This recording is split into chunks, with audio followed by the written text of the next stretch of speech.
This story follows Choi Kang-hyuk, a former Special Forces soldier turned personal trainer and fitness streamer, struggling to keep his gym business afloat during COVID.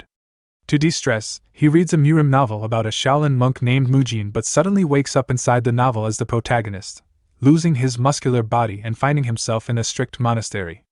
Confused but convinced it's a dream, he decides to play along. However, as he faces harsh training and discipline, he starts to question whether he's truly dreaming or if he's trapped in this new reality. Let's start the recap. The manhwa starts inside of a fitness center in Seoul. Inside one of the staff room, we see a man named Choi Kang-hyuk live streaming. He goes by Best Gym Rat TV. Kang says he's going to do a mukbang today, then starts to pig out. He says it's good, then takes a sip of his beer. I'm sure you can tell from his body that he enjoys working out. He wasn't always a gym rat, but he was heavily injured in a deployment during a Special Forces mission, and he started doing physical therapy but fell in love with trying to figure out what was optimal for the body. He ended up becoming a Chad personal trainer and focused on rehabilitation. For those who are wondering why he's doing a mukbang, it's because of COVID. In order to keep up with the cost of the gym's maintenance, he ended up trying streaming, although the profits weren't good enough to maintain all 5 gym locations. He does his outro to all of them, saying to like and subscribe. He instantly sighs after he ends the stream. He says he's worried about tomorrow. He ate so many calories and he wants to work out, but it'll be hard because of the alcohol. He starts to wonder how things got like this. It jumps to a doctor telling him that he's balding due to a high amount of stress, which hurts him. The doctor says if he doesn't de-stress, his body will continue to break down. Kang asks what he means, and the doctor says he'll become bald.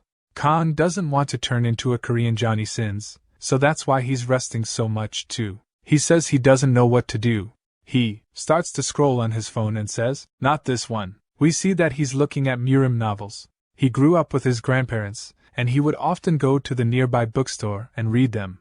He spots a familiar work from an author named Gaejiang, and that there's a new one about a Shaolin monk. He says this is unique, and the synopsis is that Mujin, the protagonist, martial artist. He clicks on it to start reading and instantly finds himself hooked. He says he really feels relaxed, and then he starts to wonder when the last time he relaxed like this was, saying it's like he was back to being a kid. He falls over saying that he's sleepy, and while he's laying there, his phone screen begins to light up. Then he hears someone trying to wake up Mujin for the morning workout.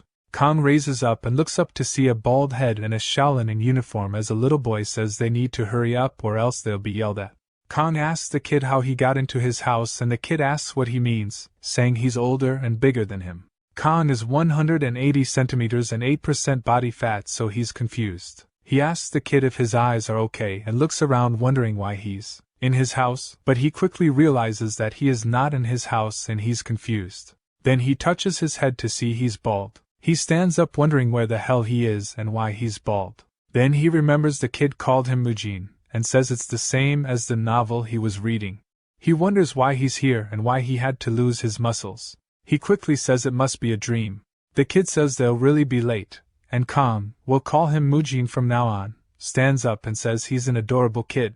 They start to run off and he says he'll enjoy the situation since it's a dream. An older man yells, saying being late first thing in the day they need to be taught a lesson. He tells Mujin and the kid to take their places.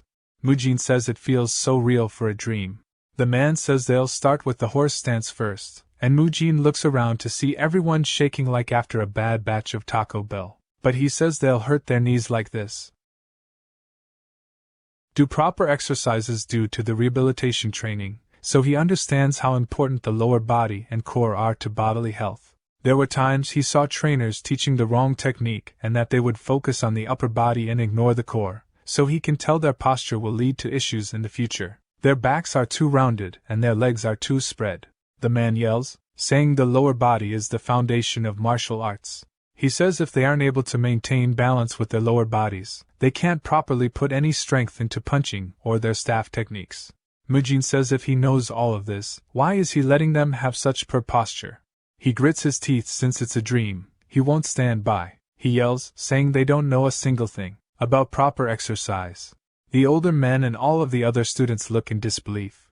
The kid from earlier asks him what's wrong, then the older man asks why he's interrupting a training session with yelling. Some of the other older men too ask if he's doing this so he doesn't have to train, saying it's not befitting of a Shaolin disciple. Mujin says he wonders if it's because it's a martial arts novel, but he can feel their energy just from them shouting. Even so, he doesn't plan to back down, saying he just pointed out it was flawed and that it's way easier than having to deal with dumb members in real life. The man asks him if he's saying that the Shaolin training is wrong. Mujin says this dream is hell realistic, and he'll play along by speaking like a martial artist. He tells the man that if they keep training like they are, when they get older, the cartilage in their knees will be damaged. The man says it's an excuse made by the weak. Mujin asks what he means, saying that martial arts is for the weak to train their bodies and mind, but now he's saying it's not something for the weak to learn. Another man steps up, saying the way the Shaolin trains is different from what he said. They train in martial arts to achieve enlightenment. Mujin says he sees and asks if they are saying the Shaolin isn't a place where the weak can obtain enlightenment. The man quickly stammers, saying no, they train harshly to train their minds. The mind is weak, so they seek comfort in times of difficulty and evil, and the training is to make it easy to endure through this.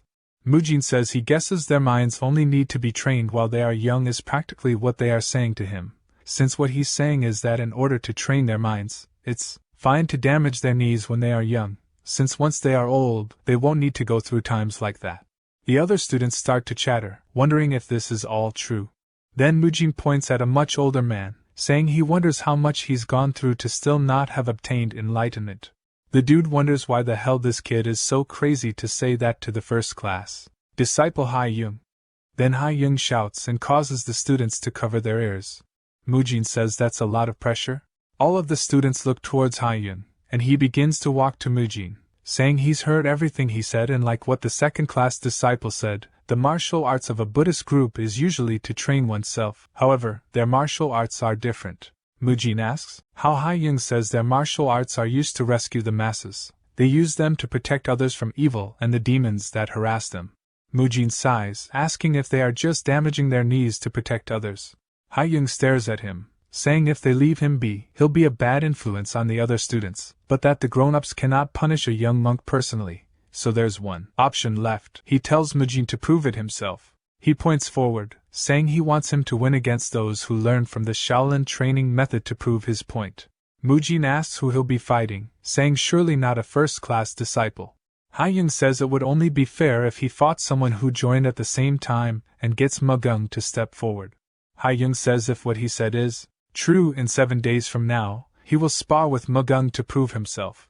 Mujin says the guy is in a different weight class, saying this is just a mockery of it being called fair, and mockingly says that he's an honorable senior. He agrees to the conditions, saying he'll do that, as there's no way he'd lose to a kid.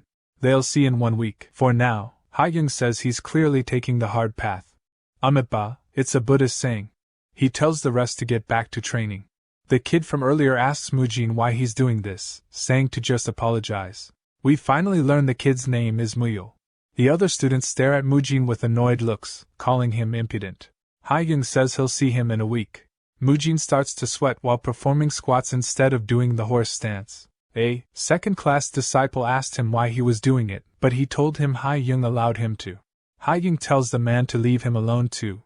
He smiles and continues squatting while telling the rest their knees are going to hurt a lot in the future. He says they are so young, asking who will take responsibility if their knees are damaged. Hai Yung gets annoyed but tries his best to remain calm and ignore the talking. Mujin trained for 2 hours, so now it's time to go munch on some protein. But he doesn't understand the issue he's about to face. He looks down at his food, asking if this is everything they are eating, as Shaolin monks are all vegetarians. While it's natural to be a vegetarian at the temple, he was puzzled since he didn't think about this. He wonders where the hell he'll get his protein. Then he begins to wonder why he can smell the food in his dream. He says it smells good, even though it's only vegetables. But in the end, it doesn't matter if that's all there is. He starts to shake, saying this is child abuse. They tell him not to talk but start to yap, saying this is too harsh to only provide vegetables. The second-class disciples tell him to stop talking during mealtime, saying this is disrespectful, and one of them says he'll teach him a lesson. Mujin wonders why the dude's angry since he's the one who should be pissed. They need protein. He grits his teeth, saying he won't let his training go to waste. A man opens the door and starts to laugh. Everyone looks up to see him, and the second-class disciple shouts, saying Hall Leader Hyunmun, he takes care of the food here. He looks at Mujin, says he must be hungry, and if the food isn't enough, he'll get more. Mujin says there's enough food, and Hyunmun asks if he wants more of the side dish. He decides to be generous and overlook his grumbling. Mujin then asks if he has any chicken breasts. Everyone is outraged, asking what the hell he's talking about. Muyul says he's been acting strange, asking if there's something wrong with his head. Mujin says that they need protein, they have to eat it. He looks at Muyul's eyes to see himself, and starts to realize things are strange. He gets tired from exercising, he can smell the food, he begins to wonder if this is reality. He quickly says he has to do something about the situation since if he's truly a young monk in the temple, he needs to think of something appropriate to say. Now he bows his head, saying he's acted weirdly since he's hungry. He just misspoke. Hyunmun says he must have just been tired from training. Mujin then asks if he can have more beans and mushrooms. Hyunmun is speechless, and says he's definitely crazy. Whether it's reality or not, Mujin knew he needed protein. It jumps to him messing with his brush in class, saying he can't believe they are studying Buddhist scriptures. He starts to think about the what if, saying even if he's in the world of the novel, how on earth will he get back home? Then he wonders if he'll get out when the story is completed. He says based on that perspective, it's not bad at all. He's the protagonist, so he has exceptional talent. The Shaolin Temple is the strongest among the Orthodox Alliance. While he's deep in thought, he spills his ink and screams. He realizes he was loud and looks up to see the other students in disdain. He says that it would seem like he's been marked by the others, but it's too late to change things. He'll just win the spar and get acknowledged. Then scene shifted to Ha-young asking Hyunmun if he's serious, and he laughs, saying he's a unique child. Ha-young apologizes on his behalf. Then Hyunmun asks what he thinks about Mujin. He says that they'll find out in 7 days if Mujin is correct or not. Hyunmun laughs, saying that's truly a great idea. They can't punish a disciple because of their thoughts, so they can just prove their point by testing it. He also says that he's heard that Mugung is one of the most competent disciples among the new disciples. The temple recruits hundreds of kids every year, but most drop out and they end up with only 10% of the original number, which is why the other disciples or elders don't generally know the names of the new monks. But Mugung was a rare case, as they all knew who he was. Ha-young says Mugung will teach him a good lesson. Then the scene shifted to both of them walking up to the middle of a platform as a week has passed since they agreed to spar. Ha-young tells both of them to get ready for the fight. It cuts back to Muyul asking Mujin what he's doing. He says that he's stretching. Muyul asks what that is, and Mujin explains it in martial arts terms, calling it tendons extension technique. Of course, we all know what stretching is in the modern world, but within the novel, it's not that well known, especially the benefits of the increased range of motion. Mujin says he should give it a try. Some other kids talk about it as Muyul starts to stretch under Mujin's guidance. Then they hear other kids talking about Mugung. Then they see him punching the air. The kids say he's incredible, and you can hear snapping sounds from his punches. Mujin says if he gets hit by that, he'll be in deep trouble, and he wonders how he's going to beat him within this kid's body. But he has an idea, saying he just needs to use his size to his advantage. Ha-young says it seems like Mujin wasn't just trying to escape training. While he didn't listen to the others, he was still training in his own way. He's training with a tree, saying he's practicing to take down Mugung. Instantly, Muyul asks how him rubbing against a tree will help. Ha-young looks down at him and chuckles, saying Mugung will teach him a great lesson. Mugung is happy that Ha-young is acknowledging him and apologizes to Mujin, saying he'll trample him. But then he sees Mujin throwing it back as he's loosening up his joints before their spar starts. Mujin asks Ha-young if they can start immediately. They both get annoyed, saying he is acting tough. He starts to step forward, saying he'll show him. He says he's ready to start too and that he'll show him the punches he's been training for the last 3 months. It starts, and Mujin runs straight at him. This startles Mugung, and as Mujin gets closer, Mugung tries to back away from him. He punches straight at his head, but it gets dodged. Everyone is surprised. Instantly, Mujin uses the dodge trajectory to grab onto Mugung's leg. He says he can't use the martial arts he's trained since he's from the special forces. He could kill the kid accidentally. So the most efficient way to take him down will be with a tackle. They fall to the floor after the spar started. The time it took for Mugung to be subdued was just a little over a second as he gets put into an arm bar. The students ask what's going on and wonder if Mugung can get out of this. Some of them are worried, saying it is impossible for him to be subdued so quickly and be in such pain. Mugung wonders what the hell is going on here. The second-class disciples begin to give Mugung some advice, but even though they don't know what an armbar is, they can tell it's bad. They know exactly how painful it must be for his arm. Mujin calls out to him, saying if he resists, his arm will break, so just surrender. The second-class disciples still try to tell him to get up, but Mujin assures him that if he exerts any more strength, he will snap his arm, so he needs to give up immediately. Mugung starts to grunt as his arm gets closer and closer to snapping, and then starts to just cry. Mujin is surprised, and so are the other kids. Mujin quickly lets go, saying he's sorry, and they all turn towards Haiyung, asking him what they should do now. Mujin helps Mugung get up, asking why. They had to make two kids fight, and Mujin is declared the winner. We learn that the chain punch is one of the 8 extremities fists, which uses the entire upper body to generate powerful force, allowing you to quickly defeat your opponent. It's known for being very powerful. Mugung has the most proficiency among the younger monks. Even the second-class disciples were impressed by Mugung's chain punch, yet he pathetically lost without any form of resistance to some weird techniques. Mugung keeps crying, saying that this is unfair. Mujin asks what he means. Mugung says he charged as soon as they started using something that wasn't the chain punch. He shouts, saying he can win against anyone in a fair fight. Mujin tries comforting him but messes up his name, which made him cry more. The other disciples say that Mugung has a point. Mujin turns around and sees them. They say that one should use the Shaolin arts when sparring here, saying he broke the rules. Mujin wonders what kind of ridiculous ideology that is. The disciple then asks why he didn't use the chain punch. He says if he had used the chain punch, the fight would have lasted for longer, and they could have gotten more injured, so he just prioritized making the duel quick. He said he did make him cry, but he didn't leave a single physical injury on his body. They say that's not nonsense since it wasn't a Shaolin art. He says they are the ones talking nonsense. They struggle to rebuttal since the chain punch was defeated so easily by some strange technique. At that, they don't want to admit it, but they are just refusing to acknowledge he lost. They don't want people to doubt the Shaolin arts, or that the new disciples might be discouraged and leave. They look back at Haiyung, wondering what the plan is, but they see him smiling at the whole situation.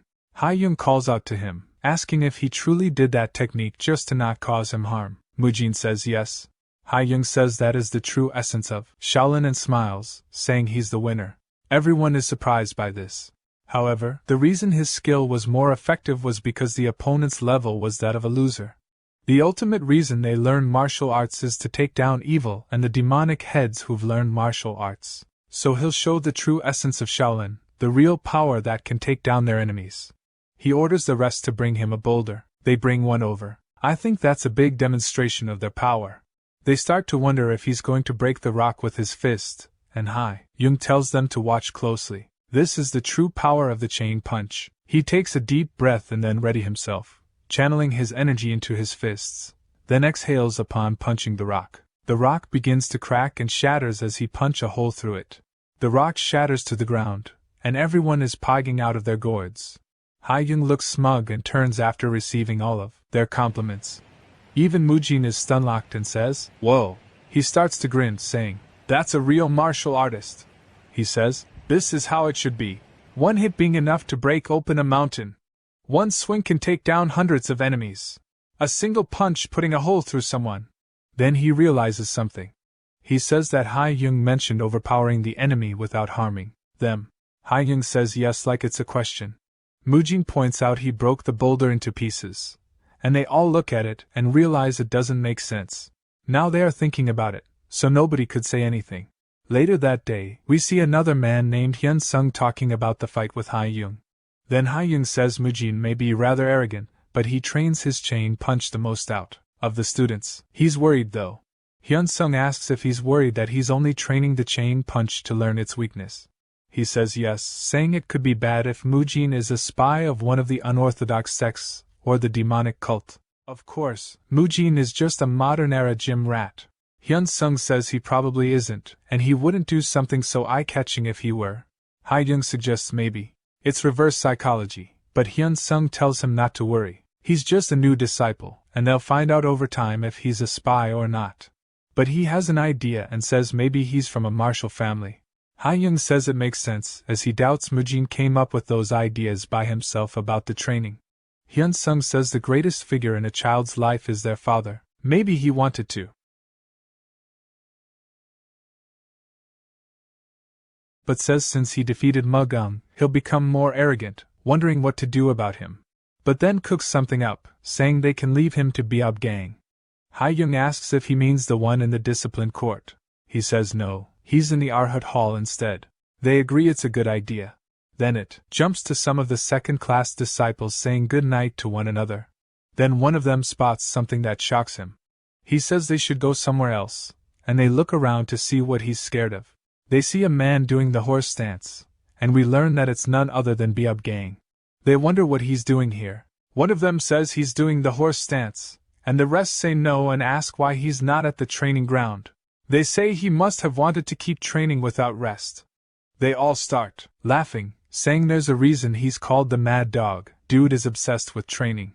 They laugh, saying the discipline hall is a good fit for him. Then one of them tells him that he'll be moving to the Arhat Hall instead. He yells, asking why the hell he'd be doing that, and the other freaks out too, asking if they'll have to live with a mad dog again. He's always grilled the juniors ever since they were third-class disciples. But it turns out he wants to join all the halls and learn the differences in their rules before going back to the discipline court. They say it's expected, he's obsessed with the rules. Beob Gang has worked hard to be a role model for the rest. He also spent way more time training, and his knees were constantly under tension due to this.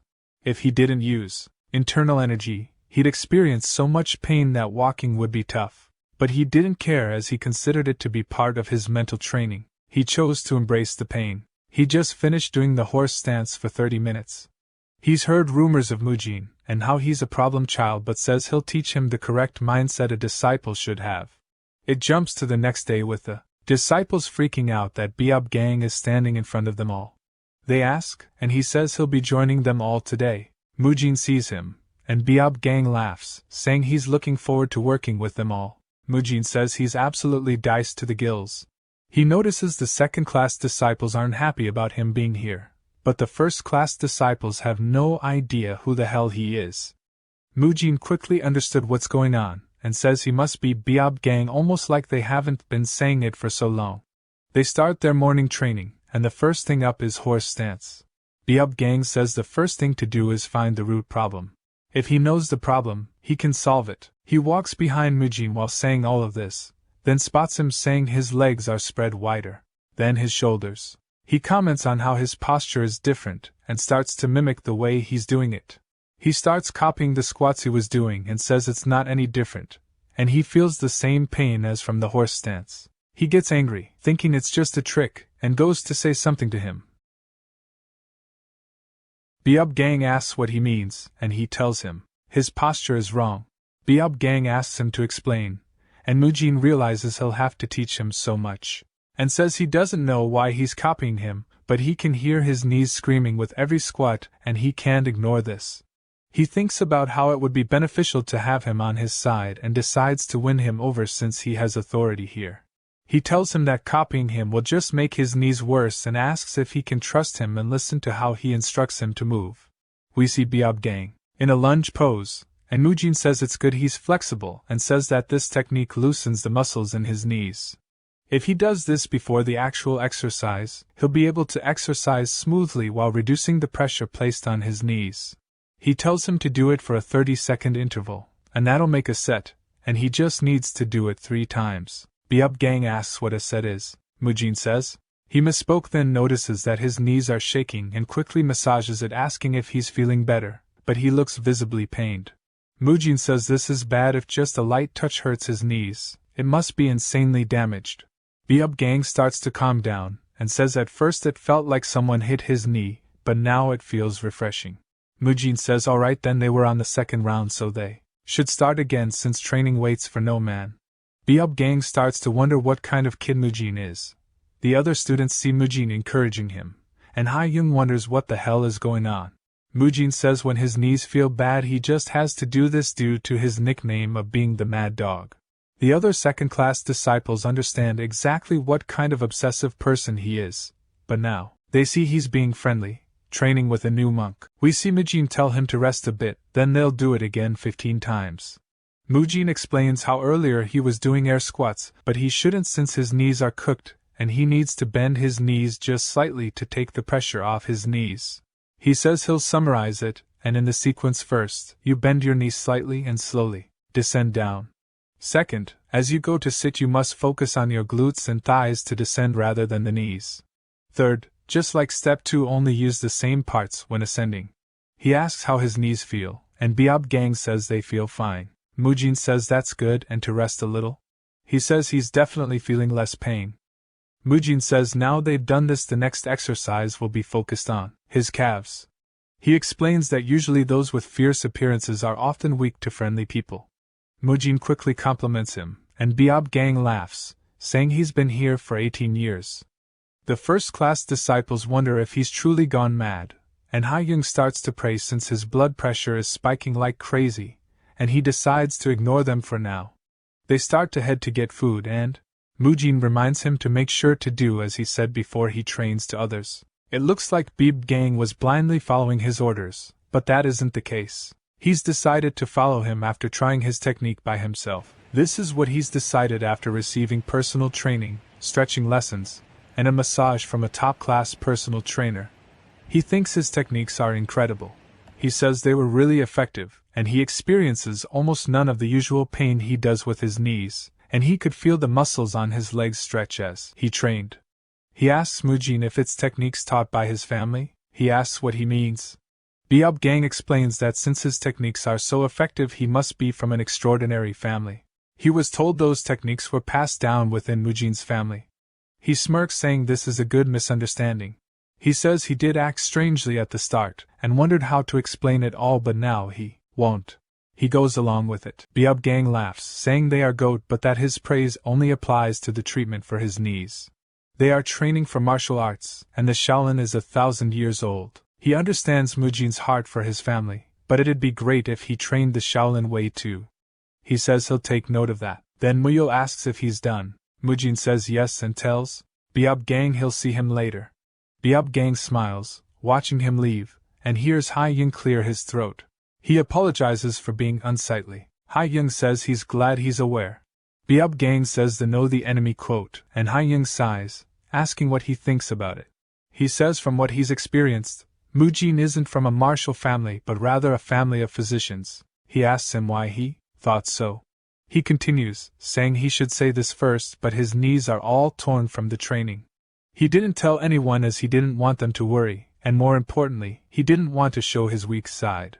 Even the juniors who trained with him for 10 years haven't noticed his knees are screwed up, but Mujin could tell right away from how he was bent, and then Mujin taught him movements that didn't hurt his knees at all. Ha-young says his family must be physicians, not a martial art family, and wonders what to do, saying the training of Shaolin is about to collapse. Biob Gang says not to worry. He's sure that he will teach Mujin the techniques of Shaolin slowly but surely, and young kids usually listen to adults they are close with instead of force. He'll get close and slowly teach him the Shaolin methods. Ha-young says all right but to take it slow for now and that he's counting on him. A while later in the afternoon training, we see Mujin is annoyed, saying having to do Buddhism lessons after breakfast blows, and he wonders if it's because he's young, but the food coma is real. They head to their training, and Ha-young says since they are good at the chain punch, it's time to move to the next step. One can only exert the full prowess of martial arts by combining internal and external energy, so now they'll start to prepare them on their internal energy journey. He sends out 2 disciples to demonstrate how to them all. He tells them to get into the lotus position, and Mujin wonders what's going to happen. He sees them sitting down on the floor, and they cross their legs. He says he recognizes it now. They both close their eyes and focus on breathing. He tells them to take a deep breath and let it pass through their nose and throat fully and keep breathing until it reaches their energy cores. Mujin starts to get excited, saying he can finally learn the martial arts he's been dreaming of. He says he's been getting sick of the same exercises for now, and now it's time for martial arts. He wasn't the only one excited, all of the other students were too, as it gave new reasons for them to train hard. They were all dreaming of being able to break the boulder like Ha-young too. They focused on his voice and followed the breathing patterns too, but Mujin says something about this training is weird. He noticed that they were doing a simple meditation. It was somewhat different from the Shaolin and training methods he saw from the novels. Is this a joke? Contrary to the novels where they teach them energy cultivation, such as yin and yang, the 5 elements, bagua, and other philosophical stuff, he just assumed that there was a good reason for all of this. An hour later, Mujin, who had been tackling all the training methods of Shaolin until now, had been doing his best this time as well to follow all that he was told to do. This was because he was excited, thinking that he was about to learn how to do incredible feats like having the source of power that allows a human to split a mountain, the ability to fly high in the skies. He assumed he would be able to obtain energy, a transcendental power that would allow him to do all of that. The manhwa nerd soul within him was feeling excited as he was about to learn cultivation techniques from the epitome of Murim novels.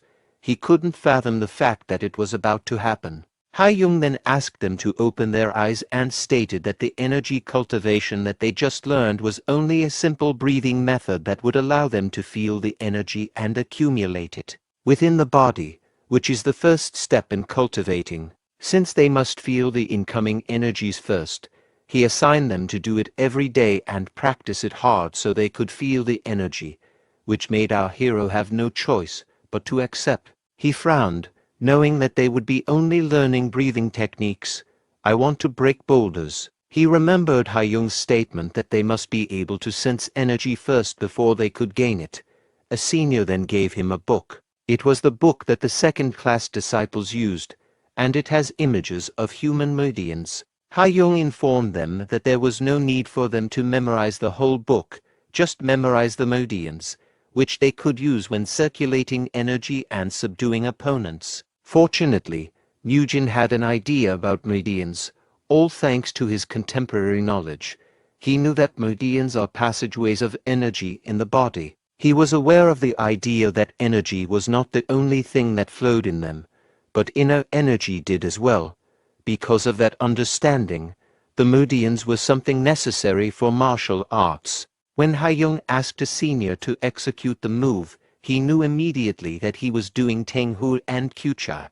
That made him feel more determined to delve into the topic. The validation from Ha-young strengthened his resolve. Later that evening, while he was walking down the hallway, he was deeply implanting the knowledge into his mind. But then, he heard a familiar voice. He turned to see who it was, barking late in the day. It was none other than Mad Dog, trying to beat David Goggins' baddest MF record. He explained that his knees weren't hurting anymore, thanks to his training regimen. Now he could turn back to his old fetish of domestically abusing his joints. Mujin was dumbfounded. He could hear his knees cracking. It was as if his effort went into not in Biab gang defense. He stated that he must push through the pain because iron gets only stronger when it's struck. But Mujin explained, true, but it could only get stronger if you strike it right. It might break if you overdo it. He asked him to take a seat, to which he gladly did so. He warned him that he was about to show him a new technique that would hurt him for a bit, which was called the pressure-relieving technique. The Mad Dog tried his best to endure the pain each time our hero massaged his knees. The discomfort was intense, but he knew it was necessary for his recovery. Massaging, Mujin was reminded of something about the past, a mistake that led him to struggle. Back when he was a member of the Special Forces, his body got severely injured when he tried to just grip through the training after having a sprain. Even though he suffered greatly, he was assigned a task to cross a river. Because of the traumatic event, he was forced to retire from the service. At that time, he lived through every day without any energy. Each day felt like a struggle just to get through. His lack of vitality made even the simplest tasks seem insurmountable, and he felt like he saw a ghost from the past every time he looked at Biab gang. He told him that if he were to get injured, he would be the only one who would suffer in the end because no one would take responsibility for it. Therefore, he wished that he took care of his own body more often. That made him smile, knowing that his junior was concerned for him. So he gave them assurance, stating that a Shaolin practitioner won't abandon their fellow disciples no matter what they went through. He gave them a bright smile and confidently said, "We won't abandon anyone, regardless of what happens." Mujin felt relieved after hearing that. Who would have thought that along with huge muscles, the mad dog also has a huge heart? Beabgang informed him that he should trust him with everything starting tomorrow and train in the ways of Shaolin. After feeling relieved, he asked, "By the way, where were you going?" He replied that he would be going back to his room to practice the energy circulation technique he learned earlier. That confused him, knowing that he came from a family of physicians. He should already be able to feel energy from the inner energy cultivation techniques that were taught by his family. That caught Mujin off guard. He forgot the fact that they thought he came from a family of physicians, so he told him instead that he forgot to learn it due to some personal circumstances at home. In that case, the mad dog offered to practice the energy circulation technique in the exact place they were standing, since he was also thinking of circulating his own energy after he was done with his training. He added that they must train together from now on every time he circulates his energy, and it might help him more, as he might be able to sense energy easier when Beabgang was around. "So, do you want to do it?"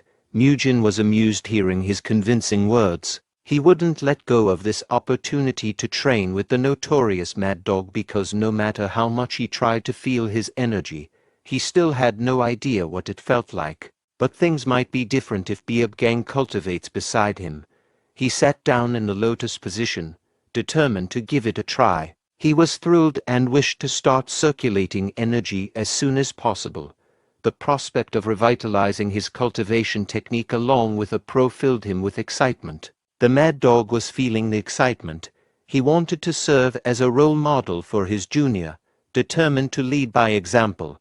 He asked him to pay attention and learn from what he was about to see. He breathed deeply from his nose into his diaphragm. The deep inhale filled his lungs completely, bringing a sense of calm and focus, which left Mujin in awe. Witnessing such mastery of breath control and concentration impressed him deeply. Just by looking at him, Mujin knew that he was doing real energy circulation. The air around Beabgang felt different. He took that as a chance to see what was different between him and Beabgang. He wished to refine his own techniques to match his mastery. He started seeing an ominous aura engulfing Mad Dog, which he wasn't even able to see when he was doing it by himself. He wondered if that was what Haiyong was talking about previously, that same energy that was capable of slicing a mountain in half. All of the evil energy must gather within the body and be breathed out through the mouth. When breathing in, breathe in as deeply as you can. Then absorb the pure energy of nature until it reaches your energy core located at the center of the body. That's the difference he found between him and Beabgang. Although he struggled a lot, he did his best to perfect his technique, showing his determination to learn Shaolin martial arts. After a while, his core started glowing, indicating that he managed to reach the flow of energy. "I can feel it."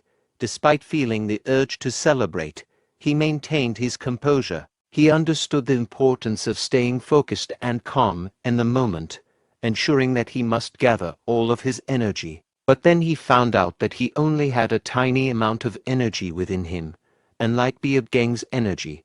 In fact, it was so small that it was even a miracle that he was able to feel it. But then he remembered that back in his world, people called the truffle chips despite only having 0.01% truffle. Meanwhile, we saw Beabgang's surprised face, as if he saw a monk breakdancing during morning meditation. He couldn't fathom the fact that our hero had already felt the energy, confirming that the master's assumption about Mujin was correct. He was indeed a genius that could become a pillar that will hold up the 1,000-year history of Shaolin. Back to our hero, he was able to get a rough grasp of how to sense energy and store it. He was able to stabilize his breathing technique a lot thanks to his determination to learn. But then he suddenly felt a chill in the air. When he opened his eyes, it was already dark. Observing this, he noticed that Mad Dog was patiently waiting for him. exuding a sense of maturity and supportiveness to his junior. He apologized, admitting he didn't know it was already late. However, the senior didn't mind it and reassured him instead. He suggested that he should go back to his accommodation, asking him to take a rest. While Gang stared at him, he saw something different around him. This kid never fails to amuse me.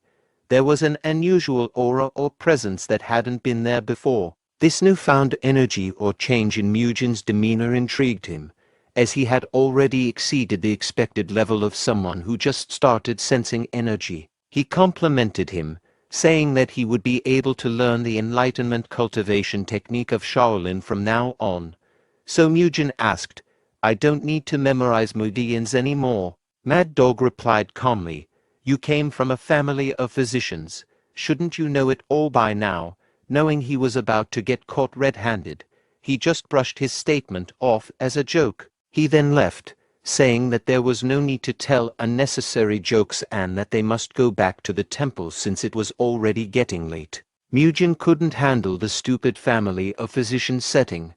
The constant pressure to lie and meet the expectations of the elders felt suffocating to him. Because of that, he was left with no choice but to memorize the whole meridians in a day.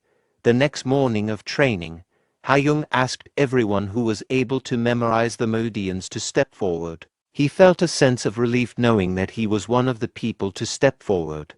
But then he noticed that almost everyone was able to memorize the meridians in a day. He was shocked to know that sensing energy was simpler than he thought, seeing that there were quite a few young monks who had stepped forward. Mugen, supposed to be a genius martial artist, thought, "What's happening here?" Hayoung then introduced a book that contained the basics of Shaolin cultivation techniques, which could help them build a foundation. He opened the book with the intention of gently instructing the young monks, ensuring that they gained the necessary information. Meanwhile, the other monks who had failed to memorize the meridians in a day watched in amusement, especially his best friend, who was also feeling proud of our hero. When Mugen came back, he was immediately asked, "How were you able to memorize it in just a single day?" Our hero replied by saying that he could do it too since the basics weren't complicated. The innocent kid was dumbfounded when Bro started yapping about circulating energy and following a sequence. Although he didn't grasp a single thing, he was in awe of how intellectual his best friend seemed. So he instead told him once again that he could also do it, but for now, he must focus on breathing first. Mugen then continued memorizing the meridians and sequences until he got it perfectly. He memorized the book Hayoung had given previously. Thanks to that, he felt his energy filling up faster, even though it only lasted for a short time. He was proud of it. He found it unbelievable that he was finally delving into the study of inner energies, a topic he had only encountered in novels before, a perfect feat of a martial arts protagonist. His training progress went smoothly. Every second he spent training brought small wins. However, his concentration vanished as soon as Miyu called him. He asked, "Where did you go all this time?" When he turned around, he saw Miyu carrying a monk who appeared lifeless. He was taken aback and bewildered by the sight of Miyu carrying what appeared to be a corpse. He tried to figure out what had happened, knowing that Miyu wasn't capable of killing unless it was the last slice of spinach. Then all bets were off. However, Miyu quickly reassured him that the monk was not a corpse. This brought a sense of relief, mixed with lingering confusion about the situation. The wild monk he found was named Mukyung, and he had joined the temple earlier than him. Miyu also explained that he couldn't carry the monk, so he instead dragged him face first, as if the young boy's face were bulletproof. Our hero then noticed something that prompted him to rise from his seat. His gaze sharpened due to worry. "Are those bruises?" He carefully observed the poor monk, studying his condition with a mix of concern and curiosity. He noticed that the dirt on the monk's arm was likely caused by Miyu, but what disturbed him more were the bruises on his back. These marks hinted at something where someone must have done that to the poor child.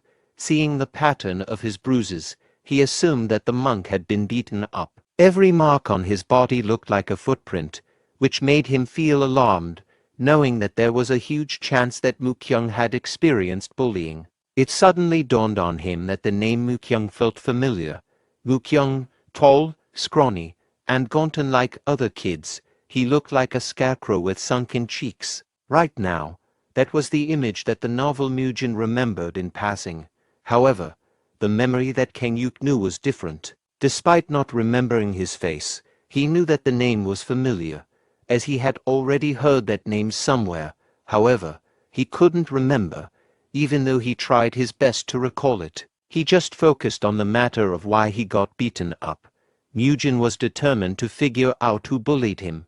However, he didn't have a single idea of who it was, but he did have an idea that could help him track down the suspected person that Miyu looked up to, someone who had joined the temple before Mu Kyung, who could potentially hold clues on finding the perpetrator. It was none other than the person he sparred with previously, mugging, the middle-aged looking child. Their intent was clear, seeking clarification and understanding regarding the situation involving the poor monk. On the other hand, Mugging appeared puzzled by their decision to approach him like a cat being asked to participate in a dog show. Mugging was sweating profusely and feeling bewildered by this unexpected interaction. His confusion was evident as he tried to comprehend the reason behind their approach. But things went from serious to an 80s comedy show atmosphere when Muyul accidentally dropped the poor kid. It was like he used the finish him combo from Mortal Kombat on Mu Kyung. A tense silence hung in the air thanks to the little dude's random head drop. Back to the main point. Mugging refused to help them, saying that he wouldn't waste his precious time on our hero and his friend. But our hero looked him dead in the eye and stated, "You're our senior. It is a must that you help us." Mugging clenched his teeth and told him that he was his junior, therefore, he must follow him. However, Mujin provoked him by asking if he was fine with becoming a senior who lost to his junior. But Mugging stood his ground, saying that he only lost because he let his guard down. However, his patience finally wore thin when our hero informed him once again that he had been defeated by someone younger. He delivered his chain punch, intent on knocking him out. His precise movement, along with his determination to end the confrontation, was imminent. But once again, our hero ducked, dodging the punch. His reflexes were sharp, allowing him to evade the attack with ease. He firmly grabbed his gi and executed a judo throw, showing another, unusual move to Mugging. He covered Mugging's neck with his arm, attempting to execute a twister chokehold. Mugging grew increasingly frustrated, realizing that his chain punch was ineffective against our hero. It was as if he was fighting an epic 20 kilograms champion. Mujin smirked and confidently told him that the outcome would always be the same, no matter how many times they fought. His words carried a challenge and a hint of superiority. Mugging, however, refused to give up. His determination was unwavering despite the setbacks. But then, our cunning hero made a proposal, suggesting that he would reveal the secret of why Mugging had lost if he disclosed who had harmed the poor monk. He let go of the submission hold, signaling his willingness to negotiate and reveal the secret. Mugging immediately created distance between them, aware of the possibility that Mujin might execute another weird technique. Mujin knew that Mugging held a grudge against him, but he felt it was crucial for him to uncover the truth about this matter. Mugging then asked him if he would keep his promise once he revealed it, his tone cautious, betraying a mixture of hope and skepticism. He went straight to business and asked, why did they hurt him? Mugging revealed that the perpetrator was none other than Mutai, one of the outer sect disciples of Shaolin and the only son of the owner of the Seo Bull escort establishment. It turns out that Mu Kyung's father was a gatekeeper at the Seo Bull escort establishment. Senior Haimun was trying to recruit Mutai back then, but he also saw Mu Kyung's talent while he was there, resulting in them both being in the temple. Although it was a good opportunity for Mu Kyung, the problem was that Mutai thought he was trying to step over his head despite being the gatekeeper, so he started bullying him. It was a very unfortunate scenario for Mu Kyung, but they couldn't help it since his father was working for the Mutai family, and he couldn't afford to tell the truth and snitch on Mutai. Our hero was very frustrated after hearing the news. It would have been understandable if it had happened in a normal school, however. It happened in a Shaolin temple where they teach the ways of Buddha. He wanted Mugging to take responsibility and act as a good role model since he was their senior. But Mugging defended himself, asking what he could do when he was just a kid. Mugen rebutted, saying that he was the strongest, therefore, he had the power to protect the weak. But Mugging stood his ground, asserting that he was outnumbered. This made our hero even more frustrated, and he pointed his finger at Mule, stating that according to his claim, he was the strongest. Both of them then looked at the innocent kid. Their gazes made Mule feel awkward. Mugging went into tomato mode after knowing that Mule looked up to him, prompting him to reveal that Mutai and his friends weren't taking the training seriously. He frowned when Mugging told him that since Mutai was a disciple from the outer sect, they naturally used the martial arts of the Shaolin Temple as a basis. He added that Mutai and his group had probably already learned the basics, and that's why they didn't need to take the training seriously. That reminded him that Mutai and his friends might be the same people who stepped forward back then. Despite being a bully, Mutai had already completed the learning prerequisite. Meanwhile, Mukyung had finally gained consciousness, appearing as disoriented as a raccoon caught raiding a refrigerator in broad daylight. Mukyung wondered where he was, feeling disoriented after receiving a knockout blow from the spoiled brat. The moment he opened his eyes, a horrible sight greeted him. He found himself surrounded by 3 peculiar monks that looked like they were about to consume him. Looking at him, he felt empathy for Mukyung's situation. He understood that informing Hayoung about his bullying experience might cause more harm than good. He wished to know if there was a way he could help. His concern for Mukyung's well-being compelled him to seek a solution or offer assistance in any way possible. He then realized a way he could help him, an idea that could help him solve Mukyung's predicament. He immediately told him that he could help, but emphasized that Mukyung must listen and follow his instructions carefully. The poor monk became emotional, knowing that someone was willing to help him. Gratitude and relief washed over him as he realized he wasn't alone in facing his challenges. Our hero smiled confidently at him, saying they must first report the situation to Hayoung. That statement shocked him, but not in a good way, because if it were that easy, he would have already done it. However, Mugen stated that it was simple. They would be sorted out if he became a principal martial disciple. A principal martial disciple is someone who has been accepted into the main martial group and continues to train in the temple. Knowing that the disciples from the outer sect usually remain outside Shaolin, they won't be able to mess with him anymore once he gets inside the Shaolin temple. However, that wasn't an easy task, because not everyone can become a principal disciple. Everyone realized Mugen's goal. They were shocked to hear such an ambitious plan except for Mule, who looked too cute and innocent to understand a complicated topic. Come to think of it, they won't be able to threaten a principal martial disciple of the Shaolin temple. Although there was a possibility that it wouldn't work, there was a big what if inside his mind. He remembered what Mad Dog had told him previously, therefore, he needed to test whether what he said was true. He offered his hand to the poor kid and told him that Hayoung and the Shaolin temple would never abandon their people. In a serious tone, he asked him again if he wanted to try his proposal. His gentle and kind demeanor softened the conversation, creating a reassuring atmosphere that he wasn't alone. A few minutes had gone by, and Mukyung still wasn't giving him a response. He wondered if it was because he wasn't confident that he could become a main disciple.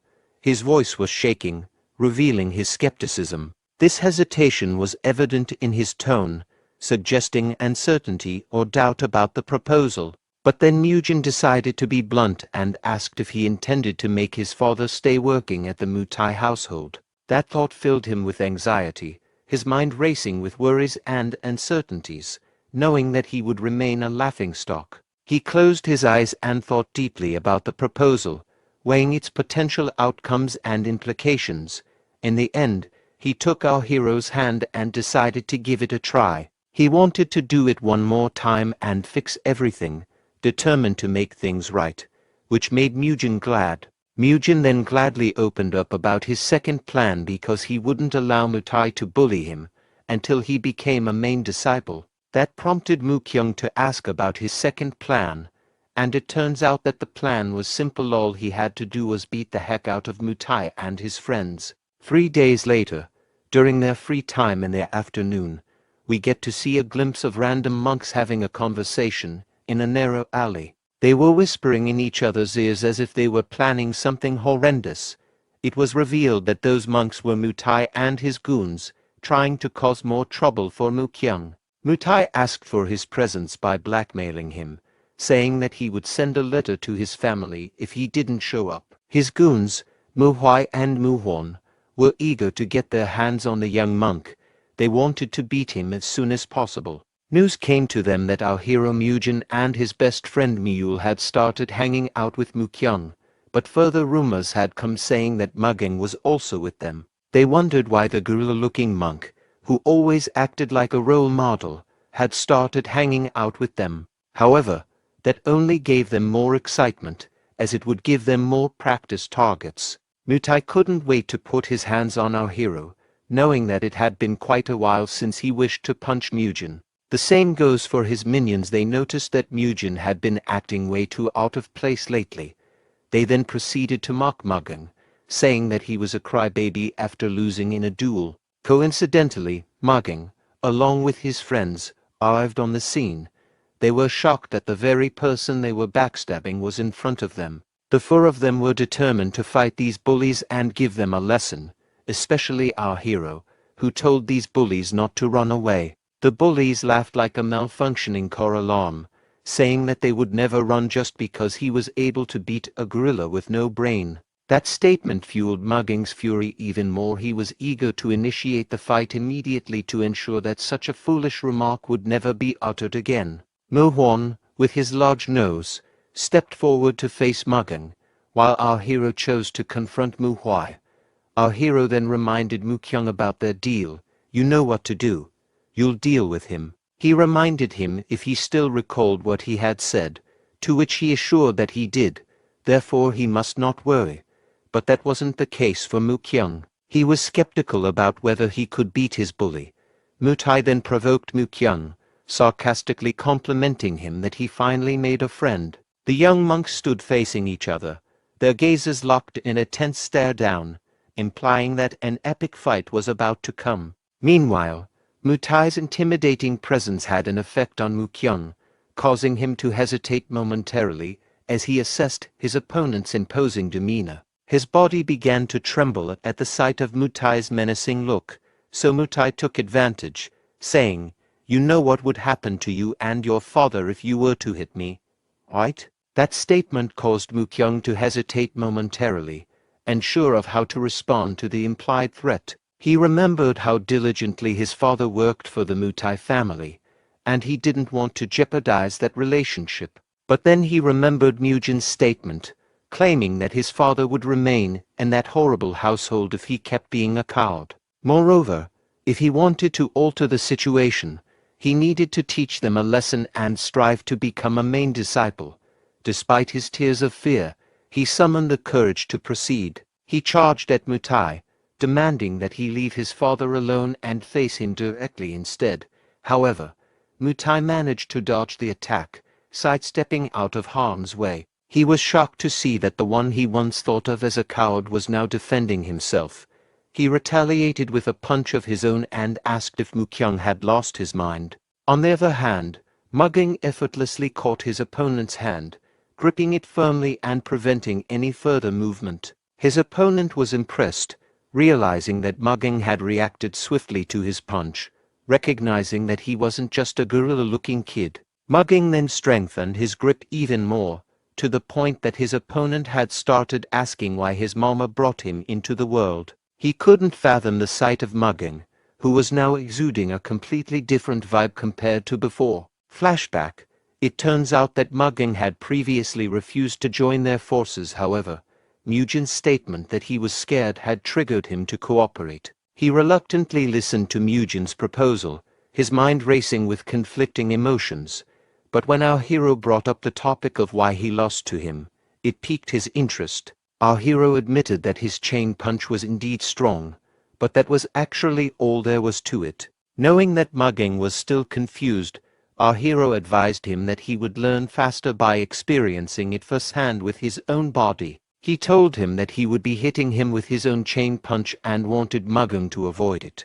Mugging's body got tense as he absorbed our hero's words. Determined to overcome his doubts, he decided to face the challenge head-on, hoping that the experience would bring him the clarity and strength he sought. He was able to easily dodge the first punch, his reflexes sharp and precise. Our hero asked Mugging to prepare himself again and try dodging his second technique. Our hero wound up his punch and channeled his strength, aiming to test Mugging's reflexes. Mugging was determined to evade the attack, his eyes locked on our hero's movements, his body tensed in anticipation as he prepared to dodge with all his might. But instead of a punch, our hero delivered a kick that caught Mugging off guard, and he failed to dodge it. Mugging screamed in pain, demanding to know why he had been deceived. However, Mugen offered him a revelation, saying, "That's precisely your mistake. You're too predictable." He explained that in order for an attack to work, one must deceive their opponent. That revelation sparked a realization in Mugging's mind, opening up a new understanding of combat strategy. He added that although he acknowledged that Mugging had a fast and powerful punch, he was able to dodge it simply by judging his posture. But Mugging refused to accept it. He explained that he just needed to be faster so his opponents wouldn't be able to dodge it, even though they knew it was coming. Mugen knew that he had a point, however. He needed to be the strongest in the world if he wanted that to happen. It turns out that he learned those techniques from all the novels that he had read, such as the unorthodox Tyrant Chronicles, where the blade techniques of the protagonist were considered the strongest in both unorthodox factions and in the world. In other words, if you were not the strongest, that knowledge wouldn't apply to Mugging. So until then, he suggested that he must deceive his opponent by winning the psychological warfare, just like in the game Rock, Paper, Scissors. Mugging was hesitant, but in the end, he accepted his advice, understanding the necessity of improvements as their senior. Back in the present, Mugging smirked at his enemy, thrilled to show his new knowledge. The bully agonized in pain with each passing second that Mugging firmly held his hand. Rage was evident in his voice when Mugging demanded that the bully dodge his chain punch at all costs. Our hero's advice echoed each time he fought the bully. He remembered the time when he contemplated whether to acknowledge the usage of deception. For him, using deception was a cowardly act. However, he couldn't justify why. In the end, he admitted that Mugen was right, and since he learned something new from him, he wanted to show him something. Mugging claimed that it would be dangerous for our hero to fight Mutai and his goons. At first, our boy thought that he was coping. What is this boy yapping about? Mugging revealed that there was a way for him to become even stronger, which he didn't use in their previous fights. He added that if it had been a real fight, he would have used the martial arts of his family. Mugging guided them to an empty spot in the temple, determined to demonstrate their family's martial arts prowess. Our hero asked, "Why did you bring us to such an empty spot?" But Mugging clearly stated that he didn't want to upset the elders by using their family's martial arts.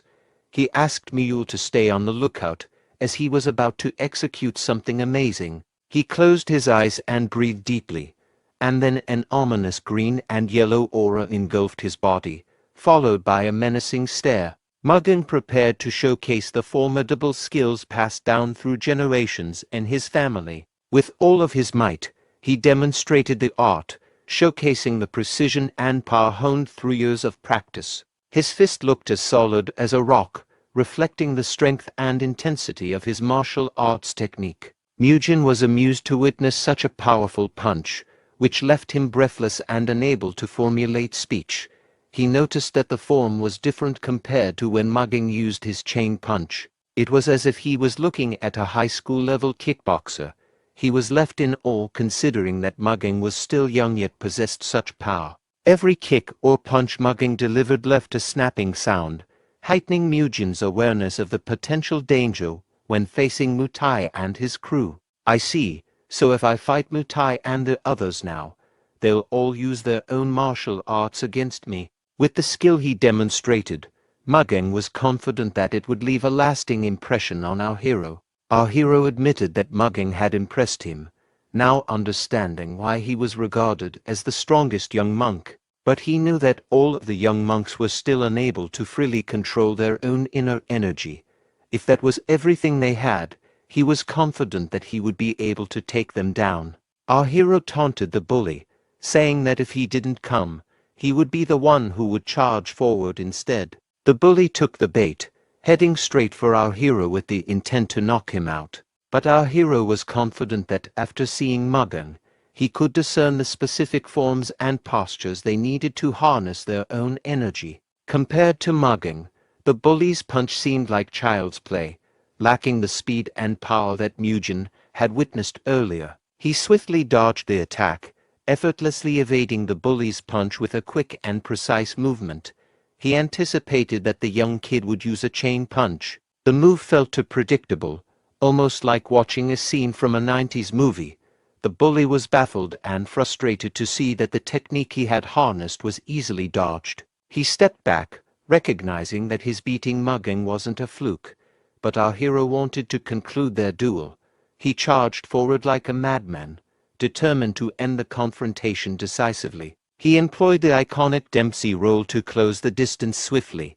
That made the bully panic and flinch, allowing our hero to close the distance even more quickly. He noticed that the bully tried to defend his face, trying not to ruin the skincare routine that he had followed for years. So our hero instead punched the body, aiming for a vulnerable spot just below the ribs. The bully felt extreme pain as our hero's punch landed with precision. However, he mustered the courage to retaliate from the attack, only for him to leave himself wide open for a counter. Our hero tripped him, causing a huge bang that reverberated across the alley. When the bully opened his eyes, he saw our hero standing over him, looking like he had transcended from heaven. Our hero then punched the ground, sending debris flying in all directions. The punch served as a warning to the bully never to mess with him and his friends again. The bully started crying, realizing the mistake he had made. He reflected on the consequences of his actions, knowing he had crossed the line. When our hero realized that he had overdone it again, he made another kid cry. The bully started acting like a spoiled brat, threatening to tell his father about what had happened. He was left with no choice but to scratch his shiny head, contemplating his next move on what to do with this troublemaker. When he turned around to check on his comrades, Mugging had already incapacitated the opposition, leaving them unconscious on the ground. When he was able to confirm that Mugging was safe, he was horrified when he saw Mukyung, who mercilessly gave Mutai a beating to the point that he wasn't recognizable anymore. He pleaded with him to stop hitting him, as the fight was already over. That was when he remembered the name Mukyung, a name that had been bothering him for quite some time. Mukyung, the one who stained both of his hands with blood, eyes full of madness. He felt a chill run down his spine with the realization. In Shaolin Chronicle, author Go Kyung's first novel, there was a character in The Return of the Demon Supreme, and it introduces the most insane character of all time, Mukyung, also known as the Blood Monk. As always, the novel that our hero liked when he was young, he had forgotten it all as time passed by. But there was an illustration of a memorable character that was hidden away in a corner of his memories. This character would always say that all humans were evil, and that he would use blood to wash away the cycle of sins from them, a lunatic blood monk. As he witnessed this horrible scene, he was reminded of the madness and horror of the Mukyung that he had read about in the novel. Seeing Mukyung with bloody hands and crimson red eyes of anger, our hero was gripped by deep fear. What have I awakened? Mugen only wished to raise his self-confidence. However, he did not expect to see such an appearance. He quickly snapped himself back to reality and realized that he must stop Mukyung, or else he might kill Mutai. He and Miyu rushed forward as fast as they could to stop this soon-to-be madman. They tackled and locked his fist to prevent him from inflicting more harm, but Mukyung was persistent and shouted at them, saying that they must let him go because he had tried to bully his dad. Eventually, he fell to his knees and gave up, feeling frustrated that he couldn't punish his opposition more. Our hero noticed that Mukyung's strength was impeccable despite having the build of a scarecrow. Mujin stared at him, trying to figure out what to do next. But then Mukyung started crying like a baby, his tears streaming down his face uncontrollably, transforming his intimidating face into a blotchy redness. He felt a sense of relief knowing that he wasn't a blood monk yet, but an ordinary child instead. He remembered that the blood monk only appeared as a crazy person in the novel, but it did not mention how he became a blood monk. He wondered if it was because he crossed a line that wasn't meant to be crossed, after enduring such absurd situations where he was constantly bullied.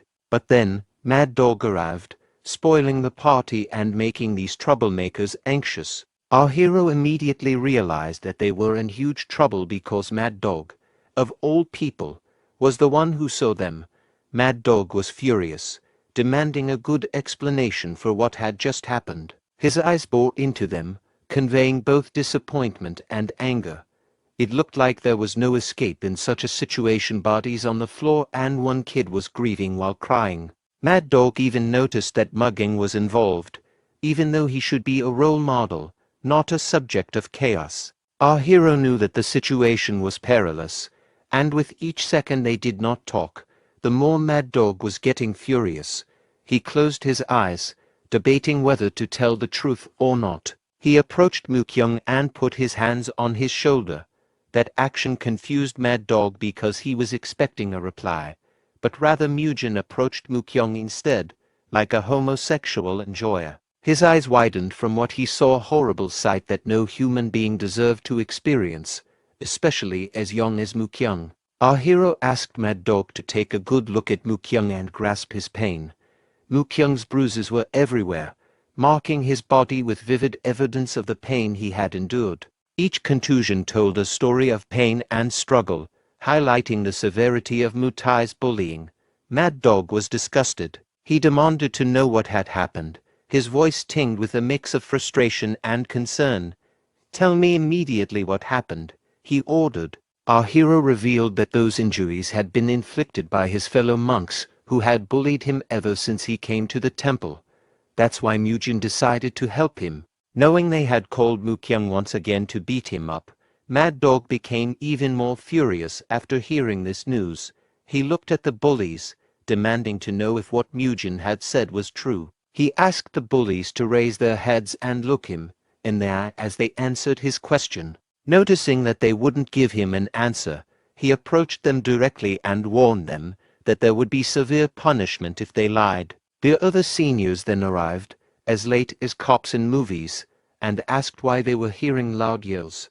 The bullies, realizing they had no escape, cried out guilty for their sins. The seniors couldn't believe that such a thing had happened in the sacred monastery. They would never expect that a monk would discriminate against their peers. However, Mad Dog remained calm. He turned to Mukyung and asked for clarification, wanting to hear directly if he had truly experienced bullying. Mukyung hesitated to tell the truth, afraid that revealing the bullying might make the situation worse, knowing that his father worked for the bully's family. But our hero patted him on the shoulder, reassuring him that everything would be all right because Mad Dog was known for his fairness and justice. Therefore, Mukyung had no reason to be scared. He could be assured that his concerns would be heard and addressed with due consideration. Tears started dripping from his eyes as he prepared to recount his painful experiences. Mukyung broke down in uncontrollable tears, slowly recounting to the seniors what he had experienced over the past 2 months. The pain in his voice was evident as he uttered each word. Because of Mukyung's burst of emotions, he was unable to tell the details articulately. However, he was able to get the main point across to Mad Dog, who patiently listened and empathized with Mukyung. Our hero approached Mad Dog, reminding him of his statement that the Shaolin Temple would never abandon their own disciples regardless of the situation. Since Mukyang was a disciple of the temple, he had thought that he needed protection. Mad Dog reminded him that his actions were wrong because Mutai and the others were also a part of the temple. That triggered a switch in our hero, who asked if they would still consider them even though they had threatened Mukyang's life and his father's. He was beginning to feel skeptical about the temple's beliefs. The two of them stared intensely at each other, silence hanging heavy between them as both of them tried to make a point. Someone then interrupted, agreeing that our hero's statement was correct. However, it would only be true if he was telling the truth. He asked for time to conduct a thorough investigation right here, right now. In the meantime, they must wait for the result. The man was none other than Hyan's son, the Arhat Hall leader. He confirmed that if they were able to verify his statement, then those children would cease to be disciples of the Shaolin Temple. Our hero calmed down, stating that it would be just right to conduct a fair and just investigation. Sure, you can investigate. But then Hyan Sung added that even though they ceased the bullies from becoming disciples of the temple, what happened in the hall would never be overlooked either. Because the Shaolin martial arts are meant to subdue opponents, not kill, he pointed at Mukyang, telling him that what they did to Mutai was too brutal, considering that he was still a child. Quickly, Mukyang apologized for beating him and sought to defend himself by explaining his reasons, but our hero prevented him from explaining further, extending his arm to silence Mukyang. Mid-sentence, Mujin decided to take the blame, saying that he was the one who did that. He was too frustrated, after seeing Mukyang's wounds, which resulted in him losing control of his emotions. Mukyang was shocked. He did not expect Mujin to take the blame, especially after everything he had helped him to regain his confidence. He started looking at Mujin with inspiration, seeing him as someone he could look up to for his courage and selflessness. It turns out there was a purpose for that action, as our hero knew that if Mukyang's belief was formed after shouldering all the unwanted responsibilities and being betrayed by the world, he must do everything to prevent that, to stop him from becoming the blood monk. Therefore, by trying to protect him from becoming the blood monk, he aimed to be the best comrade that Mukyang could ever have, a person that someone he could rely on. In the aftermath of the fight, Mad Dog took our hero to the place where they meditate while facing the wall to attain enlightenment. He was tasked to stay there while looking at the wall and meditate repeatedly. Not long after that, they arrived at their destination, where he was assigned to meditate in a small cave. It served as a punishment for his previous action. Our hero took his punishment like a man, enduring it without complaint or resistance. He knew it was necessary to uphold justice and fairness within the temple. His compliance earned him the respect of Mad Dog and the other seniors. He began facing the wall and meditating, seeking inner calm and clarity amidst the turmoil from before. As he meditated, he recalled a plot twist from Gakyang's novels. His life mirrored the world of Shaolin Chronicles, yet unexpectedly aligned with characters from Return of the Demon Supreme. He knew that the novels he wrote shared the same world. On second thought, he thought that it was just the world that was the same. He knew that the protagonists from the novels were in the same period. However, they were active in different areas, so it would be unlikely for them to run into each other. In the second half of Return of the Demon Supreme, the protagonist of the Shaolin Chronicles appeared. That concluded that all of his novels were in a similar period.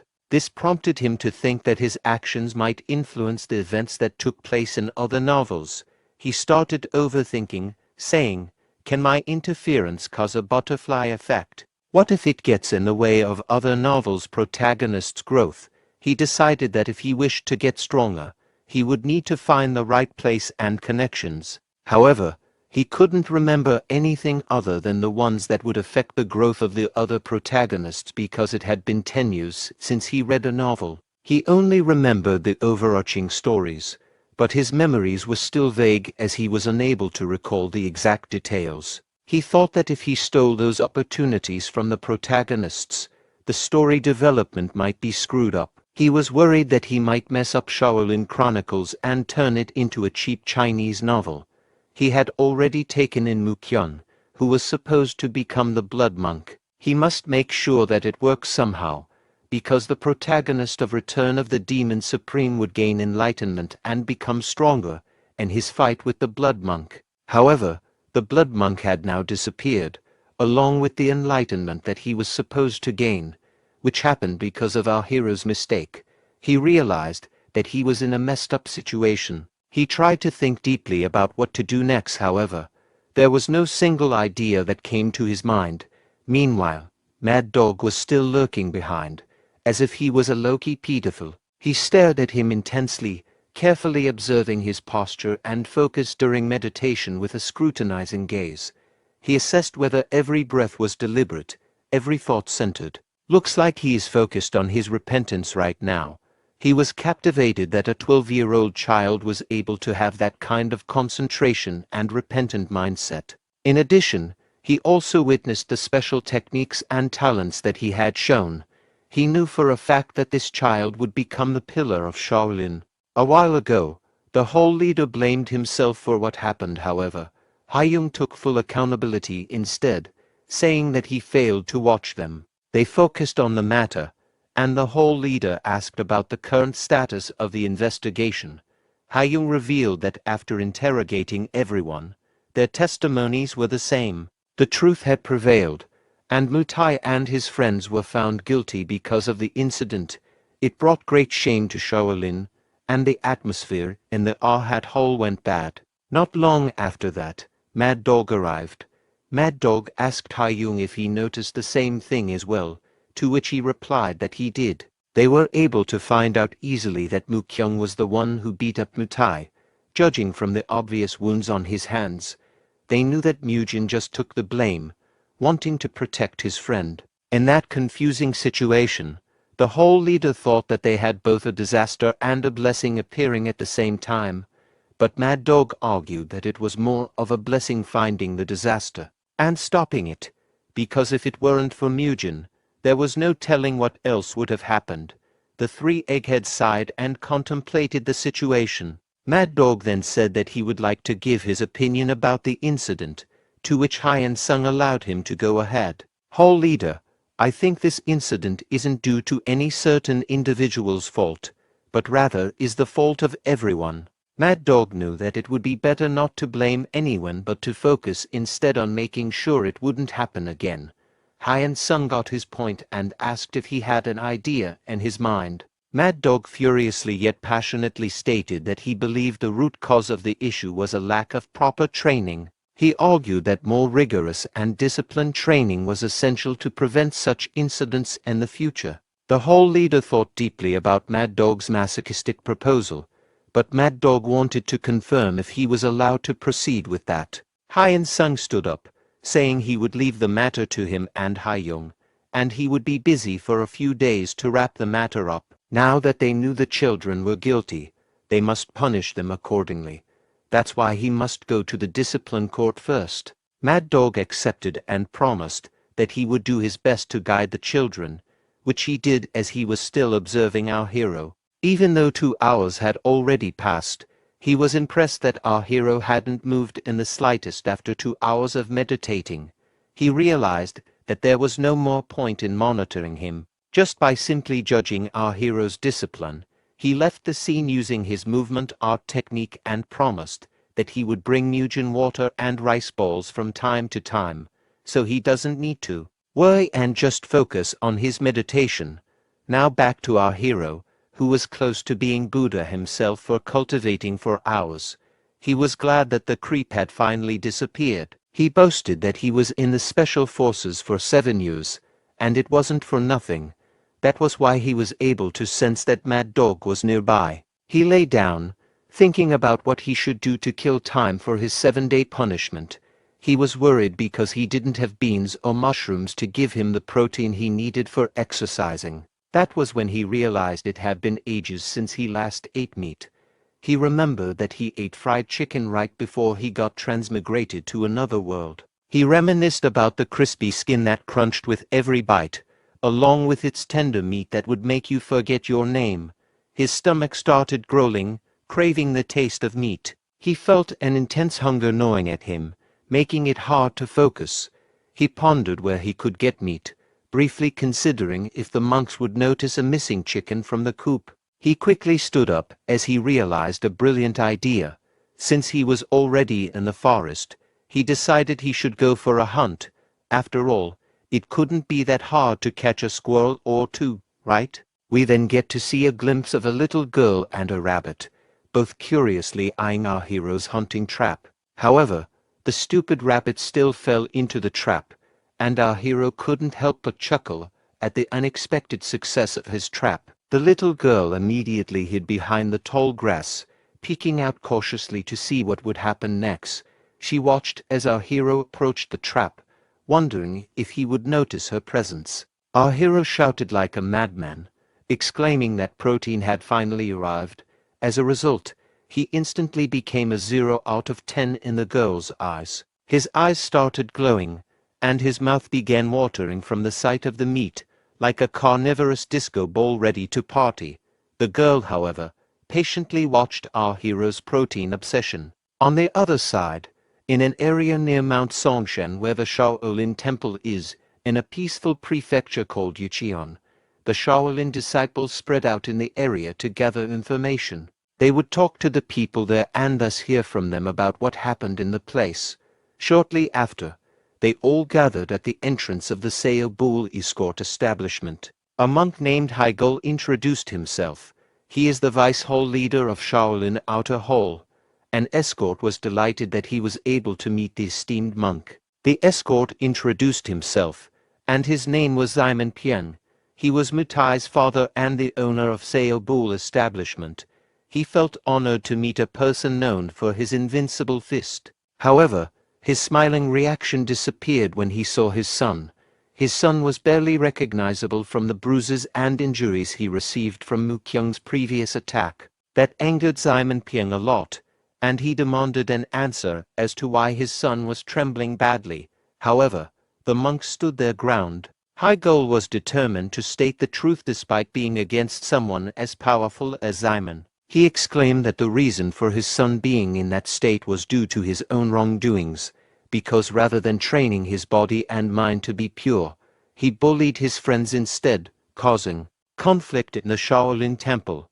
Not only that, they also found out that there was an anomaly within the Yucheon prefecture. Hearing that made Simon panic, as his disgusting behavior was about to be revealed. It turns out that the Sao Bull escort establishment had been coercing money out of the people. Haigul was very frustrated.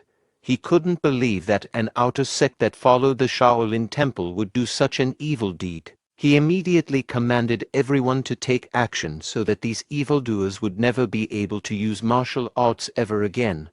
Panic arose in the prefecture. The escort commanded his private army to stop the monks in an instant, but the monks were determined to give justice. They knew that the outer sect deserved to be punished because they brought shame to the monastery. The fight between the bolds and the long hair was very intense. However, the less hair, the better you were in martial arts.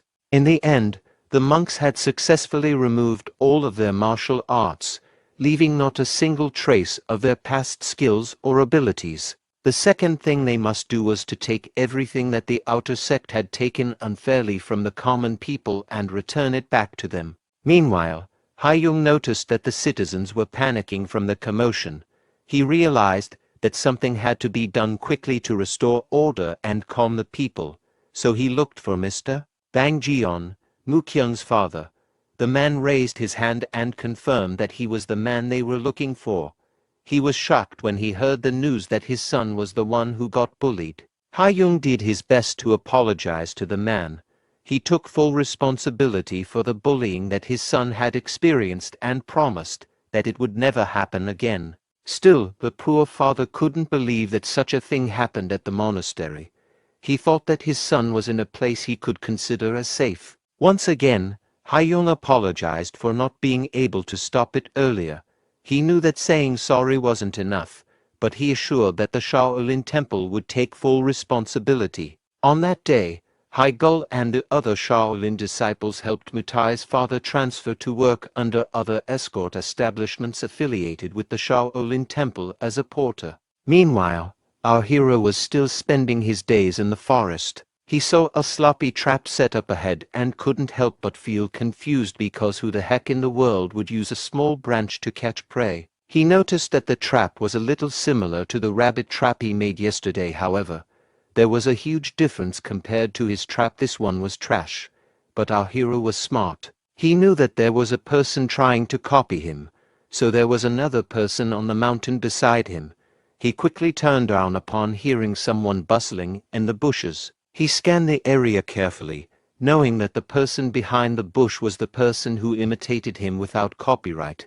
He was shocked to see that it was just a starving little girl. Her clothes were too fancy for someone who was in the forest, and her eyes were wide with fear and hunger.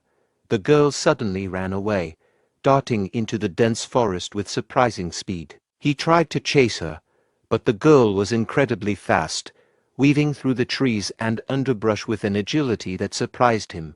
The girl thought that she had finally disappeared from the hero's sight, her heart pounding in her chest as she glanced around, convinced she had lost him. But our hero was faster than he thought. She never expected that he was already ahead of her. Our hero reached out his hand, not letting the girl escape. Her wide eyes were filled with fear and confusion. He was a stranger on the floor, and he was thankful that the FBI organization hadn't formed yet during this year. The girl immediately apologized, her voice trembling with sincerity and regret. But our hero was more confused about why a pretty young girl was wandering in the forest. Our hero apologized for startling the girl and offered her some food instead. The little girl delightfully accepted his proposal, enjoying every bit of the meat. Mugen started acting cunningly, remarking that she must be hungry and jokingly boasting that she tried to copy his trap. She confirmed that she indeed copied him. However, she asked, "You are a monk, aren't you? Not allowed to eat meat?" The atmosphere got awkward, so Mugen stated that he had his own circumstances and that she didn't need to mind the minor details. Mugen then asked, "Why are you so deep in the mountain?" He added that the place was under the Shaolin Temple, but judging from her clothes, she seemed like she was from the outside.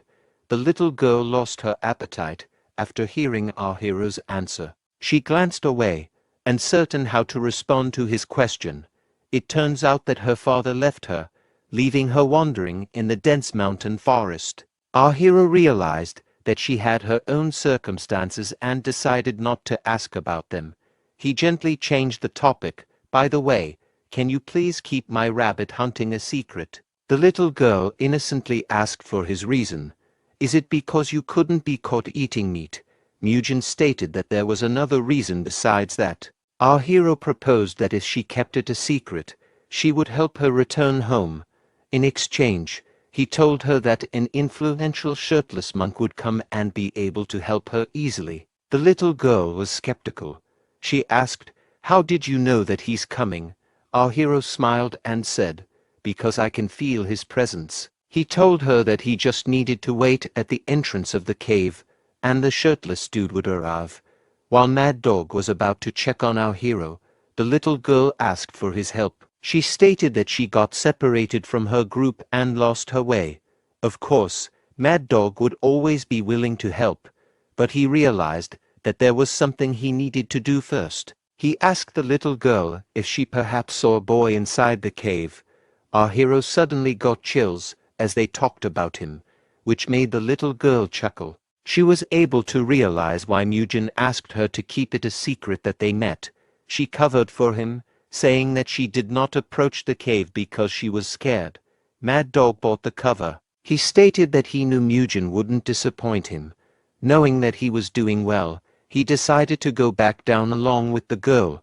He smiled at the girl and said that he would bring her back home. Mad Dog asked for her name, and she revealed that her name was Rusilwa. Meanwhile, our hero was glad that the rule-abiding monk had finally disappeared. He lay down and realized that he had forgotten to ask the girl's name, but since it was none of his business, he brushed it off. Later, at the temple, Mad Dog asked for Mukyung's attention. Mad Dog wanted to inform him about something and involved his father too. Mad Dog revealed everything that happened in Yucheon Prefecture, the fact that the Seo Bull escort establishment, which was run by Mutai's parents who bullied him, had completely closed down. In addition, they introduced his father to a new workplace. Mad Dog told him that he didn't need to worry anymore, he should instead focus on becoming a true disciple of the Shaolin. Instead, Mukyung started trembling and cried profusely. Feeling a sense of relief that everything was finally settled, he told Mad Dog that he would do his very best. Mad Dog patted his egg-shaped head while Mukyung told him his promise. It was all thanks to Mujin, who reminded him that the Shaolin Temple would never abandon a disciple. On the fourth day, our hero was glad that the survival training he received from Special Forces paid off, helping him to hunt easily. But there was one thing that he didn't think of. When he cooked the meat for the little girl, he realized that he cooked the meat with an open fire, allowing Mad Dog to almost catch him. So, in order to leave as few traces as possible, he decided to cook in nearby caves instead. He wanted to make sure that he left as little evidence as possible since he wouldn't have enough time to clear up all the mess and pluck out the rabbit's fur. He decided to cover it in mud, cook it, and then pluck out the fur along with the mud. Although it wasn't perfect, he would be able to get his protein that way. It was also his first time eating meat after coming to the Shaolin Temple, so he felt much relief from it. The fifth day had arrived. He decided to get up earlier than the bells striking the Shaolin Temple to face the world in a lotus position. But that was not for the sake of training hard in meditation. It was because of the presence of a certain someone who regularly checks the cave. Mad Dog was amazed. He thought that he was already hardworking, but to think that our hero would meditate early in the morning was impressive. He slowly approached, trying his best not to break his concentration. He took the empty water container to change it into a refilled one. He was thoroughly impressed that our hero hadn't noticed him. He thought that Mujin was too focused for him to even notice. He handed him the bag of rations, ensuring he had enough food to sustain him until he reached the seventh day. Before taking the food, Mujin made sure that everything was all clear. He looked at the volume of the ration and couldn't believe that they expected a young kid to survive on something like this for a week.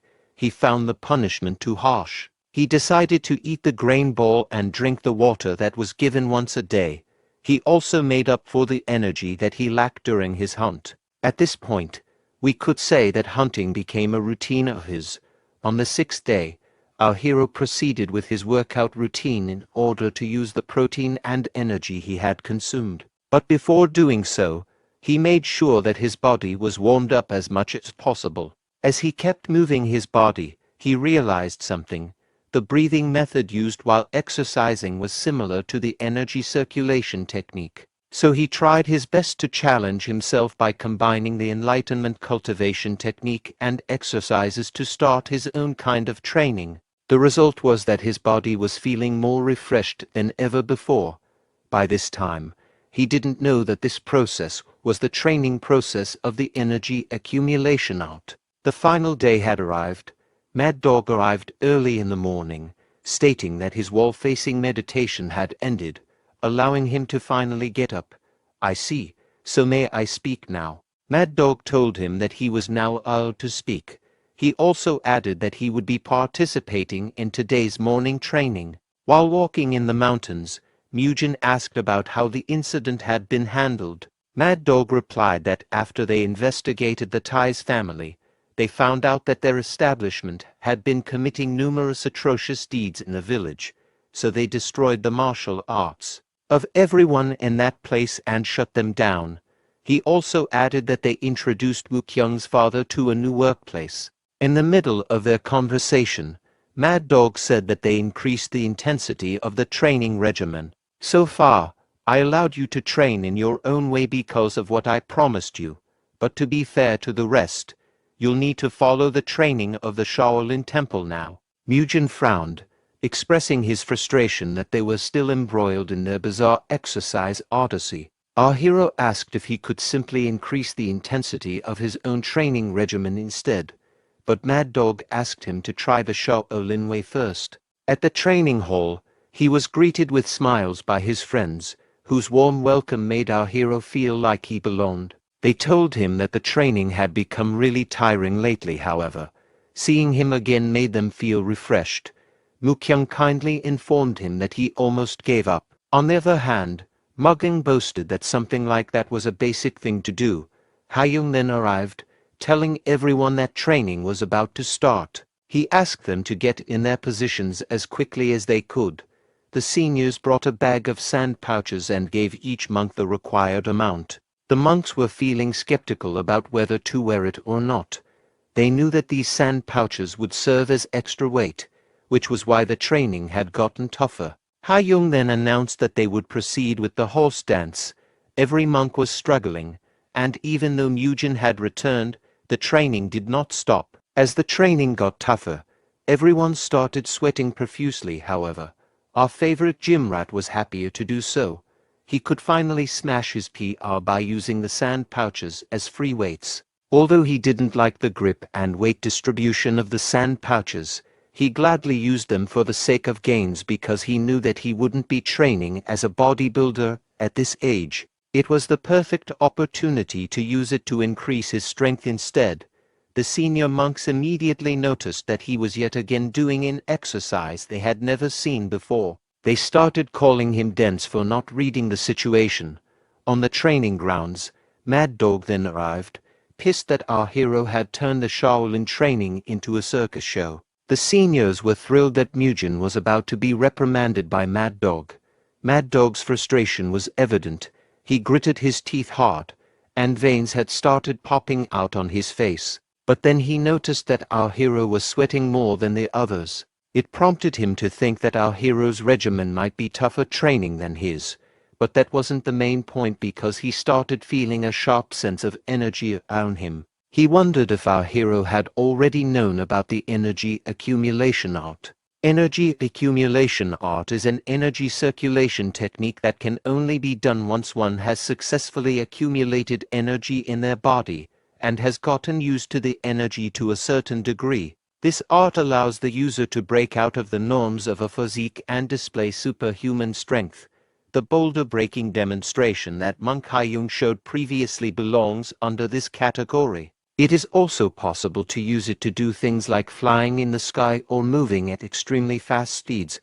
However, not everyone can attain this. It is something that can only be attained after an epiphany of energy has been achieved after numerous trials and errors. That was how it was supposed to be, but Mad Dog was shocked by what he was witnessing. Meanwhile, our hero was still performing this weird exercise. He stated that he was getting tired of bodyweight exercises. He was glad that he got these freedom bells. He started chasing the pump like Arnold Schwarzenegger, with each repetition that he did on triceps overhead extensions. The early morning training, which involved sand pouches, was hell for everyone except for Mujin. He proceeded to pump up his shoulders, aiming for that 3D boulder look by doing lateral raises with a face full of ecstasy. He enjoyed every second of the training. On the other hand, the other young monks were surprised by his weird posture and began to stare at him. But Mad Dog looked at Mujin in a slightly different light. Judging from what he was witnessing, our hero's regimen was working. He wondered how he managed to use the accumulation of energy art at such a young age. Mad Dog interrupted Mujin, asking to give him a second. He told him to follow and insisted they have a private talk because he wanted to ask him about something. He brought him to Hayoung, who stood there in disbelief.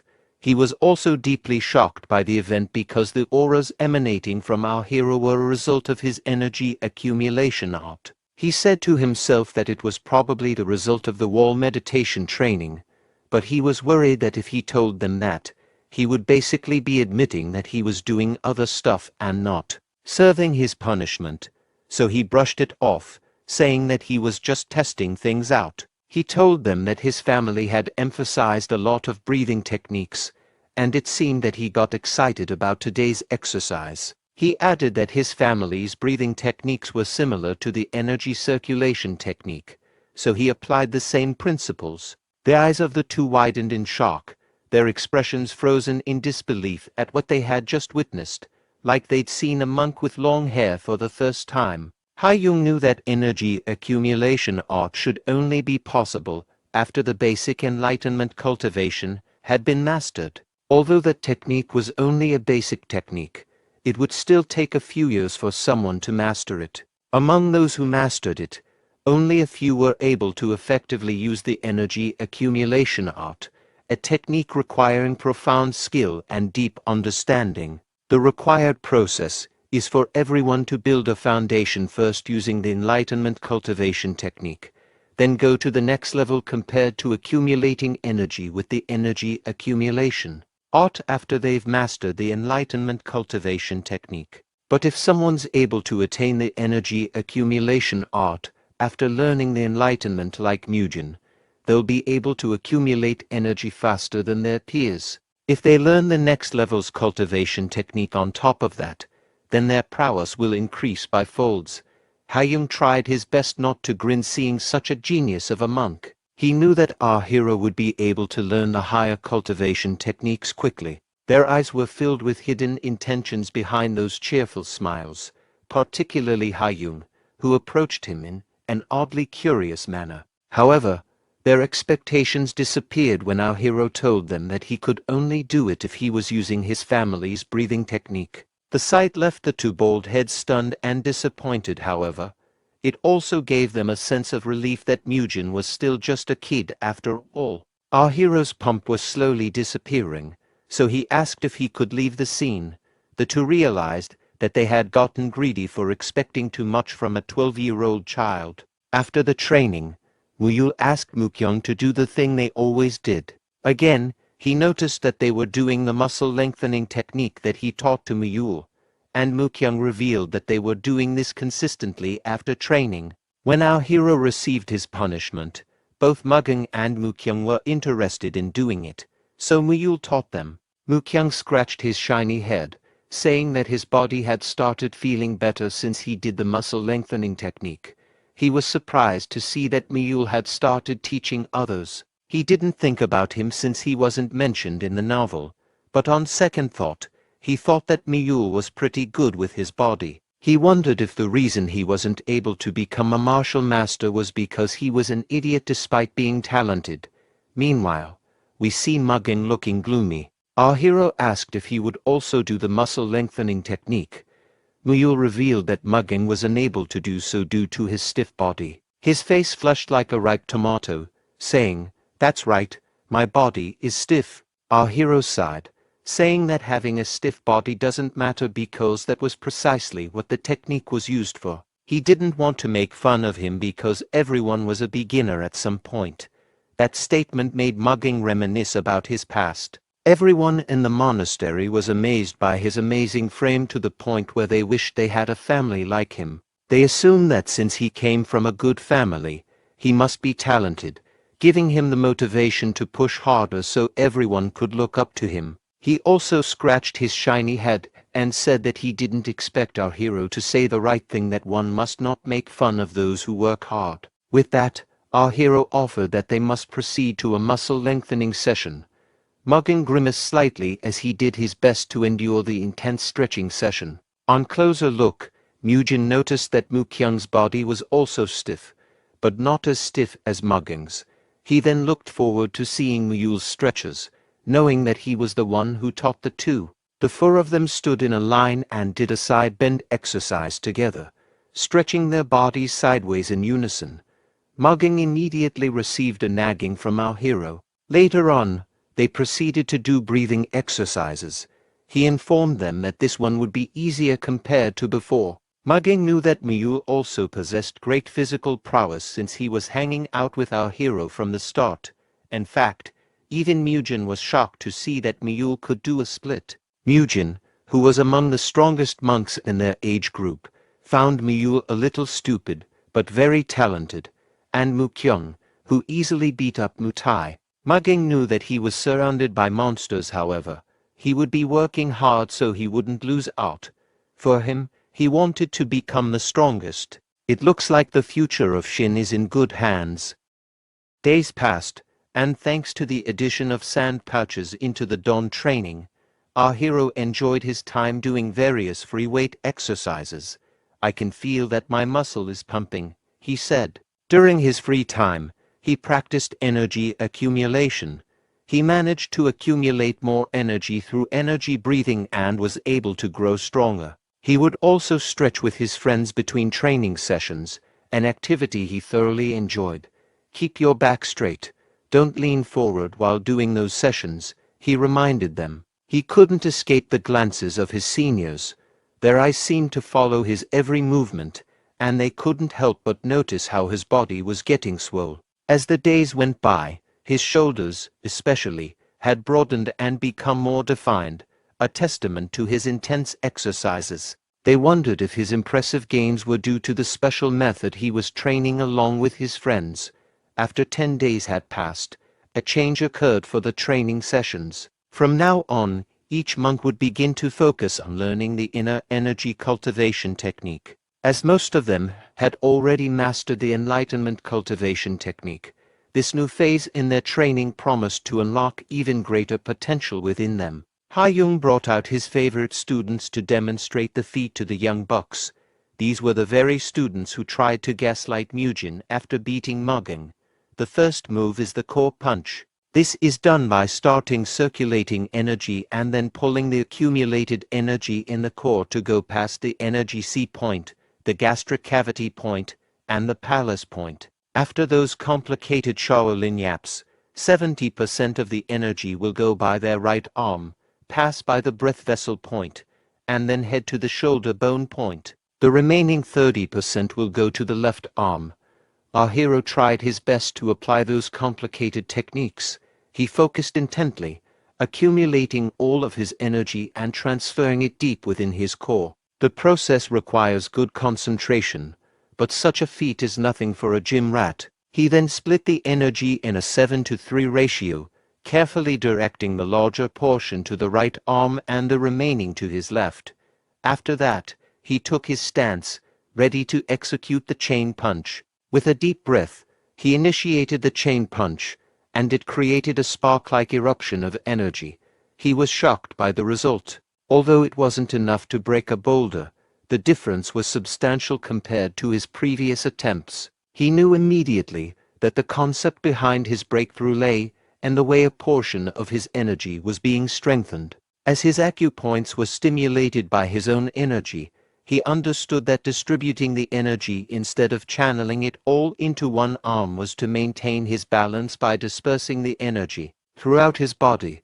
He ensured that his movements remained stable and controlled. However, he realized that as his energy continued to grow, this method might pose challenges, particularly for his left arm. He thought that he also needed to channel energy to other areas, such as his legs, to execute the chain punch properly without losing balance. He overheard Senior Ha-young advising the other young monks to transfer energy to their legs as well, which confirmed his deduction. This confirmation from Ha-young motivated him further to master the technique.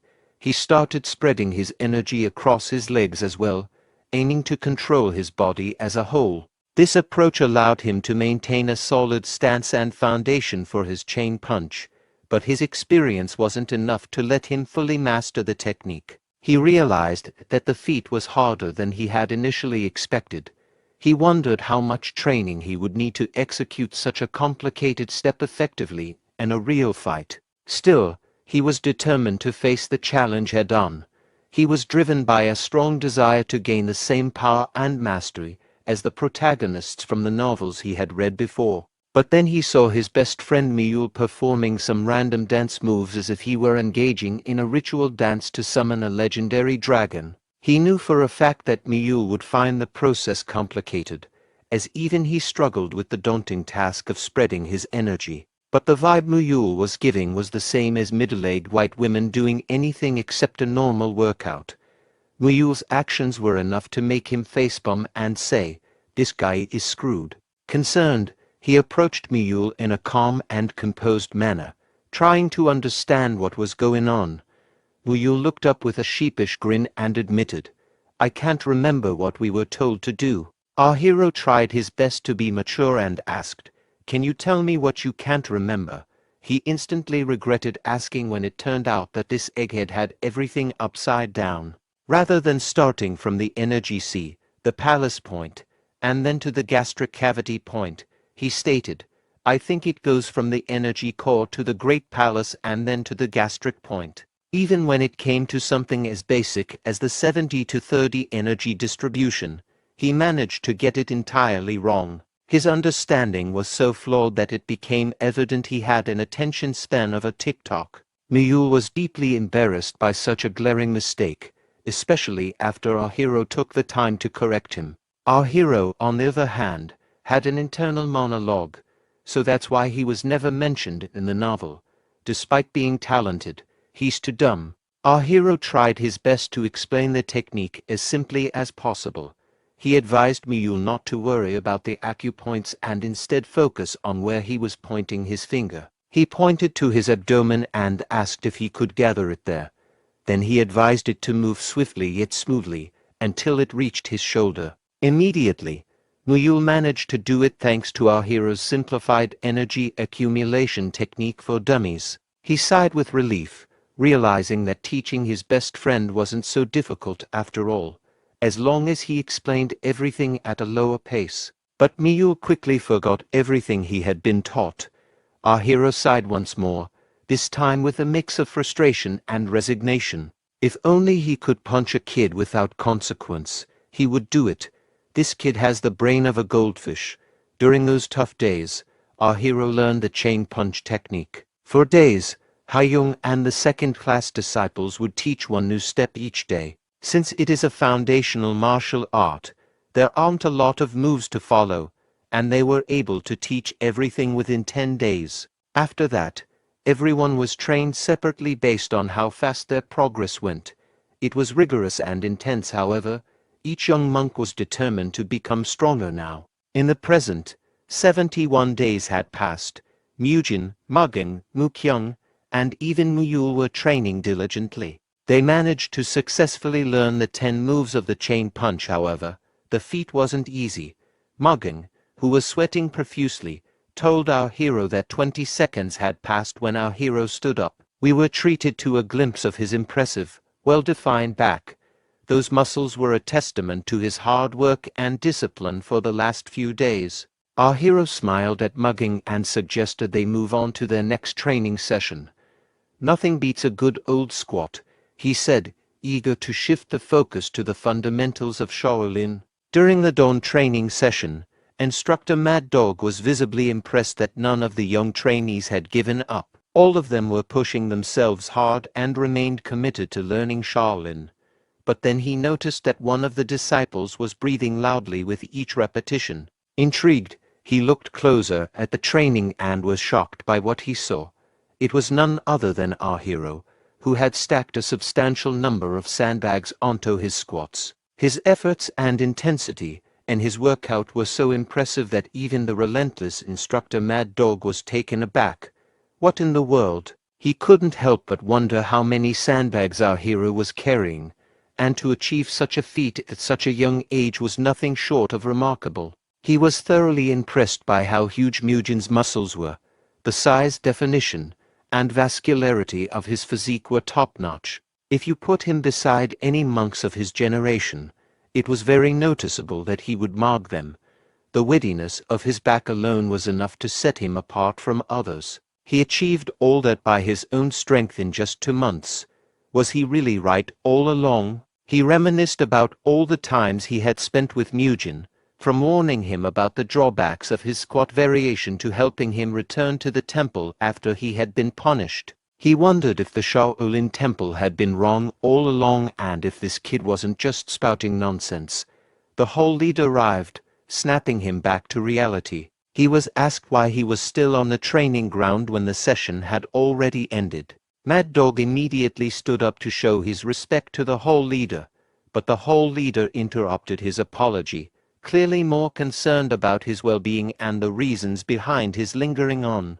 The training ground. He was advised that sometimes a man should speak out his worries, as doing so often reveals that they weren't as it seemed. Hyan-sung offered to lend an ear, suggesting that sharing his concerns might help put things into perspective and ease his mind. Mad Dog frowned, uncertain whether he should confide in the whole leader.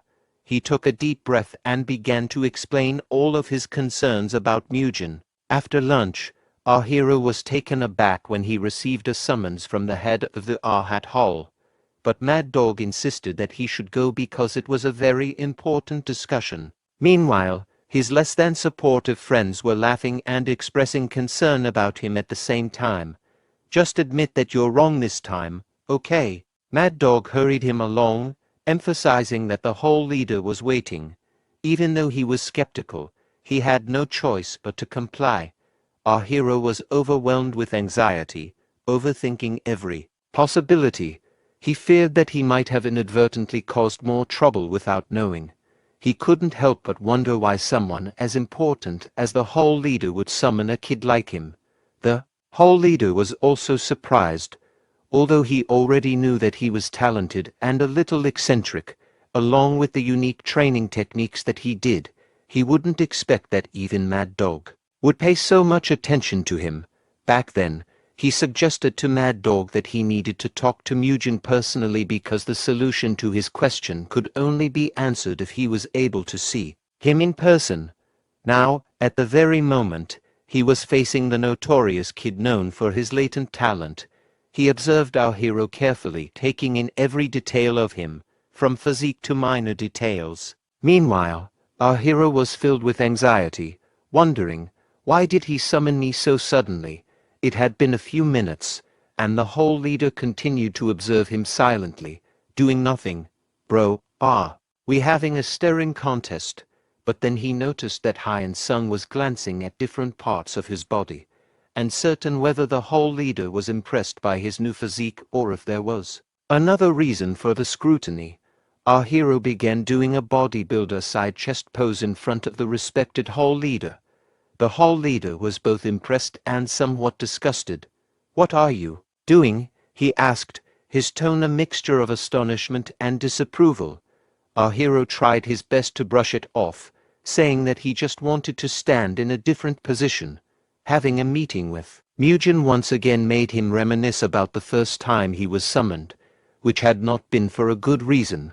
So our hero asked whether he was summoned once again because of the same incident. But the whole leader assured him that the reason was different. He explained that the purpose of the summons was to confirm something with his own eyes. This revelation made our hero even more anxious than before. The whole leader told him that after careful observation, he knew for sure that something had changed. Changes? What do you mean? The most obvious one was that his body had grown much faster than any of his peers who had joined the Shaolin Temple. However, that wasn't the reason for his summons. He wanted to ask Mugen whether it was true that the reason for his eye-catching growth was due to his family's training method that he had been doing. Our hero had a sour expression, knowing he was about to receive a long lecture from the old man.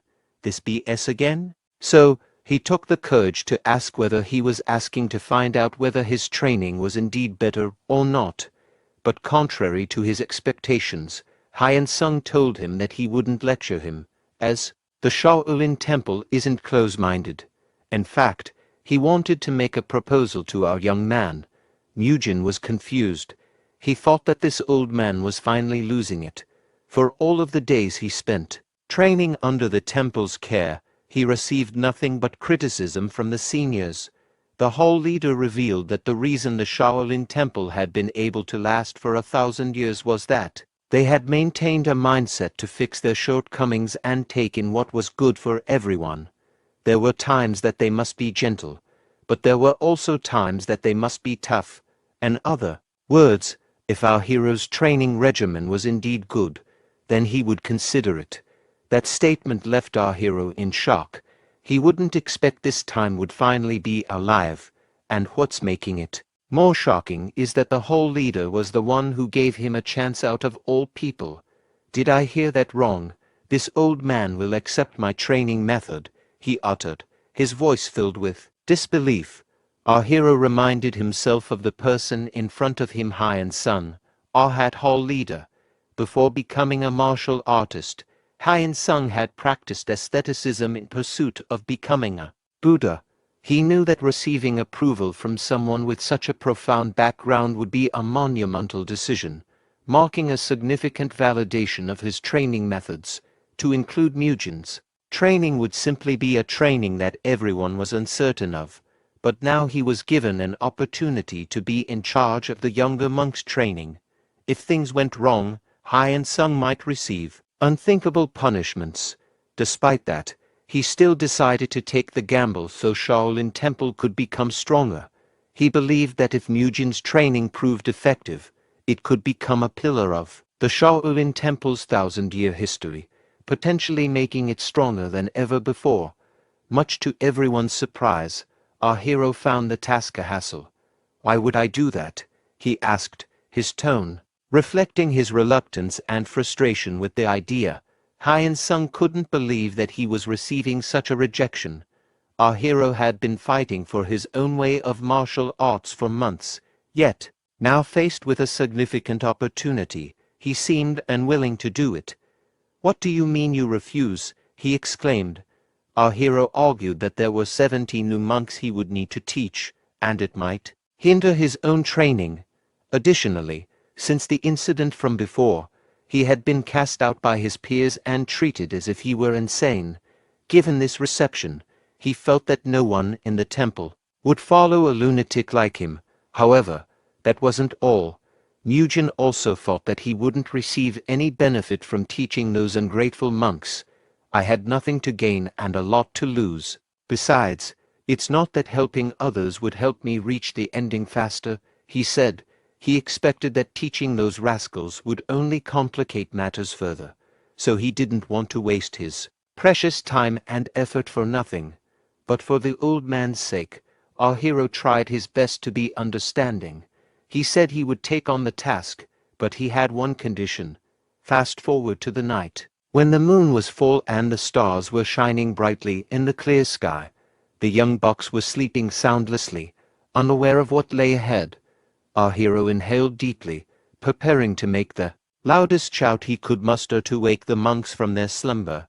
With a forceful exhale, he unleashed a powerful call that echoed through the quiet night. Everyone was confused and startled. They knew it was still dark and wondered why practice had already begun, even though they hadn't heard the bell yet. The abrupt wake-up call of our hero left them disoriented. The early and unexpected summons had jolted them into action, and they hurried to the training ground to find out what was happening and why their training had commenced early at night. There, they were in shock to see the person behind the unexpected disturbance. Their eyes widened in disbelief as they recognized our hero, who stood ready to begin the training session. What was even more shocking was that Mugen was standing next to Haiyung and Mad Dog, individuals they held in the highest regard and considered masters of martial arts. Haiyung revealed that the reason for waking them up earlier than usual was that they would be adding some training to warm up their bodies before the dawn training. Additionally, our hero would be overlooking the daily dawn training from now on, so they must do their best to listen to him and follow his instructions. Most of the monks started laughing, however.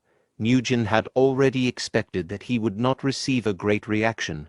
He knew it was inevitable for tongues to wag if a peer who had a lousy reputation was suddenly put in charge of training.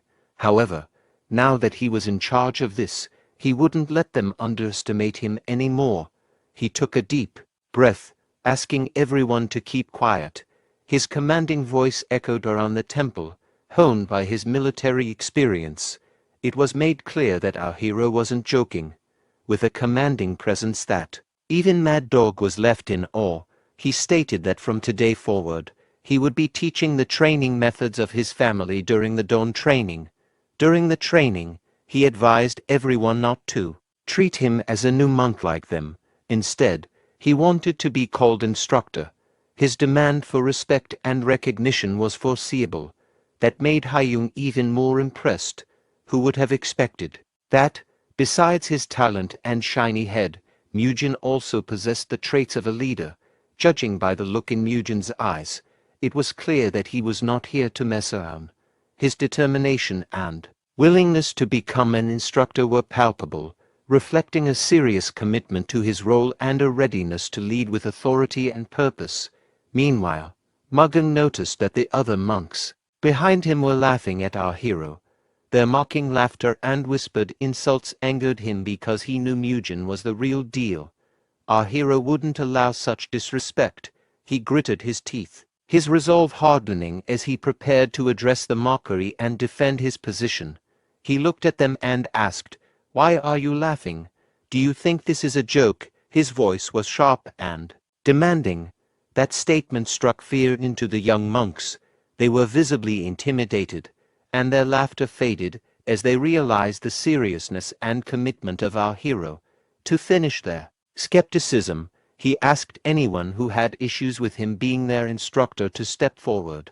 He also included the two who had laughed earlier, making it clear that he would put a stop to their doubts and disrespect. Of course, the young monks seized the opportunity to step forward, eager to voice their objections and challenge his authority. For young monks had cornered him, but he stood tall, unwavering in the face of their challenge. His posture and demeanor exuded confidence and resilience, making it clear that he was prepared to address their concerns by finishing them all in the sparring. As soon as the sparring started, the monks rushed forward, their intentions clear as they closed in on him. However, their attempt backfired. Our hero ducked swiftly, causing the monks to collide with each other. They forgot to turn off the friendly fire before the sparring started. One of the monks began to panic, realizing that Mugen was nowhere to be found. Anxiety gripped him as he feared that Mugen might reappear unexpectedly. We then see our hero in a cool, relaxed sitting posture, exuding confidence. He claimed that he had bulked up so much that there was no way he would lose. He moved swiftly, getting behind one of the monks. His quick and precise action caught the monk off guard. He immediately tried to choke the monk out by performing his iconic rear naked choke. The monk immediately called for reinforcement, realizing that he was in a tight spot. With powerful punches, Mugen scattered his opponents in different directions, and they were still unable to damage him. All four of Mugen's opponents were lying on the ground, and the boy asked if there were any who wished to spar again. There was no one willing. All the students lowered their heads.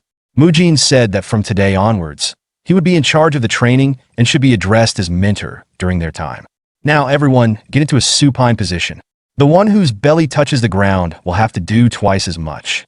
On the count of 2, extend your arms and raise your body. Biob Gang watched the boy practicing and thought that he was acting like an experienced coach. Mugen's method of training gradually developed, but he could not handle all the students alone. So he took some of his companions to help him, so they could train and supervise everything with him. The boys began their duties. Mugen hoped that peer education would help him become more confident. Although Biob Gang was a monk, he was more like a soldier. Thanks to Mugen, he had learned a training method that suited him perfectly. The children, who were so silly at training, obeyed all the commands without question. Mugen would let them loose when necessary, but if they crossed the line, he would make them train harder. Biob Gang decided to try this method with his students. The effect of the training became apparent very quickly. Perhaps the reason for this was the age of the students. The physique and stamina of the boys grew noticeably. The senior monks, who were initially distrustful of Mugen's training, eventually began to trust him when clear results appeared. They made, at Mugen's request, what he had asked Hyun-sung for in exchange for agreeing to train: a barbell rack, a barbell and discs, a weight rack, and a bench press set. Mugen was overjoyed when he saw all this. True, it was all made of wood, but it should be fine.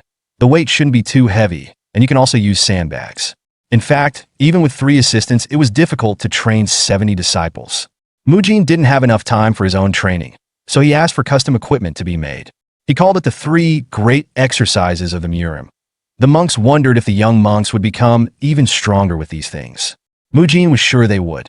He was thrilled at the thought of how his muscles would grow. Now, 4 months later, through constant training, Mugen's body had changed a lot. The total weight of the barbell and discs he was now lifting was 90 kilograms. Mujin, who was only 13 years old, was growing up fast and could do such a thing. He performed regular squats with a barbell, finally completing 12 lifts. Now the total weight for the 3 main exercises was 230 kilograms. Every day, he felt a sense of satisfaction by studying with other students and not neglecting himself. Mujin was finally living life to the fullest. It went on like this until the fall came, and when the first greens appeared. At that time, 20 young disciples left the Shaolin Temple. They were children who could not master the martial arts within a year. Ha-young noted in a conversation with Hyun-sung that significantly fewer kids had left compared to last year. Hyun-sung replied that it was all thanks to Mujin. Now, to deny the correctness of Mujin's method would be foolish. Hyun-sung became a supporter of the boy's method. He wanted to put additional bars and benches equipped for bench presses on the training machines. Hyun-sung hoped the simulators would be made in large numbers, but even in the Great Shaolin Temple, there was a restriction of money. Fortunately, Hyun-sung found a way out. He had been practicing Buddhism for about 50 years and knew he couldn't rely on anyone's help. But he was very much looking forward to the exams. The mountain exam is the last test for beginning apprentices. It is also a test for the selection of permanent students. If this exam proves the results of the Mujin method of training, then the new equipment will not have to be worried about. 6 months later, Mujin had grown 10 centimeters and reached a total of 400 kilograms in the 3 major exercises in 12 approaches. He didn't build much muscle because it would interfere with his movements in battle. After all, he was a martial artist, not a fitness trainer, so he developed his muscles to a level that was good for their use. As a result, Mujin's body had transformed into the musculature of a martial arts master. Every muscle was developed differently than trainer Choi Kang-hyuk in his past life. While Mujin was busy practicing, Hyun-sung went somewhere. He came to see the Shaolin Temple's chief abbot to talk about the exam that would take place in 5 days. Word had reached the abbot that there were far more students left in the Hyun-sung Temple this time than in past years. Hyun-sung confirmed this. The abbot saw that Hyun-sung was very confident in his abilities. He also said that this time, the exam would be different from the previous ones. The Shaolin Temple chief abbot, Hyun-chun, listened to his subordinate attentively. He would be eagerly waiting for the exam to begin. He was also curious. Time passed, and the day of the examination came. All the high-ranking guests had gathered in Arhut Hall. Although there were usually far fewer guests for the final exam, this time, thanks to Mujin, 49 children made it to the test, not counting those who chose to become secular disciples. There were 42 children. Everyone wanted to see for themselves the veracity of such a large number of students. Of course, it wasn't without a lot of fuss. There were rumors that Hyun-sung had left so many students out of personal sympathy, but many thought that was unlikely. Haigul, the deputy head outside the walls of Shaolin, recounted that Hyun-sung personally visited him yesterday and said that all the disciples had exceptional abilities. He advised his interlocutor to look at the children who were allowed to be tested. He saw young men with muscular, pumped-up bodies. What kind of children are these? Just by looking at their physiques, one could tell that they were at a completely different level of discipleship. Head Hyun-sung had complete confidence in them. Head Hyun-sung came to the bleachers and thanked everyone for coming out despite being busy. Given the large number of participants who would be taking the test, it was not necessary to prolong the greeting. The test was about to begin. Mujin asked Mule not to be nervous and Mugung not to overdo it with his strength. Now it was time for everyone to go to the arena. Mujin ran first. It's time to have fun. For junior monks to official entry into Shaolin is very simple. An elementary level student fights one-on-one with a senior level student, and potential teachers from different schools watch the bout, picking and choosing the child they want to teach next. Usually, a duel between elementary and senior level students goes on exactly until the former is able to show their skills. But in today's challenge, the spectators were not sure who was senior and who was junior in the sparring. The chief abbot of the temple congratulated Hyun-sung. He can really be proud. The level of students this year is much higher. Hyun-sung smiled and replied that the abbot hadn't even seen half the children yet. The abbot was very curious to see what else the disciples would be able to show. Muyul, an elementary level disciple, was called into the arena. Mujin said to Muyul to remember what he had told him yesterday. Of course, Muyul remembered. Have a good time and come back. Muyul was fully prepared for the exam. He stepped forward and couldn't stop smiling. At the referee's command, he immediately attacked his opponent. He dodged the first blow that the boy threw. Muyul's opponent noted that the fellow had clearly mastered 10 circular exercises and 14 small red tiger-style exercises. Now the senior disciple could begin to evaluate the junior's mastered martial techniques. He decided to test the junior's ability to improvise and how he used the methods of martial techniques while performing the technique. Muyul saw a gap in the opponent's defense. He quickly assessed the situation and launched a lightning attack. It seemed like he was attacking from all sides at once. He prepared to deliver a staggering elbow strike to his opponent. The older disciple had a hard time blocking Muyul's elbow. It was unfathomable how the junior could move so fast. While holding Muyul's elbow, his opponent caught him in a grapple and delivered a strong left punch. It was impossible to dodge, and Muyul's defeat seemed inevitable. But Muyul twisted like a duck and released his elbow from the grip. In the same second, he leaned back and the blow missed its target. All the while, the boy was smiling. A surprised murmur went up among the spectators in the stands. A child moves instinctively like an animal. How can you learn to control your body like that at such an age? The boy has a flexible and unique body that responds to his instincts in the blink of an eye. Teachers told their students to watch carefully and learn. Hai Gul, the Shaolin head spotter outside of Shaolin, who was called Invincible Five Fists, said that this child should definitely be trained by him. He would fit in perfectly with his five-fist martial arts school. The duel was over. Mujin analyzed it. Muyul's animal flexibility was undoubtedly innate, and Mujin had long thought about how to improve it. Muyul was confused about his arms and legs at first while concentrating on blood pathways and flows. Then Mujin advised him to train only the connections between techniques, ignoring the flows. As a result, he memorized the movements of the techniques and the flow of internal energy in his body. If you couldn't memorize with your head, you had to memorize with your body muscles.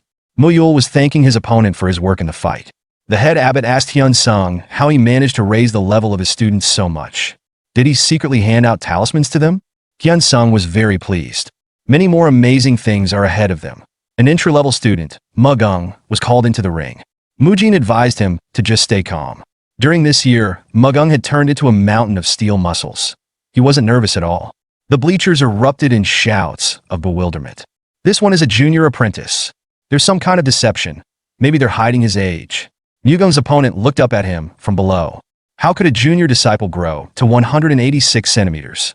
Mugung thought that for this day, he had endured the toughest training. There's no way he'll lose.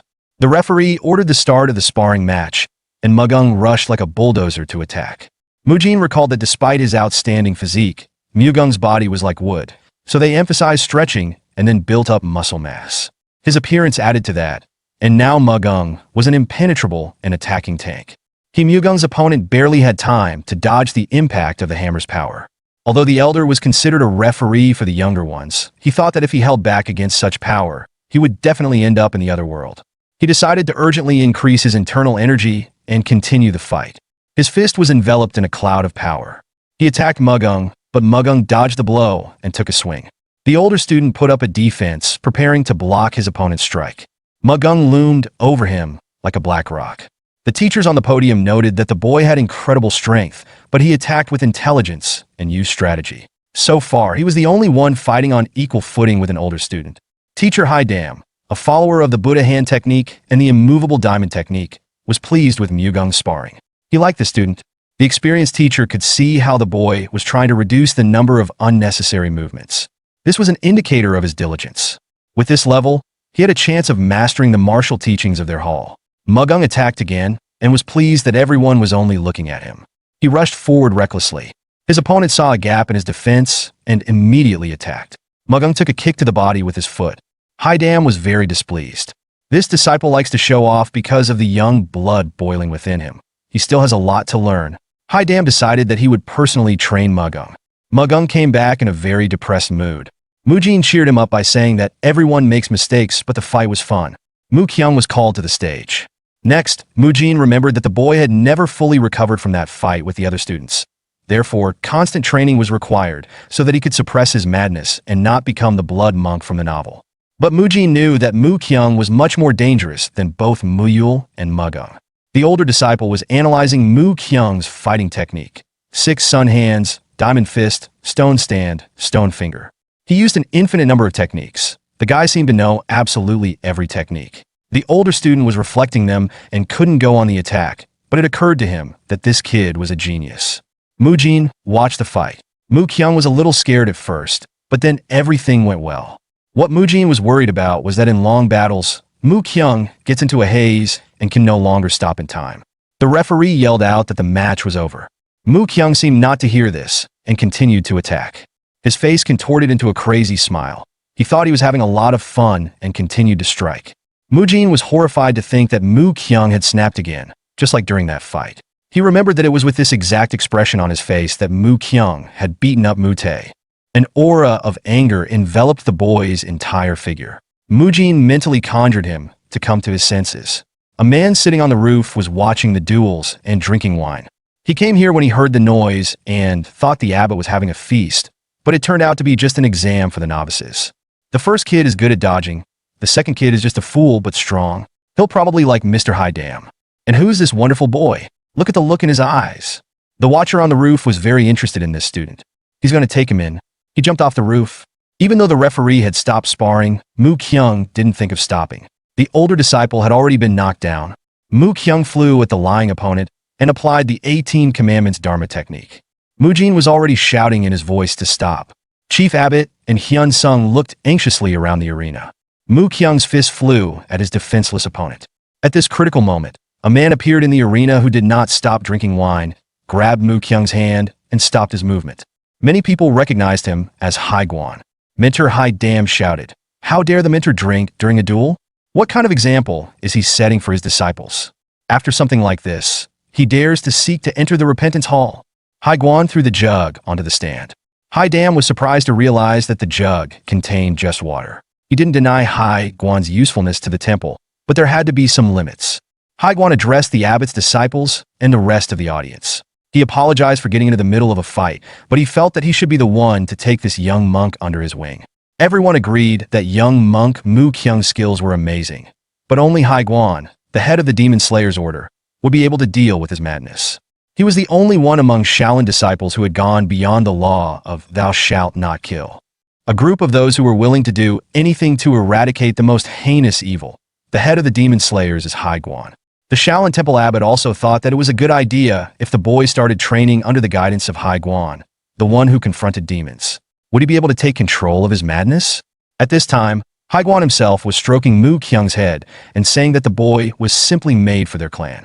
Mu Kyung came to his senses and screamed. Hai Guan laughed and admitted that he was shocked. He never thought he would take on a student who was crazier than he was. Seeing Mu Kyung and being overjoyed by this discovery, Hai Guan left the examination venue as if he was not interested in what was happening at all. This situation agitated the audience a bit, but soon it subsided and the exam continued. Only one man was worried. He was as nervous as if he were about to be swept away by a tsunami. The senior apprentice conducting the trials thought, if the junior apprentices had turned out to be such monsters before, who would come out next? Mujin was called into the arena, and he stepped forward confidently. The senior apprentice appreciated that this guy looked like he had a good physique and not bad flexibility. At first glance, he looked like a normal guy. Hyun Sung recommended Mujin to the abbot as the best student of the entire school. If Mujin could be considered as the one who was able to collect and complete all the existing Shaolin martial arts, Mujin is the engine of martial arts progress. He, like all the guys, had undergone serious training. During his training, he would often ask his mentor, Gang, about his inner strength. He had already mastered the technique of quick feet and combat steps by then, and even achieved the ultimate mind liberation technique, which left Gang in utter amazement. But Mujin said he had difficulty with this technique. It usually goes smoothly, but sometimes it just doesn't work. For example, when he eats, drinks, or sleeps, the technique fails.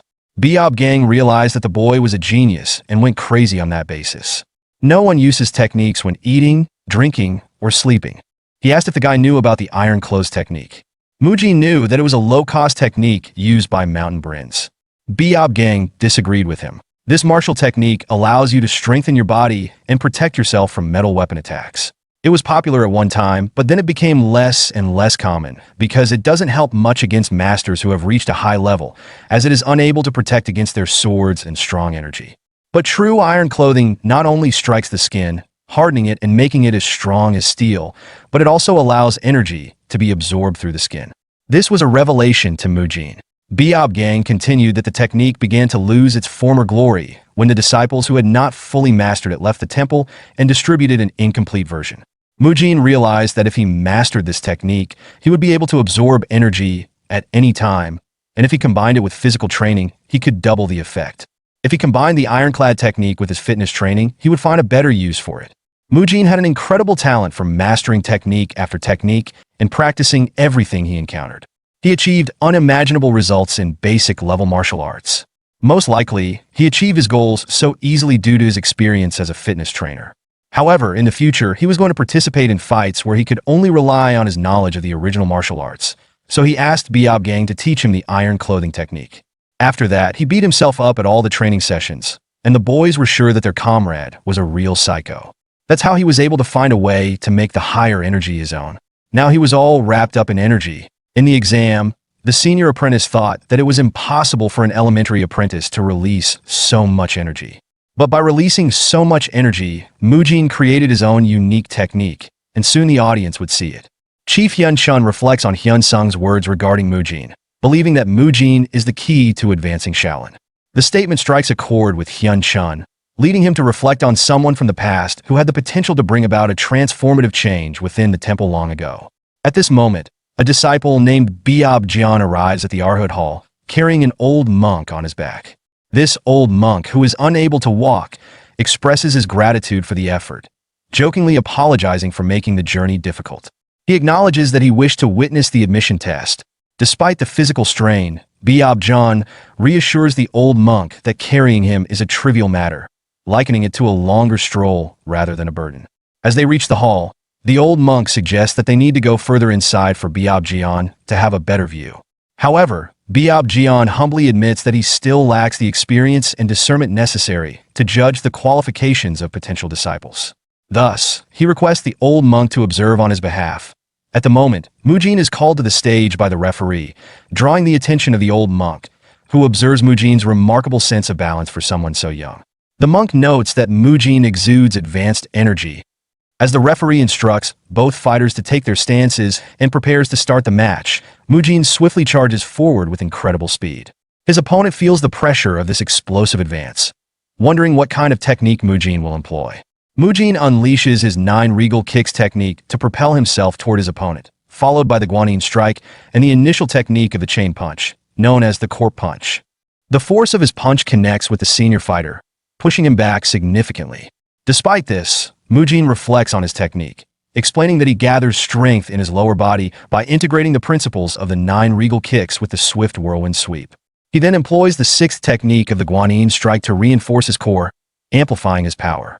Finally, he adds strength to his shoulder through the first technique of the chain punch, creating a unique hybrid martial art style that combines various principles.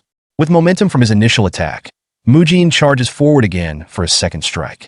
Meanwhile, the senior fighter grapples with the impact of Mujin's first blow, feeling astonished that so much force penetrated his defenses despite having harnessed 10 years' worth of energy to block it. His thoughts are abruptly interrupted as he sees Mujin rushing toward him once more, preparing for another attack. Mujin prepares to attack his senior again. The senior believes he can dodge Mujin's punch by moving to the left. However, to his surprise, Mujin executes a feint with his punch, quickly changing the direction of his attack. This forces the senior into a hand-to-hand grip with Mujin, leaving him no choice but to engage directly. Upon grappling with Mujin, the senior immediately feels the overwhelming grip strength Mujin possesses, causing him to tremble. He realizes that he cannot afford to reserve any energy while fighting Mujin. In an attempt to counter, the senior throws a punch, but Mujin skillfully dodges it. The senior then attempts to evade Mujin's follow-up swing, but is unable to escape the onslaught. Watching from a distance, the old monk is astonished by Mujin's ability to exert such power with seemingly little energy. He observes that Mujin employs a variety of techniques: punches, palm strikes, kicks, and finger strikes, all rooted in basic martial arts principles. The monk notes that Mujin has mastered techniques like the swift whirlwind sweep and 9 regal kicks, which are fundamental Shaolin martial arts that utilize the legs. Despite being limited to basic martial arts, Mujin demonstrates an extraordinary ability to overwhelm his opponent. Instead of merely progressing to more advanced techniques, he innovatively combines what he has learned, creating something entirely new. This realization strikes the monk profoundly as he reflects on Mujin's potential. He recognizes that Mujin, despite his youth, is already on the path of a grandmaster, echoing the journey that the monk himself once traversed. As the fight unfolds, the old monk calls out to Biob Jian, requesting him to move closer to the training ground. Meanwhile, Mujin is fully immersed in the battle, reflecting on his journey over the past 2 years of rigorous training in both body and martial arts. He has rarely had the chance to unleash his full strength without the fear of seriously injuring an opponent. This moment represents the essence of true sparring, the thrill of facing a formidable opponent and fighting with everything he has. In this heightened state, it feels as though time slows down, allowing Mujin to focus solely on his adversary. Suddenly, Mujin's opponent steps back, prompting Mujin to ponder the reason behind this change in demeanor. Just then, he hears a commotion behind him and wonders why it is so noisy. The senior disciples murmur among themselves, speculating about the presence of an important figure. Meanwhile, Biob Jian approaches the training ground, carrying the old monk on his back. Mujin is puzzled by the scene unfolding before him. As the commotion escalates, Mujin observes Hyun Sung and Abbot Hyun Chun, who are taken aback and quickly drop to their knees in respect. The first chief, Hyun Chun, addresses the figure approaching, stating, "Grandmaster Hyun Guang." He pays his respects. This prompts all the other senior members present to also greet Grandmaster Hyun Guang with deference. Mujin reflects on the influence of Grandmaster Hyun Guang, noting how everyone, including senior disciples and respected figures, quickly paid their respects without hesitation. The atmosphere is thick with reverence as the Grandmaster addresses Abbot Hyun Chun, apologizing for disrupting the admission test. The abbot acknowledges this with an understanding nod, expressing that there must be a valid reason for the Grandmaster's presence. Grandmaster Hyun Guang then turns his attention to Mujin, directly stating that he has a question for him. This catches Mujin off guard, and he thinks, "For me?" The Grandmaster requests Mujin to lower his robe, which leaves Mujin puzzled. Although he feels somewhat unsatisfied with his own body, he reasons that there's nothing to be embarrassed about. Once Mujin complies, Hyun Guang observes him critically, noting that Mujin possesses a natural martial body. He then poses a question to Mujin regarding his fighting style, specifically asking if his body training was aimed at combining the 6 basic martial arts into a single form. This inquiry shocks Mujin, as he wonders how the Grandmaster figured out his approach to martial arts so quickly. The other senior disciples present are equally astonished, with Hyun Sung recognizing the connection between Mujin's fighting style and that of the Grandmaster himself. Abbot Hyun Chun inquires about Mujin's decision to focus on combining martial arts instead of learning a wide variety of styles that Shaolin has to offer. Mujin responds candidly, admitting he is not that smart. He explains that instead of complicating things by trying to learn numerous martial arts, he aimed to identify the ones that suited him best and concentrate on those. This approach was the result of a year of contemplation. Mujin recognizes that he is not the original protagonist of the novel Mujin and lacks the confidence of someone like Mu Kyung, who is exceptionally intelligent and capable of grasping advanced martial arts quickly. Thus, Mujin developed the concept of hybrid martial arts, which synthesizes basic martial arts. He understands that while this method is effective, it poses significant challenges. Properly utilizing this approach requires one to skillfully circulate their energy throughout their body in the correct proportions. Mujin explains that combining various martial arts amplifies their energies, which can place immense strain on the body. To counter this, he dedicated himself to training his physique, ensuring it could withstand the enhanced power resulting from the combined techniques. Essentially, he believes that as long as he maintains a strong body, he won't have to overthink the complexities of energy management. Grandmaster Hyun Guang, observing Mujin's physique and technique closely, notes it seems he also learned the Iron Guard. Mujin is taken aback by Grandmaster Hyun Guang's insight, wondering how the old man can discern so much about his training. Hyun Guang explains that by utilizing a body trained to its limits and harnessing the skin's power, Mujin can control the flow of excessive energy. This unique combination has led Mujin to develop his own martial arts style. In his mind, Mujin ponders the Grandmaster's true identity, realizing that Hyun Guang possesses a level of knowledge and skill that is extraordinary. Hyun Guang then surprises everyone by expressing his desire for Mujin to become the disciple of Biob Jian, which prompts Abbot Hyun Chun to clarify whether this means the Grandmaster will take on the responsibility of training Mujin personally. Later, in the Arhut Hall's leader room, Mujin reflects on the recent events and the significance of Hyun Guang's presence. He contemplates the Grandmaster's appearance. While he seems physically damaged, there is an undeniable aura of power about him. Mujin realizes that he has never encountered Hyun Guang in any of the novels written by the author, Ge Jiang. His thoughts are interrupted when Abbot Hyun Chun enters the room. Mujin stands to greet him, and the abbot inquires if Mujin is aware of Grandmaster Hyun Guang's identity. When Mujin admits he has not heard of him, the abbot takes the opportunity to explain the significance of Hyun Guang. Abbot Hyun Chun recounts the illustrious past of Grandmaster Hyun Guang, referring to him as the world's greatest martial talent. He explains that at a time when all second-class disciples were given names with Hyun Guang had already achieved extraordinary feats by the age of 32. He had surpassed the abilities of seniors who bore the title Kong, and was widely believed to be on track to become the strongest martial artist in the world within 10 years. Intrigued, Mujin inquires about how someone with such promise could have ended up so physically damaged. The abbot reveals that Hyun Guang's injuries are a result of the invasion by a demonic cult. This revelation makes Mujin nervous, prompting him to ask for more details about the cult. Abbot Hyun Chun explains that during his own time as a second-class disciple, the demonic cult launched an attack on the peaceful Central Plains. The Shaolin Temple, adhering to its principle of protecting lives, decided to engage in the conflict to stop the cult's advance. However, the older monks prohibited Hyun Guang from participating in the war because of his vital role in leading the next generation of Shaolin monks. Instead, it was the seniors with the Kong and GM designations who were sent to the battlefield. Few days later, during his practice, he heard the frantic cries of junior monks and rushed to investigate. Upon arrival, he discovered that a demonic cult had invaded the Shaolin Temple with the intent to kill Hyun Chun and the other junior disciples. In a courageous act of self-sacrifice, Hyun Guang intervened, blocking the cult's attacks aimed at his fellow monks and his body. Unfortunately, his heroism came at a steep cost, as he sustained numerous severe injuries in the process to save each and every one of his juniors.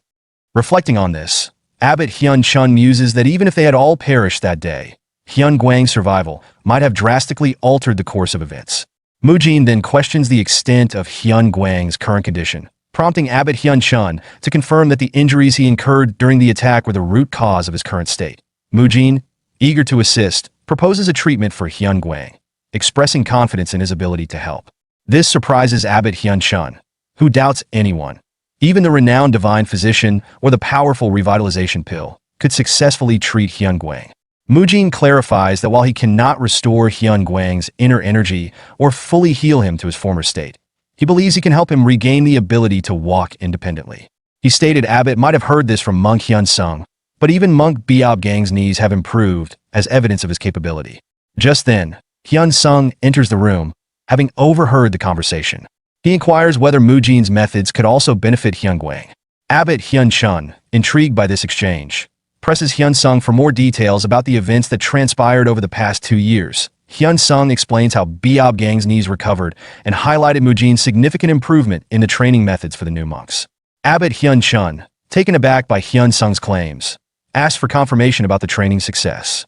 In response, Mujin references the results of a recent admission test, which demonstrated the improved physical capabilities of the new monks, thereby substantiating his claims.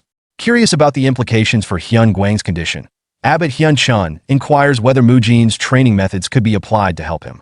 Mujin explains that while his methods were beneficial for monk Biob Gang, Hyun Guang's injuries are far more severe, making it unlikely that the same approach would yield results without additional requirements.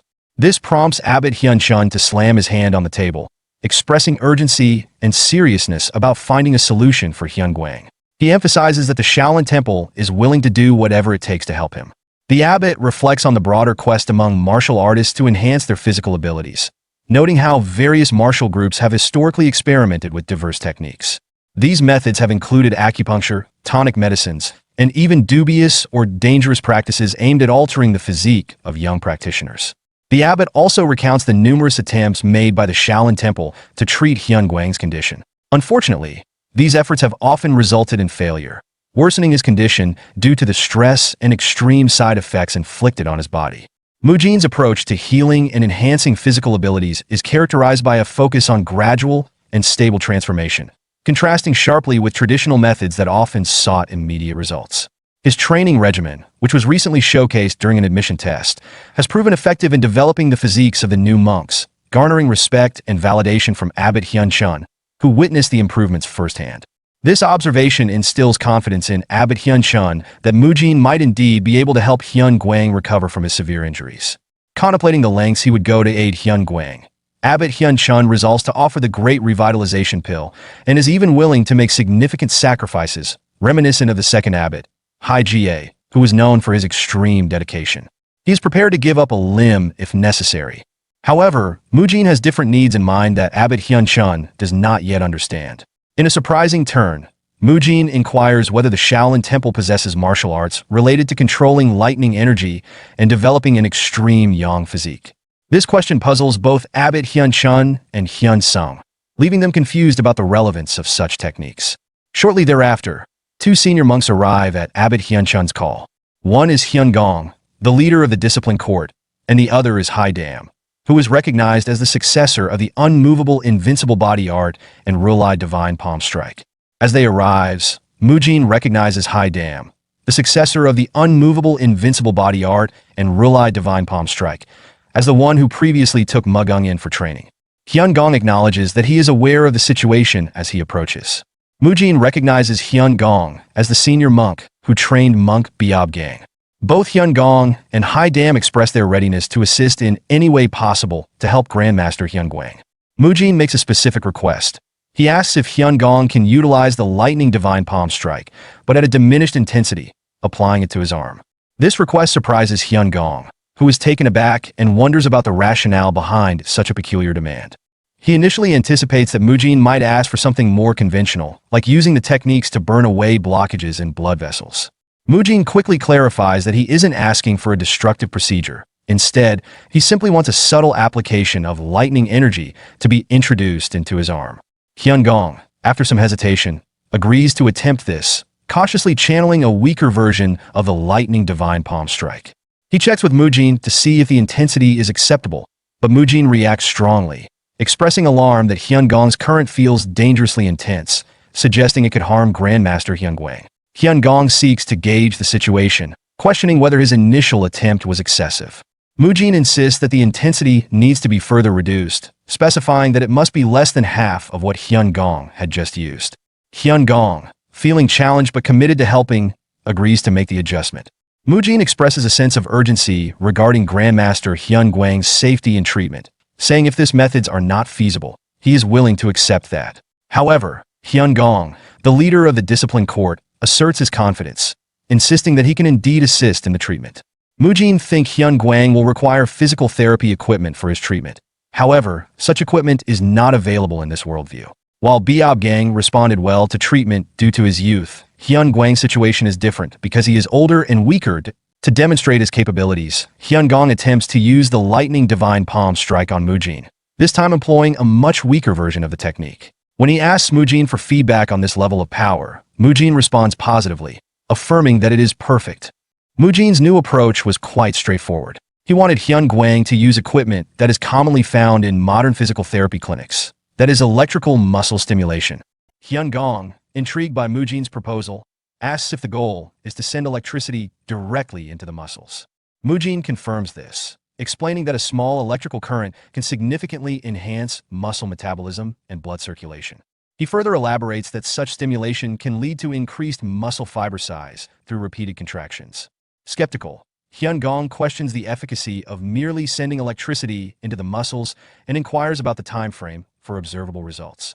Mujin responds that the true effects will only be clear once they start treating Grandmaster Hyun-gwang, but he estimates that noticeable improvements should begin to manifest after approximately 1 month of consistent treatments. Next, Mujin turns to monk Hai-dam, indicating he has a specific task for him. He requests that Hai-dam use the extreme yang energy, a technique he is well versed in, to aid in the treatment, recognizing the potential benefits of Hai-dam's martial arts in this context. Understanding that his abilities could play a crucial role, Hai-dam prepares to apply the extreme yang energy Rulai divine palm strike. As Hai-dam initiates the technique, Mujin suddenly exclaims that it is too intense. He instructs Hai-dam to reduce the energy output significantly and to avoid direct contact.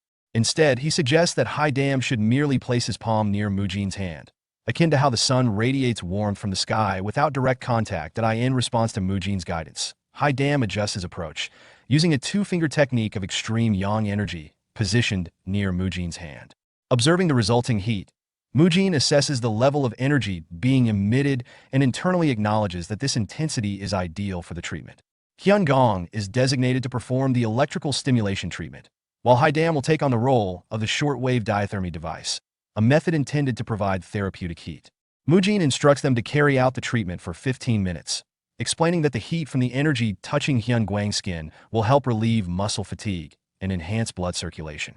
He elaborates that similar to sunlight, the application of a hot light focused on the treatment area can detoxify the muscles and joints beneath the skin, significantly aiding in the recovery process. Skeptical, Haidam questions the effectiveness of this approach, specifically wondering if these techniques can truly improve Grandmaster Hyun Guang's condition. He expresses concern over the differences between Hyun Guang's severe injuries and the successful outcome seen with Monk Biobgang and the children in Arhut Hall. Haidam emphasizes the need for caution and questions how they can trust techniques that are unfamiliar and untested in their current context. Mujin acknowledges Haidam's valid concerns, recognizing the cautious perspective of the monks. He understands that they are understandably wary of relying on methods that he alone advocates. Despite this, Mujin is driven by his expertise and genuine desire to assist them. Drawing on his background from another world, where he was known as Choi Kang-hyuk and worked as a personal trainer, Mujin thinks of his extensive qualifications. He possesses a recognized physical therapist license from Korea and is also certified in rehabilitation massage. His dedication to learning various forms of exercise, including yoga and weight training, along with his knowledge of nutrition, stems from his personal experience of wanting to rehabilitate his own damaged body from the past. Through his rigorous study and practical application, Mujin successfully rehabilitated and strengthened his own physique. Mujin reflects on his journey of acquiring knowledge and skills, recalling the late-night classes he attended in technical colleges to earn his various licenses. He recognizes how young he was at that time, yet his dedication has led him to become well-versed in personal training, nutrition, yoga, Pilates, and rehabilitation techniques, along with expert knowledge in physical therapy. He realizes that he is uniquely positioned to assess and potentially improve Grandmaster Hyun Guang's severely weakened condition, which is considered untreatable in their current era. Mujin expressed his shock at seeing Grandmaster Hyun Guang in a weakened state, noting that his condition is quite serious. However, his commitment as a practitioner of medical techniques compels him to step forward and offer his help, driven by a sincere desire to assist. He openly invites the senior monks to voice any objections they may have about his proposed methods, assuring them that he will seek alternative approaches if they are dissatisfied. The senior monks contemplate their own struggles to help Hyun Guang, acknowledging that despite their best efforts, they have been unable to restore him to his standing position. The possibility of utilizing a completely new treatment method that they have never before considered ignites a glimmer of hope. They recognize that if Mujin's medical techniques hold even a small chance of success for Hyun Guang, it could be worth pursuing. Haidam, who had previously expressed skepticism and concern, finds himself unable to respond after hearing Mujin's earnest intentions. Finally, he asks Mujin if the estimated time frame for noticeable improvement is indeed 1 month. Mujin confirms this in a measured tone. Haidam states that they will adhere to Mujin's instructions for 1 month. However, he adds a caveat. If there is no visible difference in Hyun Guang's condition after that period, they will ensure that Mujin faces consequences for what they perceive as potentially ridiculing their elders. Mujin emphasizes the need for Haidam and Hyun Gong to refine their techniques, specifically increasing the accuracy of the lightning divine palm strike and the extreme yang energy. He requests that they demonstrate the power of their martial arts honed through rigorous training. Haidam, initially skeptical, begins to reconsider Mujin's knowledge, pondering that his insights might indeed hold truth. After 2 hours of intensive practice, both Haidam and Hyun Gong appear exhausted. Recognizing their fatigue, Abbot Hyun Chun instructs Mujin to return and rest, suggesting that he reconvene with them the following day. Mujin agrees, saying his goodbyes as he leaves the temple.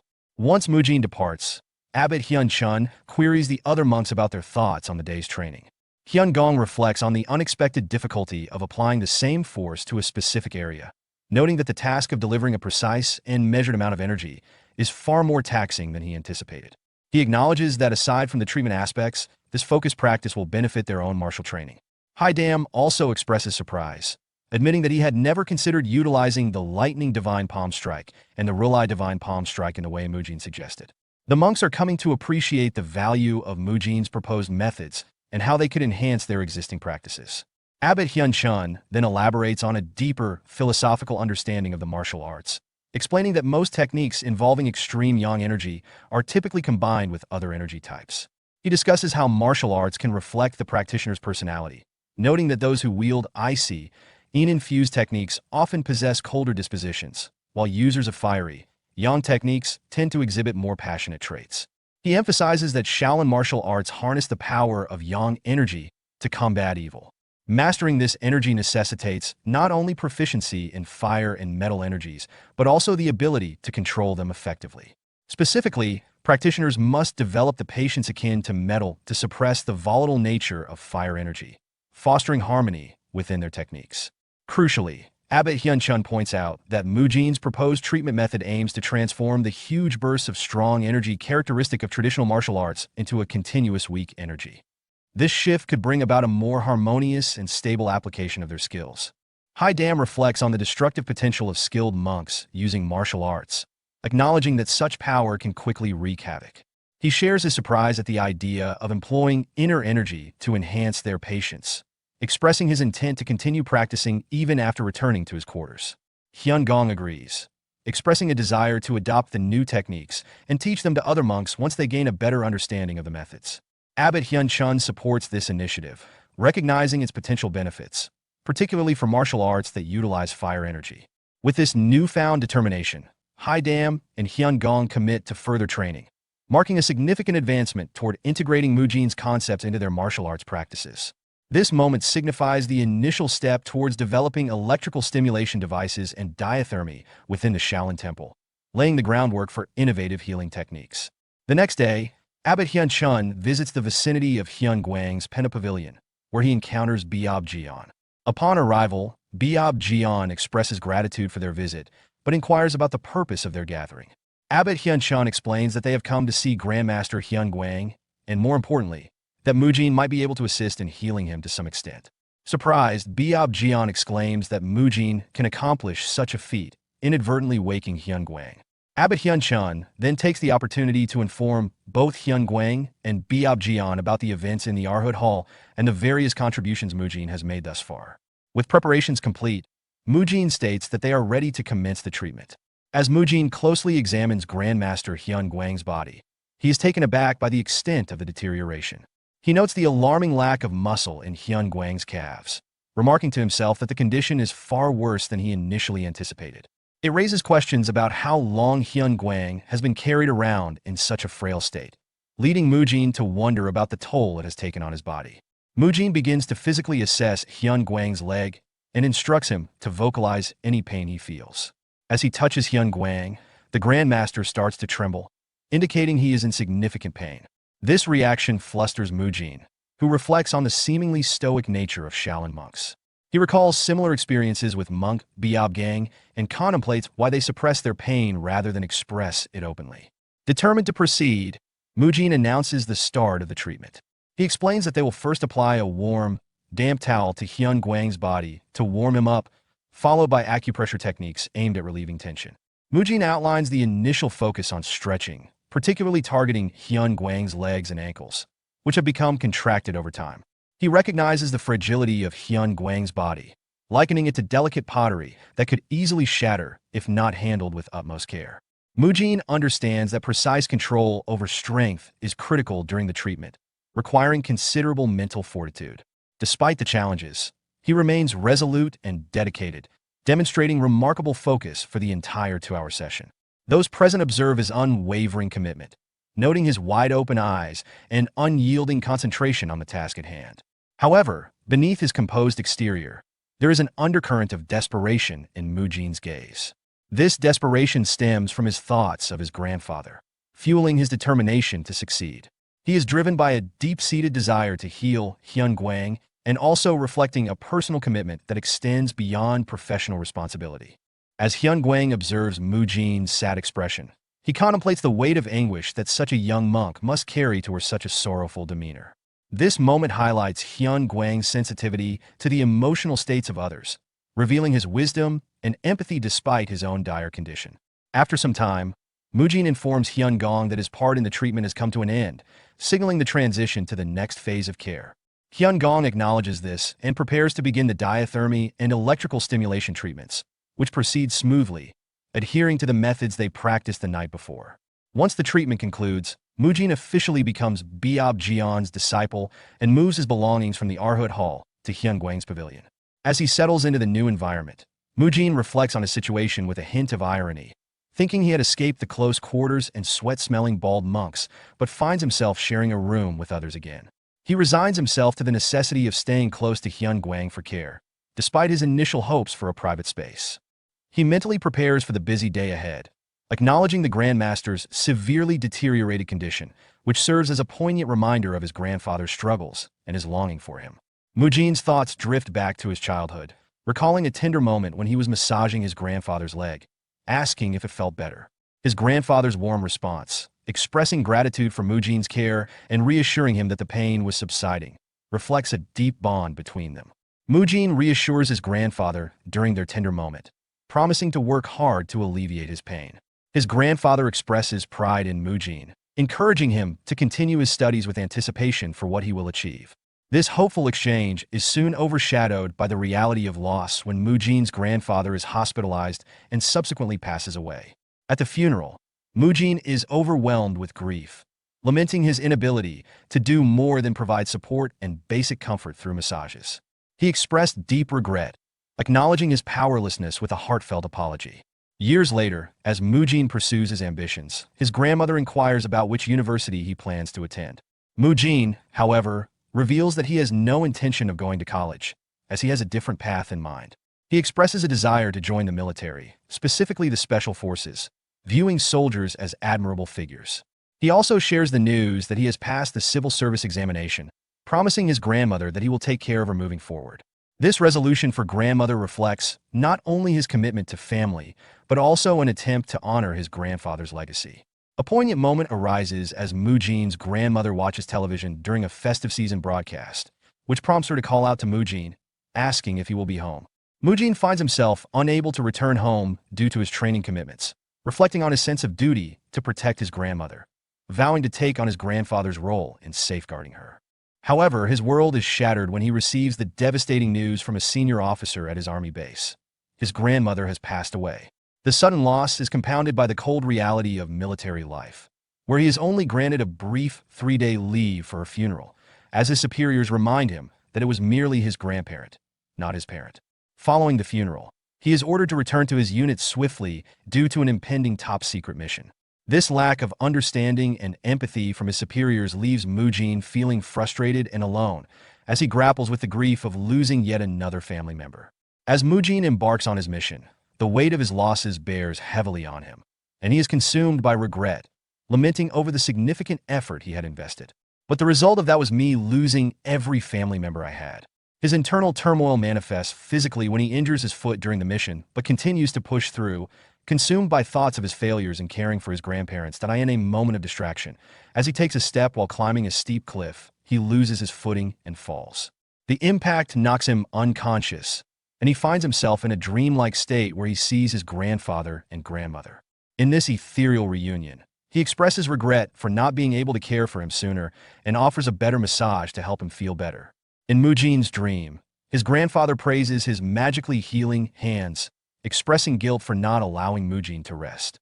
As Mujin tries to reassure him, his emotions spill over, and he begins crying despite denying it. In reality, Biab and Grandmaster Hyun Gwang wake up and overhear Mujin, who, still asleep, expresses his longing for his grandfather. Observing this, Hyun Gwang realizes that Mujin is burdened by a deep emotional debt, likely explaining his intense commitment to helping him. Later, during a treatment session, Hyun Gwang unexpectedly asks Mujin to call him grandfather and treat him casually. The request shocks everyone, especially Mujin, who is confused by the sudden familiarity from someone of such high standing. However, out of respect and obligation, Mujin calling him grandfather, which leads to anger from the senior monks, Haidam and Hyun Gong, who view it as a breach of respect. They reprimand Mujin, but Hyun Gwang defuses the situation by insisting it's fine and even enjoying the informality, saying it's been a long time since he has experienced such a lively atmosphere. Though confused by Hyun Gwang's request, Mujin complies, and the act of calling him grandfather stirs something warm within him. After finishing some tasks, Abbot Hyun Chun noticed Mujin's hair and told him to get a cut. While Mujin's hair isn't excessively long compared to others outside the monastery, it's considered too long for a monk, symbolizing attachment to worldly desires. The abbot apologizes for not giving Mujin time to address this earlier, as he's been preoccupied with training and caring for Grandmaster Hyun Gwang. Abbot Hyun-chun reassures Mujin that the same care will be given to the Grandmaster as the previous day, so he can rest and focus on his own tasks. Mujin is distressed, reflecting on his attachment to his long hair and his failed attempt to find justification for keeping it in the books he was studying. He had hoped to find historical precedents in Buddhism to avoid the haircut, but he finds nothing. He laments the time it took him to grow his hair and struggles with the idea of cutting it, feeling a strong attachment to it. He also recalls asking Abbot Hyun-chun earlier why monks must cut their hair so short. The abbot explained that cutting one's hair symbolizes severing ties with worldly desires, serving as a constant reminder of the monk's dedication to their spiritual path. Mujin continues his internal conflict over cutting his hair. He recalls a conversation with Abbot Hyun-chun, who explained that cutting hair is a symbolic act for monks, following the example set by Buddha Dharma and Buddha Rulai. It serves as a way to sever ties to worldly desires and embrace the teachings of Buddhism, which the abbot praises as a great teaching. However, Mujin is dismissive of this reasoning, internally mocking it as old-fashioned. He reflects that he didn't voluntarily join the Shaolin Temple. Instead, he had been reading a novel, fell asleep, and inexplicably woke up in the temple. As he tries to remember how he ended up in this world, he recounts his past life. He went to the hospital, the gym, started a stream, and later read the novel Shaolin Chronicles before falling asleep. His concern about his hair is rooted in a previous diagnosis of telogen effluvium, a condition causing hair loss, which made him particularly sensitive about his appearance. The doctor had warned him to be careful about hair loss, joking that he might struggle to find a girlfriend if he became bald. This adds a personal layer to his reluctance to cut his hair, amplifying his frustration. Mujin feels as though he's desperately trying to avoid the haircut, similar to a soldier looking forward to being discharged from military service. Mujin reflects on Abbot Hyun-chun's teaching that cutting hair symbolizes cutting ties to worldly desires, and he dismisses it as unnecessary. He believes there are other ways to demonstrate detachment from such desires without becoming bald. Inspired by this idea, Mujin devises a plan to create a hairstyle that he thinks will meet the spiritual requirements of the temple while maintaining some of his hair. He is confident that his modern solution will be acceptable. The next day, when he returns for training, everyone is shocked by Mujin's appearance. Abbot Hyun-chun asks why Mujin hasn't cut his hair despite being given a razor and scissors.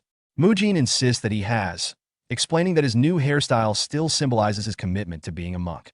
He argues that his hairstyle, which includes an engraved swastika symbol representing Buddha, should be enough to signify his dedication. He claims that this creative approach honors Buddha's will and shows a deeper level of understanding. However, the others are perplexed by his unconventional look, with some dismissing it as a hipster thug hairstyle. Abbot Hyun-chun and Biob Jian are left speechless, unsure how to respond to Mujin's interpretation of the teachings. Grandmaster Hyun Guang finds Mujin's unconventional hairstyle amusing and acknowledges that the meaning behind actions is more important than strictly adhering to rules. This lighthearted approval contrasts with the reaction of Hyun Gong, who arrives and becomes furious at Mujin's appearance, criticizing his strange hairstyle. Hyun Gong reminds Mujin that cutting hair is a symbolic act in Buddhism, representing the rejection of worldly desires and commitment to spiritual practice. Mujin defends his hairstyle, saying it reflects his attempt to honor Buddha's teachings and cut ties to worldly desires, even mentioning that Hyun Guang approved of it. Hyun Gong, however, insists that leaving any hair untouched shows that Mujin hasn't fully let go of those desires. Flustered, Mujin argues that Buddha Rulai didn't just cut his hair, but intended to cut away vanity altogether. He provocatively suggests that if the goal is to eliminate the agony of wanting to look good, monks should shave all body hair, including eyebrows and beards. This remark hits close to home, as both Abbot Hyun-chun and Hyun Gong sport beards, making them uneasy and unsure how to respond. Mujin continues to defend his unconventional hairstyle by pointing out that even in the portrait of Buddha Dharma, the founder of the Shaolin Temple, he only shaved the top of his head, leaving the sides and back untouched, and kept his eyebrows, mustache, and beard. Mujin argues that what's important is not the appearance, but the symbolic cutting of ties to worldly desires. Both Abbot Hyun-chun and Hyun Gong are momentarily swayed, realizing that Mujin's observation about Buddha Dharma's hairstyle is accurate. Mujin's hairstyle, with the swastika symbol engraved, is indeed unattractive by worldly standards, supporting his claim that it represents detachment from vanity. Mujin notes that this era does not have styles like the modern mohawk with two blocks that he is referencing. Grandmaster Hyun Guang finds the situation amusing and challenges Hyun Gong to decide. Although Hyun Gong is reluctant, especially since he doesn't want to cut his own beard, he ultimately allows Mujin to keep his hairstyle as long as it doesn't grow any longer. Mujin accepts the decision respectfully. The next day at dawn training, Mujin's fellow monks and Biob gang are shocked by his new look. When asked about it, Mujin casually explains that the discipline court leader, Hyun Gong, gave him permission, leaving the others surprised. Biob gang is surprised that the discipline court leader, Hyun Gong, allowed Mujin's unconventional hairstyle. While it seems unbelievable, he accepts it and instructs Mujin to join the training. Mujin's fellow monks, particularly the younger ones, see his unique hairstyle as a sign of individuality, and it starts to inspire them, especially those in their rebellious phase or seeking attention. Mugung is particularly interested and asks Mujin how he managed to get approval for such a hairstyle. Mujin, however, doubts Mugung will be able to use the same excuse successfully. Mugung later tries to convince his own in-charge masters that keeping some hair still honors the will of Buddha and demonstrates commitment to Buddhism. However, as Mujin predicted, Mugung's masters, who are strict and passionate, react angrily. Master Haidam immediately orders Biob Y to catch Mugung. Haidam, using extreme yang energy, prepares to shave Mugung's head himself. Mugung's plan to keep his hair quickly falls apart, unlike Mujin's, and he is forced to submit to the rules. Despite this, Mujin's influence begins to take root among the younger monks, with his hairstyle eventually set to impact Shaolin in the future, though that change will happen much later. Mujin continues administering treatment to Grandmaster Hyun Guang, whose body is in a severely deteriorated state. Each part of Hyun Guang's body requires attention, but treating everything simultaneously would be overwhelming and counterproductive. To avoid this, Mujin carefully plans the treatment like a workout routine, focusing on different regions of the body on different days. For instance, one day he works on the calves and feet, the next on the thighs, and so on. His treatments are coordinated with the electrical stimulation and diathermy treatments provided by Hyun Gong and Haidam. Despite playing a significant role in Hyun Guang's recovery, Mujin's primary position in the Shaolin Temple is that of a third-class disciple, not a medical practitioner.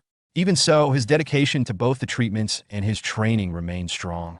One day, after finishing his work with Biob Jian, Mujin tells the Grandmaster that he's going out to train. Hyun Guang encourages him to take his time, and Biob Jian reassures Mujin that he will take care of the Grandmaster in his absence. Mujin reflects humorously on the situation, comparing the scene to parents sending their son off to school.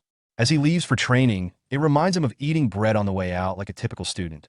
A while later, the leader of the Arhut Hall, Hyun Sung, mentions that the hall has received additional funding, thanks to the abbot. Mujin inquired whether they would be obtaining additional exercise equipment. Hyun Sung explains that the administration hall approved the budget because they recognized and valued Mujin's unique exercising methods. This news fills Mujin with pride, as his once-dismissed methods are now acknowledged and accepted. However, Mujin quickly realizes that this also means he may be expected to teach his methods to others in the Arhut Hall.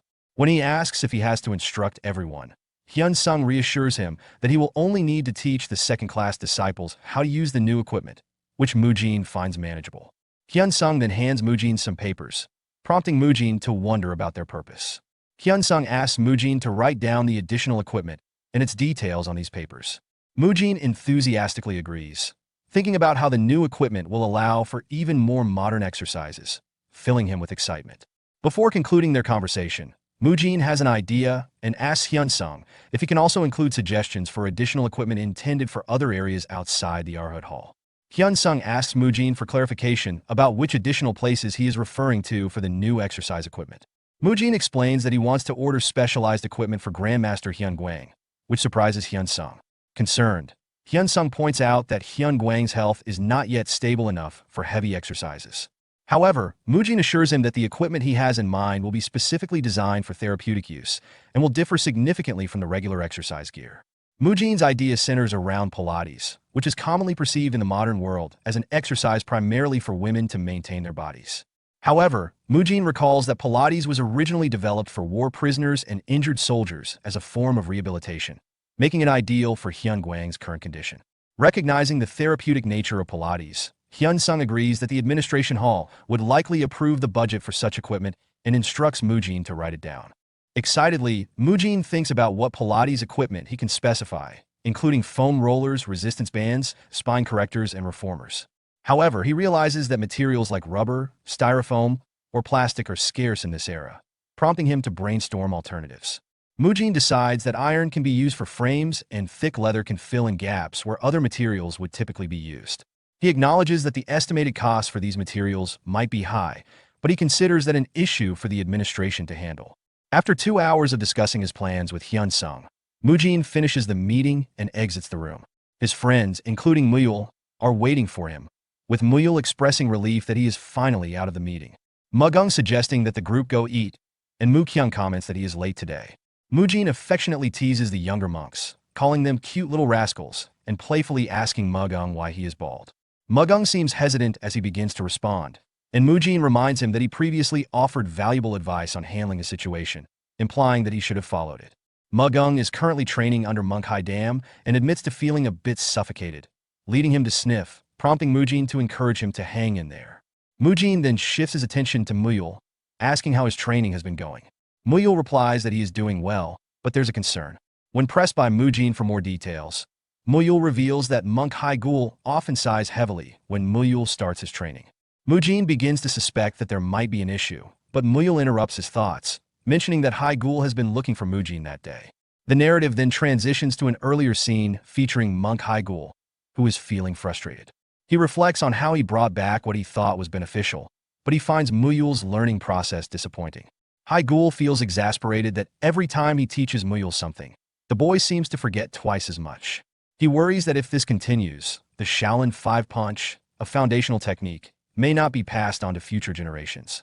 Haigul approaches Muyul, who greets him with a bright smile. Haigul, despite his frustration, thinks that Muyul's kindness and good nature make it difficult for him to be harsh with him. He then inquires how Muyul managed to learn martial arts despite being a new addition to Shaolin. Muyul credits Mujin for his help, mentioning that both Mugung and Mu Kyung also provided some assistance in his training. Monk Haigul is taken aback upon realizing that Muyul's mentor is Mujin, the boy who had previously been taken in by Grandmaster Hyunguang. He is impressed that Mujin has been able to teach Muyul, whom he considers to be somewhat slow-witted, to such an extent. Curious about Mujin's teaching methods, Haigul decides to approach him for insights. Haigul then asks Muyul if he would like to accompany him to meet Mujin, to which Muyul eagerly agrees. The scene shifts to the present, where Haigul greets him. Mujin, surprised by Haigul's presence, inquires about the reason for his visit. Haigul informs him that he has business to discuss with both Mujin and Grandmaster Hyunguang, suggesting that they should meet after Mujin finishes his meal. Mujin, feeling puzzled, wonders why Haigul would want to talk to him, as he understands the need to discuss matters with Hyunguang but is unsure of his relevance to the conversation. After their meal, they arrived at Hyunguang's place. Haigul and Mujin find themselves face to face, and Mujin feels a surge of nervousness. Meanwhile, Muyul offers his greetings to Grandmaster Hyunguang, who responds warmly, appreciating the cheerful demeanor of the young monk.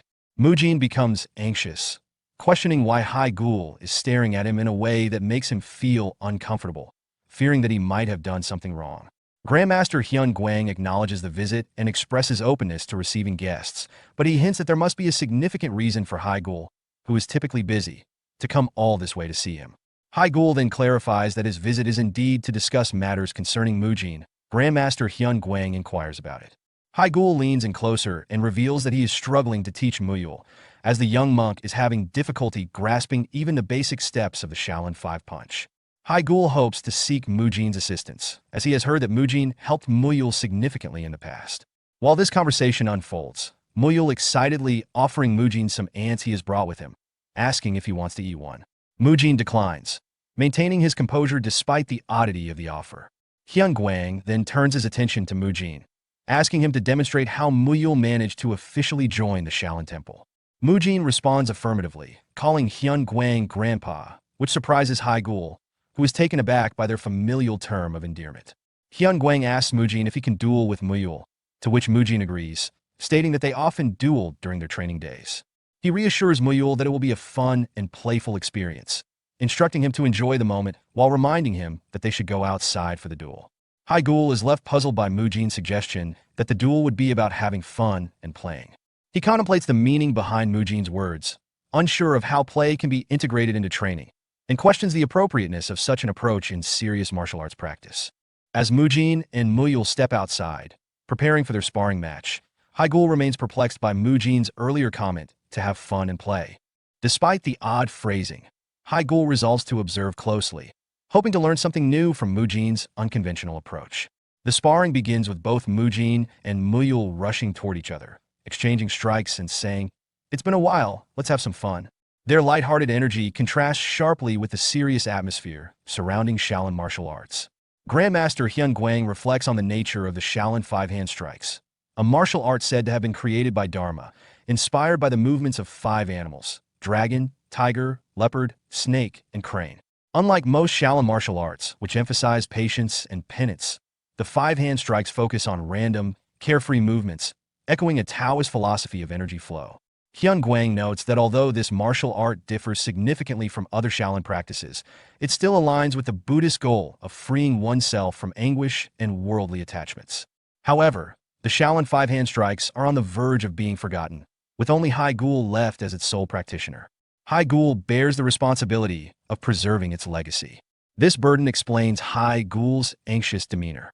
Watching Muyul's unorthodox mannerisms and unusual behavior, Hyun Guang realizes that Haigul is likely wondering if he made the right choice in selecting Muyul as his disciple. The thought that Muyul might be unsuited to carry on this unique martial art weighs heavily on Haigul's mind, as the potential extinction of the Shaolin 5-hand strikes hangs in the balance. Hyun Guang calls an end to Mujin and Muyul's sparring match. Both stop immediately, with Mujin smiling and telling Muyul it was nice to play after such a long time. Muyul happily agrees. Hyun Guang then instructs Haigul to take Mujin with him, surprising both Haigul and Mujin. Hyun Guang goes on to ask Haigul to teach Mujin the Shaolin's 5-hand strikes, alongside Muyul, trusting Haigul to train them both. While Muyul is excited to train with Mujin, Haigul hesitates, noting that the 5-hand strikes are different from other Shaolin martial arts. Hyun Guang reassures Haigul that the training will benefit Mujin as well, emphasizing to Mujin that the true essence of things is more important than their outer appearance. Mujin is left confused by this advice as Hyun Guang and Biob Jian depart. Mujin promises to remember the elder's words. The next day, Mujin arrives at the training ground to begin learning the Shaolin's 5-hand strikes. Muyul notes that this is the first time they'll be training together since they learned the muscle-lengthening techniques. Mujin agrees. Meanwhile, Haigul feels uneasy, wondering why he's been tasked with teaching Mujin as well. He muses that he might have just taken on another idiot, struggling to understand Hyun Guang's request to train Mujin in the complex Shaolin 5-hand strikes. Mujin reflects on how Haigul must feel overwhelmed, suddenly being asked to teach him in addition to Muyul. He reasons that Grandmaster Hyun Guang likely has a good reason for his decision, given his wisdom and strength. As the lesson begins, Haigul starts by introducing the Shaolin 5-hand strikes, specifically focusing on the crane strike, one of the simpler techniques. Haigul asks Biob Hyun, Muyul's master and a practitioner of the Shaolin 5, to demonstrate the technique.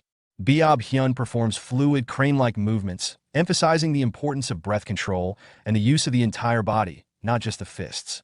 Mujin notices that Muyul struggles with the movement. Despite Muyul's exceptional physical control, he seems stiff and awkward during the practice. Biob Hyun and Haigul exchange a sigh of frustration, with Haigul asking for Mujin's assistance. Mujin sympathizes, realizing that Muyul's stiffness stems from his inability to seamlessly transition between forms. He observes Muyul's posture and is surprised to see that while Muyul remembers the form itself, he has trouble making his movements continuous and natural. Muyul admits that something feels awkward, either when moving or stopping his body, which confuses Mujin. At this point, Haigul explains why he sought out Mujin. He had heard that Mujin had helped Muyul when they first joined the Shaolin Temple and hoped that Mujin could assist in solving Muyul's current issue. Mujin is deep in thought, trying to understand Muyul's struggle and wondering why Grandmaster Hyun Guang sent him to assist. He recalls a conversation from the previous night where Hyun Guang commented on Mujin's unique martial art, a hybrid martial art that Mujin developed by combining various basic techniques. Hyun Guang praised Mujin's martial skills, but warned that if he continued to develop his martial art in its current form, he would soon reach his physical limits. Mujin's hybrid martial art amplifies energy, putting immense pressure on his body. And while Mujin has built a strong physique to handle this, Hyun Guang predicted that this approach would only work for so long in the world of Murim. Mujin recognizes the truth in Hyun Guang's words, as he doesn't want his progress to stagnate due to physical limitations. He ponders if there's a way to overcome these limits and improve further. At that point, Hyun Guang suggested that Mujin learn the invincible punch, a technique that could help him advance without putting too much strain on his body.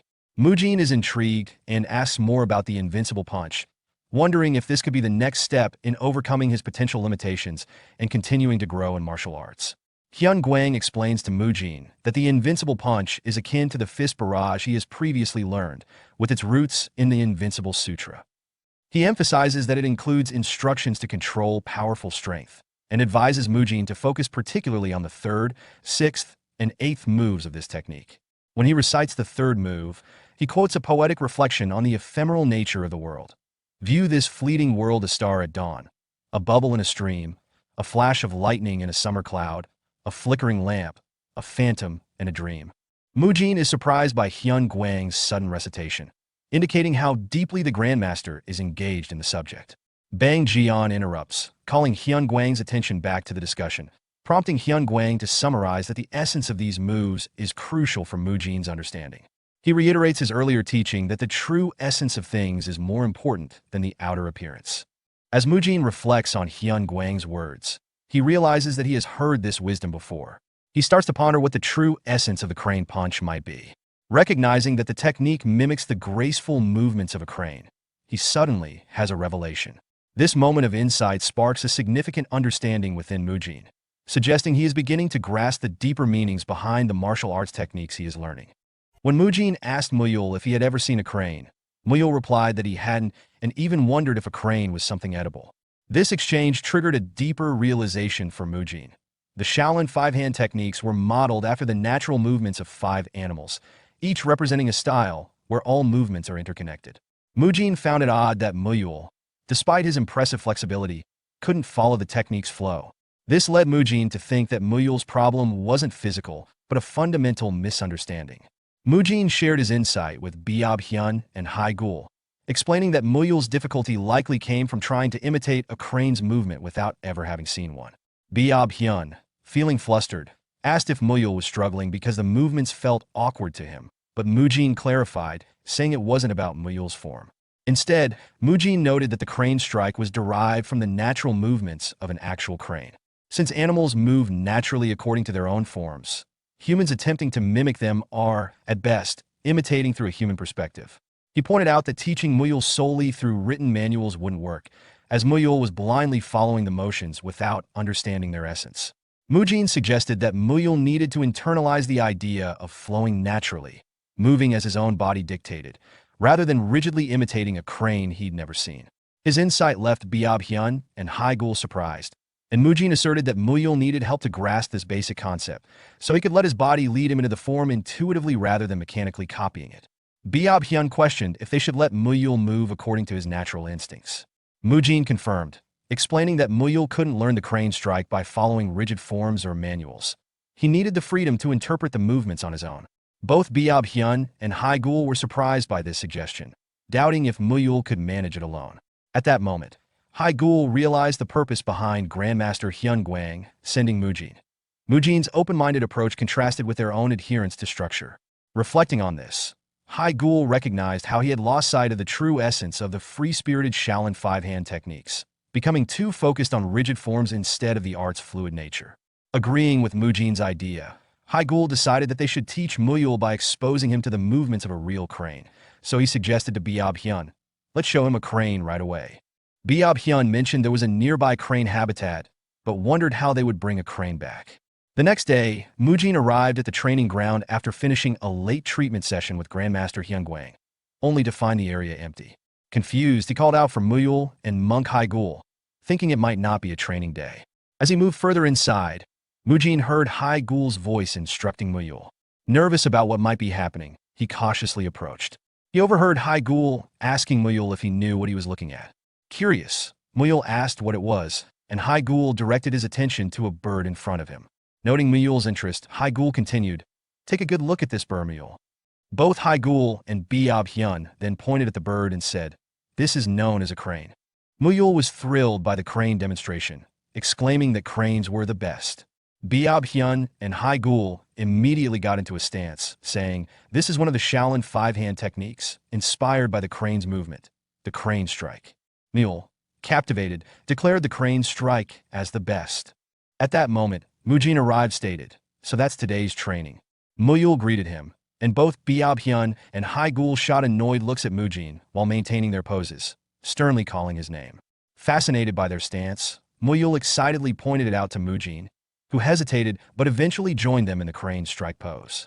Muyul, overjoyed, said, "Whoa, that's so cool. The Shaolin five-hand techniques are the best." Starting that day, Muyul spent the next 15 days closely observing the crane's appearance, movements, and behaviors. When Mujin asked Haigul where they found the crane, Haigul casually replied that they had caught it. The masters taught and did the movements of the crane and the crane strike together with Muyul. After practicing various movements, Biab-hyun, drenched in sweat, turned to Muyul and asked if he was able to follow along. Meanwhile, Muyul focused intently on the crane's movements, which sparked an interesting development. Unlike the traditional crane strike taught by Haigul and Biab-hyun, Muyul's version was unique. He closely observed the crane and adapted its movements to fit his own body. With his extraordinary flexibility and animalistic instincts, Muyul moved beyond the typical human range, mimicking the crane's motions in a fluid, natural way that resembled a real animal's movements. This approach allowed him to harmonize with the crane's movements more efficiently than his masters had anticipated. Both Haigul and Biab-hyun were surprised by Muyul's progress, as they had struggled to teach him the crane strike, but he was learning faster by simply observing the crane. However, since Muyul's movements were newly developed, they lacked full refinement and strength. Haigul, seeing this, gave him specific corrections, advising him to adjust his arm movement and step back a little more for greater accuracy. He emphasized the importance of continuity between moves, a core principle of the Shaolin five-hand techniques, assuring Muyul that, although his style was slightly different from the traditional teachings, it would still guide him on the right path. Muyul, eager to improve, agreed to continue learning from his masters, responding with a confident, "Yes, sir." Mujin, pleased with Muyul's progress, decided it was time for him to leave. He removed the training belt given to him by Haigul and announced to both Biab-hyun and Haigul that he felt his role was complete. Biab-hyun, surprised by Mujin's decision, asked if he planned to stop coming the next day, and Mujin confirmed that he would. Haigul acknowledged that Mujin had accomplished what he came for, which meant his departure was now appropriate. Mujin expressed his gratitude, bowing and thanking them for their teachings. Haigul then instructed Muyul to see Mujin off, which Muyul agreed to do. As they left, Biab-hyun voiced some concerns about letting Mujin go so easily. However, Haigul reassured him, explaining that what Mujin came to learn wasn't the crane strike itself. Mujin concluded that further training would be pointless for him, realizing that from the start, what he was attempting to learn wasn't the crane strike. He had already developed his own martial arts before officially joining the Shaolin Temple. The real challenge he faced now was integrating his new Shaolin techniques smoothly and steadily with his existing style. When he saw Haigul guiding Muyul in perfecting the crane strike, Mujin gained a clearer understanding of how to achieve this integration. He considered starting with his fist barrage and integrating the invincible punch, then transitioning into the Guanyin strike and Arhut palm strike. This approach would allow him to enhance the power of his strikes while reducing recoil. He recalled his grandfather's advice that the true essence of a technique is more important than its outward appearance. For Mujin, the focus wasn't on replicating something like the crane strike, but on achieving continuity between his movements and effectively blending different martial arts styles. While the Shaolin five-hand techniques were based on the forms of crane, snake, leopard, tiger, and dragon, Mujin felt that the tiger and dragon models were not his concern, as they would be handled by Muyul's masters. In the end, Mujin's main priority was creating his own martial system, independent of the traditional forms. Mujin briefly entertains the idea that, given the Murim world's fantastical nature, dragons might exist, which could make the concept of the dragon's form feasible. As for the tiger, Mujin believes that Muyul's masters will likely figure out a way to handle that particular animal's form. Haigul told Biab-hyun that he would head back first and asked him to let Muyul know to go home and rest if he arrived. Biab-hyun agreed, and in that moment, both Haigul and Mujin realized something unexpected. Everything seemed to be unfolding exactly as Grandmaster Hyun Guang had planned. Mujin, feeling a mix of awe and nervousness, wondered if his grandfather had foreseen all these events from the start. Similarly, Haigul was struck by the idea that Hyun Guang had anticipated not only the situation, but also that Mujin would understand the lesson he was meant to learn. Both were left in awe, marveling at Hyun Guang's incredible insight and foresight. As Mujin returns to his room, he reflects on the progress of his grandfather's treatment. It's been a month since he started, and while his grandfather no longer suffers pain from simple movements, he hasn't fully recovered. Mujin is confident that his condition can improve further, but hesitates, considering whether he should use a more intense treatment. He realizes, however, that special circumstances demand bold actions and concludes that he must take the risk, muttering to himself that it's the only option left. Meanwhile, as Hyun Gong and Hai Dam head towards the abbot's quarters, they discuss Mujin's dedication to the treatments. Hyun Gong wonders aloud when Grandmaster Hyun Guang will fully recover, to which Hai Dam responds that the Grandmaster already seems more cheerful than before. Hyun Gong teases Hai Dam, reminding him of his earlier comment about making Mujin pay if there were no improvements within a month. Embarrassed, Hai Dam admits that he only said that as a way to motivate Mujin. Hyun Gong urges Hai Dam to hurry, so they won't be late. Meanwhile, at Hyun Guang's place, Mujin is preparing to start a treatment section when Abbot Hyun Chun arrives, curious about why he was called. Mujin, focused on Hyun Guang, asks the abbot to wait a moment until he's finished. To the abbot's surprise, Hyun Guang, with a bit of support from Mujin, manages to move from lying down to sitting up. Hyun Guang, amused, asks if Mujin is working on his back since he did his legs the previous day. Abbot Hyun Chun, shocked by this progress, anxiously asks if it's safe for him to move so much. Hyun Guang chuckles, noting that he feels much better than before, even though he's only moving a bit. Abbot Hyun Chun reflects on the remarkable progress in Hyun Guang's health, recalling how even slight movement once left him breathless and in pain. His body, nearly lifeless, was unable to move without severe discomfort. Yet now, with some support, he managed to sit up on his own. Later, in a nearby room, Hai Dam and Hyun Gong arrive, shocked by the abbot's confirmation of the treatment's effectiveness. Hyun Gong asks if the treatments are genuinely working, and Hai Dam also inquired in surprise if Mujin provided some support. Hyun Guang was able to sit up mostly by himself. Abbot Hyun Chun acknowledges the results, noting the visible improvements within a month, just as Mujin had predicted. Hai Dam, still surprised, admits he was skeptical of using unfamiliar techniques, yet the treatment is indeed proving effective. Outside the door, Mujin arrives and, feeling nervous, overhears their conversation. Hyun Gong suggests that, since they were summoned right after Hyun Guang's treatment, they should ask Mujin for further details once he arrives, and Hai Dam agrees. The older monks have quickly gained trust in Mujin due to the visible improvements in Hyun Guang's health, but Mujin himself isn't fully satisfied with the progress. He thinks that the real challenge begins now. His goal is to help Hyun Guang regain enough strength to walk independently. Mujin has been guiding Hyun Guang's treatment and rehabilitation, helping him practice sitting up to strengthen his abdomen and supporting him as he stands and takes a few steps, similar to physical therapy for a recovering patient. Although Hyun Guang's joints and ligaments have partially healed, his years of immobility have led to severe muscle atrophy. Mujin realizes that without building up his muscles, further treatment would be ineffective, like filling a pot with a hole at the bottom. To prevent potential joint issues from re-emerging, Mujin knows it's critical to help Hyun Guang regain muscle strength swiftly. Realizing an important point about Hyun Guang's treatment, Mujin enters the room and announces that he needs to discuss his grandfather's progress. Abbot Hyun Chun, Hai Dam, and Hyun Guang, who had seen positive signs in Hyun Guang's health, express concern, asking if there's an issue despite his improvement. Mujin explains that while Hyun Guang's recovery is progressing, a complication has arisen in the next phase of his treatment. Mujin clarifies that although Hyun Guang is gradually regaining strength, his joint cartilage has deteriorated significantly due to age. Ideally, the solution would be to build muscle around the joints to support the cartilage. However, in Hyun Guang's current weakened state, any excessive movement intended to strengthen his muscles could risk placing too much pressure on his joints, potentially leading to injury. Abbot Hyun Chun, trusting Mujin's skill, encourages him to share his solution openly, while Hai Dam praises Mujin's competence and assures him they will listen without doubt. As they press him for an answer, Mujin finally states that his grandfather must eat meat to recover properly. This response shocks the monks, darkening their expressions as they look at Mujin in anger, as eating meat goes against Shaolin principles. The need for meat in building muscle remains controversial, as many argue that a healthy, muscular body can be maintained on a vegetarian diet. When he was Choi Kang-hyuk, Mujin studied exercise science and learned that muscle growth on a vegetarian diet is possible, but requires complex dietary planning. A key factor is the body's ability to absorb proteins. Animal-based proteins tend to be more easily absorbed. Given Hyun Gwang's age and limited ability to eat, meat-based proteins would be more effective for his recovery.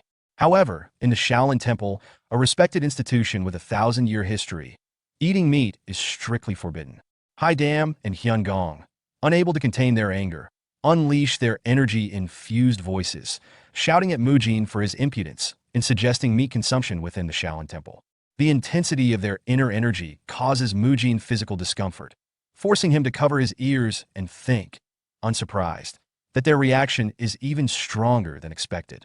Abbot Hyun Chun, remaining calm, asks why Mujin insists that meat is necessary for muscle gain, pointing out that Mujin himself achieved a muscular physique without eating meat. Nervously recalling that he did consume meat during his intensive training days, Mujin explains to the abbot that while he did gain strength without it, beans and mushrooms are still just substitutes and cannot fully compare to the nutritional effects of eating meat. Abbot Hyun Chun suggests that Hyun Gwang could simply consume high-quality beans and mushrooms.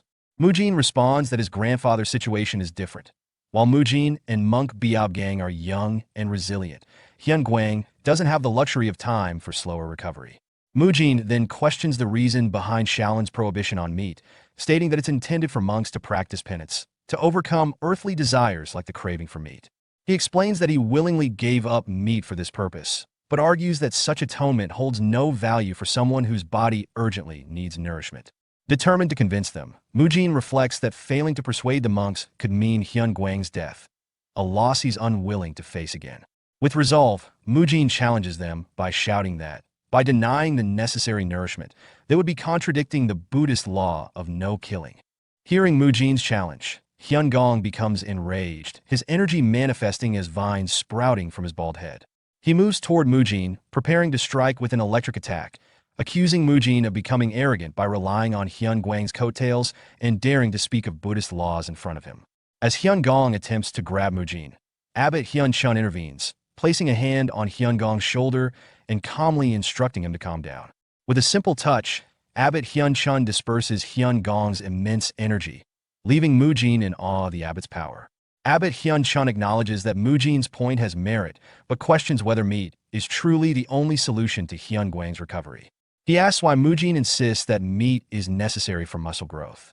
Mujin realizes he could easily explain his reasoning using modern concepts like proteins and super recovery theory, but knows these monks would not understand such terms. Determined to persuade them, he prepares to explain his position in a way they can grasp. Mujin, aiming to explain his point more clearly, compares the concept of reincarnation not just to death, but to the cyclical nature of life itself. He explains that everything in the world is in a constant state of reincarnation.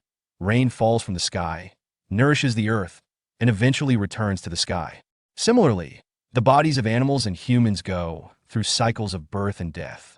To grow and replenish the human body, Mujin argues a certain amount of meat must be consumed.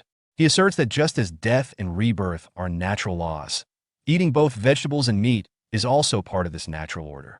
Mujin emphasizes that while harming life for pleasure can be sinful, consuming meat for survival is not a sin.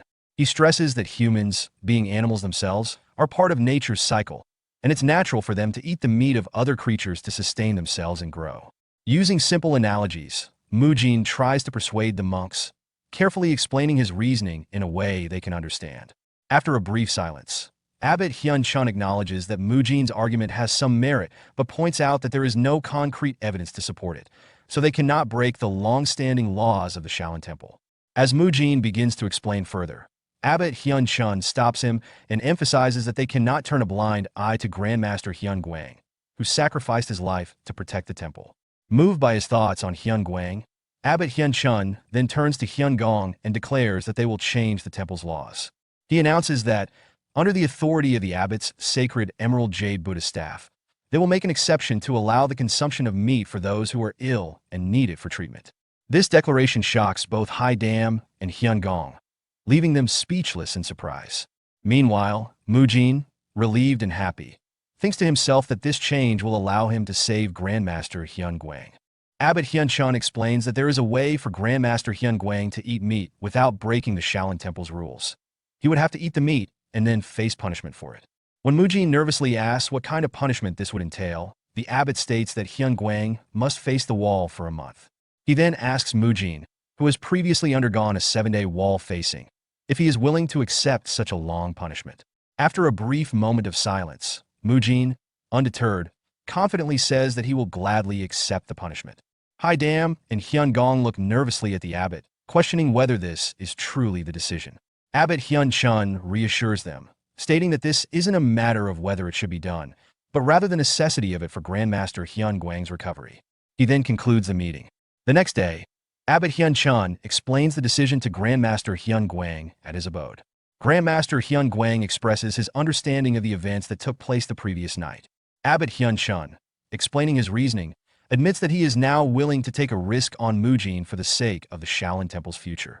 He reflects on the temple's past, considering that their strict adherence to tradition may have been a contributing factor to the stagnation of the Shaolin Temple over the past 1,000 years. While the temple has maintained its reputation as a great martial institution, it has lost its former title as the strongest in the world. The abbot believes that, due to his own limitations, the temple has declined under his leadership, and he feels responsible for this loss of glory. Hyun-guang, however, cautions that change is not always beneficial. Abbot Hyun-chun acknowledges this, but insists that he has chosen Mujin because he believes Mujin will bring positive change to the temple. He expresses a desire to trust in Mujin's potential for reform. At this point, Abbot Hyun-chun calls for Mujin to enter, and Mujin, who had been waiting outside, responds affirmatively, stepping into the room.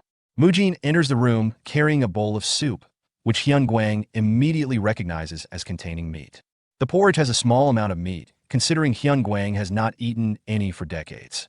Initially, Hyun-guang hesitates to eat, but after reflecting on the efforts of Abbot Hyun-chun and the risk Mujin took to challenge the temple's rules, he decides to eat. The mixture of regret and resolve fills his heart, and after offering a prayer over the food, he eats meat for the first time in many years. Meanwhile, Mujin spends 7 days teaching Biab-jian the treatment process, focusing on the methods that don't involve the electrical and heat treatments, which are handled by Hyun-gong and Haidam. By the time Biab-jian has memorized everything, Hyun-guang is able to eat boiled meat without difficulty. Thanks to Mujin's treatments and the restorative properties of the meat, Hyun-guang begins to show significant improvement in his condition. On the day of his promised wall-facing punishment, Mujin reflects on how he really didn't want to return to the cave, the place where he was previously forced to do his punishment. He resigned himself to the fact that he must follow the higher-ups' orders. While he had planned to focus on training, hunting, and eating meat as he had in the past, he finds himself confused and flustered about why he's back in this situation. As he stands at the entrance to the cave, Abbot Hyun-chun, who is behind him, instructs him to go inside. The reason for Hyun-chun's presence is revealed. Earlier during the meeting, the abbot had decided to accept the punishment alongside Mujin, stating that this wasn't just a matter of whether it was right or wrong, but that he would take responsibility and accept the same punishment imposed on Mujin by the discipline court. Hyun-gong asks Abbot Hyun-chun if he is really going to take the wall-facing punishment alongside Mujin. Hyun-chun confirms that he will, stating that it's for the sake of changing one of the rules. In the present, as Mujin faces the wall, he reflects on the situation and feels trapped. He thinks to himself that he's screwed because the abbot has already settled into a lotus position and is chanting Buddhist scriptures, making it hard for Mujin to move or even shift his toes. Mujin wonders if it's even allowed to speak during wall-facing punishment, and notices that the scriptures Hyun-chun is chanting seem off. Mujin eventually realizes that the abbot is intentionally mixing up the chants. Mujin realizes that the incantations Abbot Hyun-chun is chanting are not random, but are connected to the martial arts techniques he's learned. He notices the pattern. Each incantation corresponds to a specific move in his martial arts training. Hyun-chun begins chanting different sutras in sequence, like the Diamond Sutra, Lotus Sutra, and Buddhavatamsaka Sutra, and Mujin starts to recognize the martial steps hidden within these chants.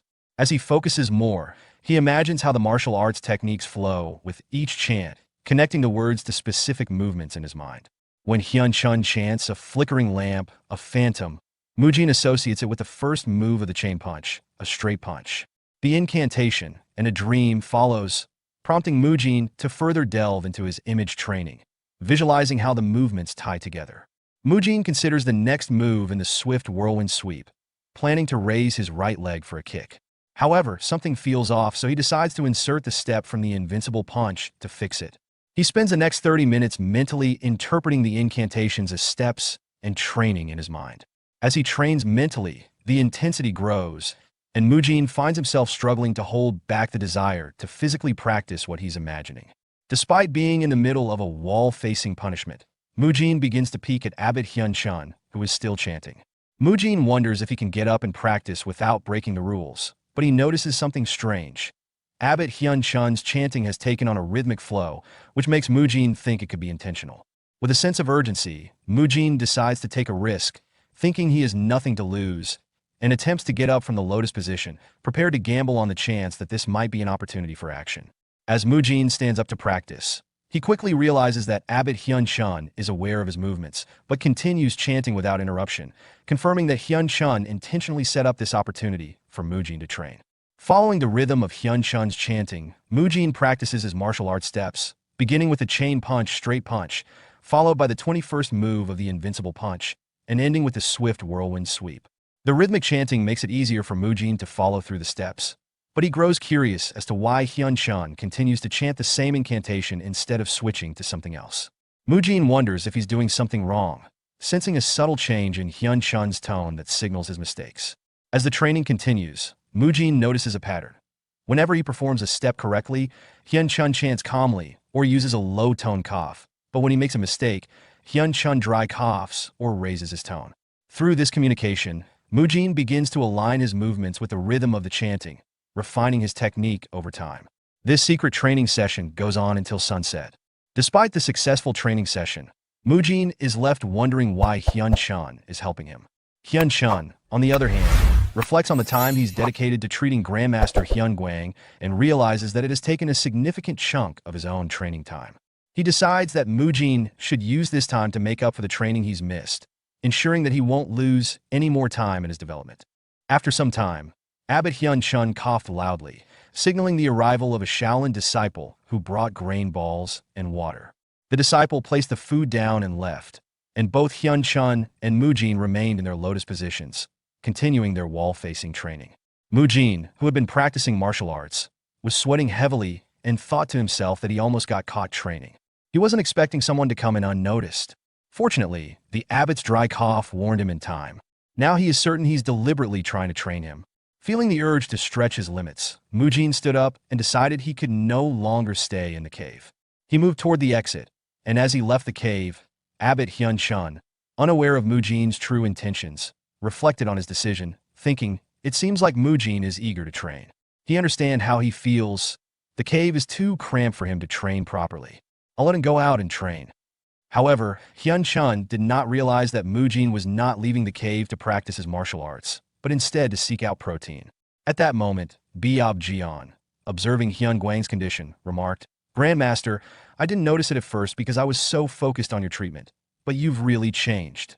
Hyun-gwang's body, which had been weak and frail, began to show significant improvement after incorporating meat into his diet, following Mujin's suggestion. His muscles, which had been virtually non-existent, started to develop, and with this newfound strength, he was able to move on his own without needing Byeop-jeon's assistance. As Byeop-jeon prepared to leave to get lunch, a junior monk arrived and informed him, it's time. Byeop-jeon left to prepare the meal, while Hyun-gwang's expression grew solemn. Reflecting on his own past decisions, Hyun-gwang thought, this all happened because of his stubbornness. He only realized the truth after all this time. He began to move on his own, pondering the abbot's earlier words. The abbot blamed himself for adhering too rigidly to tradition, even saying that the Shaolin Temple would have been different if I had become the abbot. He didn't agree with him before, but now he understands his guilt. It's because, in many ways, he is just like him. As Hyun-gwang arrived at the hill above the main Shaolin building, he reflected deeply on his past choices, muttering to himself in regret. He realized how foolish he had been in the past, particularly in his attitude toward his own condition and the traditions of the Shaolin Temple. He admitted to himself that his inability to move without assistance had made him blind to the importance of flexibility and adaptation in life. Now, as he had recovered enough to stand on his own, he found clarity in his thoughts. Hyun-gwang began questioning the value of adhering so strictly to the temple's traditions, even at the cost of his own well-being. He remembered the time when the special task force of the demonic cult had invaded, leaving him physically crippled and unable to walk. In the aftermath, he had constantly assured others and himself that he was fine, even though deep inside, he had already given in to despair. Despite his vast knowledge of martial arts and scriptures, he recognized that his heart had become hardened, unable to fully embrace the teachings he had once held dear. His shattered energy core, which prevented him from gathering energy, had been a constant reminder of his limitations. Hyun Guang now understood that he had been stubborn, clinging to outdated notions of honor and tradition. With this realization, he began to see the futility of his previous mindset. Even if everything around him were to disappear, the memories and lessons he had learned would remain within him. He reflected on the philosophical concept of form and emptiness, recognizing that things exist in both tangible and intangible forms, and that the true essence of life transcends mere physical presence. Hyun Guang, now sitting in a lotus position atop the hill, began chanting deeply, reflecting on the enlightenment he had just achieved. He understood that everything in the world, including feelings, perceptions, mental formations, and consciousness, was interconnected, and he decided to integrate this new awareness with his previous knowledge. His meditation led him to the realization of ultimate enlightenment, recognizing the vast energies flowing through the world. As he embraced this profound understanding, he acknowledged the limitations of his body to contain such immense energy, but at the same time, he felt an awakening within himself. Meanwhile, Hyun Gong, walking through the hallway, suddenly sensed a familiar energy. Intrigued by its intensity, he rushed toward it using a mobility art, muttering to himself, "That's definitely Grandmaster Hyun Guang's energy, but something's different. What's with that unfamiliar flow?" Upon arriving at the hill, he saw Hyun Guang enveloped by his own powerful energy as he meditated. Stopping below the hill, Hyun Gong, along with other students who had gathered to watch, was shocked by the sight. As Mujin observed Hyun Guang more closely, he grew increasingly concerned, wondering if the Grandmaster was in the process of achieving perfect enlightenment, as his energy seemed to be bursting like an explosion. Hyun Guang's energy surged powerfully into the sky, creating a brilliant beam of light that pierced through the clouds, causing the rain to cease. The sunlight broke through, illuminating the surroundings in a warm, merciful glow. The students of Shaolin, witnessing this remarkable phenomenon, began to murmur amongst themselves in awe. "The rain has stopped.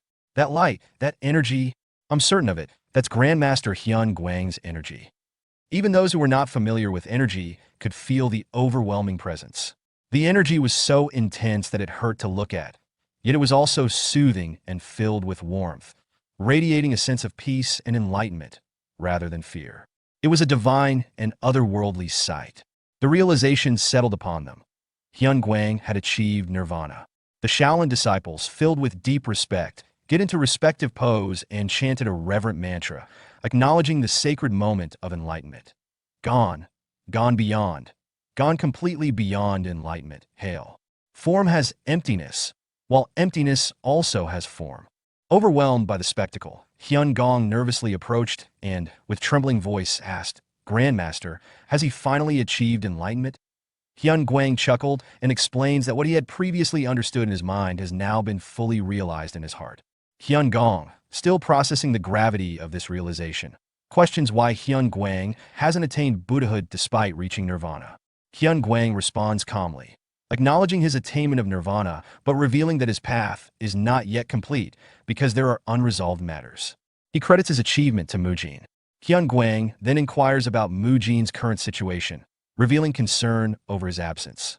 Hyun Gong nervously informs him that Mujin has been enduring wall-facing punishment, along with the abbot for the past 18 days. Hyun Guang reacts with visible displeasure, expressing discontent with the punishment and directing his anger toward the students around him.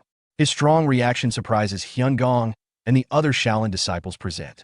Soon after, a junior disciple rushes to the cave where the abbot and Mujin are still undergoing punishment, urgently calling for them to end the punishment and return. Abbot Hyun Chun opens his eyes and calmly reminds the junior monk that there are still 10 days remaining in their sentence. The junior monk, however, delivers unexpected news. Both Abbot Hyun Chun and Mujin have been ordered to return immediately. Abbot Hyun Chun, taken aback and incredulous, questions how such a thing could happen during their punishment, expressing disbelief at the notion of someone daring to interrupt it. The junior monk, however, calmly explains that the order to cease the punishment comes directly from Grandmaster Hyun Guang. This revelation shocks both the abbot and Mujin. Abbot Hyun Chun, still in disbelief, asks for clarification, unable to understand why Grandmaster Hyun Guang would give such an order. Mujin, equally confused, speculates that something might have happened to Grandpa. Hyun Gong questions Grandmaster Hyun Guang about why he is eating a certain food, to which Hyun Guang responds with a lighthearted chuckle, assuring Hyun Gong that he can hear perfectly well without him raising his voice. Hyun Guang then explains that he is trying the food because he heard it is beneficial for the body and notes that it was Hyun Gong who had changed the rules to help strengthen his weak body. Hyun Gong, a bit puzzled, asks whether someone aiming for nirvana really needs to focus on strengthening their physical body. Hyun Guang, amused, teasingly implies that Hyun Gong disapproves of him eating the food, prompting Hyun Gong to quickly deny it, clarifying that's not his concern. At this point, Abbot Hyun Chun and Mujin, guided by the junior monk, arrived outside the room. However, Hyun Guang continued by remarking with a hint of sarcasm that the reason he locked away Mujin in the cold cave must be due to his efforts in saving him. Before Hyun Gong can respond, the junior monk announces their arrival, and Hyun Guang warmly welcomes them. Mujin notices a calm atmosphere and observes that his grandpa, Grandmaster Hyun Guang, seems to be in good spirits. Relieved, Mujin comments to Abbot Hyun Chun that their hasty return seemed unnecessary, and it appears they were overreacting. However, Abbot Hyun Chun, though reassured by the atmosphere, still wonders what exactly is going on. As Mujin opens the door, both he and Abbot Hyun Chun are taken aback by the strong smell of meat inside. Hyun Guang, in a lighthearted mood, remarks that he never imagined he would experience such worldly pleasures and jokingly expresses that he doesn't think he will easily abandon all of this enjoyment to attain Buddhahood. He directs the comment to Hyun Gong, calling him the disciplined court leader. Hyun Gong, clearly uncomfortable with the remark, chooses not to respond further and turns to leave. Hyun Guang, still in a relaxed and slightly playful mood, thanks him for understanding and then turns his attention to Mujin, inviting him to come in. Mujin and Abbot Hyun Chun, still stunned by the sight of Hyun Guang eating meat, are visibly shocked by the unexpected behavior. Mujin, unable to hold back his confusion, asks his grandpa what is happening. Hyun Guang responds calmly, explaining that he is strengthening his body. Mujin, irritated by his grandfather Hyun Guang's smug expression, thinks to himself how annoying that look is. He turns to the disciplined court leader, Hyun Gong, seeking an explanation. Hyun Gong, avoiding eye contact with both Mujin and Abbot Hyun Chun, explains that it was Grandmaster Hyun Guang who insisted on eating all the food. He himself hadn't touched any of it. Hyun Guang then defends both Mujin and Abbot, explaining that despite his inactivity, he already feels the benefits of eating meat. He emphasizes that neither Mujin nor Abbot Hyun Chun has done anything wrong and states that this is why he summoned them back. He couldn't bear to leave those who had helped him confined in a cave. Abbot Hyun Chun, still cautious, seeks confirmation and asks if that's truly the case. Hyun Guang affirms it, saying everything is fine now that they've returned. He then directs Mujin to resume his training and invites the abbot to stay and chat, adding that Hyun Gong has no interest in speaking with him. Abbot Hyun Chun, however, politely declines, citing his mounting workload and suggesting that Mujin remain instead. Before he can finish, Mujin quickly excuses himself, and Abbot Hyun Chun, surprised, asks where he's off to. Eventually, Mujin learns the full story behind the situation from Biob Jian. Mujin was stunned, muttering to himself that Hyun Guang had been so close to reaching nirvana but was derailed by his attachment to the taste of meat. He decided to let go of his thoughts for the time being, realizing not everything that happened was negative. Biob Jian then informed him that he'd brought the equipment Mujin had requested from the Arhood Hall leader, which Mujin was pleased to hear. As they arrived at the training grounds, Biob Jian confirmed that Mujin could start strength training there. Mujin was surprised to see monks training with dumbbells and various exercise equipment, marveling that such a scene was unfolding in the Shaolin Temple of this era. Just before leaving, Biob Jian mentioned some equipment they weren't sure how to use, asking Mujin to teach the others. Excited, Mujin agreed, his enthusiasm growing as he examined the training gear. He thought, this isn't quite like the gym I used to have, but it's great, it brings back memories. A place to work with iron and sweat to build up strength. Mujin's focus is interrupted when he overhears Muyul asking Mugung for guidance on using a piece of equipment. Mugung suggests they wait for Mujin to arrive, prompting Mujin to approach and greet them. Noticing that Mu Kyung is absent, Mujin asks if he's training elsewhere.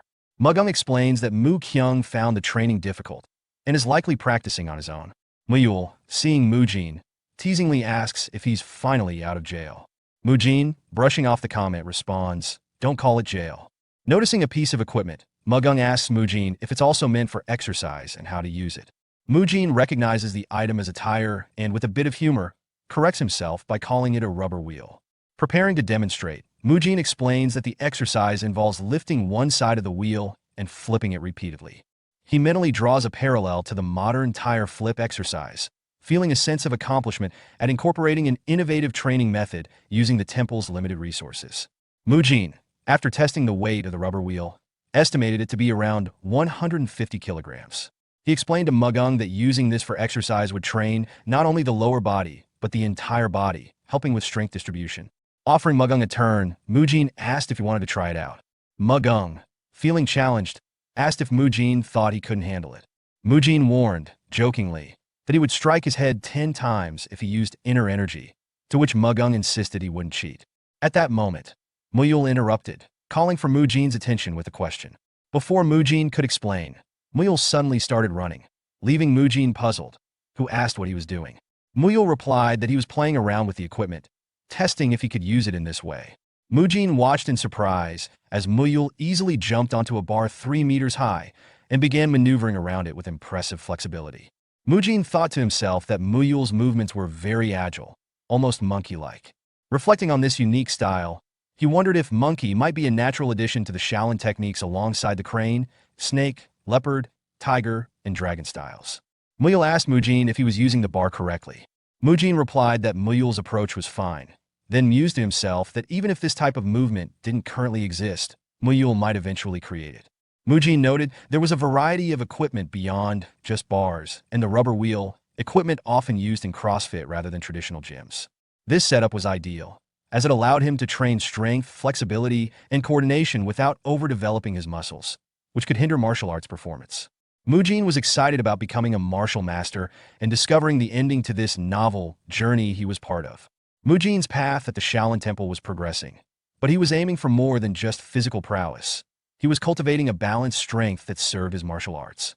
Later, as evening approached, he returned to Hyun Guang and suggested incorporating the new equipment into his treatment routine. Hyun Guang, noticing the new equipment Mujin had brought, asked if it was the same gear he'd requested from the Arhut Hall leader.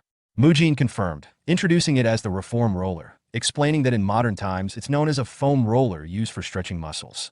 He demonstrated how it could be rolled under various body parts, such as the scapula, thighs, and calves, to release tension and improve flexibility. Mujin warned that Hyun Guang would likely feel some pain initially due to muscle stiffness, but assured him that regular use would make his body feel lighter. Hyun Guang, using the roller, grew serious and expressed his intent to introduce it to the other Shaolin disciples. He realized they could avoid many unnecessary hardships by using tools like this in their training. Mujin was initially confused, thinking that Hyun Guang's actions might make him seem like an apostate for disagreeing with Shaolin teachings. However, Hyun Guang shifted the conversation and asked about Mujin's martial arts progress. Mujin confirmed that his training was going well. Hyun Guang remarked that Mujin's energy had become more stable and settled since their last meeting. Mujin reflected on the training in the cave with the abbot and credited the progress to all the effort and contemplation he'd put into his practice. Hyun Guang, after observing him silently, pulled something from his pocket, a map and a letter, which he had prepared in anticipation of this moment. Mujin, surprised, asked about the letter. Hyun Guang explained that it was related to his previous training in the five-hand techniques, where he learned the importance of continuity and the merging of different moves. Hyun Guang, with a chuckle, remarked that the pace of Mujin's training would benefit him greatly. However, Mujin couldn't help but feel uneasy, wondering if Hyun Guang's personality had changed since they last met, especially given his unsettling smile. He humorously pondered whether the change could be due to his consumption of meat. Hyun Guang, seemingly aware of Mujin's thoughts, teased that Mujin would understand after experiencing things for himself. Meanwhile, the scene shifted to Haiguan, the leader of the Demon Extermination Squad, who was drinking while observing Mu Kyung. Haiguan chastised Mu Kyung, saying he wouldn't be able to catch even a fly at his current rate. Mu Kyung, tired and lying on the ground, weakly suggested they take things a bit easier. Haiguan firmly rejected the idea, accusing him of slacking off. Mu Kyung, with a hint of sarcasm, remarked that Hai Guan wasn't in a position to lecture about slacking. Hyun Guang, chuckling, anticipated that Mujin would arrive shortly. Through intense training, Mujin had managed to stabilize his inner energy to a greater degree than before. After receiving a letter from Hyun Guang, he headed towards his next training location, the Demon Extermination Squad. Although Mujin had been dedicated to all his previous training, he felt a sense of nervousness about this next stage. Mujin reflected on the fact that the leader of the Demon Extermination Squad, Hai Guan, was likely the one in charge of the training. From the entrance test, Mujin had already sensed that Hai Guan was no ordinary individual. He wondered what kind of person he truly was. Earlier, at the Demon Extermination Squad's headquarters, the students were engaged in a tense training session, some of them visibly exhausted.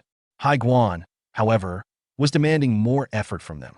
He urged the students to put more spirit into their movements, warning that if they didn't step up their game, he might eat all of them while smiling maniacally. With that, the students charged at him, and Hai Guan, throwing a bottle into the air, began dodging and countering their attacks, urging them to be more original with their approaches. Hai Guan, demonstrating his incredible agility and skill, leaped into the air and struck one of his incoming students with his stick. As the student was distracted by the strike, Mu Kyung seized the opportunity to approach Hai Guan from behind, thinking that he could land an attack. However, just as Mu Kyung was about to strike, Hai Guan surprised him by dodging the attack with a quick sitting motion, leaving Mu Kyung shocked. Without missing a beat, Hai Guan launched a powerful thrust at Mu Kyung's neck, hitting him and causing him pain. He then continued his assault, delivering several more precise thrusts with his stick, knocking back the other students who were still standing. The students crashed to the ground, piling on top of one another. Afterward, Hai Guan effortlessly caught the bottle he had thrown into the air and, while pointing his stick at the fallen students, mockingly declared that he would boil all of them and eat them up. As he was laughing at his students, Mu Kyung approached him from behind and prepared his 18 Dharma strikes. Mu Kyung launched the attack, but to his surprise, Hai Guan performed a perfect backflip to dodge it, commenting that it was all he needed to do to avoid the strike. As he landed, Hai Guan quickly charged at Mu Kyung, launching a brutal series of attacks. Mu Kyung, overwhelmed by the force and precision of Hai Guan's strikes, collapsed to the ground in intense pain. Hai Guan observed Mu Kyung, commenting on how he had failed to control his anger once again, warning that depending on his actions, he might eat him up. Just as he spoke, one of Hai Guan's subordinates approached with a letter from Mujin. Hai Guan, smiling, turned to greet the news, saying, "Mujin is here." Mujin, entering the scene, greeted Hai Guan respectfully, introducing himself as a third-class disciple. Hai Guan held back a laugh at first, but then burst into laughter as he pointed at Mujin's hairstyle, asking, "What's with that hair?" Mujin, somewhat expecting this reaction, mentally noted it had been a while since someone commented on his hair. Hai Guan then asked his subordinate if the discipline court leader had approved of Mujin's hairstyle, to which Mujin replied that it was allowed, at least for now. The subordinate handed over the letter, and as Hai Guan read it, he commented that the higher-ups had tasked him with helping Mujin train after his time in the cave. He noted that Mujin was supposed to undergo a month of wall-facing punishment, but had apparently completed it far sooner than expected. Finally, Hai Guan asked if Mujin knew the contents of the letter, to which Mujin responded that he had not read it yet. Hai Guan explains to Mujin that the letter he received instructed him to train in his own unique way. Mujin, feeling a bit nervous, looks at the other students lying on the ground and asks if their current condition reflects the training style Hai Guan is referring to. Mu Kyung, one of the students on the ground, greets him and welcomes him to the training. Hai Guan, laughing, confirms that his training is designed to closely mimic real combat through sparring. He emphasizes that the Demon Extermination Squad, which they are a part of, deals with ruthless individuals who show no remorse, making their battles life or death. He warns Mujin that if he does not take the training seriously, he will die. No exceptions, not even for someone as important as Grandmaster Hyun Guang. Mujin expresses his willingness to engage in the training, but before he can continue, Hai Guan suddenly swings his stick at him. Mujin narrowly avoids the blow by bending backward. Hai Guan laughs and tells Mujin that there's no need for further words, as the sparring has already begun. As the fight intensifies, Hai Guan continues his swift and relentless attacks. While dodging, Mujin asks how Hai Guan can start the sparring so suddenly, to which Hai Guan retorts, "Do you think the enemy will wait for you?" Mujin, now determined, decides to attack seriously and throws a punch infused with his energy. However, Hai Guan expertly dodges and counters, landing a punch on Mujin while remarking, "You've got fierce power and speed, but that's not good enough." After feeling the tremor in his hand from punching Mujin's face, Hyun-Guang asked, "Has you learned Iron Guard?" He observed that Mujin had managed to briefly protect his face using this defensive technique, which piqued his interest. Mujin, feeling confident, launched a series of attacks, each one executed with precision. However, Haiguan effortlessly dodged every move. He noted, "On closer look, you're mixing various martial arts. To think you can use the moves of the invincible punch like this. The continuity of your moves isn't bad." Despite this compliment, Haiguan quickly countered by throwing dirt into Mujin's eyes, taunting him, "But it's not smooth enough for real combat." Mujin, irritated by the sudden dirty tactic, shouted, "Throwing sand at me? That's cheating." Haiguan responded sharply, reminding him that in real combat, enemies would use even more ruthless tactics to defeat him. He admonished Mujin, asking if he would complain about cheating every time and suggested that he would be a coward to act like that. To emphasize his point, Haiguan struck Mujin on the head with his stick. As the sparring continued, Haiguan observed Mujin's progress and, in a moment of amusement, found himself distracted by Mujin's peculiar hairstyle. He chuckled inwardly, wondering how the disciplined court leader had accepted such an interesting look. Haiguan then mused about what he might do with Mu Kyung's hair once it grew longer, revealing his playful side, as he enjoyed teasing others with their hair, though he would never alter his own. After an intense 4-hour training session, Haiguan reflected on Mujin's remarkable perseverance. Throughout the grueling practice, Haiguan had attacked Mujin relentlessly, exploiting any gaps in his martial skills and using underhanded tactics. Yet Mujin remained resilient, never complaining. In fact, Mujin's weaknesses became less apparent as the session wore on, showing an admirable improvement. Impressed by Mujin's resilience, Hyun-Guang enjoyed the training and remarked, "This will be fun, though women typically don't like such persistence." Despite the exhaustion, Mujin smiled and responded humorously, "I guess you're popular then," before collapsing onto the ground in exhaustion. Haiguan, satisfied with the session, called for a 15-minute break. As Mujin rested near Mu Kyung, he teasingly asked, "Mu Kyung, how long are you going to act like you're fainted?" Mu Kyung, who had been pretending to be unconscious, was caught off guard and asked, "How did you know?" Mujin, grinning, responded, "Of course I would. You welcomed me earlier." Mu Kyung then confessed that he had been waiting for Haiguan to let his guard down before making his move. Mujin, reflecting on his intense training with Haiguan, became frustrated with the fact that despite all his hard work, he couldn't land a single hit. He realized that his one-sided beatings weren't just a result of Haiguan's superior skill, but also his own lack of experience in actual combat. Although he had been training tirelessly, focusing on image training and trying to understand the continuity of different martial arts, he now saw that his biggest flaw was his lack of practical combat experience. Determined to improve, Mujin turned to Mu Kyung and said, "Let's come up with a plan." Mu Kyung, curious, asked what kind of plan Mujin had in mind. Mujin replied confidently, "What else? He asked us to act like cowards, didn't he? I have a good idea." Meanwhile, Haiguan's subordinate entered the scene, announcing that the administration hall leader had arrived. Haiguan inquired about the reason for the visit. His subordinate explained that the hall leader had come to discuss the distribution of funds within the Shaolin Temple. Haiguan, slightly annoyed, responded that all they needed was food and his liquor, questioning why the hall leader had to come all the way to discuss something so trivial. The subordinate then mentioned that the hall leader wasn't alone. This piqued Haiguan's curiosity, and he asked who else had come. Meanwhile, Mujin, determined to land a hit on Haiguan, stood up despite his earlier exhaustion and told Mu Kyung that no matter what, he would make sure they could land a blow on the drunk monk. He was confident that, regardless of Haiguan's strength, the monk would eventually show an opening. Mu Kyung asked how they would create such an opening, but Mujin revealed that he already had a secret plan. He instructed Mu Kyung to simply punch Haiguan when Mujin charged at him, leaving the details of the plan to himself. Mu Kyung frowned with doubt as he turned to Mujin, voicing his skepticism. That he doesn't know what Mujin's secret plan is, but he doesn't think it'll work on someone as monstrously strong as him. Mujin, however, remained unfazed. With a smirk of confidence, he reassured Mu Kyung, saying that it'll work, so trust him. If Haiguan still has even a shred of gratitude left, it will definitely work. Mu Kyung's confusion deepened as he pressed further, clearly struggling to comprehend Mujin's mysterious strategy. Meanwhile, Haiguan remained unaware of Mujin's plan. Curious about the commotion, he asked his subordinates, who did the administration hall leader bring with him to make him cause such a fuss? Before the subordinate could respond, A calm and unexpected voice interrupted them from behind. Startled, Hai Guan and his subordinate immediately spun around to find the source of the voice. Hyun Guang. The Grandmaster entered the training ground with a faint smile, his presence serene yet commanding. Addressing Hai Guan directly, Hyun Guang inquired, is there a problem with him visiting? He doesn't believe he is forbidden from being here. Or have he been forgotten after so long? Not that it bothers him much, but it's a little disheartening, Hai Guan. However, Hai Guan froze in place, utterly stunned. His eyes widened in disbelief as he stammered. Grandmaster Hyun Guang, he is standing up on his own? The sight before him, the once ailing Hyun Guang, now standing tall and composed, was almost incomprehensible. It shattered his assumptions, shaking him to his core.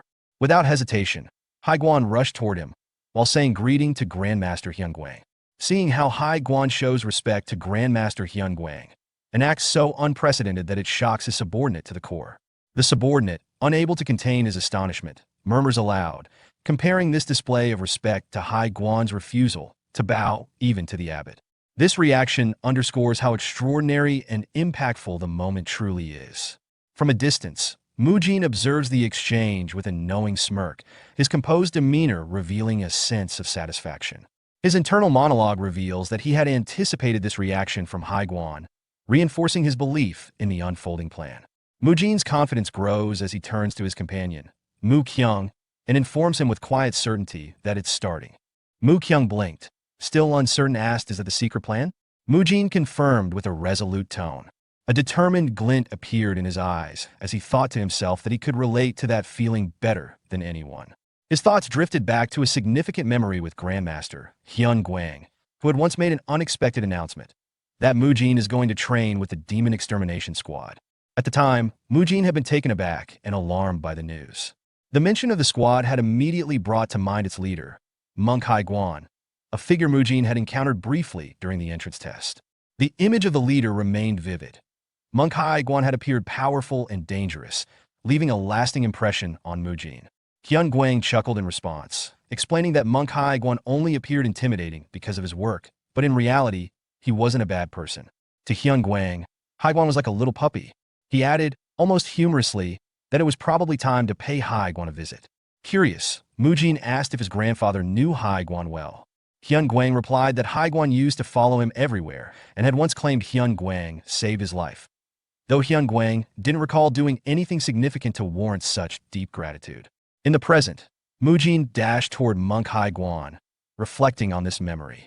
He thought to himself that he didn't care how childish Hai Guan may have been in the past because, at this moment, Hai Guan was rushing to his grandmaster, just like Mujin had as a child. Mujin vividly recalled running to his grandfather, shouting excitedly about catching a rhinoceros beetle.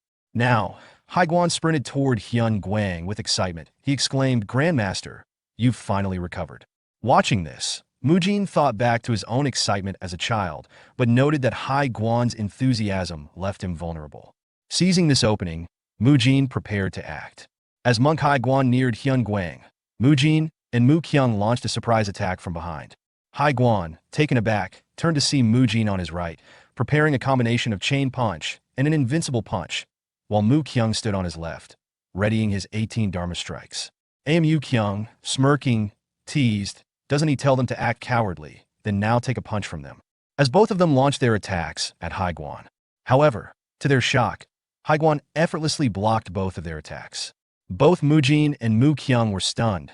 They cursed to themselves, and frustrated that their attack had been blocked. They realized the leader of the Demon Extermination Squad was much stronger than they had anticipated. However, Hai Guan's expression darkened when he noticed that his wine jar had been shattered during the scuffle. With sarcasm, he remarked that was such a good ambush. He is truly moved. In the blink of an eye, he moved behind them, grabbed their heads, and slammed them forcefully into the ground. With a stern tone, he declared, but that won't ever work, not in 100 years. After the confrontation, Hai Guan stepped away from Mujin and Mu Kyung, instructing them that they don't get lazy just because he is not around. Keep sparring with one another. Both of them groaned, but obediently agreed.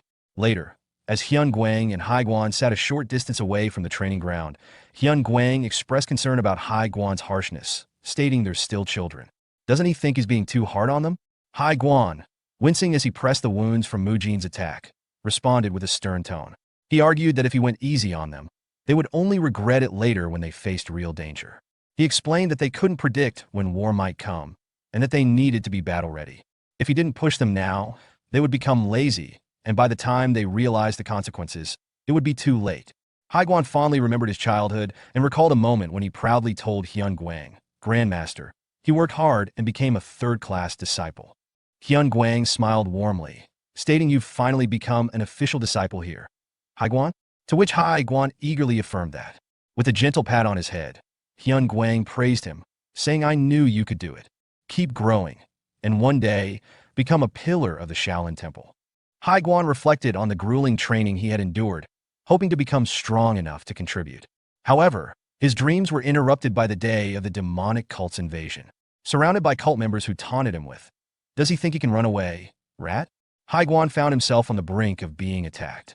Just then, Hyun Guang arrived, saving him and many others. But in the process, Hyun Guang's energy core was destroyed, leaving him crippled. Haiguan's resolve was solidified on the day of the demonic cult's invasion.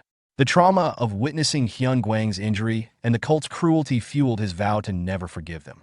He swore to kill them all with his own hands, a determination that led him down the path of demon extermination, a path he followed without regret. In the present, Hyun Guang noticed Haiguan's somber expression and asked, "Is he all right?" Haiguan, somewhat confused, responded, "What does he mean?" Hyun Guang clarified, "Just with everything." Haiguan smiled faintly, answering, "Is life's bearable?" Hyun Guang then pointed toward Mujin and asked, "Could he look after that child from time to time?" Haiguan suggested that it might be better if Hyun Guang taught him instead, but quickly realized Mujin was still too young for that. As he observed Hyun Guang's immense aura, Haiguan thought his level. He can't even begin to fathom it. Before he could reflect further, Hyun Guang interrupted, asking that aside, "Haiguan, can he have a drink?" Haiguan initially responds eagerly to Hyun Guang's request for liquor. However, upon remembering that monks are forbidden from drinking, he becomes alarmed and asks if Hyun Guang truly wants alcohol. Hyun Guang, with a playful tone, references a previous time when Haiguan had said it's a water inside this jar during a test. Haiguan, still uneasy, hands over the liquor jar, insisting that this time it's real alcohol. Despite Haiguan's concerns, Hyun Guang drinks from the jar without hesitation, leaving Haiguan shocked. He asks if Hyun Guang is okay, and Hyun Guang, seemingly unaffected, smiles and describes the liquor as delicious water, to which Haiguan feels relieved, thinking Hyun Guang has recovered. Then Hyun Guang offers Haiguan a drink, and Haiguan, now comfortable, gladly accepts. Meanwhile, Mujin and Mu Kyung are sparring in the training ground, engage in a physical display, while Hyun Guang and Haiguan enjoy a quiet moment, pouring drinks for each other. The atmosphere is calm and serene, almost like a beautifully composed painting, though this tranquility is unusual for the typically disciplined Shaolin Temple. The peaceful scene is disrupted when Hyun Myung, the administrator of Shaolin, sitting beside them, visibly troubled. He reflects on the temple's financial struggles, worrying that the budget is too tight to provide enough food for the disciples during the upcoming winter. Worse yet, he fears they may not be able to accept new monks the following year.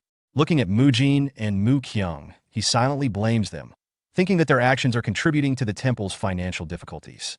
After Mujin and Mu Kyung finish their sparring session, Mu Kyung compliments Mujin, saying he's gotten much stronger, to which Mujin responds by acknowledging Mu Kyung's own strength. Mu Kyung credits his improvement to his hard training since joining the Demon Extermination Squad. Mujin agrees, noting that the intense training, which feels like real combat, would naturally lead to increased strength. As the two continue talking, Mujin noticed Hyun Myung and immediately became aware that something was off. Observing the Administration Hall leader's troubled expression, he thought, the expression of the Administration Hall leader doesn't look good. Did something bad happen?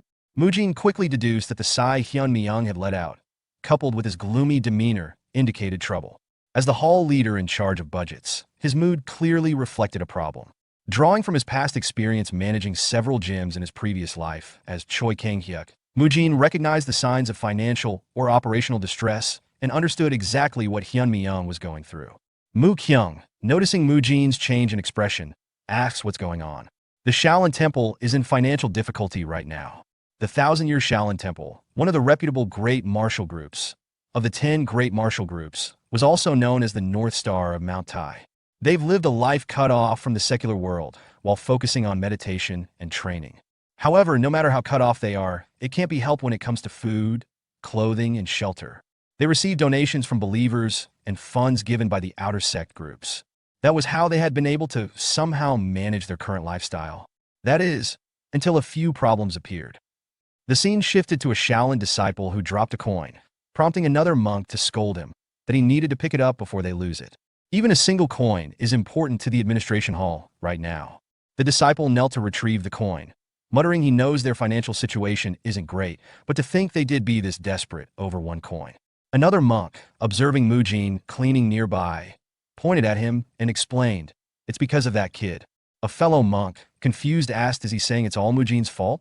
The monk responded, "Well, there are other complications, but what he said isn't entirely wrong." The monk went on to explain the situation. It all began when Mujin saved Mu Kyung from being bullied by outer sect disciples. In retaliation, the temple punished the wrongdoers severely, destroying their energy cores and ending their ability to practice martial arts. This included members of the Seobol escort establishment who had been extorting people for money. As a result, they were forced to return everything they had taken. However, this caused trouble. Other outer sect groups began to feel uneasy. They thought, if the temple shut down the Seobol escort establishment so easily, what if they are next? Fearing for their own positions, many of these groups left the temple and joined other martial groups, cutting off their donations. As a result, nearly half of the outer sect groups abandoned the temple, worsening its financial situation. The temple's financial strain was further exacerbated by the additional expenses for specialized equipment, including yoga and Pilates gear for Hyun Guang's rehabilitation, as well as specialized training tools for Mujin's unique methods. These costs fell squarely on the administration hall, and many began to view Mujin as the demon that devours money. Mujin, observing the situation, reflected he'd get it. They probably don't have a good impression of him now, but it's thanks to him that the other disciples are seeing better results, and Grandpa's health has improved. They're being too harsh. Mujin then thought about his daily routine, that he has been fulfilling his duties as a third-class disciple, just like Grandpa and Master Biao wanted. He trained his stamina, studied scriptures at dawn, practiced martial arts, cleaned the temple, and welcomed visiting guests. He couldn't help but feel like he had been demoted to a regular grunt, recalling his past life as a medic. As Mujin was reflecting on his routine, a fellow disciple approached him and asked, "Mujin, is he done with cleaning?" Mujin replied, "Yes, he finished it." The monk checked the time and said, "It's almost 1 p.m. Let's go receive the visiting guests." Mujin agreed, but as they walked, he thought to himself, even though H is doing the same trivial tasks as the other third-class disciples, Grandpa probably set this up so he could spend more time with his peers. At the gate, the Shaolin monks warmly greeted their guests, guided them along the paths, and thanked them for visiting the temple. Mujin, assisting for the first time, commented to a fellow disciple, "Receiving visitors isn't as hard as he thought." The other monk agreed.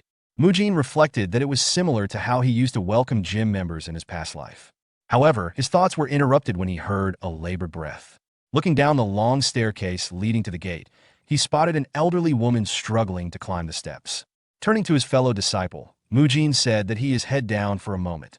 The fellow monk asked, "What's going on down there?" Mujin replied, "Someone needs help," and descended the stairs. He approached the elderly woman, who was clearly out of breath, and greeted her.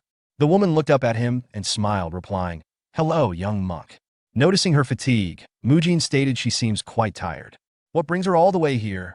The woman explained that she came to pay her respects to Buddha. Realizing she was heading to the Mahavira Hall, Mujin offered, allow him to carry her there. When the woman initially declines his offer to carry her, she thanks him, saying there's no need for him to trouble himself. Despite her polite refusal, Mujin, displaying determination and care, insists that it's no trouble. He reassures her by mentioning his physical training, subtly emphasizing that he is strong enough to help her. As Mujin carries the woman on his back up a set of stairs, he remains humble and reassures her once more, telling her not to be so formal with him and reminding her that he is just a child monk. His statement surprises the woman, leading her to ask if he is not a teenager. For Mujin, the act of helping the woman is not motivated by any sense of moral obligation or ethical duty.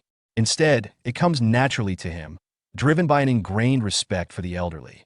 This respect was cultivated through his past life as Choi Kang-hyuk, where he was raised by his grandparents. Their care and guidance have shaped his instinctive nurturing behavior, which he now applies in his life as a monk. The respect and care he offers the elderly woman are akin to the way he feels about Hyunguang. After the woman finishes her prayers at the Mahavira Hall, she expresses her gratitude for Mujin's help, thanking him before preparing to leave. Mujin, still focused on her well-being, asks if she has any other plans for the day. The woman stops and turns to look at him. The scene unfolds in Hunan Province, specifically in Dangfeng County, where the Heavenly Merchants, one of the most powerful merchant factions affiliated with the Shaolin Temple, reside. The Heavenly Merchants Manor is a grand structure, filled with luxury and opulence. At the heart of this wealth is Ryu Jiguang, the leader of the Heavenly Merchants and one of the 5 wealthiest merchants in the world, who is currently facing a mounting crisis. Inside his office, Ryu Jiguang is overwhelmed by a series of reports. His frustration grows as he slams his hand on the table, angry at the actions of a rival faction from Sichuan. He accuses them of scheming against him, which has caused significant problems, particularly concerning suspicious activities at his business's countryside branches. This ongoing issue is adding to the stress of managing such a vast empire. In an attempt to alleviate some of the pressure, he wonders whether he should recruit more people for his elite group, the Azure Gold Squad, to deal with the complications. Despite this, he realizes that simply reviewing the reports is exhausting, and he feels the need for a break. Just as Ryu Jiguang is contemplating his next move, a servant enters to announce the return of his mother, Yun Gehe. Upon hearing this, Ryu Jiguang is surprised and somewhat frustrated, asking whether his mother had gone out again. The servant confirms that she had, and specifically mentions that she returned on an 8-man palanquin. Immediately, Ryu Jiguang leaves his office to meet his mother. Upon finding her, he asks if she had visited the Shaolin Temple again, which seems to be a regular activity of hers. Yun Gehe greets her son with a smile, appearing somewhat nonchalant and expressing that she wasn't expecting him because he is so busy these days. Ryu Jiguang expresses deep concern for his mother, Yun Gehe, who has not been feeling well. He earnestly implores her to take care of herself and questions how she could have traveled such a distance while unwell. His tone is filled with worry as he genuinely cares for her well-being. Yun Gehe, who is revealed to be the elderly woman that Mujin helped earlier, reassures her son with a chuckle, telling him not to worry about her on this occasion. She reveals that she received treatment at the Shaolin Temple, which piques Ryu Jiguang's curiosity. When he inquires further, she describes the treatment she received, explaining that a monk performed a procedure she referred to as a massage. The monk rubbed her back, pressed on her knees, and rotated her feet at extraordinary angles. Yun Gehe is impressed by the treatment, claiming it was far more effective than any acupuncture or tonic she had previously tried. Ryu Jiguang remains skeptical, doubting that such a treatment could have been so impactful. However, as he observes his mother, he notices visible improvement in her condition. Her overall health seems better, and even the chronic trembling in her leg has diminished, leading him to reconsider his earlier doubts. Yun Gehe then mentions that the monk who performed the treatment was a remarkable child monk. Intrigued by the monk's skill, Ryu Jiguang decides he must meet him in person and insists that he will accompany his mother to the Shaolin Temple the following day. Back at the Shaolin Temple, Mujin sits alone in a quiet room, reflecting on the events of the day. Despite having helped the elderly woman earlier, he feels an uneasy tension, but not because she reminded him of his grandmother or because of her wealth. The source of his discomfort stems from something he noticed on the palanquin that the woman left on. The words written on it clearly stated Heavenly Merchants, a name that carries significant weight. Mujin's mind races as he recalls the reputation of the Heavenly Merchants. In his previous knowledge of another universe, referred to as Ga Kyung's universe, the Heavenly Merchants were one of the 5 wealthiest and most powerful factions in the unorthodox world. They were also known as a villainous organization that had clashed with the protagonist in a series called Unorthodox Tyrant Chronicles. The fact that this name appeared now, in this context, raises a troubling question for Mujin. Could this truly be the same Heavenly Merchants he remembers? The next day, Mujin continues his duties as a third-class disciple at the Shaolin Temple. At the gate, he encounters Ryu Jiguang and Yun Gehe, who have arrived as guests. With a polite bow, Mujin introduces himself, offering a humble greeting and expressing gratitude for their visit. Yun Gehe responds with a warm smile, commenting to her son, Ryu Jiguang, on how charming she finds Mujin. Ryu Jiguang acknowledges Mujin's words and mentions that he has heard about the treatment Mujin gave his mother the previous day. Mujin quickly downplays it, clarifying that it wasn't a formal treatment, but rather a simple act of spending time with her. He then greets Yun Gehe, teasing her about her return. Young-gi laughs and explains that she came back to offer prayers again and to receive another massage, which Mujin corrects with a smile, informing her that the term is actually massage. As they walk toward the prayer site, Young-gi, continuing the lighthearted conversation, suggests that if Mujin weren't a monk, she would introduce him to her granddaughter.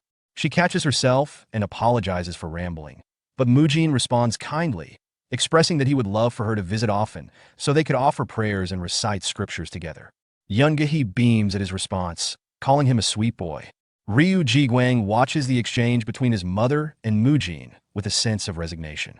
He notes that his mother is far more affectionate with Mujin than with her own grandchildren, but he inwardly accepts it, prioritizing his mother's happiness over any concerns about her behavior.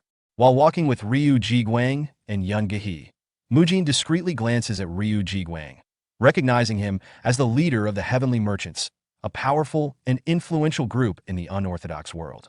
Although Ryu Jiguang is still the current leader, Mujin wonders if this is the same person he remembers from a previous universe, as he associates the Heavenly Merchants with criminal activities such as illegal drug trade and human trafficking. Despite these dark associations, Mujin recalls that the Heavenly Merchants also had ties to unorthodox forces, and he considers the possibility that the organization had not yet fallen fully into corruption at this point in time. He resolves to observe Ryu Jiguang more closely to understand how the Heavenly Merchants became involved in darker dealings. As Mujin continues his observations, Ryu Jiguang notices him staring and, feeling puzzled, asks if there is something on his face.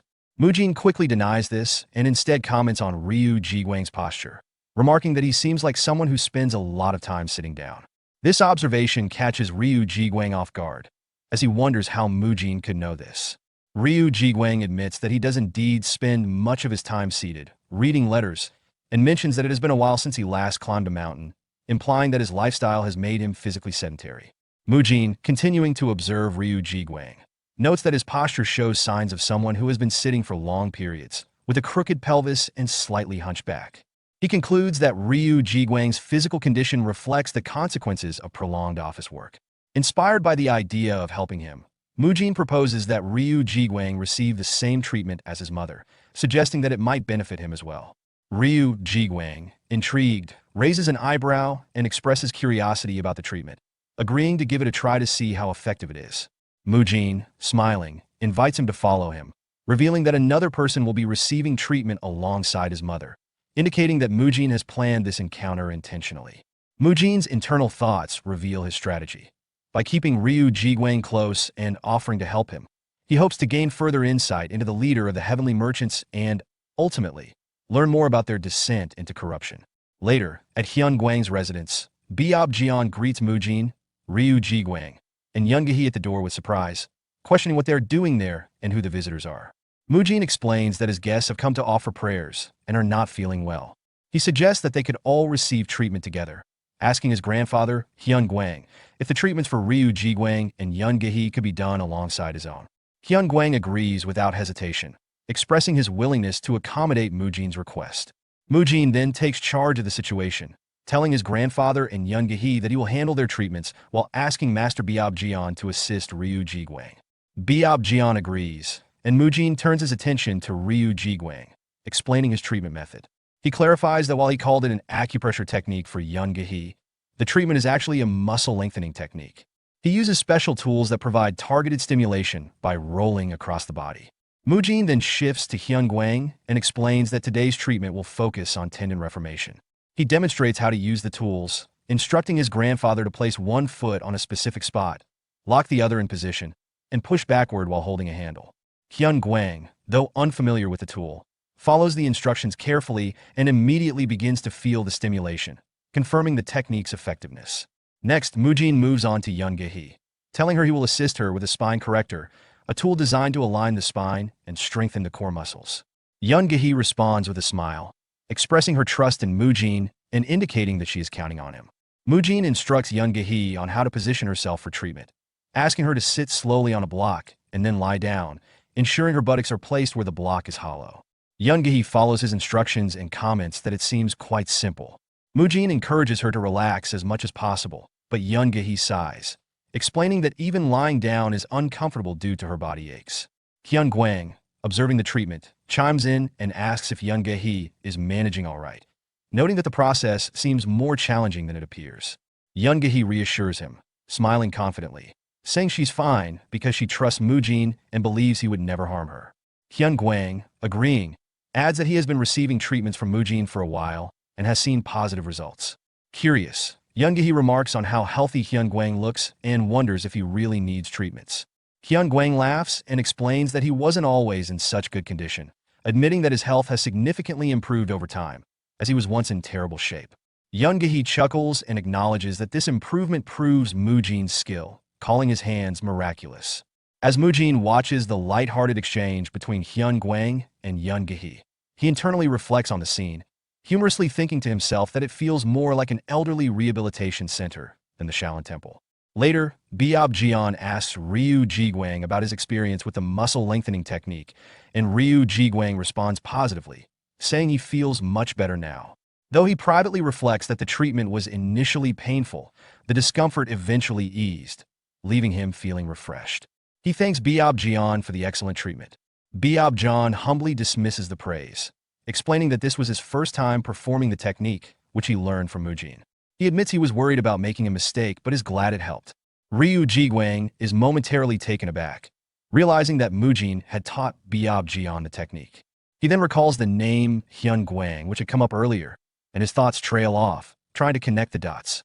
Meanwhile, Hyun-gwang turns to Moojin with a smile and notices his fidgeting, guessing that Moojin has something new he wants to try. Moojin confirms, saying that although Yoon-gi has made great progress, he still needs to stretch his stiff muscles further. Hyun-gwang, with his curiosity piqued, asks if this new method involves the heat and lightning techniques, which have greatly contributed to his improvement. He feels confident that he could start performing the tasks on his own. He then used his energy to generate both heat and lightning techniques in his hands, and asks for feedback, wondering what Moojin think about it. Moojin is amazed by Hyun-gwang's mastery and realizes that Hyun-gwang has reached such a level of martial skill that he can now use his internal energy to create natural energy and manifest it in his hands. Moojin recognizes Hyun-gwang as an exceptional martial artist, realizing the true extent of his capabilities. Yoon-gi, observing Hyun-gwang's mastery, comments on his exceptional skill, to which Hyun-gwang modestly laughs it off, calling it just a small trick. Meanwhile, Ryu Ji-gwang, who is quietly observing, leans over to Byeop-jeon and whispers, asking if the man is truly named Hyun-gwang. Byeop-jeon confirms that it is. Upon hearing the name, Ryu Ji-gwang begins to tremble, realizing the significance of the person he is in the presence of. He recalls that Hyun-gwang is the legendary figure who single-handedly drove away the demonic cultists that had invaded the Shaolin Temple decades ago, a story known across the land but rarely spoken of in detail after the invasion. As Ryu Ji-gwang reflects further, he remembers that Hyun-gwang was supposedly left crippled and had lost all of his martial arts abilities after the incident. Yet, here he is, using the muscle-lengthening technique and recovering his strength. Ryu Ji-gwang is amazed by the skill Hyun-gwang exhibits, particularly his ability to use energy effortlessly despite the supposed loss of his strength. This reinforces Ryu Ji-gwang's realization that Hyun-gwang is not only an extraordinary martial artist, but also someone who has far surpassed the expectations of ordinary warriors.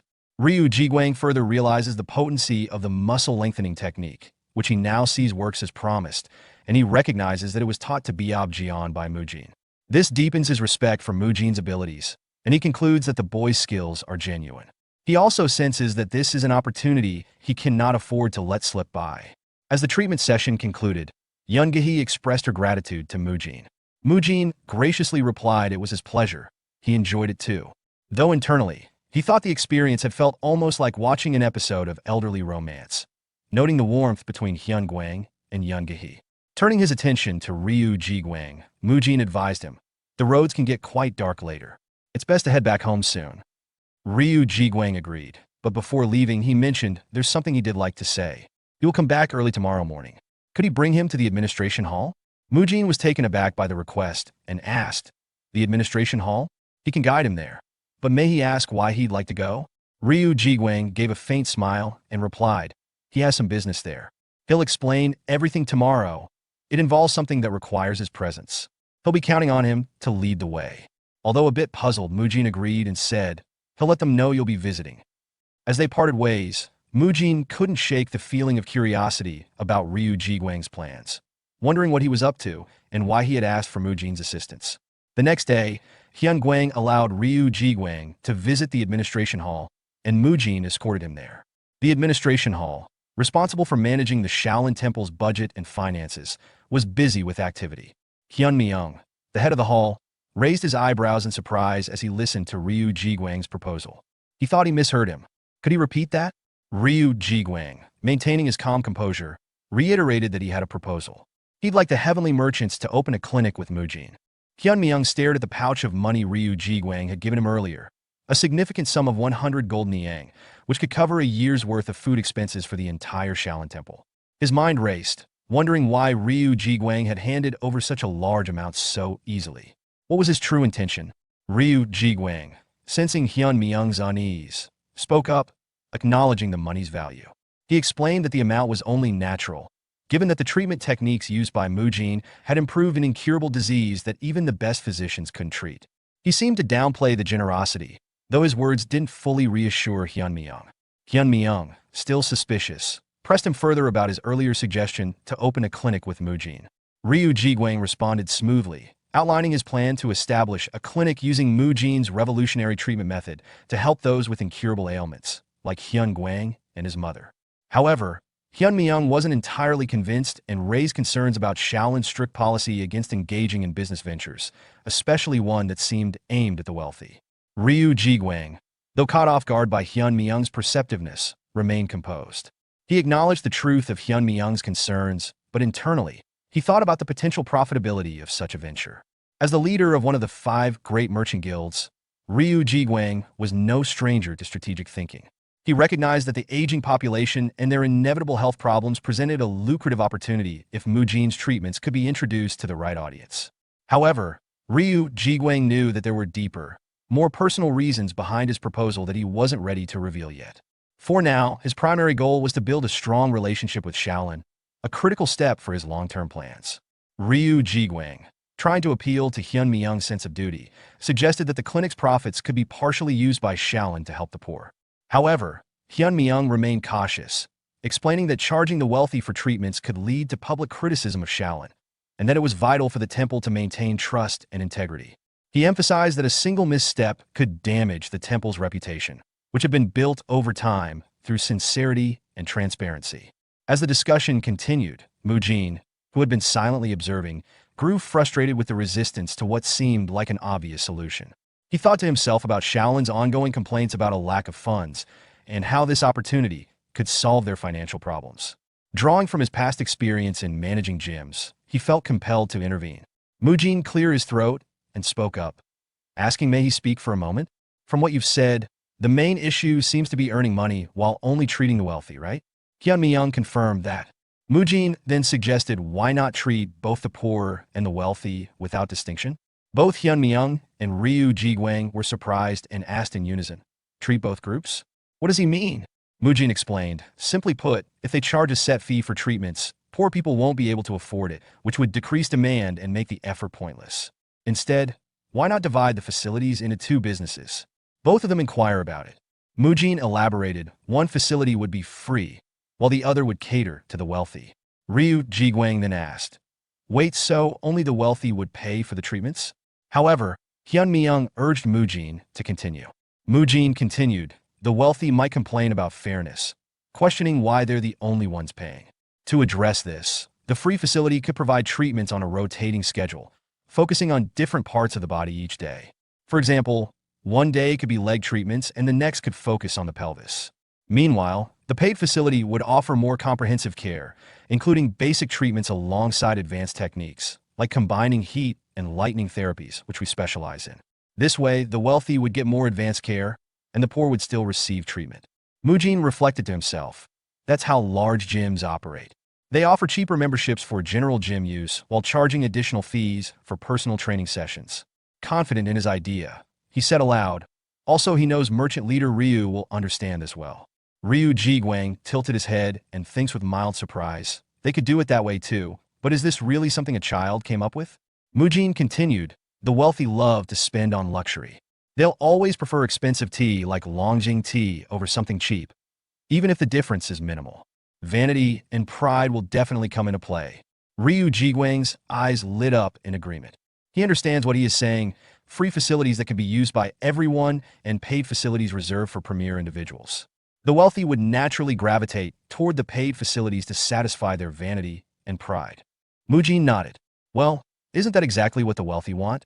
Meanwhile, Hyun Mi-young, the head of the administration hall, listened to the conversation with increasing frustration. His veins visibly pulsed on his bald head as he fumed internally. And then he shouted at Mujin, how could a disciple of Shaolin openly speak of vanity and using it to earn money? Seeing Hyun Mi-young's irritation, Mujin confronted him, asking what is he so afraid of? Taken aback, Hyun Mi-young retorted sharply. Mujin calmly explained, when you suggested using money earned from the wealthy to help the poor, you were afraid people might criticize Shaolin for being obsessed with money. But with this proposal, they can treat the poor while also using the contributions of the wealthy. Is he truly that afraid of what people might say about Shaolin? Hyun Mi-young gritted his teeth in frustration, snapping, how dare he insult Shaolin? Remaining composed, Mujin replied, he is not insulting Shaolin. Let him clarify something. He says Shaolin's reputation might suffer because they're earning money by catering to the wealthy? Well, you're right. That could happen. He too worry about what people might say. But he is in far greater anguish when they can't help those who truly need it because they are too afraid of criticism. Mujin's tone turned resolute as he continued. And so what if people don't understand them? What matters more is the truth, that Shaolin is working hard to help the world. That truth is far more important than strict adherence to rules and the fear of baseless judgment. Hyun Mi-young experiences a moment of deep reflection as he notices an uncanny resemblance between Mujin's words and demeanor and those of Grandmaster Hyun Guang. The memory of Hyun Guang appears to strike a chord, causing Hyun Mi-young to momentarily drift into thought and murmur the Grandmaster's name. Mujin, snapping out of his own focus, is startled and politely asks for clarification. Hyun Mi-young quickly composes himself, seemingly brushing off a slip, and acknowledges Mujin's input. He concedes that Mujin's idea holds merit, but he emphasizes the need for official approval. Hyun Mi-young explains that they must consult internally and gain the abbot's permission before moving forward. He assures Mujin that they will convey the decision to Ryu Jiguang in due time. Hyun Mi-young acknowledge Mujin's proposal, but they will need the abbot's permission for this. They'll first discuss internally and update Ryu Jiguang on the results later. Hearing this, Ryu Jiguang thought to himself with excitement, it worked, and expressed his gratitude aloud, thanking him for his decision to consider it. Meanwhile, Mujin, though outwardly calm, felt frustrated. He reflected, he really gave his all to convince him and barely succeeded. The higher-rank monks here are always unpredictable. Despite his frustration, Mujin saw the situation as an opportunity. With this, they will be able to build a closer relationship with the heavenly merchants. Even if they later become the dark forces of the unorthodox Tyrant Chronicles, he will use their business relationship as an excuse to investigate their internal workings. He will also uncover what happened with the countryside branch of the heavenly merchants. As the meeting concluded, Ryu Jiguang stood up and said, he will take his leave now. Hyun Mi-young agreed and replied they will contact him again. That night, Hyun Mi-young reported the entire discussion to Abbot Hyun Shun. After hearing the details, the abbot responded with a delighted yes, approving the proposal and signaling his support for Mujin's plan. Abbot Hyun Shun turned towards Grandmaster Hyun Guang and, expressing confidence in Mujin's abilities, states that Mujin's efforts will enable Shaolin to progress further and use the resources he brings to benefit the world. Grandmaster Hyun Guang, recognizing Mujin's achievements, suggests that Mujin deserves a reward for his hard work. Curious, Hyun Shun asks what kind of reward Hyun Guang has in mind. Hyun Guang immediately proposes giving Mujin an elixir. Surprised and uncertain, Hyun Shun questions what kind of elixir Hyun Guang is referring to. Hyun Guang responds with slight impatience, implying it should be obvious, as they're discussing a significant reward. Hyun Shun, visibly nervous, begins to understand the implications and hesitantly asks if Hyun Guang is referring to that elixir, implying it is something rare or special. The next afternoon, after the day's training, Mujin is summoned by Grandmaster Hyun Guang. Mujin, curious and slightly wary, asks why Hyun Guang wanted to see him and questions the mysterious item in front of him. Hyun Guang casually presents the reward, a lesser revitalization pill, an elixir from Shaolin. With a mischievous tone, Hyun Guang jokingly admits that he stole it, though he quickly covers up by saying he acquired it fair and square from Mujin's achievements. Seeing the elixir, Mujin's nervousness grows, and his internal thoughts reveal his apprehension. What on earth is he giving him? The revitalization pill is a legendary elixir often featured in martial arts novels and period dramas, alongside other renowned items like snake tonic, azurite essence, and tuber fleece flower. These elixirs are celebrated for their immense, condensed energy, granting incredible power to those who consume them. Among them, the revitalization pill of Shaolin is particularly famous in the Murim world, considered a rare and highly sought-after treasure, rarely seen even by the most esteemed martial artists. Hyun Guang explained to Mujin that the pill was a reward for his recent accomplishments.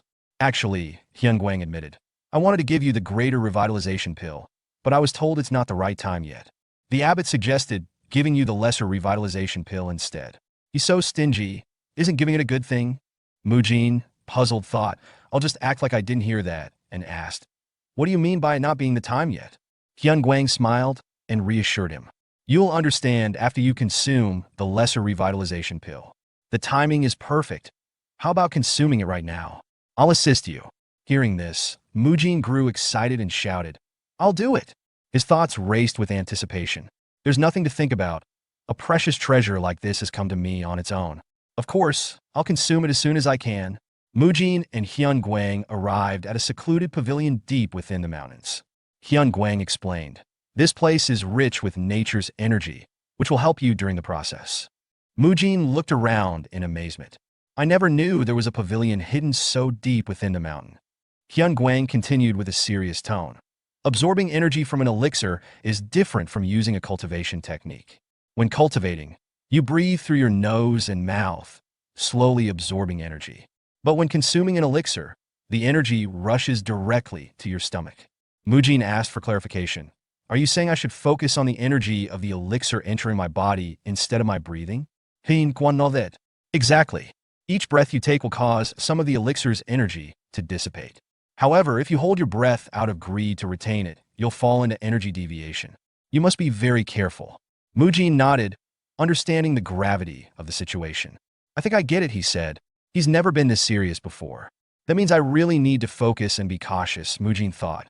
With determination, he threw the lesser revitalization pill into his mouth and began consuming it. Taking a stance, Mujin thought, I can feel it, the power of the lesser revitalization pill. To absorb this pure energy, I'll use the Great Path cultivation technique I learned. Let the energy flow from my mouth to my stomach and spread it throughout my body, following my blood vessels. Now I understand why the protagonists in martial arts novels are so desperate to obtain such treasures. I must absorb as much as I can, just like Grandpa taught me. For the next 30 minutes, Mujin focused intensely on channeling the overwhelming energy from the elixir. However, frustration began to set in as he realized how challenging it was to contain the immense power. Damn it, he thought. This is why he warned me not to get greedy. I've used breathing techniques, the energy accumulation technique, and even the Great Path cultivation technique, but I'm still losing so much energy. My vessel is just too small to absorb this much energy at once. I'll have to end this process soon before I lose control. Mujin recalled Hyun Guang's earlier advice. With every breath you take, you lose some of the elixir's energy. Determined to make the most of the situation, Mujin thought, I'll discharge the excess energy that I can absorb by exhaling, and then focus on absorbing what's left when I inhale. With a steady rhythm, he began the process of controlled breathing. Inhale, exhale, repeating the cycle to stabilize the energy within him. After some time, Mujin opened his eyes and thought, did I absorb around 30%? This is already incredible. I'm not even bothered by what I couldn't absorb. What I've gained is beyond my expectations. He turned to Hyun Guang and said, Grandpa, I kept reminding myself not to get greedy, but I guess I got a little too greedy without realizing it. The power of the lesser revitalization pill was far greater than I imagined. Hyun Guang, observing him, thought to himself, that's to be expected. Mujin, you've actually absorbed the entire lesser revitalization pill. What Hyun Guang didn't reveal immediately was that this outcome wasn't solely Mujin's doing. It was a miracle created by Hyun Guang's intervention. As Mujin exhaled, the energy from the lesser revitalization pill that he couldn't absorb began to escape. Hyun Guang, using an advanced and nearly impossible technique, wrapped the escaping energy with the natural energy from the surroundings to prevent it from dissipating. Then, without Mujin realizing it, Hyun Guang sent the energy back into his body during each inhalation. This method required immense skill and precision, far beyond the capabilities of ordinary martial artists. Hyun Guang thought, I went through so much trouble to get this lesser revitalization pill for Mujin. I couldn't let any of it go to waste. After ensuring Mujin had absorbed the energy fully, Hyun Guang said, I think your body will collapse if you try using martial arts in your current state. Mujin, feeling overwhelmed by the sheer power coursing through him, asked, Grandpa, is this immense energy really just from the lesser revitalization pill? My body feels like it's on the verge of exploding. Hyun Guang smirked and replied, Follow me. There's a way to handle your current state. I'll teach you something that will help. Mujin asked, There's a method to deal with this? Hyun Guang know that. Yes. The best way to calm energies that are running rampant is by cultivating an unwavering heart. This training will help you stabilize both your body and mind. Hyun Guang explained further, An unwavering heart is a state of calmness and mental fortitude, a heart that does not waver under any circumstances. This training is commonly used by those who possess extreme yang energy, like Hai Dam and his disciples, to control their volatile energies. The methods can vary, such as counting beads while chanting scriptures or focusing on happy memories. Simply put, it's a way to maintain a calm and steady mind. The real reason Hyun Guang brought Mujin to this secluded place was to help him control the immense energy that was now surging through his body.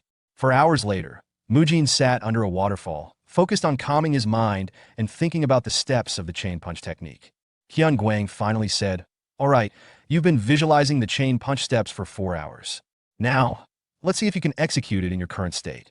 Mujin stood up after his 4-hour meditation under the waterfall, his mind finally calm and focused. With controlled determination, he prepared to execute the basic technique of the chain punch. As he turned and struck the mountain wall beneath the waterfall, his blow split the waterfall in two, a demonstration of his newfound control over his energy. This was the moment when Mujin advanced to the next level, both mentally and physically. The once uncontrollable strength and stimulation in his body had been normalized through the unwavering heart training, allowing him to harness his inner energy. Hyun Guang, observing Mujin's progress, felt immense pride. Not only had Mujin grown, but he had also gained new insights into his own path. The two exchanged a silent understanding, acknowledging their shared journey. 2 days later, at the Shaolin Gate, Mujin stood ready to depart, accompanied by the 5 second-class disciples assigned to him. Hyun Guang, overseeing the preparations, asked, Are you all ready now? Abbot Hyun Chun, however, expressed that Mujin wasn't quite ready to venture into the outside world alone. He entrusted the 5 second-class disciples to look after Mujin during his journey. Hyun Myung, the leader of the administration hall, reported that the framework for the clinic business with the heavenly merchants had been nearly completed, with only the final steps in Dangfeng County remaining. The abbot thanked Mujin for his contributions, and Hyun Guang encouraged him with a chuckle, saying, Do your best when you're there, Mujin. Mujin, feeling the weight of responsibility, expressed his gratitude, replying, Thank you for believing in me and entrusting me with this. I will combine the strength of Shaolin and the heavenly merchants to help even more people and assist Shaolin in overcoming its crisis. Hyun Guang nodded approvingly, saying, Good. We await your return. Mujin, determined, replied, I'll see you when I'm back. The scene then shifted to a dimly lit room where a girl, referred to as young Miss Siwa, sat in a chair. Her servant asked, Shall we leave soon, young Miss Siwa? After leaving the temple and descending Mount Songshan, Mujin finally set his sights on his destination, Dangfeng County. The journey through the mountainous terrain brought him closer to a place that seemed straight out of a wuxia film, with landscapes that seemed to promise adventure and intrigue. As Mujin reflected on the events during his travels, he recalled the various encounters along the way that had shaped his journey. He had run into members of the Green Forest Bandits, enjoyed the lively atmosphere of an inn, and got swept into an unexpected conflict. Along the way, he had also rescued a mysterious veiled beauty, dealt with local thugs, and uncovered a series of schemes that seemed to connect to shadowy figures lurking in the background. With an excited look on his face, Mujin mused about how the dream of a man within a wuxia world truly begins at this moment.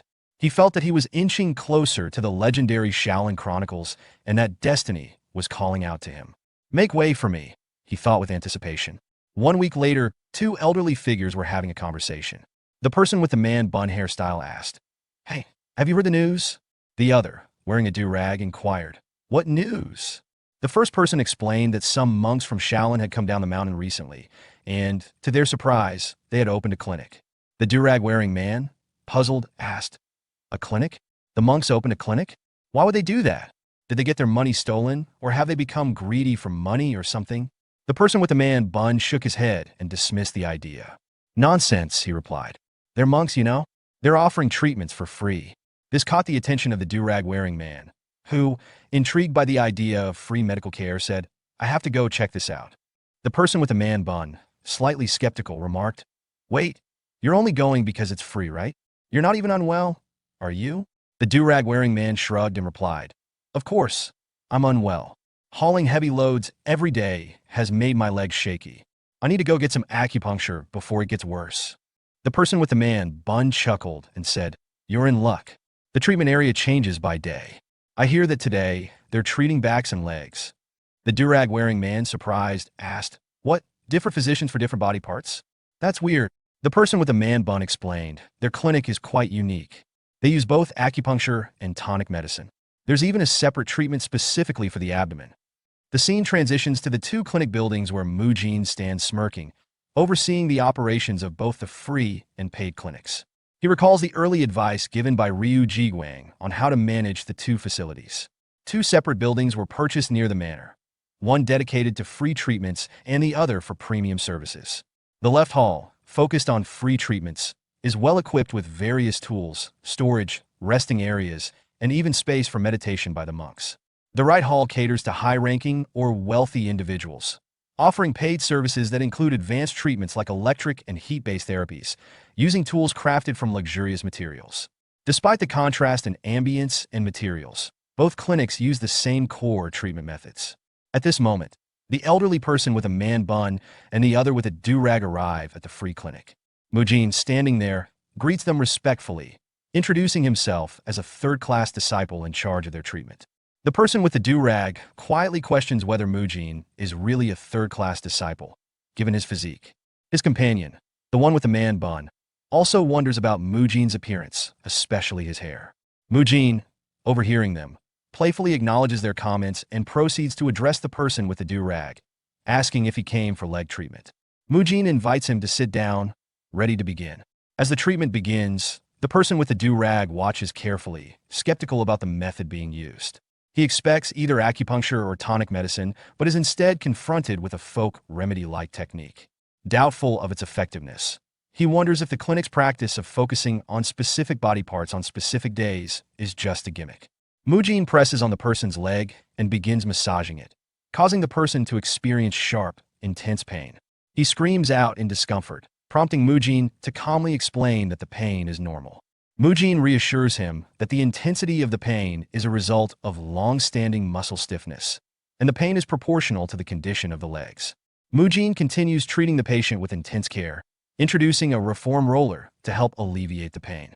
He assures the patient that the treatment will gradually reduce the pain, and, once it subsides, the muscles and fascia will be loosened with the roller, promising noticeable results within an hour. The patient endures the extreme pain as Mujin works on the stiff areas, but over time, the excruciating discomfort begins to lessen. After 3 minutes, Mujin explains that the condition of the legs will improve as the stiffened areas are worked on. The patient, initially skeptical, starts to feel relief as the pain decreases. 13 minutes into the treatment, Mujin picks up the reform roller again, and by 20 minutes, he asks the patient to sit on a carpet while he places the roller beneath the legs. The patient is instructed to lift his hips and roll it under his legs, gradually releasing the tension.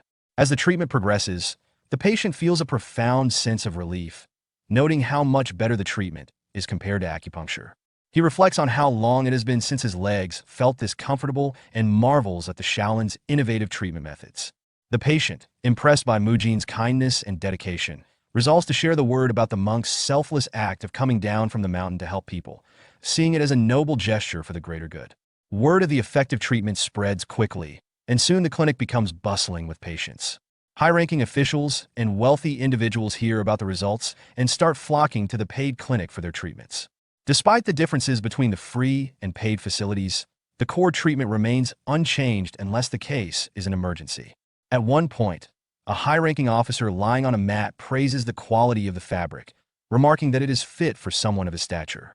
Mujin, observing this, finds it superficial, considering it just a reskin version of what others are using. Nonetheless, no one is bothered by the distinctions in the clinic, perhaps due to the monks' genuine dedication to treating everyone or their ability to meet patients' needs. As an emergency patient arrives, Mujin directs the treatment with the help of Monk Biob Gang, who assists with the electric-based therapy, and Monk Biob Y, who handles the heat-based treatment for an elderly patient.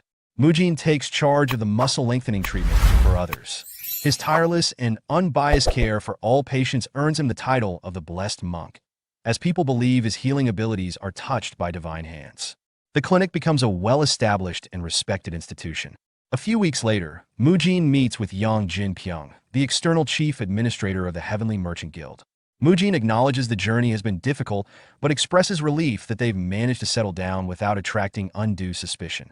Yang Jinpyong responds, thanking the Shaolin monks for their hard work and assistance, expressing the Heavenly Merchant Guild's gratitude. Mujin, however, counters, saying that it's the Shaolin who owe thanks to the guild for their invaluable support, especially considering how close Shaolin came to financial ruin without their help. Mujin notes the growing success of the clinic, commenting on the long line of people waiting outside, something he hadn't expected. He also mentions it's time for Monk Biob Gang to switch shifts.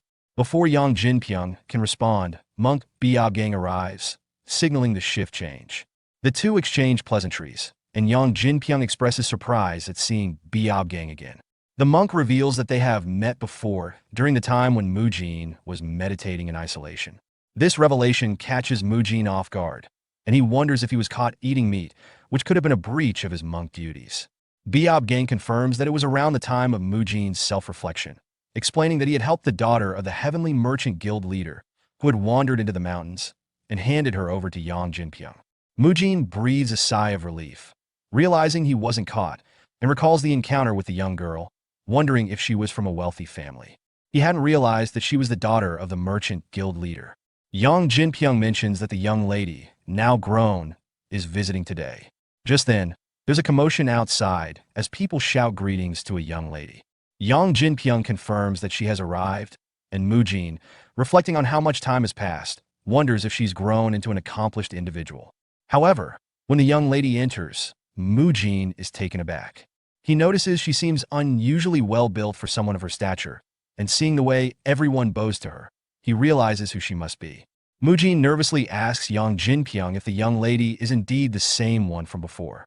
Yang Jinpyong confirms that she is the youngest daughter of the Merchant Guild leader, Lady Ryu Seowa. Shocked, Mujin realizes that the little girl from his past encounter is truly the same person, as he sees her looking a little fatter than he had ever anticipated. As Lady Seowa and her servant move through the clinic staff, who are busy cleaning the streets, greet her respectfully. Two servants, observing the interaction, wonder why people are being so polite towards her. One servant explains that Lady Seowa is the youngest daughter of the Heavenly Merchant Guild leader and played a significant role in the establishment of the clinic. The first servant, surprised, comments that she doesn't look as elegant or pretty as he imagined a wealthy family's daughter would. His fellow servant picks up on the implication and whispers back that Lady Seowa is a bit fatty. Mujin, standing nearby, overhears the conversation and observes Lady Seowa moving away with her servant. He silently notes that she seems to have gained weight. Mujin then enters the free clinic where an elderly man wearing a do-rag greets him warmly, calling him the Blessed Monk and expressing concern for his well-being. Mujin chuckles and reassures the old man that he is happy to see the patients recovering quickly and that he doesn't deserve the title of Blessed Monk. The old man, impressed by Mujin's selflessness, insists that such a title is deserved, praising Mujin's kindness, strength, and youth. Another elderly man, with a bald head, adds that Mujin is also handsome, calling him a perfect human being. The old man in the do-rag jokingly says he hopes Mujin will meet his granddaughter. The bald-headed old man responds, suggesting that he will be the one to introduce Mujin to his granddaughter instead. The old man in the do-rag grumbles in response, but the conversation lightens as Mujin laughs along. He thinks to himself about how many elderly people are using the free clinic and reflects on how expensive specialized medical care would have been in this era. He wishes he could have provided such treatments for his own grandparents. Mujin then tells the elderly men that it would be wonderful if they brought their grandchildren to the clinic, especially to learn rehabilitative techniques and muscle-lengthening methods that would help them maintain a healthy body as they grow older. The old men praise his thoughtfulness. As the conversation continues, Mujin reflects on his role and the way he needs to act. He He considers how, if it weren't for the senior monks watching him, he might have already taken the elderly men's proposal seriously. However, as a monk, he feels the need to maintain distance and discipline, thinking to himself that once he becomes stronger and able to leave the temple, he will escape from the responsibilities that come with his position. Mujin observes Ryu Seilwa once again as she passes by, and he recognizing her as Ryu Seilwa. Though her appearance is drastically different from the character he knows from the novel Unorthodox Tyrant Chronicles. In the novel, Ryu Seilwa is a key figure in the corrupted Heavenly Merchant Guild, where she is responsible for the human trafficking operation. Her character is depicted as severely obese, with layers of fat covering her body, and she secretly kidnaps beautiful women to torture and kill them, possibly driven by an inferiority complex about her own appearance. However, the Ryu Seilwa Mujin encounters now is a complete contrast. She is a timid, chubby, and shy young girl, without the hidden madness that characterized her novel counterpart. This stark difference confuses Mujin, leading him to wonder if something significant happened to her that caused her to change, potentially tying into the guild's corruption. Mujin's thoughts are interrupted by an old man's voice, greeting someone and expressing surprise at the presence of the merchant guild leader, Ryu Jiguang. The old man humorously comments that the guild leader must have time for something besides clinic business. Mujin listens carefully, considering the possibility that Ryu Jiguang, the guild leader, might not be the source of corruption after all. He concludes that an external party must be involved, prompting him to begin investigating the guild more thoroughly. With his growing influence, Mujin feels empowered to investigate the situation and starts to form plans to identify potential suspects. The scene then shifts to Ryu Seilwa walking down the street with her servant, Hong So-hee. Ryu Seilwa complains that So-hee is walking too fast and asks her to slow down. In response, So-hee, nervously aware of their public surroundings, tells Ryu Seilwa to refrain from acting so casually in public, as there are many people around. Nearby, two people whisper about the unusual display of familiarity, commenting that it's surprising for a servant to be treated so casually by her mistress in the Heavenly Merchant Guild. One of them warns the other to keep quiet, lest they be overheard. Hong So-hee takes Seilwa into a secluded back alley and, once they are alone, advises her that as someone destined to become a key figure in the Heavenly Merchant Guild, she must show authority and not appear weak. Seilwa, acknowledging her shortcomings, apologizes for her behavior.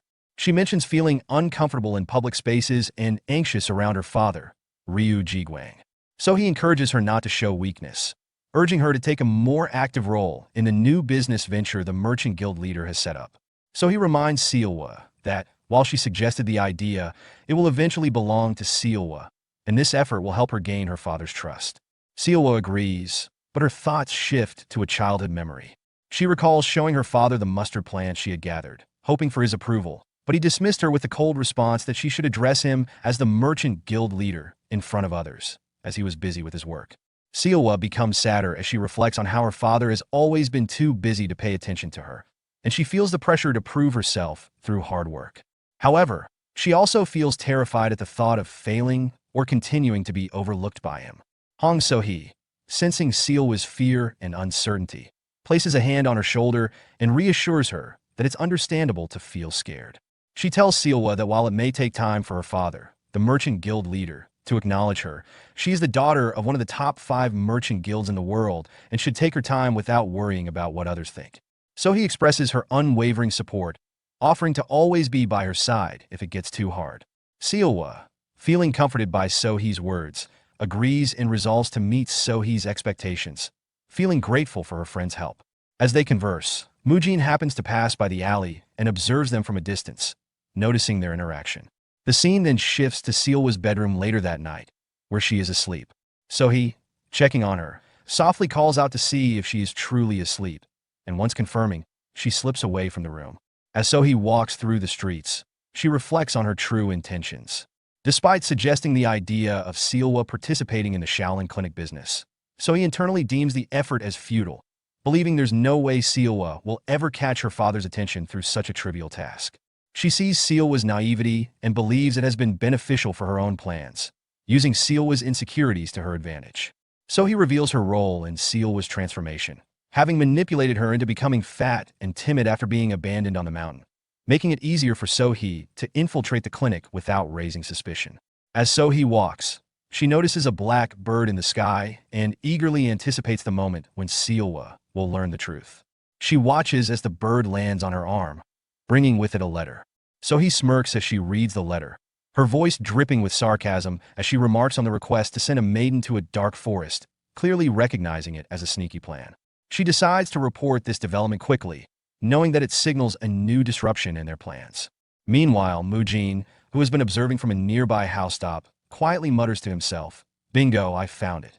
The scene shifts to an earlier meeting between Mujin and Yang Jinpyong, where Mujin asks about Lady Seowa. Yang Jinpyong explains that she is the youngest daughter of the merchant guild leader, but her life has been marked by loneliness. Her mother passed away while giving birth to her, and her father, consumed by work, was unable to care for her. As a result, Lady Seowa was raised by the guild servants.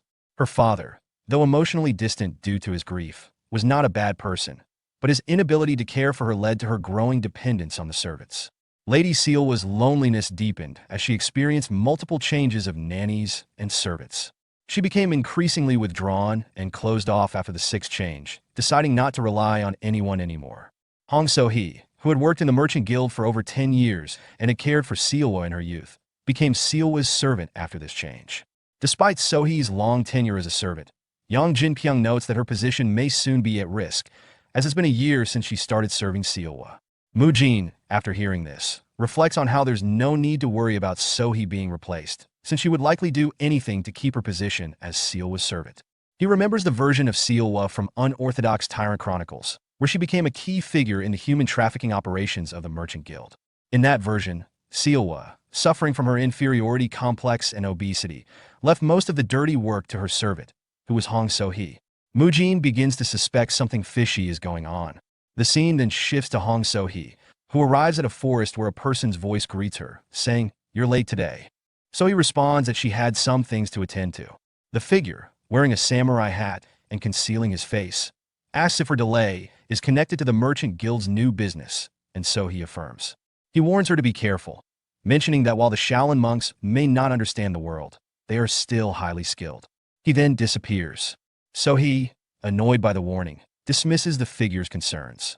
She reflects on her long-term infiltration mission, which has been ongoing for 10 years without anyone discovering her true identity. She intends to continue manipulating both the monks and Seowa to her advantage, eventually taking the figure's position for herself. So-hee is confident that no one will uncover her secret. Meanwhile, Mujin, observing all these developments, quietly comments to himself, "The Heavenly Merchant Guild would be in such deep trouble without me." The next day, So-hee and Seowa were walking through the streets when a group of children called out to So-hee, referring to her as Pretty Miss. When So-hee and Seowa turned toward them, So-hee asked if they were talking to her. One of the children pulled out a letter from his pocket and handed it to her, explaining that a mysterious man, dressed entirely in black and with his face covered, had asked them to deliver it. The children were curious about the contents, but admitted they couldn't read and found the man strange. So-hee read the letter, her expression shifting to a devilish smile. She thanked the children for delivering it and rewarded them with money, encouraging them to buy snacks. Excited, the children happily accepted her offer. Seowa, curious about the letter, asked So-hee what it was about, referring to her as Servant Hong. So-hee explained that it appeared to be a love letter, assuring Seowa there was no need to worry. However, as So-hee read the letter's contents, she recalled the message inside. The letter praised her for her success in a previous infiltration mission within the Heavenly Merchant Guild and expressed admiration for her skills. It also hinted at a new opportunity, one that involved her writing a report on her past activities and meeting the sender at an abandoned house on the outskirts of Dangfeng County before midnight. So-hee arrived at the location at midnight, feeling a sense of excitement and opportunity. She laughed inwardly, realizing that this unexpected chance might allow her to surpass her superior. At the meeting place, Mujin, cloaked in full black attire, appeared before So-hee and addressed her by name, saying he had been waiting for her. So-hee, showing respect, expressed her honor in meeting him in person. Mujin then asked about Ryu Seowa, to which So-hee replied that Seowa was likely resting in her bedroom. She explained that, due to her role as Seowa's servant, she couldn't stay away for too long and asked what Mujin needed her to do. Mujin requested the report from So-hee, which she quickly handed over, noting that her position as Seowa's servant made it difficult for her to leave often. She asked about how they could maintain contact in the future, Mujin revealed his plan to infiltrate the Heavenly Merchant Guild himself and stated that he would contact her once inside. So he, surprised, questioned why he was planning to infiltrate as well, given that the higher-ups had only trusted her with the mission, believing that adding another infiltrator could cause confusion. She emphasized her experience, having worked within the guild for 10 years. Mujin, realizing his mistake, thought to himself, "Did I talk too much?" So he, feeling threatened, asked if she was being replaced after all her hard work. In response, Mujin struck So-hee with a powerful punch to her face, sending her flying backward and causing her to cough up blood. However, So-hee quickly regained her balance and, using her ki, launched an attack that tore the cloth covering Mujin's face. To her shock, she recognized him as the damn monk and confronted him, accusing him of luring her into this trap. Mujin smiled at her and remained calm. So-hee then questioned how he had deciphered the secret code in the letter, as it contained a code structure for her organization. Mujin, dismissing her inquiry, responded that it was none of her business, and added that she and her group were already at his mercy. He reflected that he had learned the secret code structure from the unorthodox Tyrant Chronicles after some difficulty recalling it. Realizing that Mujin now knew about her identity and their top secret mission, so he threatened to kill him, releasing a menacing bloodlust. Mujin, unfazed, took a fighting stance and remarked that he likely appeared as an ordinary monk to her, but he would soon show her the difference in their strength. So he charged at Mujin with incredible speed, determined not to lose to someone she considered a mere brat. Mujin, smirking, thought it was time to test the effectiveness of his skills. Mujin knew that if he didn't give this fight everything he had, there was no doubt he would be the one to die.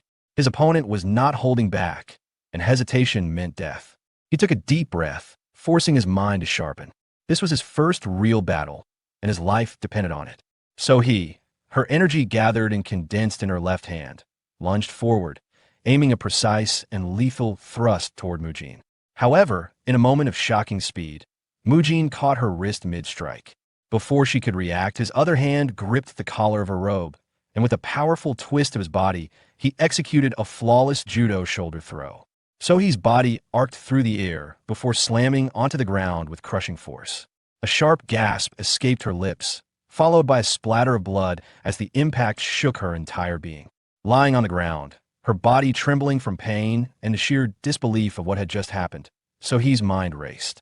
How did he manage to throw me like that? She thought, gasping for air. I've never seen that kind of technique before. Could there be a martial art like this within the Shaolin Temple? Her dazed state barely lasted a second before she noticed something, a looming shadow. Her eyes darted upward, just in time to see Mujin's fist descending like a hammer toward her. Without thinking, she rolled to the side. The ground where she had been moments ago cracked under the force of Mujin's strike, splintering in all directions like a spiderweb. As she tumbled backward, she kept her palm skimming the ground, gathering loose sand in her fingers. Mujin's sharp eyes immediately caught this, but his thoughts remained resolute. I'll use every trick necessary to win, he decided. Let's see how much she complains about underhanded tactics when she's the one using them. So he didn't hesitate. She swung her hand in an arc, releasing the sand directly at Mujin's face. However, instead of recoiling or flinching, Mujin raised his tattered cowl, an item she had torn from him earlier, to shield himself from the attack. The grains bounced harmlessly off the fabric, dissipating into the air. So-hee's eyes widened in shock. He used the very cowl I ripped off? She thought. Would it even grab it? And more than that, he had the composure to use it effectively? But then, a slow, sinister smile curled across her lips. So what if he blocked it? He let his guard down. Just as she had planned, Mujin had to momentarily obscure his own vision with the cowl.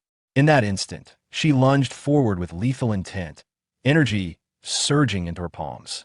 Her grin widened as she whispered, I'll start with your abdomen. She drove her glowing, reinforced fingers toward his midsection, convinced she had outmaneuvered him. Pain, a searing, unexpected agony shot through her hands.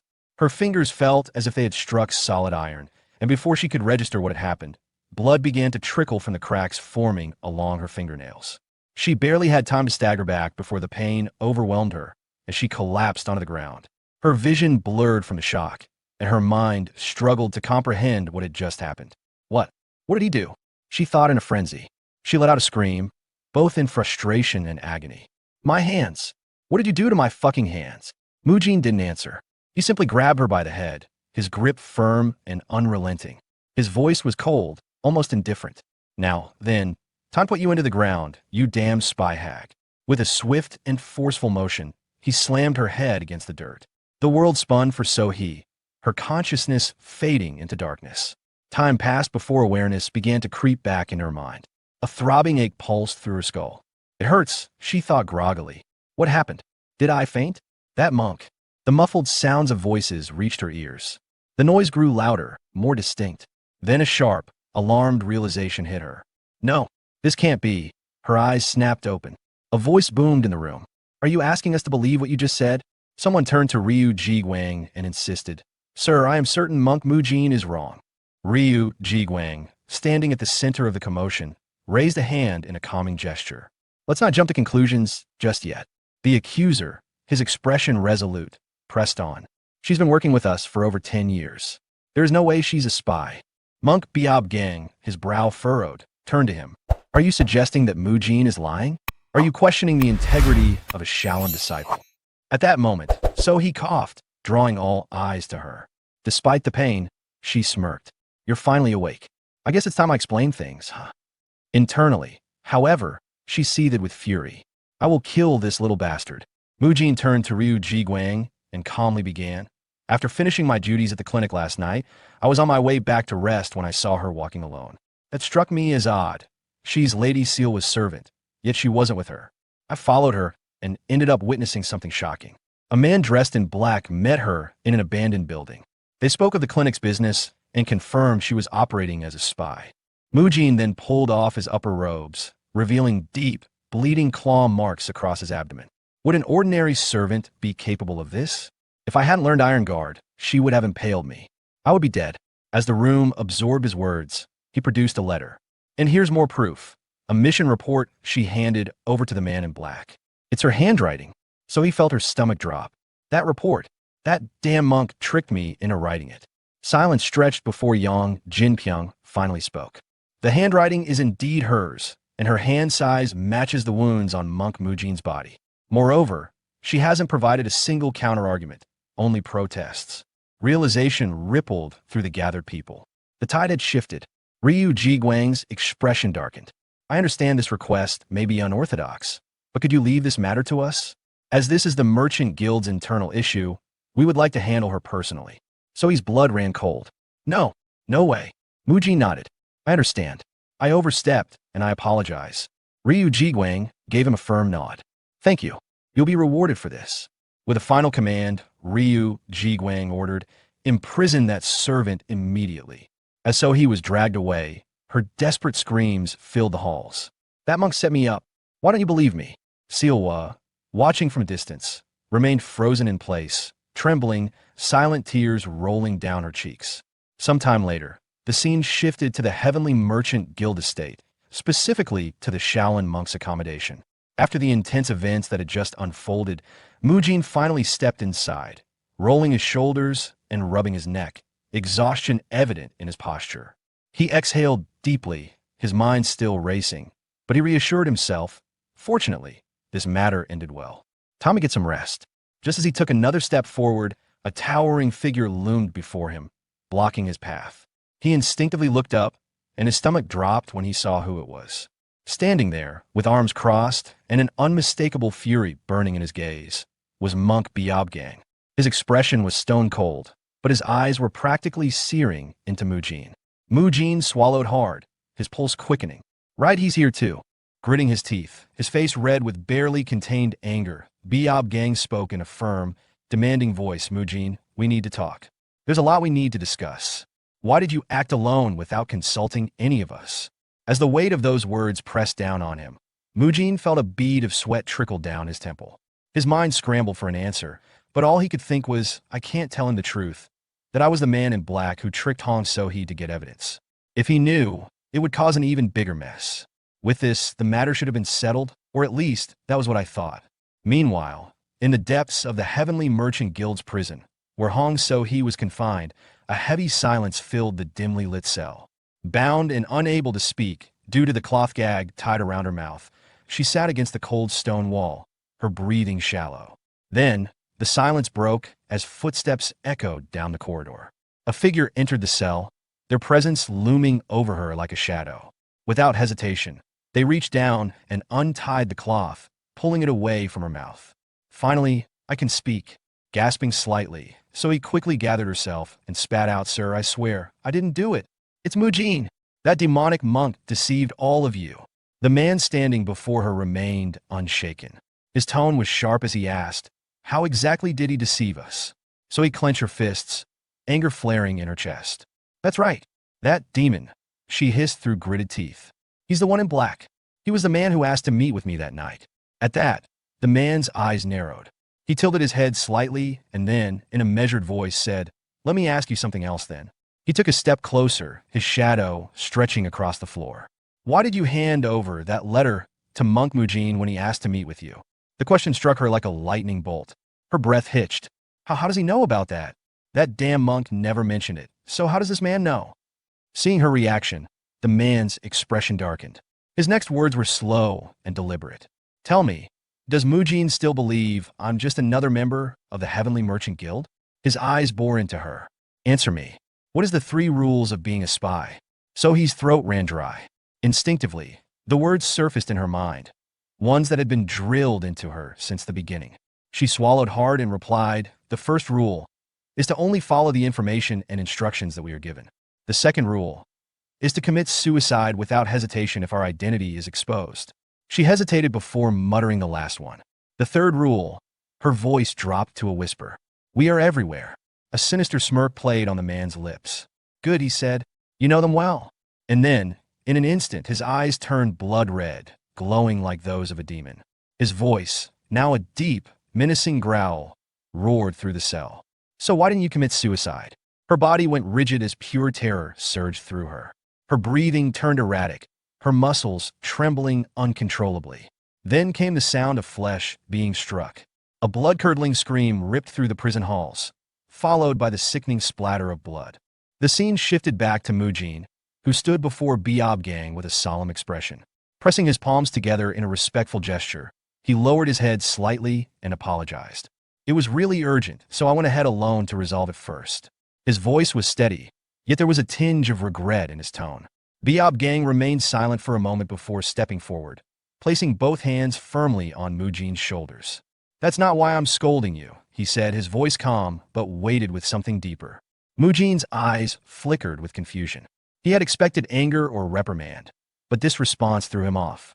He met Biob Gang's gaze, searching for an explanation in his expression, but found only unwavering seriousness. Biob Gang exhaled, his tone carrying both concern and warning. "You were lucky this time. You survived. But the world is far bigger than you think, Mujin. There are countless people out there, people with abilities beyond your comprehension. Some are strange, some are abnormally strong.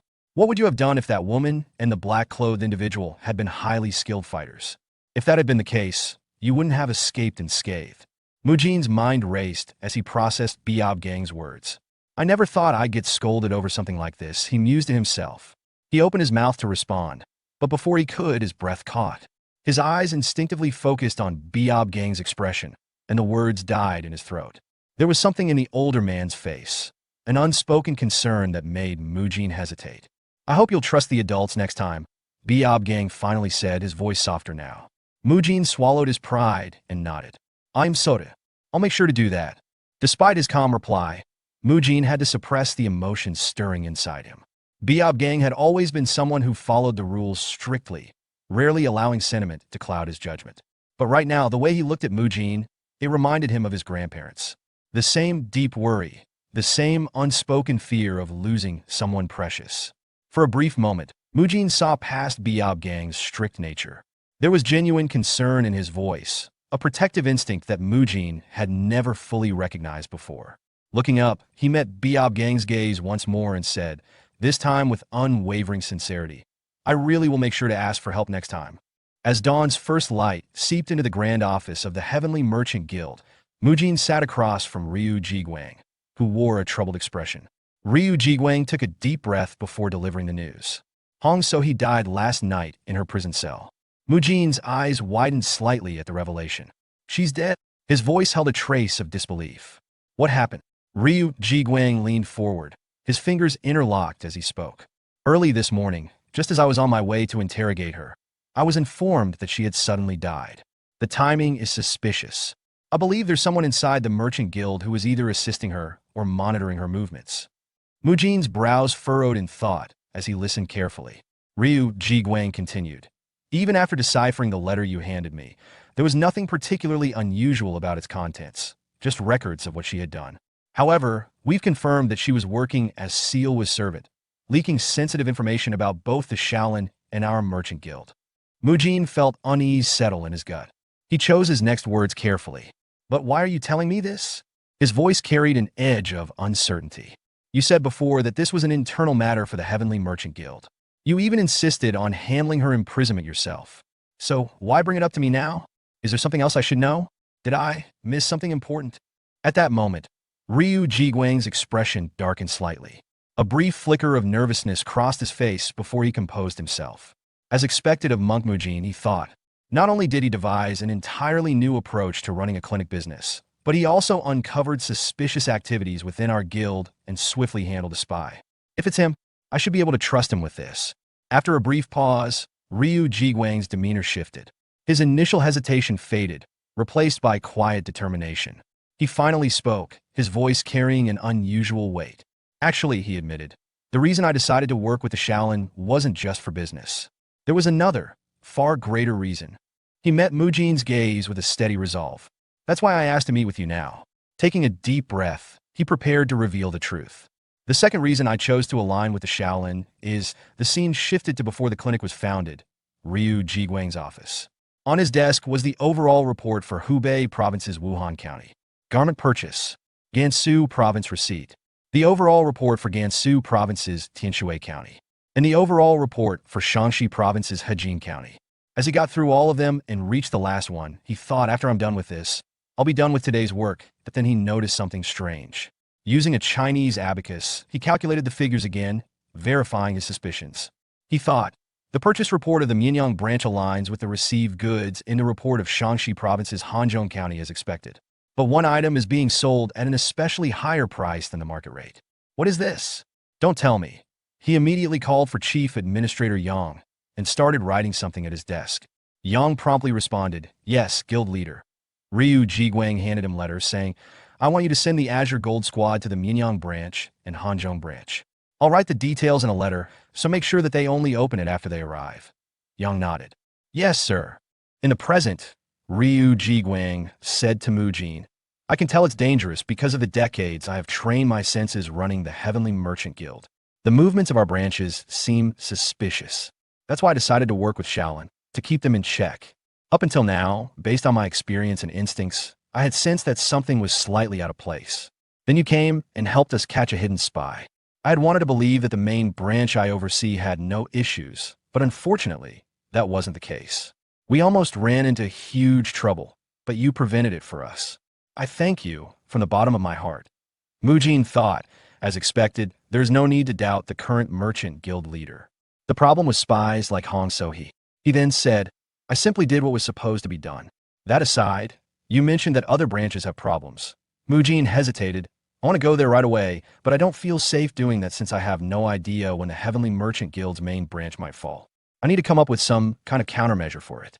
Let's think. If I don't completely solve this matter, no one will know what kind of disaster will befall the Heavenly Merchant Guild and the whole world of Shaolin Chronicles. I got rid of the first problem, which was Hong So-hee. The next villain would be Lady Sealwa. Thinking about that, Mujin asked, May I know what happened to Lady Sealwa? Ryu Jiguang replied. Since Hong So-hee was able to steal information while she was Sealwa's servant, we also investigated Sealwa. Mujin asked, Were they in cahoots together? Ryu Jiguang shook his head. Not at all. But Sealwa is under room confinement now. I can't believe she didn't even know her own servant was scheming against our merchant guild. That deserves to be punished. Mujin thought. Yeah, I guess, Ryu Jiguang then asked. But is there a problem? Why are you suddenly asking about Sealwa? Mujin replied. There's something I'd like to propose to Lady Sealwa. Have you noticed a problem with our clinic facility? I realized it after an incident that happened recently. As he was treating a patient at the clinic, a man had asked, Monk Mujin, I have a question. Does this place not accept female patients? Since I've come here for treatments a few times, I naturally talked about it with my wife. She has some problems with her back as well, so she'd also like to receive treatment here.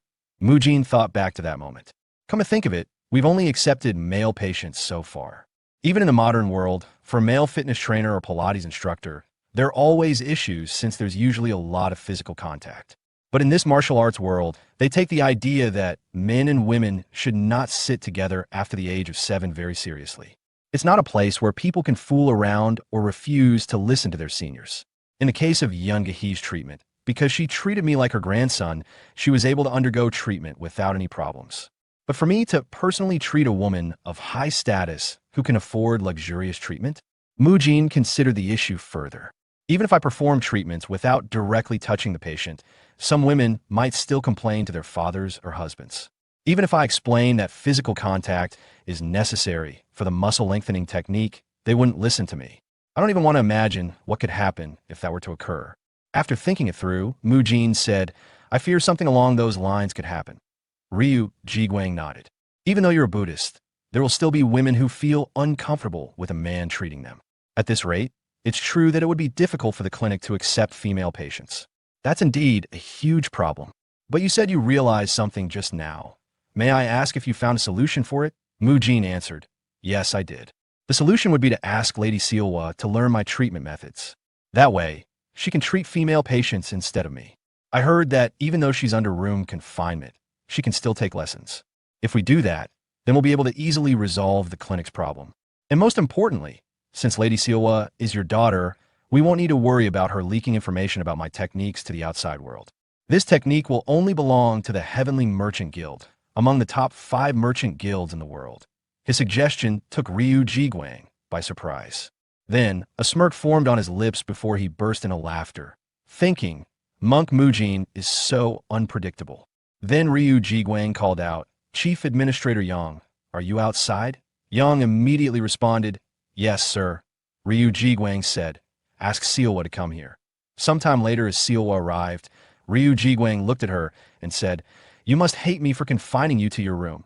Sealwa replied, Father, I don't blame you for that. Ryu Jiguang continued, Since you've been to the clinic a few times, you know what kind of work Monk Mujin does, right? Sealwa nodded. Yes, I do. Ryu Jiguang turned to Monk Mujin. Please take over. Mujin stood from his seat.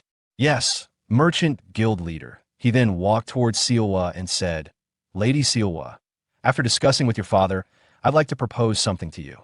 Would you be willing to learn my treatment methods and exercises and then help out with female patients? Sealwa looked startled. That came out of nowhere.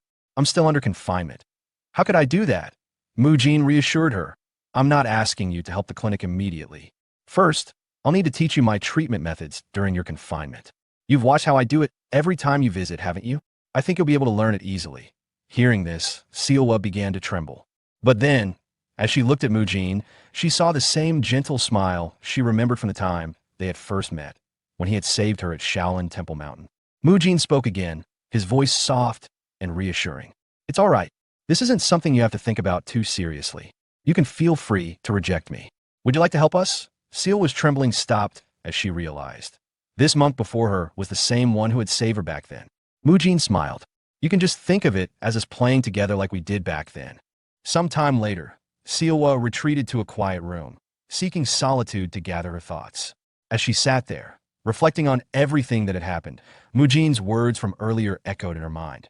Aren't you going to treat the sick and save the world? I'll stay by your side to help, so that you can accomplish that. A wave of doubt washed over her as she lowered her gaze. She let out a soft sigh and whispered to herself, Can I really do it? I've only been to the clinic a handful of times and merely observed what was going on. If something goes wrong, what if I make a mistake? What should I do? Meanwhile, outside the room, her father, Ryu Jiguang, happened to overhear her anxious murmuring. Concerned, he turned to Mujin and asked in a serious tone, While those are noble intentions, are you certain this is the right decision?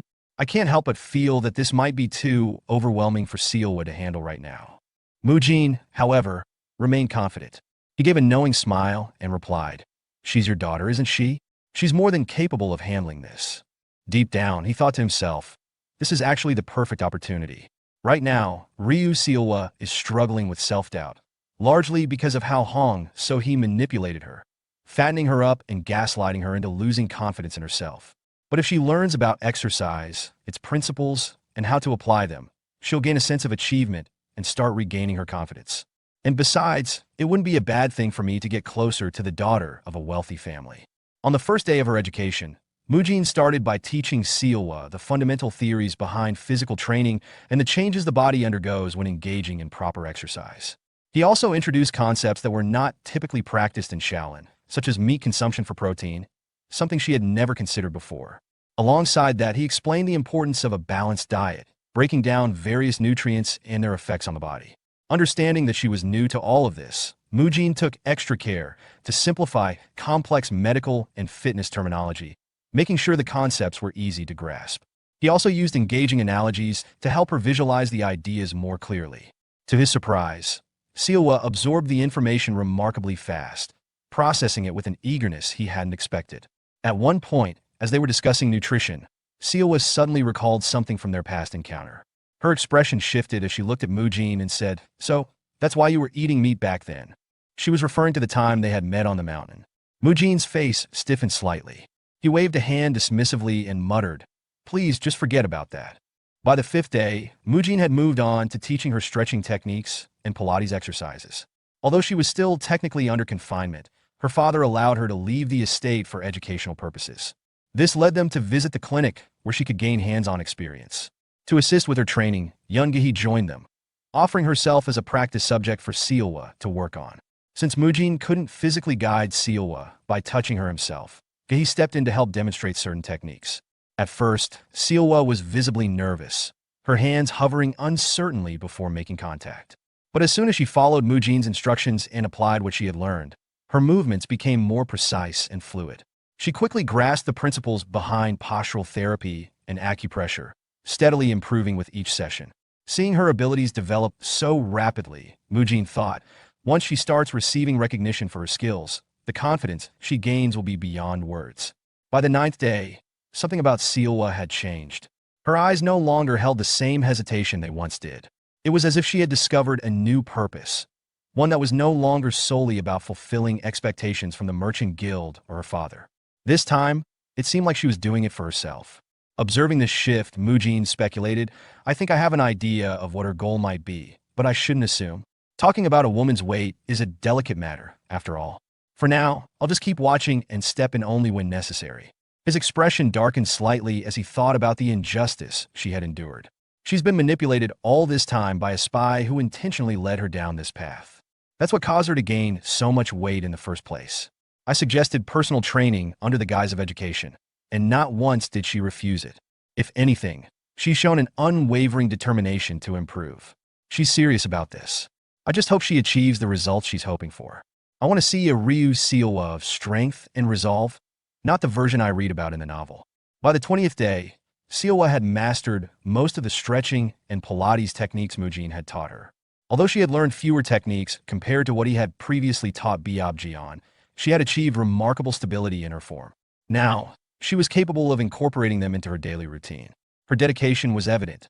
She never slacked off, not even once. For someone aspiring to be a professional trainer, that was an excellent start. Given that she was still in her growing years, as long as she continued to push forward and refused to give up, she would succeed in losing weight. Mujin reflected, even for adults, dieting and fitness regimens can be brutal. Yet despite how timid she was in the beginning, she's undergone a complete transformation. That alone is incredible, and I'm not the only one who thinks so. Standing at a distance, her father, Ryu Jiguang, silently observed his daughter. Seeing how different she had become, how she had gone from being withdrawn and depressed to someone driven and focused, he murmured to himself, "I can't believe she's changed this much. She's nothing like how she was before." The sight of her determination moved him deeply.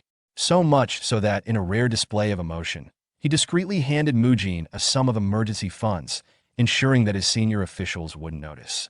At first, Mujin hesitated and declined, his expression unreadable. "Are you trying to buy me with money? Do you think I would accept such an offer so easily?" But faced with the sheer amount he was being offered, resisting became increasingly difficult. In the end, he accepted it, though not without a lingering thought in the back of his mind. One day, I'll use this money to buy myself some protein to eat. Training her had gone smoothly, but that was only a step toward my larger objectives. Mujin turned to Ryu Jiguang and said, "Merchant Guild Leader, I believe she's ready." Ryu Jiguang raised an eyebrow. You think so too? Mujin nodded. I've been considering expanding our operations to the countryside. You don't want the clinics to be limited to Dangfeng County, do you? If we establish additional branches, we can provide medical aid to more people and, in the process, generate additional revenue. I mean, contribute to the well-being of even more individuals. Yet beneath those words, Mujin harbored another thought. This expansion will also give us an opportunity to investigate the suspicious activities of certain countryside branches. Ryu Jiguang pondered for a moment before asking, where do you plan to establish the first branch? In Jiangxi province, specifically in Nanchang, Mujin answered confidently. Ryu Jiguang appeared intrigued. Nanchang? Why there? Luoyang or Zhengzhou are much closer options. Mujin explained, the Shaolin Temple holds significant influence in Dangfeng County, making expansion into nearby regions relatively easy. However, if we push outward too aggressively, other sects will start to raise complaints. That's why my target is a neutral area, Nanchang. It's an unclaimed territory, untouched by any major faction. If we successfully establish a branch there, we'll be able to extend our reach and help even more people in the future. Ryu Jiguang leaned back, impressed. I didn't realize you had such a strong grasp of territorial dynamics. That's quite insightful. But you do understand that conducting business in Nanchang won't be easy. Mujin acknowledged the challenge. It's still preferable to setting up shop in a region dominated by a rival group. And if you look at the map, Nanchang is the closest neutral area to us. Though his reasoning was logical, Mujin's true motive lay elsewhere. Internally, he reflected, capturing a minor spy like Hong, so he won't be enough to change the fate of the Heavenly Merchant Guild. The real mastermind remains hidden. According to my knowledge, in the near future, Nanchang will fall under the control of an unorthodox faction, the Tyrant Blade faction. This faction serves as the enforcer of the corrupt Heavenly Merchant Guild, overseeing illicit activities such as drug production and human trafficking. These dark dealings generate the majority of the guild's profits, ultimately leading them down a path of no return. If I want to alter the course of history, I need to act now. I must uncover their plans before they take root. Later, while discussing the expansion with Hyun Myung, the topic of leadership arose. Hyun Myung asked, I understand why you want to go there personally, but who will manage things here in your absence? The Heavenly Merchant Guild won't simply sit idly by. Mujin responded, Monk Biab Jian is more than capable. He's been assisting my grandfather all this time, which has prevented him from showcasing his true abilities. But now, he's more proficient in my techniques than even I am. Grandfather has always felt indebted to him for his unwavering support. This is a perfect opportunity for Monk Biab Jian to take charge and prove himself. Still, Mujin's true thought was, this arrangement allows me to travel to Nanchang alone.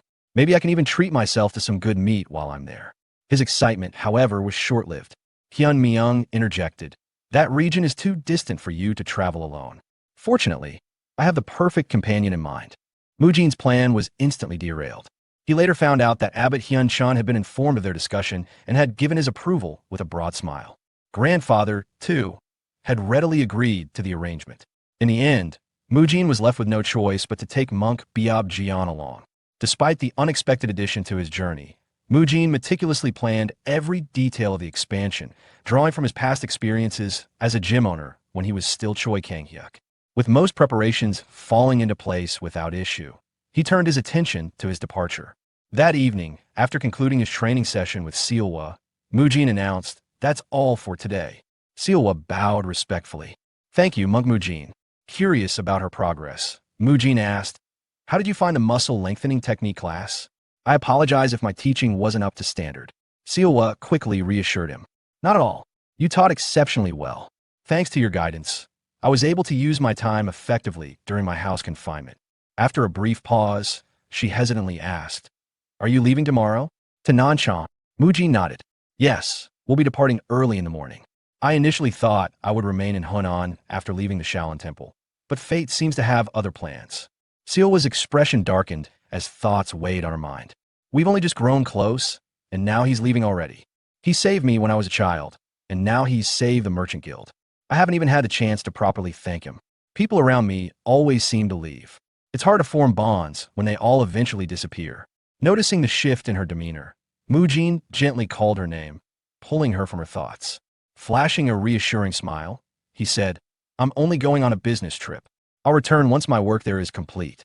In the meantime, you'd better keep training diligently. When I come back, I'll be testing your progress, so be prepared. I won't be going easy on you. Understood. Sealwa gave a firm nod, sealing her promise to continue training. With that, Mujin had provided her with the final push of motivation she needed. Now that everything was set, the journey to Nanchang was about to begin.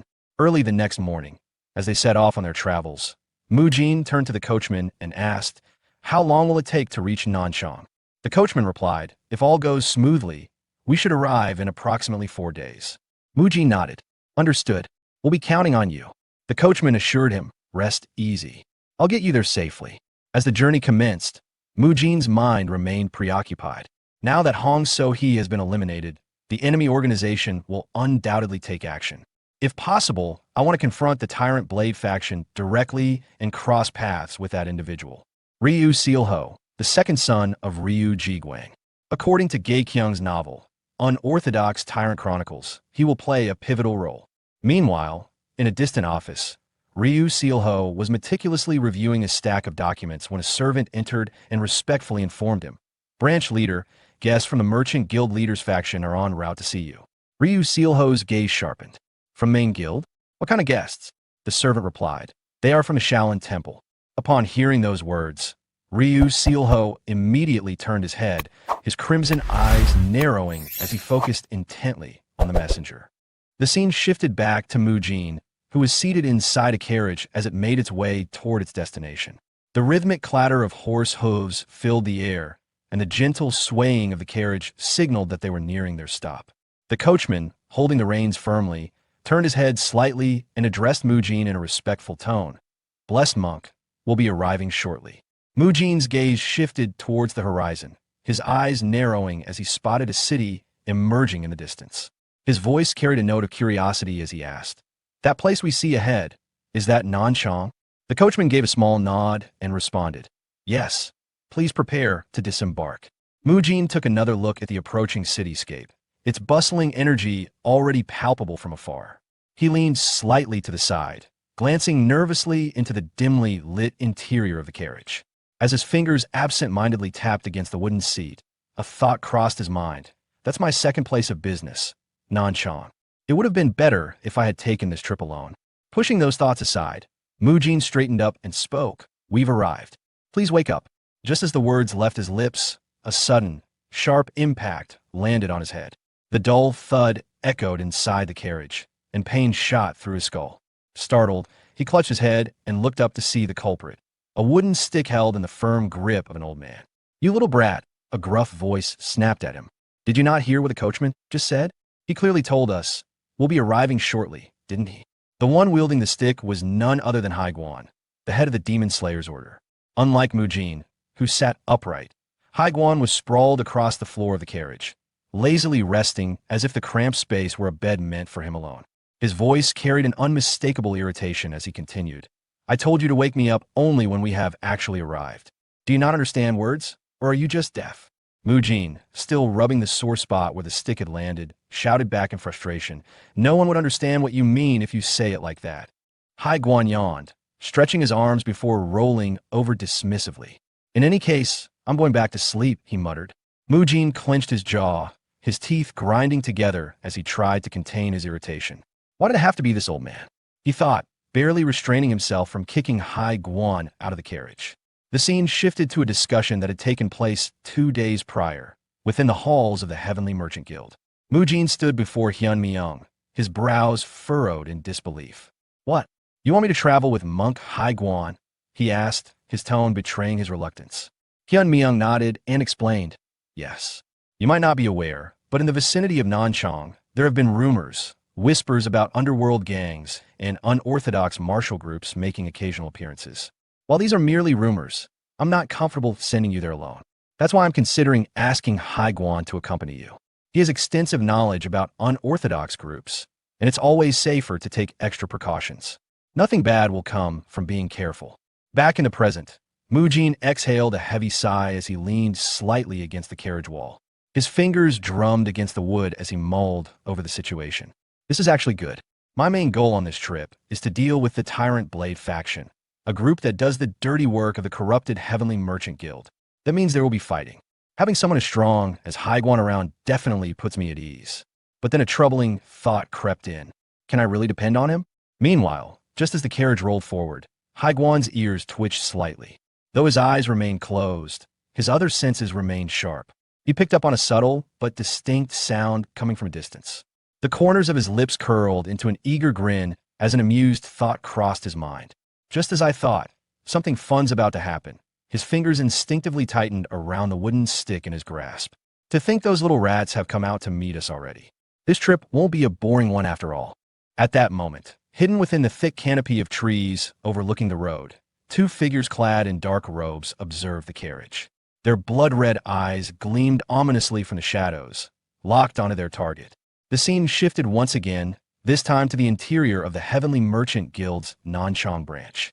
Within a private chamber, Ryu Sealho, the second son of Ryu Jiguang and the branch leader of the guild, sat in quiet contemplation. Turning to a subordinate standing before him, he asked in a calm but firm tone, "So, have you confirmed it?" A man dressed in black, the same one who had been watching Mujin's carriage earlier, took a seat across from him. With a nod, he replied, "Yes, we've confirmed that they've arrived by horse-drawn carriage." Ryu Sealho narrowed his eyes. "The Shaolin disciples have come here?" Before he could inquire further, a sharp knock echoed through the room. "Branch leader, the guests of the merchant guild leader are here." Ryu Sealho barely spared a glance at his hidden subordinate before giving him a curt signal.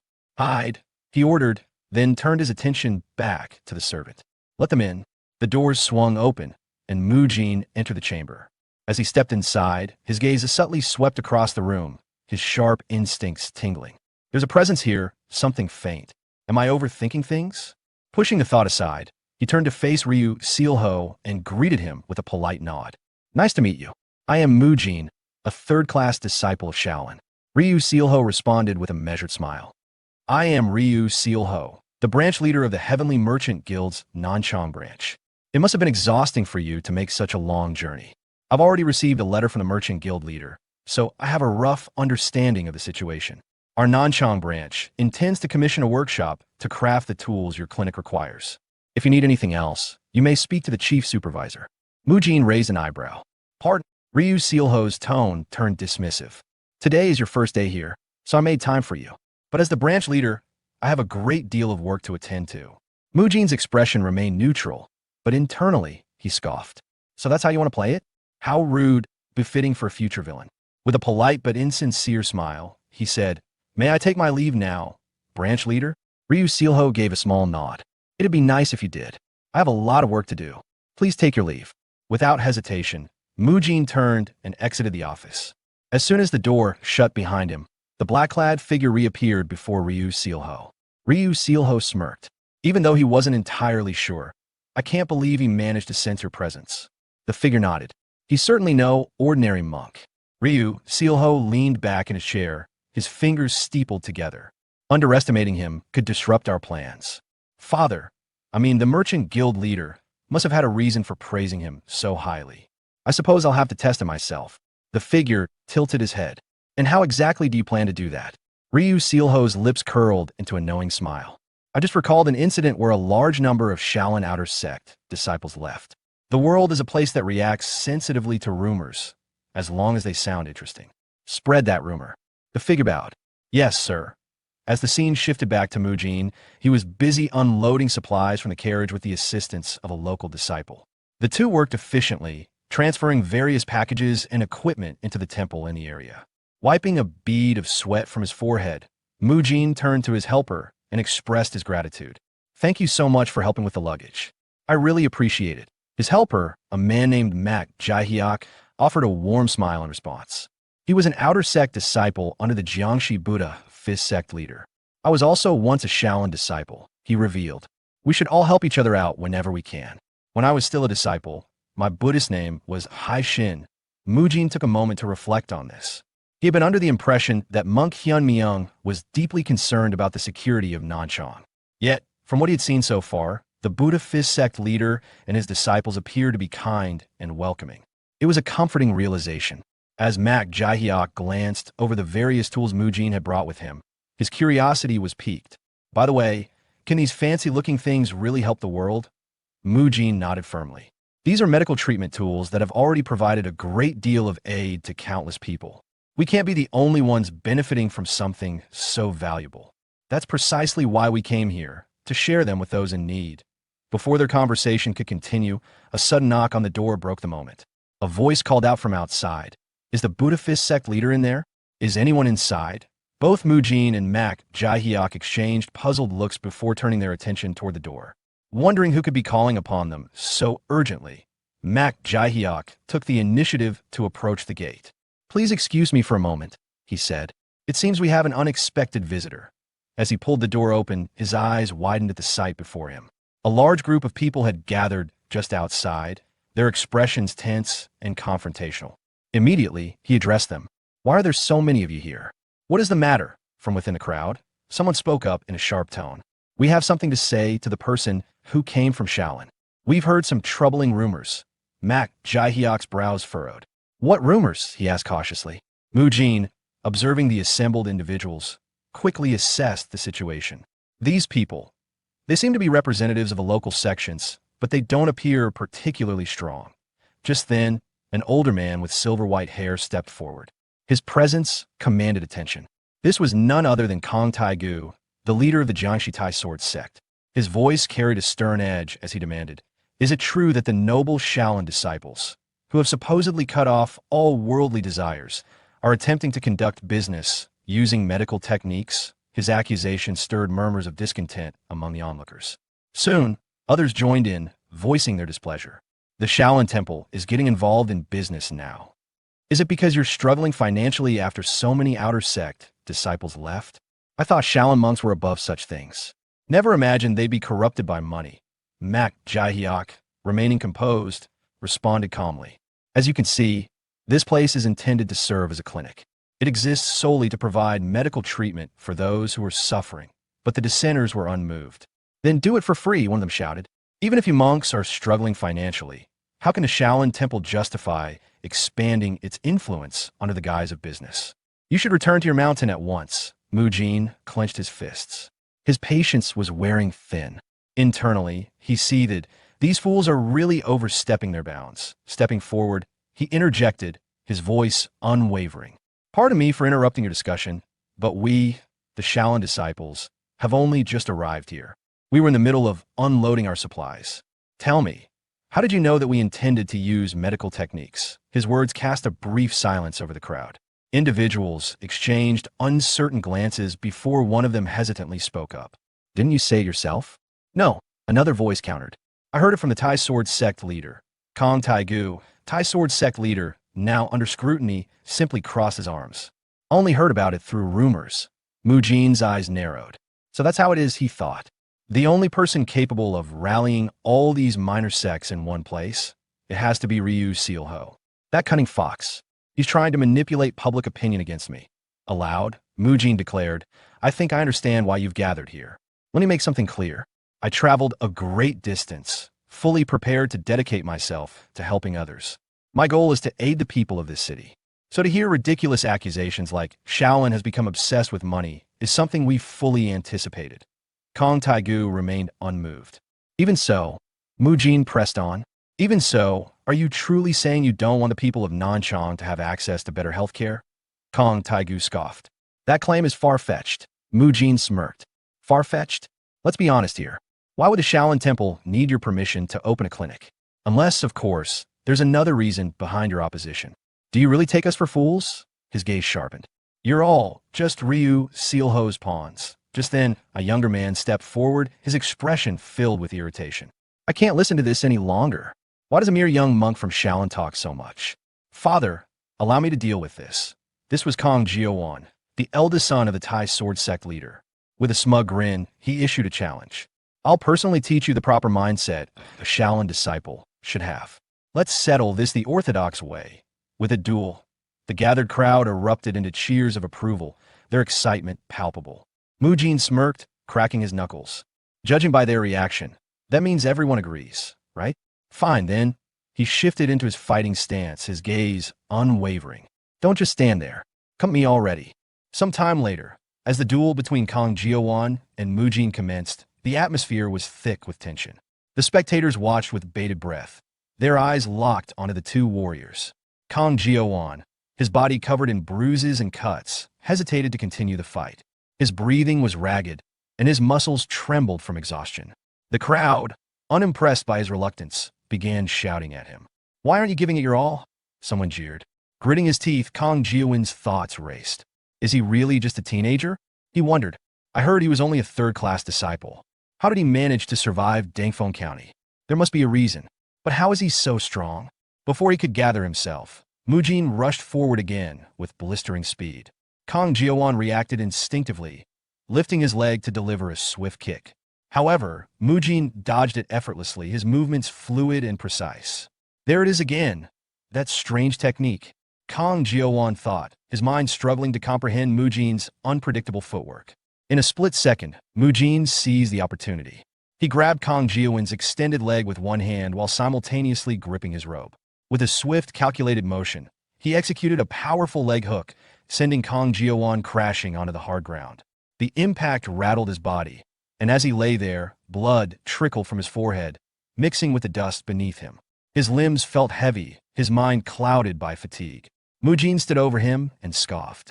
Your attack was so predictable that even a child could have dodged it, he remarked coldly. I've won. Don't make any more trouble. And don't even think about going back on your word. Act like an orthodox martial artist should. Meanwhile, perched atop a nearby rooftop, Haiguan observed the fight with mild amusement. Watching Mujin's win, he muttered under his breath, I didn't even have to step in. That was reckless, but it looks like things worked out in the end. He let out a small sigh, then shook his head. But how foolish. He's already left a terrible first impression on the locals. From the very start, he's done nothing but make enemies here. Kid, what's your next move? As night fell, the streets of Nanchang were bustling with life. Lanterns cast a warm glow over the roads, illuminating the throngs of people who moved about, engaged in lively conversation. Dressed in a disguise, Mujin blended seamlessly into the crowd, his steps careful and deliberate. His altered appearance kept him from drawing unwanted attention, at least from those who weren't particularly observant. A small group of women nearby caught sight of him and began whispering among themselves. My, he's so handsome. One of them gushed, her eyes sparkling. Look at his physique, another murmured. Even through his clothes, you can see how toned his muscles are. And that hair so thick and flowing. The third one giggled and called out playfully. Handsome man, want to have some fun tonight? Oh my, don't be so shy. Mujin sighed inwardly. I can't believe I'm actually wearing a wig. Damn, that Shaolin temple. If not for this disguise, everyone would immediately recognize that I'm a monk. His gaze swept over the streets as he continued walking. In this era, the Tyrant Blade faction hasn't fully seized control of Nanchang yet. I need to gather every scrap of information on them, no matter how insignificant it may seem. As he passed by an inn, the rich aroma of roasted meat filled the air, stopping him in his tracks. The scent was intoxicating, making his stomach tighten in protest. His gaze shifted towards the entrance, where the inviting glow of lanterns illuminated the faces of diners indulging in hearty meals. I can't go in there now, he reminded himself, clenching his fists. I have to stay focused on my mission. That's why I went through the trouble of disguising myself in the first place. Sweat formed on his brow as he struggled to suppress his desires. Calm down, he told himself. My priority is tracking down the Tyrant Blade faction. I need to find Ryu Sealho and the other villains and deliver a devastating blow to them. But his stomach twisted with hunger. For the past few months, the only protein I've had has come from mushrooms and tofu. Shaking his head vigorously, he scolded himself. No, Mujin, snap out of it. I need to focus on gathering information, not meat. At that precise moment, a deep, rumbling sound echoed through the street. Mujin froze. People around him stopped and turned their heads. I think I just heard thunder, one man said, looking up at the sky. No, another man whispered. That sound came from that young man's stomach. A third person hushed them. Sure, how can you be so tactless? Mujin's face burned with embarrassment. Some time later, he finally gave in and entered the inn. As soon as he sat down, he ordered several meat dishes and wasted no time devouring them. Nothing is more important than filling your stomach first, he murmured between bites, his mouth full. This is the perfect time to use the money I received as a gift. It's been ages since I've had high-quality protein. The last time I had a proper meal was during the wall-facing punishment. He stuffed more food into his mouth. I don't know when I'll get another chance to eat like this, so I need to take full advantage of it. Taking a deep breath, he admired the dish in front of him. Dompa pork? Grandpa used to love this stuff. The smell alone is divine. All right, little pork belly. I'll make sure you're reborn as strength within my body. Lost in his thoughts and his meal, Mujin remained unaware that he was being watched. From a nearby window, Hai Guan sat comfortably, observing the scene with an amused expression. His eyes gleamed with mischief as he watching Mujin eat like a starving man. Mujin, mid-bite, suddenly felt a strange sensation, an eerie sense of being watched. He glanced up and met Hai Guan's gaze. The monk was smiling directly at him. Mujin's body tensed. His chopsticks clattered against the plate as shock coursed through him. He felt his stomach sink, his mind scrambling for a way to explain himself. Hai Guan let out a low chuckle and said, "Well, I never expected to run into a fellow monk here. That's quite the feast you have in front of you. Are you enjoying yourself?" His smile widened as he continued. "So, you're the one who corrupted Grandmaster Hyun Guang? Is that why you fought so hard to stay in Nanchang? I saw the way you went after that big oaf earlier. Eyes full of fire. Quite the passionate little monk, aren't you?" Mujin swallowed hard, his mind racing. If I play this right, this could be my chance to take down the Tyrant Blade faction. Hai Guan stood from his perch and gracefully made his way toward Mujin's table. With a smirk, he said, "Now then, as the price for me turning a blind eye to this, you'll be paying for both of our meals." Sometime later, as Mujin continued explaining the situation, more liquor bottles arrived at their table, the wooden cups clinking softly as the waiter placed them down.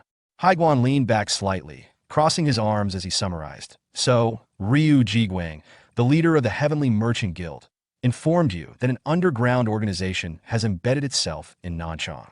They've been committing unspeakable crimes, kidnapping children and women, selling them off like cattle.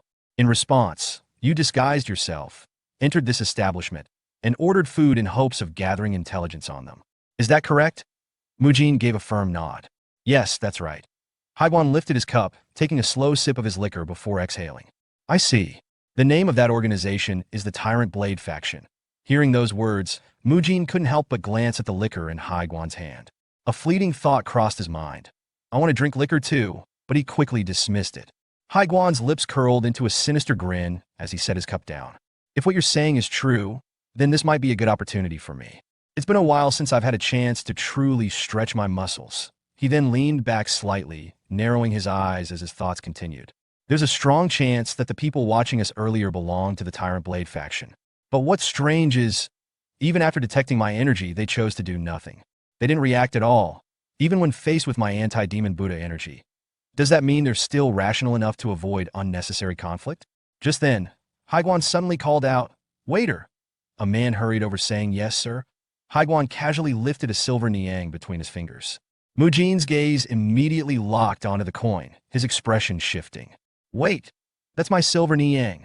I only took them out for a moment. When did he take one?" Hai Guan, unfazed by Mujin's silent frustration, spoke smoothly. "Do you happen to know anything about a group called the Tyrant Blade faction? If you have any information, tell me now, and I'll make sure you receive another one of these." He flipped the silver niang in his hand, letting the light glint off it enticingly. Some time later, after gathering information from the waiter, Mujin and Hai Guan arrived at the headquarters of the Black Death faction. The waiter had told them, "I've never heard of the Tyrant Blade faction, but there is a notorious underworld syndicate here in Nanchang known as the Black Death faction. They've been operating for a long time, dealing in all sorts of shady business. If any group could be tied to the Tyrant Blade faction, it would be them." Now, standing amidst the aftermath of battle, the scent of blood and sweat thick in the air, Mujin surveyed the unconscious bodies of their defeated foes. With a deep sigh, he muttered, "This isn't them. The Tyrant Blade faction isn't weak like this. These guys are nothing more than street thugs. They're even weaker than that fool Kong Jiawan, the one I fought yesterday." Hai Guan stepped forward and nonchalantly slapped one of the unconscious men across the face. The man stirred, groaning as he slowly regained consciousness, only to find himself being yanked up by the collar. Hai Guan's voice was cold and sharp as he demanded, "I doubt you know much about the Tyrant Blade faction, but tell me, are there any up-and-coming underworld groups that could pose a threat to your faction? Have you noticed any organizations bringing in outsiders?" His grip tightened. "If I don't hear an answer I like, I'll boil you alive." Panic flooded the man's face. His breath came in short gasps as he stammered. "There's a place. We've seen several unfamiliar faces there recently. A lot of people go in, but almost no one ever comes out. We never dared to interfere with that place recklessly. Haiguan mused before asking.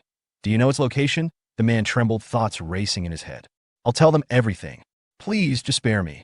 Mujin and Haiguan exchanged glances. A silent understanding passed between them. We found them. As soon as the man provided the necessary details, Haiguan turned on his heel and immediately began moving toward the location without hesitation.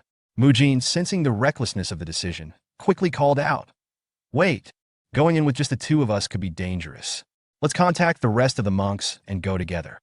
Haiguan paused only briefly before turning his head slightly. You want to call for reinforcements? He scoffed. I don't think that's necessary. He then lifted his hand and gestured toward the nearby rooftops. I think my guys are more than enough already. Mujin's eyes widened as he turned and saw them, silhouettes perched on the rooftops, blending seamlessly with the shadows. Realization dawned upon him. So the presences I felt earlier, they were from the demon extermination squad? When did they start following us? Haiguan chuckled. They'll show up wherever I am, or wherever the stench of the demonic cult lingers.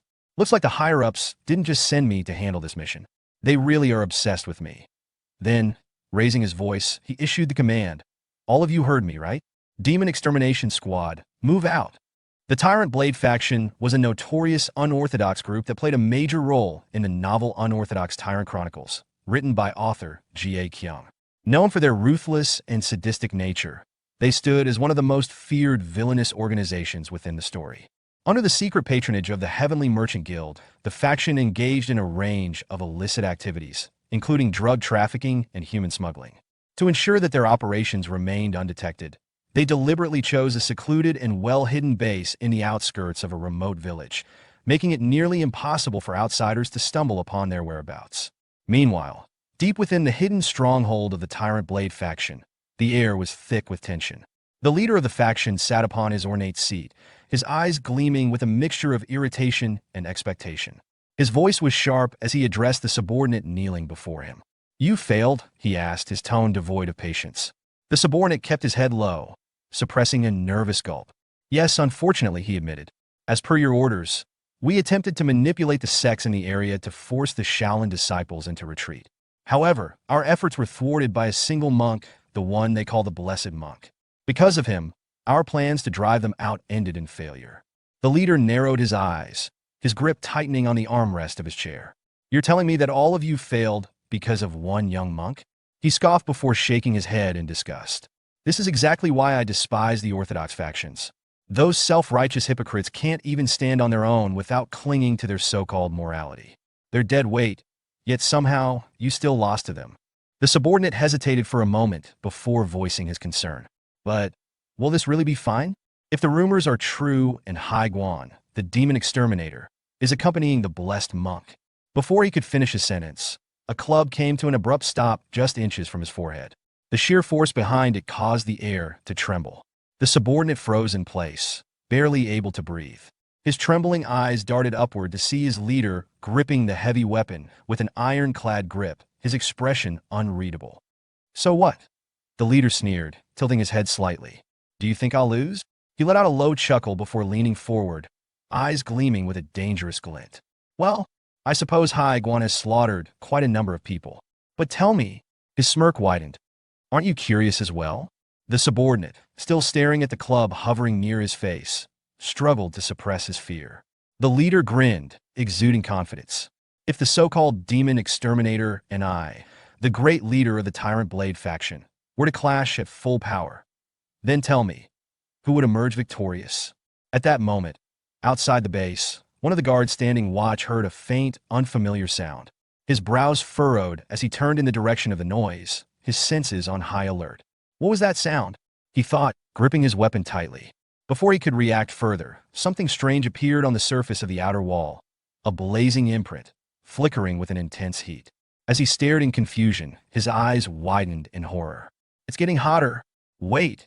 Now that I look closely, his breath hitched. Those are palm-shaped. Before he could even process the revelation, the entire wall was obliterated in an instant. A massive explosion of force sent debris flying in all directions as a devastating palm strike crashed through the barrier. The sheer power of the attack sent the guard hurtling backward, his body colliding with the ground in a violent tumble. Standing amidst the wreckage was a lone figure, Biaobai. His outstretched hand still crackled with residual energy from the Rilai Divine Palm Strike, the very technique that had just torn through the fortification as if it were paper. The guard, despite his injuries, forced out a desperate shout. An enemy ambush from the east. Get everyone out here now. No sooner had he called for reinforcements than another explosion erupted from the opposite side of the base. This one was different, charged with brilliant, crackling electricity. The stunned guard barely had time to think. The other side, too? From the midst of the chaos, a voice rang out, calm yet mocking. "TSK, you're making a big fuss over nothing," Biob Gang remarked as he stood amidst flickering arcs of lightning. "That little attack wasn't enough to kill you, was it?" From within the fortress, alarmed voices began to rise. "They're all Baldies," someone shouted. "The intruders are from the Shaolin Temple. We're being ambushed from both the east and the west at the same time." Before the panic cries could spread further, another loud crack echoed through the battlefield. Haiguan had stepped onto that shouting enemy's face. "You should really pay more attention," Haiguan taunted, his tone dripping with condescension.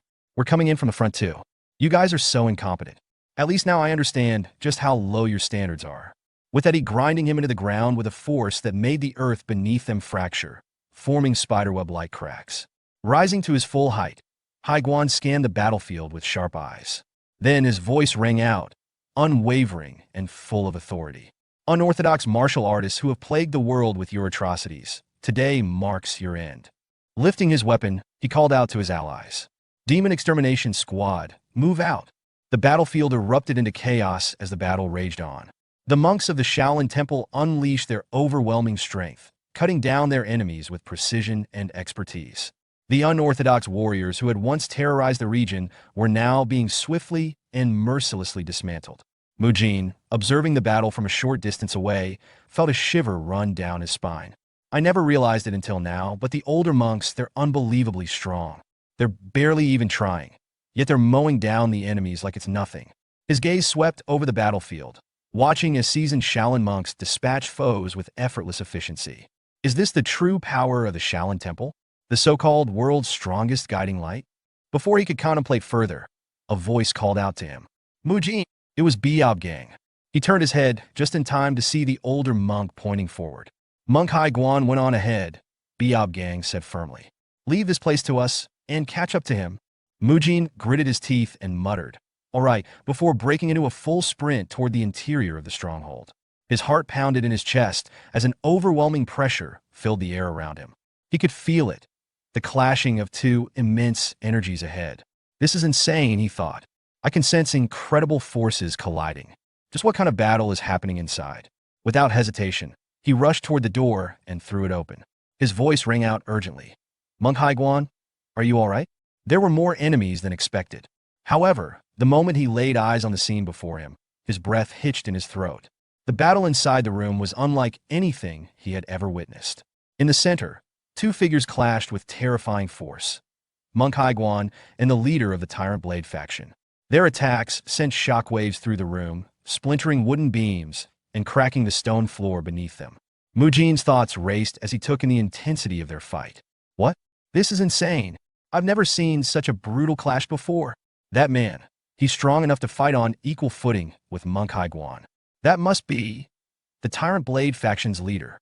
As Mujin stood frozen, the battle continued with relentless ferocity. The faction leader suddenly propelled himself into the air, his massive club whistling through the air as he swung it downward in a devastating arc high. Guan barely evaded the attack, shifting his stance at the last possible moment before leaping skyward. Twisting mid-air, he retaliated with a precise strike from his wooden staff, aiming directly for the enemy's shoulder. But the Tyrant Blade faction leader was fast, unnaturally fast. He twisted out of the way, the staff barely grazing past him as he landed back on his feet. Seizing the moment, Haiguan issued a command in a powerful voice. "All members of the Demon Extermination Squad, begin the search within the compound. Free everyone in prison here. Search every corner thoroughly and gather any evidence that can be used against them." Even as he spoke, his battle against the Tyrant Blade faction leader continued without pause. Both fighters leaped into the air once more, their weapons clashing with thunderous force.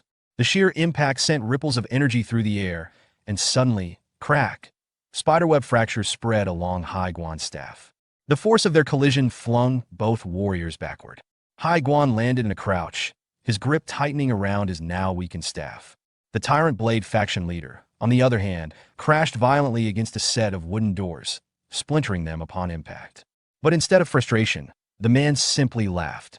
"This is so much fun," he bellowed, rising to his feet with an exhilarated grin. "You're just as strong as the rumors say, Monk Hai Guan." Mujin, still standing near the entrance, felt a cold sweat run down his back. He's enjoying this? His fingers trembled slightly. Should I step in and assist Monk Hai Guan now? Meanwhile, Hai Guan remained kneeling, his gaze locked on his broken staff. He exhaled sharply. He's this strong. The fractured weapon on the ground in front of him trembled slightly. Calling for reinforcements was the right decision. I assumed this faction was nothing but a band of weaklings.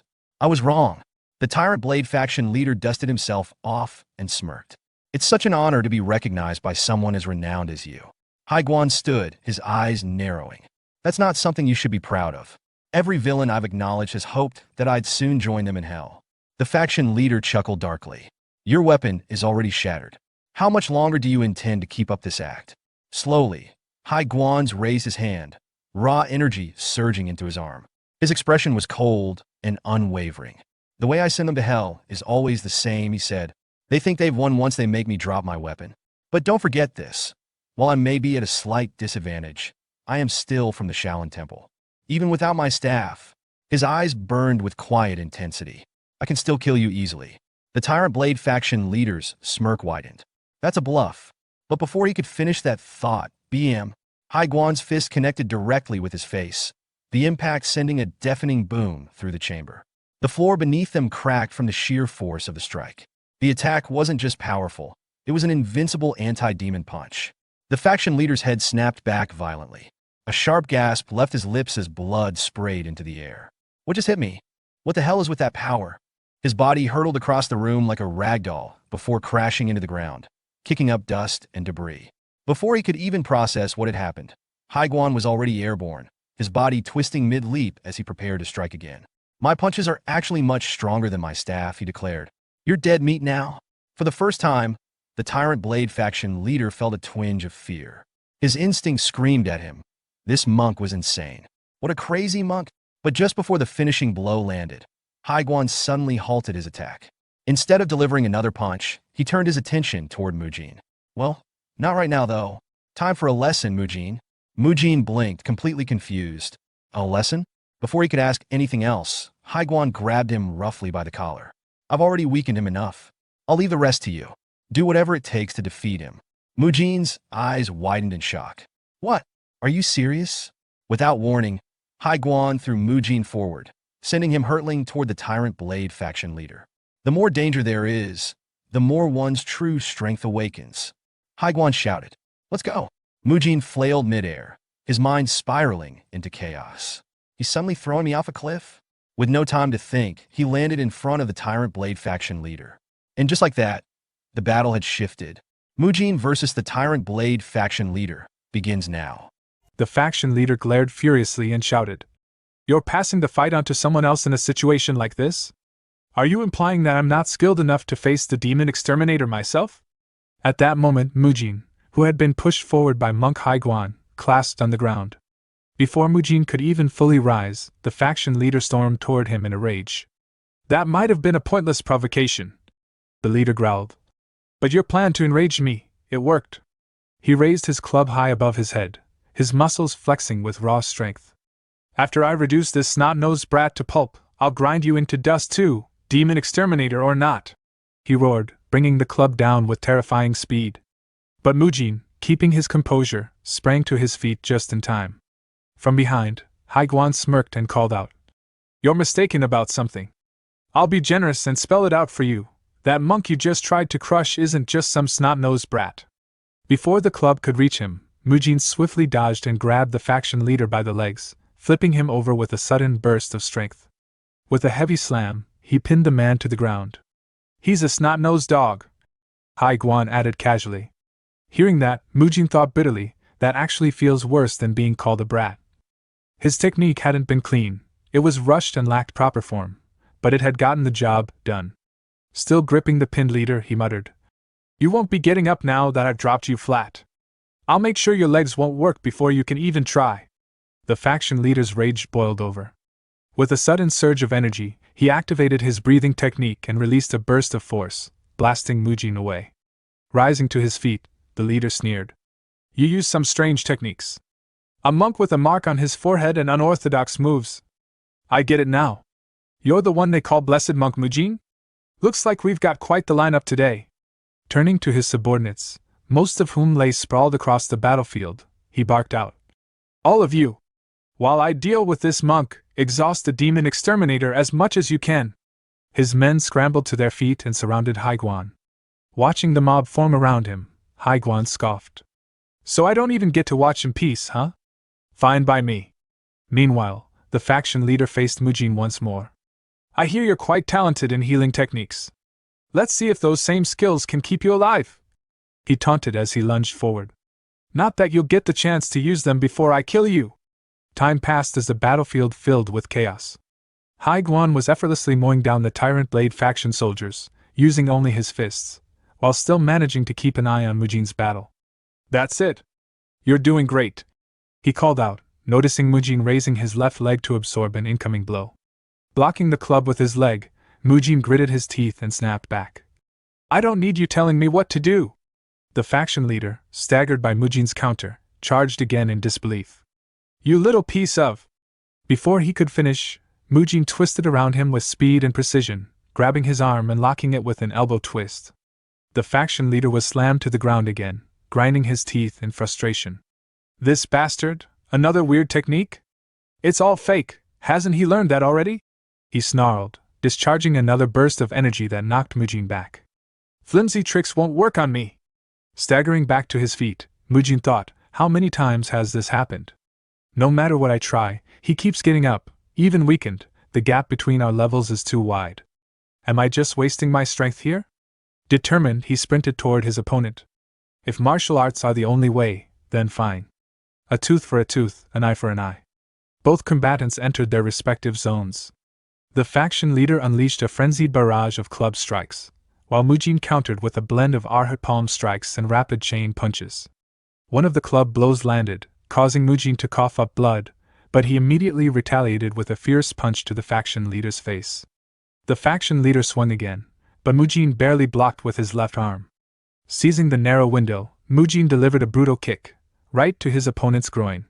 The man howled in pain and lunged at Mujin, but Mujin broke free, launched into the air, and delivered a devastating kick to the faction leader's head. Blood sprayed from his mouth as Mujin growled. You sure yap a lot. So eat this. But the faction leader recovered almost instantly, and retaliated with a solid punch that sent Mujin flying backward. He slammed into the ground several meters away. Charging forward, the faction leader roared. Enough games. I'll kill you now. He leapt high into the air, shrouded in violent inner energy. Mujin, groaning, tried to stand. He still has that much strength. No, this must be his final attack. I need to put everything I have into this, he thought. Every last bit of inner energy. He focused, channeling everything into his invincible punch, then layered it with the chain punch's first technique. Focus. I can do this. Their attacks collided, club versus fist. A thunderous crack echoed across the battlefield. Mujin's fist shattered the club completely, leaving the faction leader stunned. Staggering back, the leader muttered, You should have destroyed me along with the weapon. But before he could react, Haiguan's voice boomed from behind him. You did great, Mujin. With the leader momentarily frozen, Haiguan closed the distance and unleashed his own technique, Invincible Anti-Demon Punch, from behind, striking the faction leader simultaneously as Mujin attacked from the front. The combined force shattered what was left of the leader's defenses. His broken club fell to the ground. He collapsed beside it. Still catching his breath, Mujin turned to Haiguan in disbelief. You already took care of all his men? Haiguan chuckled. They were all weaklings. Mujin smiled faintly, tightening his fists. Even if it all happened so suddenly, we pulled it off, Monk Haiguan. Haiguan nodded. Indeed. Great work. After the battle, Haiguan casually requested a silver niang as payment for his hard work. Mujin suspected it was just another excuse to buy liquor. What a bully, he thought. When the tyrant faction leader lost his inner energy, the remaining soldiers all bit their tongues and committed suicide. It wasn't merely despair, it seemed to follow some kind of unspoken rule. They found the hostages soon after. Now that they're safe, go report this to the others, monks who find them said. We also managed to rescue the trafficked victims. The demon extermination squad took custody of the rescued. Thankfully, the ledgers contained identification details, so returning them to their homes wouldn't be difficult. However, all the listed names were of individuals about to be sold. There was nothing revealing the identity of whoever was behind the trafficking ring. Not even a single clue about Ryu Sealho. As Mujin flipped through the reports, a piece of paper slipped out. He picked it up, curious. What's this? He thought, but the words on it made his eyes widen in shock. 2 children. 1 woman. Addressed to Jagal Hyan. To be delivered through the back door of the Jagal clan. The Jagal clan? Mujin thought. That's one of the shadow syndicates from Unorthodox Tyrant Chronicles. I thought they only existed in that story, but they're here too. Still working in the shadows. Still committing the same atrocities. Damn it. These fucking pieces of trash. The Jagal clan was one of the most prominent and influential families in Nanchang. Known for their extraordinary intellect, an expected trait among those bearing the Jagal name, they built their reputation on a foundation of enchantments, advanced war tactics, and martial strategies. Through this knowledge, they steadily elevated their status, eventually becoming known not just across Nanchang, but throughout the wider martial world. If the Shaolin Temple was revered as the pinnacle of martial arts, home to sacred and ultimate techniques, then the Jagal clan was the scholarly powerhouse tirelessly researching and dissecting martial disciplines. Yet, despite their intellectual superiority and formidable skills, they consistently lagged behind in global standing. The 1,000-year-old legacy of the Shaolin Temple loomed large, always eclipsing the Jagal clan. To the Jagals, Shaolin wasn't just a dominant orthodox sect, it was a rival. A thorn. A mountain they couldn't surpass. In the Unorthodox Tyrant Chronicles, the Jagal clan only made a brief appearance. Their schemes, along with those of the other shadow syndicates, were foiled by the protagonist in short order, and they vanished from the narrative. I assumed their story ended there. But now in the Shaolin Chronicles, they've returned in Volume 3, this time involved in human trafficking? Disgusting. Just trash. The scene shifted to an opulent chamber where Jagal Hyan, one of the clan's respected elders, waited impatiently. His eyes narrowed in irritation.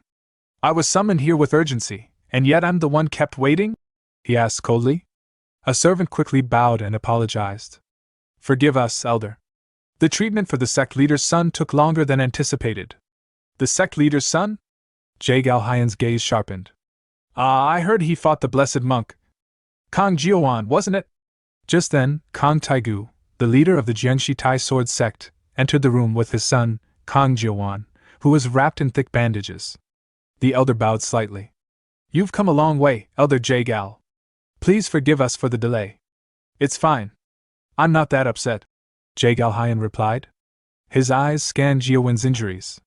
But I can't believe the blessed monk did this to such a kind child. Was this truly the work of the so-called pillar of the orthodox factions? Exactly so, Kang Taigu confirmed. Jiuwen leaned in, whispering to his father. But we're an orthodox sect too, is it really right for us to act this underhandedly? Kang Taigu grit his teeth and whispered back. This is because you lost, you fool. Their exchange was cut short when Jagal Hyan spoke again. So you called me here to ask for help? Kang Taigu's expression brightened. Yes. We were only trying to remind the Shaolin Temple of their roots, but they mocked us. They said we had no authority to challenge them, no rules barring their business. They even invited us to fight them if we had a problem. During the battle, their monk used some strange, unrecognizable technique on my son. Look at him, he might never speak again. And all this, with no prior notice or explanation. Jagal Hyan remained silent, though his thoughts were sharp. Pathetic. They couldn't handle a single monk and now expect me to clean up their mess? Kang Taigu gestured to his son. His jaws dislocated. Look at the state he's in. Still, Jagal Hyan kept his thoughts to himself. Why should I clean up after your son's failure? These other factions, all of them are incompetent. Money problems, disputes, disorganization, and now they want to rule Nanchang? I've waited for them to implode and clear the path, but perhaps it's time to intervene. Shaolin crossed the line this time. I'll use that as justification to hunt them down. And in doing so, I'll form the next ruling faction. Puppets first. Power later. And that boy fought the blessed monk, didn't he? Perfect. Let's see whose next generation is stronger, ours or theirs. He finally spoke. Very well. I'll help. Your family has supported us before, and now that you're under pressure, we can't turn a blind eye. I'll dispatch one of our elite units, the Shadow Sword Squad. Request a rematch with the monk. Kang Taigu nodded. Understood. He bowed and exited. Jagal Hyan stood up, musing. A fair fight would be ideal. If Shaolin wins again, we'll turn public sentiment against them. Jin He should be the one. He pointed to his side. Jin He. You'll fight him. Before dawn, at the Buddha Fist sect where Mujin was staying, Kang Taigu arrived.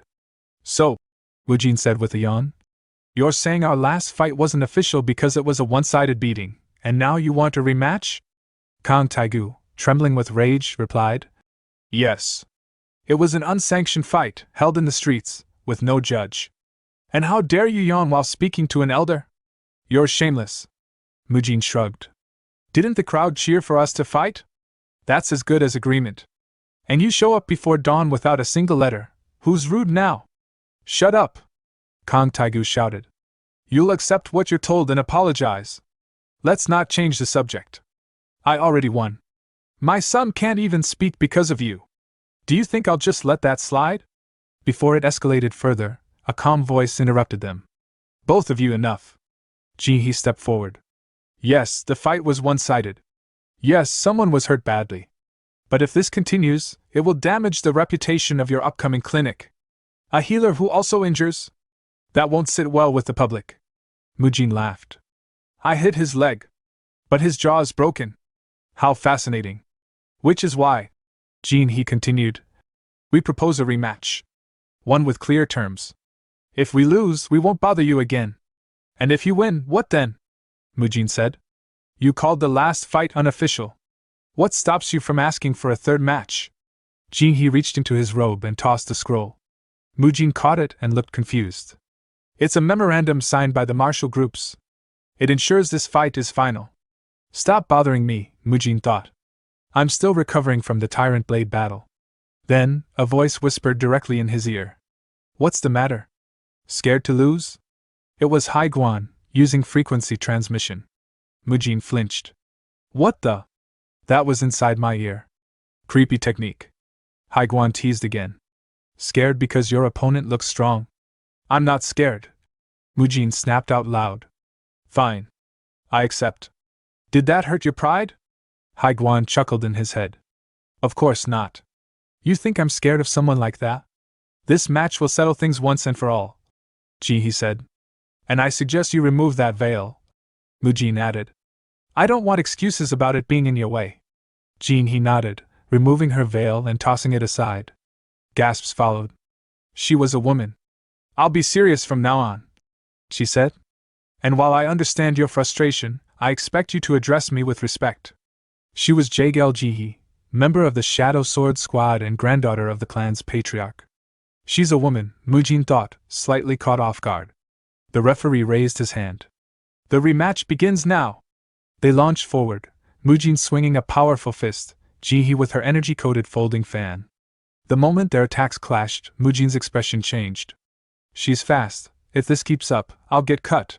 He activated Iron Guard just in time, but her strike still pushed him back. Damn, she's seriously strong.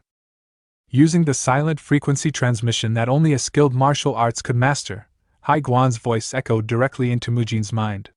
Take a good look at her, he said with a wry tone. Isn't she a beauty? Don't let that slender frame fool you. She's not just graceful, she's far more skilled than you. Mujin's brow twitched as he narrowed his eyes at his opponent. Then what do you expect me to do? He asked, his voice half annoyed, half curious. Give it your very best, came the monk's calm yet firm reply. Suddenly, like a streak of wind, Ji He darted forward. Her movement was fluid, deceptively delicate, but behind it was sheer force. She unleashed a flurry of attacks with her fan, each swing sharp enough to whistle through the air like slicing blades. Mujin barely managed to dodge each strike, weaving and twisting to avoid her deadly grace. A fan? As a blade? Mujin thought to himself in disbelief. I've never seen anyone wield a fan like that before. As the battle escalated, Hai Guan's voice slipped into his thoughts once again. I'll give you a strategy to defeat her, he advised. Stick close, closer than comfort would allow. Get up in her space. Think like a shameless flirt, cling to her like a playboy would. Very, very closely. Mujin almost lost his balance, not from an attack, but from the absurd suggestion. Are you kidding me? Right now? His cheeks flushed slightly from the awkward idea. But he shook it off quickly. No time to hesitate. I'll switch to combination techniques. He centered himself, his feet rotating like gears in motion, and propelled into the air. He spun through a sequence, a spiral kick infused with inner energy followed by a sweeping whirlwind attack aimed directly at Ji-hee. Yet to his shock, she met the assault head-on. Her fan wasn't just a fan, it was reinforced, battle-hardened. It clanged against his kick, absorbing the force before she was finally pushed back by his sheer strength. Ji-hee tumbled backward, but landed with flawless grace, using a palm press against the ground to absorb the momentum. Without pause, she launched into the air like a leaf caught on a gust of wind, her aura flaring as she channeled energy into a counterattack, soaring stride followed by the devastating fatal wind slash. Glowing wind crescents rained down from above like cleaving waves. Mujin broke into a sprint, zigzagging across the field to avoid being sliced apart. She really launched wind slashes, with a fan? What kind of technique is that? He thought, panting between dodges. Sword, shield, hidden weapons, she's a master of all of them. Monk Haiguan wasn't exaggerating. She's truly on another level. Still, he found a sliver of hope. I may not match her in technique, but my brute strength is on a different scale. I've already forced her back once. Compared to that monster from the Tyrant Blade faction, she's manageable. Alright, let's see if that ridiculous monk's suggestion works after all. With sudden determination, Mujin dashed toward her. I'll stick to her like glue. He could feel the tension from earlier begin to fade as he adjusted to her style. She caught me off guard at first with those unfamiliar weapons, but not anymore. If I stay close, she won't be able to build momentum for her ranged slashes. Each gust she sent at him was dodged with tight footwork as he closed the distance. Jinhee's eyes narrowed. What is he doing? He's just charging straight at me like an idiot. But then came the shout. How long are you going to float around up there like a goddess? Does the air up there taste that good? Mujin roared as he propelled himself high into the air, twisting mid-air to grab her ankle mid-flight. Come down here, let's fight on the ground. With a grunt, he hurled her downward. The impact shook the battlefield as her body crashed against the earth with a loud thud. Ji-hee gasped in pain, rolling instinctively, but Mujin was already upon her. His fist came crashing down, but struck only dirt as she barely managed to evade. She pushed back, sliding across the ground, but Mujin didn't give her a moment to breathe. He stepped in again, his face stretched into a grin. Where do you think you're going? I'm not letting you escape now. He launched a barrage of fists, each blow coming harder than the last. Ji-hee blocked as best she could, parrying with her fan. Her thoughts raced. Why is he sticking so close? In close combat earlier, I was in control. Has he figured out my movement patterns? Or does he have something else in mind? This pressure, this energy, I've never had someone press me like this before. Who is this monk? Just as her mind hesitated, Mujin saw his opening. His hand shot forward, grabbing her fan and twisting it from her grip. Then, without warning, his other hand wrapped around the back of her head. Her eyes widened in confusion, and then suddenly she blushed. What is it? What are you trying to? Crack. He slammed his forehead against hers with brutal force. The headbutt was swift and precise. Jinhee's eyes rolled back as she slumped to the ground, unconscious.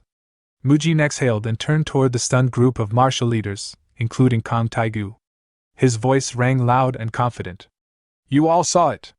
That makes 2 wins in a row. Don't even think about causing more trouble now. The gathered leaders exchanged uneasy glances. Kang Taegu's face was flushed with frustration, and the others fumed in silence. From a distance, Jaegal Hyan clenched his fists, unable to contain his rage. This can't be. The Jaegal clan lost again? To Shaolin? How? Every single time we lose to them. And with that, the rematch came to a decisive end. From that day forward, the martial groups of Nanchang ceased interfering with the Shaolin-led clinic's operations. The Jaegal clan, who had initiated the duel, humbled themselves. They even offered to assist in the clinic's business, saying things like they had misjudged Shaolin's intentions. They broke ties with lesser martial factions and claimed they were entering a period of reorganization. Not my concern, Mujin thought. They're probably just trying to repair their public image. But even as they offered help, he didn't forget. They were involved in human trafficking. He thought coldly. I'll accept their support for now, but I'll never trust them. And thus, the long-delayed opening of the Nanchang branch finally became a reality. With the interference out of the way, the team could finally prepare. Mujin gathered everyone. The building restorations and cleaning are complete. Once the treatment tools and final equipment arrive, we'll be ready. Let's prepare to open the clinic. Mak Jaehyuk and Biob Gang both let out long, tired sighs of relief. Finally, 1 month after arriving in Nanchang, the clinic was finally about to open. Unseen by anyone, Ji-hee peeked out from behind a door, her eyes fixed on Mujin. Her cheeks pinkened, and a quiet smile tugged at her lips. Found him, she whispered. That's my blessing, monk. As she stood there, Ji-hee twisted Mujin's words, the ones where he told her she was incredibly strong. I've got you in my arms, and I won't ever let you go. Come with me, let's leave this all behind. Let's fight together on the ground. If I'm with you, I don't mind getting dirty. The memory made her face flush crimson, and before she realized it, she was laughing to herself. He was basically confessing to me in public. Unbelievable. Jean, he murmured. Strong, focused, and hard-working. Should I try talking to him again? Just then, a man approached her brusquely. Young lady over there. We're very busy right now. What are you doing here? Annoyed, Ji-hee turned to face him with a haughty glare. How dare you speak to me like that? Remove yourself from my sight. But as she turned away, she suddenly paused, eyes widening in surprise. Wait a second, aren't you the famous demon slayer's leader, Haiguan? A short while later, Haiguan brought her into the clinic, peering inside as he explained. She said she had some business with you, so I brought her along. Mujin, caught off guard and clearly flustered, raised his voice. Why would you bring her here now? We're in the middle of work, and I'm not even wearing a shirt. I wanted to make you uncomfortable. Haiguan replied dryly. Jean, he gave a short bow. Sorry for barging in like this. No, that's not what I meant. Mujin quickly responded. Moments later, Mujin hastily put on a shirt, speaking as he did. Sorry for appearing like this. I took off my clothes because there were only men around. I'll get dressed properly now. Jean, he smiled gently. It's fine, really. Inwardly, her thoughts betrayed her calm demeanor. Even if you weren't wearing anything, I think I'd be okay with that. At first, she had simply been amazed by his solid, muscular build. But now, she understood, those muscles weren't for show. They were forged through countless battles, each scar a lesson earned. That was the source of his strength. I've spent so much time mastering martial arts, but I neglected the cultivation of my mind. I was so focused on technique. I didn't see the bigger picture. I was like a frog trapped in a well. Turning to Mujin, she asked, Blessed monk, what do you think of me? He blinked. What do I think of you? She quickly corrected herself. Not me, my martial arts. Mujin chuckled. Ah. In that case, to be honest, I was overwhelmed when I saw the way you fought. The range of techniques you used and your determination left a deep impression. If we're just talking about technical ability, you're definitely ahead of me. Jean, he looked down thoughtfully. So, I still lack experience in real combat, not necessarily. Mujin said. It could be seen as a lack of battlefield experience, yes, but your adaptability is extraordinary. You responded quickly and parried my attacks in multiple creative ways. That kind of instinct. It's beyond what I can offer. I'm not in a position to criticize your skills at all. Hearing that, Jean, he couldn't help but let out a soft chuckle. He praised me. Mujin, watching her, thought to himself, she looked so down not long ago, and now she's smiling like this. She's surprisingly transparent with her emotions, despite the first impression she gave me. Then a thought crossed his mind. Why didn't someone this skilled appear in the original novel? If I recall correctly, the Jaegao clan was mentioned as one of the world's hidden shadow syndicates, like the Heavenly Merchant Guild. Did something happen before they turned into a shadow organization? Or is she an original character? Someone who never got to shine in the story? Could she have died prematurely? Beads of sweat formed on Mujin's forehead as his mind raced. That said, he began aloud. You shouldn't throw yourself into danger just for the sake of gaining experience. Murim is unforgiving. You could die at any time. Don't take unnecessary risks. Is he worried about me? Jean, he thought, heart fluttering. I'm not so weak that you need to be concerned for me, she said aloud, though her inner joy betrayed her words. She's saying one thing but feeling another, Mujin observed. Still, this is good. I've managed to get close to someone from the Jaegao clan. I can use this connection to keep tabs on their movements from time to time. He asked, Was that why you came looking for me? To understand why you lost, and how to grow stronger? I won't be able to spar with you often. I've got a mountain of responsibilities. But I admire your dedication to martial arts. If you're okay with it, would you like to train together while I'm here? It gets lonely, practicing alone all the time. But Jinhee's mind twisted his words into something else entirely. I really like you. Please be with me. Overwhelmed, she suddenly burst out. I want to do it. I'll do it. I have to. That's an interesting reaction, Mujin thought. In that case, I'll teach you a few of my own techniques for muscle extension. I came up with them myself. Jinhee grinned. I love the idea. That day marked the resolution of the conflict between the Nanchang martial groups and the Jaegao clan. From then on, I trained Jaegao Jinhee personally. Her body was already flexible and fairly well conditioned, so she adapted quickly. All I had to do was guide her form. Pull your head in and engage your abdomen. When you lie back, keep your spine fully aligned with the floor, I would say. But at times, she'd get distracted, lost in thought.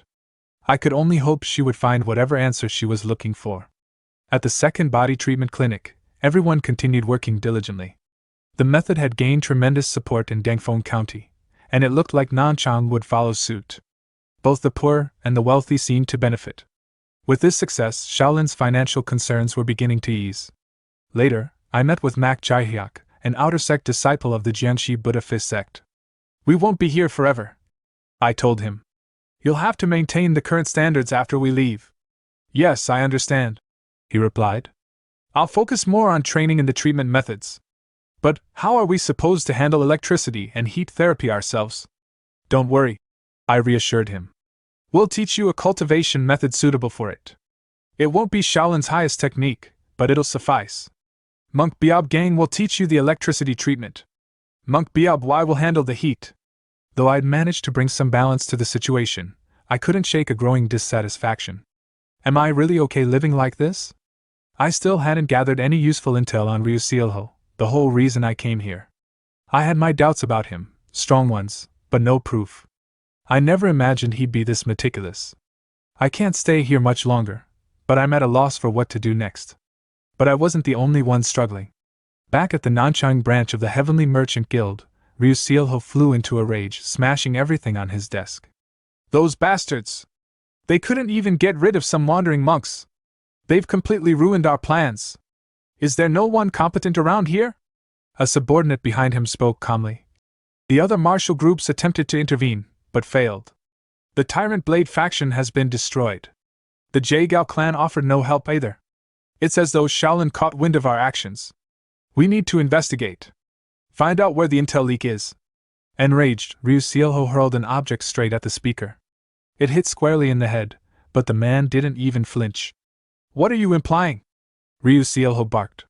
That Shaolin knew everything from the start? That they came here specifically to block us? If this keeps up, I'll never match the achievements of Ryu Xiaoriang, and the guild will slip from my grasp. Is there really no way to expel those damned monks? Without a word, the man pulled a letter from his pocket and handed it over. A message just arrived from the main guild. And why should I care about that right now? Ryu snapped. This is the solution, the man said. Even when falling from a cliff, there's always a way to survive. Ryu Sealho opened the letter and scanned its contents quickly. His eyes gleamed. So, the other branches here in Nanchang, they have connections to that place as well? Indeed, the subordinate replied. Perfect, Ryu said, grinning darkly. Gather them all. People say aging weakens the heart. Looks like our guild leader is no longer fit for his role. He's ancient already, and yet, he wants to throw a 70th birthday celebration? A sinister laugh echoed through the office. The scene shifted to Ryu Jiguang, seated in his study, quill in hand, carefully penning a letter with composed elegance. His writing read, From Ryu Jiguang, leader of the Heavenly Merchant Guild. Thank you for the unwavering support you've shown our guild thus far. I sincerely hope that our ties will continue to grow even stronger in the future. The reason for this letter is to inform you of an upcoming occasion. My mother, Yoongae, will soon be celebrating her birthday, and we are preparing a formal banquet in her honor. This invitation is extended only to those we hold in the highest trust. We hope that this event may serve as an opportunity to deepen our bonds. All members of my family will be present, and we would be honored if you could join us as well. The banquet will be held on the following date. Meanwhile, Mujin read the letter with a calm but wary expression, his thoughts sharp and alert. The next chapter in this story is easy to predict. After gathering all their closest allies for this celebration, Ryu Sealho will strike, eliminating them in one fell swoop, then ascend to take control of the Heavenly Merchant Guild. I didn't expect him to attempt a coup through something so insidious. If the guild is allowed to fall into corruption, there won't be much I can do afterward. This disaster must be prevented. He folded the letter, a sigh escaping his lips. Fortunately, I've handled most of what needed to be done here in Nanchang. It's time to return to Dengfeng County. Just then, Ji-hee approached him, sweat still glistening on her brow. I've finished 2 full sets of push-ups, she reported. That means I rest for 15 minutes now, then do 3 more rounds, right? Muji nodded with approval. Correct. You remembered it well. And how's the muscle lengthening technique working for you? Jinhee's eyes gleamed with a quiet pride. It's helping me a lot. My body feels like it's truly growing stronger, and my mind doesn't wander like before.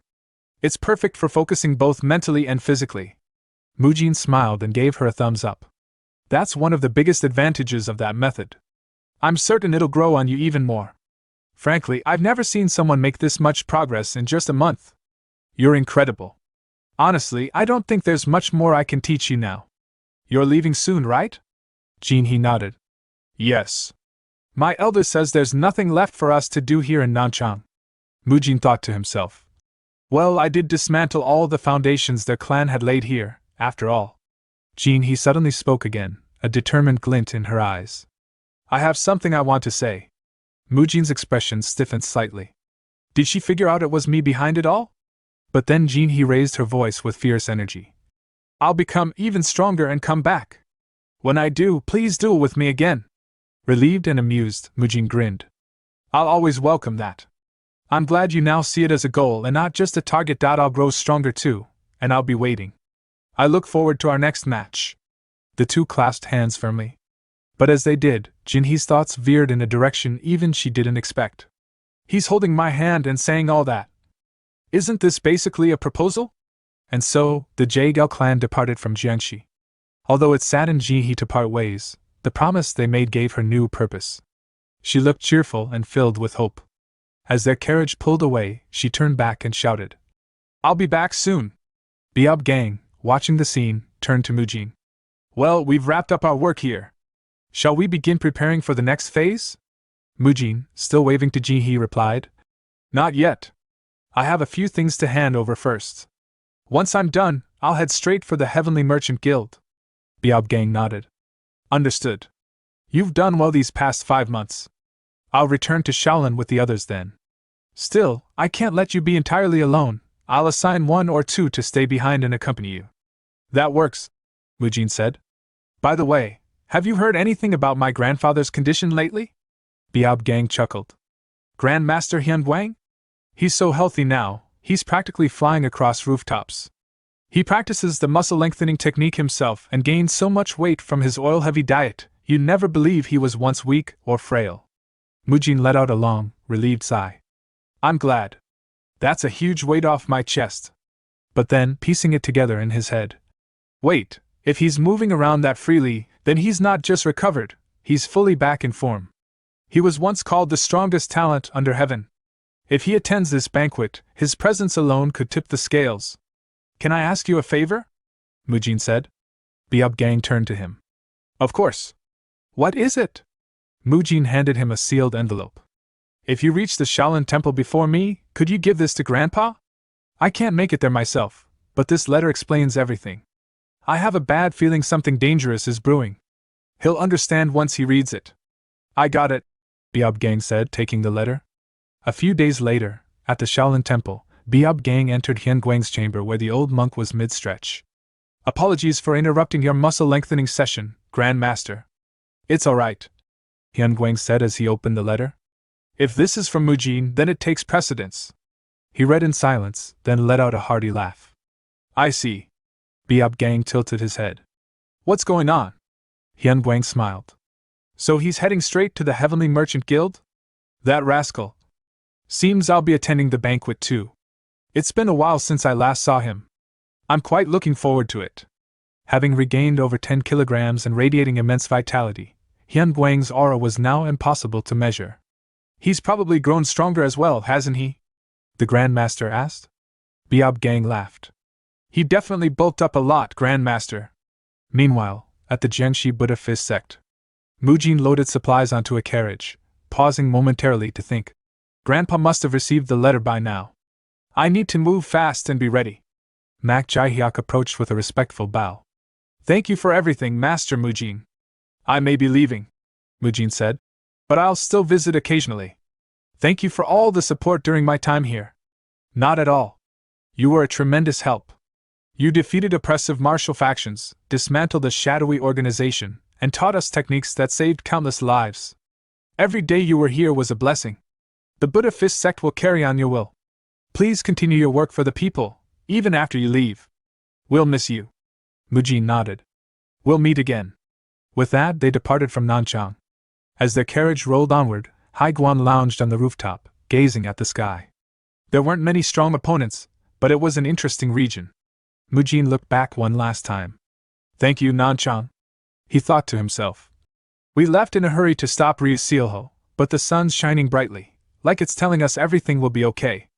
Still, I've taken precautions, just in case the unexpected happens. As the carriage rolled along, Mujin muttered to himself, mulling over countless ways to reduce casualties at the upcoming banquet. Meanwhile, Monk Biab Y, riding beside him, groaned inwardly. Damn brat. Let me sleep already. 3 days later, in Dangfeng County, Mujin arrived at the Heavenly Merchant Guild on the day of the banquet. At the gates, he was greeted by Ryu Jiguang, who welcomed him with a smile. Monk Mujin, it seems your physique has grown even larger since we last met. Mujin offered a curt nod. I've simply kept up with my training. You're still the same as always. Jiguang chuckled. Thank you for coming to my mother's birthday banquet. Come inside, Monk Hyun Guang is already here and waiting for you. He arrived ahead of me? Mujin asked in surprise. As Mujin walked in, he glanced around and noted the attendees. Everyone here has close ties with the Heavenly Merchant Guild. This is the perfect setup for Ryusealho to stage a massacre.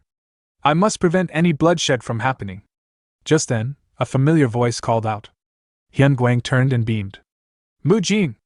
You look so healthy now, I almost didn't recognize you. Grandpa, Mujin said with a soft smile.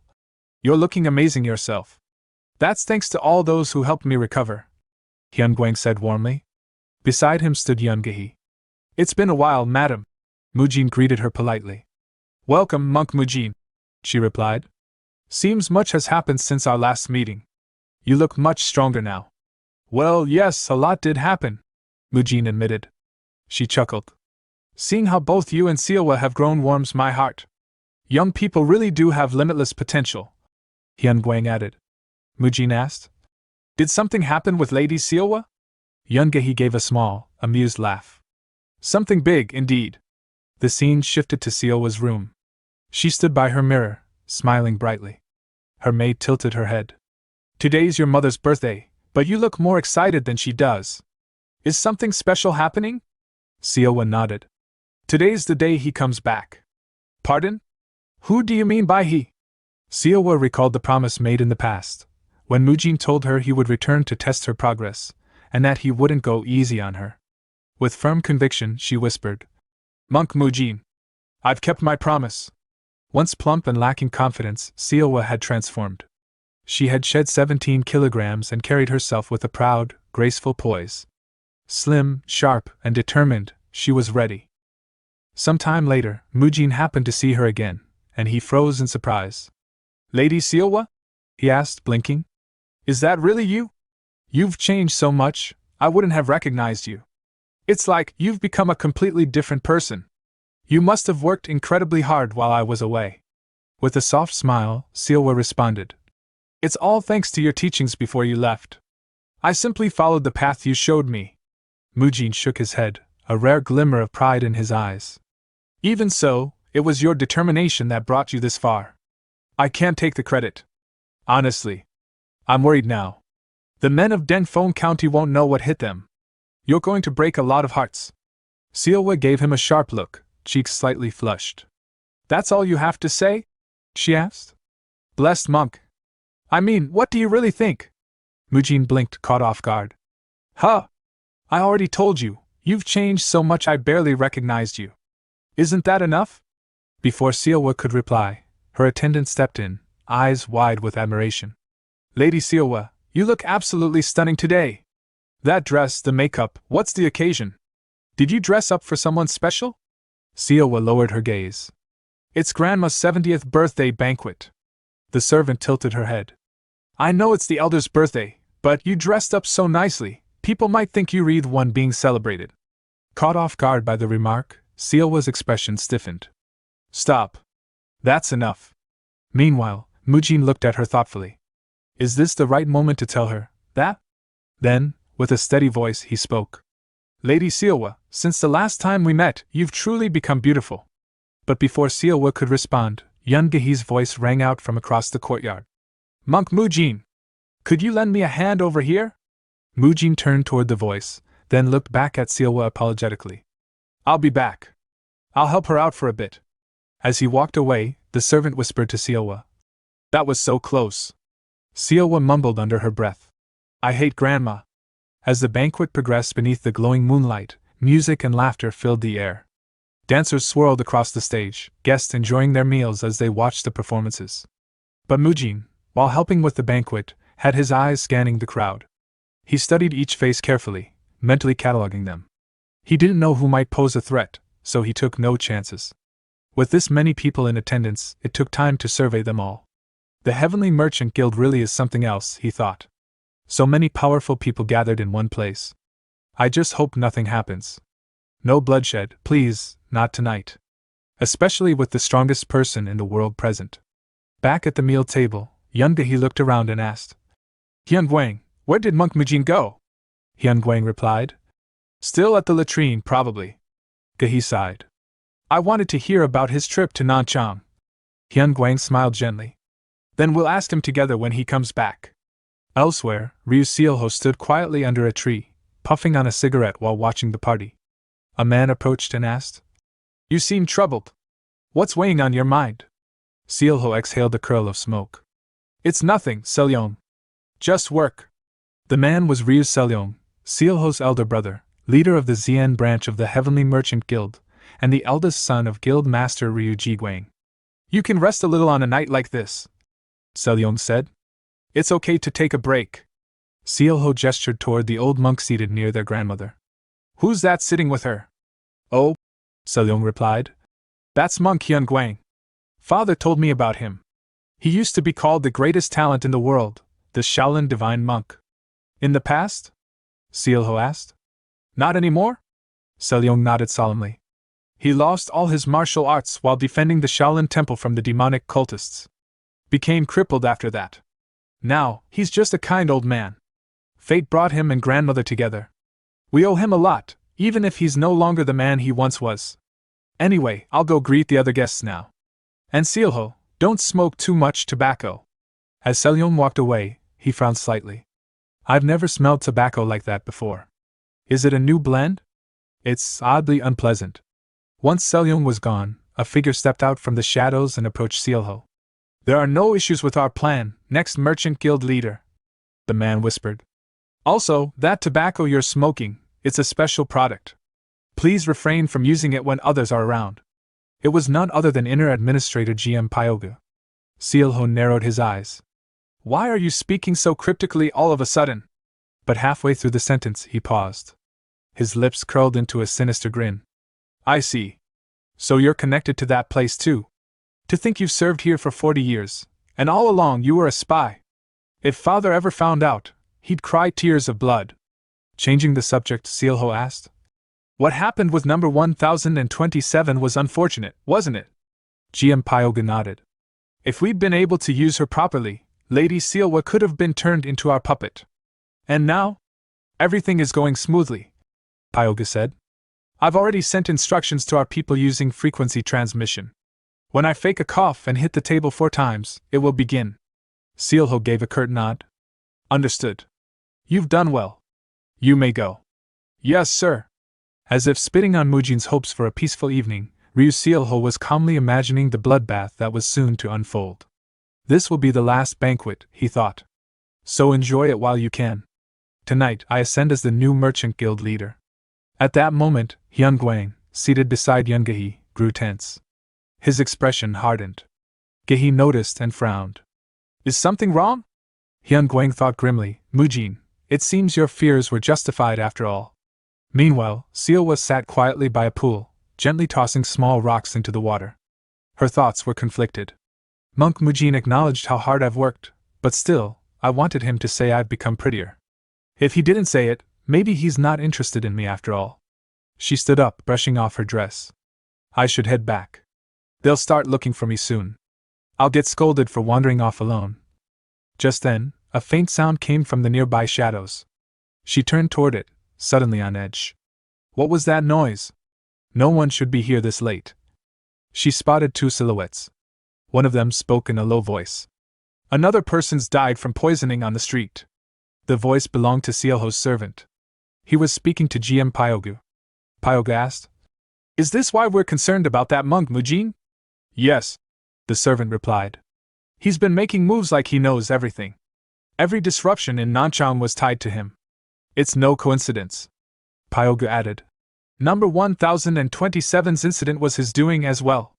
She claimed Mujin deceived everyone. If we're wiping them all out, we should kill him too. I agree, the servant said. Let's take this chance to eliminate him. Sealwa's breath caught in her throat. She trembled, her thoughts racing. What did they just say? That voice, it's the inner administrator? Kill the blessed monk? I have to go, now. I need to warn father. She turned, but her foot scraped against the stone, making a noise. Both men snapped their heads in her direction. She panicked. They saw me. I'm caught. I need to run. She barely managed a few steps before the servant blocked her path. He smiled cruelly. Where are you rushing off to, Lady Sealwa? Did something happen? Without warning, he pulled out a dagger. Well, we were going to kill everyone anyway.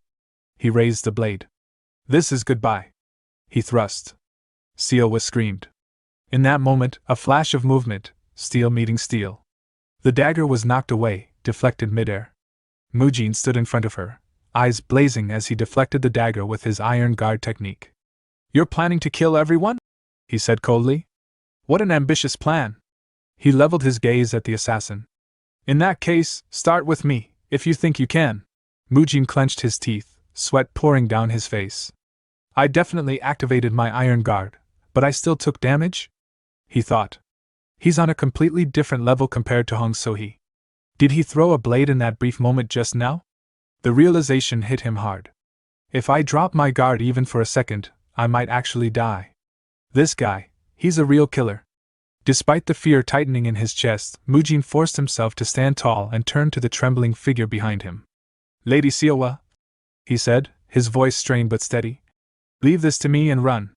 Head straight for Grandmaster Hyun Gwang. You'll be safe once you're with him.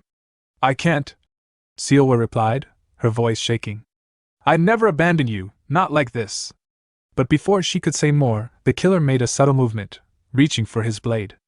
Mujin's eyes narrowed. In a flash, he dashed forward and kicked the sword's hilt just as it was about to be drawn, slamming it back into its sheath. Keep that sword where it belongs, Mujin growled, following up with a direct kick to the assassin's face.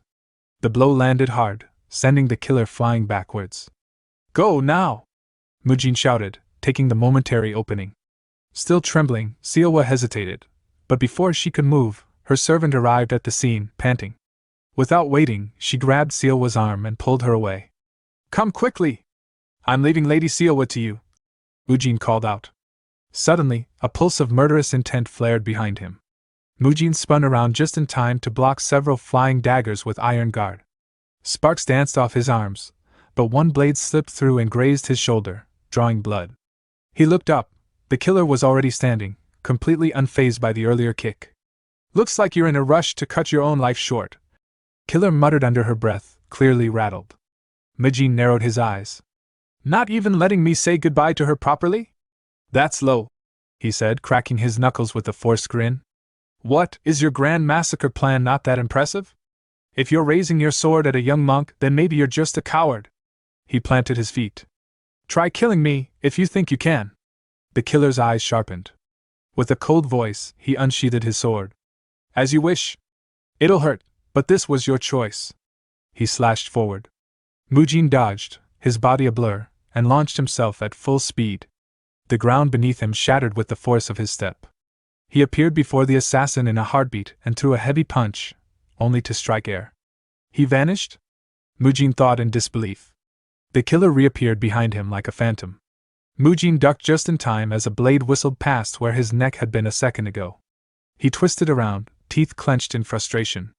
"He's insanely fast," Mujin thought, then launched a series of chain punches, each powerful and precise. But the killer effortlessly dodged, weaving around them. "You keep jumping around like a damn grasshopper," Mujin barked. "Afraid to fight me head on? Come down here and face me, coward!" Perched atop a nearby wall, the killer replied coolly. "Stop wasting your strength. You're only prolonging your suffering." "He's figured out my specialty, grappling," Mujin realized. "He keeps throwing blades from a distance and avoids close contact. If I don't land a hold soon, I'll exhaust myself first. He's the worst kind of opponent for me. But I can't let him leave. Lady Sealwa will be in danger. I have to hold him here, no matter what." Mujin stepped back, looking to widen the gap. But suddenly he felt his feet freeze in place. Looking down, he saw daggers pierced into the ground, daggers from earlier, cleverly positioned to limit his movement. From back then, Mujin realized too late. The killer was already above him, sword swinging down. Mujin raised his arm just in time, iron guard flaring. Steel clashed against flesh steel. He countered with a chain punch, but the assassin ducked and retaliated with a quick slash. Mujin raised his left palm, now coated with reinforced ki, and blocked it. Then came another volley of daggers. Mujin dodged most, but a few grazed him, slicing across his robes. Blood dripped. "They're laced with poison," the killer said coldly. "You'll be paralyzed soon." Before Mujin could react, the killer unleashed a deadly sword art, sword technique, Endless Pit.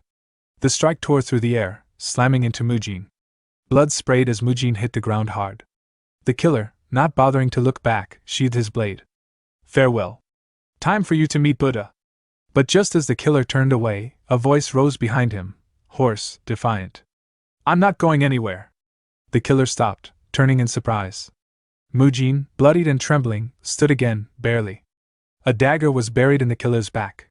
Mujin had thrown it just moments before collapsing. "I don't think that paralyzing poison of yours works on me," Mujin said, breathing raggedly. "Looks like Buddha just sent me right back."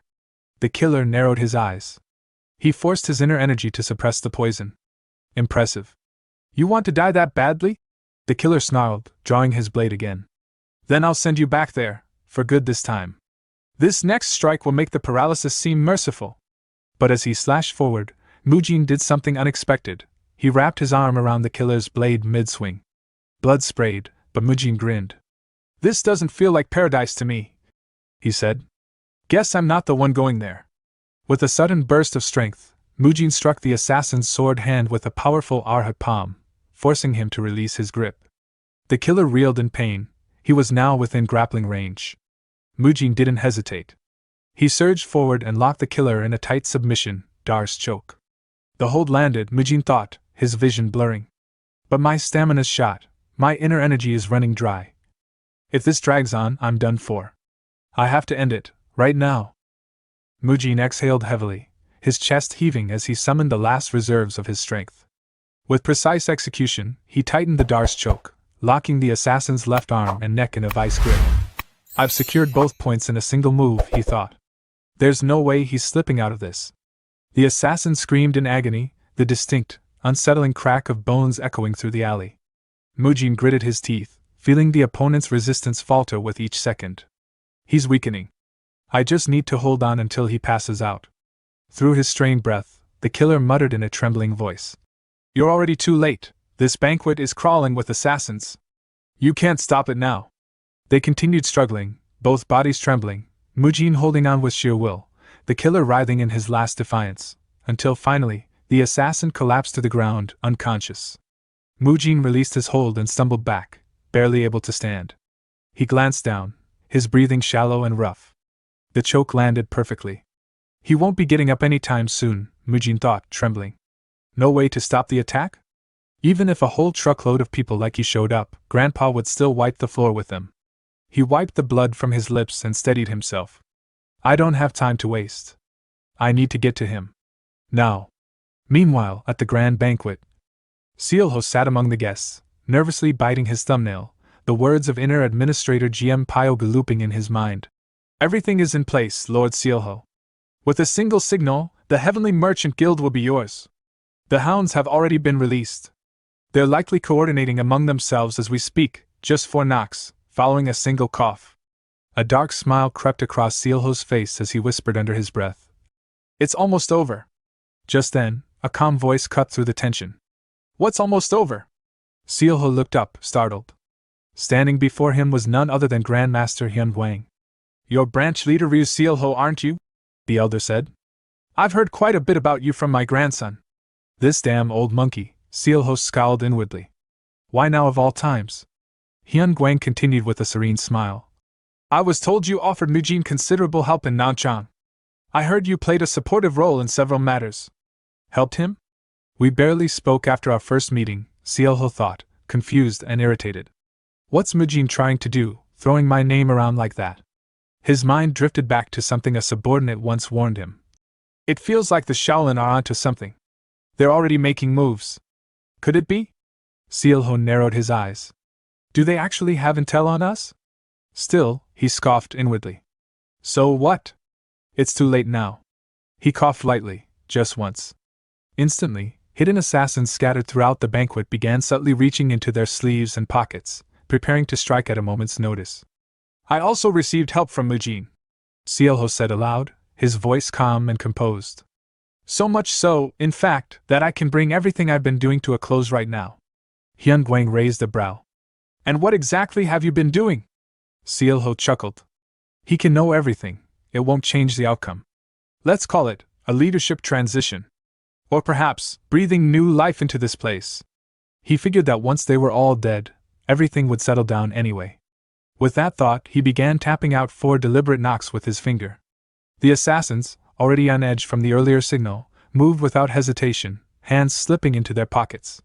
The moment the 4th knock echoed, the lamps flickered out, plunging the banquet into darkness.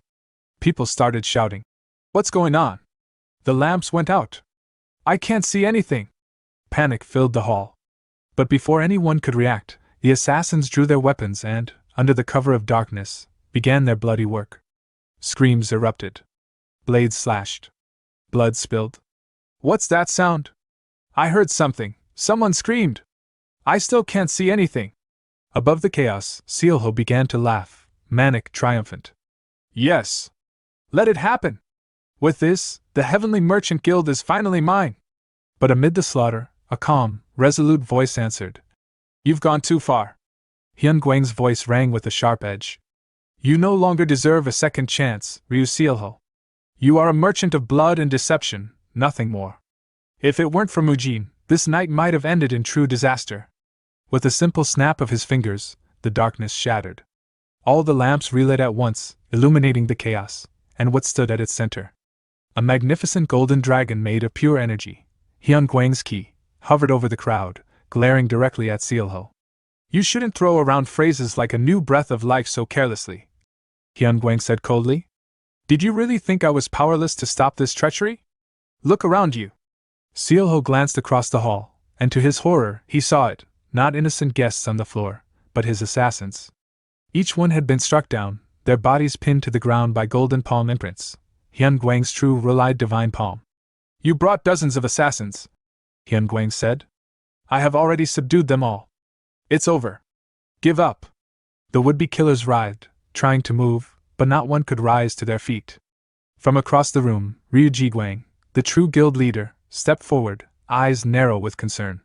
What is happening here? Seolho's thoughts spun wildly.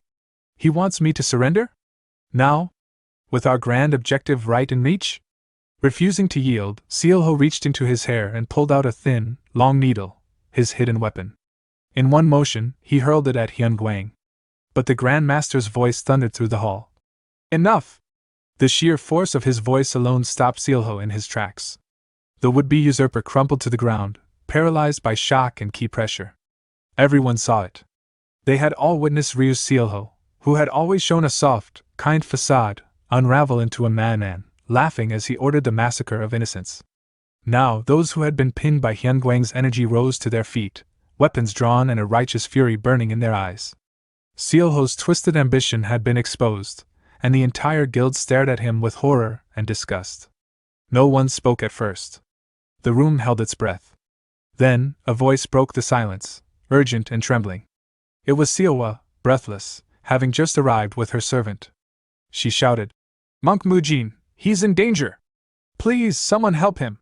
Ryu Jiguang, one of the 5 grand leaders of the world's merchant guilds, didn't hesitate. His expression was calm, but his presence carried weight. We must act quickly, he thought. There's no time for delay. Azure Gold Squad, he commanded. Subdue the assassins and Ryu Seolho, those driven mad by their own bloodlust. The rest of you, come with me. We're going to find Mujin. We can't afford to lose another life. With that final command, Yun Gehe's 70th birthday celebration, once a symbol of prosperity and peace, came to a dramatic, blood-soaked end. As the Azure Gold Squad prepared to advance in search of Mujin, the captain suddenly halted and pointed toward a figure in the distance. Merchant Guild leader, he said, narrowing his eyes. Could that person be Mujin? At that moment, Mujin's weak voice echoed across the courtyard. Is everyone all right? He asked, his voice trembling. What's going on? This place, it's dangerous. He took in the scene around him. All of the assassins had been immobilized, bound by Grandmaster Hyun Guang's formidable technique. One by one, the members of the Azure Gold Squad were tying them up with practiced efficiency. Relief washed over Mujin's pale face. I see, it's over, he murmured. As expected of Grandpa. I knew I could rely on him. But even as the words left his mouth, he coughed violently, blood staining his lips. His knees gave out beneath him, and he collapsed to the ground. Monk Mujin! Seowa cried, her face stricken with worry as she rushed to his side. She knelt beside him, holding his unconscious body. Please wake up! You can't die like this! Turning sharply, she barked at one of her father's retainers. Quickly! Call for a physician, immediately! Ryu Jiguang, standing nearby with a grim expression, echoed her command. Hurry! Bring every physician we have! And fetch all available medicine, anything that might help! A sharp pain lanced through his head, the accumulated stress and guilt weighing heavily on him. Even for someone like Ryu Jiguang, hardened by decades of leadership and political maneuvering, this chaos was almost unbearable. In the eye of the storm, the bitter truth hit him: all of this had been caused by his second son. As a father, he had no choice but to take responsibility for the disaster, one sparked by his own flesh and blood, with hands now stained by the fire it ignited. Night passed slowly, and dawn eventually broke. Later that night, within the inner residence of the Heavenly Merchant Guild, they discovered GM Pyoga's lifeless body. He was already dead when we arrived. One of the Azure Gold Squad members reported grimly. He poisoned himself. Ryu Jiguang stared down. He must have sensed something, and chose to end it on his own terms. His voice was distant, burdened. He must have suffered greatly. I can't believe he deployed his men to carry out such a massacre. In the end, Pyogu, he really was a traitor. One of the squad members handed over a wooden box. We found this among his belongings. It's the same kind of box that Ryu Seolho's lieutenant carried. There's a strange smell coming from it. You should take a look. Ryu Jiguang opened the box, revealing a smoking pipe inside. He picked it up and sniffed. This scent, it's strange. Grandmaster Hyun Guang, who had arrived silently behind him, spoke quietly. People always say the addicts should be punished, but in truth, those who distribute it deserve the greatest punishment. Ryu Jiguang's eyes widened. This is opium? He whispered. So Seolho was smoking this. I see. He lowered the pipe, voice thick with regret. I have no excuse, to you or to Mujin. Hyun Guang shook his head. Please don't say that. I'm the one who lost my temper and disrupted the banquet. You didn't disrupt anything, Ji Guang replied, his voice resolute. I did. This is the karma I've earned, for failing to properly protect and guide my family. I can't bring back my son, who was corrupted by opium, but I will make those who introduced it to him pay. For Mujin. For you. For everyone who was dragged into this mess. Hyun Guang placed a hand on his shoulder. You did what you could.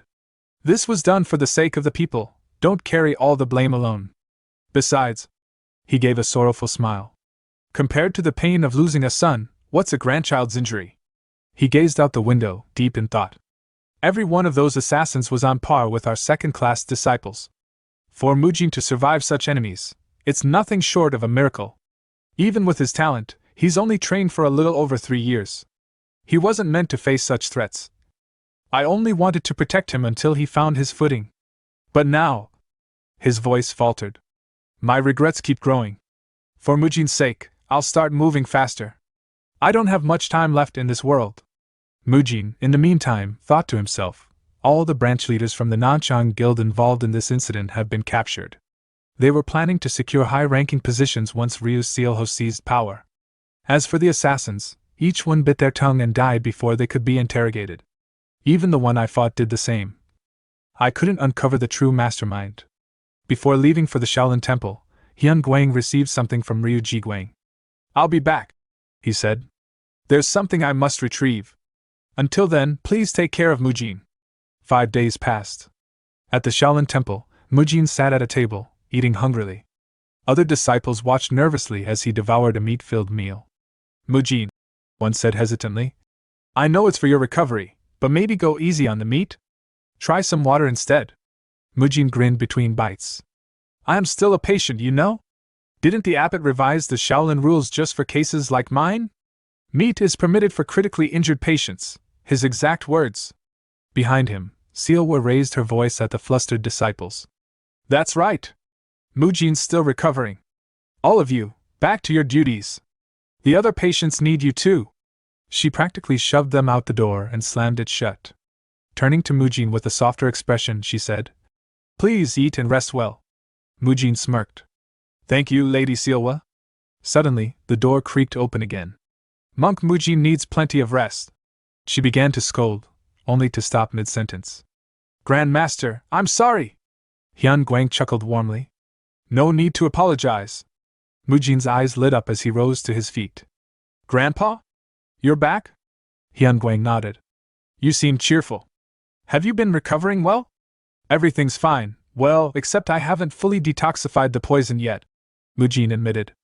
Lady Sealwa's been very strict. I'm not even allowed to lift dumbbells.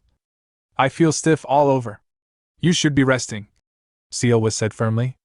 Not thinking about lifting weights. Hyun Guang laughed. Well, once you're fully healed, let's try crossing that wall again. I brought something big just for you. Wall? Something big? Mujin tilted his head.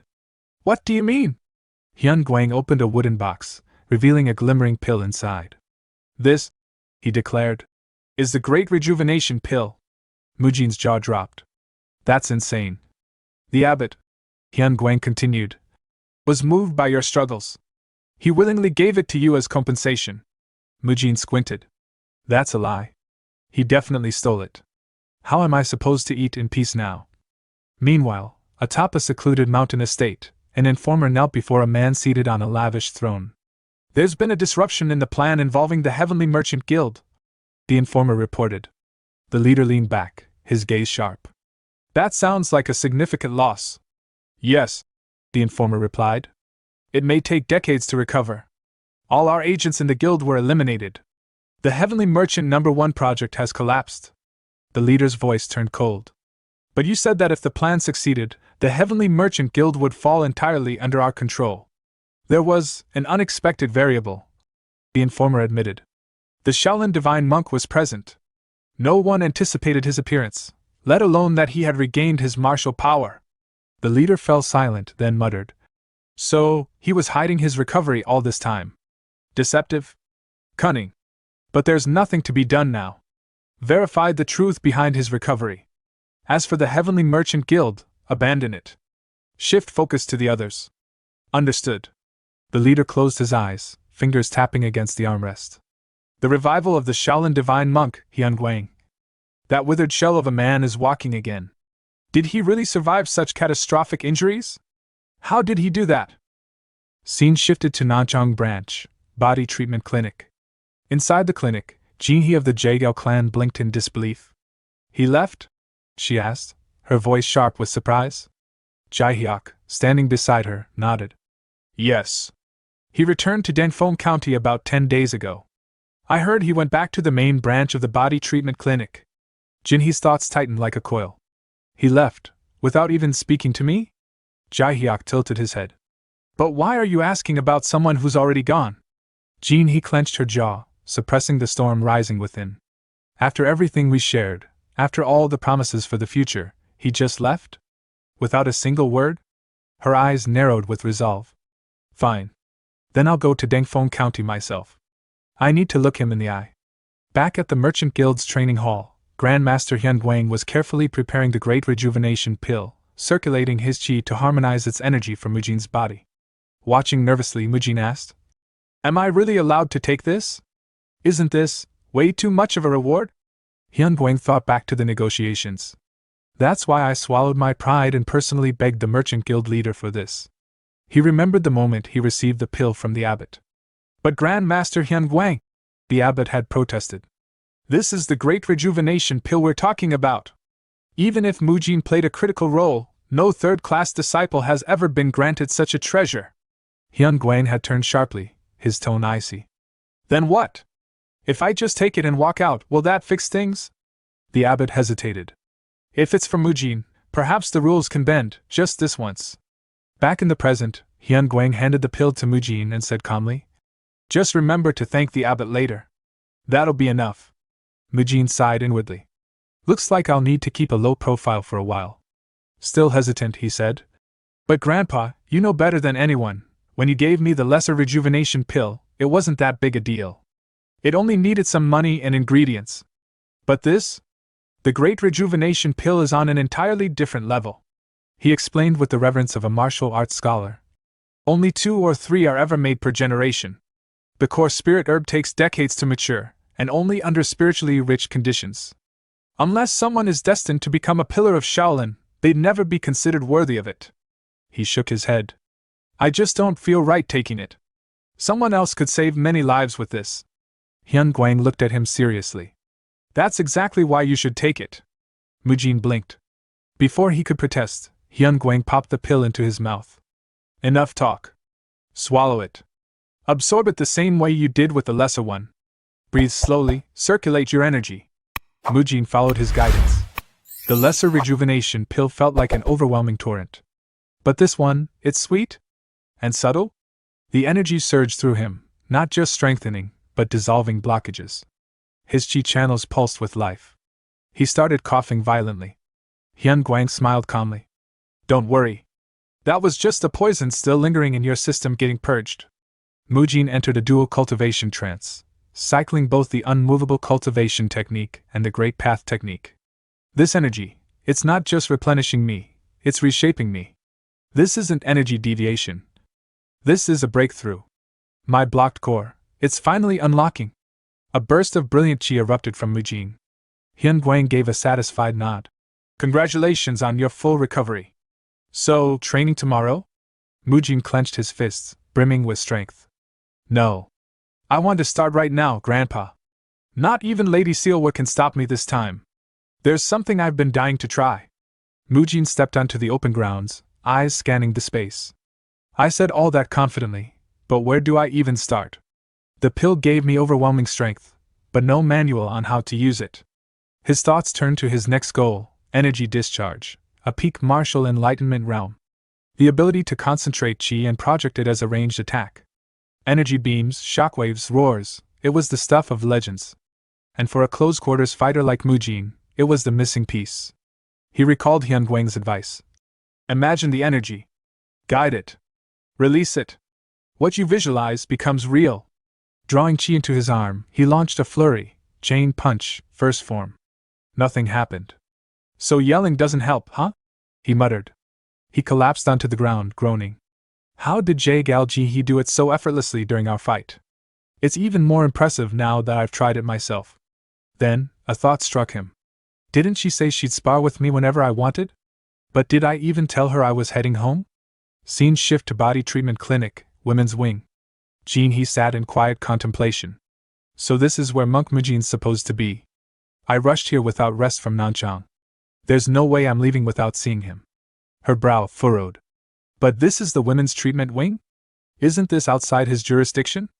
These muscle extension techniques require close physical contact. Even if he's a monk. At that moment, a voice broke the silence. Well, we've got an unusual visitor today. I'll take a look. Ryu Seowa entered with a composed smile. Excuse me. What brings you here? I'm Ryu Seowa, head therapist at this Rocky treatment clinic. Jinhee's gaze sharpened. Head therapist? I'm here for treatment from Monk Mujin. He's more than enough for me. Seowa raised an eyebrow. You're here to see Mujin? She replied yes. In that moment, both women shared the same unspoken thought. Who is this woman? And why does she sound so close to him? Meanwhile, Mujin lay on the floor with a finger in his nose. She's probably doing fine, wherever she is. Meanwhile, at the body treatment clinic, inside the women's ward, tensions were flaring. Jinhee, her voice sharp with irritation, demanded.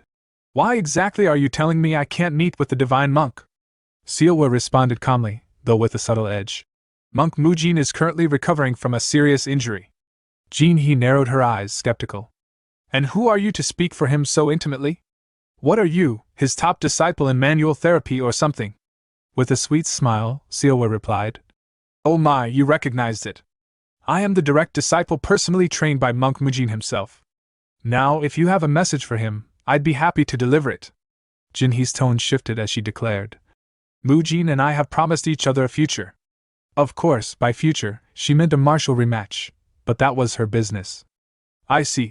Seowa replied coolly. Even so, we can't allow strangers in based on vague claims. The world's full of dangers, after all. And besides, he's not here. You might want to check somewhere else. Frustrated, Jinhee pressed.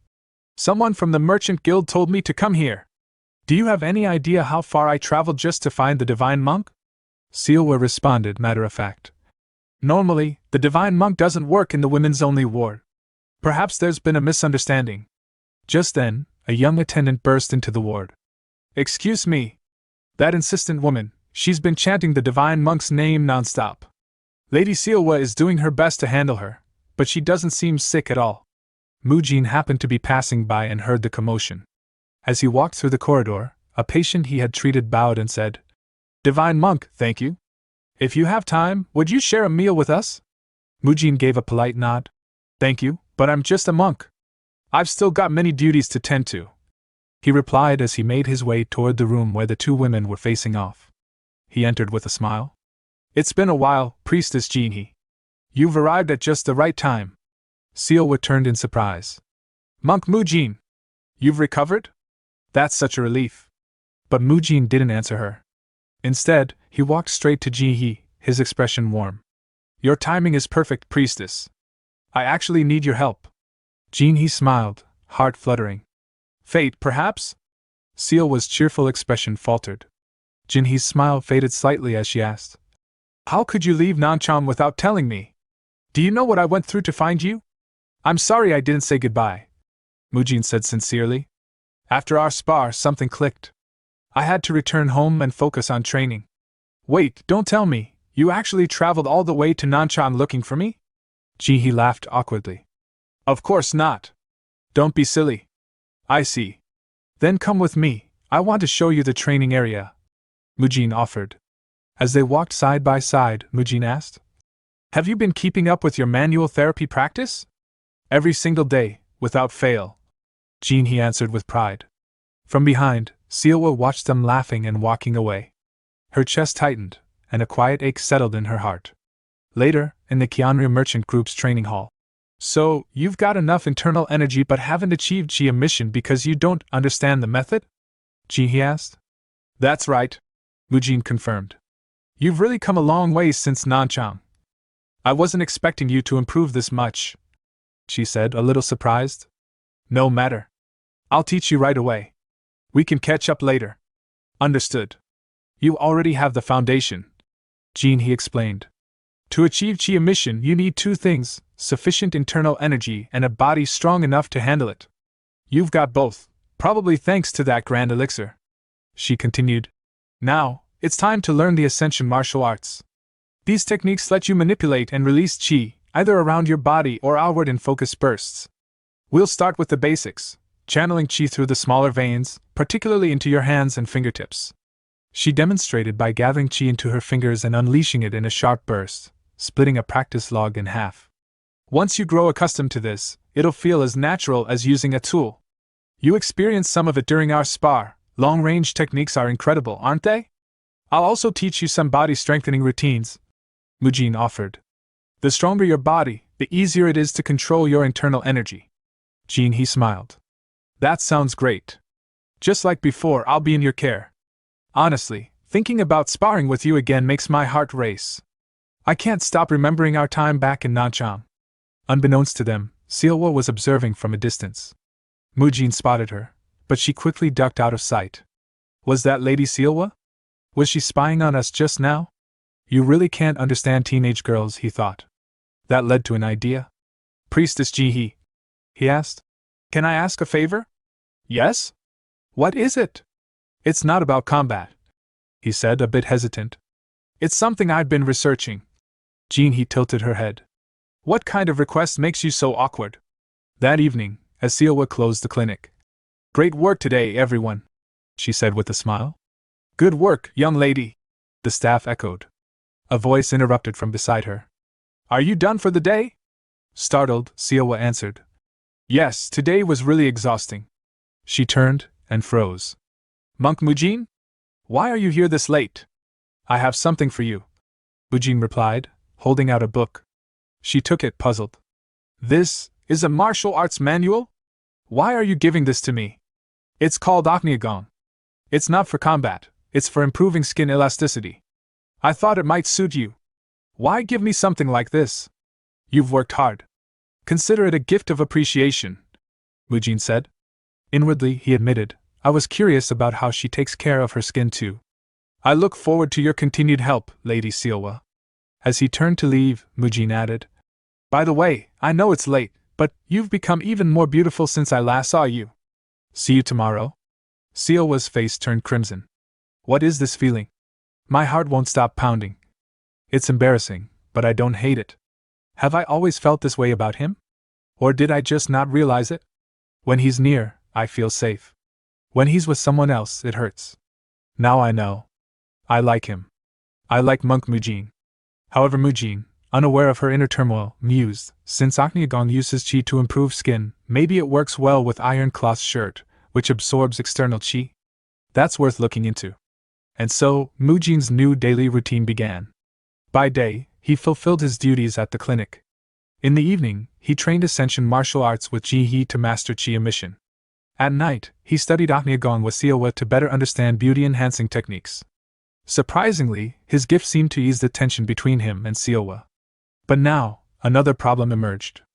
Women's hearts are a true mystery. Of course, his training was also bearing fruit. I've made some progress, Mujin said. I think I'm finally starting to release chi properly. Jihi nodded. You've even left a visible mark. That's excellent progress. Once you've solidified the basics, I'll be heading back first. You're leaving already? I can't stay away for too long. People are waiting for me, comrades who care. Mujin nodded slowly, deep in thought. Now that I think about it, it's been a long time since I left Shaolin. I wonder how everyone's doing.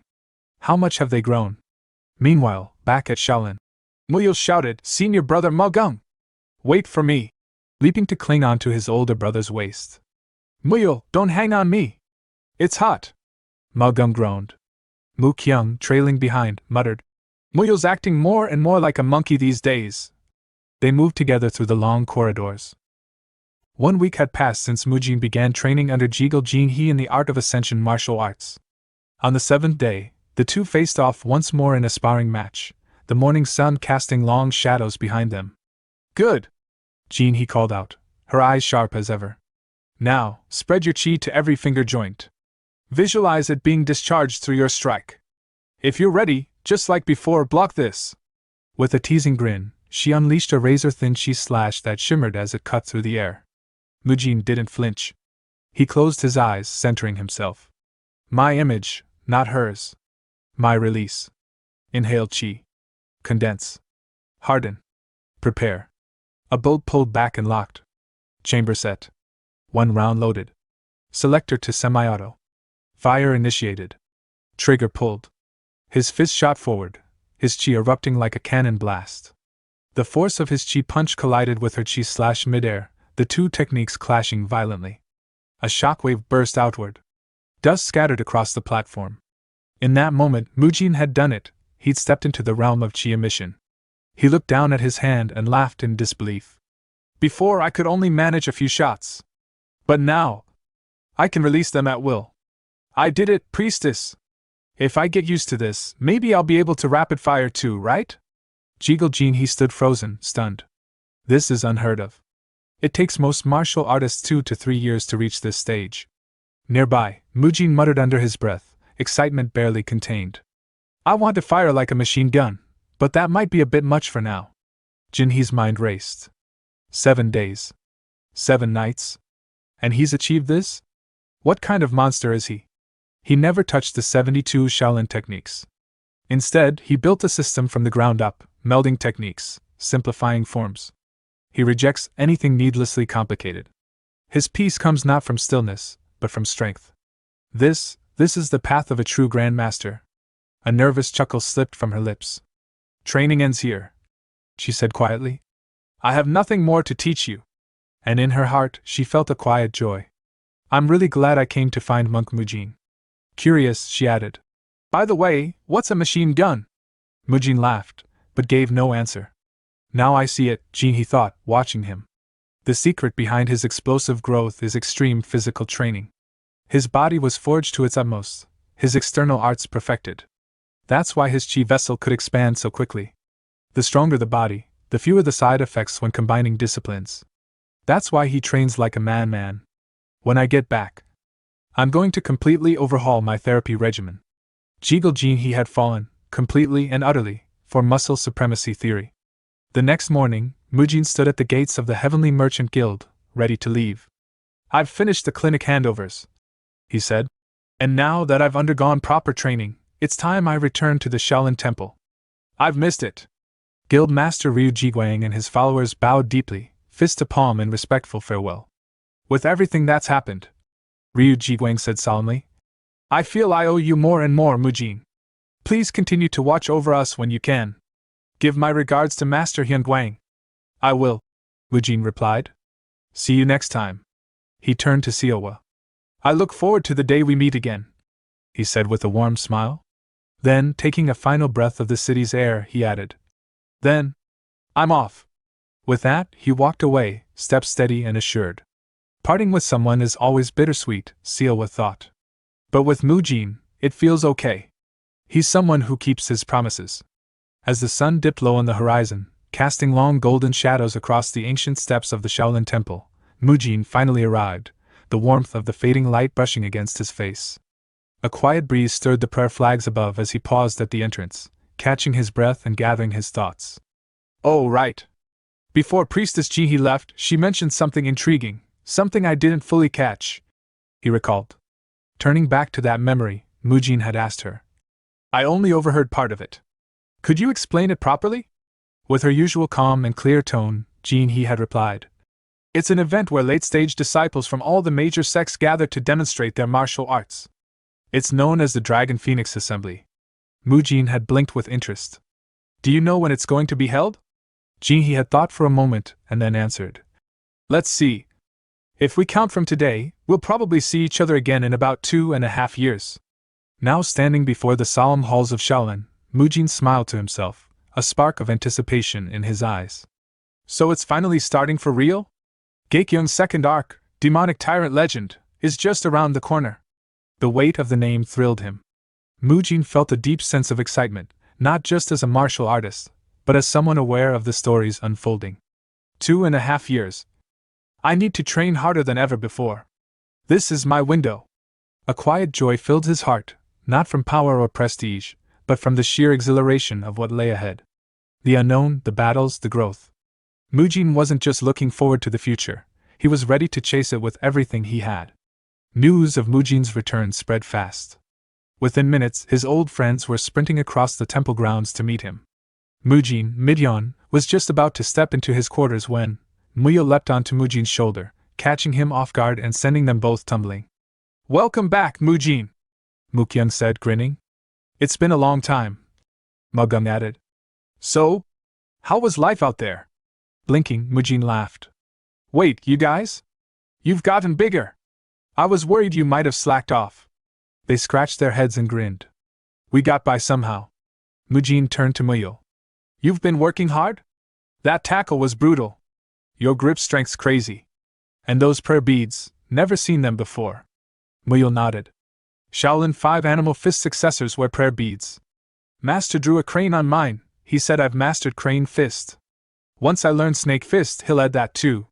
Then Mujin spotted the ink on Mukyung's neck. "What's with your head? Is that a tattoo?"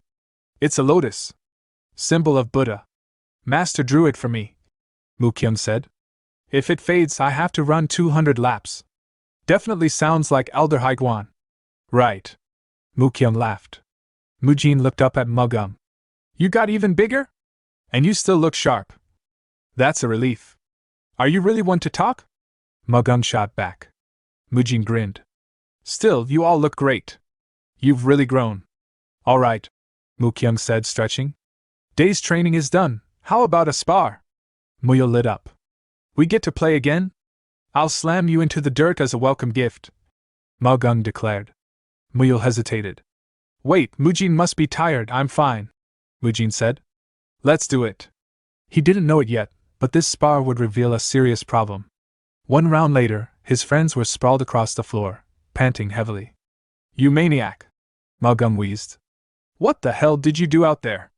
"Let's just rest," Mukyung said. Mujin stood over them, confused. "What is this? This used to be our normal pace. One round and you're all down. You've clearly gotten tougher, learned more forms." Then the realization hit him. The gap. While they were growing steadily, I was being thrown into chaos. Fights with lunatics, intense training with Jihe, the Great Rebirth Pill, the Summoning Pill. I'm the only one who's leveled up. The balance is broken. And it needed fixing. It's not like I'll always fight alone. And the real storm doesn't begin until the Dragon Phoenix Assembly. I still have time. He examined his friends' conditions. Their physical strength is there. But their chi vessels, too weak. Their internal energies not keeping up. If this keeps up, they'll fall behind, even weaker than the blood monk in the novel. Should I feed them summoning pills? Yes, that could work. The next day, Mujin approached Elder Hyunguang with a plan. "So I've been thinking," he said, unfolding a map, "about opening a third musculoskeletal clinic. How about Woyang? It's the closest." Hyunguang frowned. "I get that you've done your research, but I can't approve it," Mujin asked. "What? Why not? You just got back," Hyunguang said. "You want to disappear again for who knows how long? What will the others say? This is your time to train. Besides, Luoyang is still 40 kilometers away. You really think you'll keep up your training while making that trip back and forth? It'd be tough," Mujin admitted, disappointed. "So much for that plan," Hyunguang added. "But if you can run there and back within half a sijin, I'll approve it," Mujin asked. "Wait, what? Is that even possible?" "Of course it is," Hyunguang said, eyes glinting. "That is, if you master the light body technique." Upon hearing the words, "light body technique," Mujin blinked in surprise. Isn't that just another name for mobility arts? He recalled what he'd read in martial arts novels. The light body technique was said to be a martial art focused on lightening the body. By reducing one's body weight through internal energy control, a practitioner could move at explosive speeds, leap across treetops, scale walls, and soar like a shadow in flight. If this was the real thing, then even commuting to and from Luoyang, which is about 40 kilometers away from the Shaolin Temple, would be a breeze. Energized, Mujin turned to Hyun Guang. Grandpa, if it's okay with you, could my friends learn it with me? Hyun Guang raised an eyebrow. If they're willing to endure it, I don't see why not. Moments later, Mujin gathered Magung, Mu Kyung, and Muyul. There's something I want to share with you all. He began, eyes gleaming. We're going to learn the light body technique. Together. The three looked stunned. But before that, Mujin added, there's one step we need to take first. Basic training. Grandpa said it's essential to lay down a proper foundation, so the masters will be helping us with that. He paused. It's 1 month of hellish training. Magung shrugged, arms crossed. Well, as long as we're learning something, I'm in. Muyul grinned wide. This is gonna be fun. Mu Kyung hesitated, rubbing the back of his neck. Training's already intense, and now it's going to get even harder? Mujin noticed a shift in his tone and expression. You don't look so good. Did something happen? Mu Kyung forced a smile. No. It's nothing. 1 month later, behind the Shaolin Temple, the sun hung low as Elder Hyun Guang stood before the 4 disciples, who were now leaner, stronger, and covered in dirt from weeks of merciless drills. So, Hyun Guang said, stroking his beard, how was it? Did everyone train well? Muyul stood at attention, a gleam of pride in his eye. Yes, we've prepared all our gear for the real training. Mujin leaned over and whispered. It's not gear. It's the basics. Mu Kyung raised his hand. Excuse me, Grandmaster Hyun Guang. I have a question. Why did we start with the 1,000-pound hammer before learning the light body technique? Hyun Guang said with a nod.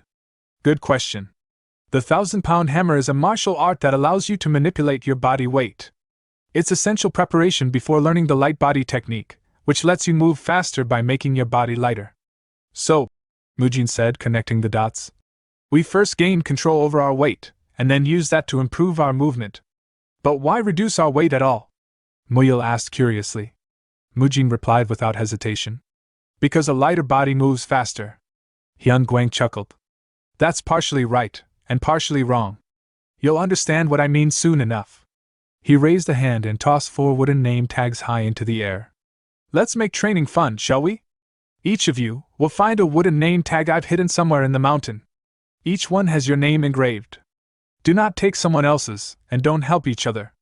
Use the techniques you've learned, adapt, explore, overcome. Mujin's eyes lit up. A treasure hunt training camp, huh? This should be fun. They all lowered into running stances. Hyun Guang raised his hand, then dropped it. Begin! The 4 disciples blasted forward like arrows. As they sprinted through the woods, Mujin called out to Magung beside him. Hey! Want to make a bet? What kind? Whoever finds theirs last has to clean the temple, for 7 days and 7 nights. Magung scoffed. You think I'll lose? Muyul laughed. This'll be fun. Mu Kyung groaned from the rear. You guys, slow down a little. Watching from a distance, Hyun Guang folded his arms and observed. Let's see, these kids Mujin brought, can they become pillars of the Shaolin Temple like him? 10 minutes later, deep in the mountain, the environment was harsh and unpredictable. Dense trees, thorny bushes, even the occasional wild animal leaping across the path. It was more battlefield than forest. Muyul danced through the undergrowth, hopping between branches like a monkey, moving fluidly and with perfect balance. Mu Kyung employed all the mobility and stride techniques he'd learned, reading the terrain like a seasoned scout. Among them, he had the best acceleration and response time. Magung, large and broad-shouldered, had a different approach. His wide frame collided with branches and rocks, but he didn't care. He built speed gradually, relying on unstoppable momentum. A moving fortress. All 3 used the 1,000-pound hammer technique as a base, combining it with their version of the light body technique to great effect. But there was one outlier. Boom! The forest trembled as a loud noise echoed from deep within. Was that an earthquake? Magung said, pausing mid-run. Mu Kyung blinked. That was loud. Muyul laughed. Maybe a couple of beasts got into a fight? But it wasn't beasts. It was Mujin. Face down in a pile of leaves, tree bark, and broken branches, he groaned. I definitely adjusted my weight using the 1,000-pound hammer, so why is it so hard to maintain balance? My body doesn't even feel like mine. A thick branch dropped onto his gut with a painful thunk. What is this? Why is a fallen branch the size of a tree trunk? What a ridiculous tree! If I hadn't activated Iron Guard, I'd be bruised to hell. As he lay there, winded and scowling, a thought struck him. Even if you throw something light, like a feather, with all your strength, it barely moves. But what if I increase the weight the moment I throw it? Suddenly, he recalled Hyun Guang's words. That's partially right, and partially wrong, Mujin. So that's what Grandpa meant. I was too caught up in the idea of light equals fast, just like in those martial arts novels. But the real technique isn't just about being light. It's about adjusting your weight to match the moment. Mujin stood up, eyes blazing. Let's try again. He focused. Center of gravity, locked. Increase body weight just before launching. Fire forward. While in air, lighten the body to travel farther. Upon impact, add weight again to stabilize. This is it. This is the real light body technique. A crater formed where his feet had stood. Looking back, he cringed. Oops. Left quite a trail of destruction behind me. Guess I should name this move. How about Destroyer's Divine Stride? From afar, Hyun Guang observed silently. He's figured it out. The others too, they're finding their own ways. Mujin, your eye for talent is sharper than mine. Now then, how many lesser revitalization pills do we have left in the treasury? I might have to give some to these kids. They could become the future of Shaolin, though at this rate, this mountain won't survive. The abbot's going to give me hell. 3 hours later, Mujin returned, panting, a wooden name tag clutched in his hand. I found it, he said between breaths. Did you really have to hide it in the cave where I did my wall-facing meditation? That was brutal. But hey, I think I arrived first. A moment of silence. Then, from behind Hyun Guang, 3 familiar faces emerged with smirks. Mujin froze. They're already here? Magum clapped a hand on his shoulder. Hey, last place.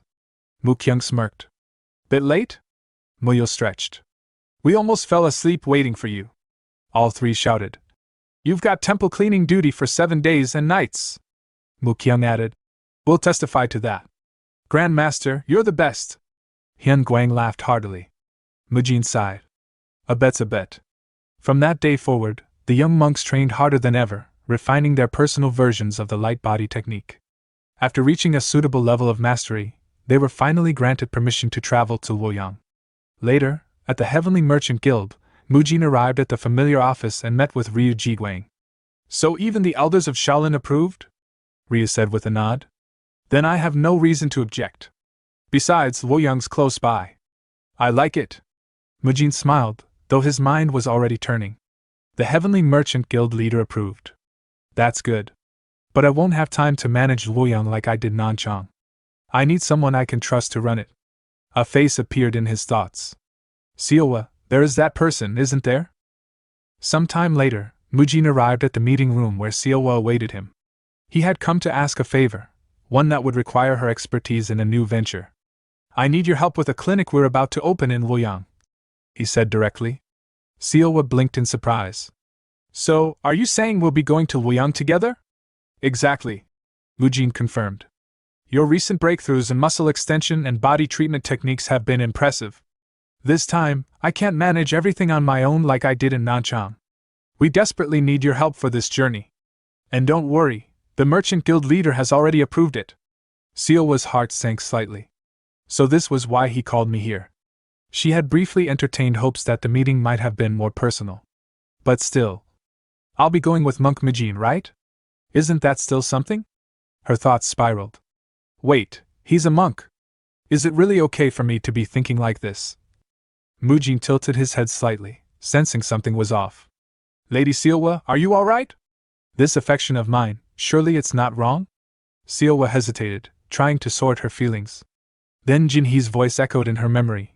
Mujin is the one I promised the future with. Steeling herself, she spoke clearly. Very well, let's go together. However, she added with a thoughtful pause, if I relocate to Luoyang, it'll be difficult to continue treating the women here. So, could I ask you a favor in return? Later, Mujin asked. Are you sure about this? I'd be incredibly grateful, but overseeing all the clinic physicians is no small task. Siowa, now officially appointed as the head of the entire body treatment clinic division, replied with calm confidence. It's something I truly want to do. Please leave it to me. Mujin smiled. Then I look forward to working with you. And so, Ryu Seowa became responsible not just for the Luoyang branch, but for all future expansions of the clinic network. Mujin didn't fully understand the depth of her feelings, but seeing her so confident and proactive, he was genuinely moved. She seems brighter now, more self-assured. Maybe it's because she made the decision on her own. Her growth, it honestly brings tears to my eyes, he thought, smiling softly. Turning to the merchant guild leader, Mujin asked, "So, what do you think, guild leader?" Ryu Jiguang, eyes already glistening with tears, said, "What more is there to say?" Seeing him, Mujin mused, he's turned into a complete daughter-doting father. From that point onward, Mujin began commuting the 80 kilometers between Dengfeng County and Luoyang every day using his signature movement technique, Destroyer's Divine Stride. Fortunately, with the experience he'd gained in Nanchang, setting up the Luoyang clinic was far smoother. There were no local factions resisting him this time. In fact, many were eager to help after hearing about the body treatment clinic's reputation. With support from the Heavenly Merchant Guild and the Shaolin Elders, the Luoyang branch was fully operational within just 2.5 months. Once it opened, the response was explosive. Word of mouth spread fast, and soon the clinic was flooded with patients each day. "I don't have any money," one patient confessed, hesitating at the door. "You don't need to pay," Mujin said with a warm smile. "Please come inside." News of the Luoyang clinic's free treatments spread far and wide, so far that even those beyond the reach of ordinary rumor took notice. Far to the south, atop Mount Wudong in Hubei province, a man floated in midair while cultivating, his presence calm yet immeasurably vast. "A Shaolin monk has fully recovered?" he asked without opening his eyes. "Yes, Master Anhyo," his subordinate answered respectfully. "Through the Heavenly Merchant Guild, they've opened several clinics, providing treatment free of charge." Anhyo's eyes opened slowly. He suffered so much, and now he's trying to give back. As his chi stirred, his sword trembled on its rack. He reached for it, and the atmosphere changed as his aura bloomed. "Master, are you planning to visit him?" his subordinate asked. "Of course. People say the strongest is best in the world, but the world is vast and full of complexity. No one can claim that title easily."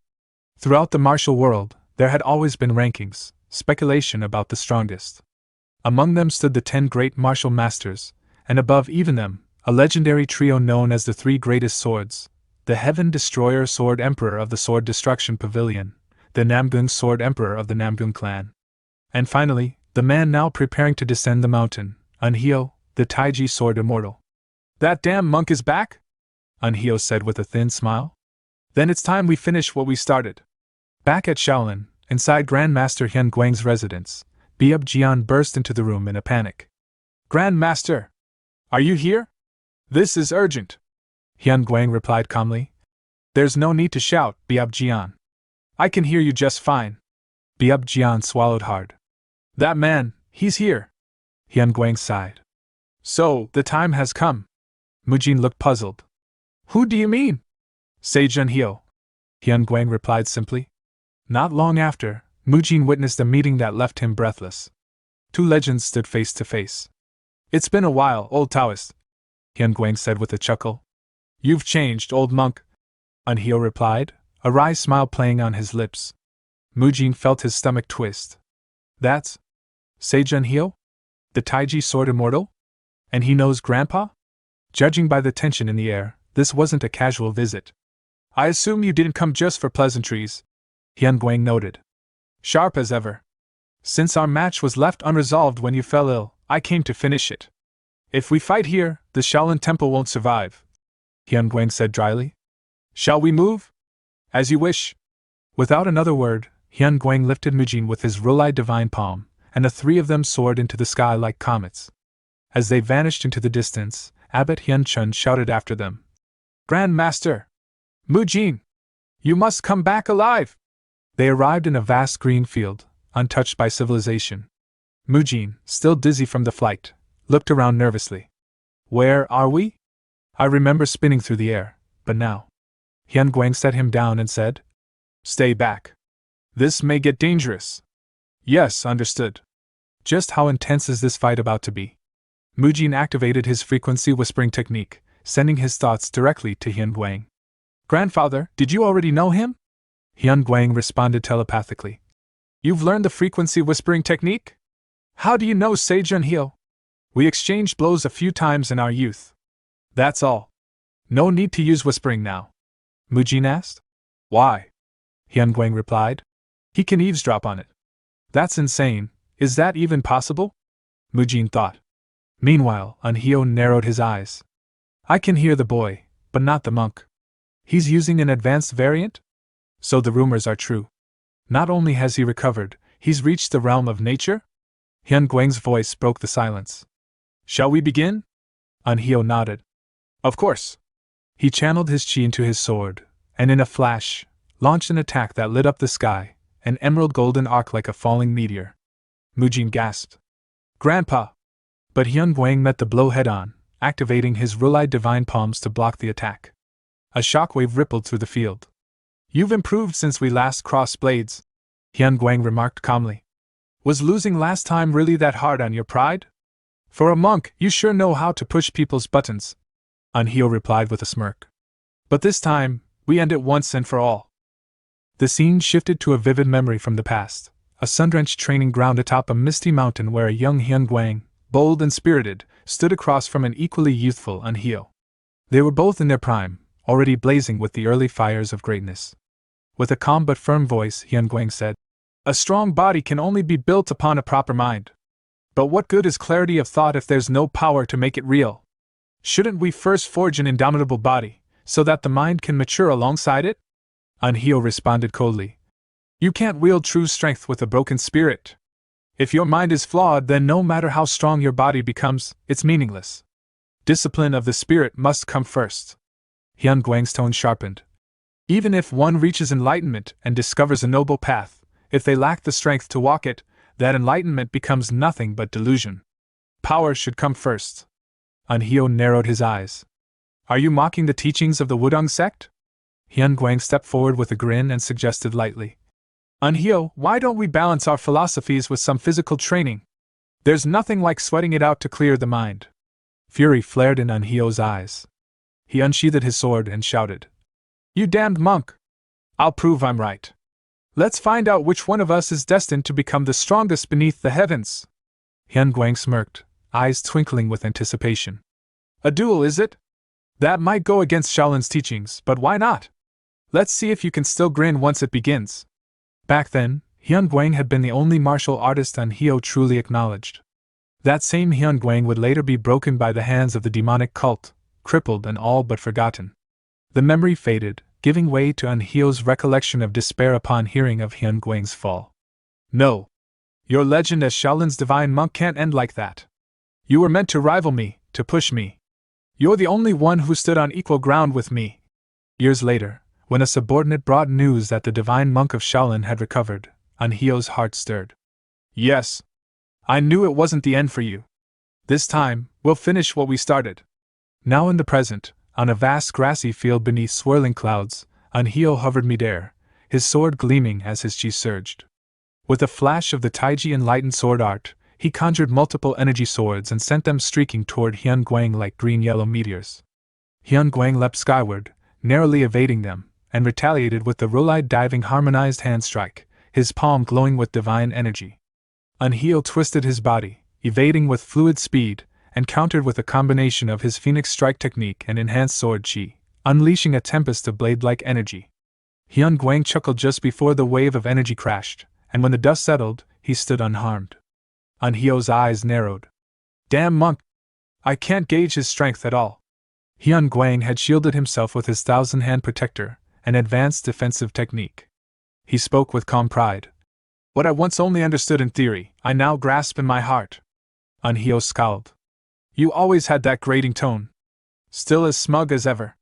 Hyunguang grinned. I'm simply stating facts. And after 5 defeats, you still want another match? Isn't that a bit obsessive? I never cared about the numbers. Unhyo shot back. Now shut up and fight me, Baldy. Hyunguang's grin widened. You've always loved your duels. Very well. But if we go all out, I'll win again. As their blades and palms collided, the sky split with roaring energy. Mujin, watching from a safe distance, trembled in awe. This is a battle between monsters. True titans of this world. Sword chi, Energy manipulation, nature-forged bodies. Can I ever reach that level? No, I must. If I want to survive, I have to rise to their realm. That's why Grandpa brought me here. But amid the clash of titans, Mujin's sharp eyes caught something. Anhio's wrist trembled as he swung his sword. His face briefly contorted in pain. Wait. His wrist? His expression. Could it be, he's not in peak condition? His suspicion was soon confirmed. In the next strike, Anhio gasped in pain and dropped his sword. Both Hyun Guang and Mujin reacted with surprise. Hyun Guang frowned. You fought through that condition? How? Clutching his trembling wrist, Anhio growled.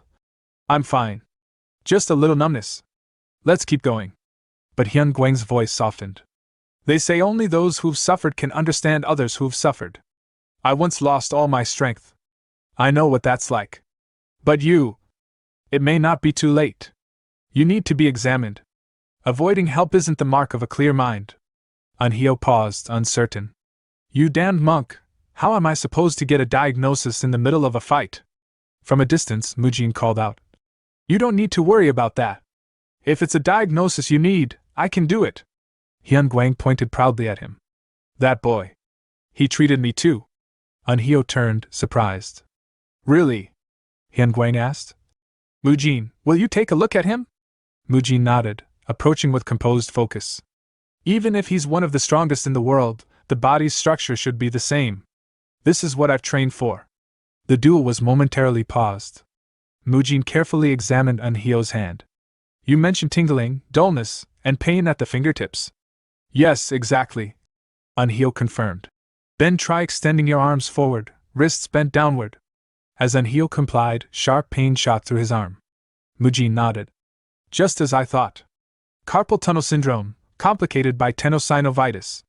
The years of relentless sword training cause severe strain. It's not incurable, but healing will take time. We need to start treatment immediately. Anhio looked at him thoughtfully.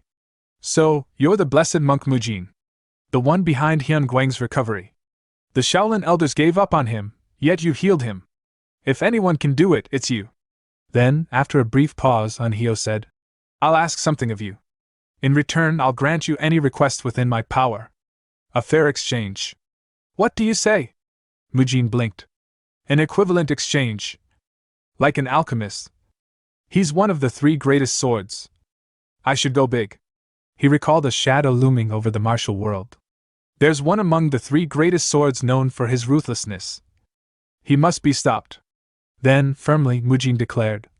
Would you be willing to punish Heaven Destroyer Sword Emperor Hyak Jingang? Anhio's face turned grim. Impossible. If we act without care, the chaos would spill into Thenmirim. Innocents will die. And you, a monk, seek death for another? That's not the heart of a Buddhist. Mujin paused, then shifted his tone. The truth is, that man destroyed my family. Mujin continued, his voice calm yet heavy with memory. I was born in a secluded, sparsely populated village far from the bustle of cities. Life there was simple, but harsh, everyone was poor, and survival often depended on the help of one another. My family practiced a unique form of medicine, unconventional and not widely accepted by mainstream healers. Even so, we never turned away those in need. Our clinic was small, but always full day and night, with people coming for treatment from miles around.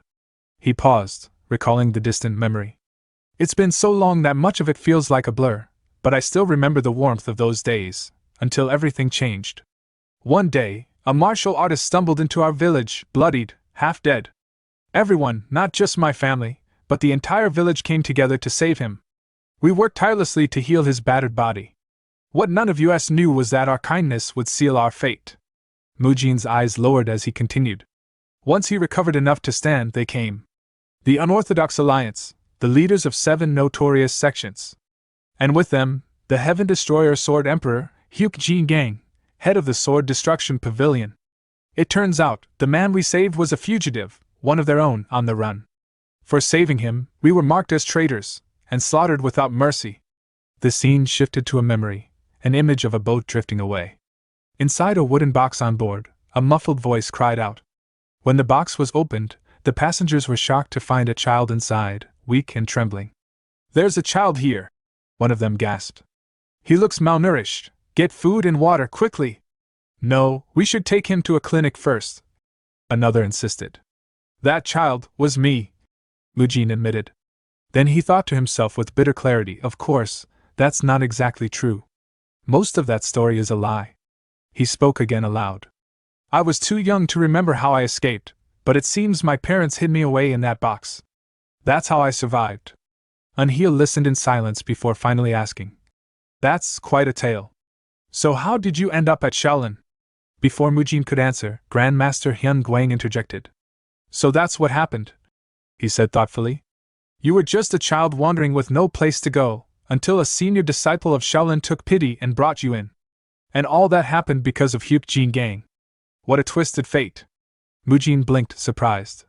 Did that actually work? He wondered. Why did that flow so naturally? Hyun Guang continued, his voice kind. How could I possibly understand the pain of losing both family and home? No one expects you to suppress those feelings just because you joined Shaolin. Don't carry that burden alone. Unhyo added. Indeed.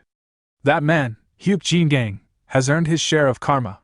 As they say, heaven's net is vast and wide. Though its mesh may seem loose, it lets nothing slip through. Justice will come for him. Hyun Guang smirked. For once, you're making sense, old Taoist. Unhyo scoffed. I'm not some stubborn monk living in a cave, you know. Stubborn? You remind me of a certain sword-wielding Taoist I know. Hyun Guang teased. Wait, are you talking about me? Unhyo replied, taken aback. I'm doing fine now. Mujin interrupted with a smile, trying to shift the topic. Anyway, let's treat your injuries first. If it worsens, it'll become harder to heal, he thought. Let's stop this conversation here. As he began bandaging Unhyo's wounds, Hyun Guang chuckled and said, You've been through a lot. I hope this old man hasn't made things worse for you. Unhyo shot back. What, aren't you an old man yourself? Compared to you, I've aged with dignity. Hyun Guang grinned. Grumpy old monk. Mujin sighed. Please stop bickering and help me treat him, Grandpa. Hyun Guang looked at Unhyo and said, See? Quit being so difficult. Lie down already. In response, Unhyo flared his sword energy, his hand gripping his blade tightly. Mujin immediately stepped back. Please, let's put the sword down for now. Some time later, Unhyo stared at his trembling, freshly bandaged hand and muttered, I came here for a final duel, and ended up getting treated instead. Hyun Guang laughed. Life's full of surprises. Want a drink? I nabbed a bottle of Shaoxing wine from Haiguan's stash. You're becoming quite the shameless monk. Unhyo muttered. By the way, why did you send the blessed monk away? He's still young. Hyun Guang answered. He needs rest. You can't just keep pushing them without limits. They'll grow to resent you. Hyun Guang smiled. It's fine. That child walks his own path. As long as we give him direction, he'll figure out the rest. I'm sure today's events will become a turning point for him. Speaking of which, wouldn't it have been better if you brought along that other child you mentioned? You mean Chung-Soo? Unhyo said with pride. Just wait. He'll surpass us all. Hyun Guang chuckled again. Passing down your legacy to your grandchild, how typical of old men like us. Unhyo snapped. You want to fight again? After a pause, he looked at Hyun Guang seriously. You're pretending to be a monk. What's holding you back from grasping that final truth? Hyun Guang replied. It's not my time yet. I think I have 5 more years. Unhyo narrowed his eyes. I've known you too long to believe that. This isn't just about watching the younger generation grow, is it? Hyun Guang's expression darkened. The scent of blood is returning. It's stronger than before. I can feel it, those forces are gathering again. How can I let go now? We must do what we can so the next generation has a fighting chance. It's their world to build, but it's ours to prepare. He looked at Unhyo. Isn't Chung-Soo the same for you? Unhyo glanced at his still trembling arm. Hey, monk. Can I ask you something? Lend us some of your disciples. Our disciples? Hyun Guang asked. Yes. Unhyo nodded. You're right, we must pass this world on. But for that, we must grow even stronger. Wudong must grow stronger. Later, back at Shaolin, Hyun Guang discussed the matter with Abbot Hyun Chun. A martial arts exchange with Wudong? The abbot said. I'm all for it. If we move forward, Hyun Guang said, Mujin should definitely attend. But he'll need companions, like in Nanchang. I've thought of 3 disciples. Who are they? For leadership, I suggest Haigul. Then for the team, the third-class disciples, Muyul, Magung, and Mu Kyung. The abbot nodded. Perfect choices. After their progress with the light body technique, many elders have taken notice. They'll represent us well. Hyun Guang then extended his hand toward the abbot. What are you doing? The abbot asked. I'm asking for something, Hyun Guang replied. What do you mean? Lesser revitalization pills. Those kids went through hell. Let's not send them to Wudong empty-handed. The abbot froze. He planned this all along. After the recent incident with the greater revitalization pill, Hyun Chun decided not to overthink it. Soon after, Mujin and the others were preparing to depart for Wudong. Did everyone absorb the pills properly? Mujin asked. They worked, thanks to Monk Haigul, they replied. Mujin turned to Haigul. We're in your hands again, like during Crane's strike training. Haigul smiled. This is going to be fun. Wudong is considered one of the northern stars, just like Shaolin. Let's make sure we represent our temple with pride. Just then, a carriage arrived. Men from the Heavenly Merchant Guild stepped down, carrying crates. We brought all the supplies you requested. Thanks, Mujin said. The exchange is about martial arts, but physical conditioning matters too. The old equipment wasn't cutting it, so I stocked up. Haigul whistled. Whoa, Magung muttered. Seriously, he's obsessed. Muyul gasped. So many. Mu Kyung added. You really hate losing muscle, don't you? Haigul nodded. Consistent training is the mark of a true Shaolin disciple. Mujin smirked inwardly. Wasn't this the same guy who turned catching a crane into a show? But if it's for training, he's all in. He's dedicated, all right. Let's do something fun on the way, Haigul suggested. Fun? Mu Kyung questioned warily. I love fun things, said Muyul. Everyone except Muyul immediately sensed what was coming. Spartan-held training. Meanwhile, Seowa, the one who had delivered the training equipment, lay exhausted on a table. She sighed deeply. Mujin's off on another long journey. The scene transitioned to the front gate of the Wudong sect, where a higher-up member and 2 junior disciples stood waiting for the arrival of Shaolin's delegation. The higher-up asked, What time is it now? One of the juniors glanced at the sky and replied, Between 3 and 5 o'clock. The higher-up sighed. If everything had gone according to schedule, they should have arrived yesterday at the latest. I wonder if something happened on the way. The junior muttered, a hint of concern in his voice. Just then, a loud thud interrupted their conversation as Mu Kyung dropped a heavy travel bag onto the ground. Haigul approached behind him, dust-covered and smiling. We're here. You came all the way out to welcome us. The higher-up looked them over and furrowed his brow. Wait. You're all covered in dust. Did something happen during your journey? Haigul brushed off his robes. An accident? Not exactly. Just part of our training. You pulled the carriage yourselves? The higher-up asked, alarmed. That's reckless. And why take the longest route up Mount Wudong? Haigul chuckled. It made for excellent training terrain. We pushed ourselves. Mujin, this is what they call a march, he said, turning to the breathless Mujin, who was struggling to catch his breath. Mujin gasped. What would we have done if we didn't know light body techniques? Haigul ignored the question and instead asked the Wudong seniors. May we enter? Of course, the senior replied, motioning them through the gates. As they passed through, some of the Wudong gatekeepers began whispering among themselves. I thought they'd be solemn, meditative monks, one muttered. But they seem eccentric. More like reckless, another added. Later, as they were being guided through the sect grounds, the higher-up explained. Thank you for coming all this way. We're almost at your lodgings. Please rest well after your long journey. Haigul glanced at a large open space filled with disciples training. That area over there, what is it? That's our self-training yard, the higher-up answered. It's used for physical training, martial arts practice, and meditation. You'll be training and interacting with us there going forward. Muyul's eyes widened at the sight of the many students. There are so many people. Mujin looked around thoughtfully. So this is Wudong's equivalent of a gym? He turned to his companions. Everyone caught your breath yet? Muyul stretched and smiled. Good timing. My upper body's a bit stiff. Magung rolled his shoulders. That march only worked my legs, Mu Kyung said. Light body techniques only drain inner energy. My stamina's fine. Getting here was just a warm-up. The Wudang higher-up looked on, confused by their energy. Muyo grinned. Since we've got a proper stage here, we're training today too, right? All right, everyone, Mujin called out. Unpack your things. They began setting up their gym equipment and weights. Curious Wudang students looked on. Wait. These are from Shaolin? Strength training? We're looking forward to seeing what you've got. The higher-up frowned. What is happening? To us, Hai Gul explained. This is rest. Basic Shaolin training. Nearby Wudang students eavesdropping reacted in disbelief. Did you hear that? That's their training? Wait, those iron chunks aren't weapons, they're tools? Mujin chuckled to himself. Been a while since I've seen reactions like this.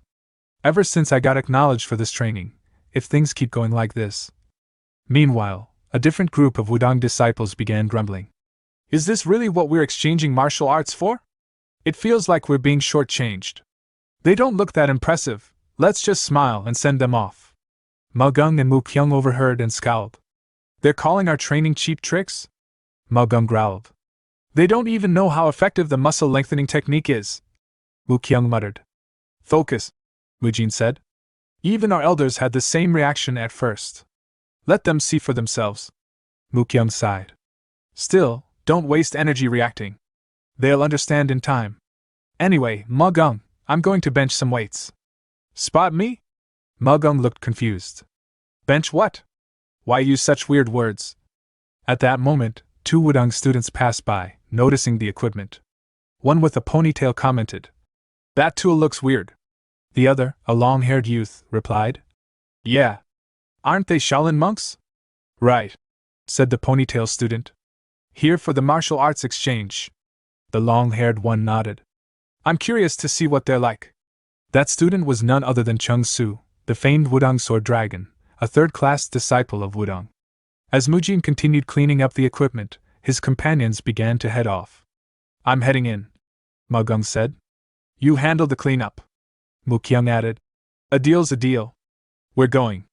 Left alone, Mujin grumbled as he cleaned a dumbbell. If only I'd mastered the light movement technique faster.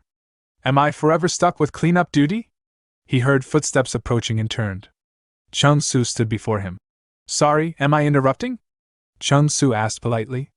Not at all, Mujin replied. Who are you? I'm Chung Su, a third-class disciple of Wudang. Let's speak casually, we're on the same level. Nice to meet you, Mujin said. Wait, Chung Su? From the Geikyung universe? He was in Return of the Demon Supreme, a secondary character fighting alongside Namgung Jinshin. Didn't get much screen time there, but maybe his role's bigger in Shaolin Chronicles.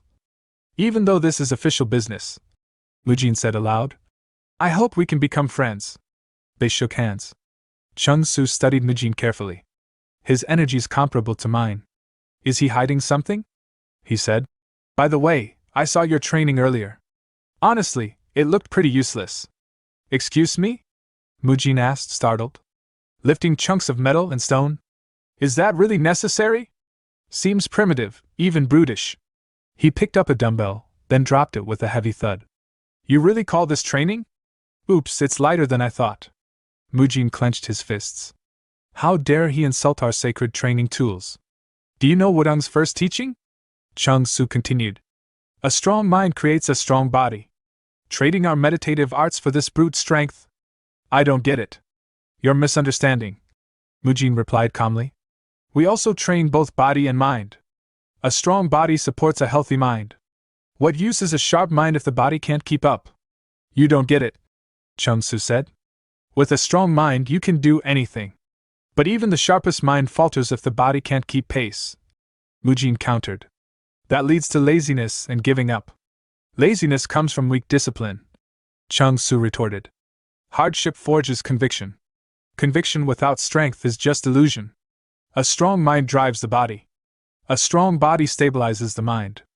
And so, their philosophical argument continued, until the next day. Mujin suddenly found himself face to face with Chung Su in a sparring match.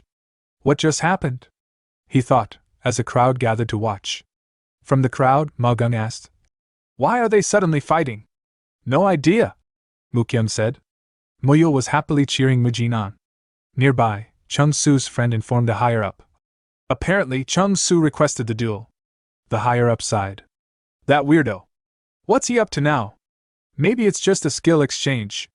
Anhyo, sitting atop a building nearby, peered down at the match. The blessed monk Mujin, chosen by Hyun Guang. He recalled Hyun Guang's words. No matter how strong Chung Su is, he won't beat Mujin. Anhyo narrowed his eyes. Let's find out who's right. The future pillar of Wudang, or of Shaolin. Who will lead the next generation? As the duel was about to begin, Hai Gul, observing the field with a keen gaze, muttered with anticipation. Today, we'll witness the strength of the famed Wudang Sword Dragon. Mao Gung and Mu Kyung turned to him, curious. Wudang Sword Dragon? Before Hai Gul could answer, one of Chung Su's friends shouted from the sidelines. Chung Su! If you're going through with this, don't hold back. Then another of his companions noticed something alarming and pointed out. Wait, his sword, is that a real one? Is he serious right now? The referee stepped forward and raised his voice. All right. The sparring match will now begin.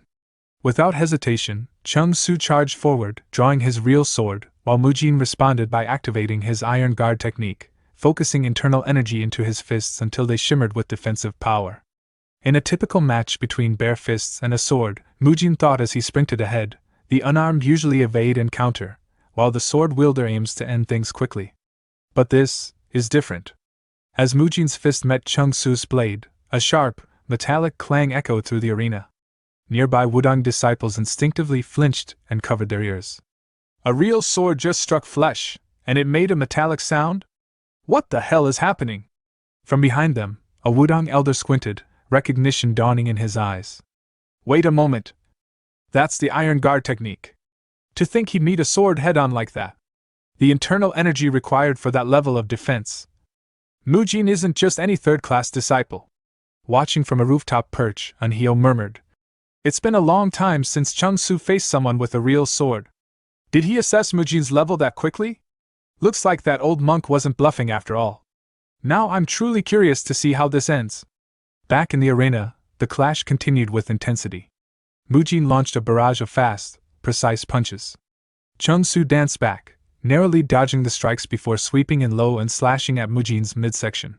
But Mujin, unflinching, caught the blade in his palm before it landed. He caught my sword? Chung Su thought in shock. He's fast, this won't be easy. With a burst of strength, Mujin flung him across the field. Chung Su barely managed to jam his sword into the ground to stop himself from crashing into the wall. As he began to rise, Mujin stood tall and asked, Done warming up? Without waiting for a response, he thrust his palm forward, releasing a concentrated burst of fist energy. The ground trembled, and the explosion of power engulfed the area in dust and shockwaves. Wudang disciples watching from the sidelines gasped. Was that fist energy? No way! I thought he was only a third-class disciple. Even the senior from earlier couldn't hide his surprise. To think Shaolin disciples had such power at that level. Hai Gul nodded, his arms crossed. Mujin's giving us all hope. From within the dust cloud, a gleam of sword energy suddenly emerged, sharp, fast, and deadly. Mujin barely tilted his head in time to avoid a direct hit, but the attack still grazed his cheek. Chung Su stepped forth, emerging from the cloud with his blade now glowing with sword energy. Hai Gul narrowed his eyes. So even the Wudang Sword Dragon, Chung Su, can wield sword energy. This fight's far from over. The last time I saw such a battle, it was the match between Grand Master Hyun Guang and Master Anhyo, back when I had just joined Shaolin. Two evenly matched prodigies. That's exactly what this feels like. The duel intensified. Mujin unleashed a rapid whirlwind kick, forcing Chung Su to duck and counter with a sweeping flurry of sword strikes, a deadly sword dance. Mujin blocked each with his iron guard technique. Mujin retaliated with a powerful straight punch. Chung Su raised his sword to block, and the sheer force of the impact sent both fighters sliding back, struggling to regain balance. Mujin recovered first, planting his foot with Destroyer Divine Stride. A sharp burst of force propelled him forward in a blink, launching another explosive punch. Chung Su barely managed to deflect it, his expression tightening. He deflected that? Mujin thought, eyes gleaming. Impressive. In friendly sect duels, grappling is prohibited. Only martial arts and internal energy. Still, this is fun. Both surged at each other again, But as they neared, Chung Su's foot caught on a crack in the stone floor. He stumbled. Before he could fall, Mujin caught him mid-motion, stopping the collapse. You okay? Mujin asked. Chung Su, stunned, blinked. You didn't finish me off? That was your chance. What's the point of winning against someone who tripped? Mujin said. Besides, Shaolin's foundation is discipline and control. Chung Su, still breathless, recalled Mujin's earlier explosive attacks. You call that control? Interrupting his thoughts, Mujin added with a knowing smile. Also, I noticed something else. You've got an interest in muscles, don't you?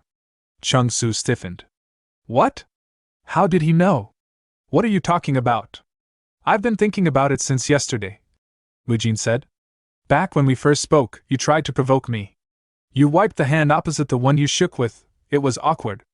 But before that, I noticed how you were watching us train, quietly, thoughtfully. It felt like something about our muscle-lengthening training struck a chord with you. Mujin chuckled inwardly. He's still young. It's only natural to be impressed by well-built bodies. After a moment of hesitation, Chung Su confessed.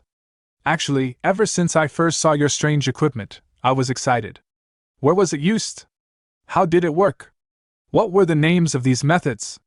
I saw the muscles beneath your robes, your arms, backs, and legs thick enough to deflect blades. I wanted to know more. The unique equipment, the unorthodox training, everything fascinated me. That's why I challenged you.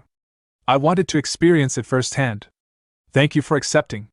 Then, with a sincere bow, he added, After facing you, I understand it now. I want to build a strong body too. If you'll allow it, can we spar again someday? Mujin smiled warmly. Of course.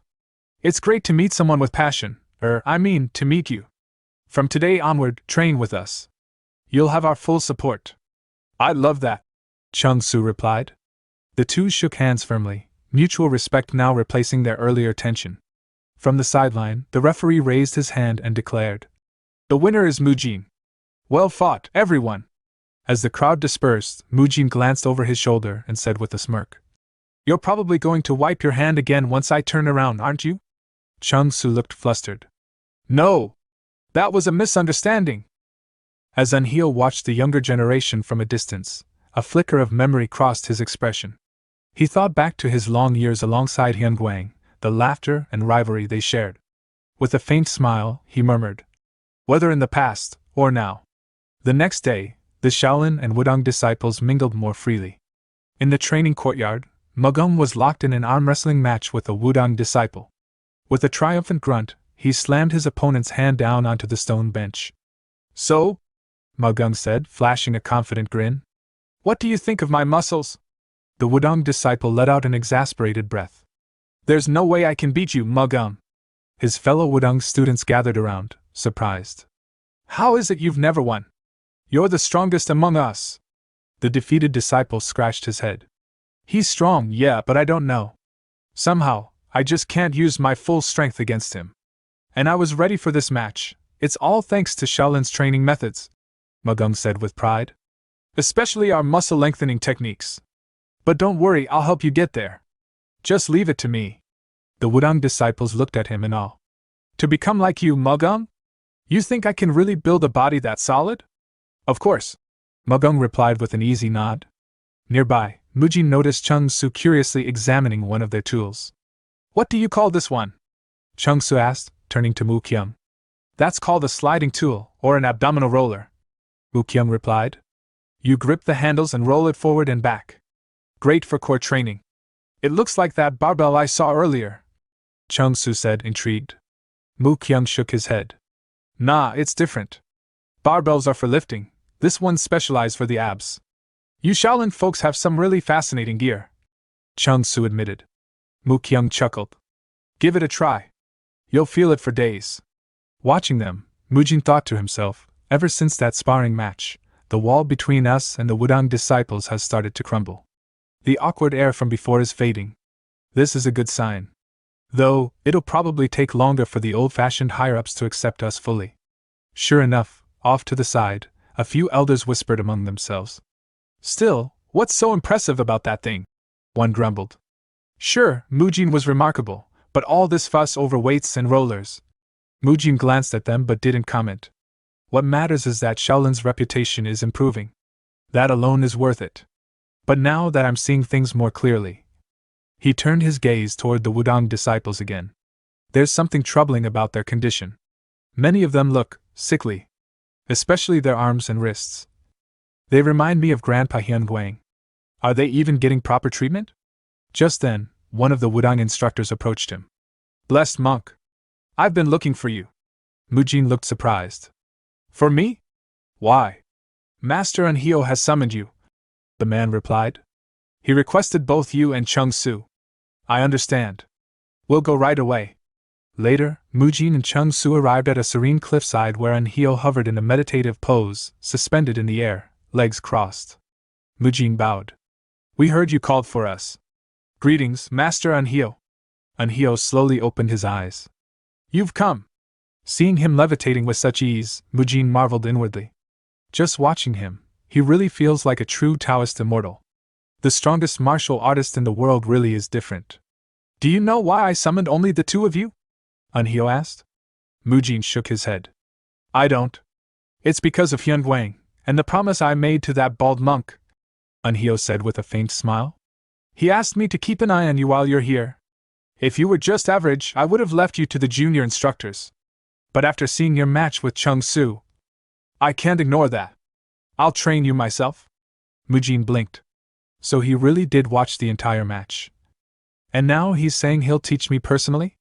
But before we start, Anhyo continued, I want to ask you something. Do you remember what I asked you before? You mean the day you sparred with Grandpa Hyunguang? Anhyo nodded. Since you've been here for a few days now, tell me, have you noticed anything? May I speak freely? Mujin asked. Go ahead. I could be wrong, but… Mujin hesitated. The Wudang disciples don't seem to be in good health. Especially their wrists, they look damaged. I think this might be Wudang's greatest weakness. Anhyo's expression remained unreadable. As expected of the blessed monk. You're exactly right. He stood from his levitating posture and continued.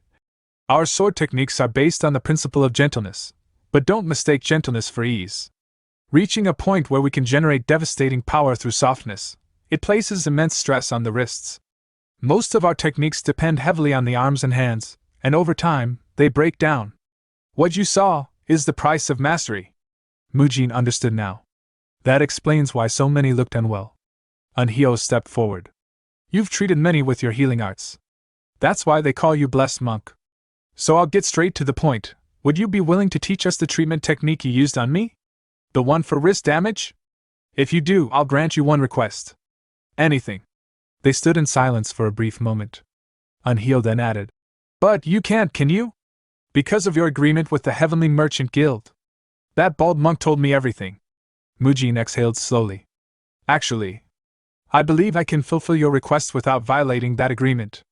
Anhyo raised an eyebrow. Explain. There's a place about 80 kilometers from here, Sun County. I could open a body treatment clinic there.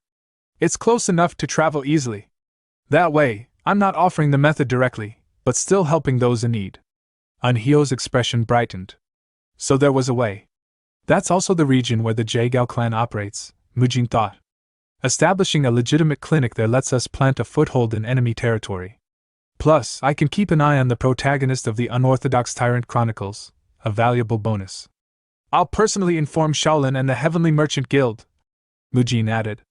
Very well. I'm grateful, Anhyo said. But are you sure they'll agree? Who would oppose healing the sick? Mujin answered. Whether strong or weak, in pain, we're all just human. And every patient deserves compassion.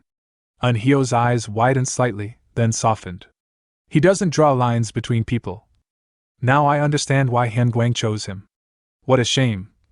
If only he'd come to Wudang instead. Your mindset is absolutely righteous, Anhyo said. You know the first teaching of Wudang, a strong mind. With that heart of yours, you'll have no trouble learning what I'm about to teach. What do you mean? Anhyo's gaze sharpened. The martial art I will pass to you is the Taiji Fist Strike. Mujin blinked. The Taiji Fist Strike? Anhyo nodded. Yes. You may have seen glimpses of it during our exchange, but that was only the surface. Our true techniques are not easily shared, even among allies. But I'll make an exception, Though it's a fist technique, not a sword technique. You knew? Mujin asked, startled. Anhyo smirked. Of course. I wasn't just watching your sparring. I was studying everything. He slowly took a combat stance. I will teach you through the best method I know, real combat. Learning from the strongest man alive, there's no better chance than this, Mujin thought and grinned. Then I'll give it my all. Anhyo turned toward Chungsu. And you, I called you too so you can get real battle experience. You were probably pestering the blessed monk for a rematch anyway. Chungsu scratched his head with a sheepish laugh. You really know me well, master. But wait, Mujin interjected. You're one of the 3 great swords of the world, and you're teaching me a fist technique? Anhyo snorted. Wudang isn't only about swords. Besides, I'm not as gentle as that bald monk you're used to. You know what that means, right? Come at me with everything you've got. Both Mujin and Chungsu straightened, fists clenched and eyes burning with determination. Yes, master! They shouted in unison. We'll give it everything to learn. As Master Anhyo trained them through real combat, Mujin was flung backward by a series of powerful strikes. His body slammed into the ground a short distance away from Anhyo, and he gasped, dazed but conscious. Inwardly, Mujin thought, this is insane. Back when I sparred with Monk Haiguan, I at least managed to land a hit or 2. But with this old man, I can't even touch him. It's like trying to grab a bar of soap underwater. Every move he made was seen through, countered, dismantled, as though Anhyo was reading several steps ahead. Anhyo's calm voice rang out. Feels like you're fighting gently flowing water, doesn't it? That's the essence of Wudang's way. He stepped forward, effortlessly closing the distance. When deflecting attacks, there are 3 principles. First, observe your opponent's movements. Second, read the energy they channel. Third, understand their intention, their mind. Suddenly, he pivoted toward Chungsu, who was attempting a strike from the side. In a blink, Anhyo stepped on his head and struck him down, continuing. Once you've mastered all 3, you can even read the world itself. That's the final stage. I haven't reached it either. The world is vast, constantly shifting. To survive, you must be able to adapt, even when everything you knew is no longer true. He gazed down at the 2 disciples with steady eyes. Most people can't foresee change the way that bald monk did, so while you're here, I'll pour everything into teaching you the Taiji fist strike, along with Wudang's core teaching, the strength of mind over might. From that point on, the martial arts exchange entered a deeper phase. Mujin diligently learned both the Taiji fist strike and Taiji sword strike from Master Anhyo himself, absorbing Wudang's philosophy and fluid combat techniques. Meanwhile, Magang, Mu Kyung, and Muyo received intensive training based on Wudang's principles of mental fortitude over brute strength. As the days passed, the divide between Shaolin and Wudang disciples began to close. One day, while Magang was squatting with a barbell, a few Wudang disciples approached him curiously. What kind of training is that exactly? One of them asked. Can we try it too? Magang looked up, a mischievous grin spreading across his face. Heh. You sure you can handle it? 10 days into their joint training, the Wudang students, once skeptical, had begun to embrace Shaolin's unique methods. Mujin watched them crowd around Magang, mimicking his stretching. He muttered to himself. Why does this look like a group fitness class? It's impressive, sure. But annoying that it all started with that show-off Magang. Still, Mujin admitted inwardly that the tides had shifted. Their strength, demonstrated through sparring, and goodwill earned through Mujin's wrist treatments, had won over even the more reserved seniors. And if they visit the clinic later, it'll only deepen the ties between us. With mutual trust established, Shaolin and Wudang continued training together for another 10 days. Bonds were forged. Misunderstandings cleared. Respect was earned. Eventually, the day came for the Shaolin team to depart. At the gate, Chungsu said, It's honestly sad to see you all go. Hai Gul smiled and replied, We feel the same. But partings always lead to future reunions. I'm sure we'll meet again. Mujin added, The clinic I mentioned will open next week in Sun County. If you need further treatment, you're always welcome there. Chungsu nodded. Thank you. If I'd known time would pass this fast, I would have requested more sparring matches. There's still so much I wanted to learn and teach. Mujin smirked. There's always the Dragon Phoenix Summit a year and a half from now. We can settle things there. Chungsu's eyes lit up. You're entering that too? Then I'll definitely be there. Let's see who's stronger by then. With final goodbyes exchanged, the Shaolin disciples set off on their journey back. Upon returning to Shaolin, they were greeted not with rest, but with new challenges prepared by their respective masters. Hai Gul met his student Biabhyun, accompanied by Muyul. Biabhyun greeted him. Master, you're back. Hai Gul nodded. Yes. Did you finish the task I gave you? Biabhyun replied. It wasn't easy, but I managed. Hai Gul pointed toward a nearby cage. Muyul, look closely. This is a leopard. Muyul's eyes widened with excitement. Whoa! Leopards are the best. Meanwhile, Hai Dam greeted Magung. You did well. Yes, master, Magung replied respectfully. What I've been teaching you is the Rolai Divine Palm Strike. A solid body and unwavering mind are the foundation of the 108 Arhats. Your time at Wudong clearly helped your awakening. Keep training. Strength born from effort never betrays. Become the strongest. Elsewhere, in the training arena, Mu Kyung lay sprawled on the ground, exhausted. Hai Guan loomed above him. You're lasting longer than before. Not bad, Hai Guan said with a smirk. He crackled around his fist. Now this is one of the 72 advanced techniques I've mastered, Invincible Anti-Demon Punch. Do you remember all the forms? Actually, did you steal them properly? Mu Kyung gasped. What? You're worse than me. Let's assume you learned it. From now on, we'll use it in sparring, Hai Guan declared before launching himself toward Mu Kyung, fist glowing. Mu Kyung panicked. Wait. I just memorized it. Hai Guan grinned. Good enough. The scene shifted to Mujin, who was alone, reflecting. My martial arts, Iron Guard, Maiden Arts, Fist Energy, Taiji Fist, they're all growing stronger. But it's not enough. Not yet. Everyone I've met, from Jinhee to Chung Su, Hong So-hee, Ryu Jiguang. They're all extraordinary. To stop the rising threat of the Shadow Syndicates, I must compete in the Dragon Phoenix Summit. I have to win what's there. Just then, Hyun Guang appeared behind him. You look troubled. Want me to teach you something interesting? Startled, Mujin asked. Grandpa? When did you get here? Hyun Guang chuckled. Your friends are learning secret techniques. I thought I'd contribute too. He raised 2 fingers and fired a concentrated blast of energy skyward. This is the 100 Steps Divine Finger Strike. But for you, it'll be the 100 Steps Divine Fist. With it, you can keep your energy intact over long distances. Mujin's eyes widened. That's more than enough. Please teach me. But inwardly, he thought, wait, did I ever tell Grandpa I was going to the Dragon Phoenix Summit? I don't remember mentioning it. Did Hai Gul tell him? Or, like Master Anhyo hinted, can Grandpa read minds? The story then shifted to Shangxi Fortress, where the Murim Alliance had convened. One member said, It's been a while since we last gathered. Another added, Let's hope this meeting brings good tidings.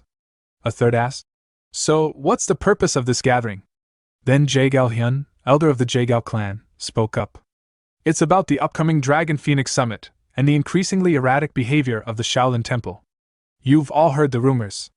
If Shaolin continues to move unchecked, it could destabilize the Central Plains. 38 years ago, when the demonic cult launched an invasion into the Central Plains, the various orthodox sects came together to form a unified front, the Murim Alliance. After nearly a year of bloody warfare, they succeeded in repelling the cult's forces. Though the immediate threat was eliminated, the alliance was maintained as a safeguard against future incidents. Fortunately, peace endured for decades. Aside from the occasional gathering, such as the Dragon Phoenix Summit, the Murim Alliance rarely convened. But that changed upon receiving an urgent report from the Jaegal clan, prompting the alliance to reunite after a long time. At the meeting, Elder Jaegal Hyun of the Jaegal clan stood up and addressed the group. We must regain the vigilance we've allowed to slip. It's time we pay close attention to Shaolin's recent independent actions. This sparked murmurs among the gathered sect leaders. I've heard about their body treatment clinics, but are we really that concerned? Isn't most of their income going to help the poor? Still, Jaegal Hyun replied, they're expanding rapidly across the nation. And more concerning, they've partnered with the Heavenly Merchant Guild. The atmosphere shifted. What? The Heavenly Merchant Guild? Isn't that one of the 5 great merchant guilds in the world? I also heard Shaolin has been getting closer with the Wudong sect lately. Didn't they open a new clinic near Sun County? That's right by Wudong's territory. So that clinic was part of a private agreement between them? Even though we're all part of the alliance, they said nothing to us. Jae-gal-hyun nodded gravely. You've all sensed it, haven't you? Shaolin appears to be creating a new power structure centered around the 9 great sects. We must respond. If we, too, unite the 5 great clans, we can form our own alliance to balance the scale. Meanwhile, at the Murim Alliance's Rising Talents gathering, Ji-hee stood quietly on a balcony, gazing into the distance. She was soon joined by a girl in red, Tang Somi, daughter of Sichuan's Tang clan. What brings you out here, Somi? Ji-hee asked. It's so boring in there. Somi sighed. I just wanted to be near you. Everyone's falling all over Namgung Jinshin like he's some kind of god. I couldn't bear it. People like that should just suffer energy deviation and die. Somi smirked. I love that you couldn't care less about him. You're even more incredible than he is. Is he really that strong, though? Ji-hee replied coolly. To me, Namgung Jinshin is just a stepping stone for this summit. There's someone else I have my sights on. Somi's eyes lit up with curiosity. Someone stronger than Namgung Jinshin? Don't tell me, it's Taoist Chum-Su, the Wudong Sword Dragon? Ji-hee shook her head. No, not him. Without further explanation, she excused herself. I'm going to train. As Ji-hee left, Somi stared after her and thought. It's not Namgung Jinshin, and it's not Taoist Chum-Su. Those eyes, just now, were the eyes of a woman in love. Someone made the cold-hearted Ji-hee look like that. He must be at the summit too. I need to see who he is. Elsewhere, at Shaolin Temple, Mujin sat at a table, writing notes and muttering quietly. If only I could know what's coming. But not everyone can reach enlightenment like the old monks.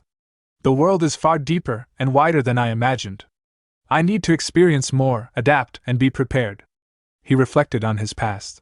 After I became Mujin, I focused on seizing opportunities and surviving. Many people helped me grow, but from now on, I need to be cautious. Every action could ripple outward like a butterfly effect. I have to shape a better story than the one I remember. He organized his notes. I've compiled everything I can remember from Return of the Demon Supreme, Unorthodox Tyrant Chronicles, and Shaolin Chronicles. My memories may be hazy, but this will serve as a guide. I was brought into this world for a reason, to save as many people as I can.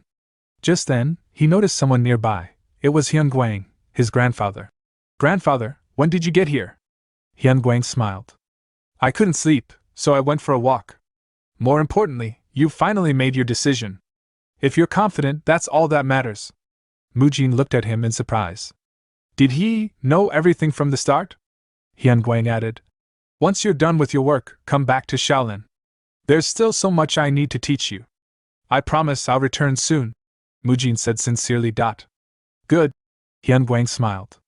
I'll be waiting. As each sect finished their preparations, the time for the Dragon Phoenix Summit arrived. The Shaolin delegation entered the summit grounds, their excitement growing. Wow! Muyo gasped. There are so many people here. This is nothing like our entrance exams. Mu Kyung remarked. Mujin turned to Mao Gung. Why are you registered as a rising talent? Why not? Mao Gung smirked. Maybe they just thought I looked the strongest. If you've got a problem with it, hit the gym. Are you saying your muscles are better than mine? Mujin scoffed. Get out of here. Their group leader, Master Hyan, stepped in. That's enough. This place is always busy, but right now, it's at its peak. Everyone's here for the summit and the martial tournament. Let's do our best and prove ourselves in the matches. First, let's head to the manor and unpack. As they made their way forward, Mujin spotted a familiar face. Is that Taoist Chum-Su? Chung-Su turned and grinned. Whoa! Mujin! It's been forever! Mujin turned to Master Hyan. Would it be alright if I stepped out for a bit? Go ahead, Master Hyan chuckled. Enjoy yourself? We'll be at the manor. Mujin and Chung-Su greeted each other warmly. You've grown strong, Mujin noted. You too. And your group? I barely recognized them. What kind of training did you do? Before Mujin could answer, Chung-Su pointed. Hey, who's that girl? She's been staring at you this whole time. Mujin turned and spotted Ji-hee, peeking from behind a wall. It's been a while, Ji-hee, he said warmly. Have you been well? Her face turned bright red. Mujin, you've changed. You're stronger now. Mujin noticed Seowa was also hiding nearby. What's going on with them? I'll never understand women, he asked. Where are your companions? They went ahead to the manor. I stayed back for a bit. I'm not that close with them. From a nearby alley, a group in white-red uniforms observed the scene. Those orange robes, he must be from Shaolin. He seems close with Taoist Chung-Su, and even Miss Jinhee? Our senior brother Hong Soil is completely ignored by her. Standing silently among them was Hong Soil, a disciple of the Manhwa sect, known as Manhwa's New Dragon. His mind drifted back to what Somi had said. Someone has made Jinhee fall. We'll see who he is at the summit. Back in the present, Hong Soil clenched his fists. Could it be that monk with the weird hair? Stepping out of the shadows, he approached the group. Well, all the big names gathered in one place. Mind if I join the conversation? Jinhee's smile disappeared as she turned. What are you doing here? She asked coldly. Hong Soil winced inside. Why does she smile at him but freeze up around me? I'm Hong Soil, disciple of Manhwa, known as Manhwa's New Dragon, he said proudly. Chung-Su nodded. So you're the famous New Dragon of Manhwa. I've heard a lot about you. Mujin greeted politely. Nice to meet you. I'm Mujin of Shaolin, third-class disciple. People sometimes call me the Blessed Monk. Hong Soil narrowed his eyes. So your Dharma name is Mujin? Never heard of it. Nor the alias. Seems like Shaolin has really gone downhill. Mujin blinked in confusion. It was his first time meeting Hong Soil, yet the hostility was clear. As soon as Hong Soil spoke, his fellow Manhwa disciples began to chime in with mocking curiosity. Wait, you're the Blessed Monk, right? Aren't you that wandering physician? Whoa, I can't believe someone that famous is actually here. But what brings a guy like you to the Dragon Phoenix Summit? Aren't you usually off treating the poor for free? Maybe he only shows up when there's a patient on the brink of death. One of them added with a chuckle. Hong Soil smirked, adding his own jab. So I guess you're not here to take part in the sparring rounds then? Mujin held back a sigh, suppressing the irritation bubbling beneath his calm expression. Now that their leader opened his mouth, the others followed like sheep. Typical. His eyes trailed over Hong Soil's robes. Manhwa sect, huh? But Hong Soil. No matter how much I dig through my memory, I don't recall reading about him in the novel. So why is this guy so eager to provoke me, especially with so many eyes watching?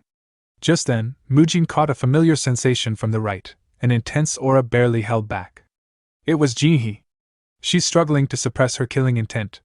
Then another presence made itself known from the left.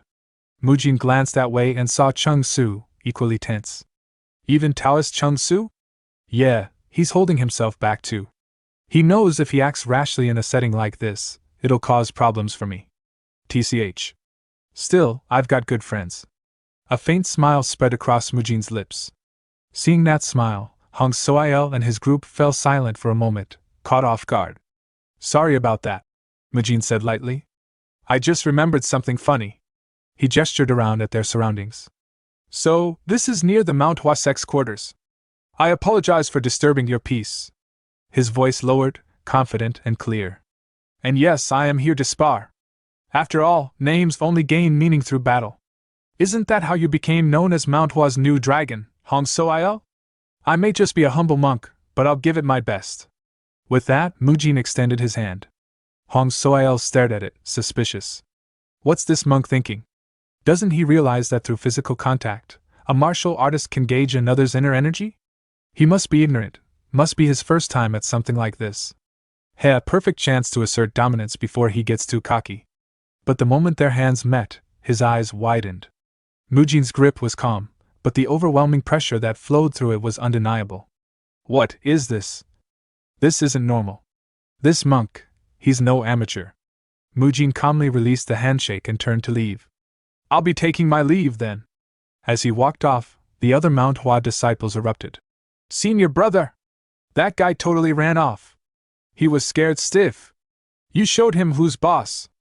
I bet Lady Jinhee noticed too. Maybe she'll confess first after this. But Hong Soil remained still, his hands still tingling. No, that's not it. That monster isn't just some monk. The weight and density of his inner energy, it rivals Namgung Jinshin's. That guy might be on the same level as the top martial artist of our generation. As Mujin walked with Jinhee and Chung-Su, Jinhee muttered quietly. That whole exchange, he was just standing there and taking it. Chung-Su added, a hint of disbelief in his voice. There's no way someone like him would offer a handshake so casually. Mujin smiled wryly. I couldn't restrain him with grappling in front of so many people. Grappling? They asked in unison. Mujin simply replied. It's nothing. Just upholding loyalty, like everyone else here did. Both Jinhee and Chung Su glanced at each other, confused. What's he talking about? Eventually, they arrived near the Shaolin quarters, but what greeted them was an eerie sight. Spiderwebs covered parts of the structure, and a heavy silence hung in the air. This is Shaolin's quarters? Mujin murmured. Jinhee and Chung Su's faces darkened. It's eerily quiet, Jinhee said. So humble, as expected of Shaolin, Chung Su added. Mujin frowned. Trying to compliment it just makes it sound even sadder. The two bid him farewell and returned to their own quarters. Left alone, Mujin walked deeper into the Shaolin compound. If I remember right, this place was built after the formation of the Murim Alliance by monks generations ago. Have they really not renovated it once since then? Manhwa's quarters were grand even from a distance. Humph. Just wait. After this summit ends, I'm dragging everyone back here for a full clean-up. His companions welcomed him, already having packed his things. If you're ready, Master Hyan said, let's head to the preliminary evaluation. As they arrived at the massive arena, Mujin's eyes widened. Whoa, the scale of this is on a whole different level. Magung raised an eyebrow. What does that even mean, scale? Muyul shouted excitedly. So many people. And such a huge stage. I'm getting hyped. A mischievous grin crept across Mujin's face. Hey, I just had a great idea. Want to make a bet? What kind of bet? Let's see who can score the most points in the prelims, without using inner energy. He pointed ahead. Look at them, using inner energy for this nonsense. Contestants were visibly infusing their bodies as they lifted weights and struck boulders. This isn't even hard. Mujin scoffed. Even a dog could do that. Doesn't it feel like we're lowering ourselves to their level? Come on, do you really want to use your newly trained strength for a kid's game? Of course not, the others replied.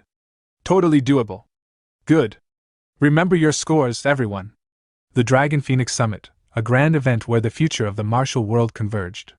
Talented youth from every sect had gathered, their destinies not yet written. Heroes or villains, their choices would shape the coming era. Mujin stood before a large boulder, cracking his knuckles. All I have to do is leave a mark, without inner energy.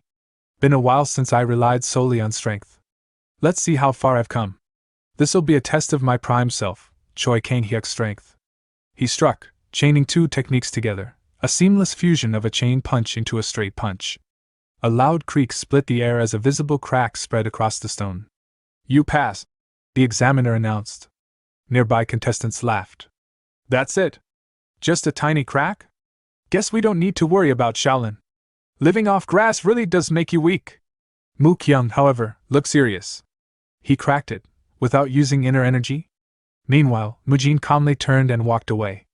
Why waste inner energy on something so basic? True strength is best saved for when it's needed. If you think it's easy, then go ahead. Try to leave a mark, barehanded. Just then, the examiner called out. Next up, Du Wulchen of the Heavenly Flash Sect. Mujin froze. Did he just say Du Wulchen? No way. He turned his head slowly, eyes landing on a calm figure approaching the boulder, sword in hand. That man. In the novel, he dismantled the Jaegao clan's early trap and another shadow syndicate alone. The strongest of the unorthodox faction. Known as the greatest swordsman under heaven. His swordsmanship was said to be unfathomable and impossible to block even when understood. The protagonist of Unorthodox Tyrant Chronicles, Du Wulchen. Wulchen turned to the examiner. So I just need to leave a visible mark, correct? Yes, as long as it's visible to the naked eye. Wulchen nodded. Then I'll use just enough strength to do that. Mujin's thoughts drifted.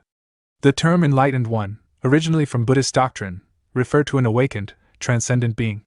Over time, though, it came to represent something more symbolic, the central figure of an era, a story's true protagonist. But how often does one get to meet the Enlightened One of someone else's story? As Mujin pondered this, Wulchen stepped forward and etched a mark into the boulder with his sword. The examiner nodded. You pass. Wulchen sheathed his blade and said casually. Well, that's that. Next contestant, please come up. The examiner called out. Wulchin walked past Mujin on his way out of the testing grounds. Mujin stared at him silently, thoughts racing.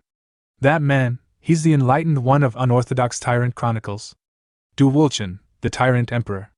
My favorite character from all of author Jie Kyung's works. Soon, after the current Dragon Phoenix Summit ends, Wulchin will return home, only to witness the slaughter of his entire clan. That tragedy will awaken something in him, the beginning of his path to tyranny, revenge, and righteous fury. From that point on, he'll challenge shadowy organizations and rise as the tyrant emperor. But for now, he's not just a character in a book. He's alive, breathing, walking, right in front of me. How am I supposed to just watch my childhood hero walk towards such a cruel fate? As Mujin struggled with his inner turmoil, the 3-day preliminaries came to a close, and the main Dragon Phoenix Summit officially began. Mujin's first opponent was Wangbo Wung, a warrior from the Wangbo clan, nicknamed the Green Forest Fortress Crusher. I am the mighty hammer! Wung bellowed with confidence. Mujin chuckled softly. Then, with a single punch, he sent Wung's head whipping backward. The man collapsed, unable to rise. The referee rang the bell. Winner, contestant Mujin! The crowd roared in approval. A decisive victory, some muttered. A martial artist like Wung got crushed that fast. Mujin scratched his head. Did I use too much strength right out of the gate, or was he just weak? Returning to the Shaolin team's area, Mujin was greeted by his teammates, Muyul, Magang, and Mu Kyung. I heard you crushed your opponent in one blow, Muyul said, grinning. Brutal. You did great, Mu Kyung added. Mujin gave a playful grin. Your big bro won. Magang checked the schedule. Next up, according to the bracket, it's Namgung Jinshin versus Du Wulchin. Namgung Jinshin? Mu Kyung raised a brow. Isn't he supposed to be one of the strongest in the younger generation? Muyul nodded. Yeah, but earlier he gave me a strange vibe. Mujin's heart dropped. Here it comes. Well, he said, turning to leave. I'll be heading to the Heavenly Merchant Guild for a bit. You're not going to watch the next match? Magang asked. I'd like to, Mujin muttered. But I already know how it ends. At the betting table near the arena, chatter filled the air. Damn, I bet on Wangbo Wung. If I'd known it'd end like that, I'd have backed the Shaolin guy. Still, someone replied. The final winner will be Namgung Jinshin. One person leaned in and asked. Miss Siawa, this event isn't rigged, is it? Siawa, who managed the betting table, gave a sharp smile. The Dragon Phoenix Summit is a prestigious event where the Orthodox sects gather to display the future of Mirim. Why would we tarnish such a sacred competition with deceit? Unless you doubt the Heavenly Merchant Guild? The gambler paled. No, not at all. I misspoke. The Dragon Phoenix Summit was more than just a martial arts tournament. It was a festival of talent, tradition, and legacy. To capitalize on the occasion, Merchant Guilds set up stalls, inns, and side attractions. The Heavenly Merchant Guild, however, had secured exclusive legal rights to manage all betting and winning predictions, having surrendered rights to all other concessions in return. They were the only guild officially allowed to run sports betting at the event. Suddenly, one of Siawa's attendants approached. Miss, the person you've been waiting for has arrived. Siawa stood. I'll go at once. Mujin and Siawa met privately. We at the Heavenly Merchant Guild placed a significant anonymous wager on you, Siawa said. We believe you'll make quite the splash at this year's summit. I'll do my best not to disappoint, Mujin replied. And what about those items I requested? We're preparing them to be delivered as soon as the tournament ends, she said. But I must ask, requesting a carriage, disguised materials, and plain clothes is one thing. But a fake identity? Don't tell me you're planning to. She trailed off, seeing a sly grin form on Mujin's face. Escape from Shaolin, Mujin said. Siawa gasped. You're serious? At that moment, the crowd erupted in cheers. Has the match been decided already? Siawa asked. The referee's voice rang out. Winner Namgung Jinshin. Du Wulchin is eliminated. Mujin's eyes narrowed. So it begins. This was Wulchin's first major defeat, the first wall he crashes into. From here, his journey to becoming the tyrant emperor begins. Next comes the destruction of his clan. It's time I follow the plan. Turning to Siawa, Mujin added with a casual smile. Well then, I'll be heading back. If things go smoothly, we might see each other more often. He walked off. Siawa blushed faintly. Should I really be indulging such suspicious requests? She wondered. But if it means I get to see him more, how wonderful. Du Wulchen returned, dragging his feet and mumbling to himself. There really are monsters out there. I lost weight too easily. I've got a long way to go. I'll need to double my training. Mujin suddenly appeared in his path. You're the guy who beat Rainbow Wung earlier, right? Wulchen asked. Are you Du Wulchen? Mujin responded. Wulchen smiled faintly. Your fight was incredible. I couldn't win even once today. Don't say that, Mujin said sincerely. You were just unlucky with your bracket. Your opponent was Namgung Jinshin after all. Holding your own against him is already proof of your strength. You're complimenting me? Wulchen asked. Thanks. That really helps. So he's Mujin, the blessed monk, Wulchen thought. Shaolin monks really are kind people. Well, I'll get going now. As Wulchen passed, Mujin suddenly spoke again, his tone different. The scar on your left arm. You got it while secretly training with a real sword instead of a wooden one. You were worried about your clan's future and your younger sister, so you endured the pain alone, telling no one. Wulchen froze. What? How do you know that? And your sister? Mujin continued. She's quite the handful, isn't she? Sneaked in the mooncakes your mother made for you. You two fought, and your mom banned mooncakes for a whole week. Still, you love them. Especially the ones your mother bakes. Wulchen turned pale. Who are you? How do you know all this about me? I've studied the way, Mujin answered. Though my powers are limited, I can occasionally catch glimpses of fate. Truth is, I just read the novel, he thought. I feel guilty for lying to my hero. But if it helps prevent his tragedy. Please listen carefully, Mujin said solemnly. From this point forward, your life may change completely. Your sect, the Heavenly Flash sect, is about to face a devastating calamity. Your entire clan may be annihilated. But it's not too late. We can still alter that fate. I'll help you survive what's coming. Wulchen asked. So my clan will fall and my family will be wiped out. After that, I'll walk the path of an Asura, gaining immense power, but losing everything else?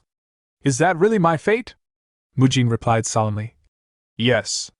Normally, it's forbidden to peer into another's destiny, but in your case, the circumstances are exceptional. You're destined to face tremendous misfortune. Wulchen, troubled, thought to himself, he knew about my sister, even my mother. He even described a wound only I know about, down to its exact location and cause. Can it really all be true? Do Shaolin monks gain the power to see the future when they become strong enough? He looked up again. Then, can fate be changed? Please, tell me how. Mujin, observing him quietly, thought, even before his awakening, Du Wulchen always had a straightforward nature. That hasn't changed, he replied. I wish I could share your burden and shield you from what lies ahead. But I have my own path to walk, a fate I cannot escape. So I can't stay by your side. What I can do is help you become strong enough to face your destiny alone. He pulled out a wooden box and opened it. Inside was a single pill and a folded note.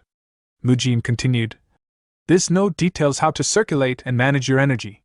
Wulchen's eyes widened in shock. That's Shaolin's elixir, the lesser revitalization pill, Mujin said with calm conviction. Hardships exist to be overcome. You're destined to be at the center of a great event. That means you'll have to grow stronger than ever, strong enough to face countless trials and emerge victorious. Recognize the limits of your current talent, and then break past them with sheer will. Wulchen hesitated. But what if I accept my limits and still fail to grow stronger? Mujin shook his head. Blindly chasing strength will lead you nowhere. Just as monks reach enlightenment through asceticism, you must first abandon greed. Focus on mastering even a single martial art to its absolute peak. Wulchen asked. But can one perfected technique truly stop a great catastrophe? Isn't that the limit of someone like me? Mujin looked him straight in the eye. I don't yet know your full potential. But if you give up now, caged by limits you've imposed on yourself, you'll never get to discover the countless possibilities hidden inside you.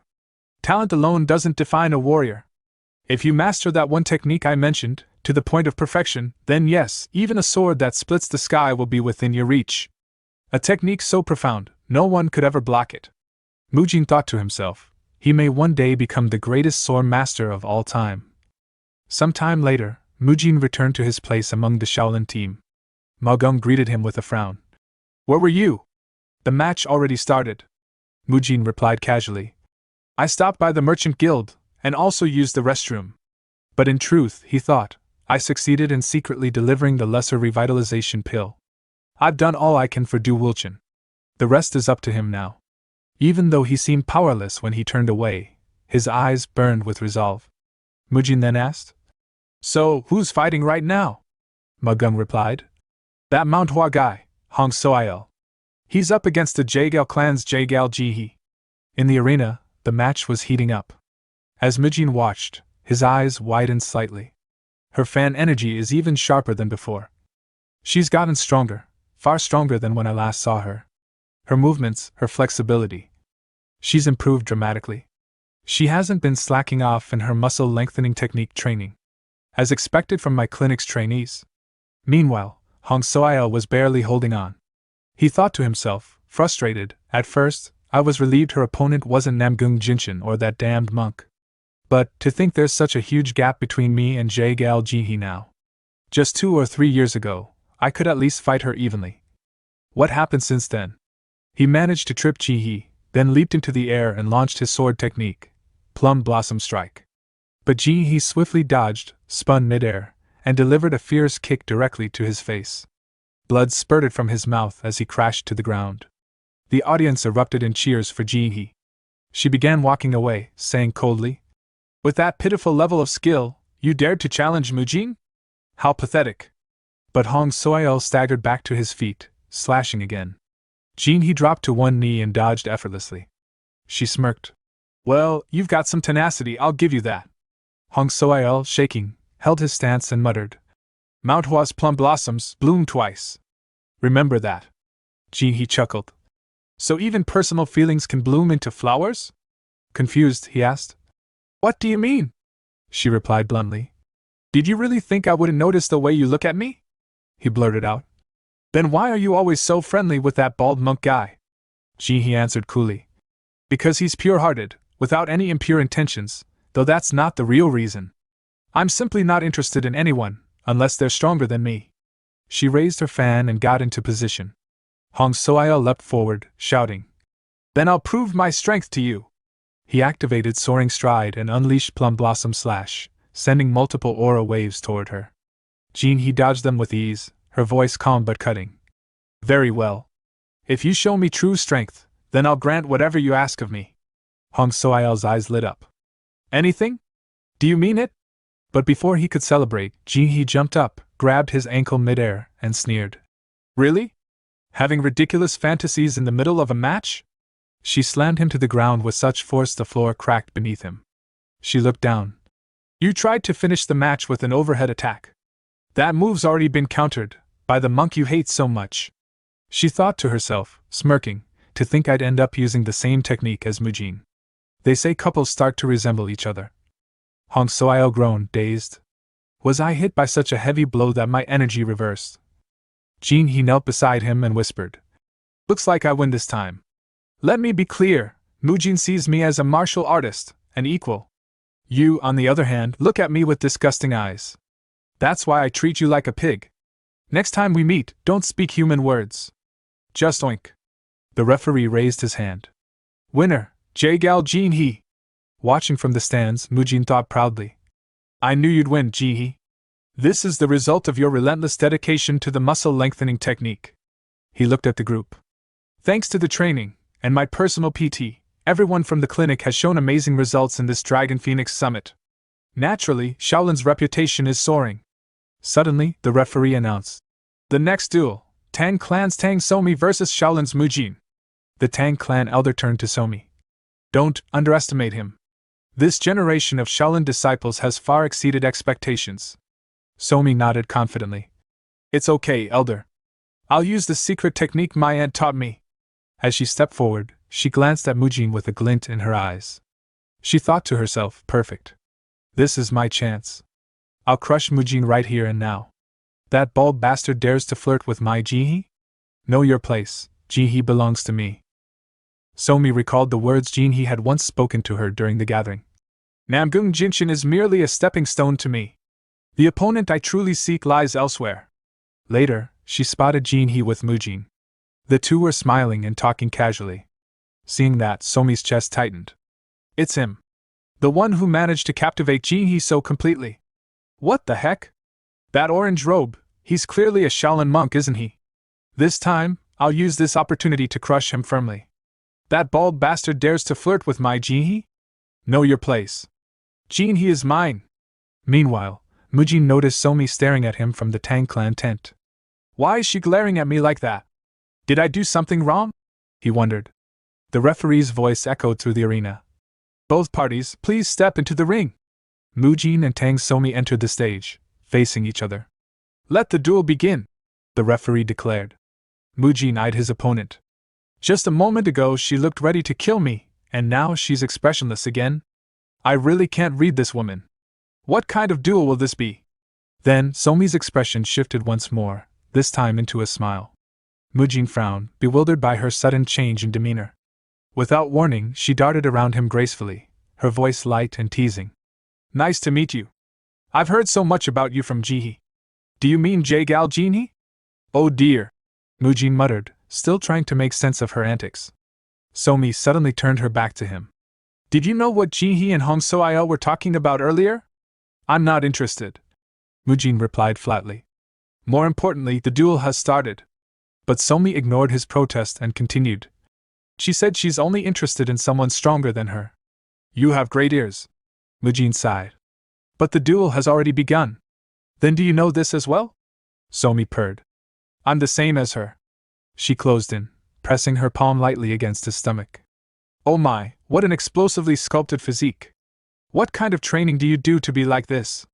Wherever you go, you must be quite powerful, Mujin. Her fingers tilted his chin upward. Please don't act like this, Mujin said firmly.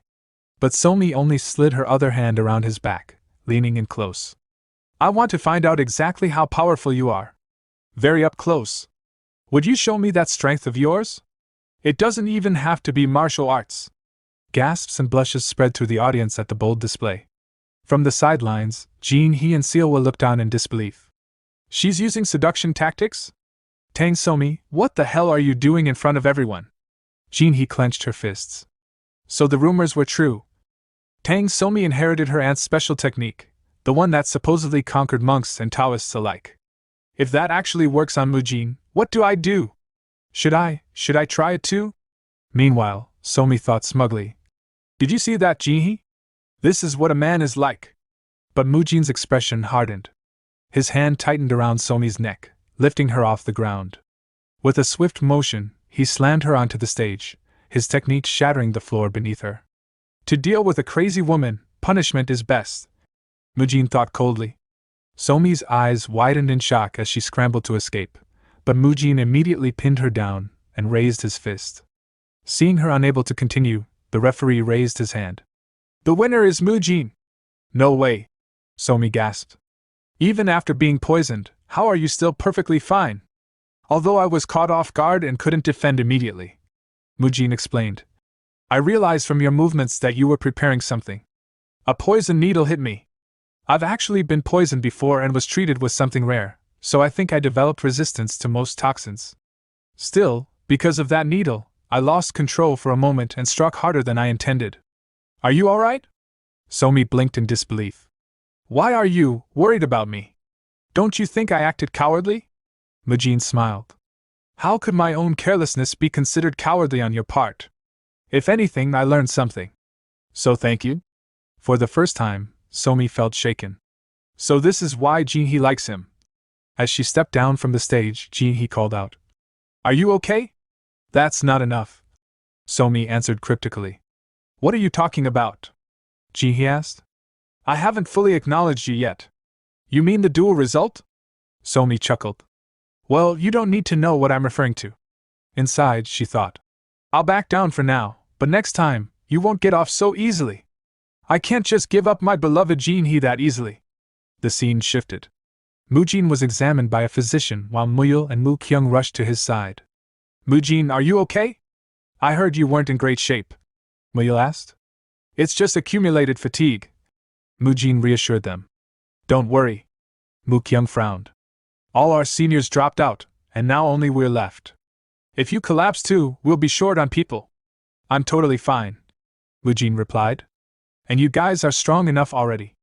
Is Magum prepared?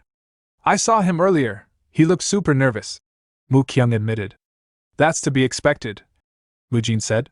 His next opponent is Chung Su after all. Meanwhile, Magum climbed the arena stairs, nerves running wild. Can I really do this? I'm fighting Taoist Chung Su, the man who went toe-to-toe with Mujin? I've gotten stronger, but I can't even gauge his strength anymore. No, steady your heart. You can do this. Effort never ends in failure. I've suffered and trained so much to catch up. What do I have to be afraid of? But when he stepped onto the stage, Chung Su greeted him with a bright smile and a friendly wave. Magum! Why are you so late? I've been dying to see you. Magum gritted his teeth. Unlike me, he doesn't seem nervous at all. Does he not even feel the need to take me seriously? The referee's voice rang out. Both participants, are you ready? The two assumed their stances. Let's begin. Magum wasted no time. Extreme yang energy surged into his palm as he unleashed his ultimate technique, Rulai Divine Palm Strike. His strike landed clean, hurling Chung Su across the arena. The audience erupted in cheers. That's the legendary Rulai Divine Palm Strike. On the sidelines, Mujin's eyes widened. He used his ultimate move right from the start. But to everyone's shock, Chung Su rolled back to his feet, unharmed. Was that the Rulai Divine Palm Strike? Its power is truly incredible, he shouted, charging forward with his sword raised. Before the blade could descend, Magum seized his ankle midair and threw him aside with terrifying force. Yet again, Chung Su bounced to his feet and rushed forward with even greater enthusiasm. This is a whole different kind of strength from Mujin. This is what I was waiting for. Show me more of that strength, Magum. And so, their fierce duel began in earnest. Magum launched his Rulai Divine Palm Strike, while Chung Su shifted into his left bow stance, intercepting the blow. Their techniques collided with resounding force, each refusing to yield. For a time, either could gain an advantage. No matter what I do, you don't go down, Magum, Chung Su said through heavy breaths.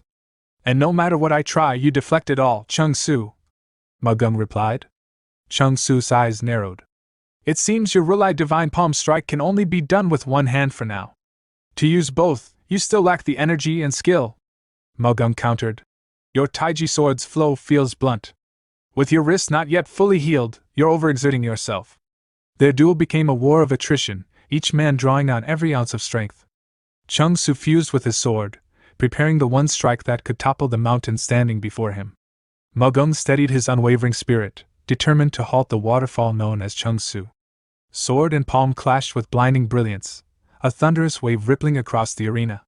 The audience fell silent, waiting breathlessly for the result. When the light and smoke cleared, both fighters were kneeling, backs facing one another, drenched in sweat. Chung Su panted heavily. Unfortunate.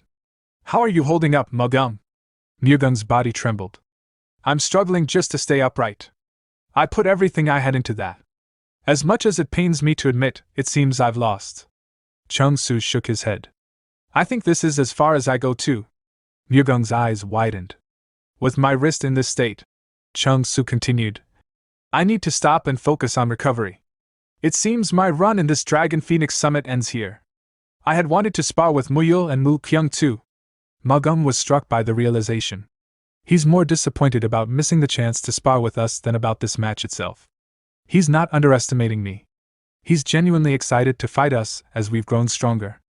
I misjudged him, out of some petty inferiority complex. Even if it's a draw in spirit, I've already lost. He spoke softly. I'll tell Muyul and Mu Kyung about this later. Until then, take care of your wrist. Chung Su managed a smile. Will you have a rematch with me? Of course, Magum replied. The referee declared the match a draw. With Chung Su, second only to Namgung Jinshin among the contenders, forced to withdraw, confusion spread among the audience. At the same time, Shaolin's presence began drawing unprecedented attention. Soon after, Muyul turned to Mujin. That's all fine and good, but with Magum and Chung Su out, I'll have to fight you now. The two stepped into the arena. Muyul struck first with his crane strike technique, shouting, How the hell am I supposed to beat you? Mujin dodged with ease. Think of it as just playing around, like last time. But his face tensed when Muyul suddenly shifted mid-motion into a snake strike, nearly catching him off guard. Mujin leapt back just in time. Still, Muyul said with a grin, I'm glad I get to face you. The others in my bracket were too easy. Boring. Mujin landed lightly, thoughts racing. Was that snake strike? He switched from crane to snake so quickly. How is he changing forms so fast? Before he could recover, Muyul dropped to the ground, both hands moving like four legs, his speed suddenly explosive. He blurred around Mujin, striking from a blind spot with a leopard strike. This is so fun! Muyul shouted. Mujin staggered from the blow. He's alternating between crane, snake, and leopard depending on the situation. The transitions are flawless, barely an opening to exploit. It's like fighting three wild beasts at once. If Muyul masters the other forms too, what kind of monster will he become? Muyul's mind flashed back to Monk Haigul's words. If you ever face an opponent you can't possibly beat at the summit, try using this technique. What is it, master? Muyul had asked. It's a bit early, Haigul replied, demonstrating. But it resembles a tiger. Always keep a trump card. For now, just learn one basic move. Back in the present, Muyul roared and unleashed Shaolin five-hand techniques. Fourth form, Tiger Strike, Fierce Tiger Rush. A tiger! I can't dodge this, Mujin realized. I'll have to block it head-on. Channeling his inner energy, he hurled a mighty fist strike forward. Fist energy collided with Tiger Strike. The arena quaked as Muyul was blown back, the technique shattered. Mujin winced at his trembling hand. My first time using fist energy in the summit. Muyul is strong. More importantly, when did he learn Tiger Strike? This is harder than I thought. He turned to Muyul. You've gotten really strong. Let's go again right away. Muyul lay on the ground, gasping for air. No, I'm done. I've got no inner energy left. I can barely stand. See? I told you're too strong now. Mujin thought, why does it feel like I didn't really win, even though I did? He helped Muyul to his feet. By the way, how did you learn Tiger Strike? Did Monk Haigul finally catch a tiger? Muyul chuckled weakly. He said after the tournament he'll catch one. For now, he just taught me the basics. He really intends to catch one? Mujin thought, exasperated. Seriously, Monk Haigul. Out loud he said. Still, this was the first match in the summit that actually made me sweat. Between my training and today's secret technique, I think I did pretty well. Really? I'm strong, right? Muyul asked hopefully. Of course. Mujin laughed. My back still stings. The referee's voice cut in. The winner is Mujin. This concludes today's first round of the Dragon Phoenix Summit. Shaolin had proven the strength of its next generation. The crowd whispered. Maybe it's better to side with Shaolin early on. Martial skill and wealth both, Shaolin could reclaim the center of the Central Plains.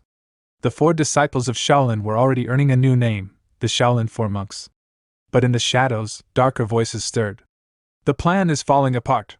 The winner should have been from Wudong or Namgung. Instead, Shaolin has taken out one of the top contenders. Their strength far exceeds our expectations. Still, Namgung Jinshin remains. Even we admit he's a monster. The next day, Namgung Jinshin faced Jaegel Jinhee in the arena. When the dust settled, Jinhee lay defeated. The Namgung clan, one of the 5 great clans, had long reigned supreme. They carried the title of strongest under heaven, ruling as though they were kings who governed all beneath them. At the center of this unmatched power stood Namgung Jinshin, heir of the clan. People whispered of him in awe, not merely as the greatest talent of Namgung, but as the greatest talent of the entire continent. A monster born of both power and authority. In the arena, Jinshin stood tall, while Jaegel Jinhee trembled on the ground, unable to rise. The referee approached cautiously. The next duel will also be yours. Would you like to step down and rest? Jinshin's voice was calm, almost dismissive. No. I will stay here. Bring the next opponent immediately. Jinhee, still struggling for breath, thought in despair. So he hasn't even used any stamina against me? He doesn't even need a break? I wanted to fight Mujin, who has grown stronger. Mujin, forgive me. From the benches, Mujin frowned. To think Jinhee was defeated in only 3 exchanges. Is this truly the strength of the strongest among the younger generation of the Murim Alliance? And look at him, standing there, as if resting is meaningless. That arrogant bastard. What do we do? His jaw tightened. The next fighter is Mu Kyung. If he doesn't crumble just by looking at that monster, that alone will be a miracle. Mujin turned to his side, only to realize Mu Kyung was no longer there. The silent monk had already leapt into the arena, landing before Jinshin. Jinshin's lips curved into a faint smile. You look entertaining. Can you entertain me? Mu Kyung's eyes burned with determination. I don't know about entertaining you. But for me, this will be entertaining. Without waiting for the referee, he lunged forward. Dust exploded across the arena. The audience gasped. The silent monk, attacking first? Has the immovable fortress Jinshin finally found his match? Referee, is this acceptable? The referee raised his voice. Yes. Since it was Namgung Jinshin's request, it will be allowed. From the benches, Magung whispered in disbelief. What the hell? I thought Mu Kyung had learned to control his madness. Why is he snapping again? But Mujin shook his head. No. Mu Kyung is sane. What do you mean? Magung demanded. He simply wants to know. To test the difference with his own eyes. He wants to see just how vast the gap between him and Namgung Jinshin really is. When the dust cleared, Jinshin stood unharmed, casually dodging Mu Kyung's furious blows. His sword flashed, forcing Mu Kyung to counter with the invincible anti-demon punch. But Jinshin slipped aside with ease, his blade glowing with ki as he unleashed a devastating swing. The ground cracked and splintered, but Mu Kyung had barely dodged in time. What thunderous force! Mu Kyung muttered. Yet you dodged like a nimble monkey. Jinshin mocked. Like a monkey, you say? That's usually Muyo's specialty. But no matter. Their clash intensified. Jinshin's 10-iron sword art filled the arena with multiple blades of ki, while Mu Kyung leapt high into the air, countering with his own mimicry, 10 iron fist strikes, hurling energy hands down upon Jinshin. Jinshin narrowed his eyes. Brat, you dare mimic my technique? The arena shook with the impact, smoke billowing as explosions erupted. Mu Kyung landed, his teeth clenched. What do I do? I copied his technique to counter him, but it's useless. The difference in inner energy is too great. This gap is monstrous. In an instant, Jinshin closed the distance, his blade slashing across Mu Kyung's staff arm. Blood sprayed as cracks ran through the monk's staff. Is this all Shaolin amounts to? Jinshin sneered. Disappointing. My interest has faded. Let's end this here. But Mu Kyung's fist tightened. Who says it's over? His ki flared, preparing the invincible anti-demon punch once more. Jinshin raised his sword, power swirling like a storm. Still, you were more amusing than the rest. I'll show you something special. His aura erupted as he unleashed the Emperor Sword Art, first form, Heavenly Emperor Clash. The air shattered. Mu Kyung's inner demon broke free, a storm of chaotic energy surging around him. Wind howled, blasting through the arena as the crowd screamed in awe and terror. On the sidelines, Muyo's eyes widened. Magung! Mujin's gone! He's not in his seat! What? Where the hell did that guy disappear to now? Magung barked. As the dust cleared, the answer revealed itself. At the center of the arena stood Mujin, blocking Jinshin's overwhelming strike with his bare strength, while supporting the unconscious Mu Kyung across his back. Jinshin's eyes narrowed. What the hell do you think you're doing? Mujin's voice was steady. Mu Kyung was driven by his inner demons. There was no choice. You fool! Jinshin snapped. Do you even understand what he just did? After forcing his way into my strike, he dared unleash a killing blow, aimed directly at my heart. And now you think you can simply take such a dangerous weapon away? The killing strike was born of his inner demons, Mujin answered. I stopped him before he caused true harm. Besides, his gaze hardened. You'll likely face me in the finals. If you have a problem with me, we'll settle it then. No one will stop you. For the first time, Jinshin's composure cracked into a sharp, dangerous grin. Fine. Make sure you reach the finals. I'll break you there, your false confidence, and him as well. Both you and that dangerous weapon will meet your end, by my hand. The next day, the arena was filled to the brim. In the VIP box, the Murim Alliance leader, Weiji Hack, arrived in person. Are they the last matchup? He asked, his voice calm but carrying the weight of authority. A man clad in dark blue robes turned to greet him. Murim Alliance leader! You must be busy, yet you came all the way here. Weiji Hack gave a faint smile. If I don't show my face at the dragon, Phoenix Summit I organized, wouldn't that be unacceptable? The man in dark blue glanced at the stage. Surprisingly, Shaolin has lasted to the very end. Another figure, dressed in red, scoffed. Do you truly believe they can topple the Namgun clan? The one in dark blue chuckled. Where in the world would you find another next-generation talent who could surpass them? But the Murim Alliance leader's expression remained steady. It looks like you've placed all your bets on the Namgun clan. Let me offer you one piece of advice. Do not be so certain that Namgun will always win. In life, nothing is guaranteed. Watch closely. In this Dragon, Phoenix Summit, who will earn the title of Dragon? Will it be the newly risen star, the monk Mujin of Shaolin? Or Namgun Jinshin, the one hailed as the strongest of the next generation? Do not miss a single moment of this battle. At that very moment, Mujin and Jinshin stepped onto the arena stage. The referee's voice rang out. Let the final match begin. Both fighters exploded into motion, their clash sending shockwaves through the arena. Dust billowed, shaking the stands. It's begun, Mulgung muttered. Yes, the match has officially begun, Wu Kyung said solemnly. When the dust cleared, Mujin was seen blocking Jinshin's sword. Mujin countered with a powerful fist strike, which Jinshin barely dodged. The heir of Namgung retaliated with a sword slash, but Mujin ducked under it, launching a flurry of punches in return. Jinshin parried them with his sword, the violent collisions shattering the ground beneath their feet. Jinshin's voice cut through the chaos. It is true, this summit has gone differently than I expected. Mujin raised a brow. What do you mean? Jinshin's eyes gleamed with fury. Ever since I first gripped a sword, not once has anyone properly blocked my strikes.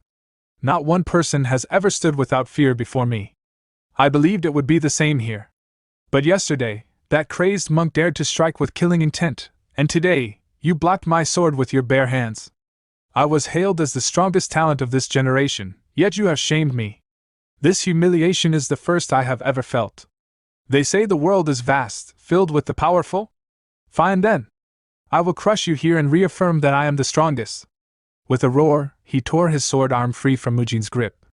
Mujin smirked faintly. I suppose I'll take that as acknowledgement of my strength. But don't speak as if you stand above me. He surged forward with another strike. Jinshin raised his sword to block, but Mujin's blow was too overwhelming. The shockwave ripped through Jinshin's arm, forcing him to drop his weapon. His hand bled from the impact. You insolent brat!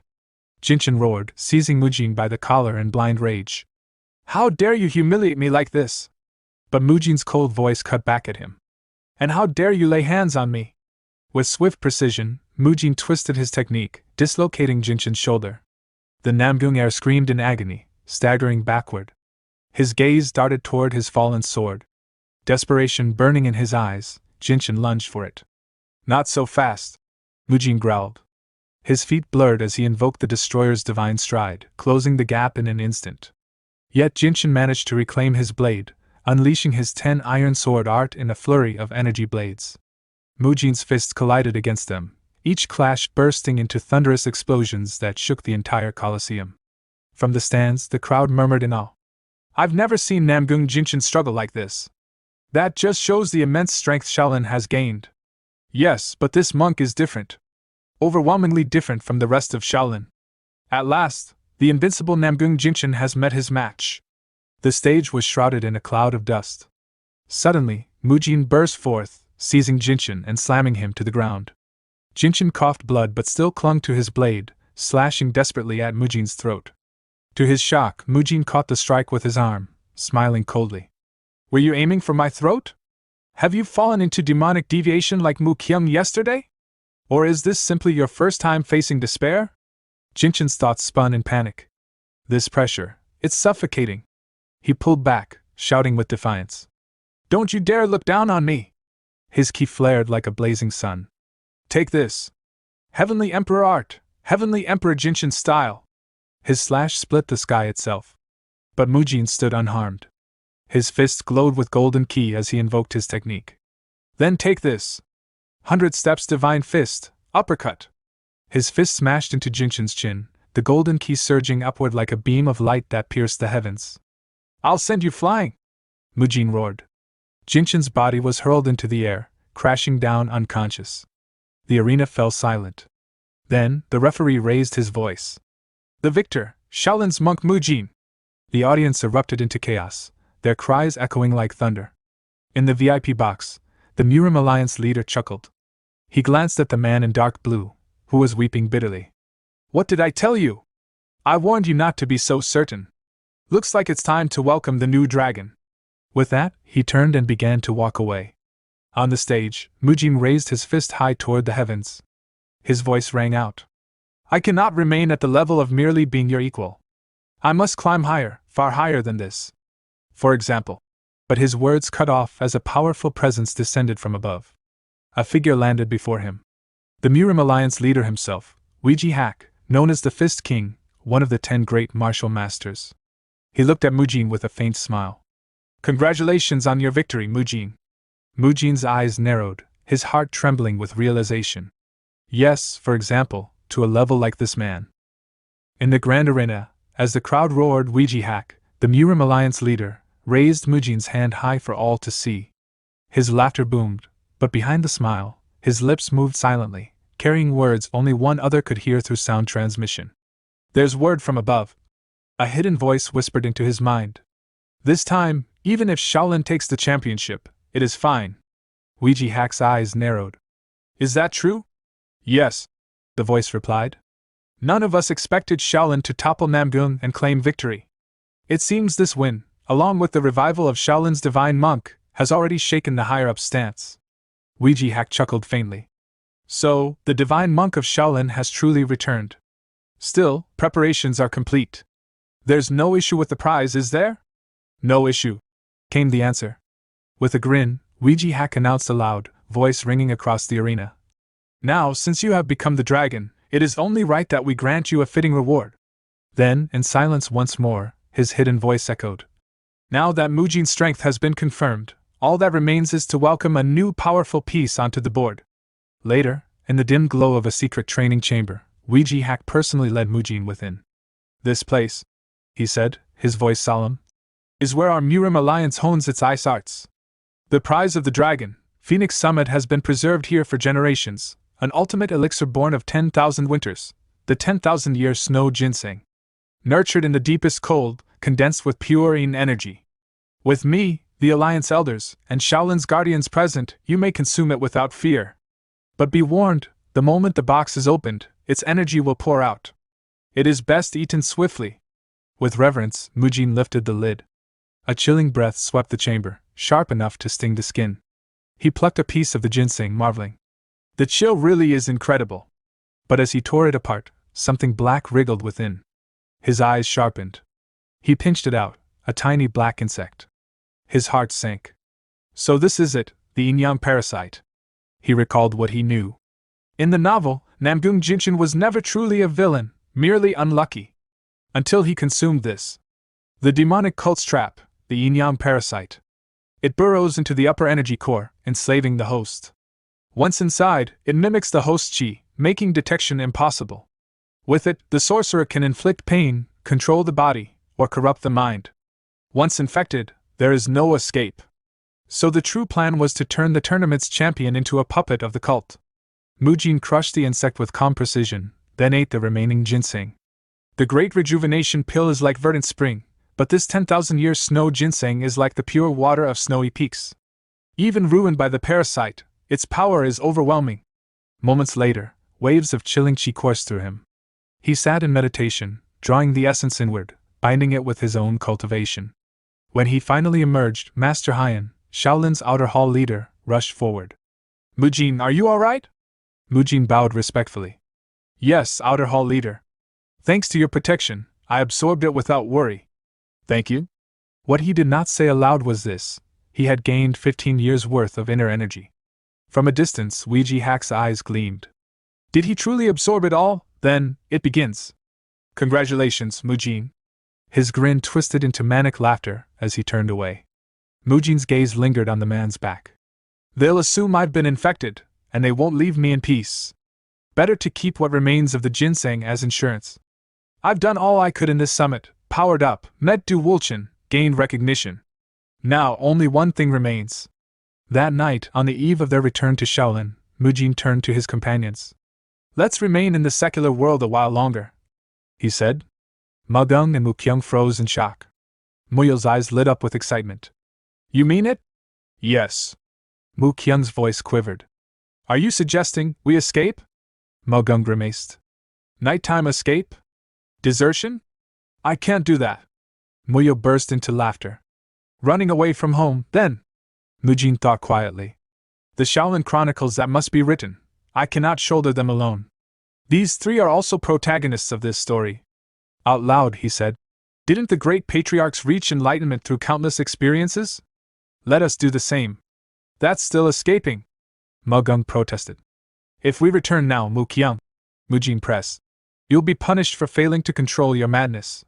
Beaten whether you stay or go. At least if we run, you'll enjoy a few months of freedom first. He turned to Mugung. Think carefully. Have you ever seen Monk Hai Dam leave Shaolin?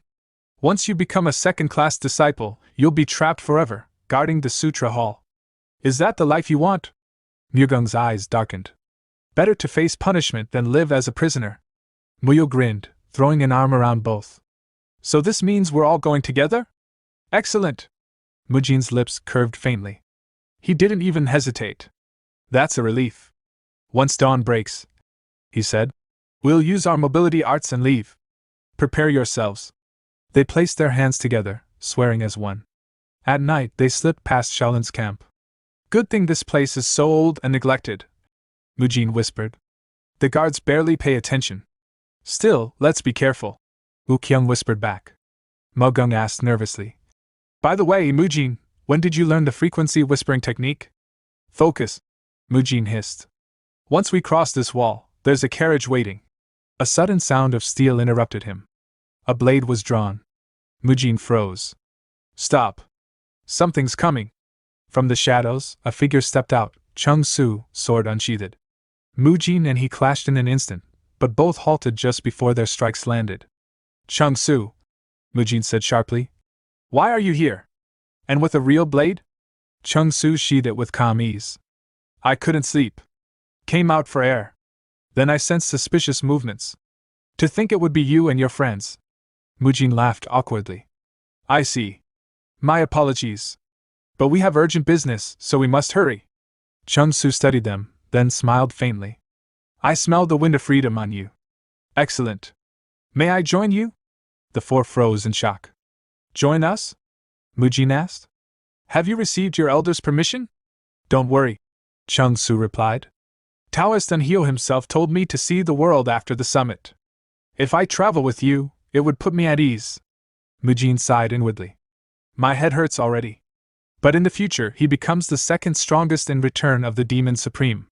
If he has his sex blessing, then fine. Muyo grinned. We're fine with it, Mujin. Chung Su bowed lightly. Then please take care of me. And so, their party grew. The next morning, panic swept through Shaolin. A monk rushed to Abbot Hyun Chun and the elders. Trouble! The youths who entered the Dragon, Phoenix Summit, they're gone. Only a note remains. What? The abbot asked, stunned. They've all disappeared. Even the Wudang boy, Chung Su. Hyun Chun's face hardened. All four are missing? Yes, the monk said grimly. And with that, a simple disappearance became the spark of a storm that would one day shake the entire Murim. On the road, a carriage creaked forward. Mujin sighed, gripping the reins. Mugung, your driving was awful. Have you never steered a carriage before? I lived in the mountains, Mugung retorted.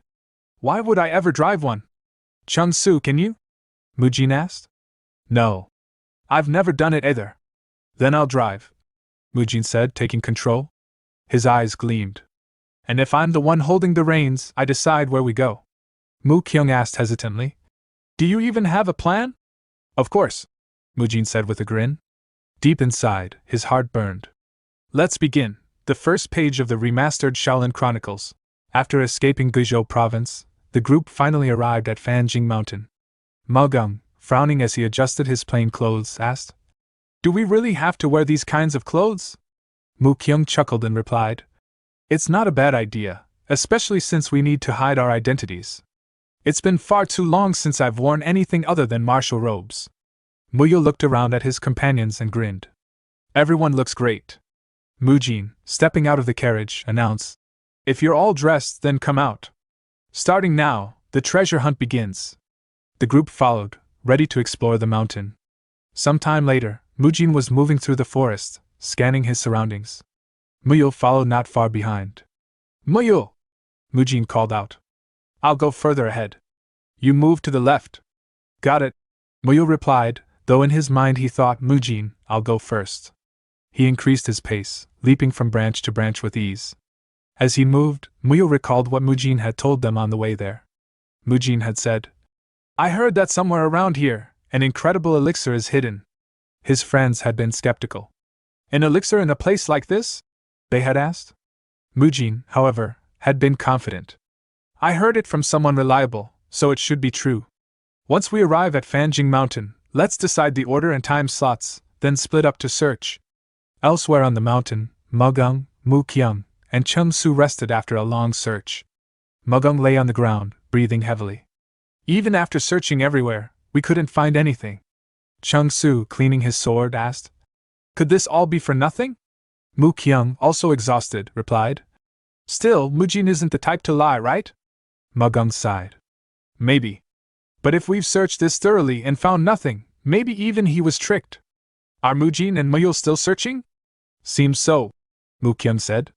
Mujin probably feels responsible since he brought it up. As for Muyul, well, maybe Muyul's just enjoying himself. Mugung interrupted with a smirk. It's been a while since he's had fun. Meanwhile, Muyul continued his agile leaps through the trees. I still can't find anything, he muttered, but climbing trees after so long feels great. Suddenly he sensed movement. There's something fast, he said as a small monkey appeared before him. Don't tell me, this is a monkey, he exclaimed in awe. Before he could react, their heads collided, and both crashed to the ground. The monkey got up, looking angry, but froze when Muyul began laughing. Wow, you're amazing, Muyul said with admiration. Every time I've climbed trees before, animals just ran away the moment they noticed me. But you're the first one to ever knock me out of a tree. You're really strong and fast, aren't you? The monkey tilted its head curiously. Then, as if understanding, it smiled. The two reached out, their fingers touching like newfound friends. Muyul laughed joyfully, and the monkey responded with happy chatter. Hearing strange screeching in the distance, Mujin stopped and looked back. To his surprise, Muyul appeared, a monkey perched proudly on his head. Mujin blinked. Muyul, what's going on? What's with the monkey? Before he could say more, the monkey chattered rapidly, and Muyul seemed to understand. Just a little further, Muyul translated. Mujin's eyes widened. Wait, are you actually talking with that monkey? How? Muyul grinned. Mujin! You're here too? Follow me, I think we found the elixir. Really? Mujin asked, his curiosity piqued. After some time, Muyul stopped near the edge of a cliff. We're here, he said. Wow, it's just like you described. Mujin, is this the place you were looking for? Mujin's eyes widened as he looked around. The scenery matched perfectly, crimson blossoms swaying under the cliff's shadow. He thought back to a passage from Unorthodox Tyrant Chronicles, Volume 2, in a resolved heart. The clan had fallen. Du Wulchen had nothing left, only a blood-stained martial robe and a chipped sword. In the mountains of Jinan County, he wandered endlessly, tormented by his own weakness. When his strength failed, he stopped before a field of crimson blossoms beneath a cliff. There he set down his burdens, remembering the bright smiles of his mother and sister. Seeing the same flowers before him now, Mujin thought, found it. It looks exactly like the illustration from the novel. This is where Du Wulchen obtained the elixir.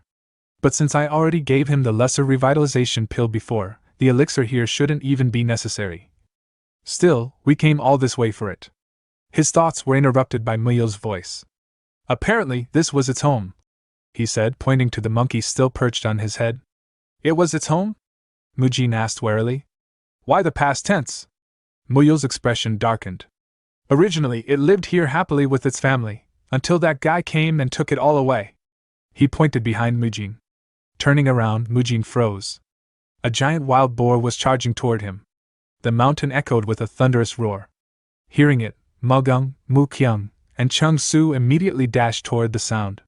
Are we going the right way? Mugung shouted. Yes, Chung Su replied. I can hear something up ahead. Then let's hurry, Mukyung urged. When they finally arrived, all three froze in shock.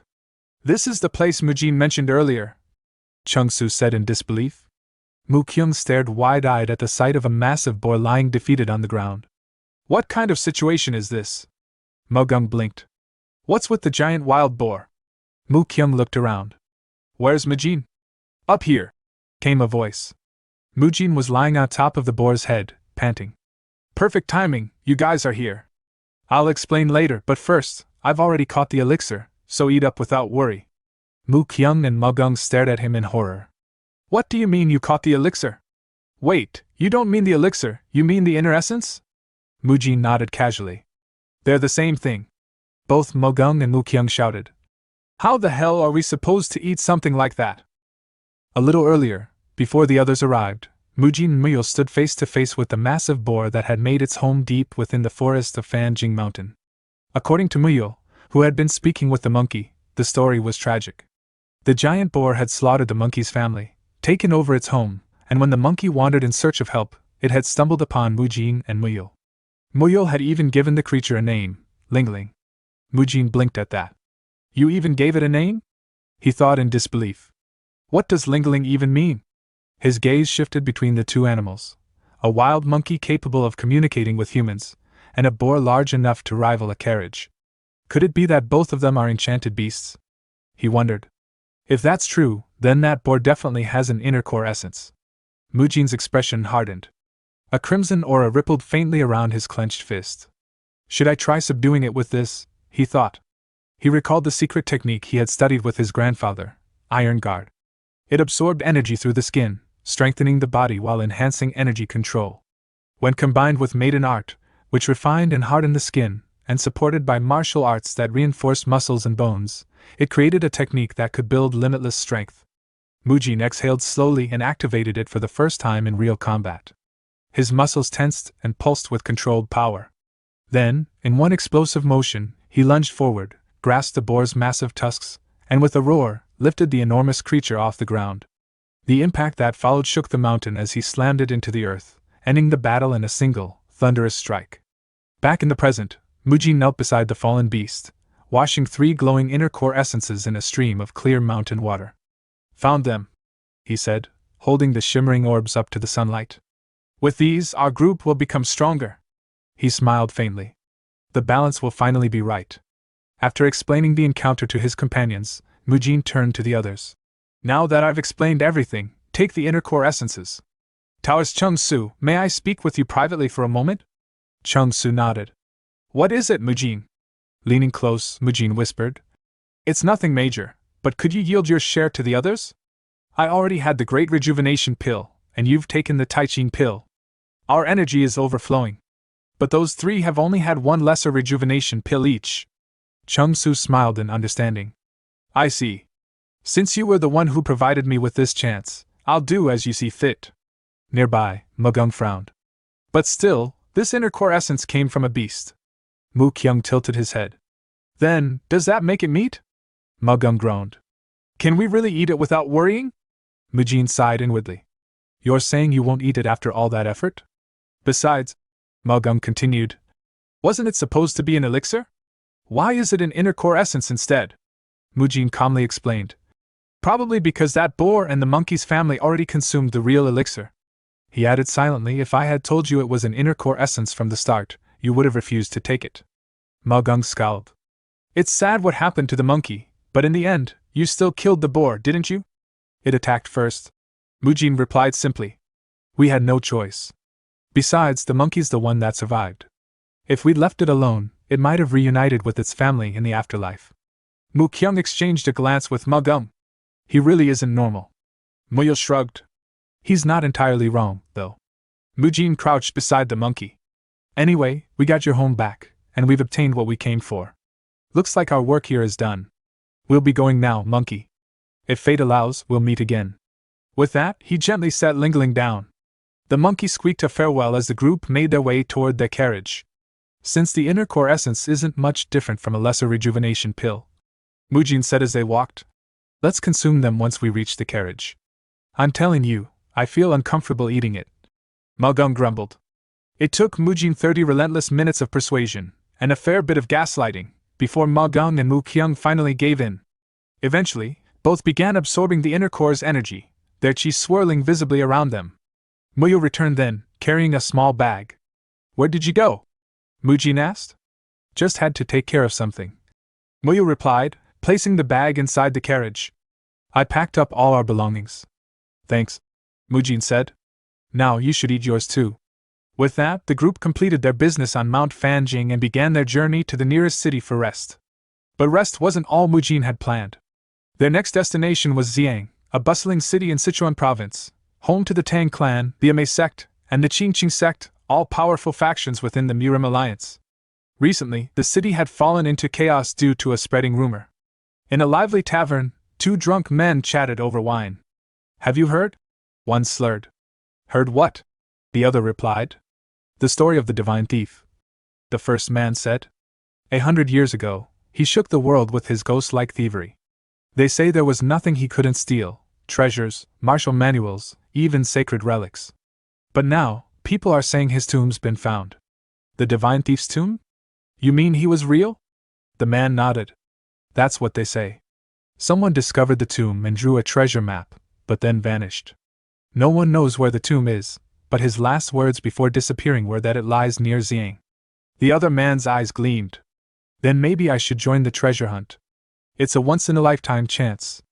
The first shook his head grimly. You'd best not. Martial masters from every corner have gathered here already. This isn't a treasure hunt anymore, it's a war for loot. Get involved, and you'll just end up dead. At a nearby table, Mujin listened quietly, absorbing every word. So it's begun already, he thought. The Divine Thief's Tomb incident should have happened 10 years from now. Why has the timeline shifted? I came here to prevent the conflict that divides the three factions, but something's changed. Still, it's not too late. He raised his hand. Shopkeeper, he called. The man hurried over. Yes, sir? Mujin placed a few silver coins on the table. I want to ask you a few things. The shopkeeper's eyes gleamed greedily. Ask me anything. Later, as they regrouped, Mugung asked, Do you think those rumors are true? Mukyung replied, Judging by how many martial artists are in town. Before he could finish, Mujin interrupted. Everyone, I know we just arrived in Xiang, but we need to head to Ganyang first. Mugung blinked. Without searching for treasure? You're the last person I'd expect to skip out on that, Mujin. Using a frequency whispering technique, Mujin's voice entered their minds. This is information I got from the shopkeeper, he said silently. Mugung's eyes widened. The frequency whispering technique? So this must be serious. Mujin continued, the rumor about the Divine Thief's Tomb, it originated from a sect in Ganyang. From what I've learned, they're extremely greedy and cunning. Normally, they'd keep a treasure like this secret. So why spread it publicly? There must be another purpose. Doesn't it seem suspicious? He glanced at his companions. We're heading there to uncover the truth behind the rumor, and the real motive behind the chaos it's caused. Some time later, the group arrived at the Tai sect in Ganyang. Its leader Bang Jihyuk knelt on the ground before a line of black-clad figures, Mujin and his companions in disguise. Jihyuk wept and pleaded. Please, we've done nothing wrong. Why are you doing this? We're just ordinary people. We even helped travelers not long ago. Mugung turned to Mujin uncertainly. Jin, is this really the right place? They don't look vicious to me. Mu Kyung crossed his arms. Seems like we've wasted our time. Sorry, Mugung said to the frightened sect leader. Looks like a misunderstanding, no. Mujin interrupted, stepping forward. This isn't a misunderstanding. Jihyuk trembled. Please, you can take our money. Just spare our lives. Mujin's voice was calm but cold. Do you really think I came all the way to Ganyang without proof? Isn't it about time you dropped the act? The sect leader blinked, feigning confusion. What are you talking about? Mujin smirked. Your acting really is impressive. Then, without moving his lips, he sent his voice directly into Jihyuk's mind. But can you keep it up after hearing this title, Sichuan Branch, number 1? Jihyuk's expression froze. What are you planning? Mujin continued. Gathering all these martial masters in one place, hoping to cause another bloodbath, like the Heavenly Merchant Guild incident.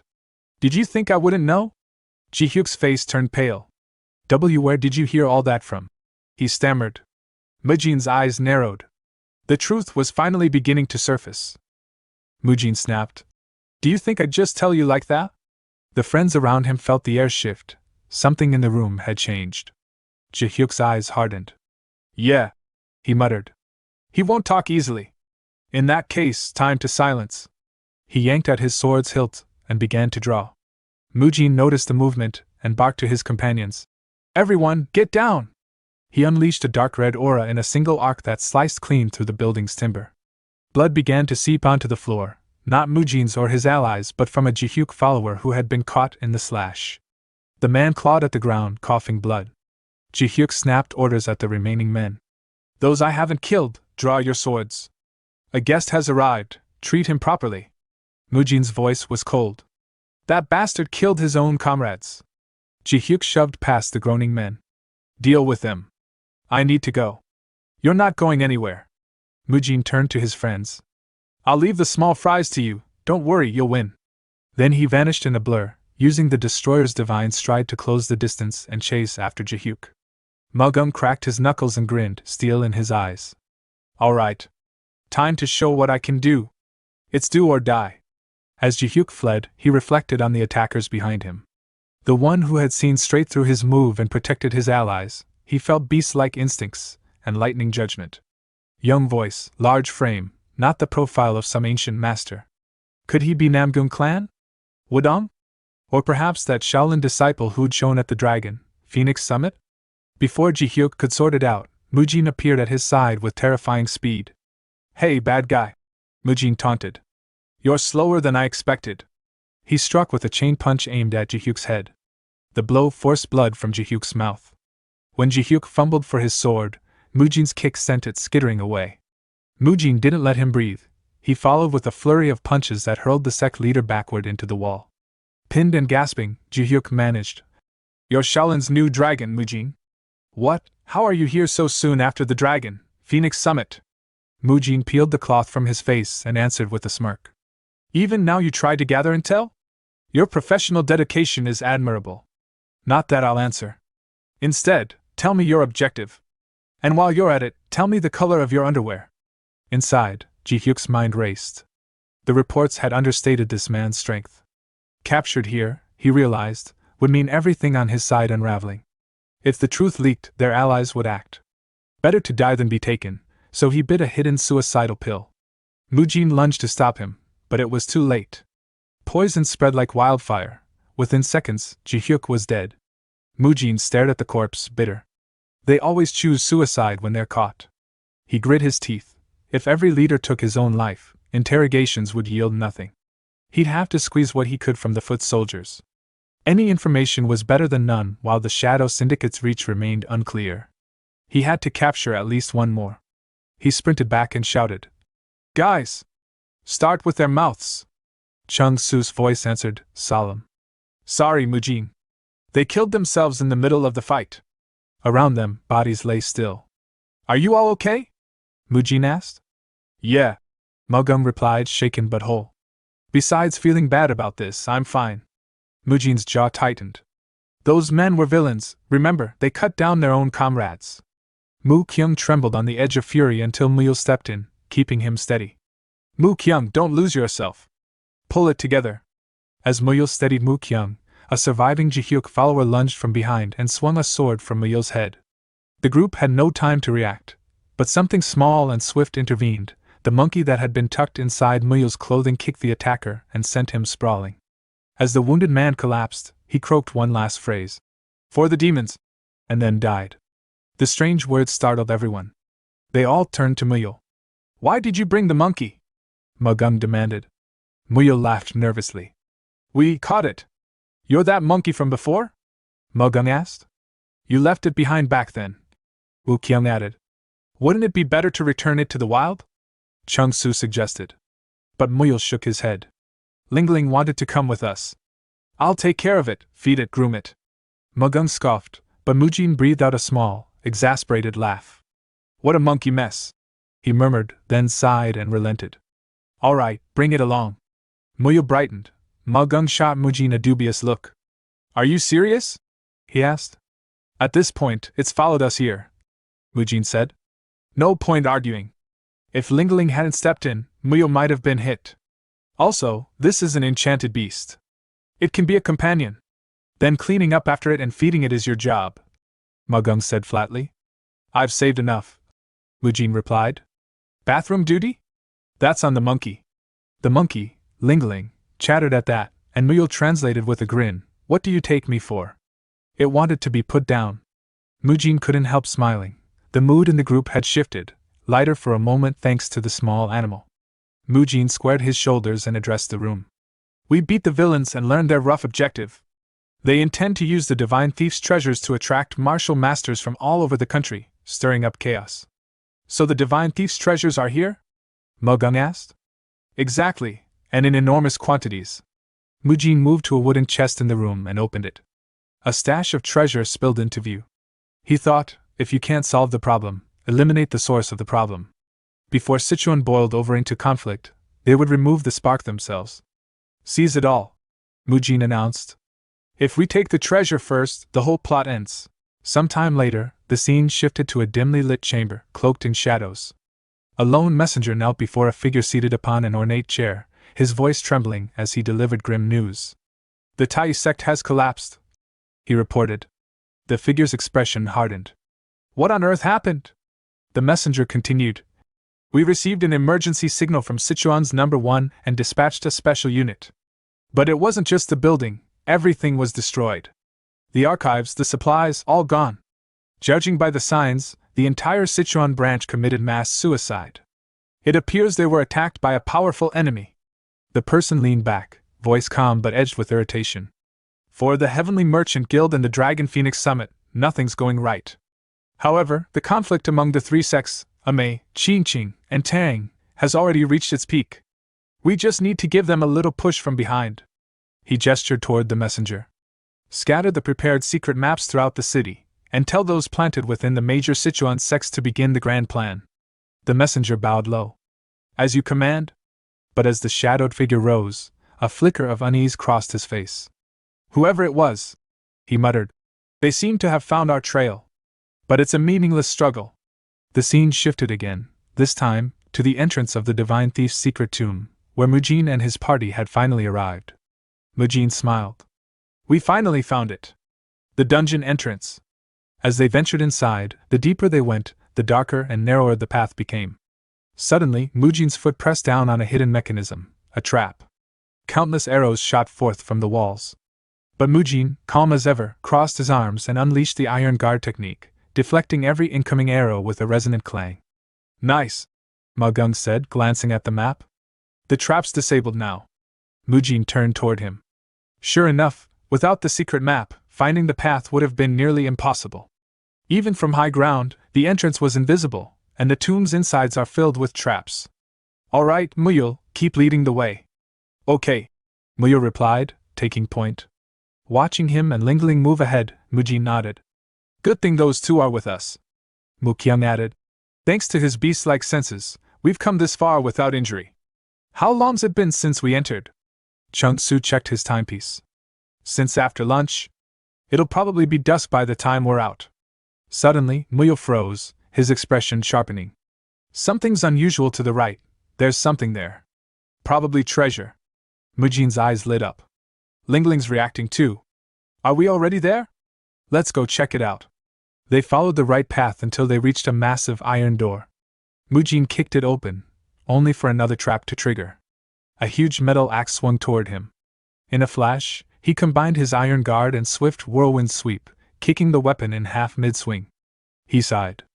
Even up to the end, it's still full of traps. Annoying to no end. Muyul grinned. If it weren't for you, we'd be in big trouble. Are we safe now?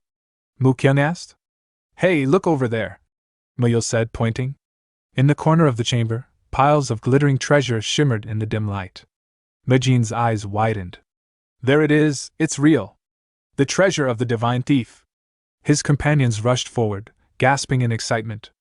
So there really was treasure here. There are manuals, so many glowing artifacts. Watching them, Mujin smiled faintly. Everyone's so excited. But this treasure isn't the kind that causes infighting. Besides, we burned the secret maps on the way here. No one else will find this place. We'll just take the best treasures, and this episode will end here. Guys, take out the sacks, he ordered. Let's head back soon. But unbeknownst to him, chaos had already engulfed Sichuan. The secret maps, separately prepared by the Shadow Syndicate, had been scattered all throughout the province. Those who found them moved swiftly, some already on the road, some trapped and dead, and others heading toward the tomb with different ambitions. Among them was a group of 3, led by a young woman in disguise. "So this is the legendary thief's tomb?" one of her companions scoffed. "A bit disappointing. I thought there'd be something greater," another muttered. Their leader, lowering her hood slightly, said, "Not necessarily. Look ahead." Before them lay a path of destruction, traps shattered, walls scorched. "What on earth?" one whispered. She frowned. "All these traps, destroyed. They're far stronger than the ones outside. If someone made it through here, they must be incredibly skilled." Her companions exchanged uneasy looks. "Impossible."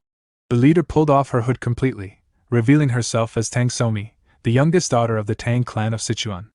"Who could it be?" she murmured with curiosity. "Miss Somi, please keep your face hidden," one of her guards urged. She pouted. "What's the big deal? I even dressed like a man for this. It's too hot." "Wait, didn't you say you got this map before the others were scattered? Was Hyuksa lying again?" "Miss," her guard gasped. "That's not something a proper lady should say." Before she could retort, a cold voice echoed from behind. "Someone ahead of us again? This is getting troublesome." "No matter. Once we kill them and take the treasure, that'll be enough." Somi froze. That aura, at least peak martial master level. "How did you get in here?" she asked, forcing calm. "Weren't our Tang clan warriors guarding the entrance?" The man smirked. "Them? I pressed down a little, and they exploded." Her blood ran cold. No way. Even if they weren't elites, to be wiped out that easily. "And now," the man continued, "I hear the fair-faced boy among you is actually a girl." Somi's eyes widened. The stranger threw off his cloak, revealing himself, Black Crow Blood Fiend, infamous for his brutal killings. Large metal blades gleamed, attached to his fingers like claws. "With a noble like you," he sneered, "your ransom will fetch a fine price. Come quietly if you don't want to die a meaningless death." He lunged. Somi barely dodged, her breath sharp. So the rumors were true. The Black Crow Blood Fiend has come to Sichuan. She turned to flee, but her companions were already in his grasp. "No," he said coldly, smashing their heads together. "Doesn't this make you want to listen? Miss, don't worry about us. Run!" one of them cried. "Damn it," Somi thought. "If anyone dies here, it'll give them reason to attack the Tang clan. We can't call reinforcements now. What should I do?" Then, suddenly, a familiar voice echoed from behind Black Crow. "See? I told you so, didn't I? I said I smelled people." "Don't say smelled like that," Mujin muttered, stepping out of the shadows with his team. Muyo blinked. "Wait, Jean, weren't we the only ones who could come here? What's happening?" Mujin frowned. "How did others get in? Are they fighting?" Muyo squinted at Black Crow. "And who's that super bald guy? He's balder than us." The jab made Black Crow's face twist in anger. He glanced at Mujin's party, and the bags of treasure they carried. "So that's the treasure," he hissed. Grabbing Somi's companions, he smashed their heads together again. "Change of plans? First, I'll seize all the treasure, then I'll rip out your hair, along with your heads." And with a roar, the Black Crow Blood Fiend lunged straight toward Mujin's group. The scene shifted once more, this time to the Tang clan's camp, where chaos erupted. "Miss Tang Somi has disappeared!" a panicked voice shouted. "What? Could she have gone to the tomb?" another asked, equally alarmed. The first man turned on him angrily. "And how are we supposed to report this to the clan patriarch, you fool?" Before anyone could answer, a new messenger approached in haste. "It's too late. The patriarch has already departed." "What?" the man barked. "Where to?" After receiving the report, his face turned pale. The messenger explained. "He said there's only one place the young miss would go, and rode straight toward the divine thief's tomb." Meanwhile, back in the depths of the tomb, tension filled the air. "You must not fight that man," Somi warned Mijin's group, her face pale. "The Black Crow Blood Fiend is a murderous demon who once turned all of Jianghu into a sea of blood. He's both wicked and a martial master of the highest caliber. I don't know who you people are, but you won't win that fight easily." But Mujin only gave a small, confident smile. That doesn't matter. The black crow lunged, his claws slicing through the air. Mujin dodged with impossible speed, lowering into a fighting stance. Before he could counter, Magung suddenly leapt high, both arms raised, and slammed the black crow into the ground with an explosive crash. Mujin grinned. Great work, Gum. Are you insane? Magung hissed. That's the black crow blood fiend. So this is him, huh? Mujin said, glancing toward the fallen enemy. Then his eyes caught on Somi, and his brow furrowed. Wait a second, isn't that Lady Tang Somi? Dressed as a man? Somi stared in disbelief. He just took down the black crow blood fiend, in a single blow? Mujin, meanwhile, studied her carefully. She's exactly like in the novel. No, more impressive. And if members of the Tang clan are here, then that means… How did you get here? He asked aloud. It's not easy to come this far without a map. What do you mean, without a map? Somi replied, puzzled. The maps have already been scattered all over the city. I happened to get mine early, so I arrived before everyone else. What about you? How did you get here? That revelation made both Mujin and Magung freeze. What's going on? Magung asked in disbelief. Mujin's face darkened. There must have been more maps than we thought. Damn it, that means a massive crowd's about to swarm in. Now that the Tang clan has arrived, the Qingqing sect and Ma sect will follow right behind them. They still carried the divine thief's treasure, the perfect prey. If they find us like this, Mujin thought grimly, this won't end well. He turned to his companions. Everyone, listen up. A horde of martial masters is about to flood in. We're all low on inner energy, but we have to escape somehow. Muyul nodded. Escape time. Magung tensed, sensing ahead. There's powerful energy in front of us, hundreds of strong presences. We have no other choice, Mujin said firmly. We'll just have to try. Then Chung Su raised his arm. Wait. There might be another exit. Mujin looked at him sharply. What do you mean? Just before we entered the treasure chamber, I felt a faint draft. It's air from outside. If we follow that path, we might escape without fighting. Well done, Chung, Mujin said quickly. Everyone move! They followed Chung Su down the narrow corridor. Almost there, Chung Su said. It's just up ahead. He stopped suddenly, face falling. No way. The hole's too small. I'm so sorry, it's a dead end. What should we do? Muyul asked. We can't force our way through, the wall's too thick. Magung stepped forward. Move aside, Chung. I'll break it. He pressed his palm to the stone wall, focusing his inner energy. I've got a bit left. When it comes to destructive power, I'm the best here. Leave it to me. Chung Su smiled. The stage is yours, Gum. Just then, muffled voices echoed from behind. Damn it, is this not the way? There's no way the tomb's treasures are only this much. Let's go deeper. Wait, Mujin said sharply. Do you hear that? They're coming. Gum, hurry! Magung gathered his remaining energy, channeling it into his palm. A brilliant light filled the corridor. Roll divine palm strike! He roared. The wall shattered with a thunderous explosion, sunlight flooding in. I made a path! He gasped. His companions cheered. Gum, you're incredible! The explosion must have drawn attention, Mujin warned. We have to move, now! They rushed through the opening toward freedom. But just as they neared the exit, Ling Ling froze, her ears twitching. She murmured something to Muyul, who immediately called out. Mujin, someone's there! Mujin's eyes narrowed. A group of strangers emerged from the forest ahead. Told you I could sniff out treasure, one of them boasted. They've got the divine thief's loot for sure. Another laughed darkly. The black crow blood fiend was right, good thing we scouted around. Their leader smirked. If we kill them and take the treasure, the boss will be pleased. Mujin sighed. How annoying. But before they could move, another group, this time in green outfits, appeared from behind, shouting. Kill them and take the treasure! A Tang clan warrior shouted from the rear. Enemies behind us too! The worst possible situation, Mujin thought grimly. He clenched his fists. I'll use what strength I have left to open a path. When I do, run! Somi stepped forward. We'll hold the rear. But before anyone could move, Mujin suddenly froze. His eyes turned upward. What's that? Look at the sky! Everyone followed his gaze. A shadow descended from above, hurling a storm of gleaming needles. The piercing storm technique shredded through the enemies ahead, dropping them instantly. The figure landed beside Mujin's group, calm and composed. "Don't worry," he said. "You'll be able to move again by tomorrow. As for the rest, if you wish to sleep forever, come closer." The surviving enemies panicked and fled back into the tomb. "Father!" Somi cried. The man was Tang Peijin, patriarch of the Tang clan, one of the 5 great clans of the Murim Alliance, and Somi's father. "Outside the clan grounds," he said sternly. "Address me formally. And these people beside you, who are they?" "They're the ones who saved me," Somi replied. "They protected me from the Black Crow Blood Fiend and other martial masters." "What?" Peijin asked, startled. "From the Blood Fiend himself?" Mujin studied the man with awe. "So this is the patriarch of the Tang clan? A total big shot. What's someone like him doing here?" He bowed politely.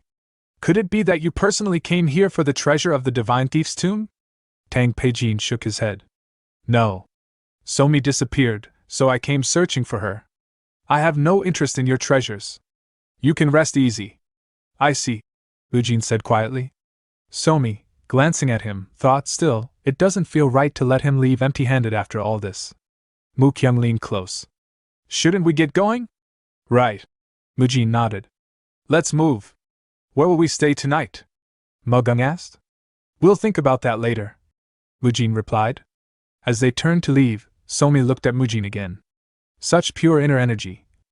"I haven't seen something like that in ages." She stepped forward. "But in all this chaos, you'll stand out if you stay in the city.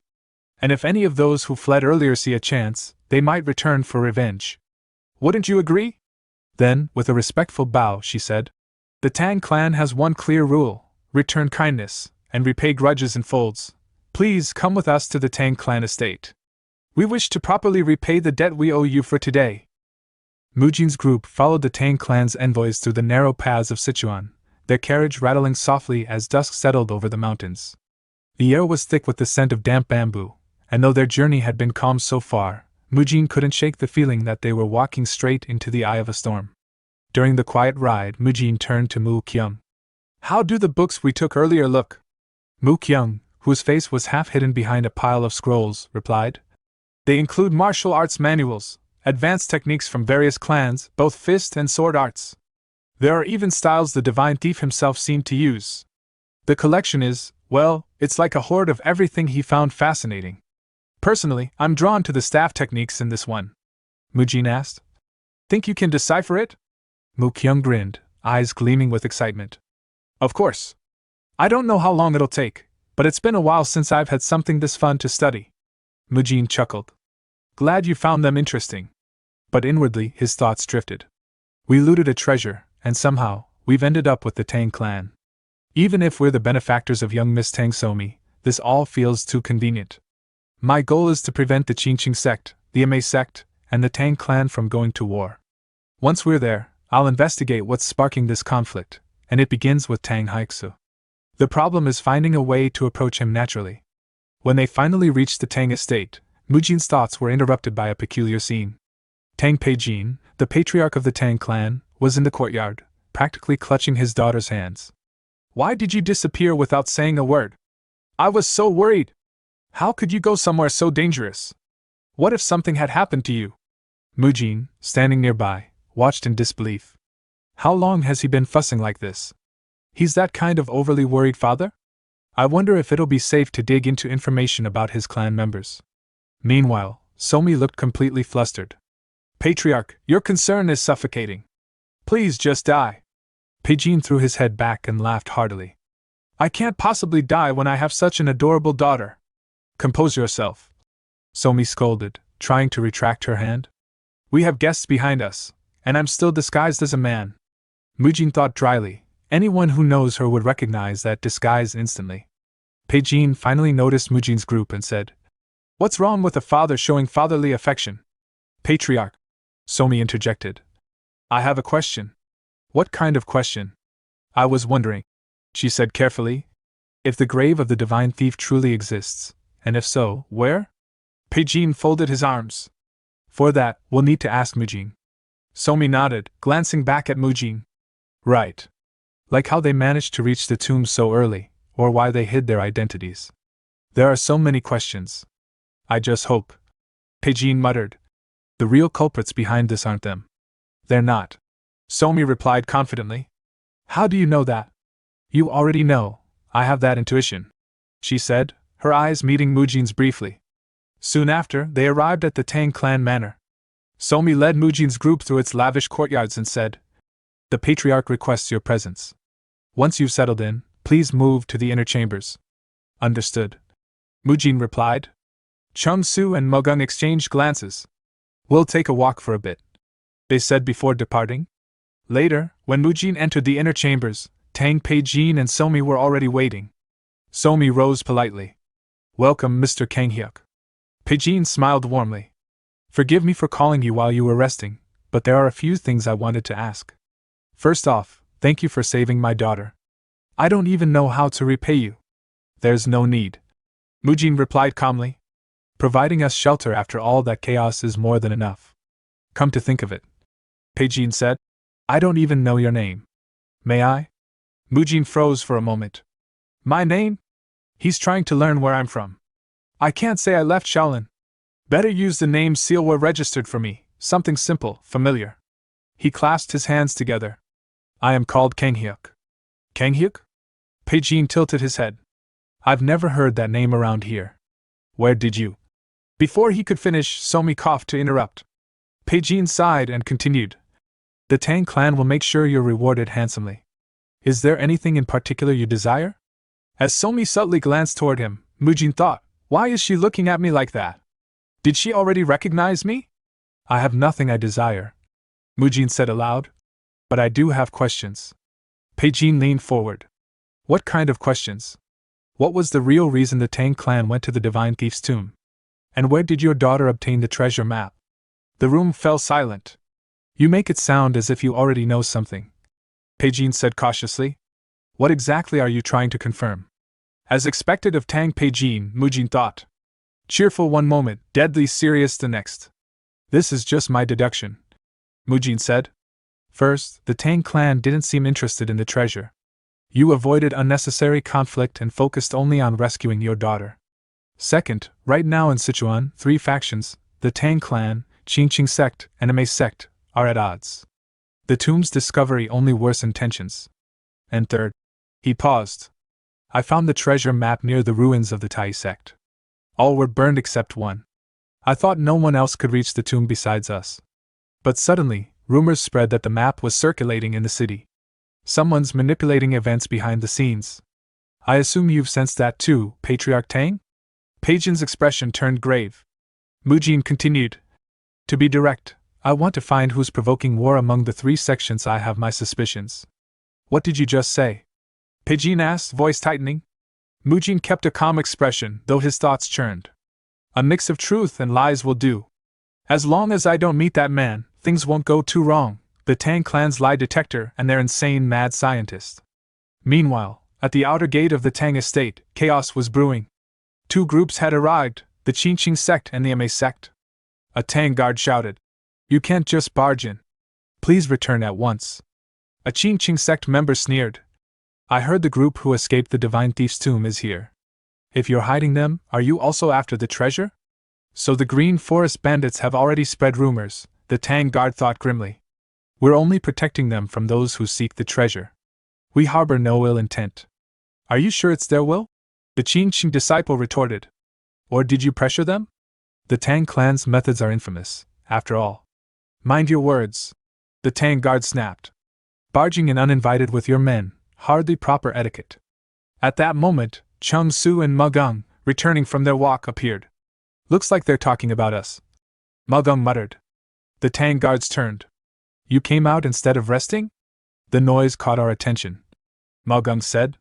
An elder from Qingqing narrowed his eyes. So those are the ones who took the divine thief's treasure. Why would that sinister Tang clan want to protect you? The disciple taunted. Come with us, we'll keep you safe. The Tang guards were furious.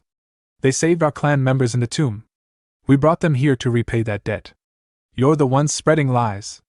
The air tensed as the elder stepped forward. He was the Tempest swordsman, a Qingqing sect elder. Beside him stood Nun Myol Jiol, the first disciple of the Ma sect. This is going nowhere, the elder said coldly. Let's settle it with a duel. The stronger side will protect them. Chung Su clenched his fists. They're really going to fight? The relations between these factions are worse than I thought. But before the elder could attack, a sharp clang echoed. A small needle struck his sword, melting it instantly. Where did that come from? Someone shouted. A voice rang from above. An elder wishes to duel with youths? Then allow me to join. Fighting over scraps of treasure, how disgraceful for sect leaders. Do you feel no shame? Everyone froze as a figure stepped into view atop a rooftop. None. My old Jiol turned pale. You were supposed to be dead. The man laughed. And yet here I stand. You admit you're after the treasure, how bold. To speak of truth and lies before me, of all people? He vanished in an instant, reappearing behind the Tempest swordsman. Convenient. The poison I used on your sword is my newest experiment. I've run out of test subjects. If you lose this duel, I'll use you. The Qingqing anime members recoiled in horror. Let's end this here, they cried, retreating in haste. The man's voice echoed mockingly. You came all this way just to run away? The 9 great sects are wasted on cowards like you. He turned his gaze toward Chang Su and Magang, who stood frozen. Among the strongest in Geikyung's martial world, one of the 10 great masters, feared for his mastery of poisons and hidden weapons, this was the man known as Tang Gak, the Dark King. He smiled thinly. You've come at the perfect time, he said. There are a few things I need to ask you, about that boy named Jean. At that time, the province of Sichuan had fallen into great turmoil. What began as a struggle to seize the treasure of the divine thief soon spiraled into chaos. Though the treasure itself was not particularly valuable, it became a spark that ignited hidden ambitions. For the major sects of Sichuan, long waiting for a chance to expand their influence, it was an irresistible lure. Among those who sensed that something was amiss was Tang Peijin, patriarch of the Tang clan. Isn't this situation suspicious? He muttered. A treasure map suddenly appears out of nowhere, and the 3 sects of Sichuan are goaded into conflict as if by unseen hands. His suspicions deepened when Tang Haixo, the clan's intelligence officer, rushed in with grim news. Patriarch, Lady Somi was gravely injured during a scouting mission in the secret cave. She was ambushed. Her condition is critical. What? Somi's injured? Peijin thundered, slamming his fist on the table. Who would dare do such a thing? She was attacked by members of the Qingqing anime sects, Haixo reported. Are you certain? Yes, sir. I heard it directly from her. Rage boiled in Peijin's veins. All units to your positions! Those insolent fools, how dare they lay a hand on a member of the Tang clan? On my daughter? His fury shattered the fragile balance between the 3 sects, and soon the Sichuan internal war began. Months later, Tang Haixo mysteriously vanished, his fate unknown. Some said he was killed in battle, others whispered darker theories. Years later, within the Patriarch's inner chamber, the truth began to resurface. So what you're saying?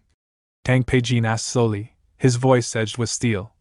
Is that someone within our own ranks deliberately instigated conflict between the sects?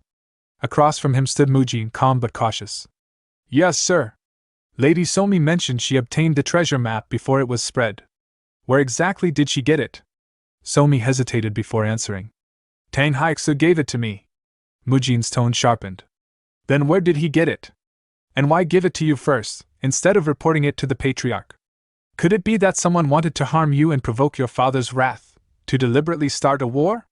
For a moment, the chamber fell silent. Mujin's thoughts echoed inwardly. That's as far as the story went in the original chronicle. Peijin's gaze darkened. Are you accusing a Tang clansman with baseless speculation? If you asked me, you're the suspicious one. Choose your next words carefully. Mujin exhaled quietly. It won't be easy to talk my way out of this. I didn't want to resort to that method, but there's no choice. Since I'm under suspicion, he said aloud, I have a proposal. The Tang clan is known for its poisons and medicines. Do you possess anything like a truth serum? Peijin's lip curled. Confidence or desperation? If it's a gamble you want, you've chosen the wrong opponent. Kanghyuk, bring 2 mind pills. Moments later, inside the Patriarch's private chamber, 2 small jade capsules rested on the table. Mujin stared at them, his thoughts calm yet wary. I didn't expect things to get this troublesome. Still, since Tang Peijin already doubts me, this was inevitable. Then, the door burst open. Tang Haixu stormed in, eyes blazing. This is him? The one who accused me of being a spy? That's why I suggested this test, Mujin replied. Once misunderstandings are cleared, this will all be over. He studied the man quietly. So this is the one who handed the treasure map to Tang Somi in the original story. Why accuse me, though? Haixu demanded. Mujin's eyes narrowed. The very man who enraged Tang Peijin back then. A servant stepped forward and placed a mind pill before Haixu. The officer recoiled. You dare bring that thing before me? Mujin knew well what it was, a grotesque creation of Tang Gak, the Tang clan's grand elder. Meant to serve as both anesthetic and truth serum, it was lethally toxic. The user had to speak the truth, or die bleeding from every pore within 10 minutes unless the antidote was administered. Since you're both under suspicion, Peijin declared coldly. Let's settle this properly. Why must I be suspected? Haixu snapped. Patriarch, do I really have to endure this nonsense? That's why I said I'd take the pill too, Mujin answered. Enough, Peijin began, but before he could finish, a chilling voice cut through the air. Shut up and swallow it. A wave of oppressive chi filled the room as an elderly man entered. His presence alone silenced all resistance. With a flick of his hand, he forced Haixu to swallow the pill. It was Tang Gak, the Dark King, Peijin's father and one of the deadliest men alive. Father? Peijin gasped. Where did you? Lately you've seemed more concerned about your own safety than the clan's, Tang Gak said coldly. I've already heard from his companions. Begin the interrogation. Mujin's pulse quickened. So he's still alive. Tang Gak, the Dark King. He can read lies through breath and heartbeat. I must tread carefully. First question. Tang Gak began, his voice low and heavy. Did you know the Divine Thief's treasure cave was a trap? Mujin answered vaguely, but Haixu smirked. Yes. I knew. Where did you obtain the treasure map? Mujin replied. Near Tai Sect, Haixu said. It was given to me by the Great Ones. And who are these Great Ones?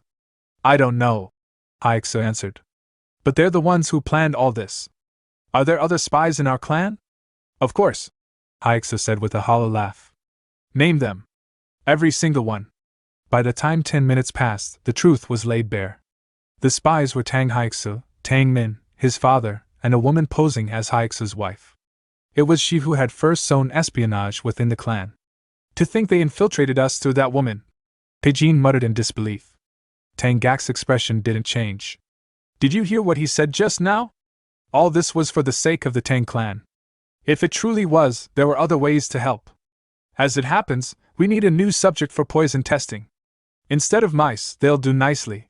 Him, his father, and his wife, let them serve the clan in death. Wait, Peijin interjected. Keep his wife and father alive, for now.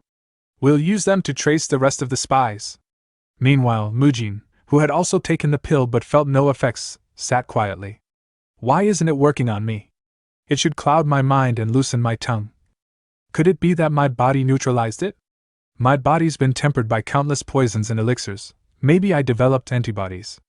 Grandpa, did you foresee even this? He was about to feign dizziness when a whisper slithered directly into his mind. You've got quite the interesting body, boy. Tang Gak's voice echoed within his skull. I made that pill myself. Did you really think I couldn't sense its failure? You wove truth and falsehood together. What exactly are you hiding? Mujin froze. He saw through me completely. I know you mean no harm, Tang Gak continued. But that doesn't mean I trust you. Fine. We're going after that bastard, the Cloud Fragrance Hall leader. You'll come with us. Prove your innocence in battle. Sometime later, the scene shifted to the outskirts of Sichuan province, near the Cloud Fragrance Hall. Inside the hall, the Cloud Fragrance Hall master questioned his bodyguard in a low, tense voice, asking whether there had been any contact from the Tang clan. The young woman shook her head. Not even the crows they had sent as messengers had returned. The hall master frowned. After the Tai sect, it seemed that even the Tang clan of Sichuan might be in danger. His bodyguard replied that she doubted it, but if they truly had been discovered, then the situation was far more serious than they had anticipated. The hall master's expression darkened as he listed the recent disturbances: the Tyrant Blade faction, the Heavenly Merchant Guild, and now even Sichuan province itself. Something was definitely wrong. Still, he declared calmly that it did not matter. The foolish antics of mere rats would end there. When his bodyguard asked what he meant, he answered that it meant their enemies had personally come all the way to him. At that moment, the front door of the hall exploded inward. A figure dressed head to toe in black stepped through the flying debris. It was Mujin. He looked straight at the Cloud Fragrance Hall Master and announced that he had come to protect the unorthodox Tyrant Chronicles, calling the man a villain as he dropped into a fighting stance. The Hall Master narrowed his eyes.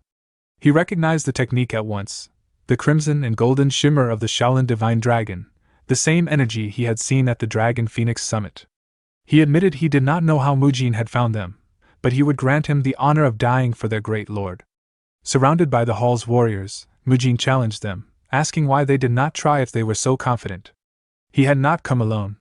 The hall master already knew that. Turning his attention behind him, he slashed his sword aura toward Tangak, only to cut through an afterimage.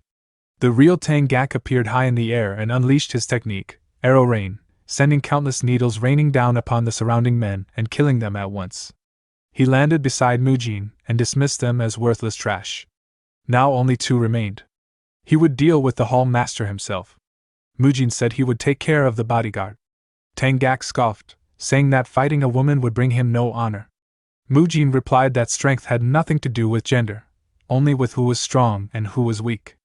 With a grim chuckle, Tangak rushed at the Cloud Fragrance Hall Master, and their collision of power shook the hall with violent explosions. Watching their clash, Mujin realized that at their level, both of them might end up dead.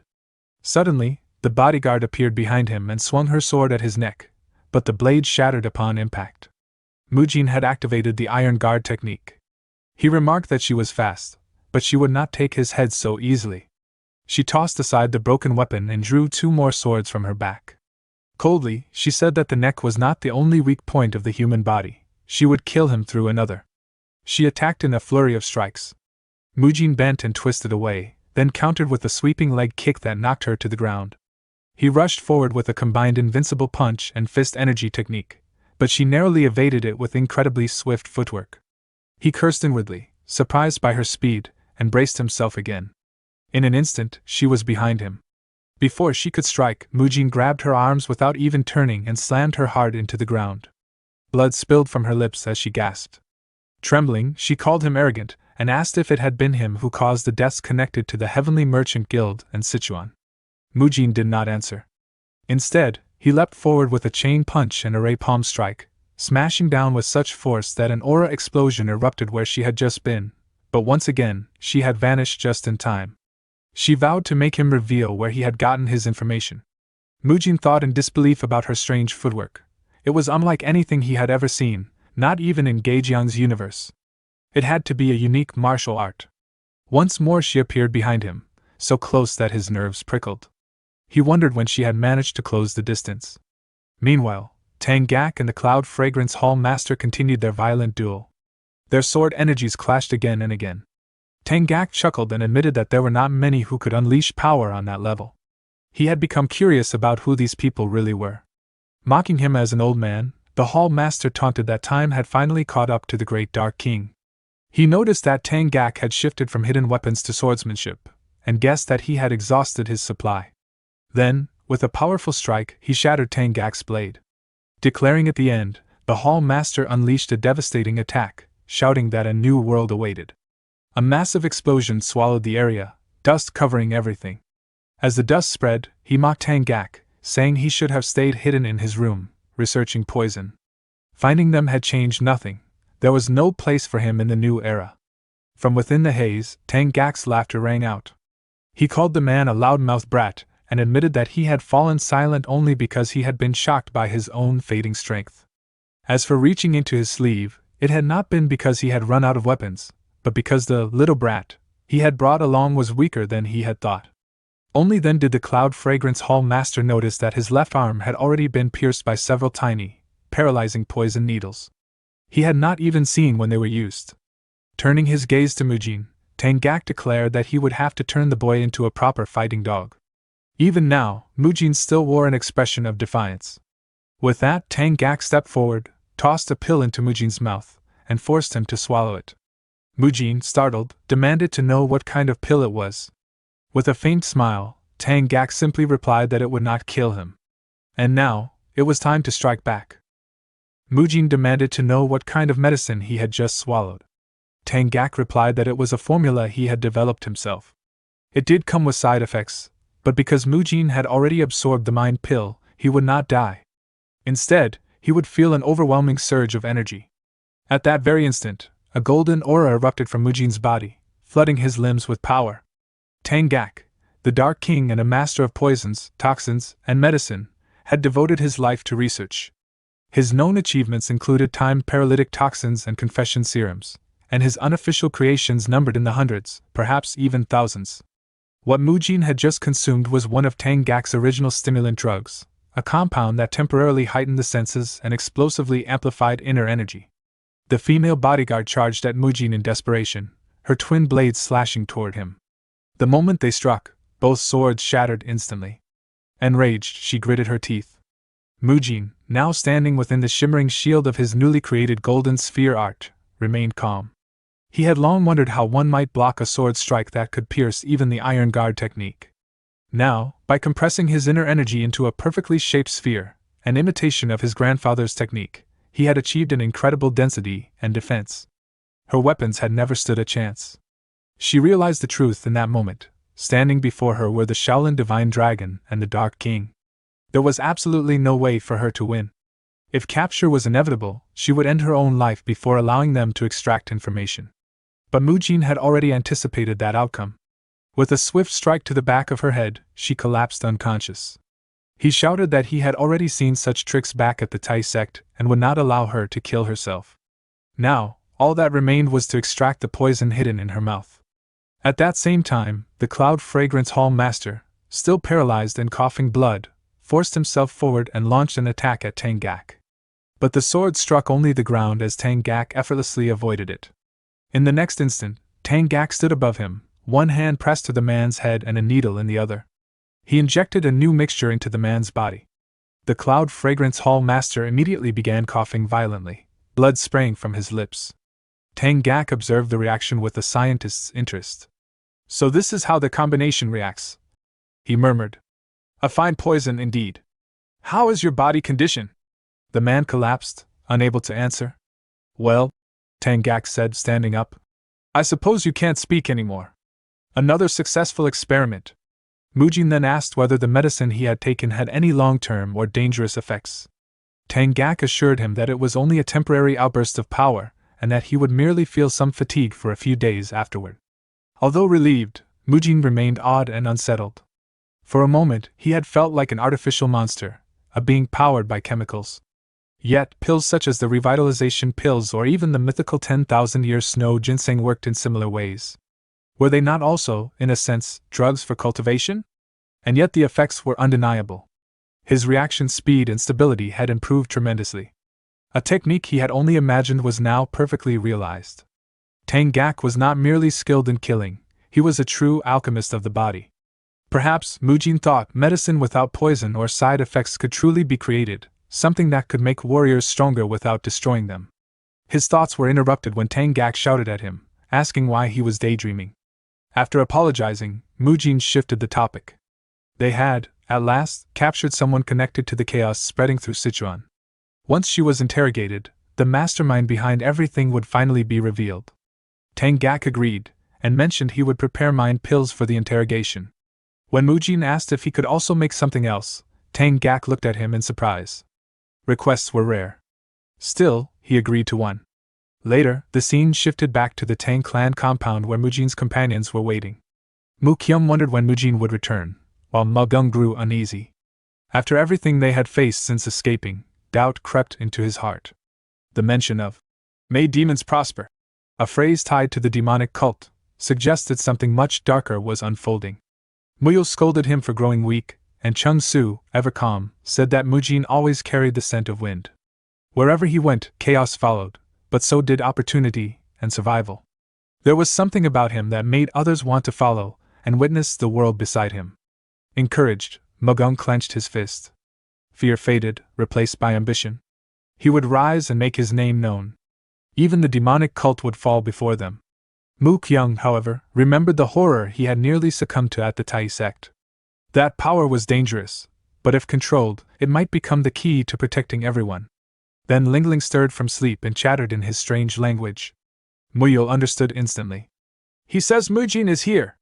They rushed outside, and froze in astonishment. Mujin stood there, but he was nearly unrecognizable, burdened with massive luggage, dragging a tied-up captive, while Tang Gak sat lazily on top of the bags as if it were a throne. Magung stared. Why are you so late? And why do you look like a madman? Even Mujin had to admit that he looked strange. Tang Gak only laughed. After setting everything down, Mujin addressed his friends. He had 3 things to share, concerning news, good news, and even better news. First, the captive. They had finally captured one of those stirring chaos in Sichuan. Interrogation would reveal everything. Second, Tang Gak. The Dark King had proven it was possible for them to grow even stronger. The luggage, Mujin explained, held the sub-ingredients for something greater. Not a core essence, but a new creation. A Murim version of energy and protein bars, something that could strengthen body and inner energy alike, even serve as an emergency ration. And finally came the concerning news. Their disguises had been blown. There was no reason to hide anymore.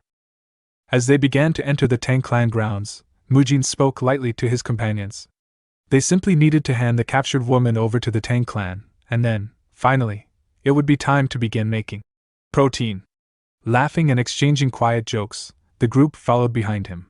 At the same time, Tang Gak used sound transmission to speak directly to Tang Peijin, who stood at a distance observing their arrival. He remarked that it had been a long time since he had made full use of his aging body, and that he was starving. He ordered a banquet to be prepared for the guests, and told him to gather the necessary sub-ingredients for a mind pill, which would be used for the upcoming interrogation. Tang Peijin could only respond with a helpless sigh. Impulsive as ever, his father truly never changed. Even without being told, he had already planned a grand banquet, for they owed Mujin and his group an immeasurable debt. The captured female martial artist was handed over to Tang Peijin. Tang Gak intended to personally oversee the interrogation using the mind pill. What would follow afterward was something no one wished to dwell on just yet. Not long after, Mujin followed Tang Gak down a narrow corridor to a secluded room. As he opened the door, Tang Gak casually warned him not to be alarmed even if a moving corpse happened to appear later. Mujin, however, paid the comment little attention. In his mind, this was the true main event, the beginning of their research into the creation of a protein and energy bar. Stepping inside, he froze in quiet awe.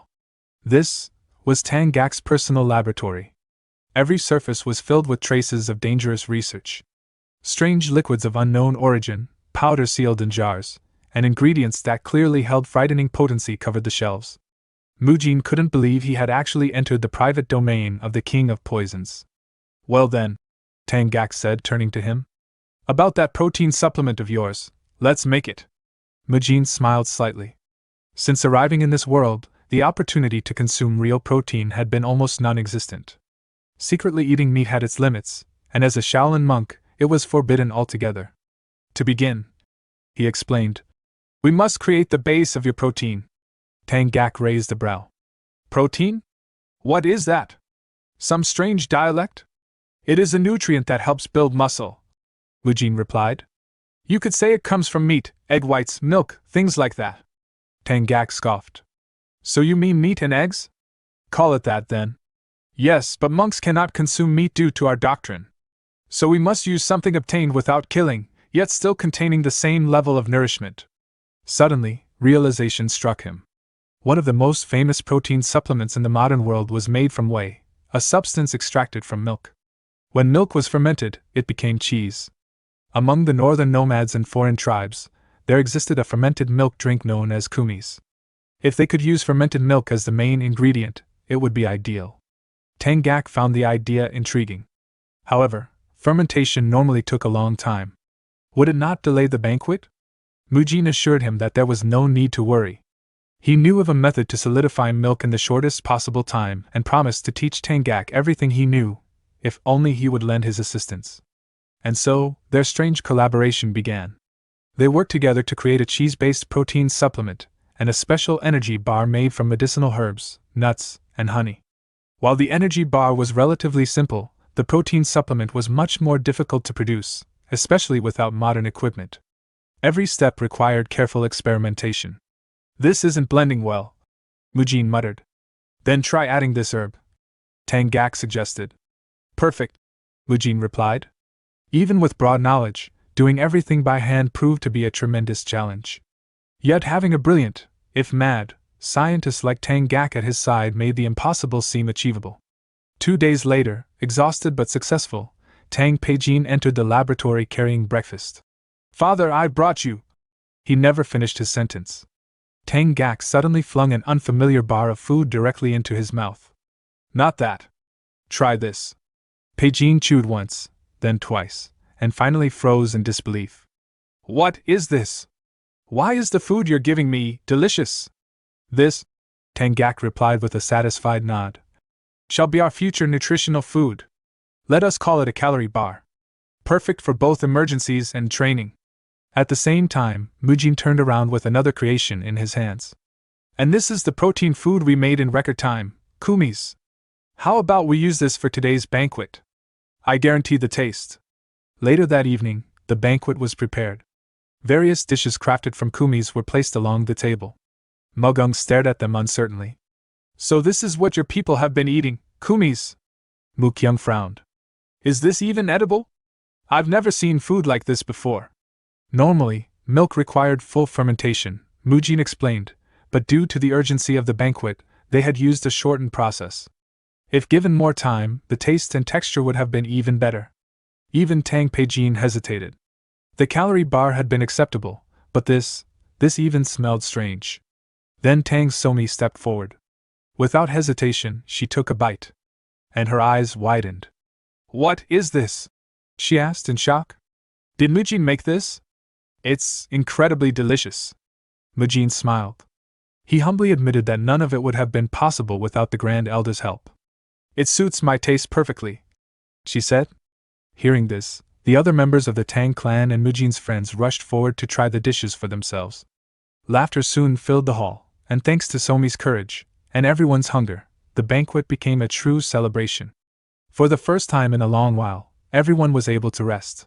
Exhausted bodies relaxed, worries faded into the distance, and joy filled every corner of the hall. The celebration continued deep into the night, only fading when dawn approached. I'm stuffed, Mugung muttered weakly. Later, Mu Kyung brought up the martial arts manual they had acquired. Mujin examined it, and explained that it contained the techniques of the Divine Thief, Phantom Steps and Dark Shadow Art. Phantom Steps allowed movement so smooth it appeared as if the user had no feet at all. Dark Shadow Art erased one's presence by merging with darkness itself. They weren't techniques suited for direct combat, but they would be invaluable in the future. Mu Kyung agreed. On their upcoming journey, every method they could learn mattered. Mujin promised they would train together later. For now, he had to meet with Tang Gak once more. As he walked away, a quiet thought crossed his mind. Joyful moments were precious, but responsibility could not be ignored. At the meeting place, Tang Gak and Tang Peijin were already waiting. A covered corpse lay on the ground between them. Seeing Tang Peijin present as well, Mujin knew this was serious. He asked about the results of the mind pill interrogation. What Tang Peijin revealed made his blood run cold. The captured figures had been using martial arts unlike anything they had ever seen. Even in death, the corpses maintained a strange, unnatural state. Something flowed within their meridians, but it was not pure inner energy. It could scarcely even be called martial arts. And the cipher patterns found on their bodies had finally been deciphered. Their organization had a name. New Heavens. Based on everything that had occurred, the Heavenly Merchant Guild, the Chaos in Sichuan, it was clear they were planting seeds all across the Central Plains. And their name revealed their ambition. They sought to throw the world into chaos, and crown themselves as the New Heavens. Tang Peijin continued, explaining that the purpose of the organization known as New Heavens was to plunge the world into chaos, and then crown themselves as the new rulers of heaven and earth. Mujin listened in silence, unease creeping into his thoughts. New Heavens? Are they some kind of deranged cult? From everything he had seen and heard, it no longer seemed like their plans were limited to Sichuan alone. Chaos was spreading far beyond this single region. With a force of that scale, operating like an entire nation, Tang Peijin added. We must assume their organization is far larger than we ever imagined. Mujin exhaled slowly. Then they intended to incite conflict between the orthodox sects, drain them of strength, and strike at the perfect moment to rule all of Murim. Their third principle. We are everywhere. How absurd. And yet terrifying. But how are we to warn the Qingqing anime sects? If what you say is true, there may already be infiltrators there. Those two sects appear almost like allies. At that, Tang Peijin's thoughts returned to an earlier meeting. Jaegao Hyan, one of the elders of the Jaegao clan, had spoken solemnly. To counterbalance Shaolin and Wudong, who are now surrounded by troubling rumors, I propose the formation of a 5-great clan alliance. What does everyone think? The leader of the Amaze sect had leaned toward the Qingqing sect leader and whispered, Don't you have something more to discuss with us? The normalization of Sichuan, correct? The Qingqing leader had murmured in reply. The two had exchanged a faint, unsettling smile. Tang Peijin's thoughts were broken by Tang Gak's calm voice. No one can accomplish great things alone. Make your decision, patriarch of the Tang clan. You are right, father, Tang Peijin replied. Then he turned to Mujin. There is something I wish to ask of you. Would you be willing to establish a connection between Shaolin and the Tang clan? Some time later, inside the guest quarters, Mujin explained everything to his companions. I intend to send a letter to Shaolin through the Sichuan branch of the Heavenly Merchant Guild, he said. I'll inform them of what's happening here. What do you all think?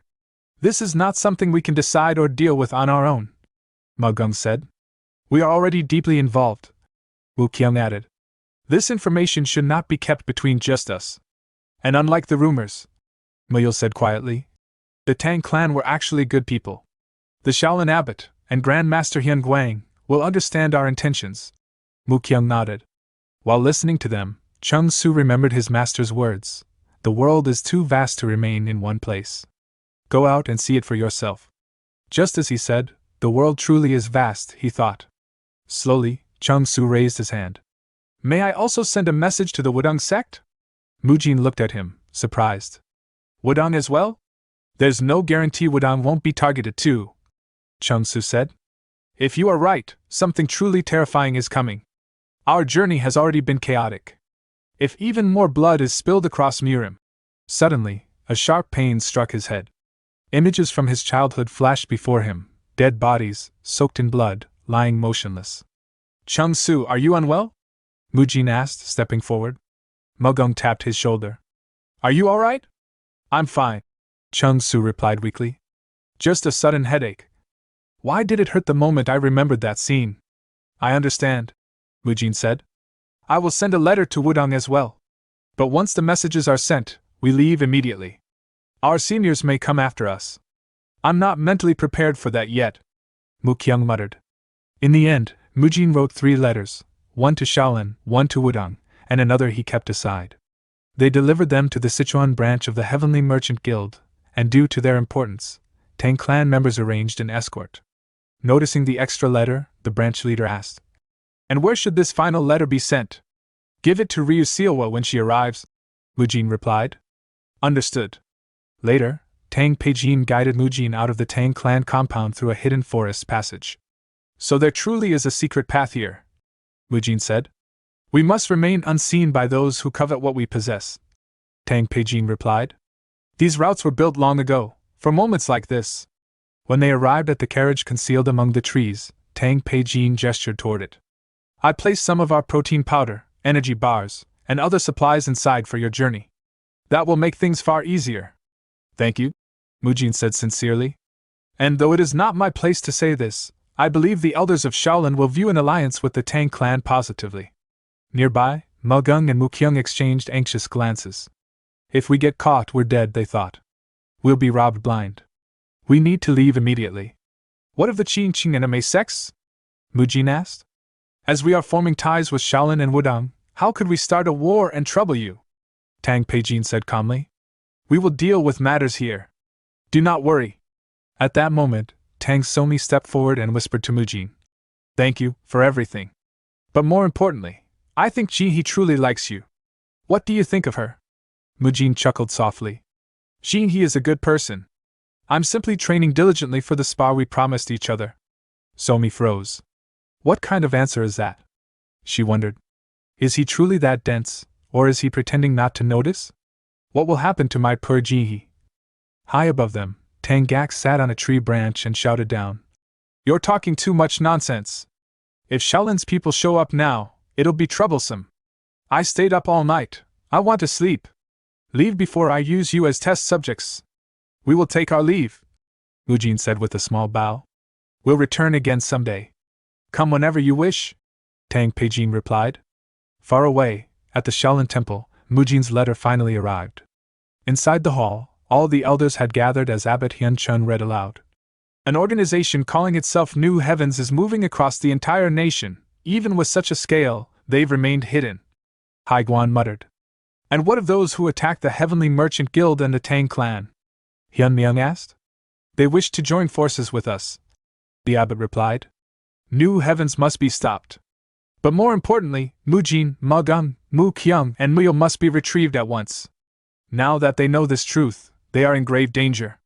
If New Heavens targets them, we must rescue them immediately. Hyun Myung agreed. The abbot clenched his fist. I thought their departure was nothing more than an impulsive escape, and yet they have stepped into something this great, Mujin. Bringing those children back is our top priority, he declared. Outer Hall Leader Monk Hyan, this task is yours. Also, contact the Heavenly Merchant Guild regarding the physician. And, he hesitated. How are we to inform Grand Master Hyun Wang? He must already be deeply worried. Meanwhile, atop a distant cliff, Hyun Gwang stood motionless as the wind howled around him. The scent of blood grows stronger, he murmured. From here on, nothing will be easy, Mujin, but I believe in you. Overcome this, and return safely. The scene shifted to Sichuan province, at the Tang clan. The Qin Qing sect's elder, known as the Tempest Swordsman, arrived alongside Nun Myeoljeol, the Ma sect's first disciple, and their respective disciples. As they entered, they saw members of the Shaolin Temple and the Heavenly Merchant Guild already present. The Qin Qing sect elder shouted angrily, declaring that by law, all matters occurring in Sichuan must be resolved within Sichuan itself. He questioned what business the Shaolin Temple and the Heavenly Merchant Guild from Hunan Province had there, accusing them of ignoring Sichuan's laws. Ryu Seowa, the daughter of the Heavenly Merchant Guild's leader and the overall representative of the guild's body treatment clinic, stepped forward. Clasping her hands respectfully, she apologized and explained that the Heavenly Merchant Guild had come only to provide medical treatment, having heard that many people in the region were suffering from bone and joint ailments.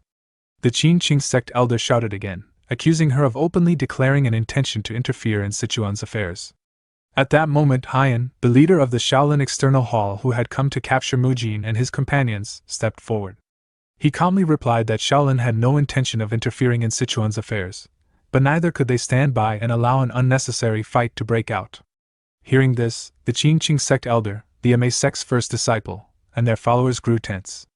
They turned to leave, and the Qin Qing sect elder shouted that for the sake of Shaolin's reputation, they would overlook the matter this time, but warned that it would not be so simple next time. Hyan responded evenly, saying that if fate allowed, they would meet again. Silently observing everything, Patriarch Tang Peijin thought to himself that Shaolin's reputation was truly well earned. With aura alone, they had driven back both the Qin Qing sect and the Ma sect. After letting out a sigh, Hyan turned to Patriarch Tang and said that now the urgent matter was settled, he wished to see Mujin and the remaining children. Tang Peijin became visibly nervous at those words. Meanwhile, a person approached Ryu Seowa with a letter and whispered that warrior Kang Hyuk had asked him to deliver it to her. Kang Hyuk was a false name Mujin was using. She accepted the letter.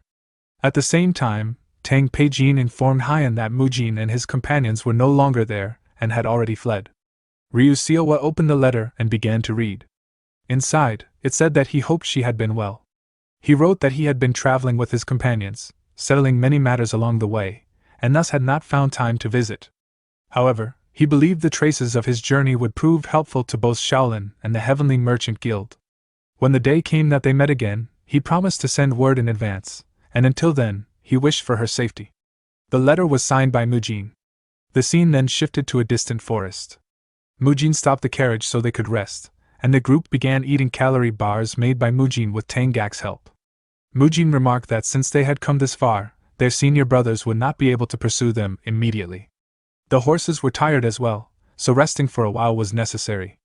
Magung asked where exactly they were. Mu Kyung commented that since Mujin had been leading the horses, he should know. Meanwhile, Muyul and Chung Su were unloading items from the carriage.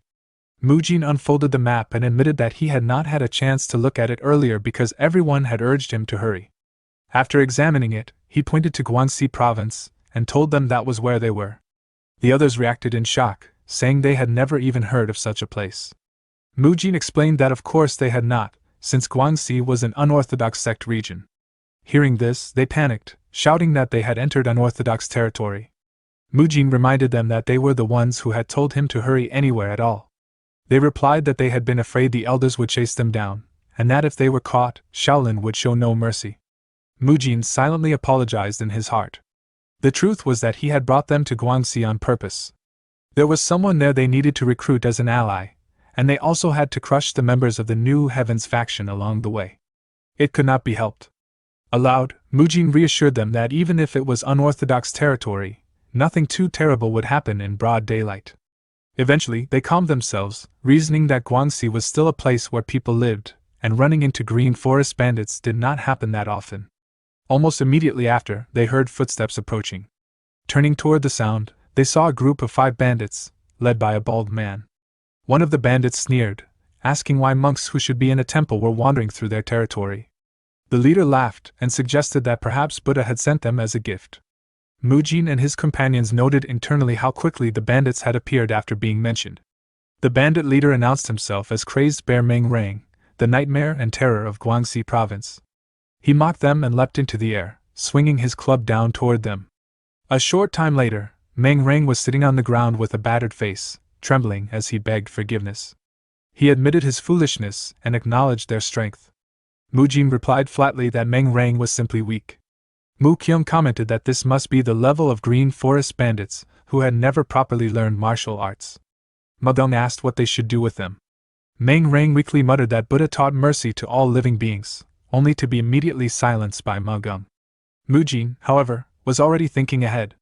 To keep the New Heavens faction in check within Guangxi, their small group alone would not be enough. He approached Meng Rang and asked where the largest green forest stronghold in the region was.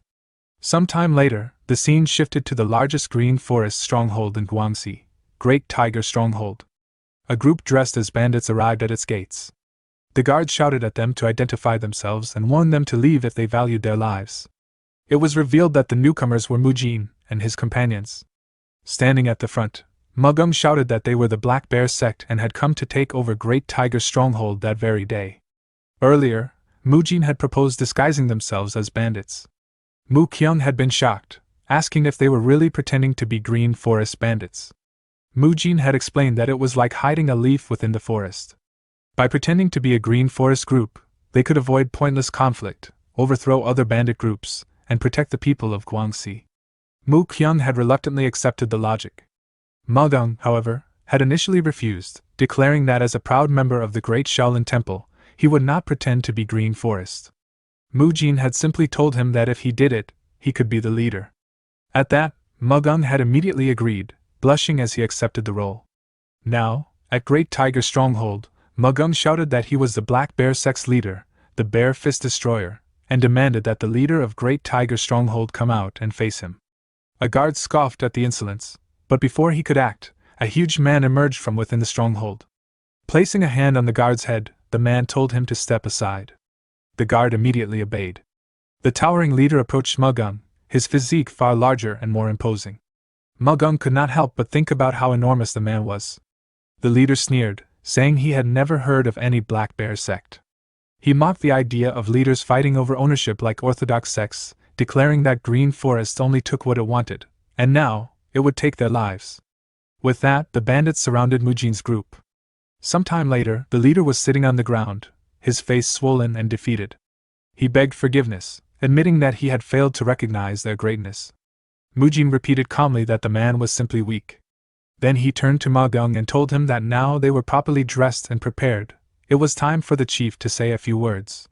Magong cleared his throat and declared that starting that day, Great Tiger Stronghold would fall under the banner of the Black Bear sect. He announced himself as their new leader, the Bear Fist Destroyer. Watching him, Mujin thought that Magong seemed to be genuinely enjoying himself. With that, he knew the mission to crush the New Heavens faction had truly begun. Some time later, Mujin explained the truth to his companions. New Heavens was the root of nearly every tragedy within the Geijiang universe. Contrary to what one might expect, their first targets had not been the great Murim clans or the major sects, but the merchant guilds of Murim. Their operations had proceeded in absolute secrecy, and before anyone realized what was happening, Murim's most prominent merchant guilds had fallen completely into New Heaven's grasp. Using those guilds, New Heavens moved enormous sums of money and vast quantities of military supplies. To transport these resources covertly, they had established a disguised organization, the North Wind Escort Establishment. While eating a bar beside him, Magung remarked that this meant the North Wind Escort Establishment was the group they were waiting for. Mujin confirmed it. He reminded Magung of the group they had encountered back at the Tai sect, the ones who possessed the Divine Thief Tomb's map.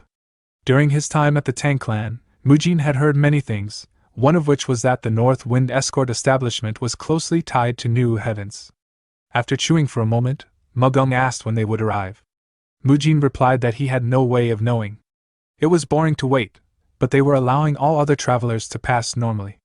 Seeing the relief on people's faces made it worthwhile.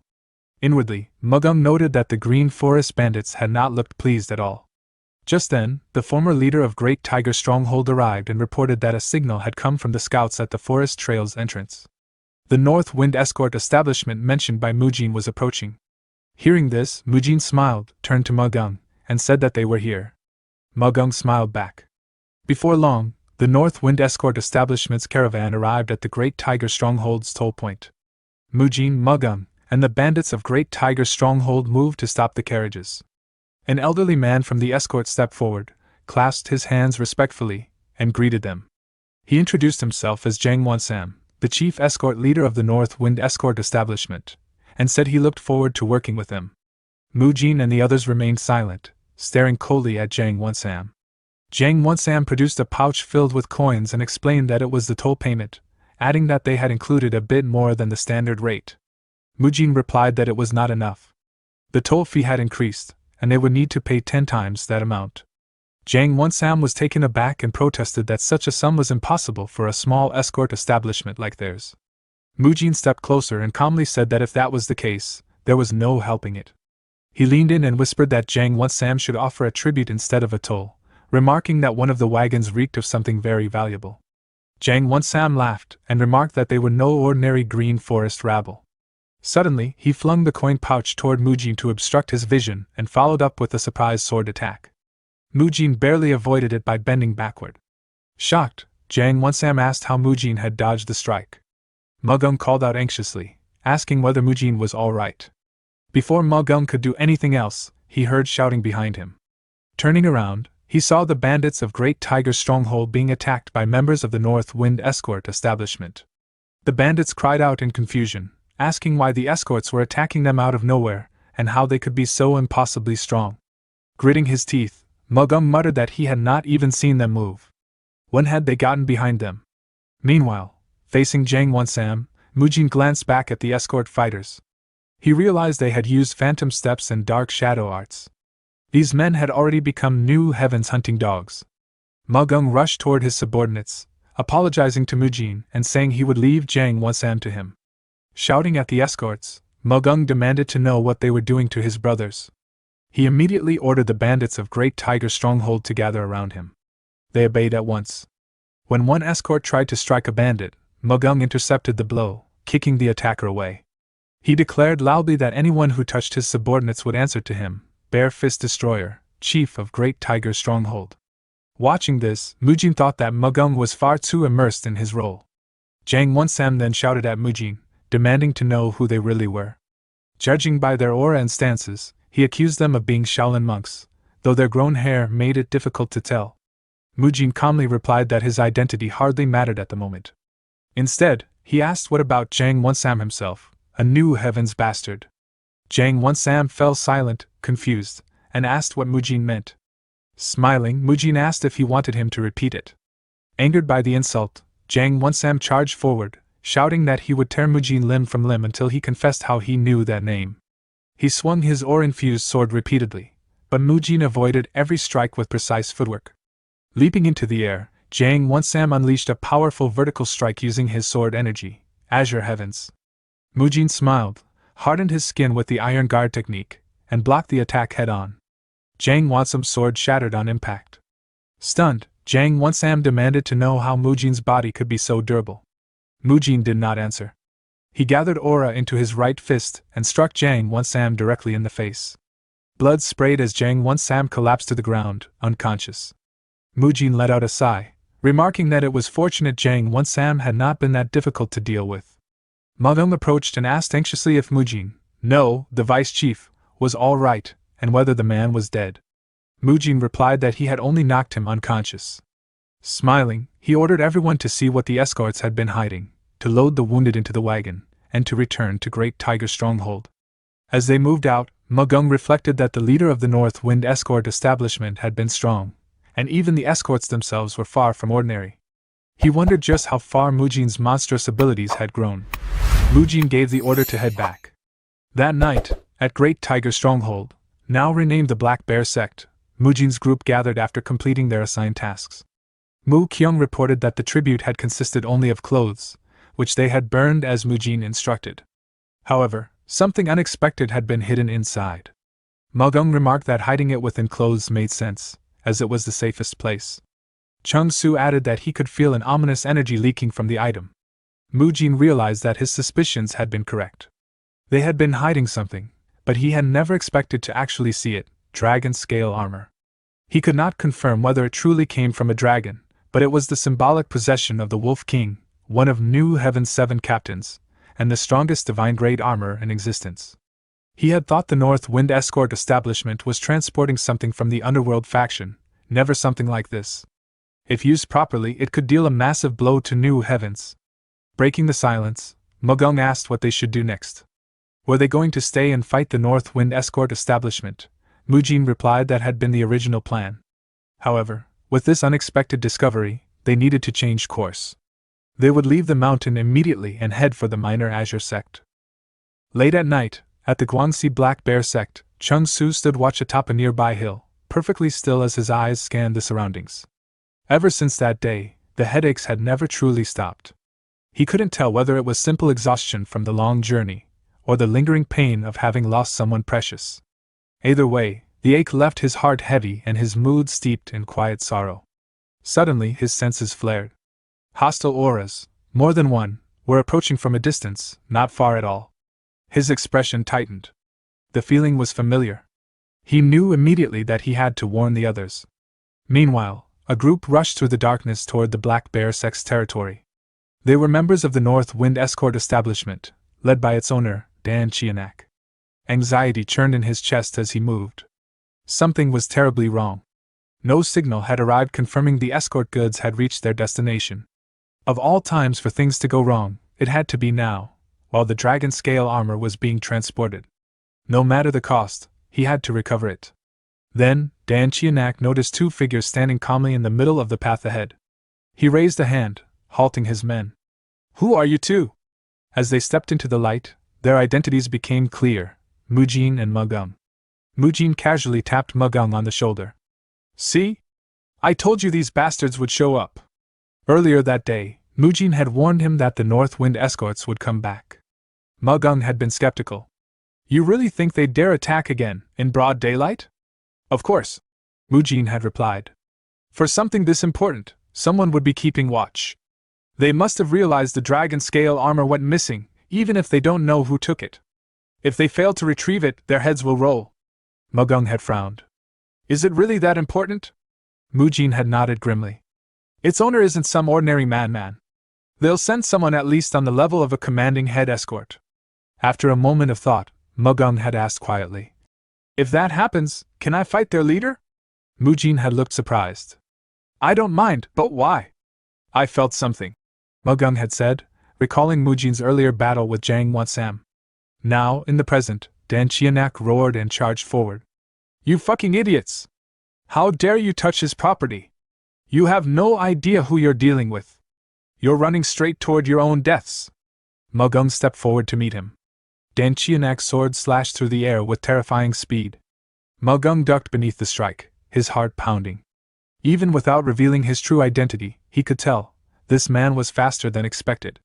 I can't use the Rulai Divine Palm outright, Mugum thought. But I can borrow its essence, channel that explosive force into my fist. All I need is one opening. Danchianak struck again, the blade aimed straight for Mugung's neck. Now. Mugung slipped beneath the swing and surged forward, closing the distance in an instant. His fist, packed with compressed force, slammed into Danchianak's abdomen. The impact echoed like thunder. Danchianak coughed violently, blood spraying from his mouth as he collapsed to his knees, then fell face first into the dirt, unconscious. Mugung exhaled deeply, relief washing over him. A slow clap sounded behind him. He turned to see Mujin, who had already defeated every escort Danchianak had brought along. That was impressive, Mujin said with a grin. You applied the Rulai Divine Palm into a fist technique, exploding fist strike, right? Mugung chuckled proudly. Of course. I am the Bear Fist Destroyer. Mujin laughed. How long are you planning to keep that title?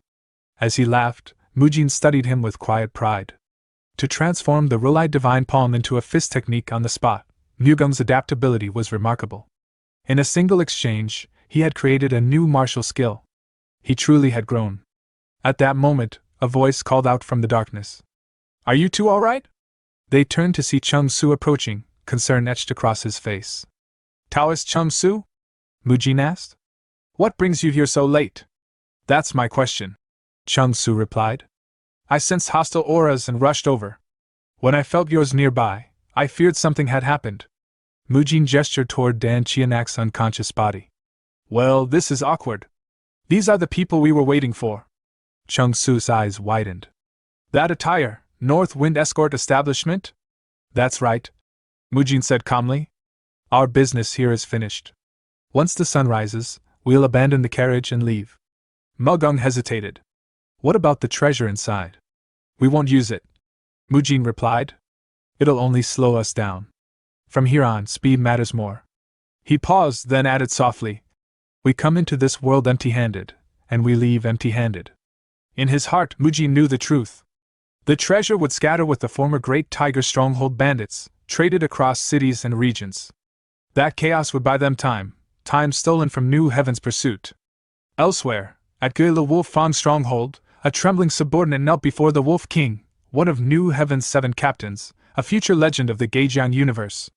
The dragon scale armor has been stolen. The man reported, cold sweat dripping down his face. We're searching all of Guangxi province. The Wolf King chuckled softly. How troublesome, he murmured. A chess piece meant for my board has slipped away. The Cloud Fragrance Hall Master dies, and now the armor he gifted us is gone. Why am I surrounded only by incompetence? We'll retrieve it, the man vowed. Without fail. The Wolf King moved. In a single motion, his blade flashed, and the man's head rolled to the ground. He has spoken. The Wolf King muttered coldly. I suppose it's time I moved myself. Run while you can, little rats. I'll mince you all the same. They departed from the Black Bear sect and began marching toward the Asura sect. After some time, they reached the crest of a hill. From there, a vast city spread out before their eyes. Mu Kyung squinted at the view below. Have we arrived? Mujin nodded. Yeah. As he gazed at the city, his thoughts grew heavy. This was Guilin, in Guangxi province. From here on, everything would become complicated. One of their main reasons for coming to Guangxi had been to wipe out New Heaven's forces, and in that regard, they had largely succeeded. Now, only one objective remained, to bring back 2 people believed to be within the Minor Azure sect. The problem was that reaching the Minor Azure sect meant passing directly through Guilin. And Guilin was no ordinary city. It was the territory of Hyak Jingang, one of the 10 great martial masters of the world, and one of New Heaven's central strongholds. A city that would later become the largest slave market in the Central Plains. A truly wretched place. Sometime later, the group walked through Guilin streets. Mu Kyung looked around, puzzled. I thought a city ruled by unorthodox sects would feel different. But on the surface, it doesn't seem much different from anywhere else.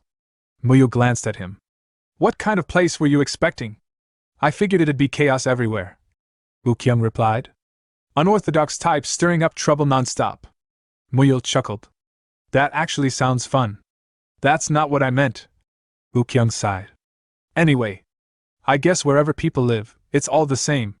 As he spoke, a child suddenly slammed into him and fell to the ground. Mu Kyung and Muyul immediately turned back. Hey, are you hurt? Kid, are you okay? But the child only lay there, trembling in fear. Muyul frowned.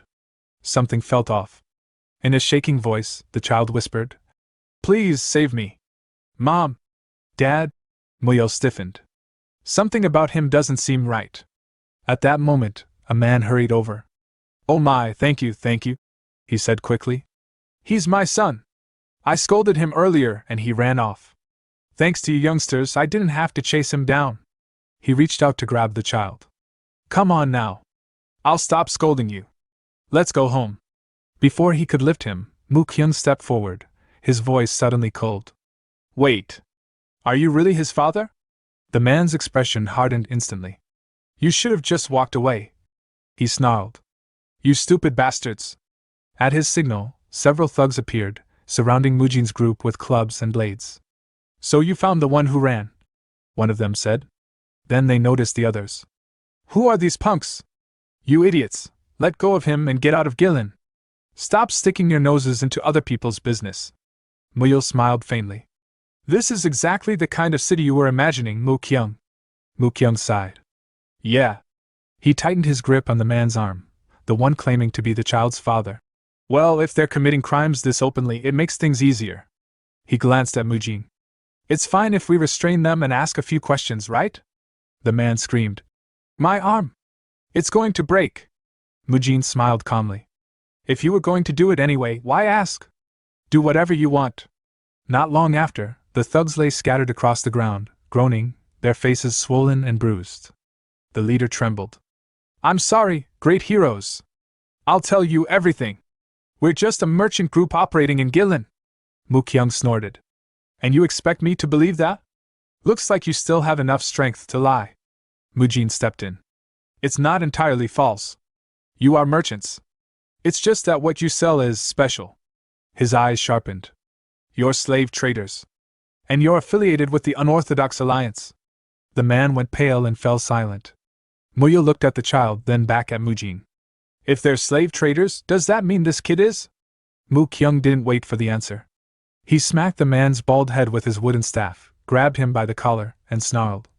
Stop hiding things and talk. There are other kids too, aren't there? Where's your base? The scene shifted to an annex building of the Gilin Merchant Guild. Inside, a sword slick with blood was withdrawn from a corpse. The man holding it spoke coldly. Owner Hyo Mayan. What happened to the child? Hyo Mayan clasped his hands nervously. I apologize, honored guest. Seeing how late it is, something must have gone wrong. Shall I bring you another child instead? The man sheathed his sword slowly. Have you ever heard this saying? When you buy a new sword, what you cut first determines your fortune. Hyo Mayan hesitated. My knowledge is lacking. I wouldn't know. They say the greatest fortune comes from cutting down an entire family. The man continued calmly. That's why I paid a fortune, for the parents and the child together. What meaning is there in cutting some other child? Hyo Mayan bowed deeply. So that's what you intended? I failed to recognize your wishes. I will prepare another family immediately. You'd better, the man replied coldly. My patience is running. A loud crash echoed from outside, cutting him off. He frowned. What is that noise? Hyo Mayan stiffened. I apologize. Something must have happened outside. I'll check at once. He flung open the door. Hey! What's all this noise? We have an honored guest. Before he could finish, Chung-Soo burst forward, his sword flashing. Hyo Mayan drew his blade, but it shattered instantly, sent flying as he was hurled backward and slammed into the floor. The guest narrowed his eyes. What's going on? Hyo Mayan lay stunned. I didn't even see the strike, an incredible martial master. Chung-Soo stepped into the room. Mujin and the others had headed for the main building where the children were supposedly held. Chung-Soo had checked the annex just in case, and found only a handful of guards. Now 2 corpses lay nearby, blood pooling across the floor. If I'd known it would be like this, he thought grimly, I would have gone to the main building instead. Hyo Mayan struggled to his feet. Who are you? Do you even know where you are, pulling something like this? Chung-Soo barely heard him. The horrific scene triggered something deep inside him. A sudden headache pierced his skull, and fragmented memories surged forth. Dead bodies piled around him, his sword soaked in blood, himself as a child standing among the carnage. He clutched his head. What is this memory? Seeing his strange behavior, both Hyo-Mayan and the guest hesitated in confusion. Chung-Su's thoughts spiraled. Voices echoed in his mind. In the memory, a child looked at him and said, "To survive, you have to kill." Chung-Su's eyes slowly turned red. His expression twisted into something cold, unfamiliar. "To survive," he murmured, gripping his sword tighter. "I have to kill." The scene shifted to a mountain, where the Sword Saint and Hyo of the Wudang sect sat across from Grand Master Hyun Guang of the Shaolin Temple. Hyo addressed him directly, demanding that the bald monk explain why Chung-Su had been dragged into this matter. Hyun Guang calmly replied that he should not worry so much. The Sword Saint responded that he was not worried, only slightly concerned. The Grand Master asked what exactly he was concerned about. Hyo then explained that it dated back a long time. Chung-Su's first meeting with them had not been ordinary. It occurred when Song Baek, a first-class disciple, had been traveling through Jianghu under orders to hunt down a band of mountain bandits. After hearing that a nearby village had been attacked, Song Baek rushed there as fast as he could. What he found upon arrival was a mountain of bandit corpses. Sitting atop that pile was a child who looked no older than 10. With a chipped sword slung over his shoulder, the child had been tearing into a crow's carcass and eating it. People had said the child looked like a beast. Moved by pity, Song Baek brought the child back to Wudong, where they raised him and gave him the name Chung-Su. After hearing this, Hyun Guang remarked that it was hard to believe the pure and gentle Chung-Su had such a past, and wondered if the Chung-Su they knew now had become gentle thanks to Wudong's teachings. Hyo denied that explanation. He said that Chung-Su had already lost all his memories from the very beginning, likely because the experience had been so traumatic that he had buried them himself. As Chung-Su learned the principles of flow, Hyo had hoped the turmoil within him would settle, even slightly. However, he acknowledged that the world was not made only of beautiful things. His concern was that if Chung-Su were to experience something similar to what he had endured as a child, the buried memories might awaken and torment him once again. The scene then shifted back to the annex. Chung-Su, his eyes glowing red, stared at the wealthy man who had killed the children's parents earlier. His sword was already pierced through Hyo-Mayan's stomach, and Hyo-Mayan trembled in agony while coughing up blood. Hyo-Mayan begged him to stop and told him to just kill him already. The rich man, watching the scene, felt intense fear. Chung-Su never took his eyes off him, and it felt as though he were facing a wild animal. Chung-Su then drove his sword deeper into Hyo-Mayan's stomach. Hyo-Mayan screamed one final time before his lifeless body collapsed to the ground. Chung-Su continued staring at the rich man with those blood-red eyes. Panicking, the rich man insisted that he had nothing to do with the place and claimed he had only come to investigate. Chung-Su stepped toward him. The rich man desperately offered money, promising to pay anything and do whatever was asked if he were spared. He even offered an artisan sword, boasting that it was a peerless, legendary blade made by a famous craftsman. Before he could finish speaking, Chung-Su swung his sword and cut him down. Lost in his frenzy, Chung-Su saw visions of his younger self, swinging a sword while muttering about cutting off heads, planting fear in enemies, killing as many as possible just to live, refusing to die like a dog, and slaughtering others to survive. When he finally regained consciousness, he was drenched in sweat and looked around in shock. He realized that Mugung was carrying him on his back. Mugung asked whether he had come to his senses. Chung-Su asked where they were, and why he was being carried. Seeing that Chung-Su was awake, Muyo waved his hand and informed Mujin. Surprised, Chung-Su asked Mugung whether he had been unconscious. Mugung confirmed that he had not woken up for nearly a full day and asked if he felt any better, offering to put him down. Chung-Su agreed and asked to be set down. When Mujin approached, he noted that Chung-Su was awake. Chung-Su apologized for causing so much worry and asked what had happened to him. Mujin, surprised, asked if he truly did not remember anything, including splitting off from the group in Gilin and going to the annex building. Upon hearing the word annex, fragments of memories flashed through Chung-Su's mind. A sharp pain shot through his head, and he clenched his teeth while grabbing it.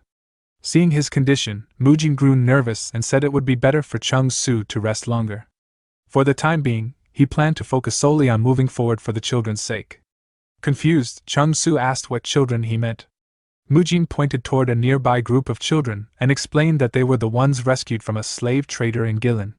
Those who had places to return to had already left, while most of the children who had nowhere to go had stayed behind. Fortunately, the minor Azure sect had agreed to take them in, so the group was traveling together to bring the children there. Chung Su remarked that all of this must have happened while he was unconscious. Mujin lightly tapped him on the shoulder and suggested discussing the earlier events after he had rested more, urging him to focus on recovery for now. Chung Su thanked him. Mujin remained silent as he watched Chung Su move a short distance away. Inwardly, he reflected that there were countless things he wanted to ask Chung Su.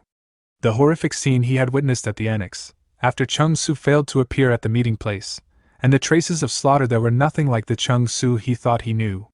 Still, he felt that Chung Su needed time alone, and so did he.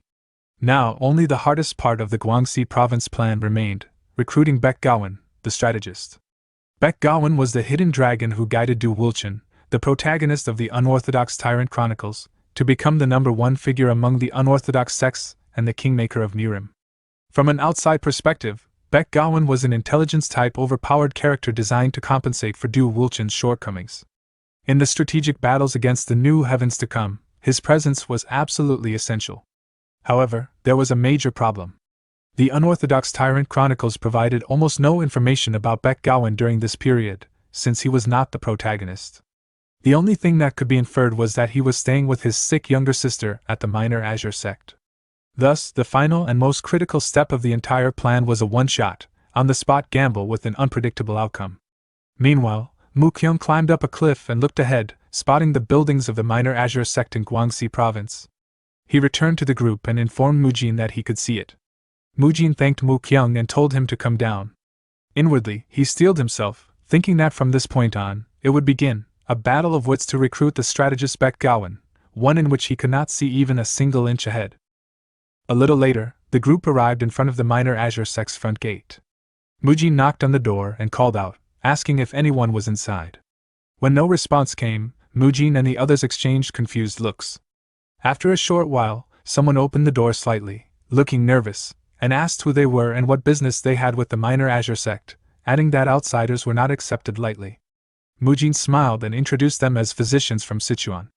He explained that they had heard of the Minor Azure sect's reputation and had come seeking them. He said they had gathered children from nearby villages who had no homes and asked if they could entrust those children to the sect. The man asked in surprise if they were physicians and had even come to entrust children. He then welcomed them to the Minor Azure sect and said the gate would be opened. Mu Kyung whispered to Mujin that this truly seemed to be the only orthodox sect in the unorthodox region. Since arriving in Guangxi, this was the first time he had felt relieved. The man opened the gate fully and urged them to come inside quickly. Mu Kyung and the others guided the children forward, telling them that the sect was welcoming them. As soon as they entered, the gate behind them closed immediately. At that moment, a man stepped forward to greet the group, calling it wonderful news and welcoming them to the Minor Azure sect as heroes. He introduced himself as Jin Jikyol, the sect leader. Mujin thanked him for his hospitality and introduced himself as Mujin, the one leading the group. Jin Jikyol said that Hero Mujin had arrived at exactly the right time and explained that the sect had been facing great difficulty lately. Mujin asked what kind of difficulty he meant. Jin Jikyol explained that Guangxi province was unorthodox territory and that, because of this, the Minor Azure sect had been given a special mission by the Murim Alliance. Mujin asked what kind of mission it was and whether it was something they were allowed to hear. Jin Jikyol chuckled and said it was nothing grand. Turning toward the children, he explained that their task was simply to gather children in Guangxi and send them to Hunan province. Mujin asked if the Murim Alliance had truly given such an order. Jin Jikyol replied sadly that children who grew up in Guangxi often ended up sold as slaves or becoming members of bandit or raider groups. To prevent that future, the Murim Alliance had decided to take preventive measures. Since the Minor Azure sect was the only orthodox sect in Guangxi, all of that responsibility had fallen on them. Mujin then asked what the difficult situation was. Jin Jikyol explained that some time ago, a plague had begun spreading among the children under their protection. Starting about 2 months earlier, the children had developed unexplained high fevers and rashes. All the sect could do was isolate them. In such a remote region, calling for a physician was difficult, so they had no other choice. He shamelessly asked whether the physicians would be willing to take a look at the children. A little later, Mujin and Mugum covered their faces with masks and their hands with gloves as they prepared to enter the isolated buildings. Mujin thought that this had not been mentioned in the unorthodox Tyrant Chronicles. Still, as long as he circulated his inner energy, he should not catch the plague. He knew he would have to face it head-on if he wanted to recruit backgammon, and if his guess was correct, they might even be able to cure it using a particular method. Once ready, Mujin told Mugung that they were going in. Mugung wondered why he had to go in as well. Mujin pushed open the door and stepped inside, immediately smelling an odd stench. He wondered what kind of smell it was. Mugung noticed someone standing in the darkness and quietly pointed it out to Mujin. A child covered in rashes approached them and warned them not to come any further, saying the illness could spread and that no one had recovered from the plague yet. Mugung observed the child and thought that the rashes were exactly as they had heard. He wondered what Mujin was trying to do, since they were not real physicians. The child said that if there was any improvement, he would come inform them and urge them to turn back, warning that it was dangerous. Mugung was about to say something but stopped when he saw Mujin moving toward the child. He called out in alarm, asking what Mujin was doing. The child also looked confused by Mujin's actions. As Mujin drew closer, the child said that Mujin was not from the Minor Azure sect. Mujin replied that this was correct and explained that they were physicians from another region who had stopped by the sect to entrust some children. He added that they had heard there were patients there and had come to take a look. Hearing this, the child's eyes widened in shock. He asked whether Mujin had brought children there and suddenly grabbed Mujin's hand, confusing him. The child removed the mask covering his face and urgently told Mujin to listen carefully to what he was about to say. Seeing the skin beneath the mask, Mujin noticed that it was completely free of rashes. The child told Mujin to take the children and leave immediately, warning that the Minor Azure sect was not the kind of sect they believed it to be. Meanwhile, elsewhere within the Minor Azure sect, Chung Su sat alone with his back against the wall, staring at his hands as if they were soaked in blood. He thought that the memories of that day were hazy, as though covered in fog, but the sticky sensation of murderous intent and rage, compressed into something tangible, still remained in his hands. He let out a sigh and muttered to himself, wondering what this feeling was and how something like it could ever be erased. At that moment, he heard a voice nearby telling someone to come this way. He turned his head to see who it was. He saw Jin Jikyol, the leader of the Minor Azure sect, speaking to his disciple and telling him to go along with a certain person. Chung Su immediately recognized them. He noticed a child with the sect leader and thought that the child was one of those they had brought earlier. The disciple then took the child away. Jin Jikyol immediately left the area. Watching this, Chung Su grew uneasy. He wondered why they were taking only that child away without a word and felt that something was wrong. He questioned where they were taking him. Some time earlier, the child had been sitting alone on a set of stairs, lost in thoughts of his mother and father. Jin Jikyol approached him and asked why he was sitting there alone, wondering if something was troubling him. Startled, the child immediately stood up and tried to leave, saying that it was nothing. Jin Jikyol then asked if he wanted to see his parents. The child turned back in confusion, and Jin Jikyol told him that if that was the case, he could help. He offered to take the child to see his parents. After a brief hesitation, the child agreed and told him to lead the way. The scene later shifted to the isolated buildings, where the child covered in rashes spoke to Mujin about the Minor Azure sect. Mujin thought in disbelief that the child was not actually sick and questioned why he had been pretending. The child explained that the illness was an act meant to keep the Minor Azure sect's people from approaching him. He said it was only a temporary disguise that would eventually be discovered. He revealed that although the Minor Azure sect was known to be protecting children under the Murim Alliance's orders, that reputation was false. They spread believable rumors, looted anyone who brought a child there, and eventually sold the children elsewhere.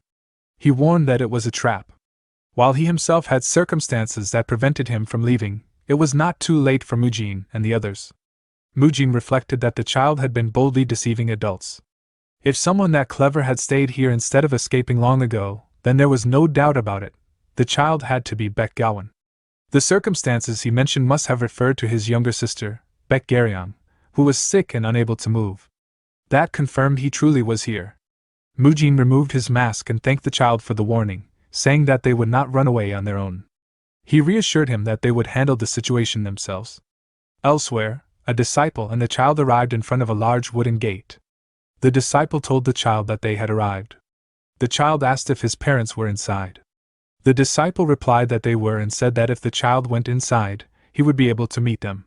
He then opened the door and entered the room with the child. The moment the child saw the inside, his eyes widened in shock.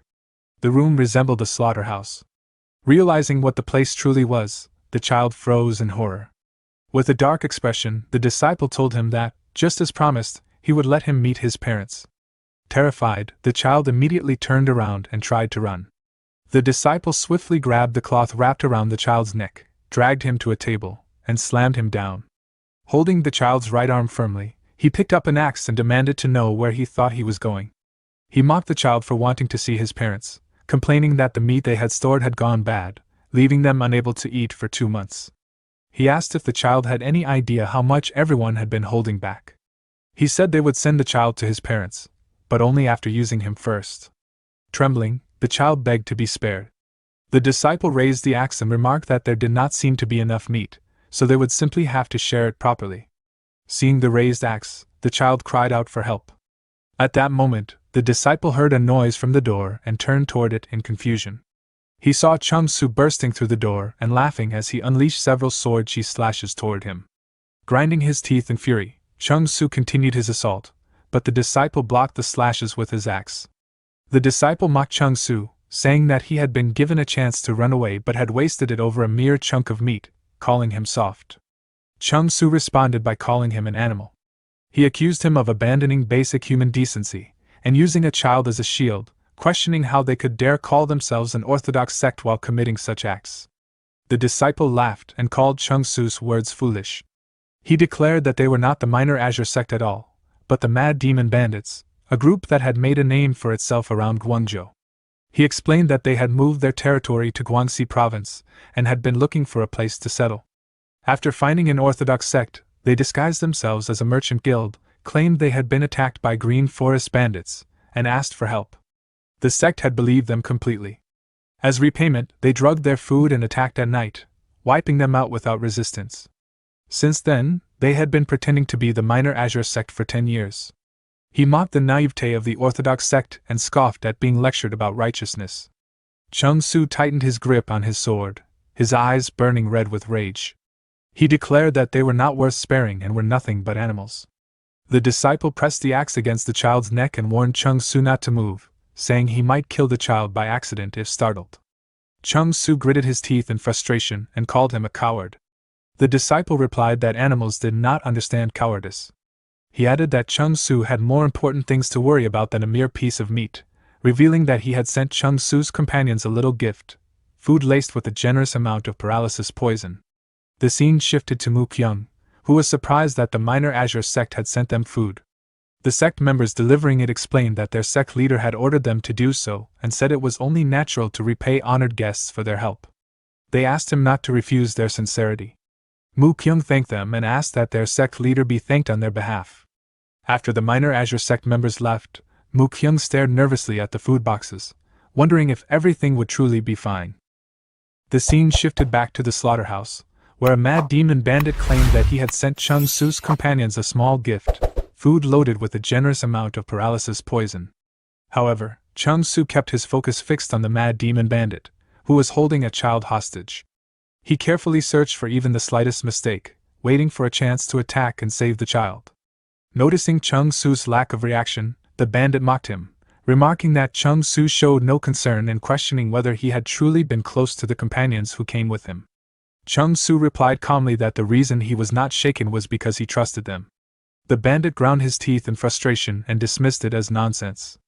Inwardly, he felt growing panic.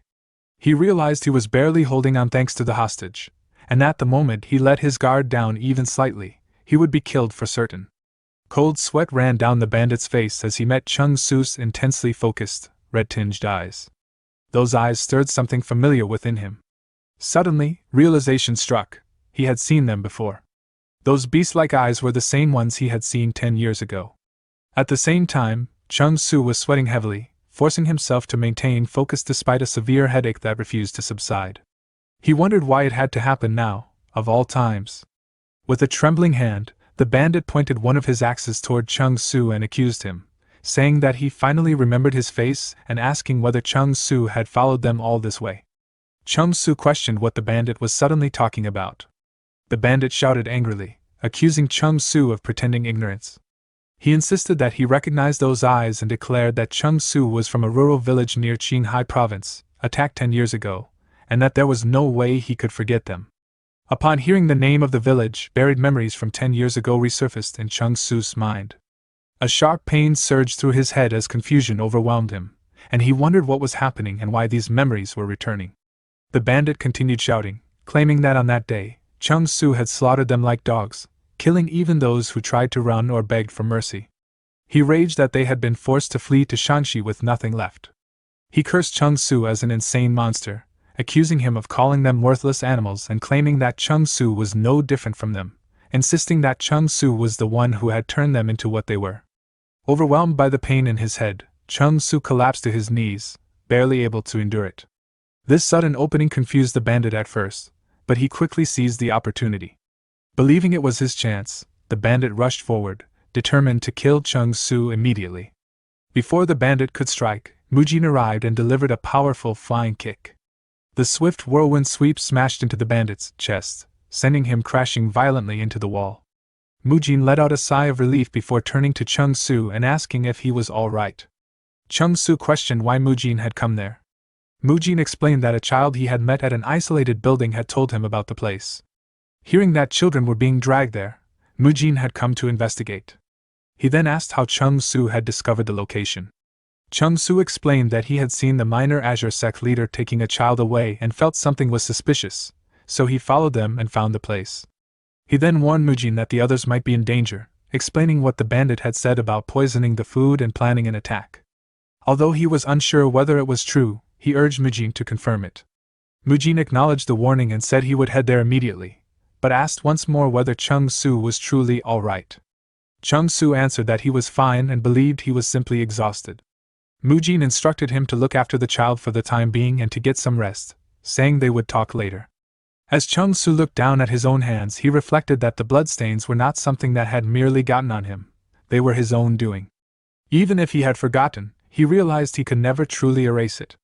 Meanwhile, Mujin arrived at the residence where the group was staying. He destroyed the front gate with an invincible punch and rushed inside. As he scanned the surroundings, he called out for Mu Kyung and Muyul, asking if they were safe. He then froze upon seeing that Muyul and Mu Kyung had already defeated their attackers. Mu Kyung turned toward Mujin nervously and acknowledged his arrival. Mujin wondered what had happened but noted with relief that they did not appear to be seriously injured. Mu Kyung explained that earlier, members of the minor Azure sect had brought food as a gesture of gratitude. Feeling it would be rude to refuse, they accepted it. Just as they were about to eat, the monkey Lingling suddenly attacked the food and knocked everything over. Lingling had become strangely furious, and while they were panicking, members of the minor Azure sect burst in angrily. Although Mu Kyung admitted it made sense for them to be upset, since their food was ruined, the group apologized sincerely. Despite that, the sect members still drew their swords. Mujin let out a sigh, realizing the situation. He remarked that Mu Kyung and the others had become quite skilled at subduing people. Mu Kyung replied that he had only knocked them out for the time being. Mujin said that was good and expressed relief that nothing worse had happened. Mu Kyung asked whether they were now in serious trouble. Mujin reassured him, saying he had done well and that those people were dangerous to begin with.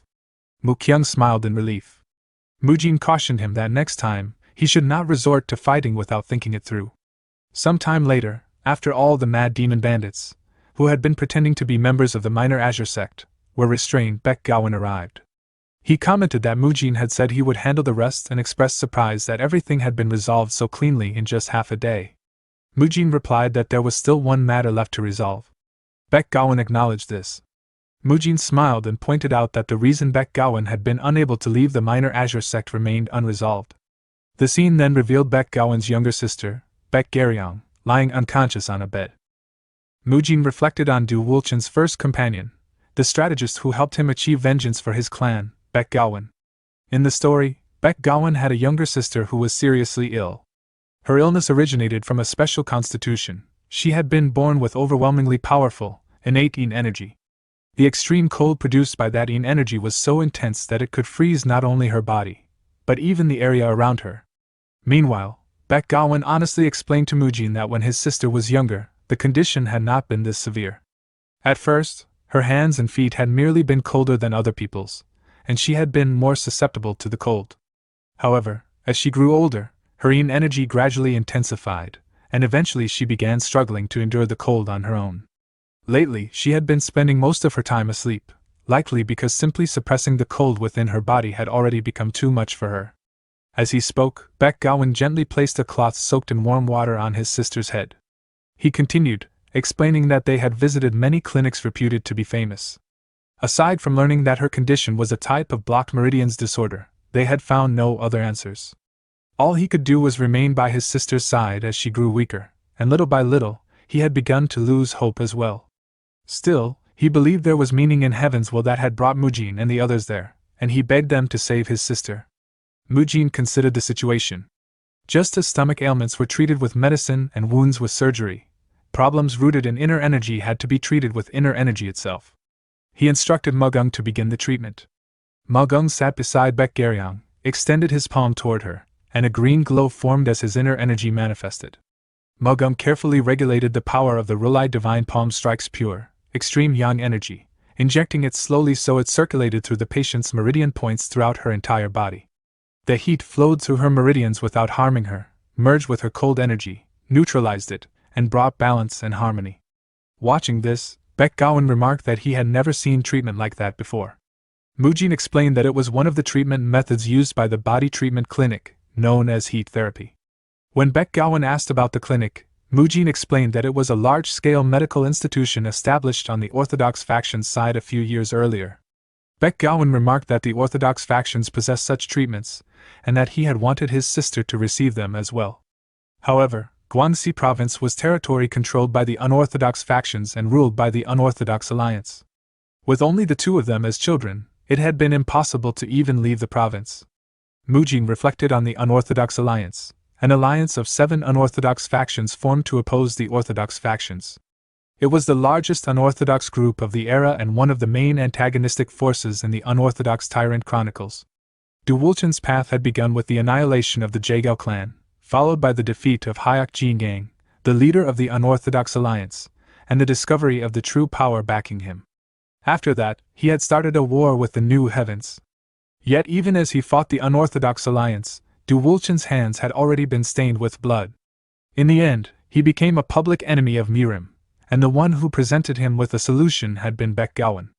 In the story, Baekgowon had warned Du Wulchen that seeking vengeance for his clan at the cost of everything was reckless, no matter how exceptional his martial arts were, especially if he faced the entire unorthodox alliance alone.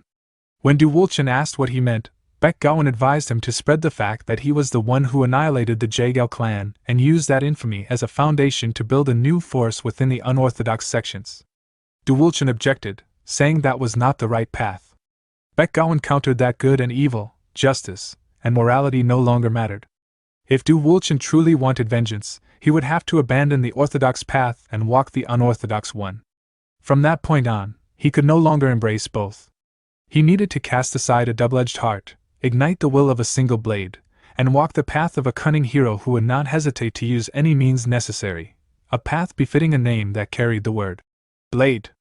In the present, Mujin reflected that Du Wulchen had ultimately cast aside the sword and taken up the blade, walking the path of the unorthodox sect in earnest. With Baekgowon at his side, they eventually succeeded in bringing down the unorthodox alliance, but at the very end, his thoughts were interrupted as green energy spread throughout the room. Seeing this, Mujin realized that the injection of extreme yang energy was complete. At that moment, Baekgyeryang muttered softly and woke up, rubbing her eyes. Still confused, she called out to her brother before she could fully open them. Baekgowon rushed to her side and embraced her, crying with relief that she had truly woken up. He then turned to Mujin and expressed his deep gratitude, wondering how he could ever repay such kindness. Meanwhile, Baekgyeryang looked at Mujin with confusion. Mujin reassured Baekgowon that repayment was unnecessary and asked Baekgyeryang how she was feeling. She replied in short phrases, saying that she felt weak, that there was still cold energy, but that it was not unbearable. Mujin found her phrasing puzzling. Baekgowon explained that his sister had a habit of speaking in short phrases because she lacked energy, and that what she meant was that her body, once filled with cold, felt as though it had recovered a little. Mujin understood. Baekgowon then introduced the group to his sister, explaining that they were healers from Sichuan who had treated her illness and also taken down the minor Azure Sex gang. Baekgyeryang looked toward Mugung, who smiled back at her. She appeared slightly confused and lost in thought. At that moment, Mujin cautioned them not to relax yet. If the treatment was not continued, her condition could relapse. Her constitution needed to be changed, which meant she would require several more treatments. He explained that they would soon be leaving the minor Azure sect and asked whether Baek Gowon would come with them for his sister's continued treatment. Baek Gowon immediately agreed, saying that since they had found a way to treat his sister, he would follow them anywhere. He also vowed to repay the kindness they had shown in saving him, his sister, and the other children. Baek Garyong then softly mentioned Songzhan Shaolin. Without thinking, Mujin confirmed that they were headed to Shaolin at Songzhan, only for both him and Mugung to freeze in confusion at how she knew this. Baek Garyong continued, reciting fragmented phrases about Shaolin's great monks, repaying kindness with devotion, and a narrow escape from death. Mujin asked how she knew they were from Shaolin. She explained calmly that it was nothing surprising. Innate yin energy countered yang energy, and since her illness stemmed from innate yin energy, it required yang inner energy for treatment. However, most martial arts yang energy could not be used for healing.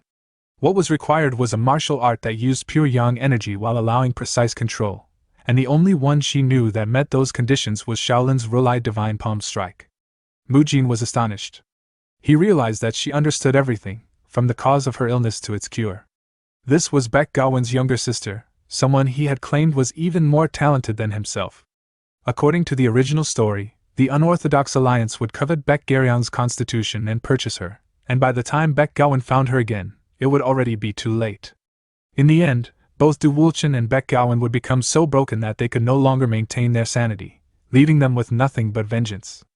Mujin reflected that even if by coincidence, he might have gained something even more valuable than a brilliant strategist like Baek Gowon. Having already interfered with the novel's plot, he resolved not to let this tragedy repeat itself simply because it was fated. Saving as many people as possible might be what he was meant to do there. The scene then shifted to late at night, to one of the buildings where all the mad demon bandits were restrained. Someone approached them with a sword. Upon seeing him, the bandits began to tremble in fear. The one who entered was Chung Su, who declared that he had thought it through and reached a conclusion of his own, that those beasts were not worth keeping alive. Chung Su recalled the day 10 years ago, when his small, peaceful village near Qinghai was engulfed in flames. The mad demon bandits had stormed in, setting the village on fire and slaughtering its people without mercy. Their leader ordered his subordinates to kill everyone and loot everything, declaring that they should show exactly what kind of bastards the mad demon bandits were. The bandits responded eagerly and carried out his command. At that moment, the leader noticed something unusual and demanded to know what it was. Standing some distance away was a child holding a sword. The leader questioned what a child was doing there. That child was Chung Su. Several bandits approached him, laughing cruelly as they mocked him and asked whether he was searching for his parents. They told him to search thoroughly, claiming that if he looked hard enough, he might find a finger or something similar. Chung Su immediately dropped into a fighting stance and swung his sword. Before the bandits could even react, he cut them down. In the present, Chung Su recalled that scene, how he had killed the mad demon bandits 10 years earlier.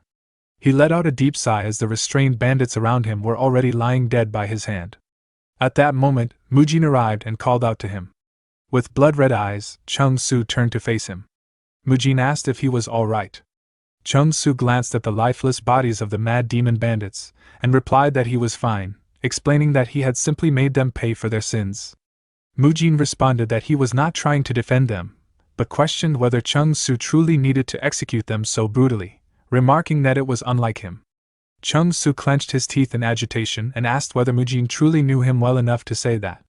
Mujin, confused, asked him to clarify. Chung Su raised his sword and declared that Mujin was mistaken about one thing before swinging it at him. Mujin blocked the attack and demanded to know what he was doing. Chung Su declared that this was his true nature and released his sword chi. Mujin blocked the energy as well, then immediately reached out, grabbed Chung Su by the collar, and slammed him to the floor. Mujin told him that it was the same as before, recalling how Chung Su had deliberately tried to provoke him in the past. He explained that he had realized then that Chung Su always acted that way when he wanted something. Mujin stated that Chung Su had clearly been troubled for days and assured him that he would listen, urging him to explain what had been bothering him. Chung Su remained silent for a moment before revealing that those men had been a band of mountain bandits known as the Mad Demon Bandits. the same ones who had raided his village when he was a child. He explained that his village had been small and peaceful, but that peace had not lasted. He vividly remembered the screams of people begging for their lives and the laughter of the bandits as they mocked and killed them. In the midst of that chaos, he had been frozen in helplessness, feeling nothing except the desire to live. He had picked up a sword from the ground and begun killing anyone who approached him. Later, when he looked back on it, he realized that he had not been swinging his sword merely to survive, he had been swinging it to kill. By sheer luck, he had later been found and taken in by the Taoists. However, being weak, he had fled from those memories, hiding his true nature and the beast within him. He had believed that was the only way he would be accepted, and he confessed that he had been deceiving the Taoists all along. Hearing this, Mujin understood that encountering those men again had caused Chung Su's suppressed memories to resurface, shaking the very foundation of the principles he had learned in Wudong. Mujin released him and stood up, addressing him as Taoist Chung Su. He explained that, in the end, Chung Su had done what he did to survive and asked whether he truly blamed himself for it. With a sigh, Mujin admitted that he did not believe Chung Su's actions had been entirely wrong. Considering what those men had done, Mujin believed they were people who deserved to die. If Chung Su had not killed them back then, not only would he have died, but many more people, and children, would have suffered afterward. Mujin pointed out that Jianghu was filled with villains, and in such a world, it was impossible to avoid staining one's hands with blood. Even Shaolin had individuals specifically tasked with dealing with people like them. Chung Su responded that even if his actions had been for survival, he could not deny that he had tried to kill as many as possible. He admitted that he feared the beast inside him might be his true nature. He was afraid that the person he was now, along with Wudong's teachings, would be erased, leaving only the beast behind until he became a monster like them. Mujin lightly tapped him on the shoulder, understanding that Chung Su was afraid of losing himself. He told Chung Su that while he understood his fear, he could not look away from it. The memories and killing intent from his past were also part of him, just as the restraint, discipline, and goodness he had cultivated in Wudong were part of him as well. Mujin urged him not to cast aside any part of himself, but to embrace even his past as part of Wudong's principles, just as the Taoists had accepted him for the sake of his future, without any ulterior motives. He told Chung Su that he, too, had to accept himself for the future of the child who had taken up the sword due to a tragic accident. Chung Su expressed his gratitude for Mujin's guidance. The scene then shifted to the largest green forest stronghold in Guangxi, the Great Tiger Stronghold, which was engulfed in flames. Its leader lay wounded on the ground, having been injured by the Wolf King's subordinates. The Wolf King questioned whether the information was true, asking if those enemies had been targeting the North Wind escort establishment from the very beginning. The Tiger Stronghold leader confirmed that it was true. When the Wolf King asked where they had gone, the wounded leader claimed to know and begged for his life. Before he could finish speaking, the Wolf King gestured to his subordinate, who immediately drove a sword through the Tiger Stronghold leader. The man screamed in pain before dying. The Wolf King then ordered his subordinates to release the wolves into Gilin, declaring that they would flush their enemies out and hunt them down. The scene shifted to the Minor Azure sect, where Baek Gowon shared his thoughts. He explained that, most likely in the near future, they should expect a large-scale raid from the unorthodox faction. Mujin asked what he meant by a raid. Gowon explained that a few men from the Minor Azure sect had managed to escape. He was certain they would gather more people and soon return to attack the place. Mujin wondered if they would really go that far and questioned what reason they would have. Gowon explained that the first reason was the wealth they had stockpiled. All the assets they had amassed over 10 years of looting were still there, untouched. The second reason, he added, was their numbers. Confused, Mujin asked what he meant by their numbers. Gowon clarified that with only the people they currently had, they were severely short-handed to defend the place. Their lack of manpower would give the enemy the perfect excuse to launch an attack. Malgung smiled and confidently remarked that it would not matter how many of those bastards came. However, before he could finish his sentence, Gowon calmly stated that the raiding force was estimated to be around 200 people. Malgung immediately fell silent. Mujin then pointed out that since Gowon had brought up the issue first, he must already have a plan. Gowon admitted that it would not be easy, but he believed the best option was to reduce their numbers before the enemy could fully gather. In other words, they would strike first. Thus, under Baek Gowon's command, the interception operation began. First, Muyul and Lingling were tasked with delivering letters requesting reinforcements. Both were skilled at navigating mountain paths, and Lingling knew the routes well, making them ideal for the mission. Starting that very night, the group began intercepting all unorthodox forces near the minor Azure sect. They launched a night raid on the Vanguard leadership, then lured the Green Forest bandits responsible for communications into a trap and wiped them out. After that, they ambushed incoming reinforcements, countered an interception squad that attempted to stop them, carried out another night raid, and finally took a brief rest. A few days later, while resting, Mujin wondered aloud how many days had passed, remarking that there seemed to be no end to their enemies. At that moment, more bandits approached an empty carriage the group had been using as bait in their lure and wipe strategy. Noticing them, Mujin immediately warned the others not to fall asleep because they needed to move again. Soon after, they raided the leadership's main base and continued their raids one after another. Exhausted, Magung asked when they would finally get to rest. Mujin admitted that he did not know either. After a few more exhausting weeks of constant fighting, Muyo finally returned from afar, bringing reinforcements with him. A carriage arrived carrying the branch of the body treatment clinic from the Heavenly Mandate sect. Sect leader Hyo Suk stepped down respectfully and greeted Mujin, saying it was an honor to meet Hero Kanghyuk. He explained that they had received the letter and had come to escort the children. Mujin thanked him for traveling all the way to Guangxi and apologized for making such an unreasonable request. Hyo Suk replied that it was no trouble at all. He explained that the young lady had instructed them to cooperate as much as possible whenever it concerned Mujin. However, he also observed that everyone looked exhausted and asked if they were all right. Mujin chuckled nervously and admitted that a lot had happened. Hyo Suk confirmed that he understood the situation from the letter and stated that they would immediately take the children to the Heavenly Mandate sect. He then asked what Mujin and his group planned to do. Mujin explained that they still had work to do in Hunan province and asked him to take good care of the children. Some time later, the children boarded the carriages and departed with the Heavenly Mandate sect. Mujin and Muyo waved goodbye as they left. Mujin reflected that, just like that, every objective they had come to Guangxi for had been successfully completed.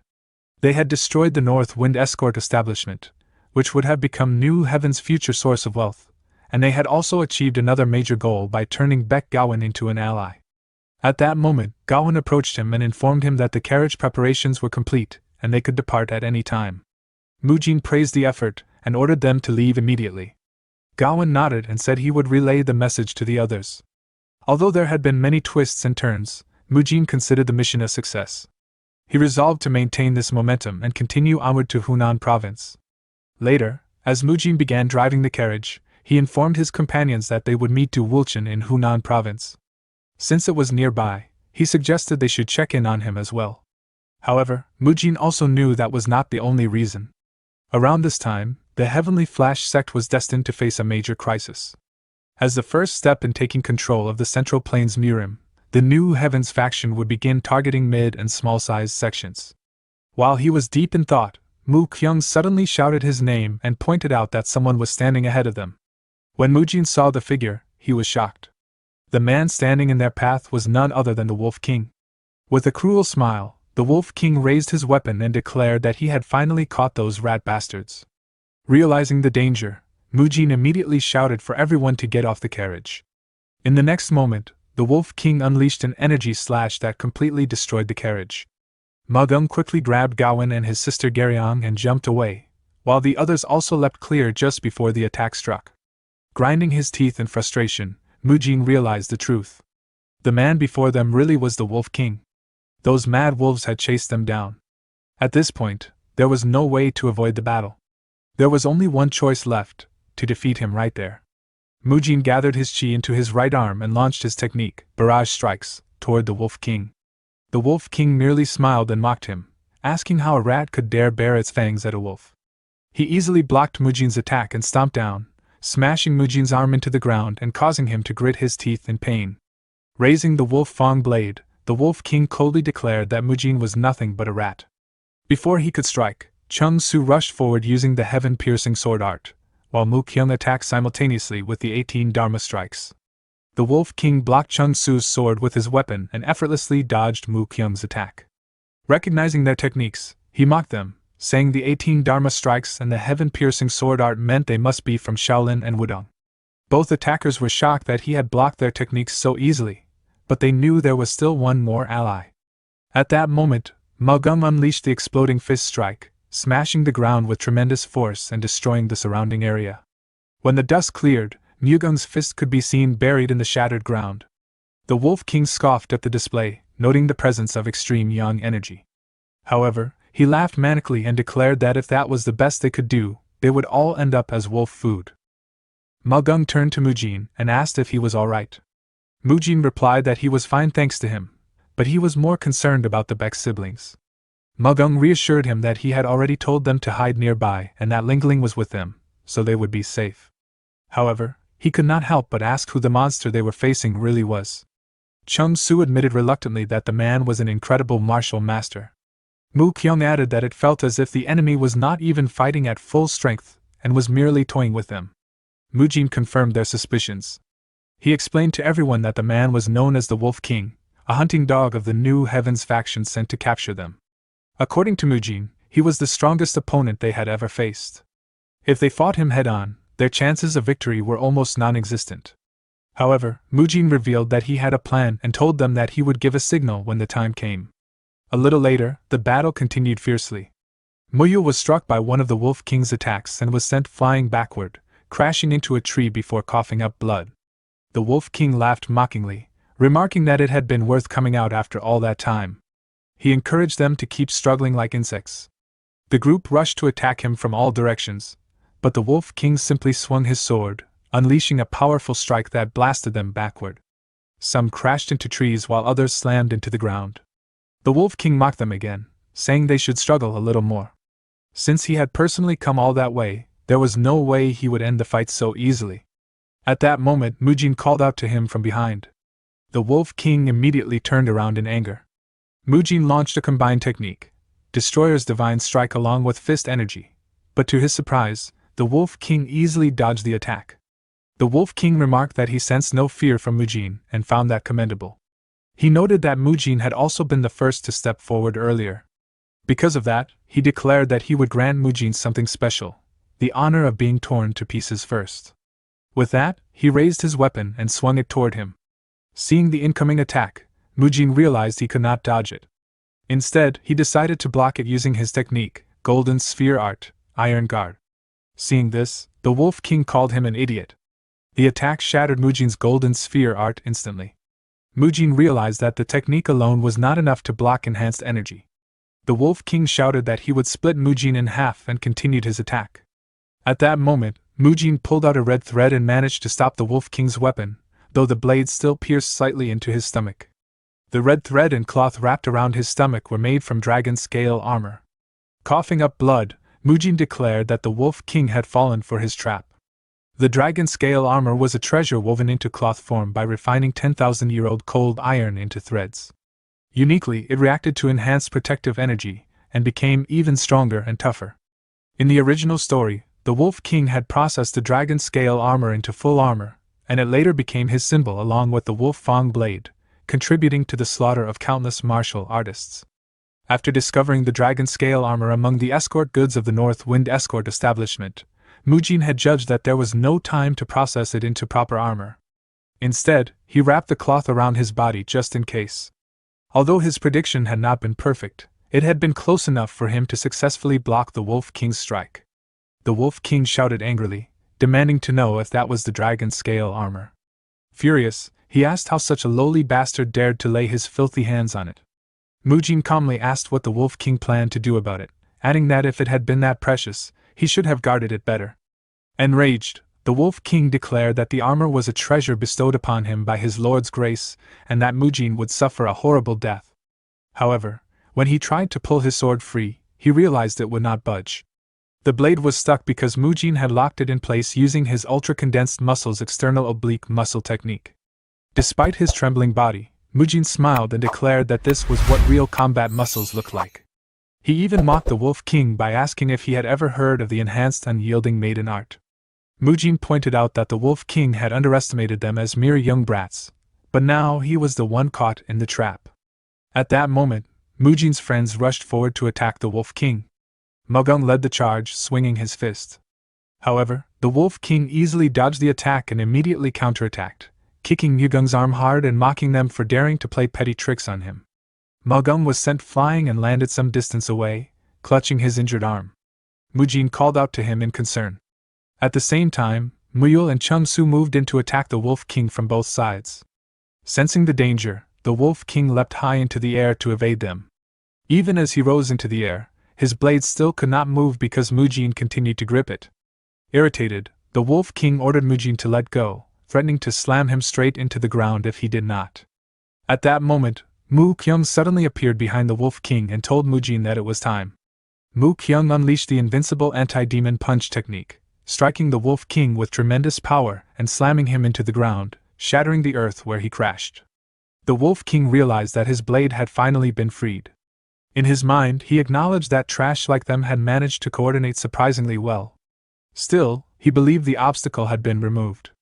Declaring that playtime was over, he promised to kill them all in a single strike as he rose to his feet with a trembling body. However, before he could retaliate, he was struck by the Rulai Divine Palm Strike and a Twin Palm Strike, which slammed him repeatedly into the ground. The attack came from Mugung. The Wolf King was shocked.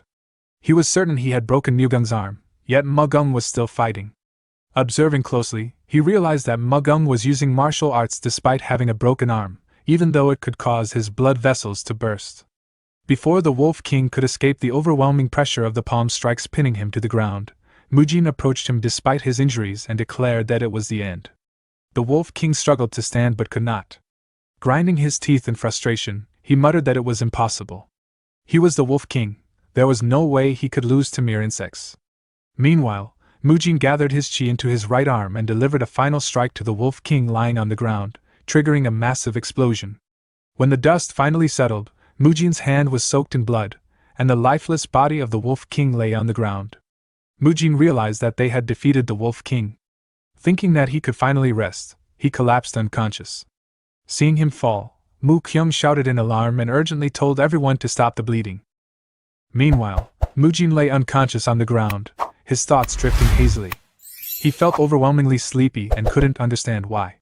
More than that, a sharp pain throbbed at his side, leaving him confused about what he had been doing before everything went dark. As he slowly opened his eyes, his vision blurred. He saw two people tending to him. One of the physicians urgently called out, telling the other to bring hemostatic medicine and bandages immediately. He instructed them to keep transferring energy into Mujin and ensure he kept breathing.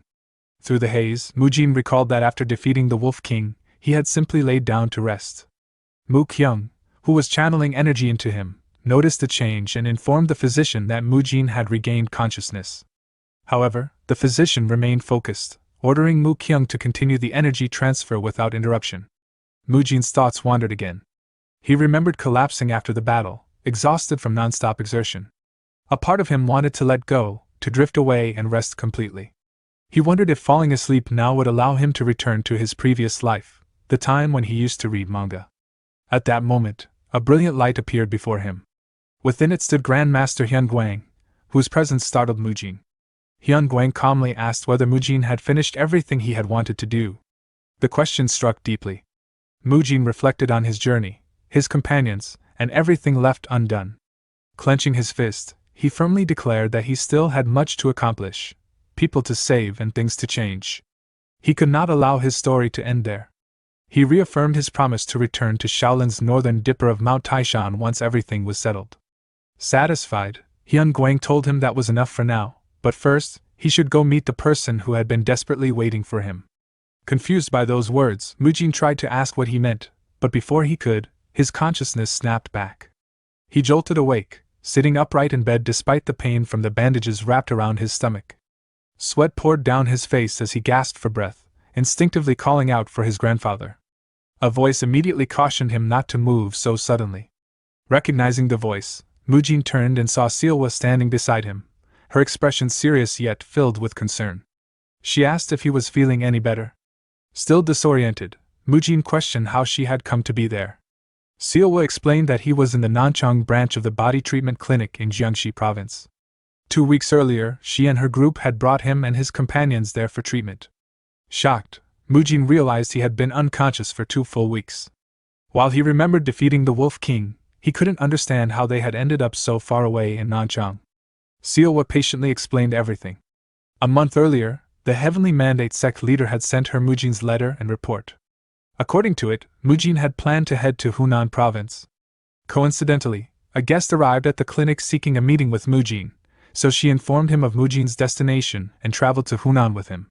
Along the way, near the route from Guangxi to Hunan, they witnessed a massive explosion in the forest, along the path connected to the minor Azure sect. Sensing danger, they formed a search team and rushed to the site. By the time they arrived, the battle had already ended. Fortunately, the guest accompanying them was highly skilled in medicine, allowing them to administer emergency treatment immediately. Afterward, they transported Mujin and his group to the nearest clinic in Nanchang for proper care. Understanding the situation, Mujin asked about his companions. Seowa reassured him that they were resting in the next room. Although they had suffered fractures, bruises, and extreme fatigue, their condition was better than his. They were safe, with no lasting aftereffects or major injuries. Realizing how close they had come to disaster, Mujin felt a wave of relief. If Seowa had not arrived in time, or if treatment had been delayed, the outcome could have been far worse. After a moment of hesitation, he nervously asked if she was angry with him. Seowa looked at him silently, her expression darkening. Sensing the tension, Mujin quickly tried to brush it off, but she called his name firmly. When he responded, she spoke honestly. She had already noticed that Mujin often acted with knowledge others did not possess. However, she chose not to question it, believing that everything he did was for the sake of saving others. She acknowledged that she herself had benefited from his kindness. Yet, she asked if it wouldn't be better for him to stop pushing himself so far. Her voice trembled as tears welled in her eyes. She admitted how terrified she had been, fearing he might never wake up. If that had happened, she wouldn't have known what to do. Moved by her words, Mujin sincerely apologized for causing her worry. Then, with a gentle expression, he extended his hand, hooking his small finger toward her, and asked if he could make a promise with her. Confused, Seowa asked what kind of promise. Mujin promised that he would definitely return, assuring her that she no longer needed to worry. His words stirred a memory within Seowa, of a promise they had made as children, when Mujin had helped her reunite with her family after she had been lost in the mountains. She hooked her finger with his and made him promise to keep his word. With a soft smile, Mujin agreed, telling her not to worry. Reassured, Seowa said she would continue to trust him. Just then, someone opened the door and entered, announcing that they had heard Mujin had regained consciousness. Upon seeing the two of them, the atmosphere turned awkward. The visitor quickly excused himself for interrupting what he called a heartwarming moment and left, closing the door behind him. Outside, Seowa's attendant scolded the man for barging in. Confused, Mujin asked who the person was. Seowa explained that he was the guest who had come to meet him, the head of the Yang clan, known as the Divine Physician. After some time, the man returned, this time properly introducing himself as Yang Dongmyeong. With an awkward chuckle, he apologized for his earlier lack of tact and explained that his insistence on meeting Mujin had led to the situation. Mujin asked what business he had with him. Dongmyeong replied that they could discuss that later. For now, he had a request related to the treatment of Mujin's companions. He was curious about the unusual medicine Mujin had brought from Sichuan, and asked for permission to incorporate it into his prescriptions. Hearing this, Mujin grew thoughtful, realizing what the physician might be referring to.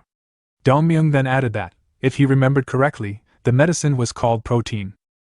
Some time later, after news spread that Mujin had regained consciousness, his companions rushed into his room, overwhelmed with relief.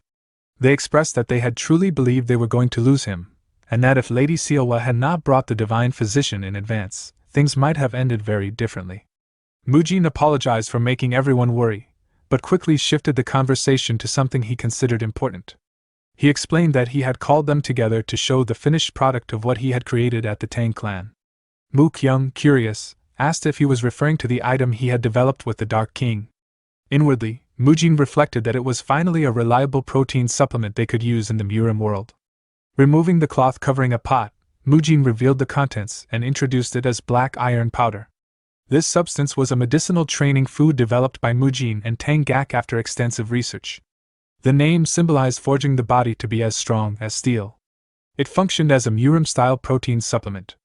Previously, the group had managed their nutritional needs through specially made cheese, allowing them to maintain balance without harming animals. However, in the fast-paced world of Murim, black iron powder offered unmatched convenience and efficiency. Unfortunately, due to their injuries, neither Mujin nor Mugum was able to consume it. Upon realizing this, Mujin became flustered, worrying aloud about losing muscle. Chung Su, calmly sipping the mixture, confirmed that it was simply mixed with water and consumed as needed. Mu Kyung remarked that he could drink it as easily as Monk Hai Guan drank liquor, but emphasized that both Magung and Mujin needed to focus on recovery instead. He added that while the supplement was meant to be paired with muscle-lengthening techniques, Mujin should avoid putting strain on his injured side. Moyo then suggested to Lingling that they practice the technique while drinking it. Meanwhile, Mujin lamented internally that he was stuck taking medicine for the time being, feeling frustrated at the situation. Noticing his condition, Sealwa called out to him with concern. Magung, however, reassured her that Mujin had only collapsed from shock, joking that he was overly obsessed with muscle training. Ironically, the one who had created the supplement was the only one unable to use it. Some time later, Mujin approached Dongmyeon while he was taking his medicine and asked if he could also consume black iron powder. Dongmyeon gave a cautious response, stating that Mujin was free to try, but he would not take responsibility for the consequences. He warned that many in Murim had crippled themselves by stubbornly pushing their bodies beyond their limits, questioning whether Mujin believed himself to be any different. Mujin then asked how long his recovery would take. Dongmyeon explained that under normal circumstances it would take about a month, but given their unusually fast recovery rate, 15 days should suffice. Hearing this, Mujin began to plan ahead. Since he was unable to train, he resolved to use the time to think and organize his next steps. However, during this contemplation, he sensed something unexpected. His inner energy had begun to recover, even if only slightly. This led him to realize that the medicine he was receiving was far from ordinary. Noticing Mujin's surprise, Dongmyeon remarked with amusement that it was rare to see the blessed monk so taken aback. Mujin, puzzled, asked how Dongmyeon knew about him. Dongmyeon explained that he had heard of a treatment his late father had failed to complete, one that had been successfully accomplished by a novice monk not yet 15 years old. Mujin connected this to his treatment of Grandmaster Hyungwang, recalling that many attempts had been made in the past. He realized that Dongmyeon's predecessor must have been one of those involved. Dongmyeon admitted that this was precisely why he had taken such an interest in Mujin, especially after observing his condition. He then proposed a deal. In exchange for covering the costs of the journey and treatment, he wished to exchange his medical knowledge for Mujin's body treatment techniques. He mentioned that Lady Seowa had indicated such an arrangement would require Mujin's approval. Mujin understood that Seowa had likely intended to create a connection between him and the divine physician. He recognized that forming such a relationship could prove invaluable in future emergencies. Feeling grateful for her consideration, he accepted the situation positively. Thus, an exchange between the divine physician's knowledge and Mujin's techniques was set in motion, signaling favorable prospects for his journey ahead. However, not all developments were positive. The scene shifted to Shaolin Temple, where a petition had arrived. Shortly afterward, the senior monks gathered in the meeting hall. Abbot Hyun Chun asked the junior monk about the origin of the petition, and it was revealed to have come from the Unorthodox Alliance. While Mujin and his group focused on recovery, the scene shifted again to Mount Wudong, where a similar letter had been received. Sword Saint and Hyo questioned the arrival of the message from the Murim Alliance. As both factions reviewed the contents, it became clear that schemes had been unfolding behind the scenes. The letter publicly accused Shaolin's 4 monks and Chung Su of roaming the land, slaughtering green forest bandits, and disrupting the Hidden Heavens Society's legal markets. It demanded their lives, along with an explanation from both Shaolin and Wudong. Hyun Myung, the administration hall leader, expressed concern that mishandling the situation could spark a war between orthodox and unorthodox factions. In response, Abbot Hyun Chun dismissed the accusations with a calm chuckle, stating that the disciples in question had long been in closed-door training. This claim surprised the assembled monks. At Mount Wudong, Unhyo similarly asserted that Chung Su had been diligently training there. Back at Shaolin, the abbot confirmed this stance with Grandmaster Hyungwang. Both sides delivered the same message. The accusations were baseless, and rather than wasting time on false claims, the opposing factions should mind their own affairs, as Shaolin and Wudong would not remain passive. Some time later, Seowa informed Mujin of these developments. After hearing everything, Mujin understood that the Unorthodox Alliance had made a direct move. Seowa described the current situation as the calm before the storm, with various sects and clans watching each other closely. Divisions had already formed within the Murim Alliance, especially after the Sichuan Tang clan sided with Mujin. Several sects, including Qingqing, Amei, Manhwa, and the Jaegao clan, openly criticized this stance, while the unorthodox alliance continued to apply pressure. Gawain observed that the orthodox side appeared divided and that anti-Shaolin forces might unite. Siwa confirmed his assessment. Mujin realized that their identities had finally been exposed, leading to the current fragmentation of factions. Gawain suggested reaching out to the Zhongnan sect as a starting point for building alliances. He explained that the anti-Shaolin faction would attempt to isolate any opposing forces, but since the Zhongnan sect was already in conflict with the Manhwa sect, they would have reason to cooperate. Mujin, recalling events from the original storyline, knew that the Zhongnan sect could be manipulated through the DGM Merchant Guild. He decided they should intervene before that could happen. He then asked Siwa to investigate the Mansang sect in Shaanxi province, mentioning a confidential document that suggested the existence of a copied Zhongnan sword manual, one that detailed both the sect's techniques and their weaknesses. He warned that New Heavens would likely use this opportunity to target factions outside the anti-Shaolin group. Gawain acknowledged that the Zhongnan sect could be drawn into the conflict. Siwa agreed to handle the matter carefully. Mujin felt that this plan could stabilize the immediate situation. Working alongside capable allies reassured him, and he resolved to address smaller details step by step. As his body steadily recovered, he became determined to rebuild his lost strength quickly. He knew that returning to Shaolin in a weakened state would confine him there for years, so he intended to make the most of his time before going back. 2 months later, Mujin and his group had fully recovered. Although Mujin expressed a desire to continue training, he acknowledged that they could not delay their departure any longer. Siwa reported that the Zhongnan sect situation appeared manageable. She also mentioned that she would inform him as soon as a letter arrived from Lady Jagal-Jihe, noting that if Mujin's suspicions were correct, even the Jagal clan would not remain safe from New Heavens. Mujin expressed his gratitude and emphasized the importance of securing allies whenever possible. When asked about his next destination, Mujin revealed that he intended to resolve the final matter that had driven him to leave Shaolin in the first place. Their destination was Gujiang County in Hunan Province, where the Heavenly Flash sect was located. The scene then shifted to the Heavenly Flash sect, where the young sect leader, Du Wulchen, muttered in confusion, wondering if someone had called out to him. A place known for its calm and gentle atmosphere, where a soft breeze carried a sense of peace, such was Gujiang County in Hunan. Although it lacked any renowned or prestigious Murim clans, it was home to numerous small sects and families. Within this quiet region, a legend persisted. On the day the code of the Jianghu collapsed, the greatest martial master under heaven would awaken in Gujiang County, restore justice to the Murim, and bring peace once more.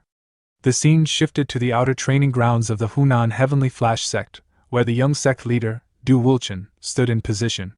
Drawing a deep breath, he closed his eyes and concentrated. As he activated his technique, Quick Sword, Single Flash, his blade moved in a blur, slicing through several wooden dummies in an instant.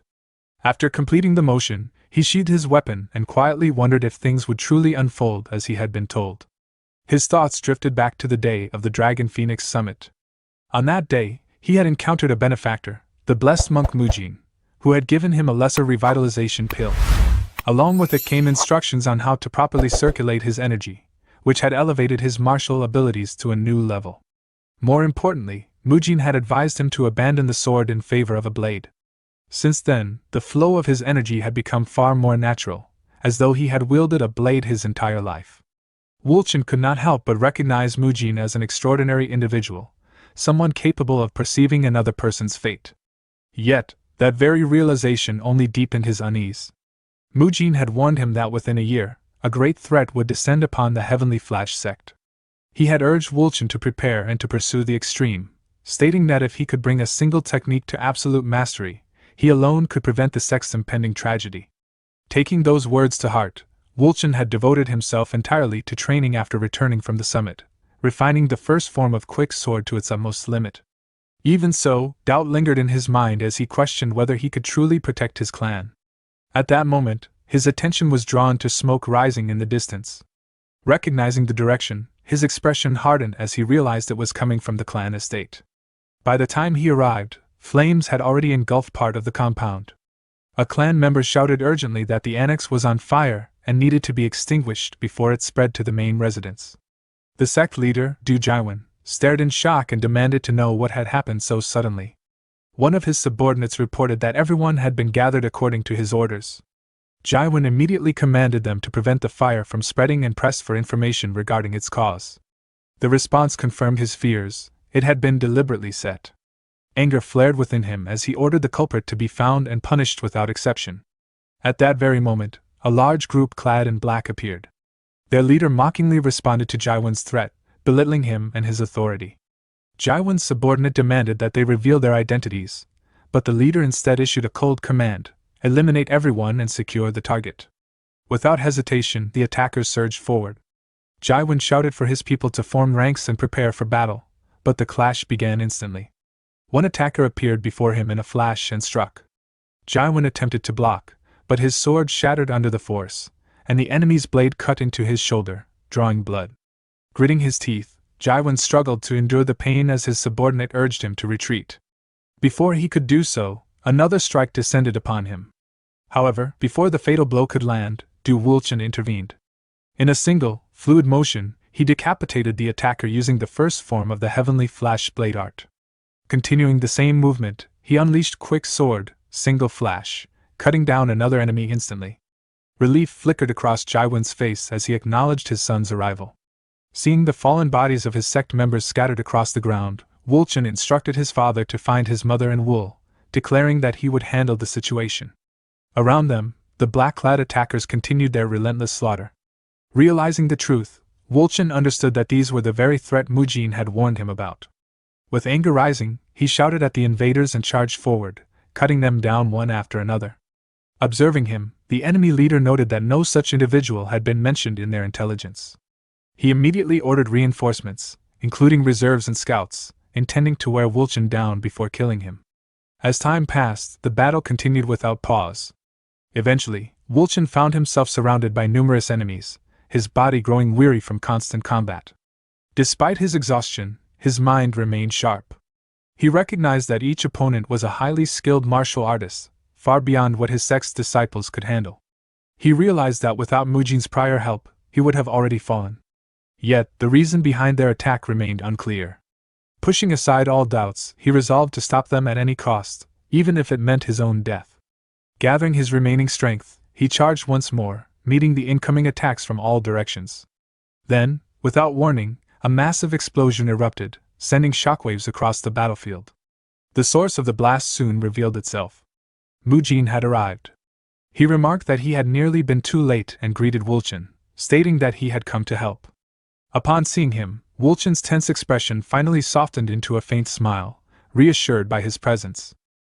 Sometimes later, as the battle continued between the attackers who had come to assault the Heavenly Flash sect, the bodies of New Heaven's members lay scattered across the ground. Their leader, though struggling, managed to block Wulchen's quick sword single flash technique with difficulty. At that moment, Mujin rushed forward at full speed, gathering energy into his fists before unleashing his technique, Fist Energy Magnum, causing a massive explosion.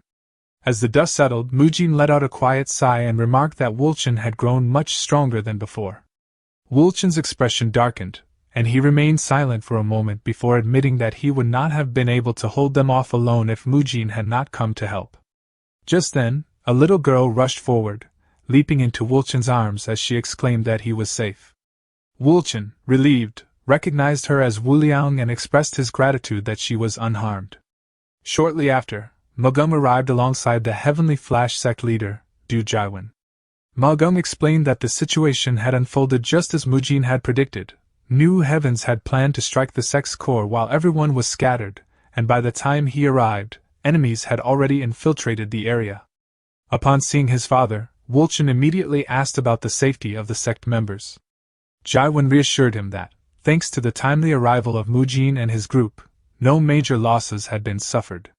He expressed his deep gratitude to Mujin and the Shaolin, declaring that the Heavenly Flash sect would never forget this debt.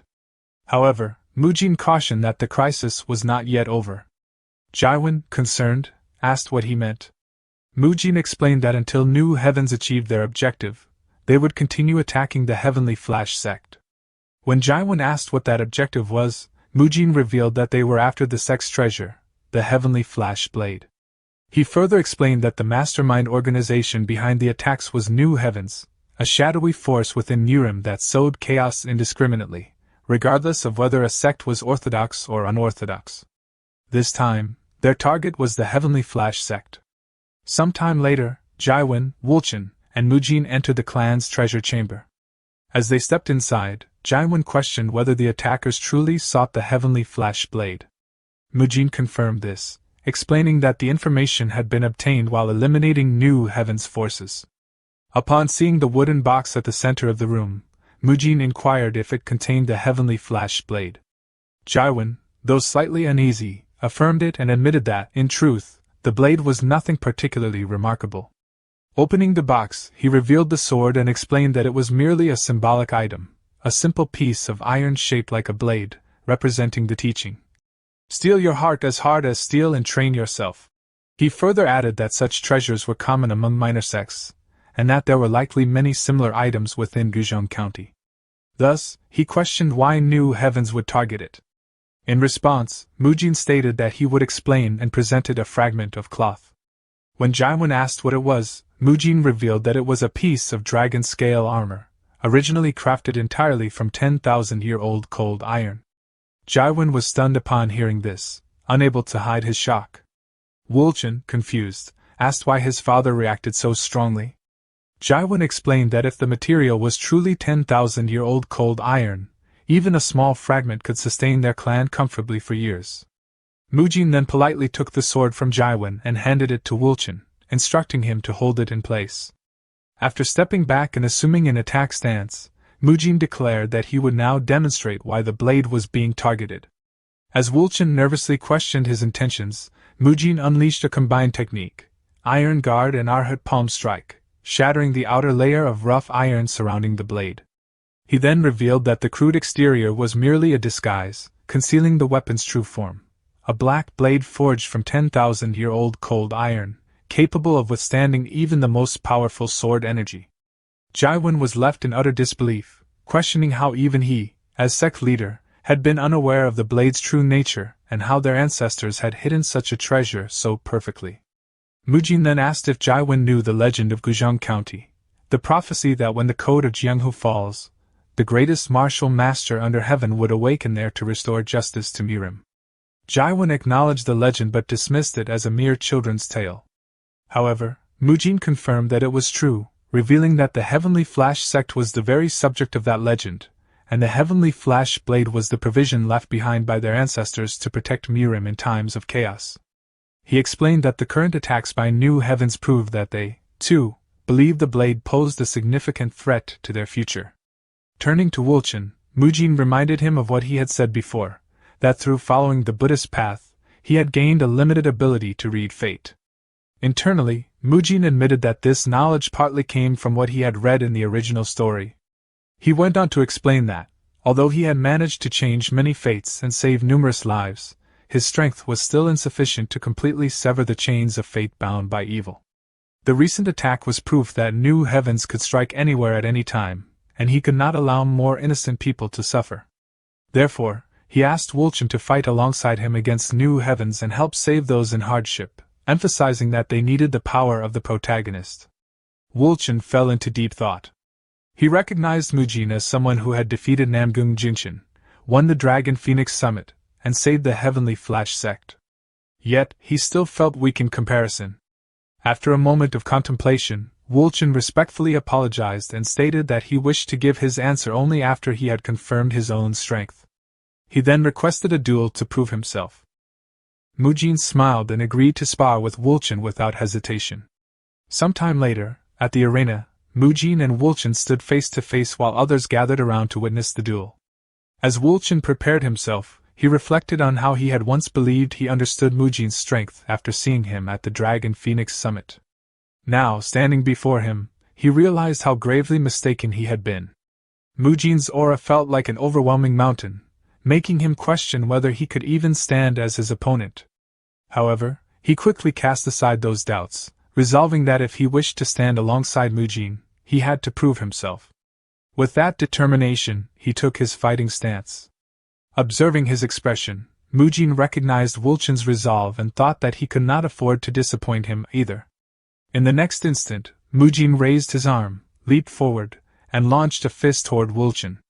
Wulchen immediately raised his blade to block the strike, and their energies collided violently. As the clash continued, Mujin realized the blade's extraordinary durability, acknowledging that it truly lived up to the reputation of 10,000-year-old cold iron. Wulchen then pushed Mujin back, and both quickly reset into their stances.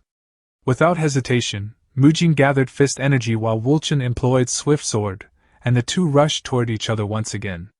Wulchen initiated the attack with a cross slash, but Mujin countered with a series of consecutive strikes, deflecting each blow. Watching the exchange, Muyul exclaimed in excitement at their incredible speed, while Mu Kyung, standing beside him, quietly noted that Mujin seemed slightly faster. Mujin followed up with a rapid kick. Wulchen noticed the attack and raised his sword to block, but the sheer force pushed him backward. Creating distance, Wulchen realized this was his opportunity. He thought that at this range, he could attempt the Heavenly Flash Sex secret technique, even if he had not yet fully mastered it. Gathering his energy, he prepared to unleash the Heavenly Flash Blade Art third form. However, at that very moment, Mujin leaped into the air and descended toward him. Wulchen looked up nervously as Mujin unleashed a combined technique, Chain Punch and Arhat Palm Strike, slamming downward and triggering a massive explosion. As the dust cleared, Wulchen was seen kneeling on the ground, exhausted and coughing. He realized that Mujin's attack had been perfectly timed, striking at the precise moment he was gathering energy. The overwhelming combination of speed, power, and technique made it clear that he could not match him. For a moment, he believed it had been impossible from the start. Seeing his dejected expression, Mujin called out to him, reminding him of the words he had spoken at the Dragon Phoenix Summit. Wulchen recalled those words, about pursuing the ultimate in a single discipline and mastering one technique perfectly to prevent tragedy. As he reflected on this, he came to a realization. It was not about mastering numerous powerful techniques or achieving the fastest speed, but about perfecting a single technique. Mu Kyung, observing him closely, noticed that something about Wulchen's aura had changed. Closing his eyes, Wulchen lowered his stance and focused on the most basic martial art of the Heavenly Flash sect, a technique he had practiced countless times since childhood. Seeing this, Mujin smiled faintly. Within moments, Wulchen gathered his energy, focusing entirely on the Heavenly Flash sword art, first form, Swift Sword. As energy surged through his body, Mu Kyung grew tense, noticing the blade's altered presence. He warned everyone to be ready to protect the spectators, sensing something ominous in Wulchen's aura. Both Mu Kyung and Mugung immediately assumed defensive stances to safeguard those watching the duel. Meanwhile, Mujin observed Wulchen's transformation and reflected that, although it had been a reckless gamble, he had believed Wulchen could achieve this. After all, regardless of his current state, Wulchen was the protagonist of Unorthodox Tyrant Chronicles. He recalled Wulchen's past, how he had once been regarded as the strongest unorthodox martial artist and the greatest bladesman under heaven despite possessing little innate talent. A great tragedy had struck him with the destruction of his sect, and through years of relentless training and life-or-death battles, he had eventually unlocked the true power of the Heavenly Flash Blade. Mujin realized that, although he had offered guidance, Wulchen had drastically shortened that long journey of growth. It was precisely what one would expect from the protagonist. With that understanding, Mujin assumed a defensive stance as Wulchen charged forward. Watching him approach, Mujin smiled, recognizing what was coming. In the next instant, a blade of light surged forward, an unavoidable, ultra-fast strike. It was the ultimate technique of Unorthodox Tyrant Chronicles, the true Heavenly Single Flash. As the attack struck, a massive cloud of dust engulfed the arena, obscuring everyone's vision. The onlookers murmured in confusion, unable to comprehend what had just occurred. As the dust gradually settled, a shocking sight was revealed. Blood dripped from Mujin's hand as he stood firm, having stopped Wulchen's true Heavenly Single Flash with his bare hands. Wulchen himself was stunned by the sheer power of his own technique, and questioned what had just happened. Mujin calmly explained that what Wulchen had just unleashed was the true secret art of the Heavenly Flash Blade, the true Heavenly Single Flash. Wulchen was left in disbelief upon hearing this. Meanwhile, Mujin reflected inwardly, recognizing the technique as the strongest in Unorthodox Tyrant Chronicles. It was a skill born from pushing the sect's most fundamental martial art, Single Flash, to its absolute limit and mastering its ultimate essence while walking the true path of the Heavenly Flash sect. Breaking the silence, Mujin told Wulchen that he could now cast aside any doubts about himself. All the countless hours of training and effort had been acknowledged by the Heavenly Flash blade. Wulchen looked down at the weapon in his hand, realizing that it had truly acknowledged him. Mujin then extended his hand toward him, urging him to believe in himself and to join the fight against the forces of evil as the protagonist. Deeply moved, Wulchen acknowledged Mujin as an extraordinary person. Though he admitted his own inadequacy, he expressed his willingness to fight alongside him. The two then sealed their resolve with a handshake. Later, after discussing the situation with the Heavenly Flash sect leader and the others, a decision was made to relocate the sect's base to Dengfeng County, where Shaolin was located. Since New Heavens would not cease their attacks, relocating there would allow them to better anticipate and prevent future assaults. Before departing, they conducted funeral rites for the fallen members of the sect, lighting their bodies in a solemn farewell. Wulchen vowed that once everything was resolved, he would return to properly pay his respects, asking forgiveness for leaving in such a manner, and wishing the departed peace. As he spoke, a messenger approached Mujin and informed him that an urgent letter had arrived. Mujin, surprised, asked who it was from. The messenger explained that it came from the Heavenly Merchant Guild and handed it over. Upon hearing this, Mujin expressed his gratitude and immediately opened the letter. As he read, he recalled asking Lady Sealwa to contact him if anything urgent arose, but he had not expected such news so suddenly. His expression quickly turned serious. At that moment, Magung and the others approached, informing him that preparations were complete and they were ready to depart. However, Mujin halted them, apologizing as he stated that they would have to delay their journey to Dengfeng County. Magung questioned him, while Muyul asked if something had happened again.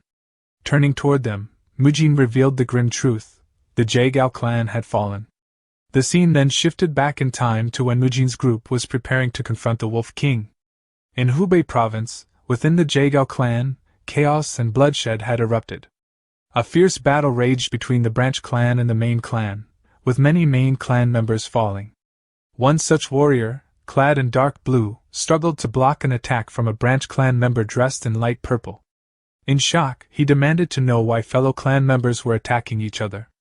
The branch clan member, wearing a sinister smile, mocked him, pointing out the years of discrimination they had endured as a branch clan and rejecting the idea that they were ever treated as equals.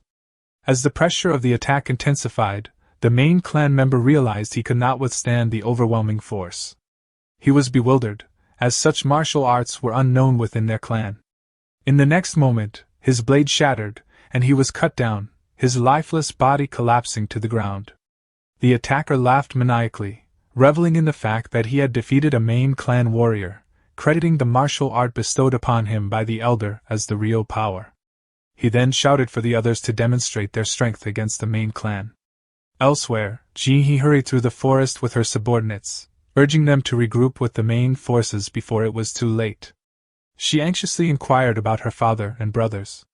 Her subordinate informed her that the clan head had evacuated, but the status of the young masters remained unknown. Ji-hee cursed under her breath, realizing that Mujin's earlier warning had come true. Elder Jaegao Hyan had indeed initiated a rebellion.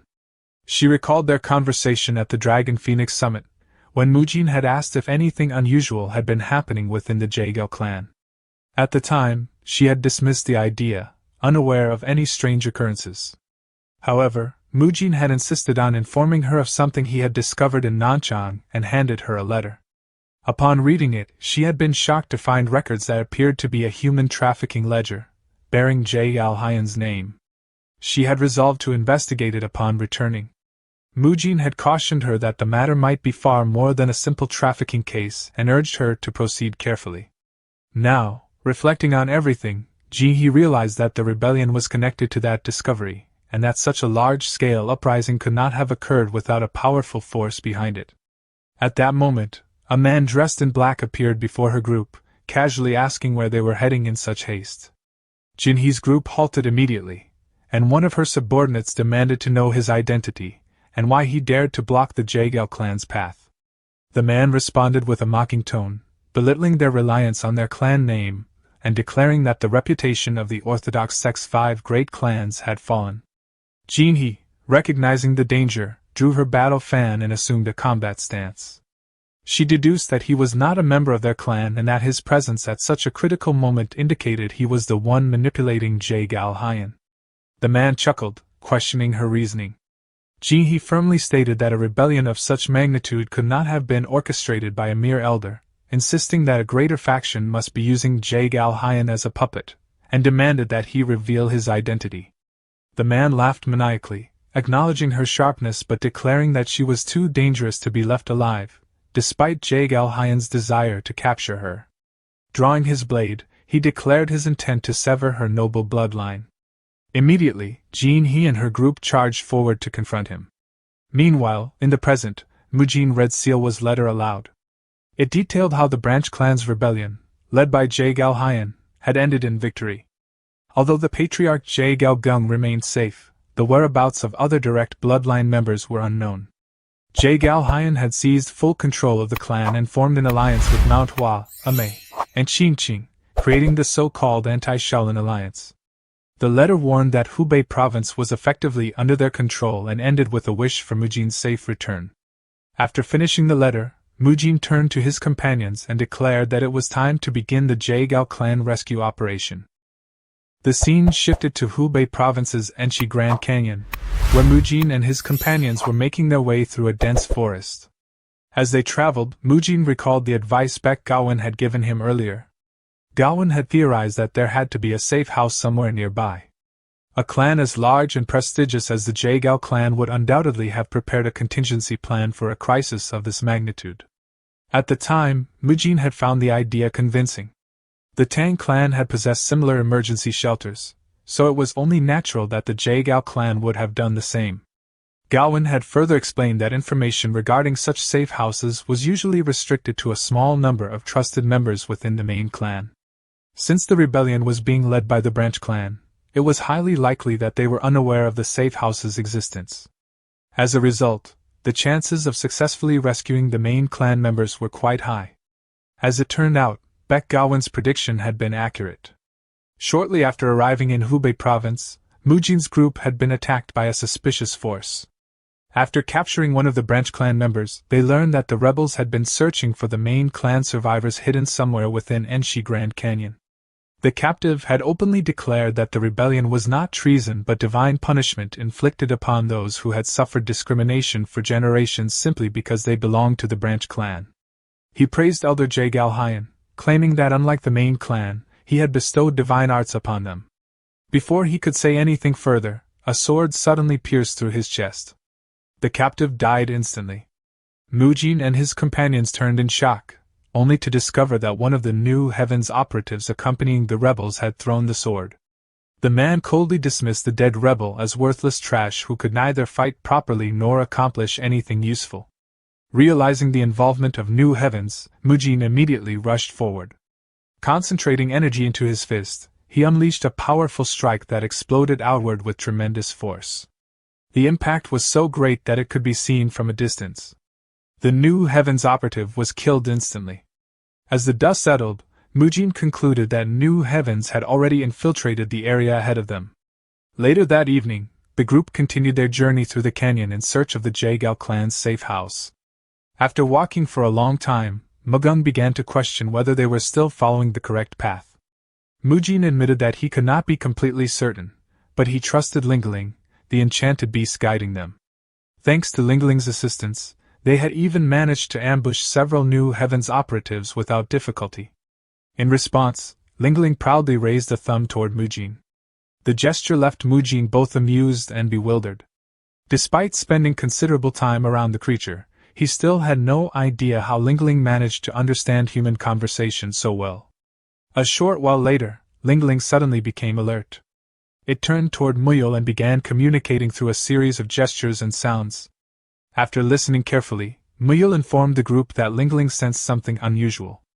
According to the beast, the surrounding area smelled and sounded far too clean.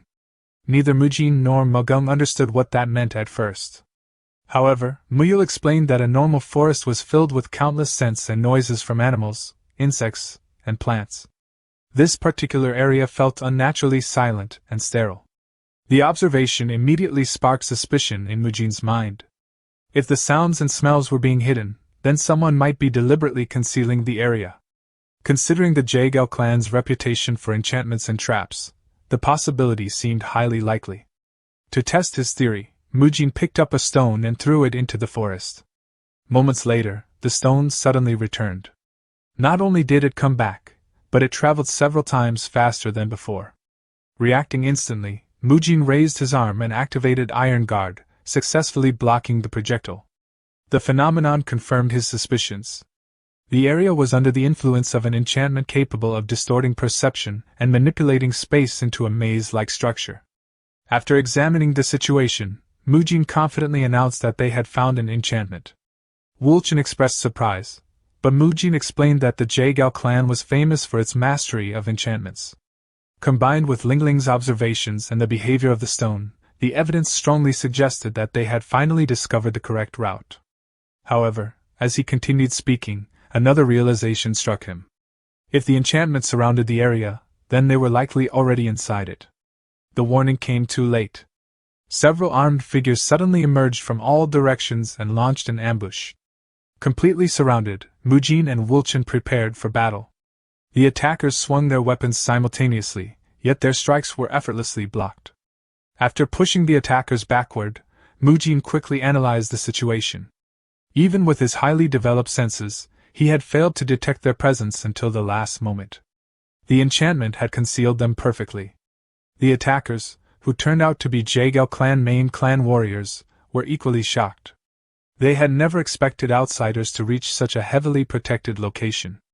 Accusing Mujin's group of using an enchanted beast to cheat their way through the defenses, they prepared to continue fighting. Mujin attempted to explain that they had come to help, but the warriors refused to listen. Traumatized by the rebellion and desperate to protect their remaining sanctuary, they believed every outsider to be an enemy. As the standoff escalated, Mujin realized how difficult the situation had become. The group had finally reached their destination, yet fear and distrust made communication nearly impossible. Just as he began considering a non-lethal method of subduing them, a familiar voice suddenly called out for everyone to stop. The voice immediately caught Mujin's attention. It belonged to Jinhee. Recognizing him despite his disguise, she asked if he was truly Monk Mujin. The surrounding warriors were stunned. The name alone was enough to cause a stir. They quickly realized that the mysterious black-robed figure standing before them was none other than the famed blessed monk of Shaolin, the divine dragon who had defeated Namgung Jinshin during the previous Dragon Phoenix Summit. Unable to believe her eyes, Jinhee questioned how Mujin had managed to find them. In response, Mujin removed the cloth covering his face and revealed his identity. Relieved to see that Jinhee was unharmed, he explained that he and his companions had come to rescue the Jaegal clan before it was too late. The tension immediately disappeared from Jinhee's face. Overcome with relief and gratitude, she sincerely thanked Mujin for coming to help them in their darkest hour. The scene shifted to the Jaegal clan's territory in Hubei province. Inside one of the clan buildings, Jaegal Hyan smashed a glass onto the floor in a fit of rage. His frustration boiled over as he berated his subordinates for their continued failure to locate the remnants of the main clan. Despite receiving repeated orders, they still had not discovered where their targets were hiding. One of the subordinates hurriedly assured him that all available personnel would be deployed to Enshi Grand Canyon immediately. However, Jaegal Hyan was in no mood to listen. He angrily ordered the man to leave and not return until he had found the main clan's hiding place. The subordinate quickly departed, leaving the room in silence. Grinding his teeth, Jaegal Hyan muttered that every one of his followers was useless. At that moment, Yom Dokil, dressed in black, approached him. Calmly observing the outburst, he remarked that Jaegal Hyan was being excessively harsh on his own people. In his view, no one could truly respect or follow a leader who ruled solely through anger. Nevertheless, he admitted that it was remarkable that a new Jaegal clan composed entirely of branch clan members had emerged. Jaegal Hyan dismissed the branch clan members as fools blinded by petty gains.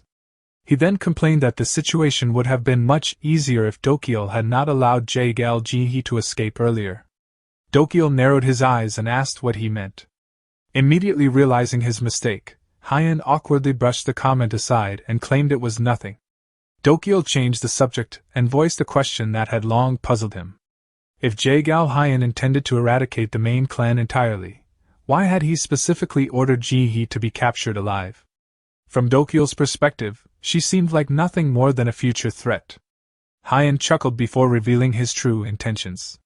He explained that although the branch clan elders currently supported him, their loyalty would not last forever. Sooner or later, they would challenge his authority and attempt to seize his position.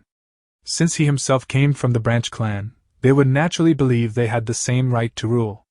When Dokyo asked what that had to do with Ji-hee, Hyan proudly unveiled his plan. He intended to capture Jaegal Ji-hee and force her into a marriage alliance. By marrying a direct descendant of the main clan, he would gain unquestionable legitimacy and become the sole recognized heir of the Jaegal clan.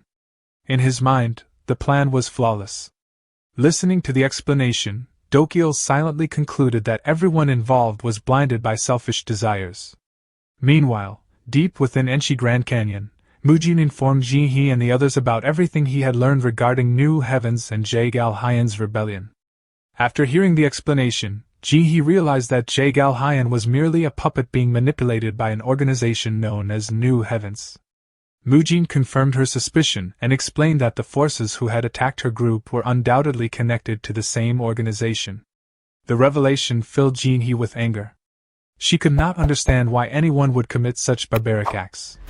As the discussion continued, Mujin reflected on the events of the original story. At last, he believed he understood why Ji-hee had never appeared in the original narrative. She had likely resisted the rebellion and met a tragic fate before she ever had the opportunity to play a significant role. In that timeline, the Jaegal clan had become nothing more than a tool of New Heavens, spreading chaos throughout the Murim before eventually being annihilated by the awakened Du Wulchen. Their destruction had left countless victims and tragedies behind. Now that history had a chance to change. However, a major obstacle remained. Even if New Heavens and Jaegal Hyan were defeated, the bitterness between the main clan and branch clan ran far deeper than he had expected.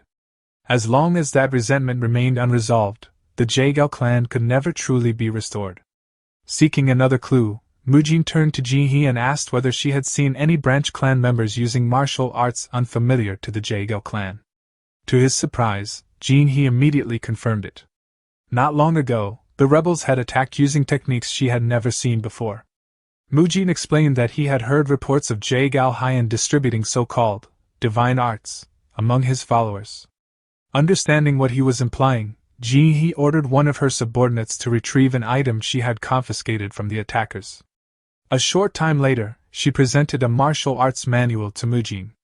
The manual contained a technique known as the Moonlight Fan Dance.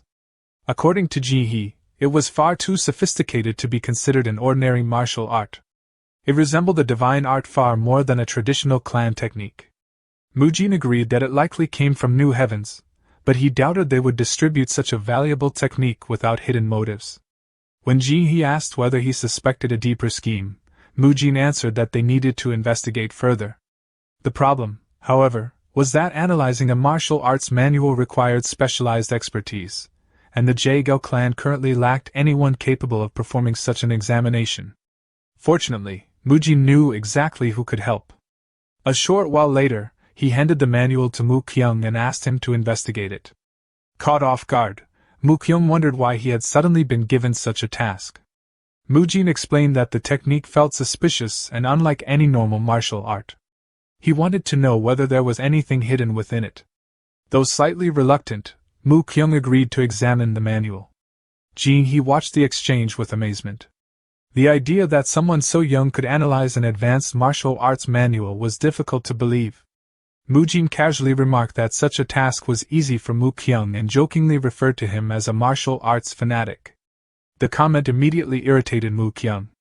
An argument followed as Mu Kyung demanded to know how being called a freak could possibly be considered praise, while Mujin insisted that he had meant it as a compliment. Watching the interaction, Ji-hee found herself once again impressed by the people surrounding Mujin. Every one of them was extraordinary. Mu Kyung possessed astonishing analytical talent. Wulchen had effortlessly blocked the combined assault of numerous Jaegal warriors. Muyu could communicate with an enchanted beast capable of detecting hidden enchantments. Even the enormous Mugung possessed overwhelming strength. The more she observed them, the more unbelievable they seemed.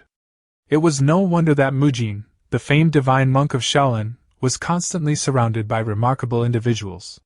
Before she could dwell on the matter any longer, the group suddenly found themselves standing in front of a building. Mujin and his companions were stunned.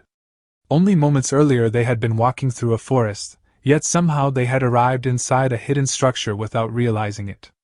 Jin He explained that the phenomenon was the result of an enchantment created by her father.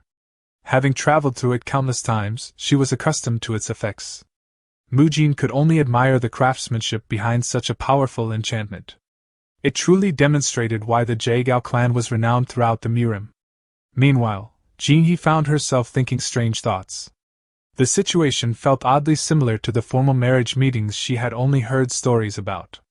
Suppressing her embarrassment, she approached the door and knocked. She informed her father that she had brought guests from Shaolin who had come to aid the Jaegao clan. When the door opened, two figures were waiting inside. One was Manhwa, Jin He's mother. The other was Jaegao Gung, the second son of the former clan head, the current interim leader of the Jaegao clan, and Jin He's father. As Mujin listened to the situation surrounding the Jaegao clan, he recalled the events described in the original work, Unorthodox Tyrant Chronicles. According to the story, the decline of the Jaegao clan, one of the Central Plains' 5 great clans, had begun 5 years earlier with the sudden death of clan head Jaegao Mun. Because no successor had been properly prepared to inherit the position, fierce succession disputes erupted among the heirs.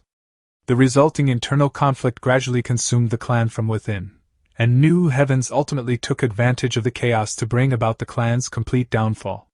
Earlier that day, before Ji He and the others had arrived, Jaegao Gung had been discussing the situation with his wife, Ja Maiwa. Frustrated and burdened by guilt, Jaegao Gung slammed his fist against the table. He lamented that only a handful of direct descendants who had managed to escape were still safe. He never imagined that the resentment harbored by the branch clan had grown so deep. Looking back, he blamed himself for focusing too much on the succession struggle, while neglecting the growing tensions within the clan. Ja Maiwa attempted to comfort him, assuring him that no one could have predicted that the branch clan would seize the opportunity to launch a rebellion. Even so, Jaegao Gung could not suppress his regret. He muttered that perhaps things would have been different if they had taken the warnings Ji He brought back more seriously. Their conversation was interrupted by a knock at the door. A servant respectfully informed them that the young lady had returned and brought guests with her.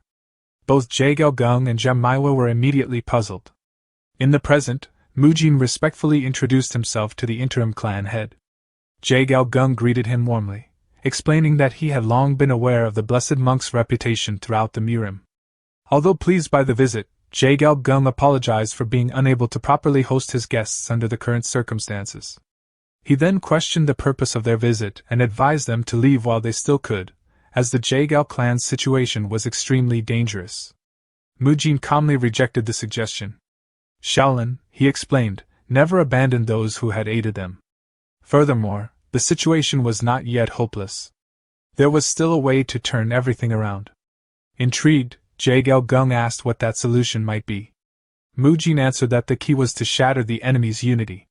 Jaegao Gung remained skeptical. The rebels appeared united by a single objective, the destruction of both the direct lineage and the main clan. Rather than argue, Mujin turned to Mu Kyung and asked whether he had finished analyzing the martial arts manual. Mu Kyung replied that the most important parts of the investigation were already complete. The moment Jaegao Gung saw the manual, he immediately recognized it as the martial arts text distributed by Jaegao Hyan. Mu Kyung then revealed his findings. According to his analysis, the Moonlight Fan Dance Manual was not a divine technique at all. In reality, it was closer to a curse. The technique appeared to strengthen martial prowess by circulating energy through the Baui occupant. However, the process was incredibly destructive. Although short-term use caused little harm, repeated practice slowly damaged the body over time, much like a rope being worn down by countless years of storms. The deterioration occurred gradually and often went unnoticed by the practitioner. Normally, the damage could be mitigated by nourishing the body with yin energy to cool the meridians. However, that critical information had been deliberately omitted from the manual. To Mu Kyung, it was obvious that the side effects were intentional. He could only stare in amazement. Mu Kyung had spent less than an hour examining the manual, yet he had already uncovered its fundamental secret. Meanwhile, Jae-gung was horrified by the revelation. When he demanded to know what those side effects entailed, Mu Kyung explained that continued deterioration of the biwi acupoint would gradually erode a person's rationality. Over time, the practitioner would become increasingly violent and unstable before ultimately descending into madness. The explanation left Ja Maiwa confused. If the manual was so dangerous, what could Jae-gal Hyan's true objective have been? Surely he wished to inherit the prestigious Jae-gal clan rather than destroy it. Mujin provided the answer. The manuals had never truly come from Jae-gal Hyan. They were distributed by New Heavens, the shadowy organization manipulating him from behind the scenes. Their goal was not merely to spark rebellion but to completely destroy the Jae-gal clan once it had outlived its usefulness. Everything suddenly became clear. New Heavens intended to rot the clan from within and then use its remnants as a weapon to spread chaos throughout the Mirim. Jae-gung immediately connected this revelation to the many rumors that had circulated about Mujin and his companions. Reports had claimed that they wandered the Central Plains causing unrest, and even committing crimes attributed to the Green Forest bandits. Mujin confirmed that all of those accusations had been fabrications created by New Heavens. At last, Jae-gung understood the situation. The true objective was not to sever Jae-gal Hyan's relationship with the branch clan but rather to expose New Heavens and drive a wedge between them and the rebels. Mujin confirmed that this was exactly his plan. Watching the discussion unfold, Mu Kyung could not help but think that Mujin had an exceptional talent for persuading people. Although Jae-gung admitted that exposing the truth might create divisions among the rebels, he remained uncertain whether they would actually believe such claims. Before the conversation could continue, the door suddenly burst open. A messenger rushed inside and urgently informed them that a large force of invaders had gathered at the entrance to the enchantment. The announcement immediately darkened the atmosphere. Jae-gung quietly remarked that their hiding place had finally been exposed. Recognizing the urgency of the situation, Mujin declared that there was no longer any time for hesitation. Only one course of action remained. Jae-gung agreed. Apologizing for dragging them into the Jae-gal clan's troubles, he nevertheless made a solemn promise. If they managed to overcome the crisis and restore the clan, the Jae-gal clan would offer its full support to both Shaolin and Mujin in the future. Mujin accepted the pledge with gratitude. Having the cooperation of a clan renowned throughout the Mirim for its strategic brilliance would be an invaluable asset. Internally, he felt a sense of accomplishment. Convincing the Jae-gal clan had been the first major hurdle, and it had been successfully overcome. Now only the next stage remained. His thoughts drifted back to a conversation that had taken place before he departed from Namchang. At the time, Baek Gowon had advised him to seek assistance from the Wudong sect. Based on the intelligence they had gathered, Gowon believed that something far greater than previous incidents was unfolding around the Jae-gal clan. His sister's analysis suggested that the clan was destined to become the primary stronghold of New Heavens. The enemy force deployed there appeared several times larger than anything they had encountered before. Furthermore, if a martial master on the level of the Wolf King were to appear unexpectedly, the internally fractured Jae-gal clan would be incapable of utilizing its full strength. For those reasons, Gowon believed victory would not come easily. Understanding the concern, Mujin concluded that additional allies would be necessary as a precaution. Chung Su agreed wholeheartedly, noting that they could not risk another disaster like the previous one. After a moment of thought, Mujin asked whether Chung Su would be able to handle such a mission.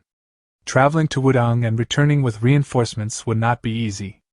Chung Su confidently assured him that he would return with Wudong disciples no matter what. Trusting his companion, Mujin entrusted the task to him. Back in the present, the scene shifted to the peak of Wudong Mountain. There, Anhyo sat quietly in meditation as he cultivated. Suddenly, his eyes opened. A faint look of surprise crossed his face as he sensed a familiar presence approaching. "My grandson who left home has returned?" The scene shifted to the entrance of the enchantment, where a group of branch clan warriors had gathered. Their leader examined the hidden barrier before turning to a specialist and asking whether they had found the entrance to the enchantment. The man confidently confirmed that they had. The leader then demanded to know how long it would take to break through. After inspecting the formation, the specialist estimated that it would require approximately 15 minutes. The answer immediately displeased the leader. He ordered the enchantment to be broken within 5 minutes. The specialist turned pale and protested that such a feat was impossible. Before he could continue, the leader pressed a sword against his throat and coldly informed him that failure would cost him his life. Terrified, the man could only tremble. Moments later, the leader noticed cracks beginning to appear throughout the enchantment. Assuming the threat had motivated the specialist, he mockingly praised him for finally doing his job. However, the specialist was completely bewildered. He had not done anything at all. Before anyone could investigate further, the enchantment suddenly opened. A figure burst out from within. Mujin emerged from the barrier and immediately drove his fist into the specialist's body, sending him flying backward with tremendous force. Without pausing, he ordered his companions to advance. The branch clan leader instantly retreated, creating distance between himself and the newcomers. Watching them emerge from the enchantment, he inwardly mocked them for exposing themselves voluntarily. His thoughts were interrupted by a powerful presence descending from above. Mugum leaped high into the air and unleashed the Rulai Divine Palm Strike. The technique crashed into the ground with overwhelming force. The earth shattered beneath the impact, leaving behind a massive palm-shaped crater. Although the branch clan leader managed to defend himself, the shockwaves still injured him. Recognizing the technique, his eyes widened in alarm. Before he could finish processing the realization, Mujin suddenly appeared before him. Gathering energy around his fist, Mujin delivered a devastating blow to the man's stomach. The leader was launched through the air, groaning in agony as he crashed to the ground. Meanwhile, the rest of Mujin's group charged into battle. As the fighting intensified, Mujin called out to Muyul, signaling that it was time. Muyul immediately sprang into action. Moving through the battlefield with astonishing speed, he carefully targeted the branch clan warriors and rendered them unconscious one after another. Watching the battle unfold, Jaegal Gung could not hide his astonishment. The coordination displayed by Shaolin's younger generation was extraordinary. Even amidst the chaos, they precisely distinguished branch clan members from New Heaven's operatives and incapacitated only the appropriate targets. Each of them possessed abilities surpassing those of seasoned second-generation disciples. Comparing them to the current state of the Jaegal clan's disciples filled Jaegal Gung with bitterness. The succession struggle had weakened the clan far more than he had realized. Anger and regret surged within him. Charging into battle himself, he struck down several enemies while declaring that the situation was the result of his own failure to properly guide and protect the clan. The battle continued for some time before the final resistance was crushed. Mujin personally kicked a New Heaven's operative, sending him flying across the battlefield before crashing into the ground. With the fighting largely over, he checked on his companions. Mugum reported that all enemies had been successfully subdued. Muyul confirmed that the Jaegal clan members were unharmed as well. As silence gradually returned to the battlefield, Jaegal Gung looked down at the captured branch clan warriors and wondered how the clan had fallen into such a state. At that moment, a voice echoed from a nearby hill. The speaker declared that everything had happened because the direct lineage had discriminated against the branch clans. Everyone immediately turned toward the source. Standing atop the hill was Jaegal Hyan. Looking down upon them, he declared that the current disaster was merely the karma accumulated by the direct descendants of the Jaegal clan. Jaegal Gung angrily demanded to know whether Hyan truly believed he could escape punishment after betraying his own clan. Hyan remained unfazed. According to him, he had acted solely for the benefit of the clan. The people gathered around him desired a new Jaegal clan free from discrimination and oppression. Hearing such words only further enraged Jaegal Gung. He acknowledged that the branch clan's grievances were real, but warned them that relying on outside forces would never bring true reform. Once those outsiders seized control, they would only create a new cycle of discrimination. He pleaded with them to consider whether that future was truly what they desired. Hyan dismissed the argument entirely.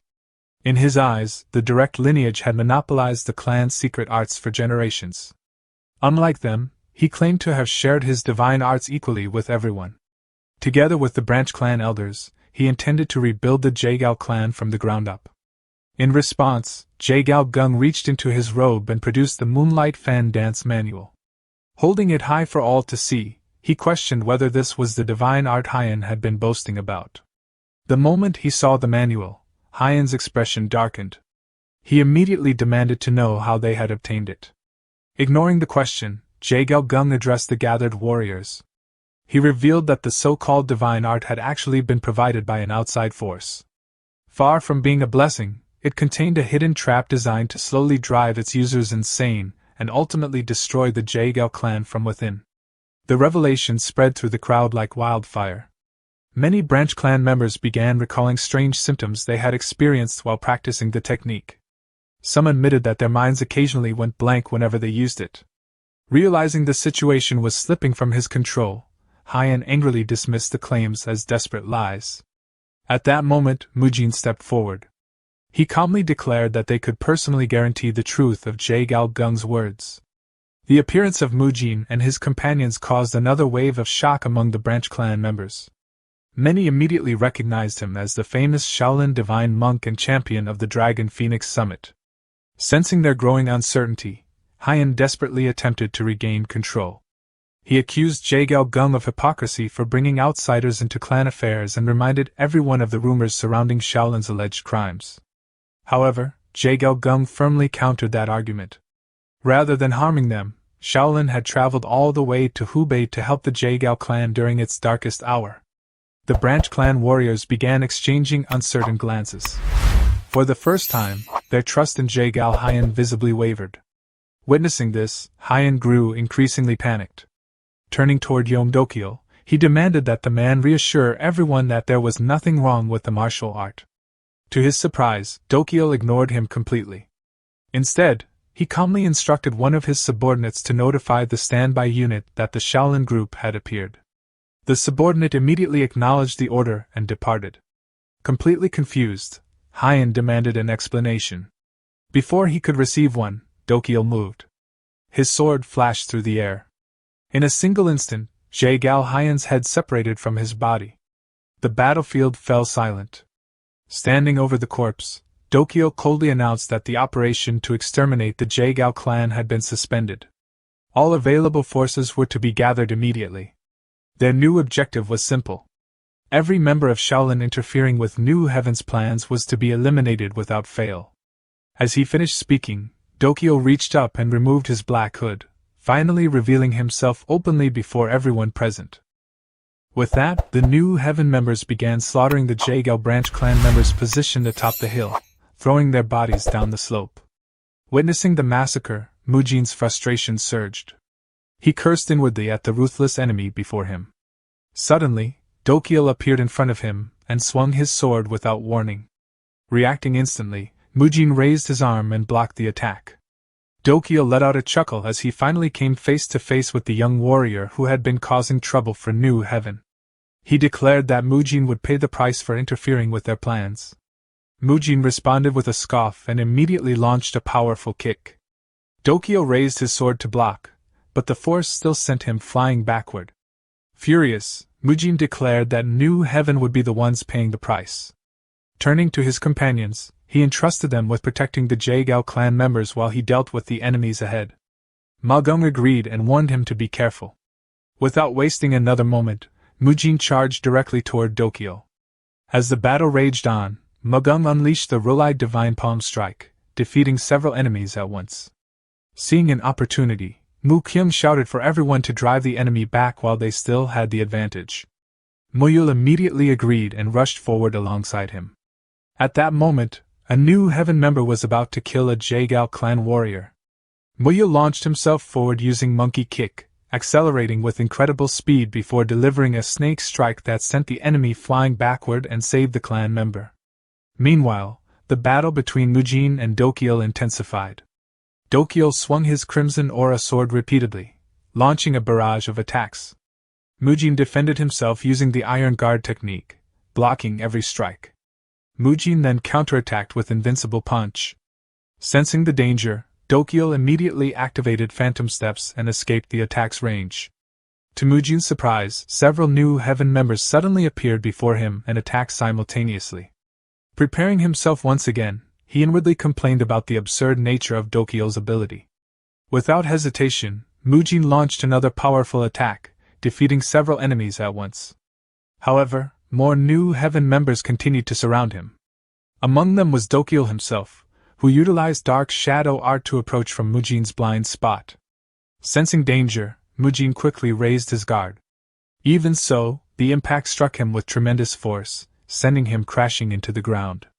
Grinding his teeth, Mujin planted one hand on the ground, swung his legs upward, and spun his body.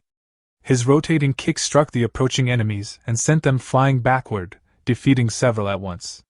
Filled with anger, he cursed Dokyo for his cowardly tactics. Looking around, Mujin realized he was completely surrounded once again.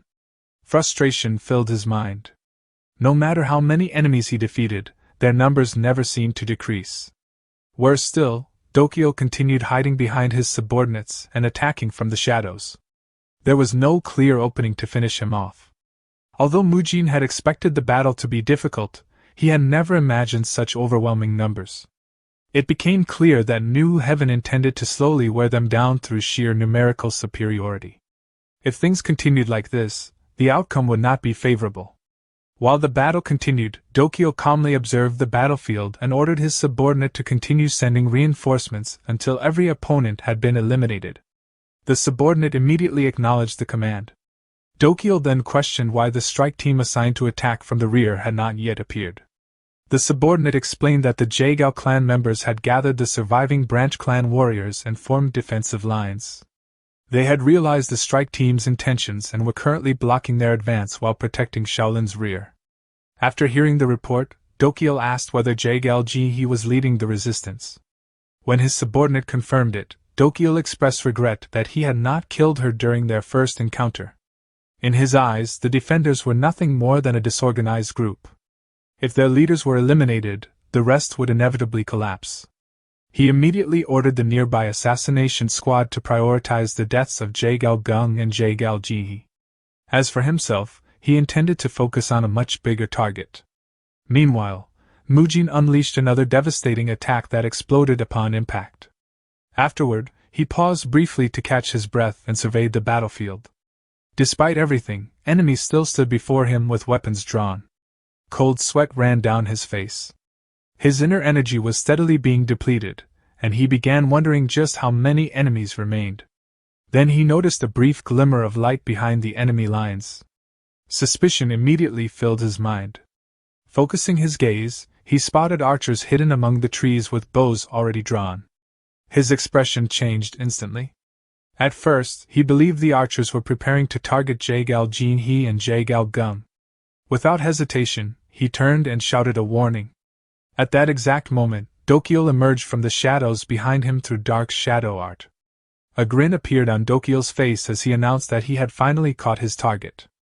Only then did Mujin realize his mistake. The archers had never been aiming for Jinhee or Jaegao Gung. From the very beginning, the true target had been him. The scene shifted to some time earlier at Mount Wudong, where Chung Su had arrived seeking help. His request was immediately met with opposition from Song Bek, a first-class disciple of the Wudong sect. Song Bek could hardly believe what he was hearing. After disappearing without contact for so long, Chung Su had suddenly returned asking Wudong to lend its strength to aid the Jaegao clan. Song Bek reminded him of the current situation. Not long ago, the Unorthodox Alliance had sent a letter accusing Chung Su and his companions of committing evil acts and disrupting the peace of the Central Plains. The letter had demanded their lives as well as an apology from Wudong. The sect had avoided the issue by claiming that Chung Su was undergoing isolation training. If he openly left now, it would only provide the Unorthodox Alliance with a justification to target Wudong. In such circumstances, any reckless action could drag the entire sect into chaos and conflict. Song Bek questioned whether Chung Su was prepared to take responsibility if Wudong disciples shed blood because of his request. Hearing those words, Chung Su fell silent. At that moment, Unhyo arrived. He ordered Song Bek to stop and greeted Chung Su after their long separation. However, his words were far from welcoming. Anhio remarked that Chung Su must have enjoyed his journey through the world, considering the amount of trouble he had caused. Rather than reflecting on his actions, he had returned only to ask Wudong to fight alongside him. To Anhio, such behavior seemed shameless. He questioned how much more chaos Chung Su intended to bring to the Murim before he was satisfied and firmly ordered him to return to his quarters. Unexpectedly, Chung Su immediately accepted the criticism. He dropped to his knees and bowed deeply. Acknowledging every word Anhio had spoken, he admitted that he had indeed caused trouble for the Wudong sect. During his travels, he had witnessed both the beauty and the darkness of the world. At that very moment, Mujin and their companions were fighting against that darkness. They were risking their lives to protect others and save innocent people. Chung Su pleaded for help, promising to accept any punishment and take full responsibility for the consequences. A faint smile appeared on Anhio's face as he observed him. He noticed something that had changed within Chung Su. Before the Dragon Phoenix Summit, the young man's energy had been divided and unstable due to his lingering past memories. Now, those conflicting energies had merged into one harmonious whole. Such growth should have been impossible under normal circumstances.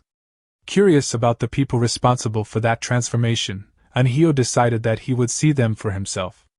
Song Baek desperately tried to stop him, warning that traveling to Hubei under the current circumstances would create serious problems. Anhio ignored the warning. He casually remarked that there was nothing wrong with him paying a visit to the rude individuals who had influenced his grandson. Ordering Chung Su to stand, he declared that they would depart for Hubei province immediately. Filled with gratitude, Chung Su followed after him. Meanwhile, back on the battlefield, Dokyo was preparing to strike the distracted Mujin. Just before his attack could land, an aura sword pierced through Dokyo's arm. Moments later, countless aura swords descended from the sky like rain. Explosions erupted across the battlefield, sending new heaven members flying in every direction. The source of the attack soon became clear. Anhio floated high above the battlefield, surrounded by hundreds of swords created through his phoenix technique. Looking down upon the battlefield, he coldly declared that he had finally found the vermin who had dared send an arrogant letter to the Wudong sect. The sudden appearance of such overwhelming power left everyone stunned. On Jinhee's side of the battlefield, many new heaven members were instantly cut down by the descending swords. Shocked by the spectacle, Jinhee struggled to comprehend what she was witnessing.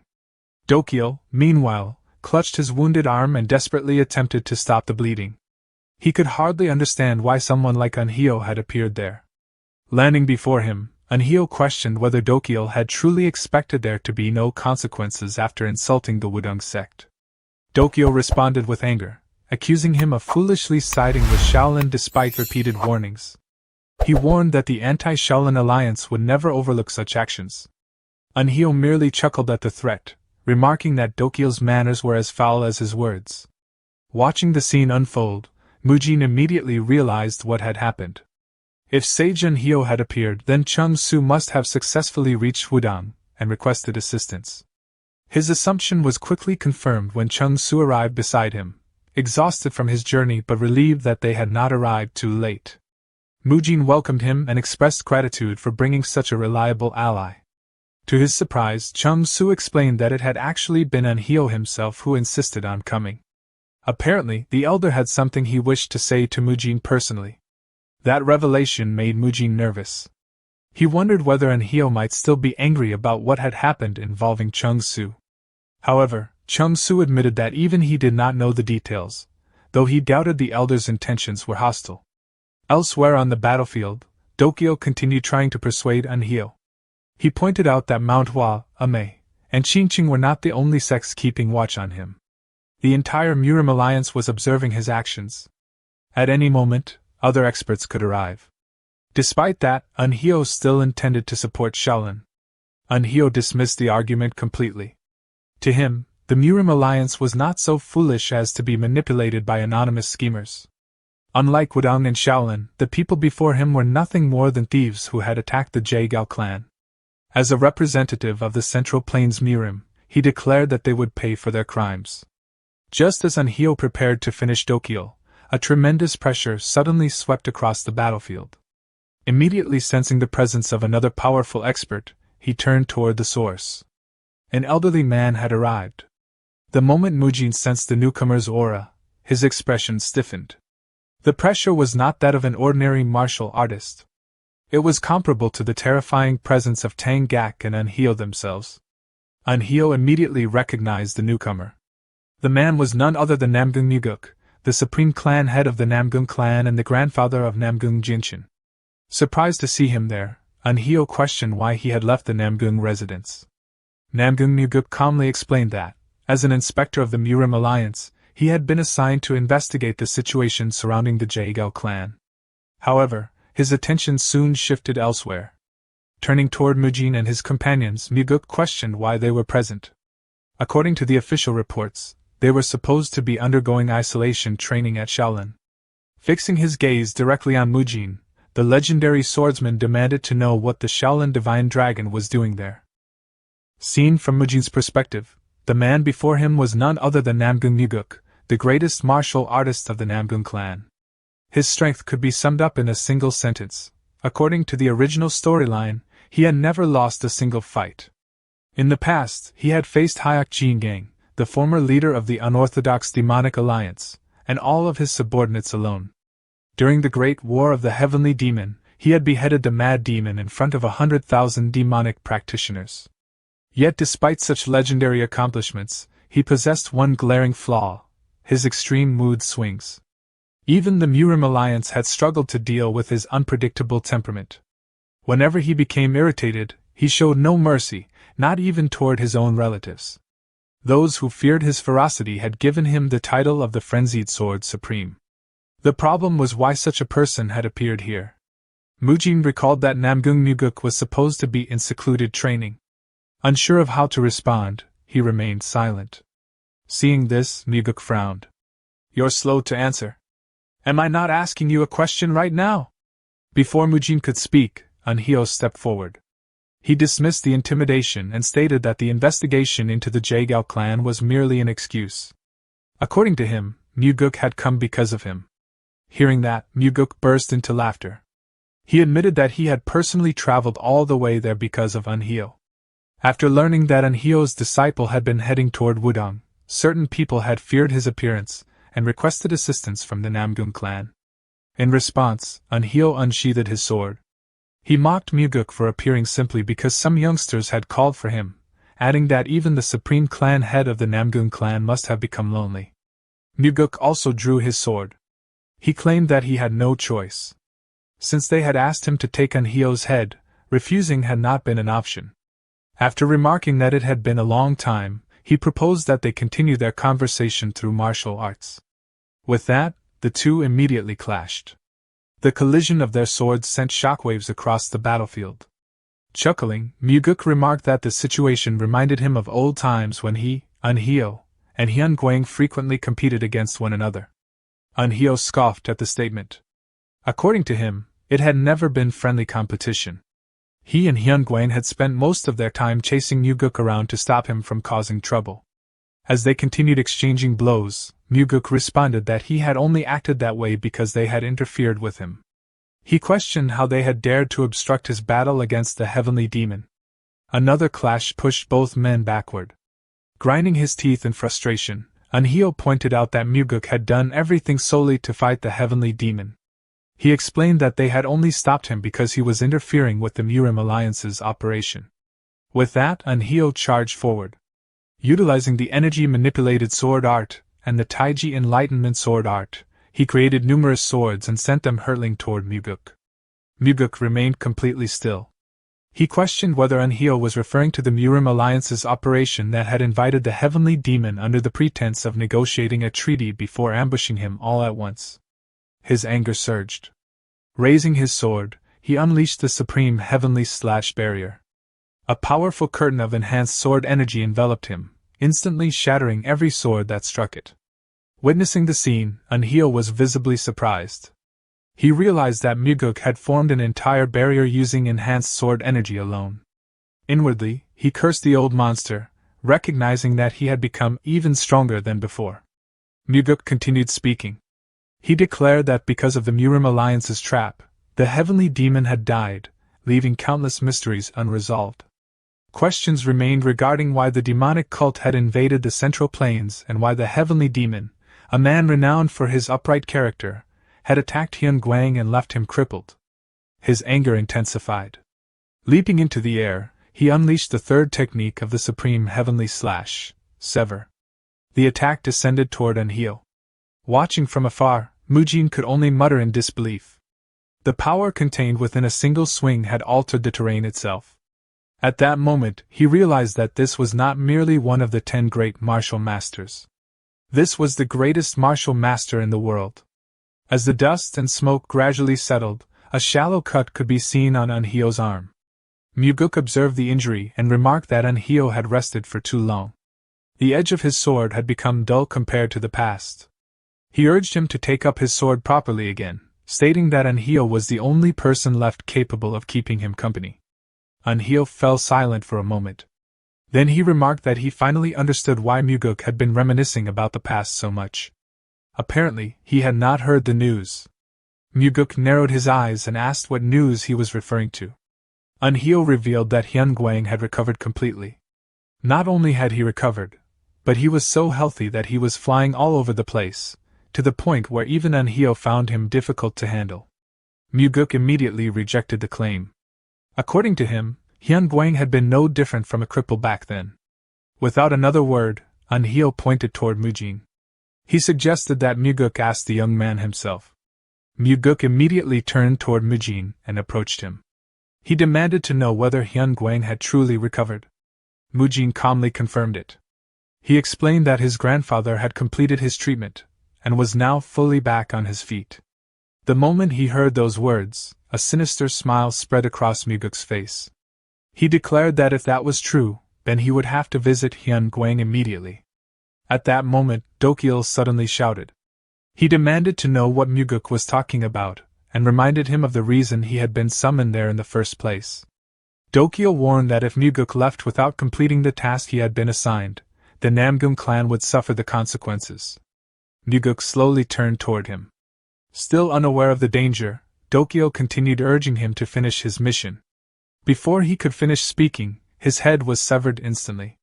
After killing him, Muguk calmly declared that the investigation into the Jaegao clan's internal rebellion had officially ended.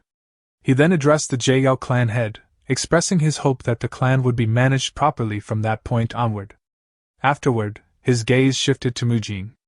He ordered the Shaolin Divine Dragon to accompany him back to the Shaolin Temple and instructed him to prepare for departure immediately. Having said that, Muguk turned around as though the matter had already been decided. Mujin, however, refused. He stated that it was not happening. Muguk immediately stopped and turned back, anger flickering in his eyes. He questioned what Mujin had just said. Mujin calmly repeated himself. He explained that he still had unfinished business within the Jaegao clan. If Muguk truly intended to take him to Shaolin, then he would have to wait until that business had been concluded. Muguk angrily turned toward Mujin and approached him. He told the young man to listen carefully. In the past, he had cut down disciples who interfered with his battle against the heavenly demon, earning the title of the Frenzied Sword Supreme. He instructed Mujin to think carefully about what it meant to tell someone like him to wait, and then answer again. Sweating nervously, Mujin respectfully apologized to Elder Muguk. However, he firmly stated that he could not leave until he had finished what he needed to do. Muguk chuckled and rested his hand on the hilt of his sword. He admitted that he had thought Mujin was a clever young man, but it appeared that he simply did not understand the value of his own life. Just as Muguk was about to draw his sword, Mujin quickly spoke. Instead of refusing outright, he offered Muguk an opponent to fight while he waited and asked what he thought of the proposal. Muguk glanced around before asking whether Mujin intended to have him fight one of his fellow disciples. Mujin shook his head. There was no way any of his friends could serve as a proper opponent. The one who would face Muguk was none other than Taoist Anhyo. As Mujin pointed toward him, Anhyo immediately became nervous. Muguk nodded. According to him, Anhyo was more than worthy of being his opponent. Satisfied, he agreed to wait until Mujin finished his business. Turning toward Jaegao Gung, Muguk stated that he would be imposing on the clan for a short while and requested to be shown to his quarters. Jaegao Gung respectfully agreed. He then instructed Ji-hee to oversee the treatment of the wounded and the cleanup efforts. The remaining members were ordered to collect the heads of the enemy commander and Jae-gal-hyen and follow him.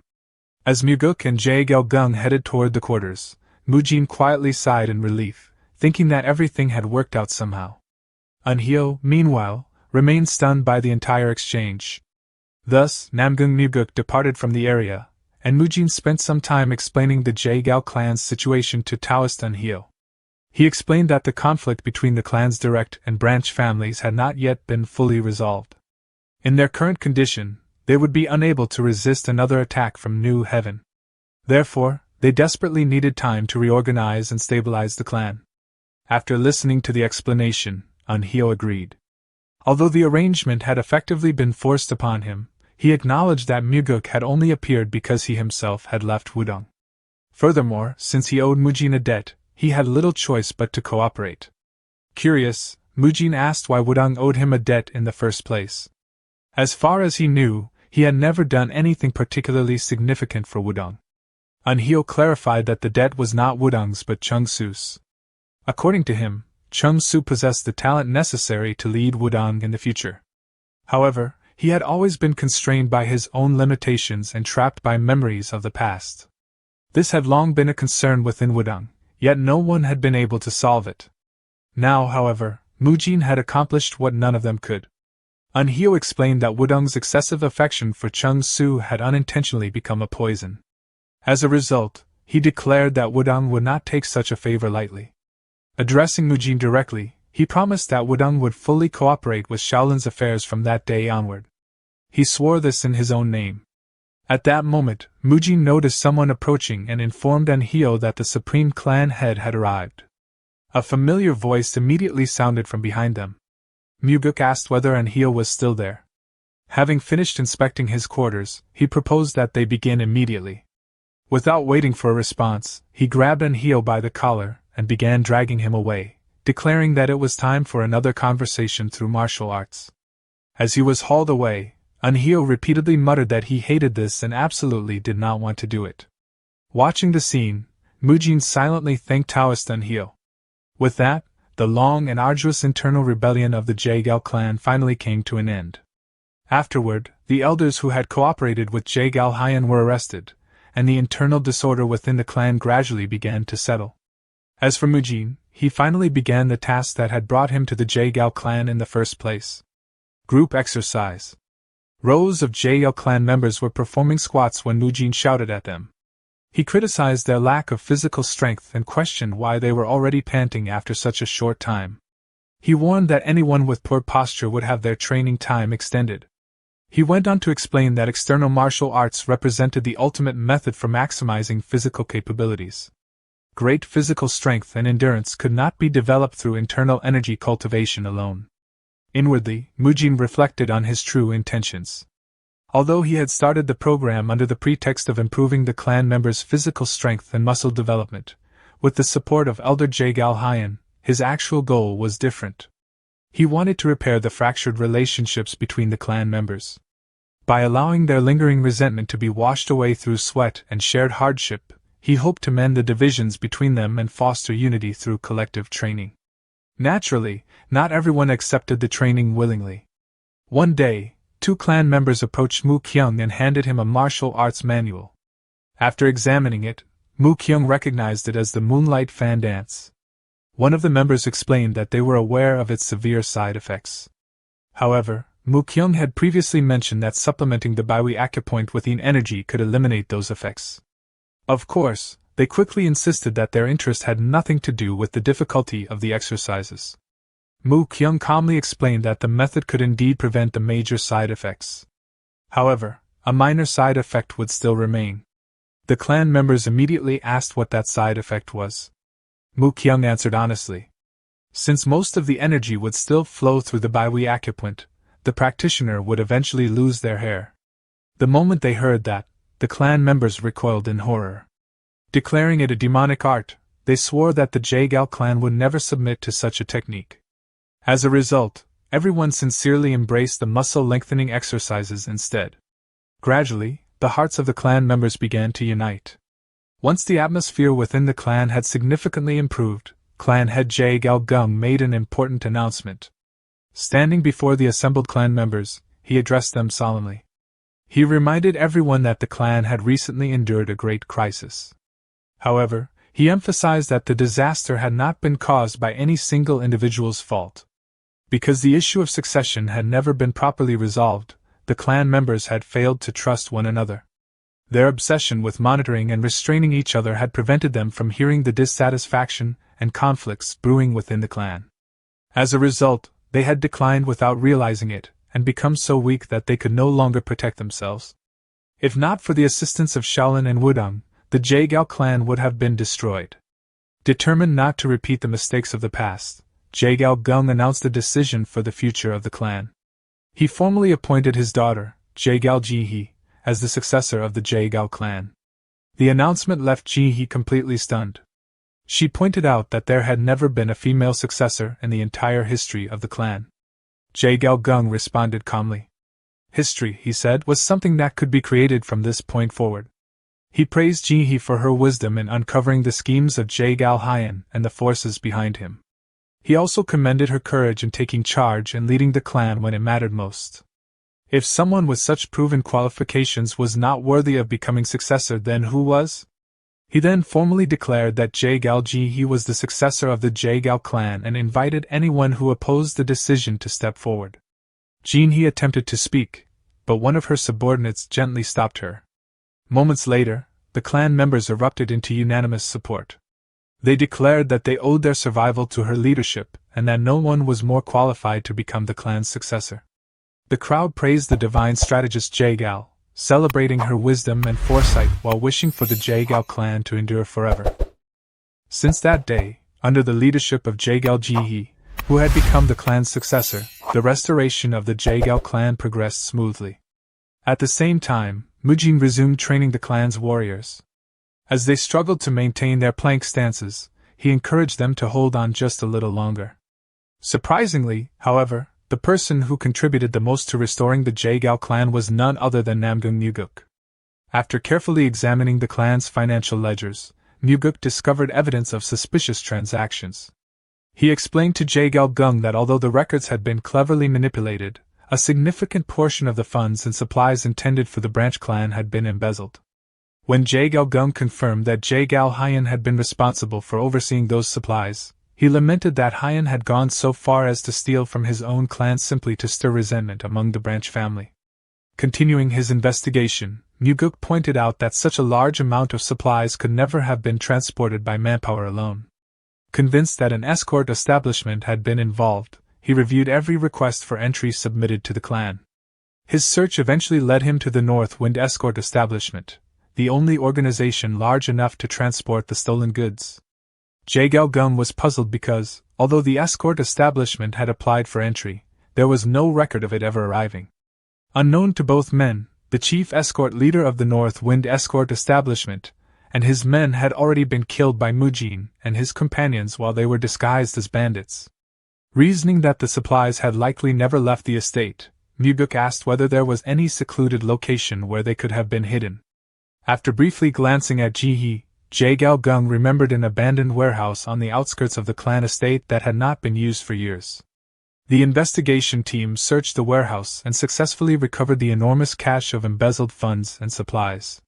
The recovered wealth amounted to several years' worth of the clan's operating budget. Despite making the greatest contribution to the investigation, Namgung refused any reward, insisting that he had merely fulfilled his duty. As the sun began to set, the scene shifted to a training ground where Du Wulchen finished practicing his martial technique. After catching his breath and wiping the sweat from his face, he was approached by Mujin. Mujin noticed that Wulchen had been training continuously and asked whether he had been practicing the entire time.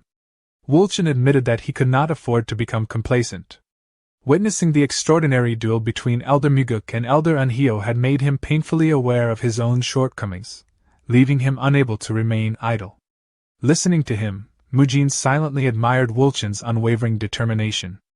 Although the original story had portrayed Wulchen as someone who awakened only after suffering a family tragedy, the changes to the future had not altered his relentless drive. Even so, Mujin remained deeply concerned about one thing. He asked Wulchen whether anything felt unusual about his right arm. Wulchen admitted that it had recently become slightly stiff, though he believed it was nothing serious. The answer confirmed Mujin's fears. He realized that the side effects of the true heavenly single flash had already begun to appear. Although Wulchen would eventually stand at the pinnacle of martial arts, his natural talent had never been perfectly suited to the divine technique. In the original story, he had forced his body beyond its limits until his muscles and physique became permanently distorted into a form capable of wielding the technique. The transformation had been like a scar carved into a man consumed solely by revenge. Remembering that tragic future, Mujin silently vowed that he would never allow the childhood protagonist he admired to suffer such a fate again. As his trainer, he resolved to build Wulchen's body into one capable of enduring the true heavenly single flash without destroying itself. When Wulchen asked whether something was wrong, Mujin simply smiled and informed him that, from that day onward, he would be training alongside them. Time passed quickly, and before long, the day arrived for the Shaolin group to depart from the Jaegao clan. Jaegao Gung respectfully thanked Mujin for everything he and Shaolin had done for the clan. Mujin modestly replied that no thanks were necessary and apologized for having to leave before the restoration was fully complete, briefly glancing toward Namgung Muguk as he asked for their understanding. Jaegao Gung assured him there was nothing to apologize for. Although Mujin remained worried that their enemies might attack again, Taoist Anhio reassured him that the Wudang sect and the Jaegao clan now stood together. If danger arose, Wudang would immediately come to their aid. Grateful, Mujin thanked Anhio for agreeing to his persistent request. Anhio brushed aside the formalities and urged the group to continue their journey. Chung Su also bid farewell, expressing how much he had learned during their time together, and hoping they would meet again someday. Mujin returned the sentiment, saying that Shaolin had also gained valuable experience through their friendship. With that, Taoist Anhio and Chung Su departed first while Mujin and his companions completed the preparations to return to Shaolin. Just as they were about to leave, Jaegao Jihe called out to Mujin. With slightly flushed cheeks, she apologized for interrupting him while he was busy and shyly asked if she could speak with him privately. Mujin agreed and asked what she wished to discuss. Gathering her courage, Jihe quietly explained that she wanted to speak with him alone. As Mujin waited for a short while, Jaegao Jihe finally arrived. She wore a new outfit and had changed her hairstyle, apologizing for keeping him waiting. Mujin assured her that it was no problem since they still had plenty of time before departing.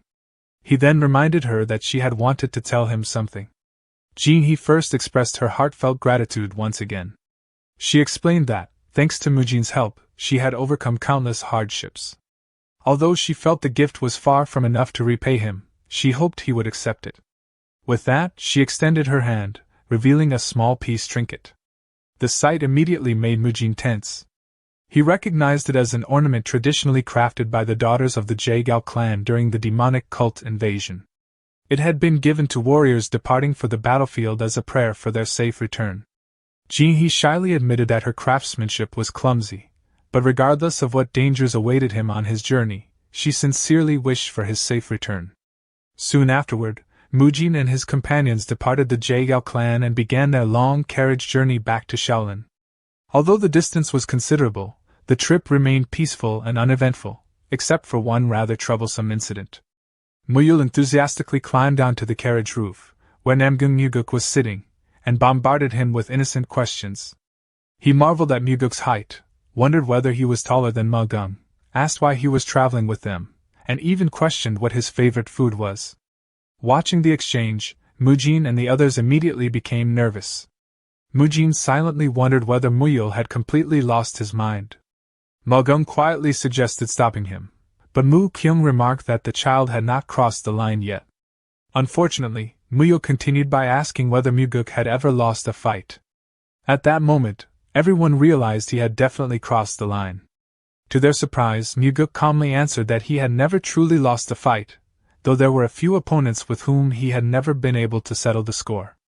Among them were Hyak Ji Gang, the leader of the Unorthodox Alliance 15 years earlier, and Shaolin's Grand Elder, Hian Wang. Curious, Muyul asked whether the leader of the Unorthodox Alliance was incredibly powerful, adding that he had heard the man was evil. Muguk replied that strength had nothing to do with whether someone was good or evil. In his view, the strongest person in the world was determined solely by power. Based on his own experience, the one closest to that title had been the heavenly demon himself. The heavenly demon's overwhelming might had forced the Murim alliance to unite and wage a lengthy war against the demonic cult.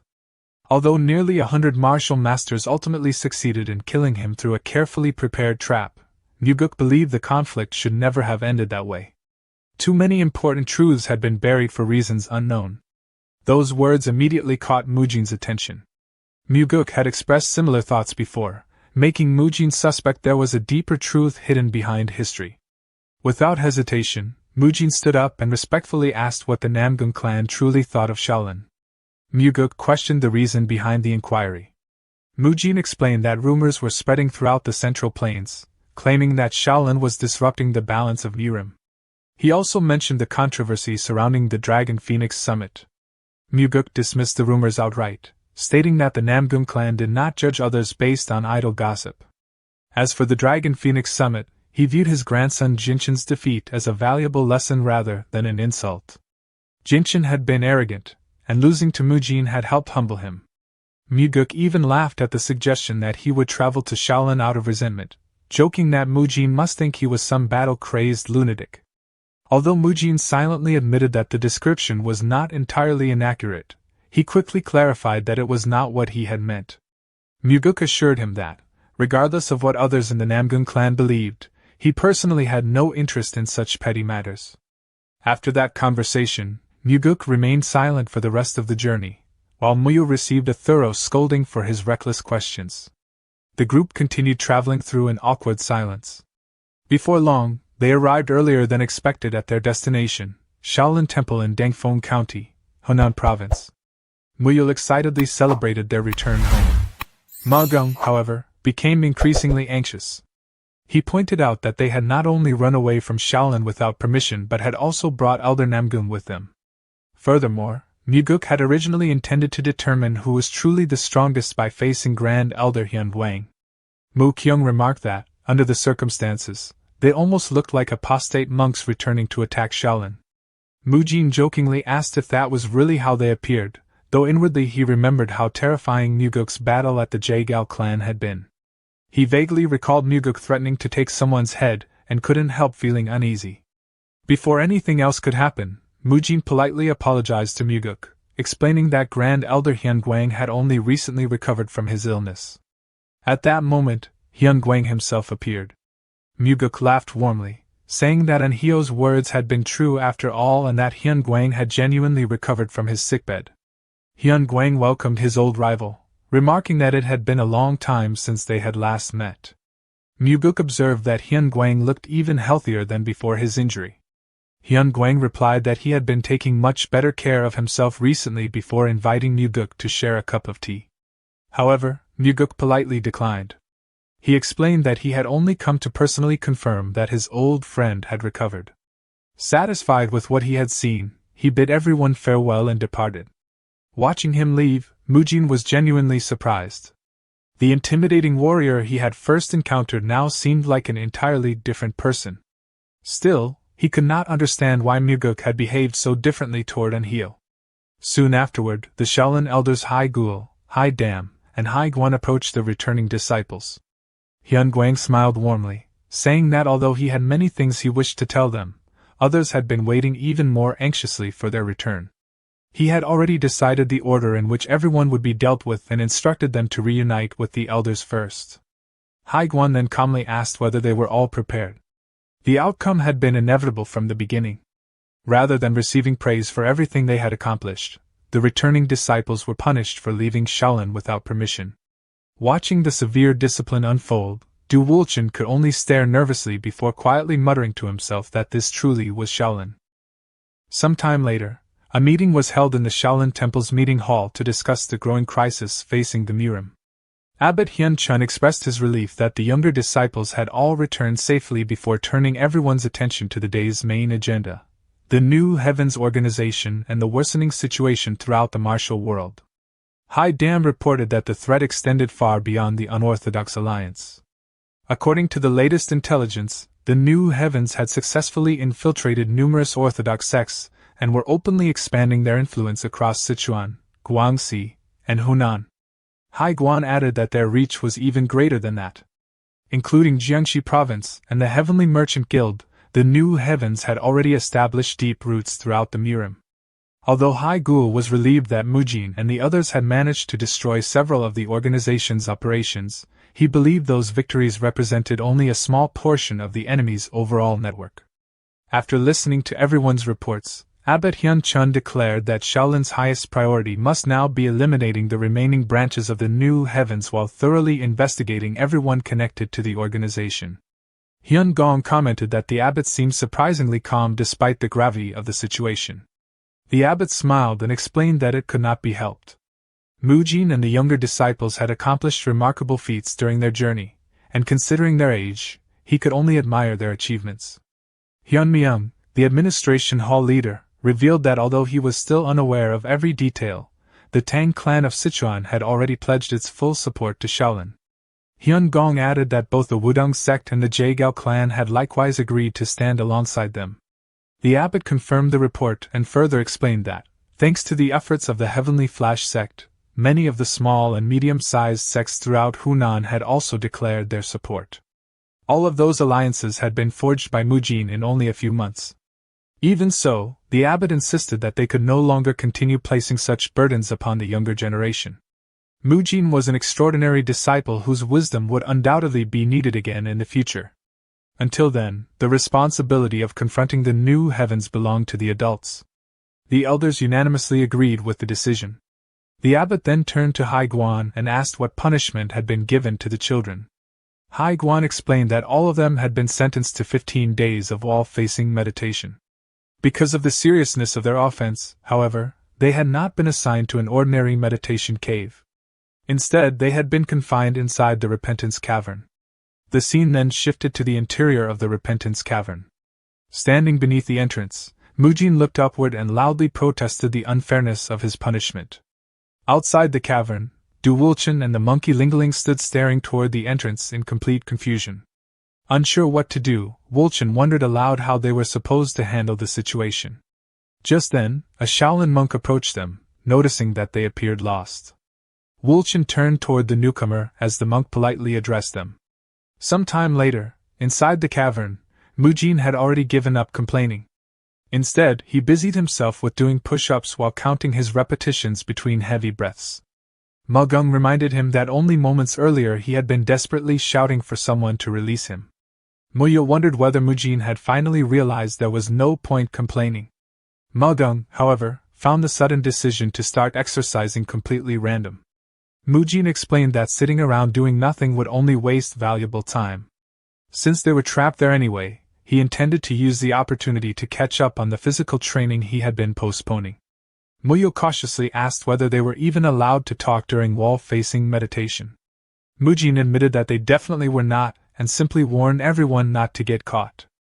Magung laughed, confessing that the conversation had felt so natural that he had completely forgotten they were technically being punished.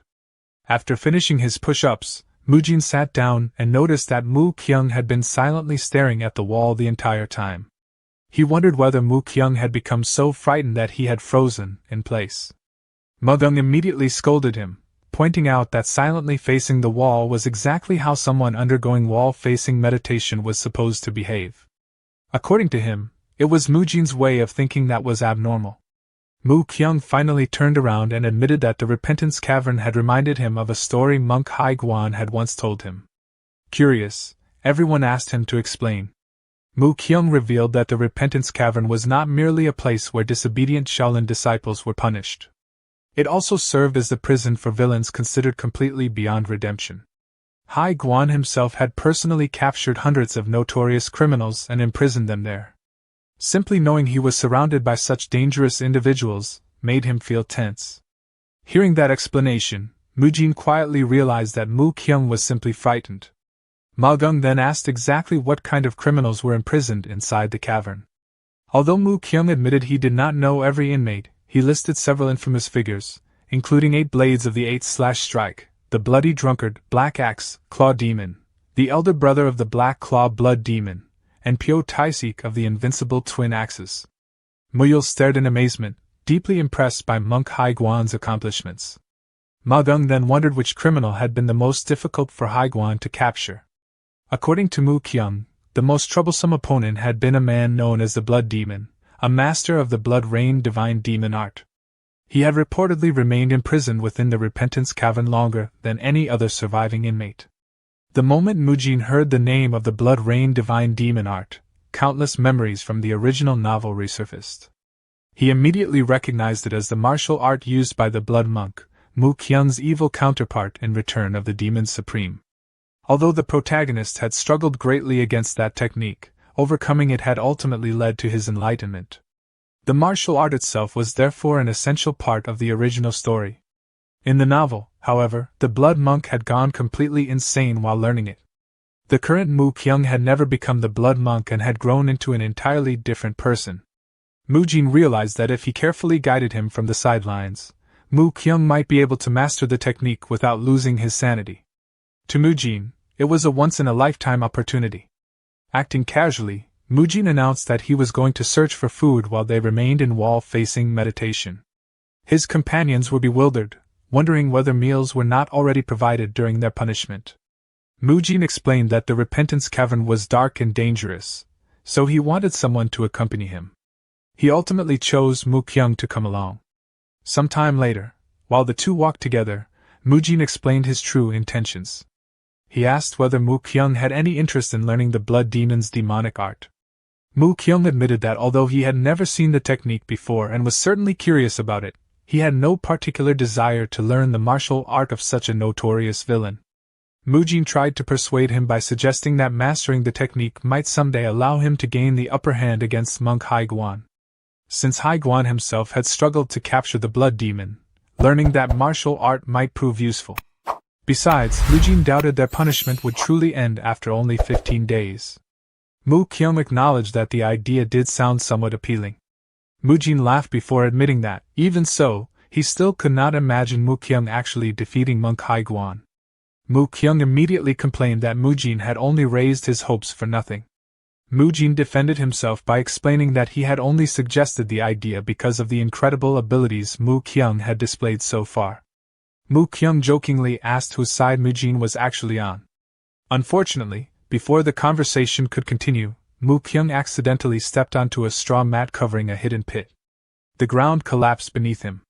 As Mu Kyung disappeared into the darkness, Mujin desperately rushed forward, shouting in panic while wondering who would build such a trap inside the cavern. He even found himself absurdly thinking that the suspicious straw mat he had noticed earlier had become an unexpectedly quick piece of foreshadowing. More importantly, he wondered where the hidden passage could possibly lead. Meanwhile, Mu Kyung tumbled through the narrow shaft, repeatedly smashing against the rocky walls before finally crashing onto the ground below in a cloud of dust. After painfully climbing back to his feet, he rubbed his head and realized that the strange terrain had prevented him from properly using his movement techniques or softening his landing. Looking around the unfamiliar surroundings, Mu Kyung felt as though fate itself had guided him there, despite his Buddhist belief that such things did not exist. He realized he had somehow arrived inside the true prison of the Repentance Cavern, where countless notorious criminals captured by the Demon Extermination Squad were imprisoned. Yet the prisoners before him looked nothing like the terrifying monsters he had imagined. Just then, a mysterious prisoner's voice echoed through the chamber. The unseen man explained that the inmates around him had already accepted that they would never leave the prison alive. They had become little more than living corpses waiting for death. Unlike them, however, he was different. The prisoner calmly ordered Mu Kyung to turn around. Without fully understanding why, Mu Kyung instinctively obeyed. As he slowly approached the voice, he found himself wondering whether it was the madness hidden within the stranger that resonated with something buried deep inside himself, or whether he had simply encountered a realm of martial arts far beyond anything he had ever known. When he finally saw the speaker, he found an old prisoner wearing a sinister smile and possessing blood-red eyes. The mysterious man gazed directly at Mu Kyung before declaring that they shared the same scent. He then promised that if Mu Kyung freed him from the prison, he would satisfy his endless thirst for martial arts. At that moment, Mu Kyung's inner darkness manifested before him in the form of an evil version of himself. The sinister figure revealed that Mu Kyung's thoughts had already betrayed him. Although the old prisoner had become nothing more than a pitiful shell of his former self, he had once been a martial master who stood at the peak of the world. The evil self pointed out that the instant Mu Kyung realized the old man possessed the power to elevate him to an even higher realm, he had secretly felt excited. Its own appearance was proof of those hidden desires. It reminded Mu Kyung of everything he had witnessed during his travels. The world was filled with wicked, filthy, and cruel people, many of whom possessed martial arts far beyond his own abilities. The imprisoned criminals surrounding him had already begun showing interest in him. If he absorbed all of their demonic arts, he could become many times stronger than he was now. Then, every obstacle standing in his way could simply be eliminated by force. Closing his eyes tightly, Mu Kyung refused the temptation and shouted that he could never do such a thing. Just then, footsteps echoed down the stone staircase. Mujin finally arrived after searching for him and remarked that he had been difficult to find. The moment Mu Kyung heard Mujin's voice, his evil counterpart vanished without a trace. Turning his attention toward the mysterious prisoner, Mujin concluded from the man's obsession with thirst that he must be the infamous blood demon. The old prisoner demanded to know who Mujin was. Mujin calmly introduced both himself and Mu Kyung. He explained that Mu Kyung was a Shaolin disciple known by his Buddhist name, while he himself was Mujin, a third-class Shaolin disciple who had supposedly been imprisoned there for committing a crime. Meanwhile, back near the entrance of the Repentance Cavern, the hidden opening was uncovered and a rope was lowered into the prison. Descending along the rope was Byub-hyun, successor of the invincible five-fist techniques and Myo's master.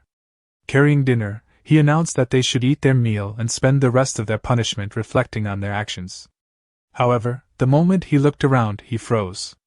Instead of meditating, he found Mugung holding a perfect plank position while training his body. Muyul happily greeted his master, delighted that dinner had finally arrived. Byub-hyun silently nodded before immediately turning away, claiming that even earthworms were apparently practicing the muscle-lengthening technique these days and that he should quickly pretend he had seen nothing. Mugung desperately tried to explain. Before he could say anything, however, Byub-hyun interrupted him, insisting that he understood perfectly well and had intentionally chosen not to see anything at all. Completely confused, Mugung asked what he meant. Byub-hyun then revealed the true reason behind their punishment. The abbot and the elders had deliberately assigned them to the Repentance Cavern because they believed it would benefit them. It was one of the few places where they could rest without worrying about interference from either the Murim Alliance or the Unorthodox Alliance. There simply was no safer location. Realizing the elders had been protecting them all along, Mugung silently felt grateful. Byub-hyun then suddenly remembered something and asked where Mujin and Mu Kyung had gone. Mugung casually answered that the two had ventured deeper into the cavern in search of food before asking whether meals were actually supposed to be provided during wall-facing meditation. Surprised by the question, Byub-hyun wondered how Mujin could possibly have forgotten something so obvious after experiencing wall-facing meditation himself years ago. Still, he assumed enough time had passed that Mujin might simply have forgotten. Even so, he silently prayed that Mujin was not secretly plotting anything unusual. After all, not even Monk Haiguan, the leader of the demon extermination squad, fully understood the mysteries hidden within the Repentance Cavern.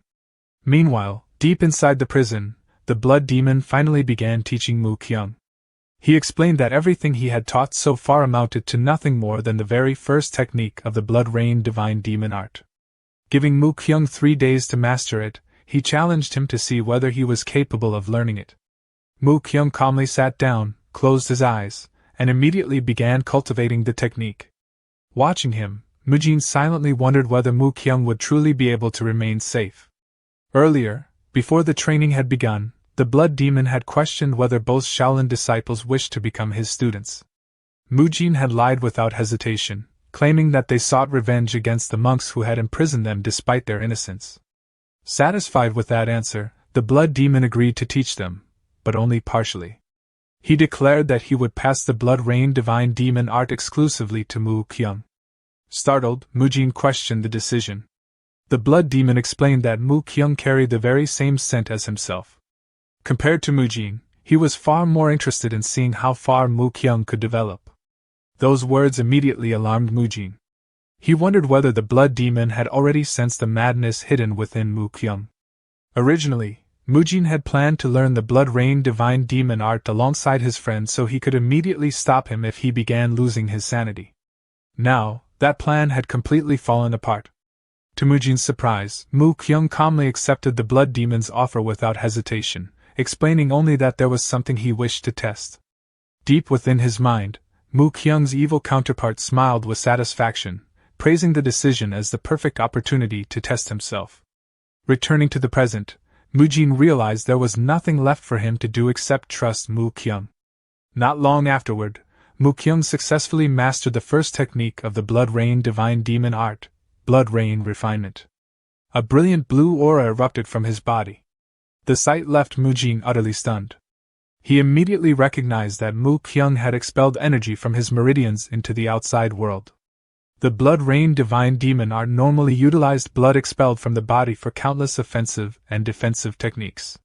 Yet Mu Kyung had comprehended the very foundation of the martial art after hearing the explanation only once. Mujin praised him inwardly as an unbelievable genius. Then another realization struck him. The aura surrounding Mu Kyung was blue.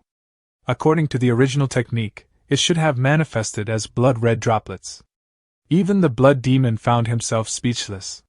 He had expected Mu Kyung to require 3 full days. Instead, the young monk had mastered the technique in barely 15 minutes. The blue aura proved that Mu Kyung had not merely learned the martial art, he had already transformed it into something uniquely his own.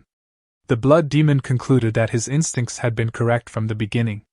That child possessed the potential to surpass even his own achievements. Unable to hide his excitement any longer, the blood demon encouraged Mu Kyung to continue learning, expressing his hope that the young monk would someday accomplish feats that he himself had never been able to achieve. From that point onward, Mu Kyung mastered every demonic art the blood demon taught him at an astonishing pace. His comprehension far exceeded that of any ordinary martial artist. Within less than half a day, he had completely mastered every demonic technique the blood demon possessed. Only one final art remained. The blood demon explained that every technique Mu Kyung had learned until then existed solely to prepare him for this last and greatest technique. Everything else had merely been a foundation. Watching the overwhelming blue aura surrounding Mu Kyung, Mujin could not hide his shock. The blood demon then revealed the true purpose of the final technique. After using every previous art, Mu Kyung's inner energy would naturally be greatly depleted. Like an unbearable thirst, that emptiness demanded to be filled. The blood demon calmly instructed Mu Kyung to satisfy that thirst by absorbing all of the inner energy contained within his friend's energy core. As those words echoed through the prison, Mu Kyung slowly rose to his feet, his entire body engulfed in an intense blue aura. A few years earlier, Mujin encouraged Mu Kyung not to accept his suffering in silence. He reminded him that he wanted to save his father, and promised that they would help him punish Mu Tae and become direct disciples together. As Mu Kyung prepared to fight, Mu Tae mockingly demanded to know how Mu Kyung dared oppose him, and warned that such defiance would only bring disaster upon his father. Mu Kyung's body trembled uncontrollably with fear. Looking around, he saw Mujin desperately fighting Mu Tae's companion on his behalf. Watching his friend risk everything while he remained frozen in terror filled him with shame and self-loathing, leaving him furious at his own weakness. At that moment, Mu Kyung's evil self appeared beside him, mocking him for being consumed by fear despite his anger. Startled, Mu Kyung demanded to know who it was. His evil self calmly suggested that if he was too frightened to step forward himself, he should simply leave everything to it. Unable to see the apparition, Mu Tae angrily demanded to know why Mu Kyung was looking away instead of paying attention to him. At that moment, Mu Kyung's evil self took control of his body. Turning toward Mu Tae, it declared that Mu Tae would never touch his father before charging forward to attack him. Back in the present, Mujin reflected on the nature of the Blood Rain Divine Demon Art. He understood that it was a demonic martial art that released the inner energy flowing through one's meridians, allowing it to be used in countless ways depending on the situation. However, because the technique constantly expelled the energy outside the body, it continuously consumed inner energy until it was deactivated, making it extremely inefficient. To overcome that weakness, the blood demon had created the Great Blood Absorption Art, a technique capable of piercing an opponent's energy core and absorbing their inner energy directly. Mujin knew that this very technique had transformed Mu Kyung into the blood monk in the original story, becoming the catalyst that drove him completely insane. Without warning, Mu Kyung attacked Mujin. Mujin dodged the strike and asked whether Mu Kyung was serious. At the same time, he realized that Mu Kyung appeared to be targeting his energy core exactly as the blood monk once had. Seeing the madness in Mu Kyung's eyes, Mujin feared that learning the blood rain divine demon art too quickly had once again driven him insane. He desperately shouted for Mu Kyung to regain his senses. The blood demon laughed, and explained that the blood rain divine demon art did far more than release the energy of the meridians. It also brought forth the practitioner's vile nature, and Mu Kyung had already been consumed by his other self. Mujin immediately understood the truth. He realized that the blood demon had planned everything from the beginning by refusing to teach him alongside Mu Kyung. The blood demon continued shouting for Mu Kyung to run wild, kill his companion, drink his blood, and surrender himself completely to the power of the blood rain divine demon art. Meanwhile, Mujin calmly continued avoiding every attack. During the exchange, Mu Kyung suddenly clicked his tongue in frustration. Noticing the reaction, Mujin sensed that something was wrong and a new possibility entered his mind. Smiling confidently, Mujin challenged Mu Kyung, declaring that if he truly wanted his inner energy, then he should simply take it. With complete confidence, Mujin removed his shirt and stood perfectly still.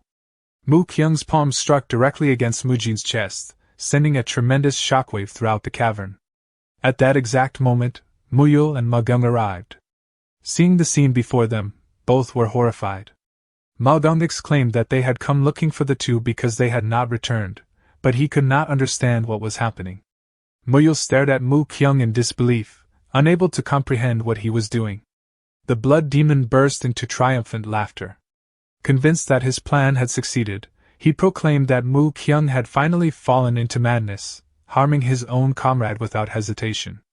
He proudly declared that he had stripped away every trace of Buddha's teachings, leaving only slaughter and an endless thirst for power. Muyul desperately stepped forward, pleading with Mu Kyung to come back to his senses. Before either Muyul or Magung could interfere, Mujin stopped them both. Turning toward the blood demon, Mujin laughed and explained that although the blood demon had certainly attempted to corrupt Mu Kyung through the blood rain divine demon art, Mu Kyung had already seen through the entire scheme long ago. He added with complete confidence that his own body was simply too sturdy for the attack to succeed. Mu Kyung's strike had accomplished absolutely nothing because Mujin had reinforced his body using his super practical compressed muscles, specifically strengthening his pectoralis major. Mujin then revealed that Mu Kyung had never intended to strike his energy core. Instead, he had deliberately targeted the meridians connected to the energy core itself. Within Mu Kyung's mind, his evil self furiously demanded to know what he was trying to accomplish. It questioned why Mu Kyung had struck the pressure points instead of the energy core, comparing the decision to licking a single drop of water while ignoring an entire well. Mu Kyung calmly answered that the evil self had whispered within him constantly, urging him to surrender to instinct, violence, and bloodlust. Although he admitted that he had relied on that power to overcome dangerous situations in the past, he declared that those days were over. He firmly stated that he would never again allow that darkness to control him. His madness was merely one part of the power he possessed.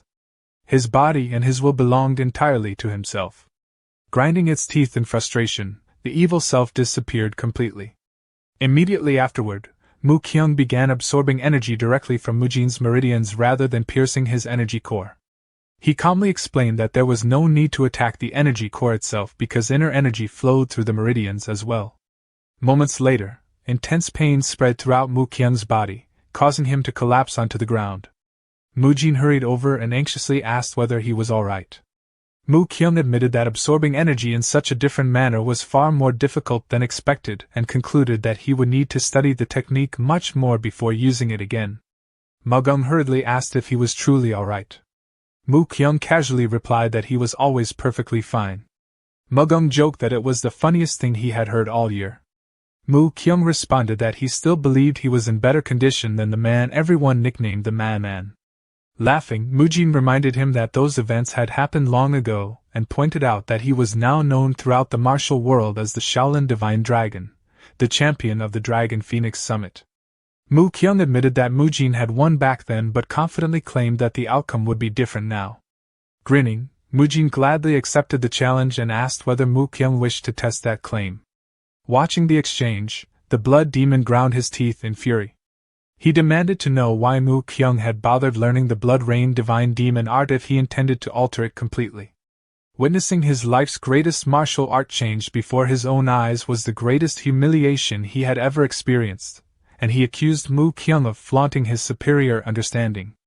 Mu Kyung calmly explained that the Blood Demon had probably known from the very beginning that his claim of wanting revenge against Shaolin had been nothing more than a lie. The moment he learned the first technique of the Blood Rain Divine Demon art, he immediately recognized every step designed to drive its practitioners into madness. He understood it so quickly because he had already experienced a similar struggle within himself. For a long time, he had wanted to test whether he could control his own demonic deviation through that martial art. Since more important matters had prevented him from doing so before, he believed this was the perfect opportunity. Confused, the Blood Demon demanded to know what opportunity Mu Kyung meant. Mu Kyung explained that he had wanted to test himself. The Blood Demon's current condition was the inevitable result of surrendering completely to instinct while practicing the Blood Rain Divine Demon art. He had become nothing more than a madman consumed by insanity, surviving only by harming others. Mu Kyung refused to walk the same path. Instead, he had acknowledged his own madness as part of himself and brought it completely under his control through the Blood Rain Divine Demon art. As a result, his experiment had succeeded. Watching everything unfold, Mujin finally understood. He realized that Mu Kyung had truly been conversing with the evil self inside him all along. Turning toward the Blood Demon, Mu Kyung declared that although the Blood Demon had committed countless atrocities with that martial art, he himself would use it to protect people. He proclaimed that he would no longer call it the Blood Rain Divine Demon art, a rain of crimson blood. From that day onward, it would be known as the Blue Rain Divine art, a rain of blue water that saved lives. With sincere gratitude, Mu Kyung thanked the Blood Demon for teaching him such a valuable lesson. The Blood Demon declared that his reputation still lingered throughout the martial world. No matter how much Mu Kyung spoke about the Blue Rain Divine art, everyone would still associate it with the Blood Rain Divine Demon art and the Blood Demon himself. He questioned whether Mu Kyung truly believed he could wield such power with a clear conscience, warning that the darkness within him would continue to haunt him just as his other self always had. Mu Kyung calmly declared that he would continue fighting to avoid being dominated by that side of himself. He admitted it would never be easy, but if the Blood Demon's current state was the result of always choosing the easy path, then he would gladly choose the path of suffering instead. He further vowed that if he ever reached the point of no return, he would rather die than be captured by his comrades. Afterward, Mu Kyung told his companions that it was time to return to where they belong. As the group left the prison area behind, the Blood Demon reflected on Mu Kyung's words about choosing the path of Asura instead of taking the easy road into the abyss. The Blood Demon quietly wondered whether he had been wrong all along.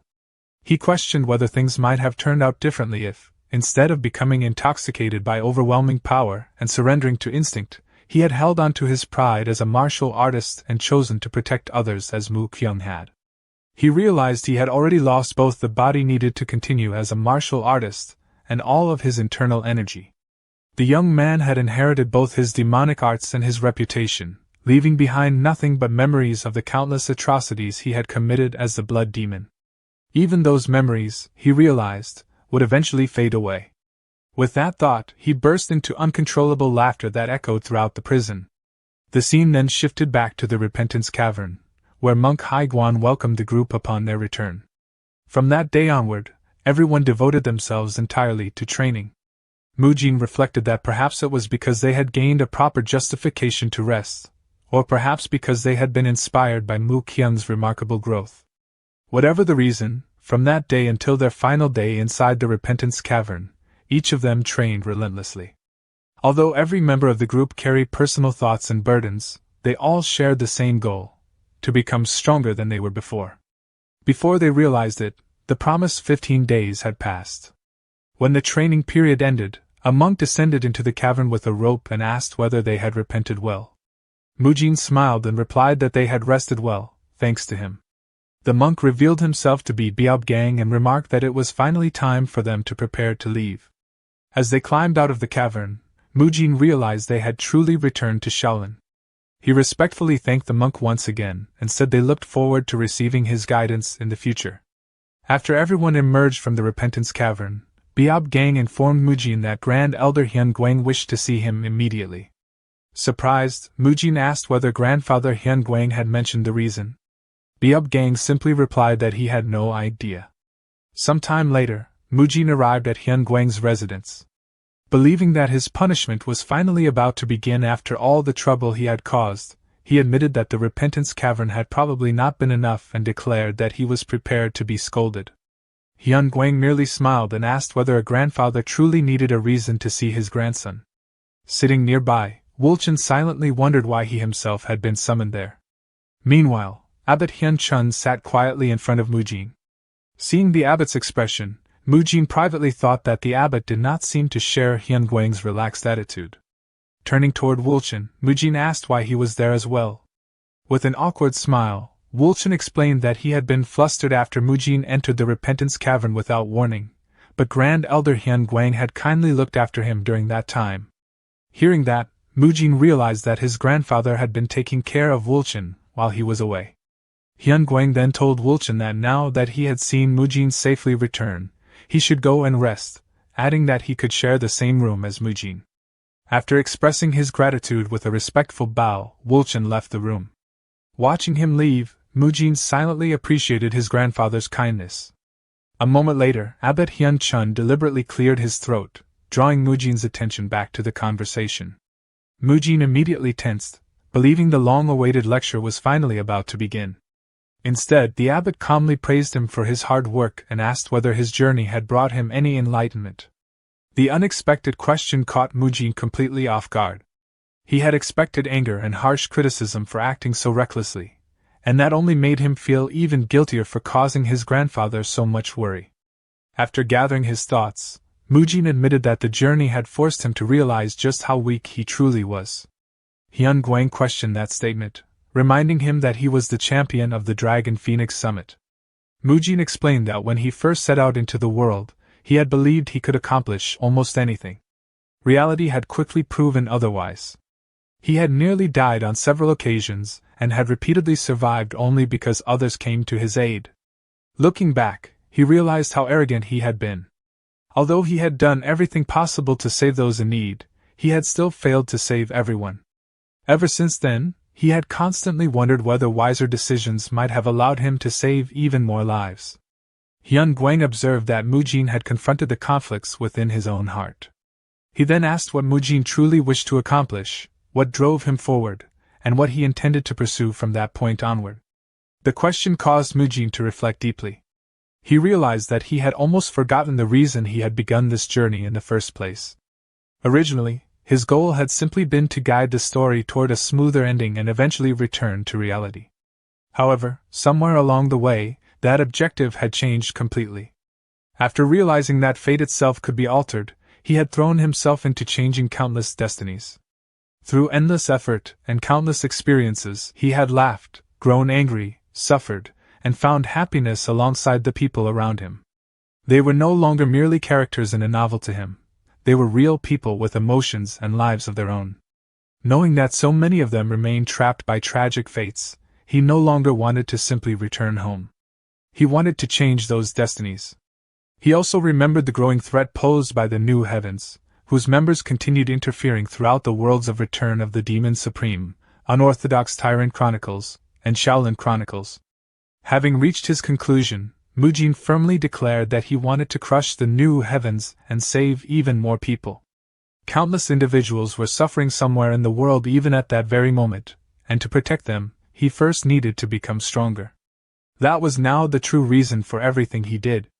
Hearing his answer, Hyun Guang smiled with satisfaction, saying that Mujin had finally found his own path. Abbot Hyun Chun let out a relieved sigh. He admitted that he had worried Mujin might have abandoned his convictions after running away, but he was glad to see that nothing about his character had changed. Because of that unwavering nature, the abbot said he wished to offer Mujin an important proposition. Curious, Mujin asked what the proposition was. The abbot explained that while Mujin had been inside the repentance cavern, he had taken time to reflect upon everything Mujin had accomplished. The more he considered it, the more convinced he became that Mujin should be entrusted with the position of great disciple among his generation. He then asked whether Mujin believed he possessed the confidence to fulfill such a responsibility. Completely caught off guard, Mujin asked whether the position was truly that significant. The abbot smiled and admitted that his explanation had been incomplete. He clarified that when their generation eventually became the leaders of Shaolin, the great disciple would ultimately ascend to the position of abbot. Hearing those words, Mujin stood frozen in disbelief as the realization struck him. He could hardly believe that he had just been told he might one day become the abbot of Shaolin. Abbot Hyun Chun explained that if Mujin became the great disciple, he would eventually succeed him as the abbot of Shaolin.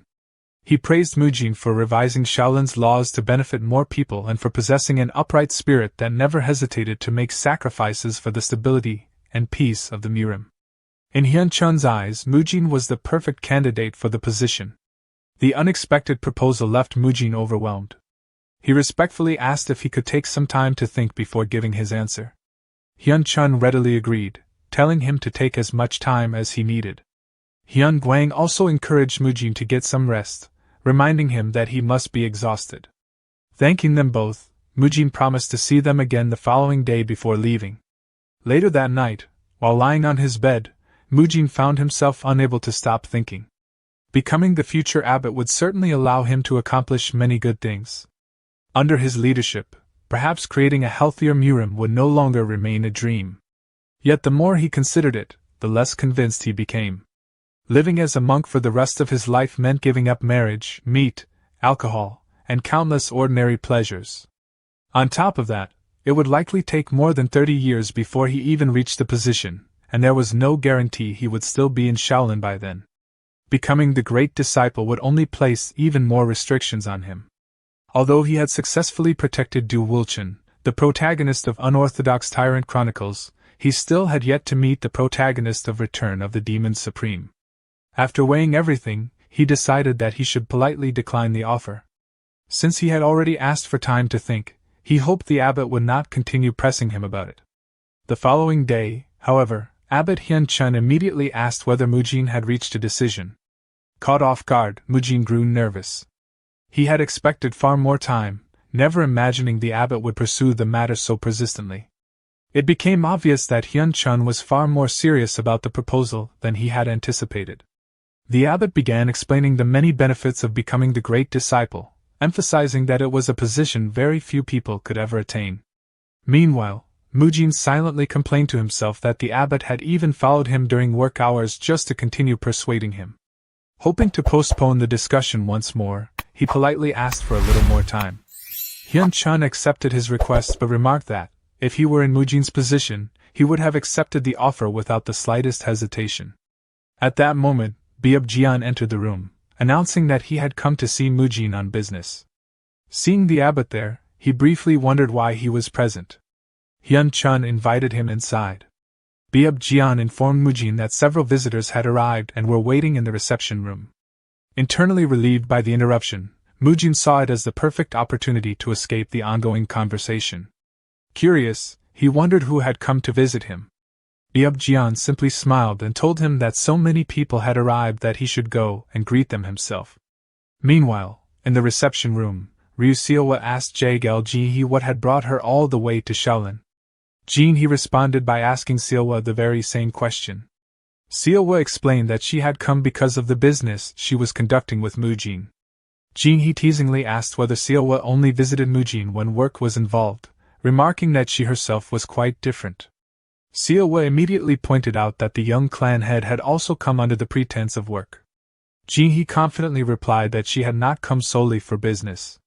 Smiling sweetly, Seowa commented that at least she knew how to separate public matters from private ones, implying that Jin he clearly did not. Just outside the room, Mujin arrived and paused before opening the door. Hearing their conversation from outside, he immediately grew nervous. Inside, Jin he challenged Seowa over her remark. Trying to calm the situation, Baek Gowon urged everyone not to fight. Both women instantly turned on him, shouting for him not to interrupt an adult conversation. Taking a deep breath, Mujin opened the door.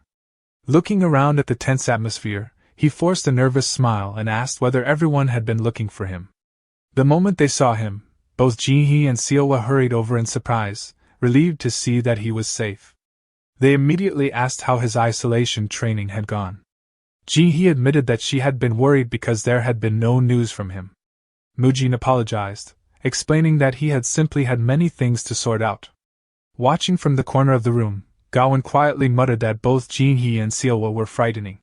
His sister, Baek Garyong, calmly replied that he had brought the situation upon himself.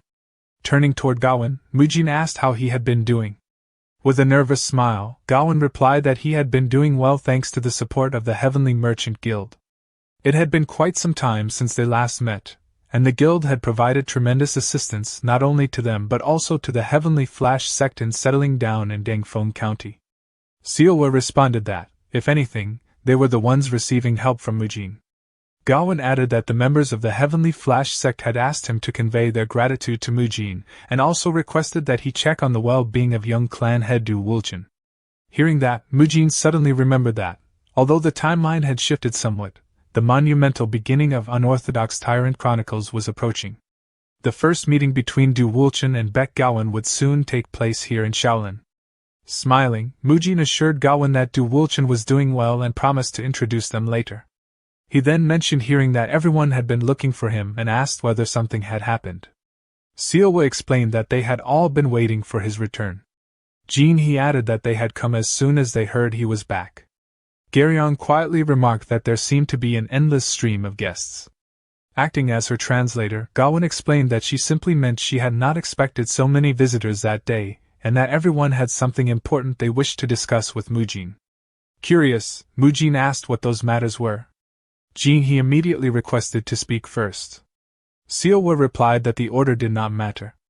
Jinhee explained that the Jaegao clan was struggling to spread the muscle-lengthening technique. Although everyone was diligently following the training, her limited knowledge meant they repeated the same exercises constantly. She believed the clan needed a wider variety of training methods and had therefore come to seek further instruction from Mujin. Mujin nodded in understanding. He admitted that, because he had been forced to leave in such a hurry, he had only taught them the fundamentals. Ideally, every individual's training should be customized, and endlessly repeating the same exercises would prevent balanced physical development.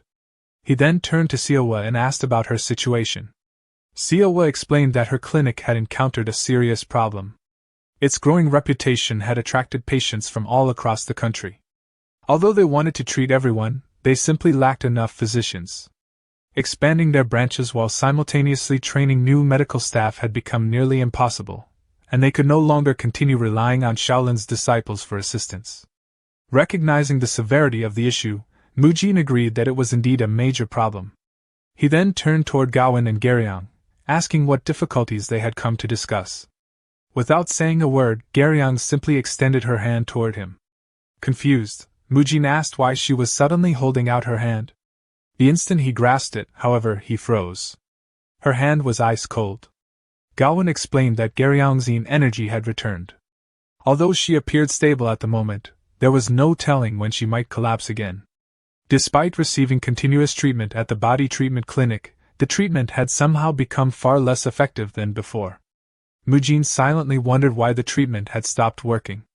Gowon explained that he had come seeking advice on how to manage Garyong's condition in the future. He also hoped to meet Magum, who had previously treated her. Apologizing, he admitted that he had not intended to burden Mujin with so many requests all at once, but everything had happened simultaneously. Mujin assured him that there was no need to apologize, as every one of those issues was genuinely important. As he reflected on everything before him, Mujin realized that all of these responsibilities were the result of the seeds he had planted. He had become so focused on combating the new heavens that he had neglected many other ongoing matters. The information and techniques he had shared so far had always been limited, and many of them required constant supervision. However, he could not spend the rest of his life traveling around the country teaching everyone personally like a wandering lecturer. Then inspiration struck. Mujin suddenly realized that the answer had been right in front of him all along. Until now, everything he had accomplished existed only through direct instruction, with no written records left behind.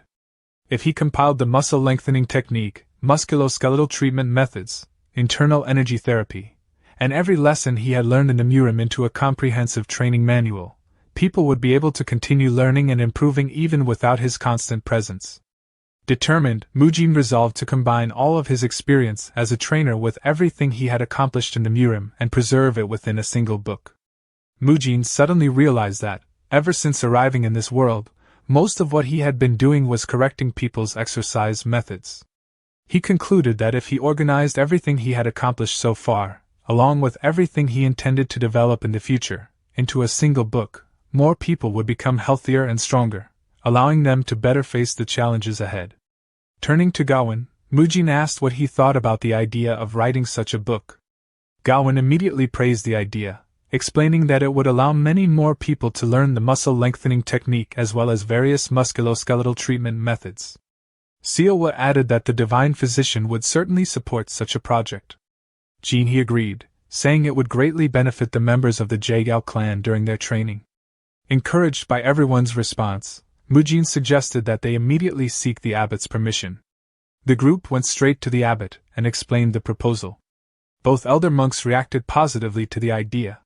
The abbot remarked that it was an excellent plan but pointed out that there were several issues that needed to be resolved first. Mujin addressed those concerns one by one. He explained that the book would include treatments such as heat therapy and lightning therapy, both of which relied upon Shaolin techniques.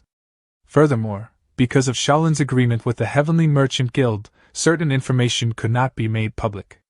As a result, excluding Shaolin's 72 supreme arts, 3 separate editions would need to be created while preserving the Guild's exclusive rights: a Shaolin edition, a Heavenly Merchant Guild edition, and a version for the general public. Satisfied with the explanation, the abbot declared that such an arrangement would be perfect. He believed the book would not only benefit future generations but would also become a work remembered throughout history. Once again, he praised Mujin's foresight. Growing increasingly enthusiastic, the abbot remarked that Mujin was more than worthy of becoming the great disciple and eventually succeeding him as the abbot of Shaolin. Mujin silently realized that the abbot had once again used the opportunity to persuade him to accept the position. Surprisingly, however, the abbot chose not to press the issue any further as he usually did, leaving Mujin puzzled. A short while later, after everyone left the abbot's room, Mujin let out a sigh of relief. He admitted that he was grateful the abbot had mentioned the matter in front of everyone instead of cornering him in private. Siwa then asked whether he truly had no interest in becoming the great disciple. Mujin replied that, for the time being, he did not. Upon hearing that, both Jinhee and Siwa smiled with visible relief, each quietly remarking that it was good to hear. Almost immediately afterward, however, the two exchanged competitive glares. Sensing the growing tension, Mujin quickly suggested that they return to discussing business. Siwa nodded and brought up the martial art Mujin had previously mentioned. She recalled that he had combined the maiden art with Iron Guard to create a technique capable of producing even greater muscle growth and power. Internally, she marveled at how effortlessly Mujin seemed able to combine completely different martial arts. Mujin explained that, under normal circumstances, muscle mass could certainly be increased through dedicated effort. However, every individual possessed clear genetic and biological limits. Privately, he reflected that surpassing those limits would normally require something similar to steroids, though such a thing obviously did not exist in the Murim, and even if it did, it would probably require a prescription. To demonstrate, Mujin activated his super practical compressed muscles technique, causing the muscles of his left arm to swell dramatically. Pointing to his enlarged arm, he explained that the enhanced unyielding maiden art was a martial art capable of surpassing those natural limitations. Both Siwa and Jinhee stared in amazement, blushing as they quietly wondered what kind of unbelievable muscles they were looking at. Jinhee then questioned whether it would not be better to simply continue building muscle naturally through ordinary training. Siwa also wondered why it was necessary to rely on the enhanced unyielding maiden art to exceed those limits, remarking that his physique already looked impressive enough. Mujin explained that recklessly increasing muscle mass without proper planning would eventually make the body sluggish. Excessive muscle would reduce agility, making it difficult to perform techniques smoothly or transition between martial arts during combat. In other words, greater strength alone came at the cost of slower movement. Furthermore, he admitted that the enhanced unyielding maiden art itself was still incomplete, so he had no intention of including it in the book. Deep down, Mujin also believed the technique deserved much more research. More importantly, it was a martial art he had developed together with his grandfather. To him, it was practically a gift from Hyunguang, making it something he could not simply share with everyone. Beyond that, his original goal had not yet been achieved. In addition to circulating inner energy, he still wanted to discover how to gather and cultivate it more effectively. There was still much work left to do. Quietly listening, Seowa admitted that she had never even considered the problem of excessive muscle slowing the body down. He agreed, pointing out that losing mobility because of increased muscle mass would indeed be a fatal weakness. At that moment, Mugung happened to walk past them. Spotting him, Mujin immediately pointed in his direction and declared that Mugung was the perfect example. Mugung stopped and turned around, asking whether Mujin was trying to pick a fight. Meanwhile, Gawain silently rejoiced, thinking that he had finally found Mugung. Mujin assured him that he was not looking for a fight and simply asked him to come over. He then questioned whether Mugung had truly been practicing the muscle lengthening technique correctly. Mugung proudly pointed to his sweat-covered body and claimed that the answer should have been obvious since he had just finished training. Shaking his head, Mujin clarified that he was not asking whether he had exercised, but rather how he had been training. In response, Mugung demonstrated his Rulai Divine Palm Strike, proudly declaring that the technique had become even hotter than before. Watching him, Mujin immediately realized the problem. Mugung had focused solely on increasing his strength through muscle growth while completely overlooking the importance of flexibility and mobility. Without warning, Mujin swung his leg and told Mugung to dodge. Caught completely off guard, Mugung attempted to evade the kick, but Mujin's strike connected cleanly with his leg, sending him crashing onto the ground. Grabbing his aching leg, Mugung demanded to know why he had attacked him so suddenly. Mujin calmly explained that he had clearly seen Mugung's body react to the attack. Although his instincts recognized the danger, his body simply could not respond fast enough. Because he had concentrated only on building strength, he lacked the flexibility to avoid even such a straightforward strike. Mugung protested that anyone would fail to dodge a surprise attack and insisted it was only natural that his muscles had grown after all his training. Hearing that excuse, Mujin flashed a sinister grin. He asked whether Mugung wanted to try dodging a few more attacks. Before Mugung could answer, Mujin began relentlessly attacking him while pointing out that he had become even stiffer than he had been during their battle against the Wolf King. Still trying to defend himself, Mugung argued that he had already considered that issue and would simply compensate by moving even more. Mujin immediately asked what Mugung planned to do about the extra stamina such inefficient movement would waste.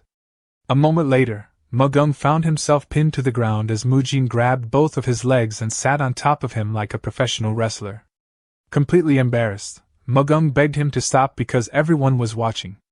Ignoring the complaint, Mujin asked whether Mugung intended to stand like a wooden statue and absorb every attack during a real battle. As he observed Mugung's rigid movements more carefully, he suddenly understood the true cause of the problem. An idea immediately formed in his mind. Smiling, Mujin declared that the timing was perfect. He explained that everyone had gathered because he intended to write a book based on the muscle lengthening technique. Mugung finally realized what the elder had been referring to earlier when he had complained that he had no idea what Mujin was planning this time. Even so, he questioned why Mujin had suddenly brought the subject up. Grinning confidently, Mujin replied that it was because he believed he could help Mugung as well. Some time later, the scene shifted to the pavilion of the 108 Arhats, the guardians of Shaolin's Sutra Hall. After listening to Mujin's proposal, Elder Hai Dam asked whether he was suggesting that, in addition to their existing training methods, they should also incorporate the new muscle lengthening technique into the monks' daily training. Mujin confirmed that this was exactly his intention. He explained that what Mugung lacked most was flexibility, so he wanted to introduce a form of training specifically designed to make the body more supple and fluid. Privately, Mujin realized that the most suitable approach would essentially be yoga-based muscle regulation training adapted for the Murim. Genius protagonists, overwhelming growth, and legendary battles, this is your battlefield. We're just steps away from 20,000 subscribers. Subscribe now and rise with us.